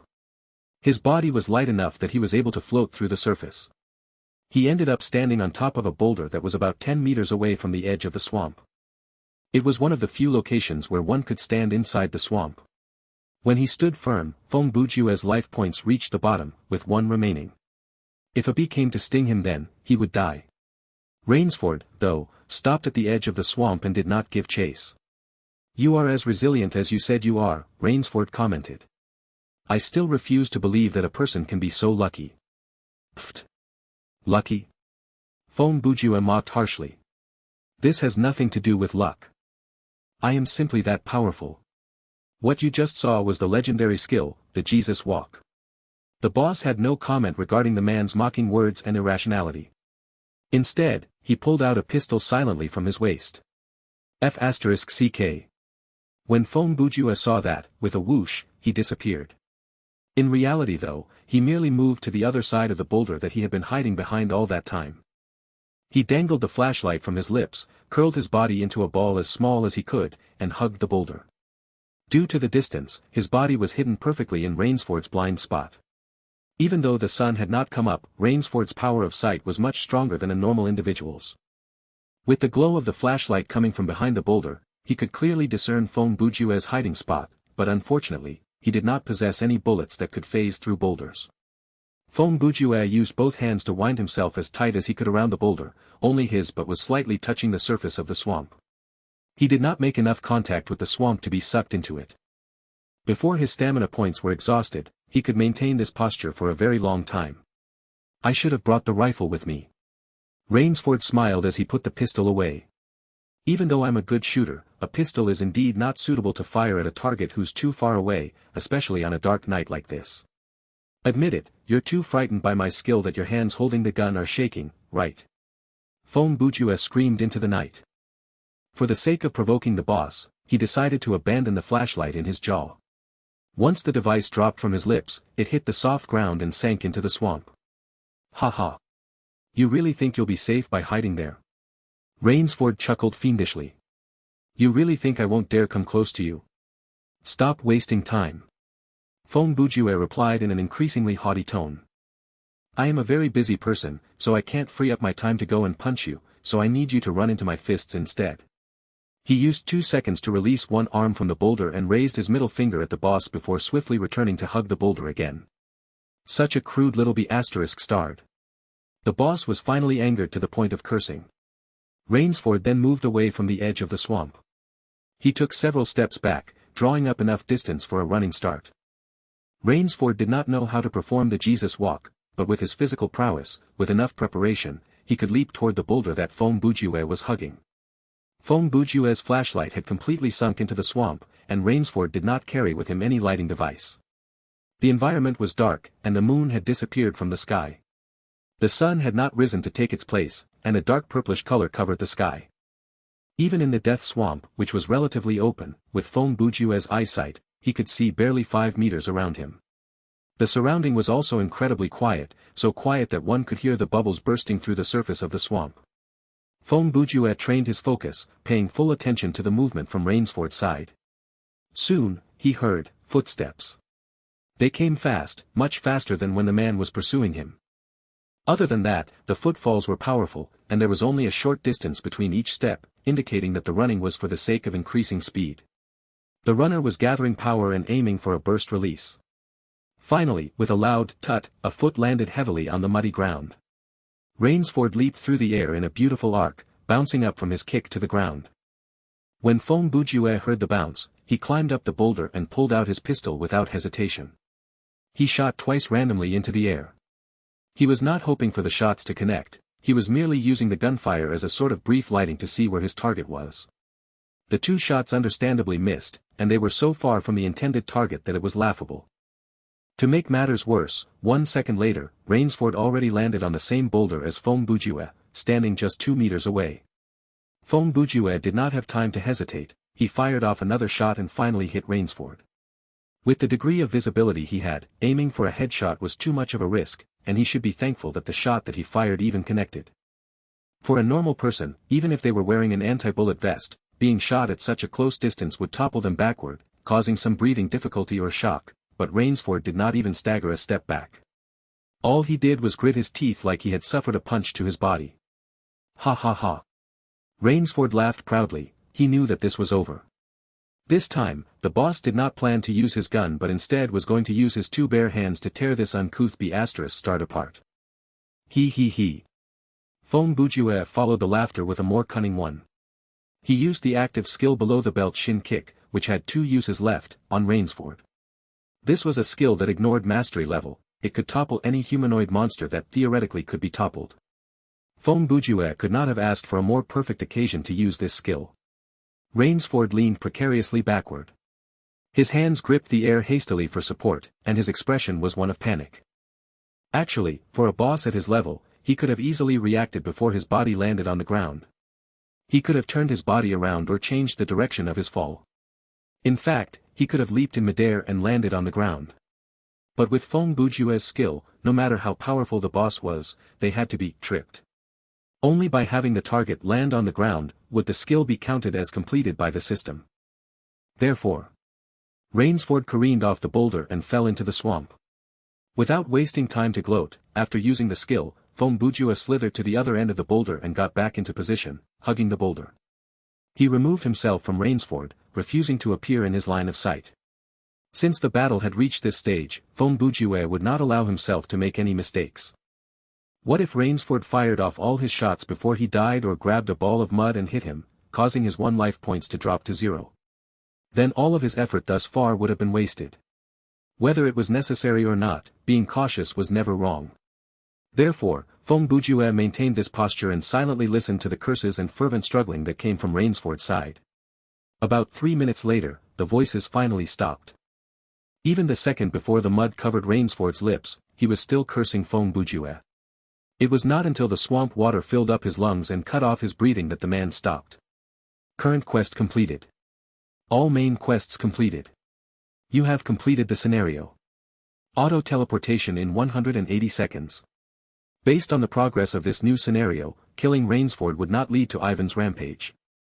Then again, that appeared to be rather expected, or else no one would have been able to clear the scenario. Once Fong Bujue climbed on top of the boulder, this thought came to him.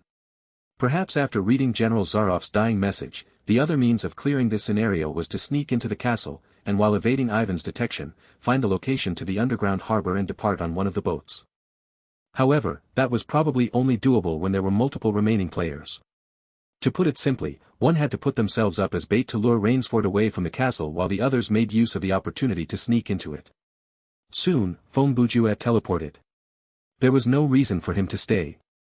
Not long after Fong Bujue left, a mammoth of a man appeared in the forest. He stood at the edge of the swamp, staring at the pool, wondering how he was supposed to salvage his master who had been sucked to the bottom of the swamp. The scenario has been completed. Calculating the reward. Obtained EXP, 5,500. Game coins, 55,000. Obtained equipment, dagger. Completed/accepted quests, 2 out of 2. Completed special/hidden quests, 0, unlocked world building, the replaced Zarov. Time of terror points increase, 0, high terror points, 0%. Average terror points, 0%. Your terror rating is, embodiment of valor. Extra reward obtained, can be selected later.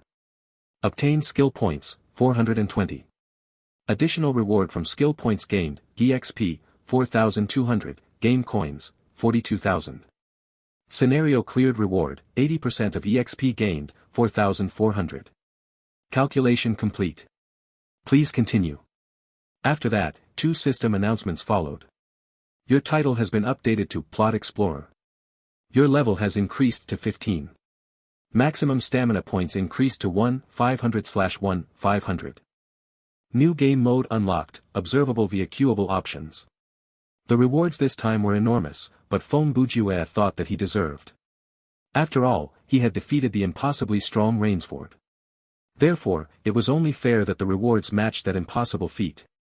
From the system announcement, he realized that unlocking the world building only nabbed him 200 skill points, so this meant that his actions rewarded him with 220 skill points. Perhaps that one kick on the boss earned him more than 100 skill points. After going over the rating review, Feng Bujue went to the storage to put on Casey Jones' mask. When he did, the system said, you can choose to show or hide the equipped mask. Feng Bujue chose to hide it. With the fighting mastery that was improved by the mask, he looked at his status. Title, Plot Explorer, EXP, 1000/15000, Skill Points, 1080, Game Coins, 339,000. Mastery Level, General Ability D, Workmanship E, Sleuthing E, Fighting D, Marksmanship D, Medic F, Sorcery F. Inventory 5/10, Mario's Wrench, Eye of Hostility, M191A1 Pistol, Echo Armor, Dagger. Equipment, Jazz Shoes, Casey Jones Mask. Storage, 0, Puzzle Cards, Monkey. Skills, Hasty Repair, Below the Belt Shin Kick, Body Enhancement Spell, Strategic Victory. Strategic Victory was the skill provided by his new title. Unlike Brain Concussion, this was an active skill. Skill Name, Strategic Victory. Skill Type, Active. Effect, discover the status of the current scenario's final boss, if one exists, directly. Observable data includes height, weight, race, skills, weaknesses, and so on. This skill can be used repeatedly, and the cooldown time is 1 second. If the status of the boss changes for some reason, the skill must be refreshed to see the updated status. Remark, knowing your enemy is winning half the battle. This skill was immensely useful for players who preferred strategizing over brute force. Furthermore, it did not cost anything. Passive skills aside, most title skills that did not exhaust any resources came with a lot of limitations. For example, one blade's decapitating slash could be activated without exhausting anything, but the cooldown time was more than 2 hours. Therefore, it was normally reserved for the final boss, but the issue was that the player might not even survive until that far into the scenario. While skills with exhaustion like Brother Long's Lighting Bash and Xiao Tan's Fleeing Strike, they were skills that needed to exhaust 30% of the user's maximum stamina points to activate. Therefore, their cooldown time was comparatively shorter. The former was 1 hour, and the latter had no cooldown. In terms of effects, the latter naturally was weaker. It was mostly used for fleeing and would cause little to no damage. Feng Bujue's new skill, Strategic Victory, not only did not cost anything, it had practically 0 cooldown time. Thus, it was fair that it was not a combat skill. Normally, this skill would only be used once in a scenario where they encountered the boss. For someone with a good memory, seeing the same set of data again made no sense. It was worth noting that even among non-title given skills, there were some that did not exhaust anything either. Actually, the closest example was Body Enhancement Spell. Even though the skill would continuously deplete one's life points during activation, it did not require anything to activate, not even 1 life point or mana point. This kind of skill did not have something called activation success rate. Even if the player's mastery level of that skill school was F, the success rate would be 100%. For example, if a player's skill that did not cost anything was to blow up light bulbs with a snap of his fingers, even if the system limited him to have 20% success rate, all he needed to do was to snap his fingers a few more times. After all, it was no skin off his back. Such a theory was replicated on the Body Enhancement Spell. If the skill had the chance to fail, then Feng Bujue only needed to reactivate it until he succeeded. The cooldown timer only came into action after a skill was activated, so for failed activation, there was no cooldown. Hence, for these kinds of skills that had no cost, setting a skill activation success rate made no sense. I've already reached level 15. Feng Bujue stretched lazily. Since I'm already at this level, it appears like there is no need for me to rush to gather EXP anymore. Since the economy is still lucrative, how about I roll for some equipment to sell at the auction house? The economy was rather chaotic since it was the first day of the open beta, no one would know what the situation might be when they logged in next. Feng Bujue walked to the glass tube and heard the familiar system announcing, please select your additional reward, 1, an equipment matching your current level, 2, 50,000 game coins, 3, 6,000 EXP. He chose the first reward and looked at the gathering light with anticipation. Currently, Feng Bujue was level 15, so since it was going to be equipment that matched his level, he believed that it would not be something like rock again. Those kinds of items were only winnable by extremely unlucky players under level 5. However, this time, history repeated itself, and his anticipation was once again demolished by his karma. Item name, Kid's baseball bat. Item type, weapon. Quality, normal. Offense points, none. Element, none. Special effect, none. Remark, to ensure the safety of little baseball players, we have come up with this safety bat. The outside shell is a thick layer of plastic while the inside is filled with air. Even if it makes contact with someone's head, it will not cause any injuries. How in the world is it a weapon if the offense points are 0? Feng Bujue gripped the white bat and waved it twice.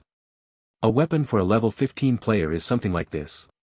The item was so bad that he felt like if he kept it around, it was only going to take valuable inventory space, so he decided to sell this back to the system shop. Inside the elevator, after the door closed, Feng Bujue set Zone 10 as his fixed market zone. He took this downtime to check his mailbox and was surprised to find 2 unread messages. The first came from Passing Rain, and the content was short. Apologies for disconnecting earlier. We'll reconnect later tonight.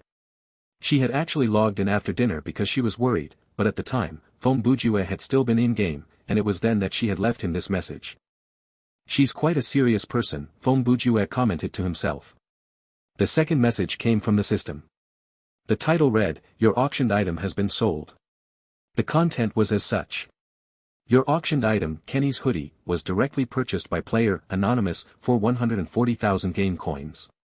Please click .k the message's attachment to collect the game coins. Feng Bujue clicked on the attachment, and his current game coins rose to 479,000. He could be considered rich. After taking out 100,000 to open a guild, he still had about 380,000 left. That should be enough to buy some apparel to increase his status. Other than that, Feng Bujue noticed that he had been running out of bullets for the M191A1 pistol, so he needed to purchase some ammo. If possible, he also wanted to buy some potions to counteract the exhaustion from whenever he activated the body enhancement spell. Wait a minute. Feng Bujue squinted and made a strange expression. What was I planning to do before starting the scenario? After a pause, he nodded. Oh right. It's time for dinner. Sitting up from the gaming hub, he glanced at the clock. It was 6:40 p.m. Even though it would not take too long to cook noodles, when he finished, it would be around 7 p.m. Feng Bujue straightened himself up and stretched to unleash the pressure in his spine.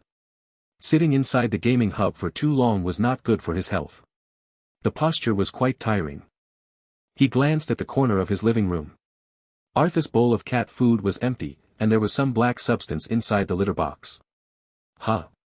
So fast, he exclaimed in shock. He turned to look around and saw Arthur sleeping on the sofa. Feng Bujue laughed. My God, he's a genius. He learned where to poop in one day, and I thought I would have to repeat the lesson a few more times. The man was in a good mood. Holding the edges of the gaming hub with his arms, he jumped out from it, and then one of his feet stepped right into a pile of cat sh*t. What the, a distraction and a trap. Feng Bujue groaned. You are one hell of a strategist. Meow. Arthas on the sofa yawned. The cat wiggled its tail and turned its head away from Feng Bujue, like the man did not deserve its attention. After Feng Bujue cleaned his room and finally sat before the computer with his bowl of noodles, it was already 7:15 p.m. He found a bottle of sauce that he had no idea when he purchased inside the fridge. The expiry date on the cover was too blurry to read, but, as long as the surface was not conspicuously moldy, the man had the courage to put it down his throat. After consecutive days of soup noodles without any sides, when the time came, even if all he had was a bottle of vinegar, he would toss that into the noodles without hesitation. He turned on the computer and logged into the social media out of habit. To his surprise, his editor had messaged him. This was a rarity. When Feng Bujue opened the email, his chopsticks fell to the ground. The email only had one sentence. Bujue, are you interested in appearing on a television show? Brother Ju, you came right on time. We just finished a scenario, Wang Tanji said after having Feng Bujue join the team. It was around 2 a.m. Once Feng Bujue logged into the game, he received the team invitation from Xiao Tan. Someone's been hard at training. Feng Bujue glanced at the level of the 3 members in the team. During their last gaming session, Xiao Tan had only been level 12, but now, he was on the same level as Laughing Soul and Passing Rain, level 14. I've bought the EXP buff card, and we've just cleared a rather long scenario, Xiao Tan answered. That's brilliant. You should keep this up. I'll go take a look around at the killing game before joining you guys, Feng Bujue said. Laughing Soul's voice echoed in the team chat channel.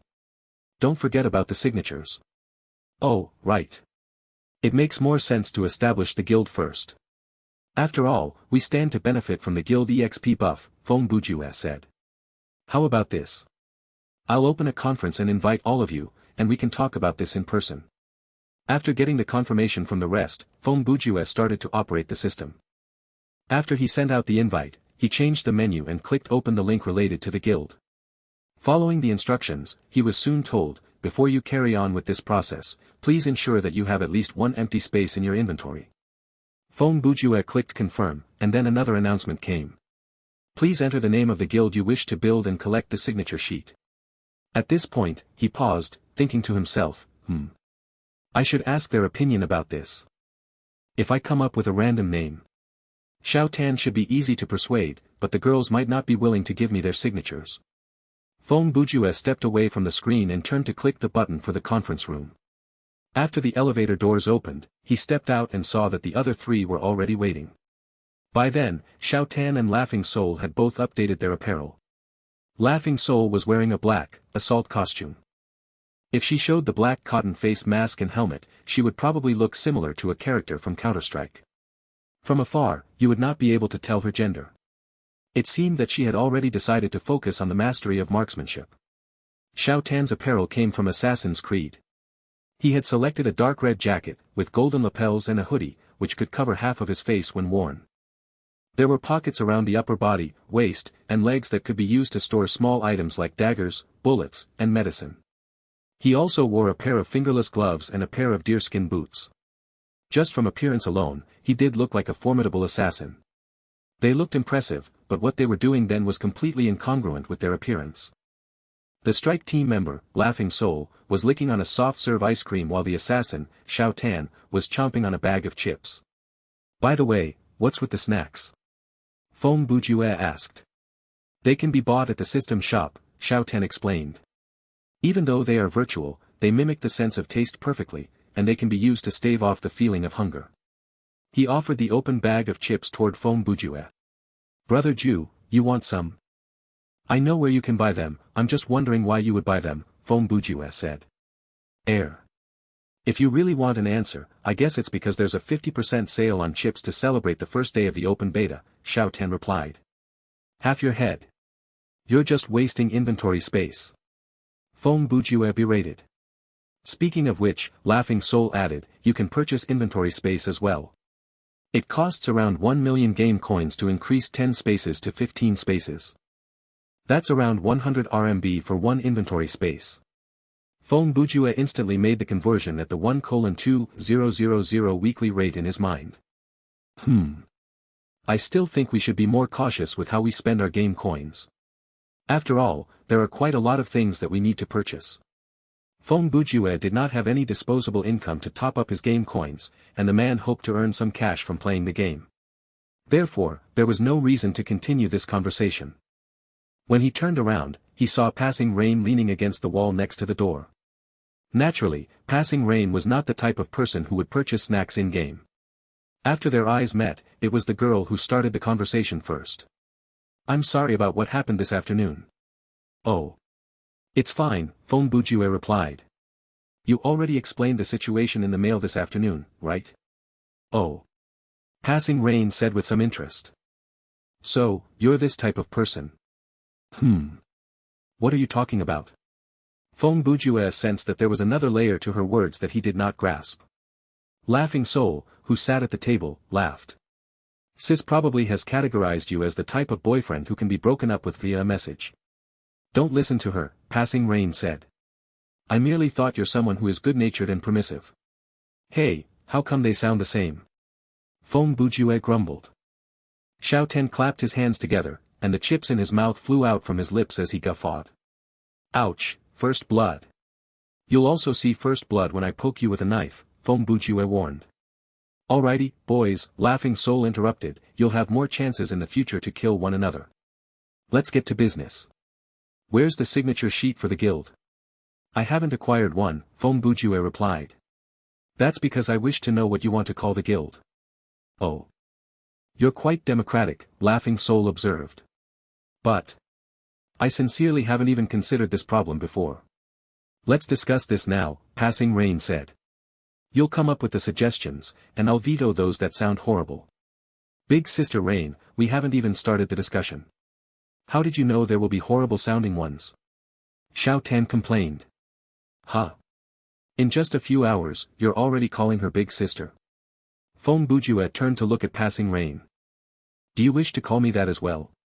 Passing Rain answered coldly in her usual detached tone. I did once, but didn't you say you find it inappropriate since I'm older than you? Feng Bujue replied. And you feel like I'm taking advantage of you when I refer to you as little sister, right? I'd forgotten all about that, but since you've reminded me, Passing Rain said, I'll consider it as you've voluntarily given up on this opportunity. Pfft. Who was asking for that opportunity? Feng Bujue said. Even since the beginning of time, those who called themselves emperor died 9 out 10 times, and those who referred to themselves as little brother were set up to fall. I personally would not willingly do something like that.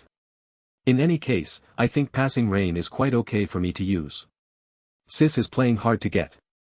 There was always a smile on Laughing Soul's face, and her tone was always playful, but that was merely to hide how cutting her words normally were. She wants you to call her Rainy. If you don't speak, no one will think you're mute. Passing Rain glared at her cousin who did not hesitate to sell her out and slowly walked to sit beside her.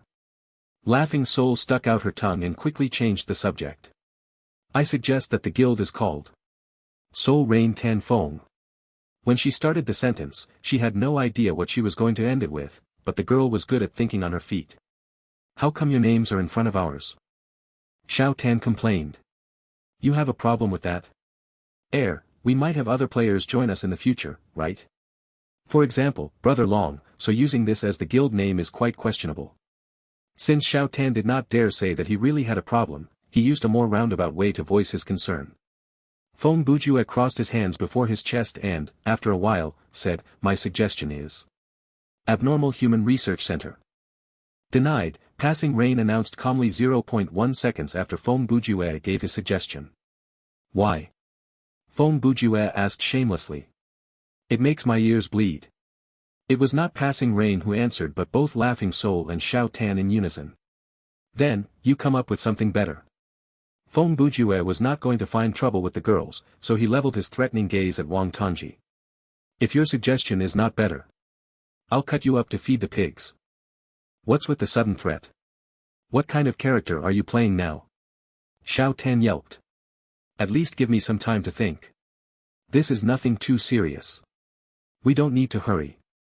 Passing Rain leaned against the chair. Firstly, we should discern the nature of our guild. For example, Regulations and Brahmin, they're both names of gaming studios. There are also those who are meant to show off how powerful they are, like Invincible, Unrivaled Kings, Top of the World, and so on. It is clear that they wish to make a name for themselves in-game. For a small guild like ours, we won't rival them in terms of wealth and guild members, so it's pointless and quite illogical for us to have names like that, Feng Bujue said as he walked to the conference table and assumed famous pose of Ikari Gendu from EVA. He crossed the fingers of his hands and placed them under his nose. Secondly, it's best for us to stay away from names that confuse others and are overly complicated. The best example is something like Eastern Magic Daylight Dream Society of Communion.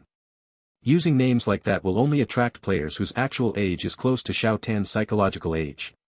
Hey! Xiao Tian exclaimed. You're the one who has been thinking the most about this. The amount of information you just dropped is ginormous.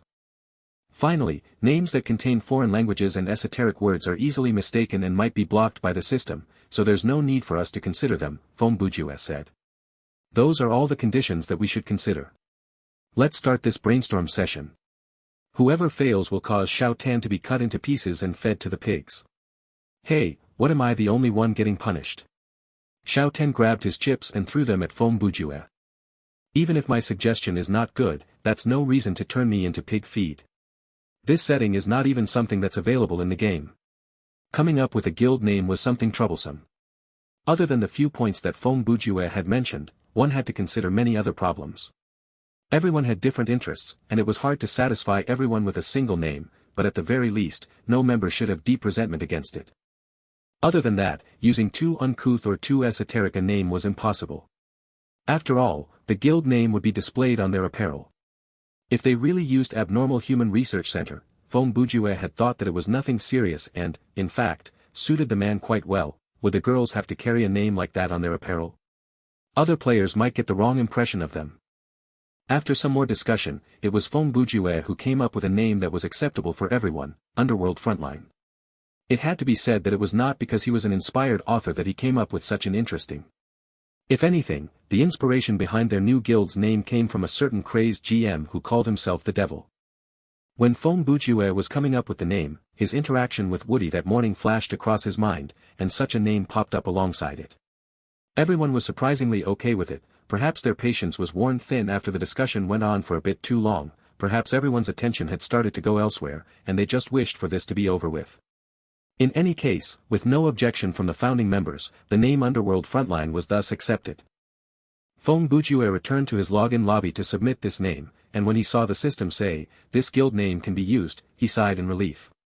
He had been sincerely worried that someone might have used this name already, and they would have to continue the brainstorm session. The item directly appeared in his inventory. It was a piece of paper that looked like some kind of government form. Attached with a fountain pen, they occupied a space in Feng Bujue's inventory. Item name, Signature Sheet, Underworld Frontline. Item type, Consumable. Quality, Normal. Function, forming a new guild. Remark, the request must be submitted within 24 hours of acquiring this item, or the item will automatically disappear. Each player can only request one signature sheet per day, and players who are already in a guild are unable to do so. After acquiring 4 signatures and handing in 100,000 game coins, the guild will be formed, and the players on the signature sheet will be submitted as guild members. Then, Feng Bujue returned to the conference room for another discussion, regarding who shall be the guild leader. Passing Rain's intention was for Feng Bujue to be the leader from the beginning. Xiao Tan had full support for his brother Ju. In any case, he was not going to take on his heavy responsibility. Laughing Soul was fine with anyone. She did not have much of a stance, as long as the leader was not her. To quote the girl, "You want me to be the leader?" Nope, I don't have the presence, and I'm not interested. Therefore, Feng Bujue found the responsibility falling on his shoulders. He thought about it for a few seconds before sighing. He put down his game ID in the space reserved for the signature of the guild leader before handing the sheet over to the remaining 3. After everyone had dropped their signature, Feng Bujue collected the sheet, returned to his login lobby, and surrendered it to the system. Confirming all the players' information. Please wait for a moment. Please confirm your request, forming a guild, Underworld Frontline. Feng Bujue clicked the button to accept. Your request has been approved.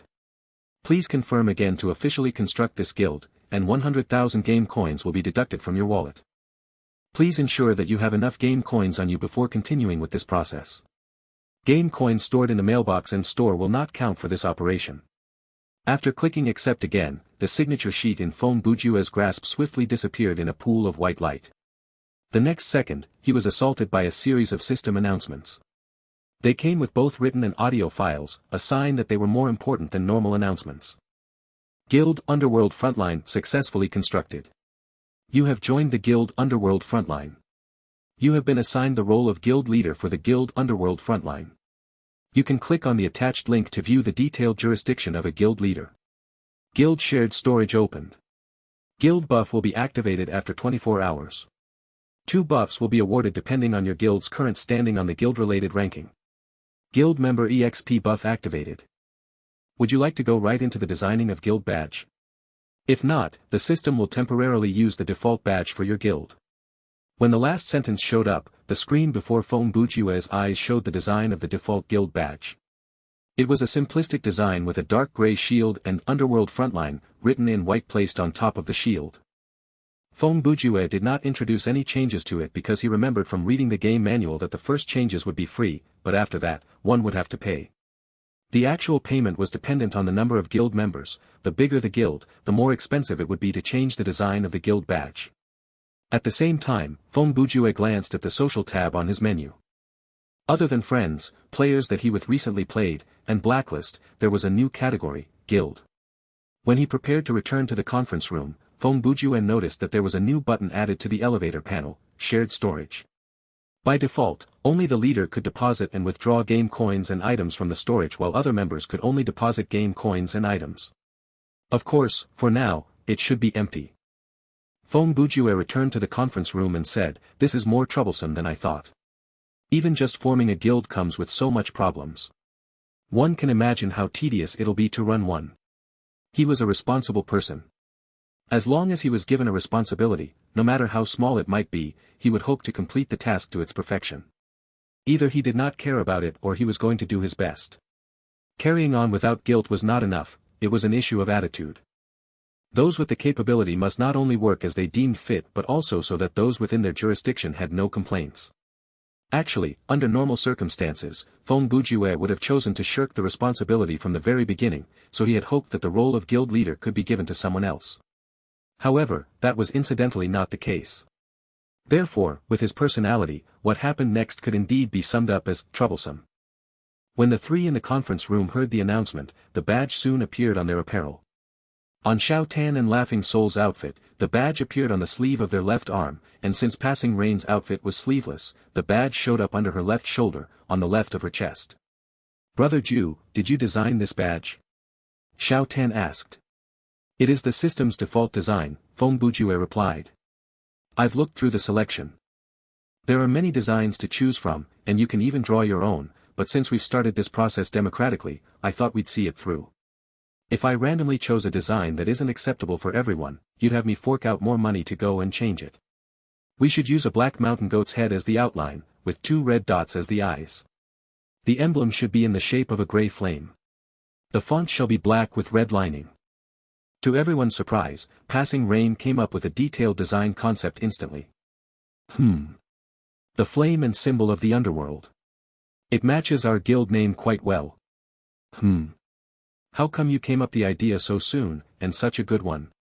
Feng Bujue asked. "What's so surprising about that? Since you're good with words, can't I be good with pictures?" Passing Rain replied. "Oh. Does that mean you're a graphic designer? Architect? Comic artist?" Feng Bujue asked. "Make me vice leader and leave this to me. Go along to play your killing game." Passing Rain did not answer him and changed the subject.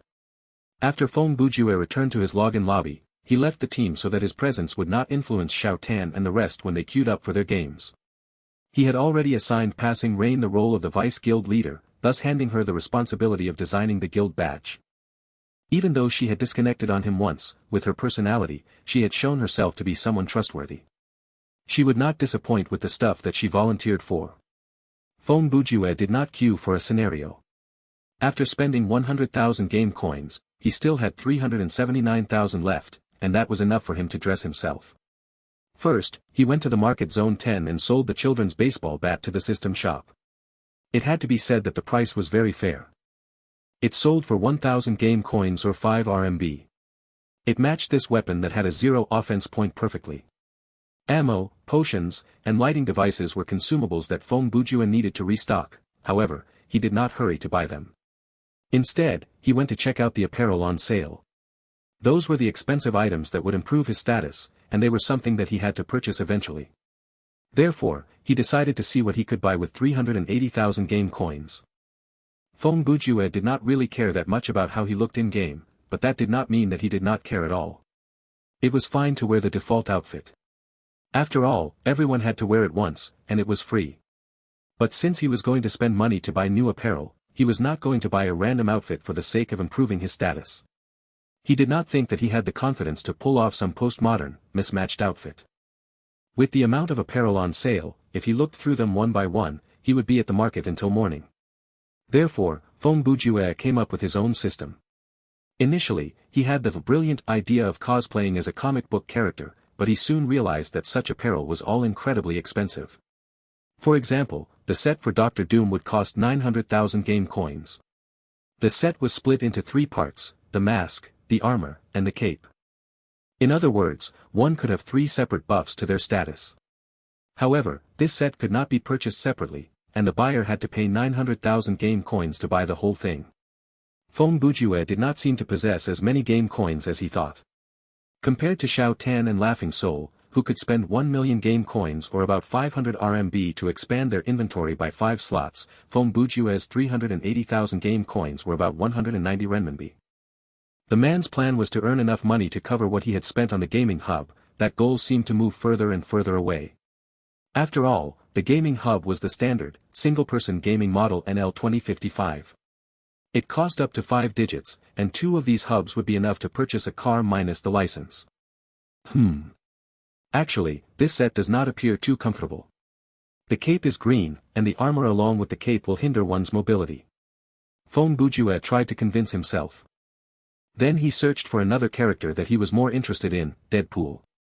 That red and black bodysuit was more skin-tight, and it did not come with anything like a cape. One's movement would be smoother in it. Furthermore, the many belts on the apparel could be attached with guns and swords to save on the inventory space. There were only 2 parts to this set, the body suit and the face mask. In other words, 2 status buffs. However, even the Deadpool outfit went on sale for 700,000 game coins. Feng Bujue once again lied to himself. This is too showy and too despicable for a noble person like myself. If someone else overheard his comment, they would definitely fire back. Then, why did you search for it in the first place? And secondly, what kind of person did you say you were again? After that, he searched for many other characters. In conclusion, as long as it was an outfit that mimicked a famous character, the selling price would be higher than 500,000 game coins. The biggest offender was the Batman suit. It sold for the hefty price of 2 million game coins. Based on this week's exchange rate, that was about 1,000 RMB.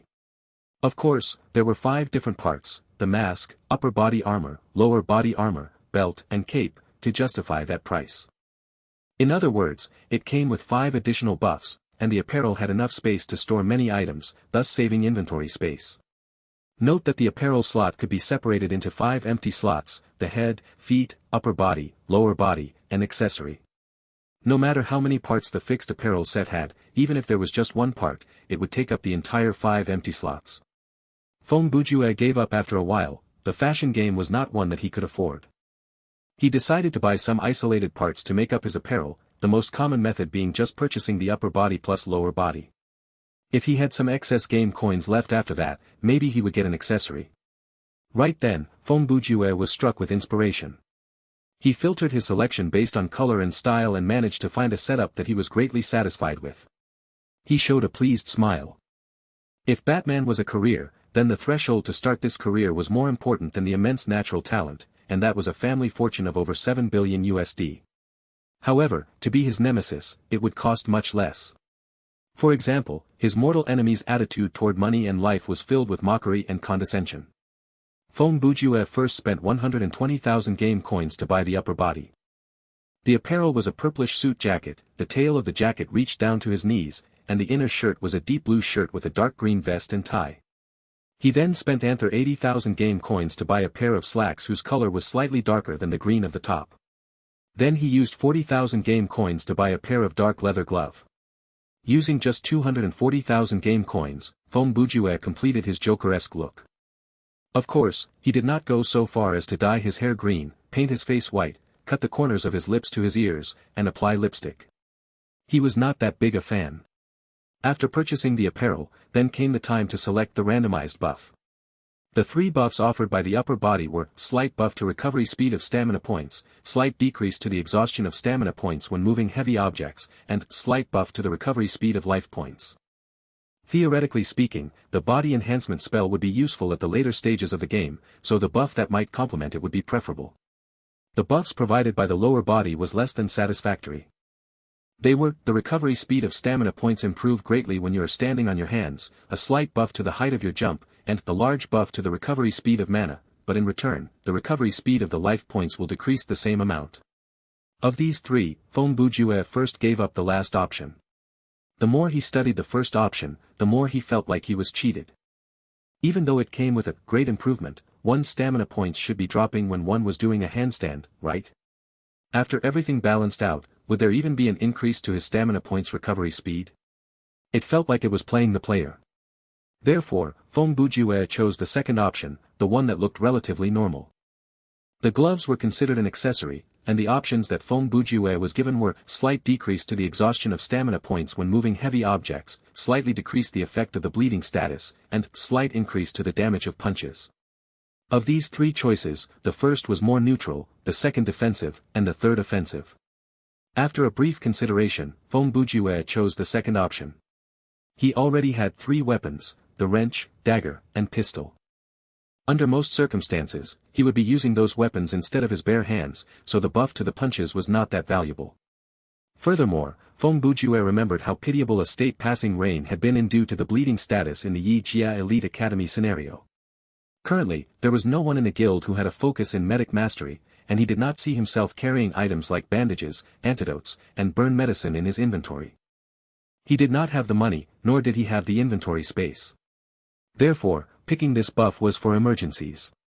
Furthermore, the gloves cost the least. When he had the money, he could spend another 40,000 game coins to buy another pair of gloves to reroll the buffs. At this point, Feng Bujue suddenly slapped himself on his head. Oh! I forgot to ask Xiao Tan to return the Winchester. The dude has probably forgotten all about it. However, he soon shrugged, thinking, but that weapon is quite useful. It's beneficial for him to keep it. It should provide more aid to him than it would to me. After Feng Bujue selected all the buffs of the apparel, the recovery speed of his life points improved, he could jump higher, and if he was bleeding, the rate at which he lost life points would decrease. Plus, he had created a style for himself in-game. There were 2 empty slots left for his apparel, the head and the feet. However, Feng Bujue only had 140,000 game coins left.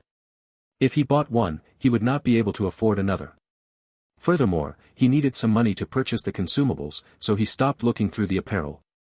The stuff was equipped in the apparel slots, but the change to his appearance would only occur after he entered the login lobby. This was to prevent the player's appearance from changing constantly in public areas. Feng Bujue went on to purchase 5 potions. He did not go for the large ones. In terms of pricing, the potions were priced according to their size. The small potion that recovered 30% of one's life points cost 2,000 game coins, the medium potion that recovered 50% of one's life points cost 6,000 game coins, and the large potion that recovered 100% of one's life points cost 12,000 game coins.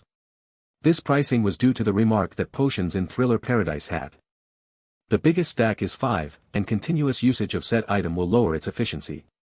Even though it might appear that the smallest potion was the most cost-effective, 3 small potions would recover fewer life points compared to 1 medium potion, and more importantly, it would save more inventory space.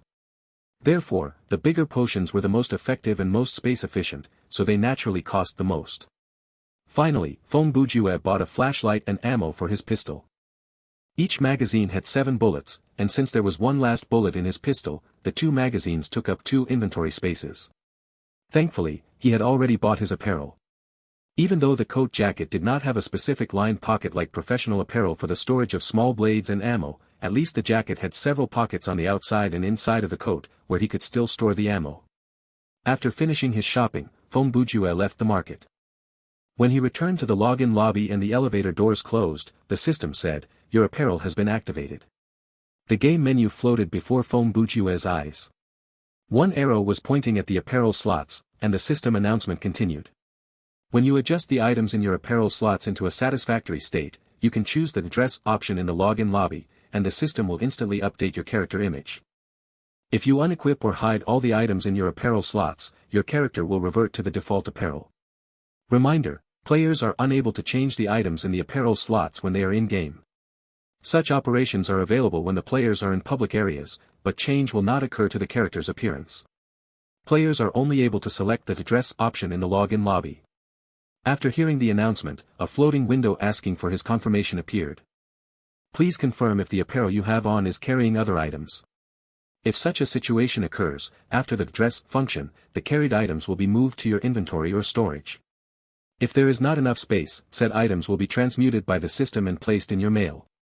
The expiration timer for the mail is 24 hours in real life.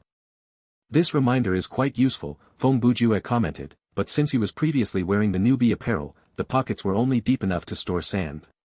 He set all his apparel as shown but kept his mask hidden, and his feet were showing the jazz shoes. After confirming everything, he selected the confirm button. Then Feng Bujue's body was covered in white light. It looked like he was transported out of the scenario. In just a flash, the dressing was completed. Feng Bujue was quite satisfied with his reflection in the mirror. When the apparel was showing, the backpack that was initially slung over his shoulders had been hidden. In fact, Feng Bujue did not even feel like he was carrying the bag. When the player wanted to retrieve something, they could reach toward the original location where the bag would be, and the items would be pulled out from another dimension. Feng Bujue had 104,600 game coins left after his shopping spree. It was necessary to keep some money around. If he spent until he was penniless, even if he obtained some valuable equipment in the future, he would not have enough money to pay the processing fee. Regarding the 1,080 skill points, Feng Bujue decided to save them for now. He was not in need of equipment but combat experience. That Echo armor had been lying in his inventory for 3 scenarios already, and he still had not achieved the requirement to equip it. His hope of achieving the necessary mastery in-game to equip the item was not meant to be. From the looks of things, it was unrealistic to expect him to increase his general ability to the necessary level before he reached level 15, so he could only hope that he would improve his workmanship in the following killing game. It might have taken 2 chapters to describe Feng Bujue's shopping, but in reality, he spent 20 minutes at most in real life. However, in this short amount of time, Passing Rain had already finished the design for the guild badge. Actually, when Feng Bujue returned to the login lobby, the badge on the sleeve of his newbie apparel had already changed, but he had not been paying any attention. After updating his apparel, he finally noticed the change. Then, he went to check the guild tab in his social menu. Wang Tanji, Laughing Soul, and Passing Rain all showed that they were in-game, but in reality, they had not started their scenario for long. On his friend list, other than these 3, Long Aomin's name was still grayed out. Brother Long did not appear like he was going to go online that night, so Feng Bujue would need to talk to him about the guild invitation next time. Feng Bujue removed the 2 ammo magazines from his inventory and placed them in the inside pocket of his jacket. After taking a deep breath, he turned his attention back to the touch screen. He opened the choices of modes. When the player reached level 15, he had completed the tutorial and beginner's levels, and he was shown the more vibrant middle stages of the game. At level 5 to 14, there were only 2 game modes, but now, there were 4, Solo Survival Mode, Normal, Solo Survival Mode, Nightmare, Team Survival Mode, Normal, and Killing Game. Of them, Killing Game itself could be further delineated into 4 modes, 1 vs 1, 2 vs 2, 3 vs 3, and Battle Royale between 3 to 6 players. For the first 3 modes, one could queue up alone or queue up in an existing team. However, members of existing teams would be arranged at the same side, so only 3 players at most could join as a team. A team of 4 and above would not be able to queue for Killing Game, and a team of 3 could only queue for 3 vs 3, not 2 vs 2. In any case, placing a spy in the other team was not feasible. There was another method to enter Killing Game, and that was through a challenge, inviting another player to join you in a fight. This was a necessary feature, but there were limitations as well. Firstly, the invited and the invitee had to have each other in their social tab, or in other words, they had to be part of their friends, blacklist, recently played, or guild. The blacklist in Thriller Paradise was a passive option, so if you had just heard of a player's ID but never met them in-game before, the only choice was to add them as a friend first, wait for them to approve, and then sending out the challenge. This very cleverly avoided those players at the top of the rankings being challenged by random players on a daily basis. At most, they would have to deal with the swamp of friend invites that they received when they returned to their login lobby. Thankfully, they could delete friend requests and mails in bulk. Such was the burden of the famous. They did not need to worry about deleting friend requests from people that they actually wanted to befriend because those could be searched through the recently played list. The second limit to the challenge mode was unique to a team challenge in that both teams had to have equal numbers before they could start the challenge. This was similarly to avoid the existence of spy. For example, in 3 vs 3 mode, if 3 players challenged 1 player, and that player was actually part of their group, and they intended to use that third player to undermine the other 2 players who might later join his team, that would never happen because a challenge from a team of 3 could only be accepted by a team of 3. Of course, if a player solo queued, there might be a chance to run into familiar people in the opposite team. Even though this was rare, if it really happened, the concept of AFK-like behavior would apply, and the punishment would be heavier than increasing the player's terror points. Players who were deemed to purposely be feeding the other teams and undermining their own team would suffer a loss of skill points. The skill points that could be earned in Killing Game were few, so normally, the deduction would be from their accumulated skill points. Thus, if a player wished to play dirty in Killing Game, there would be much to pay.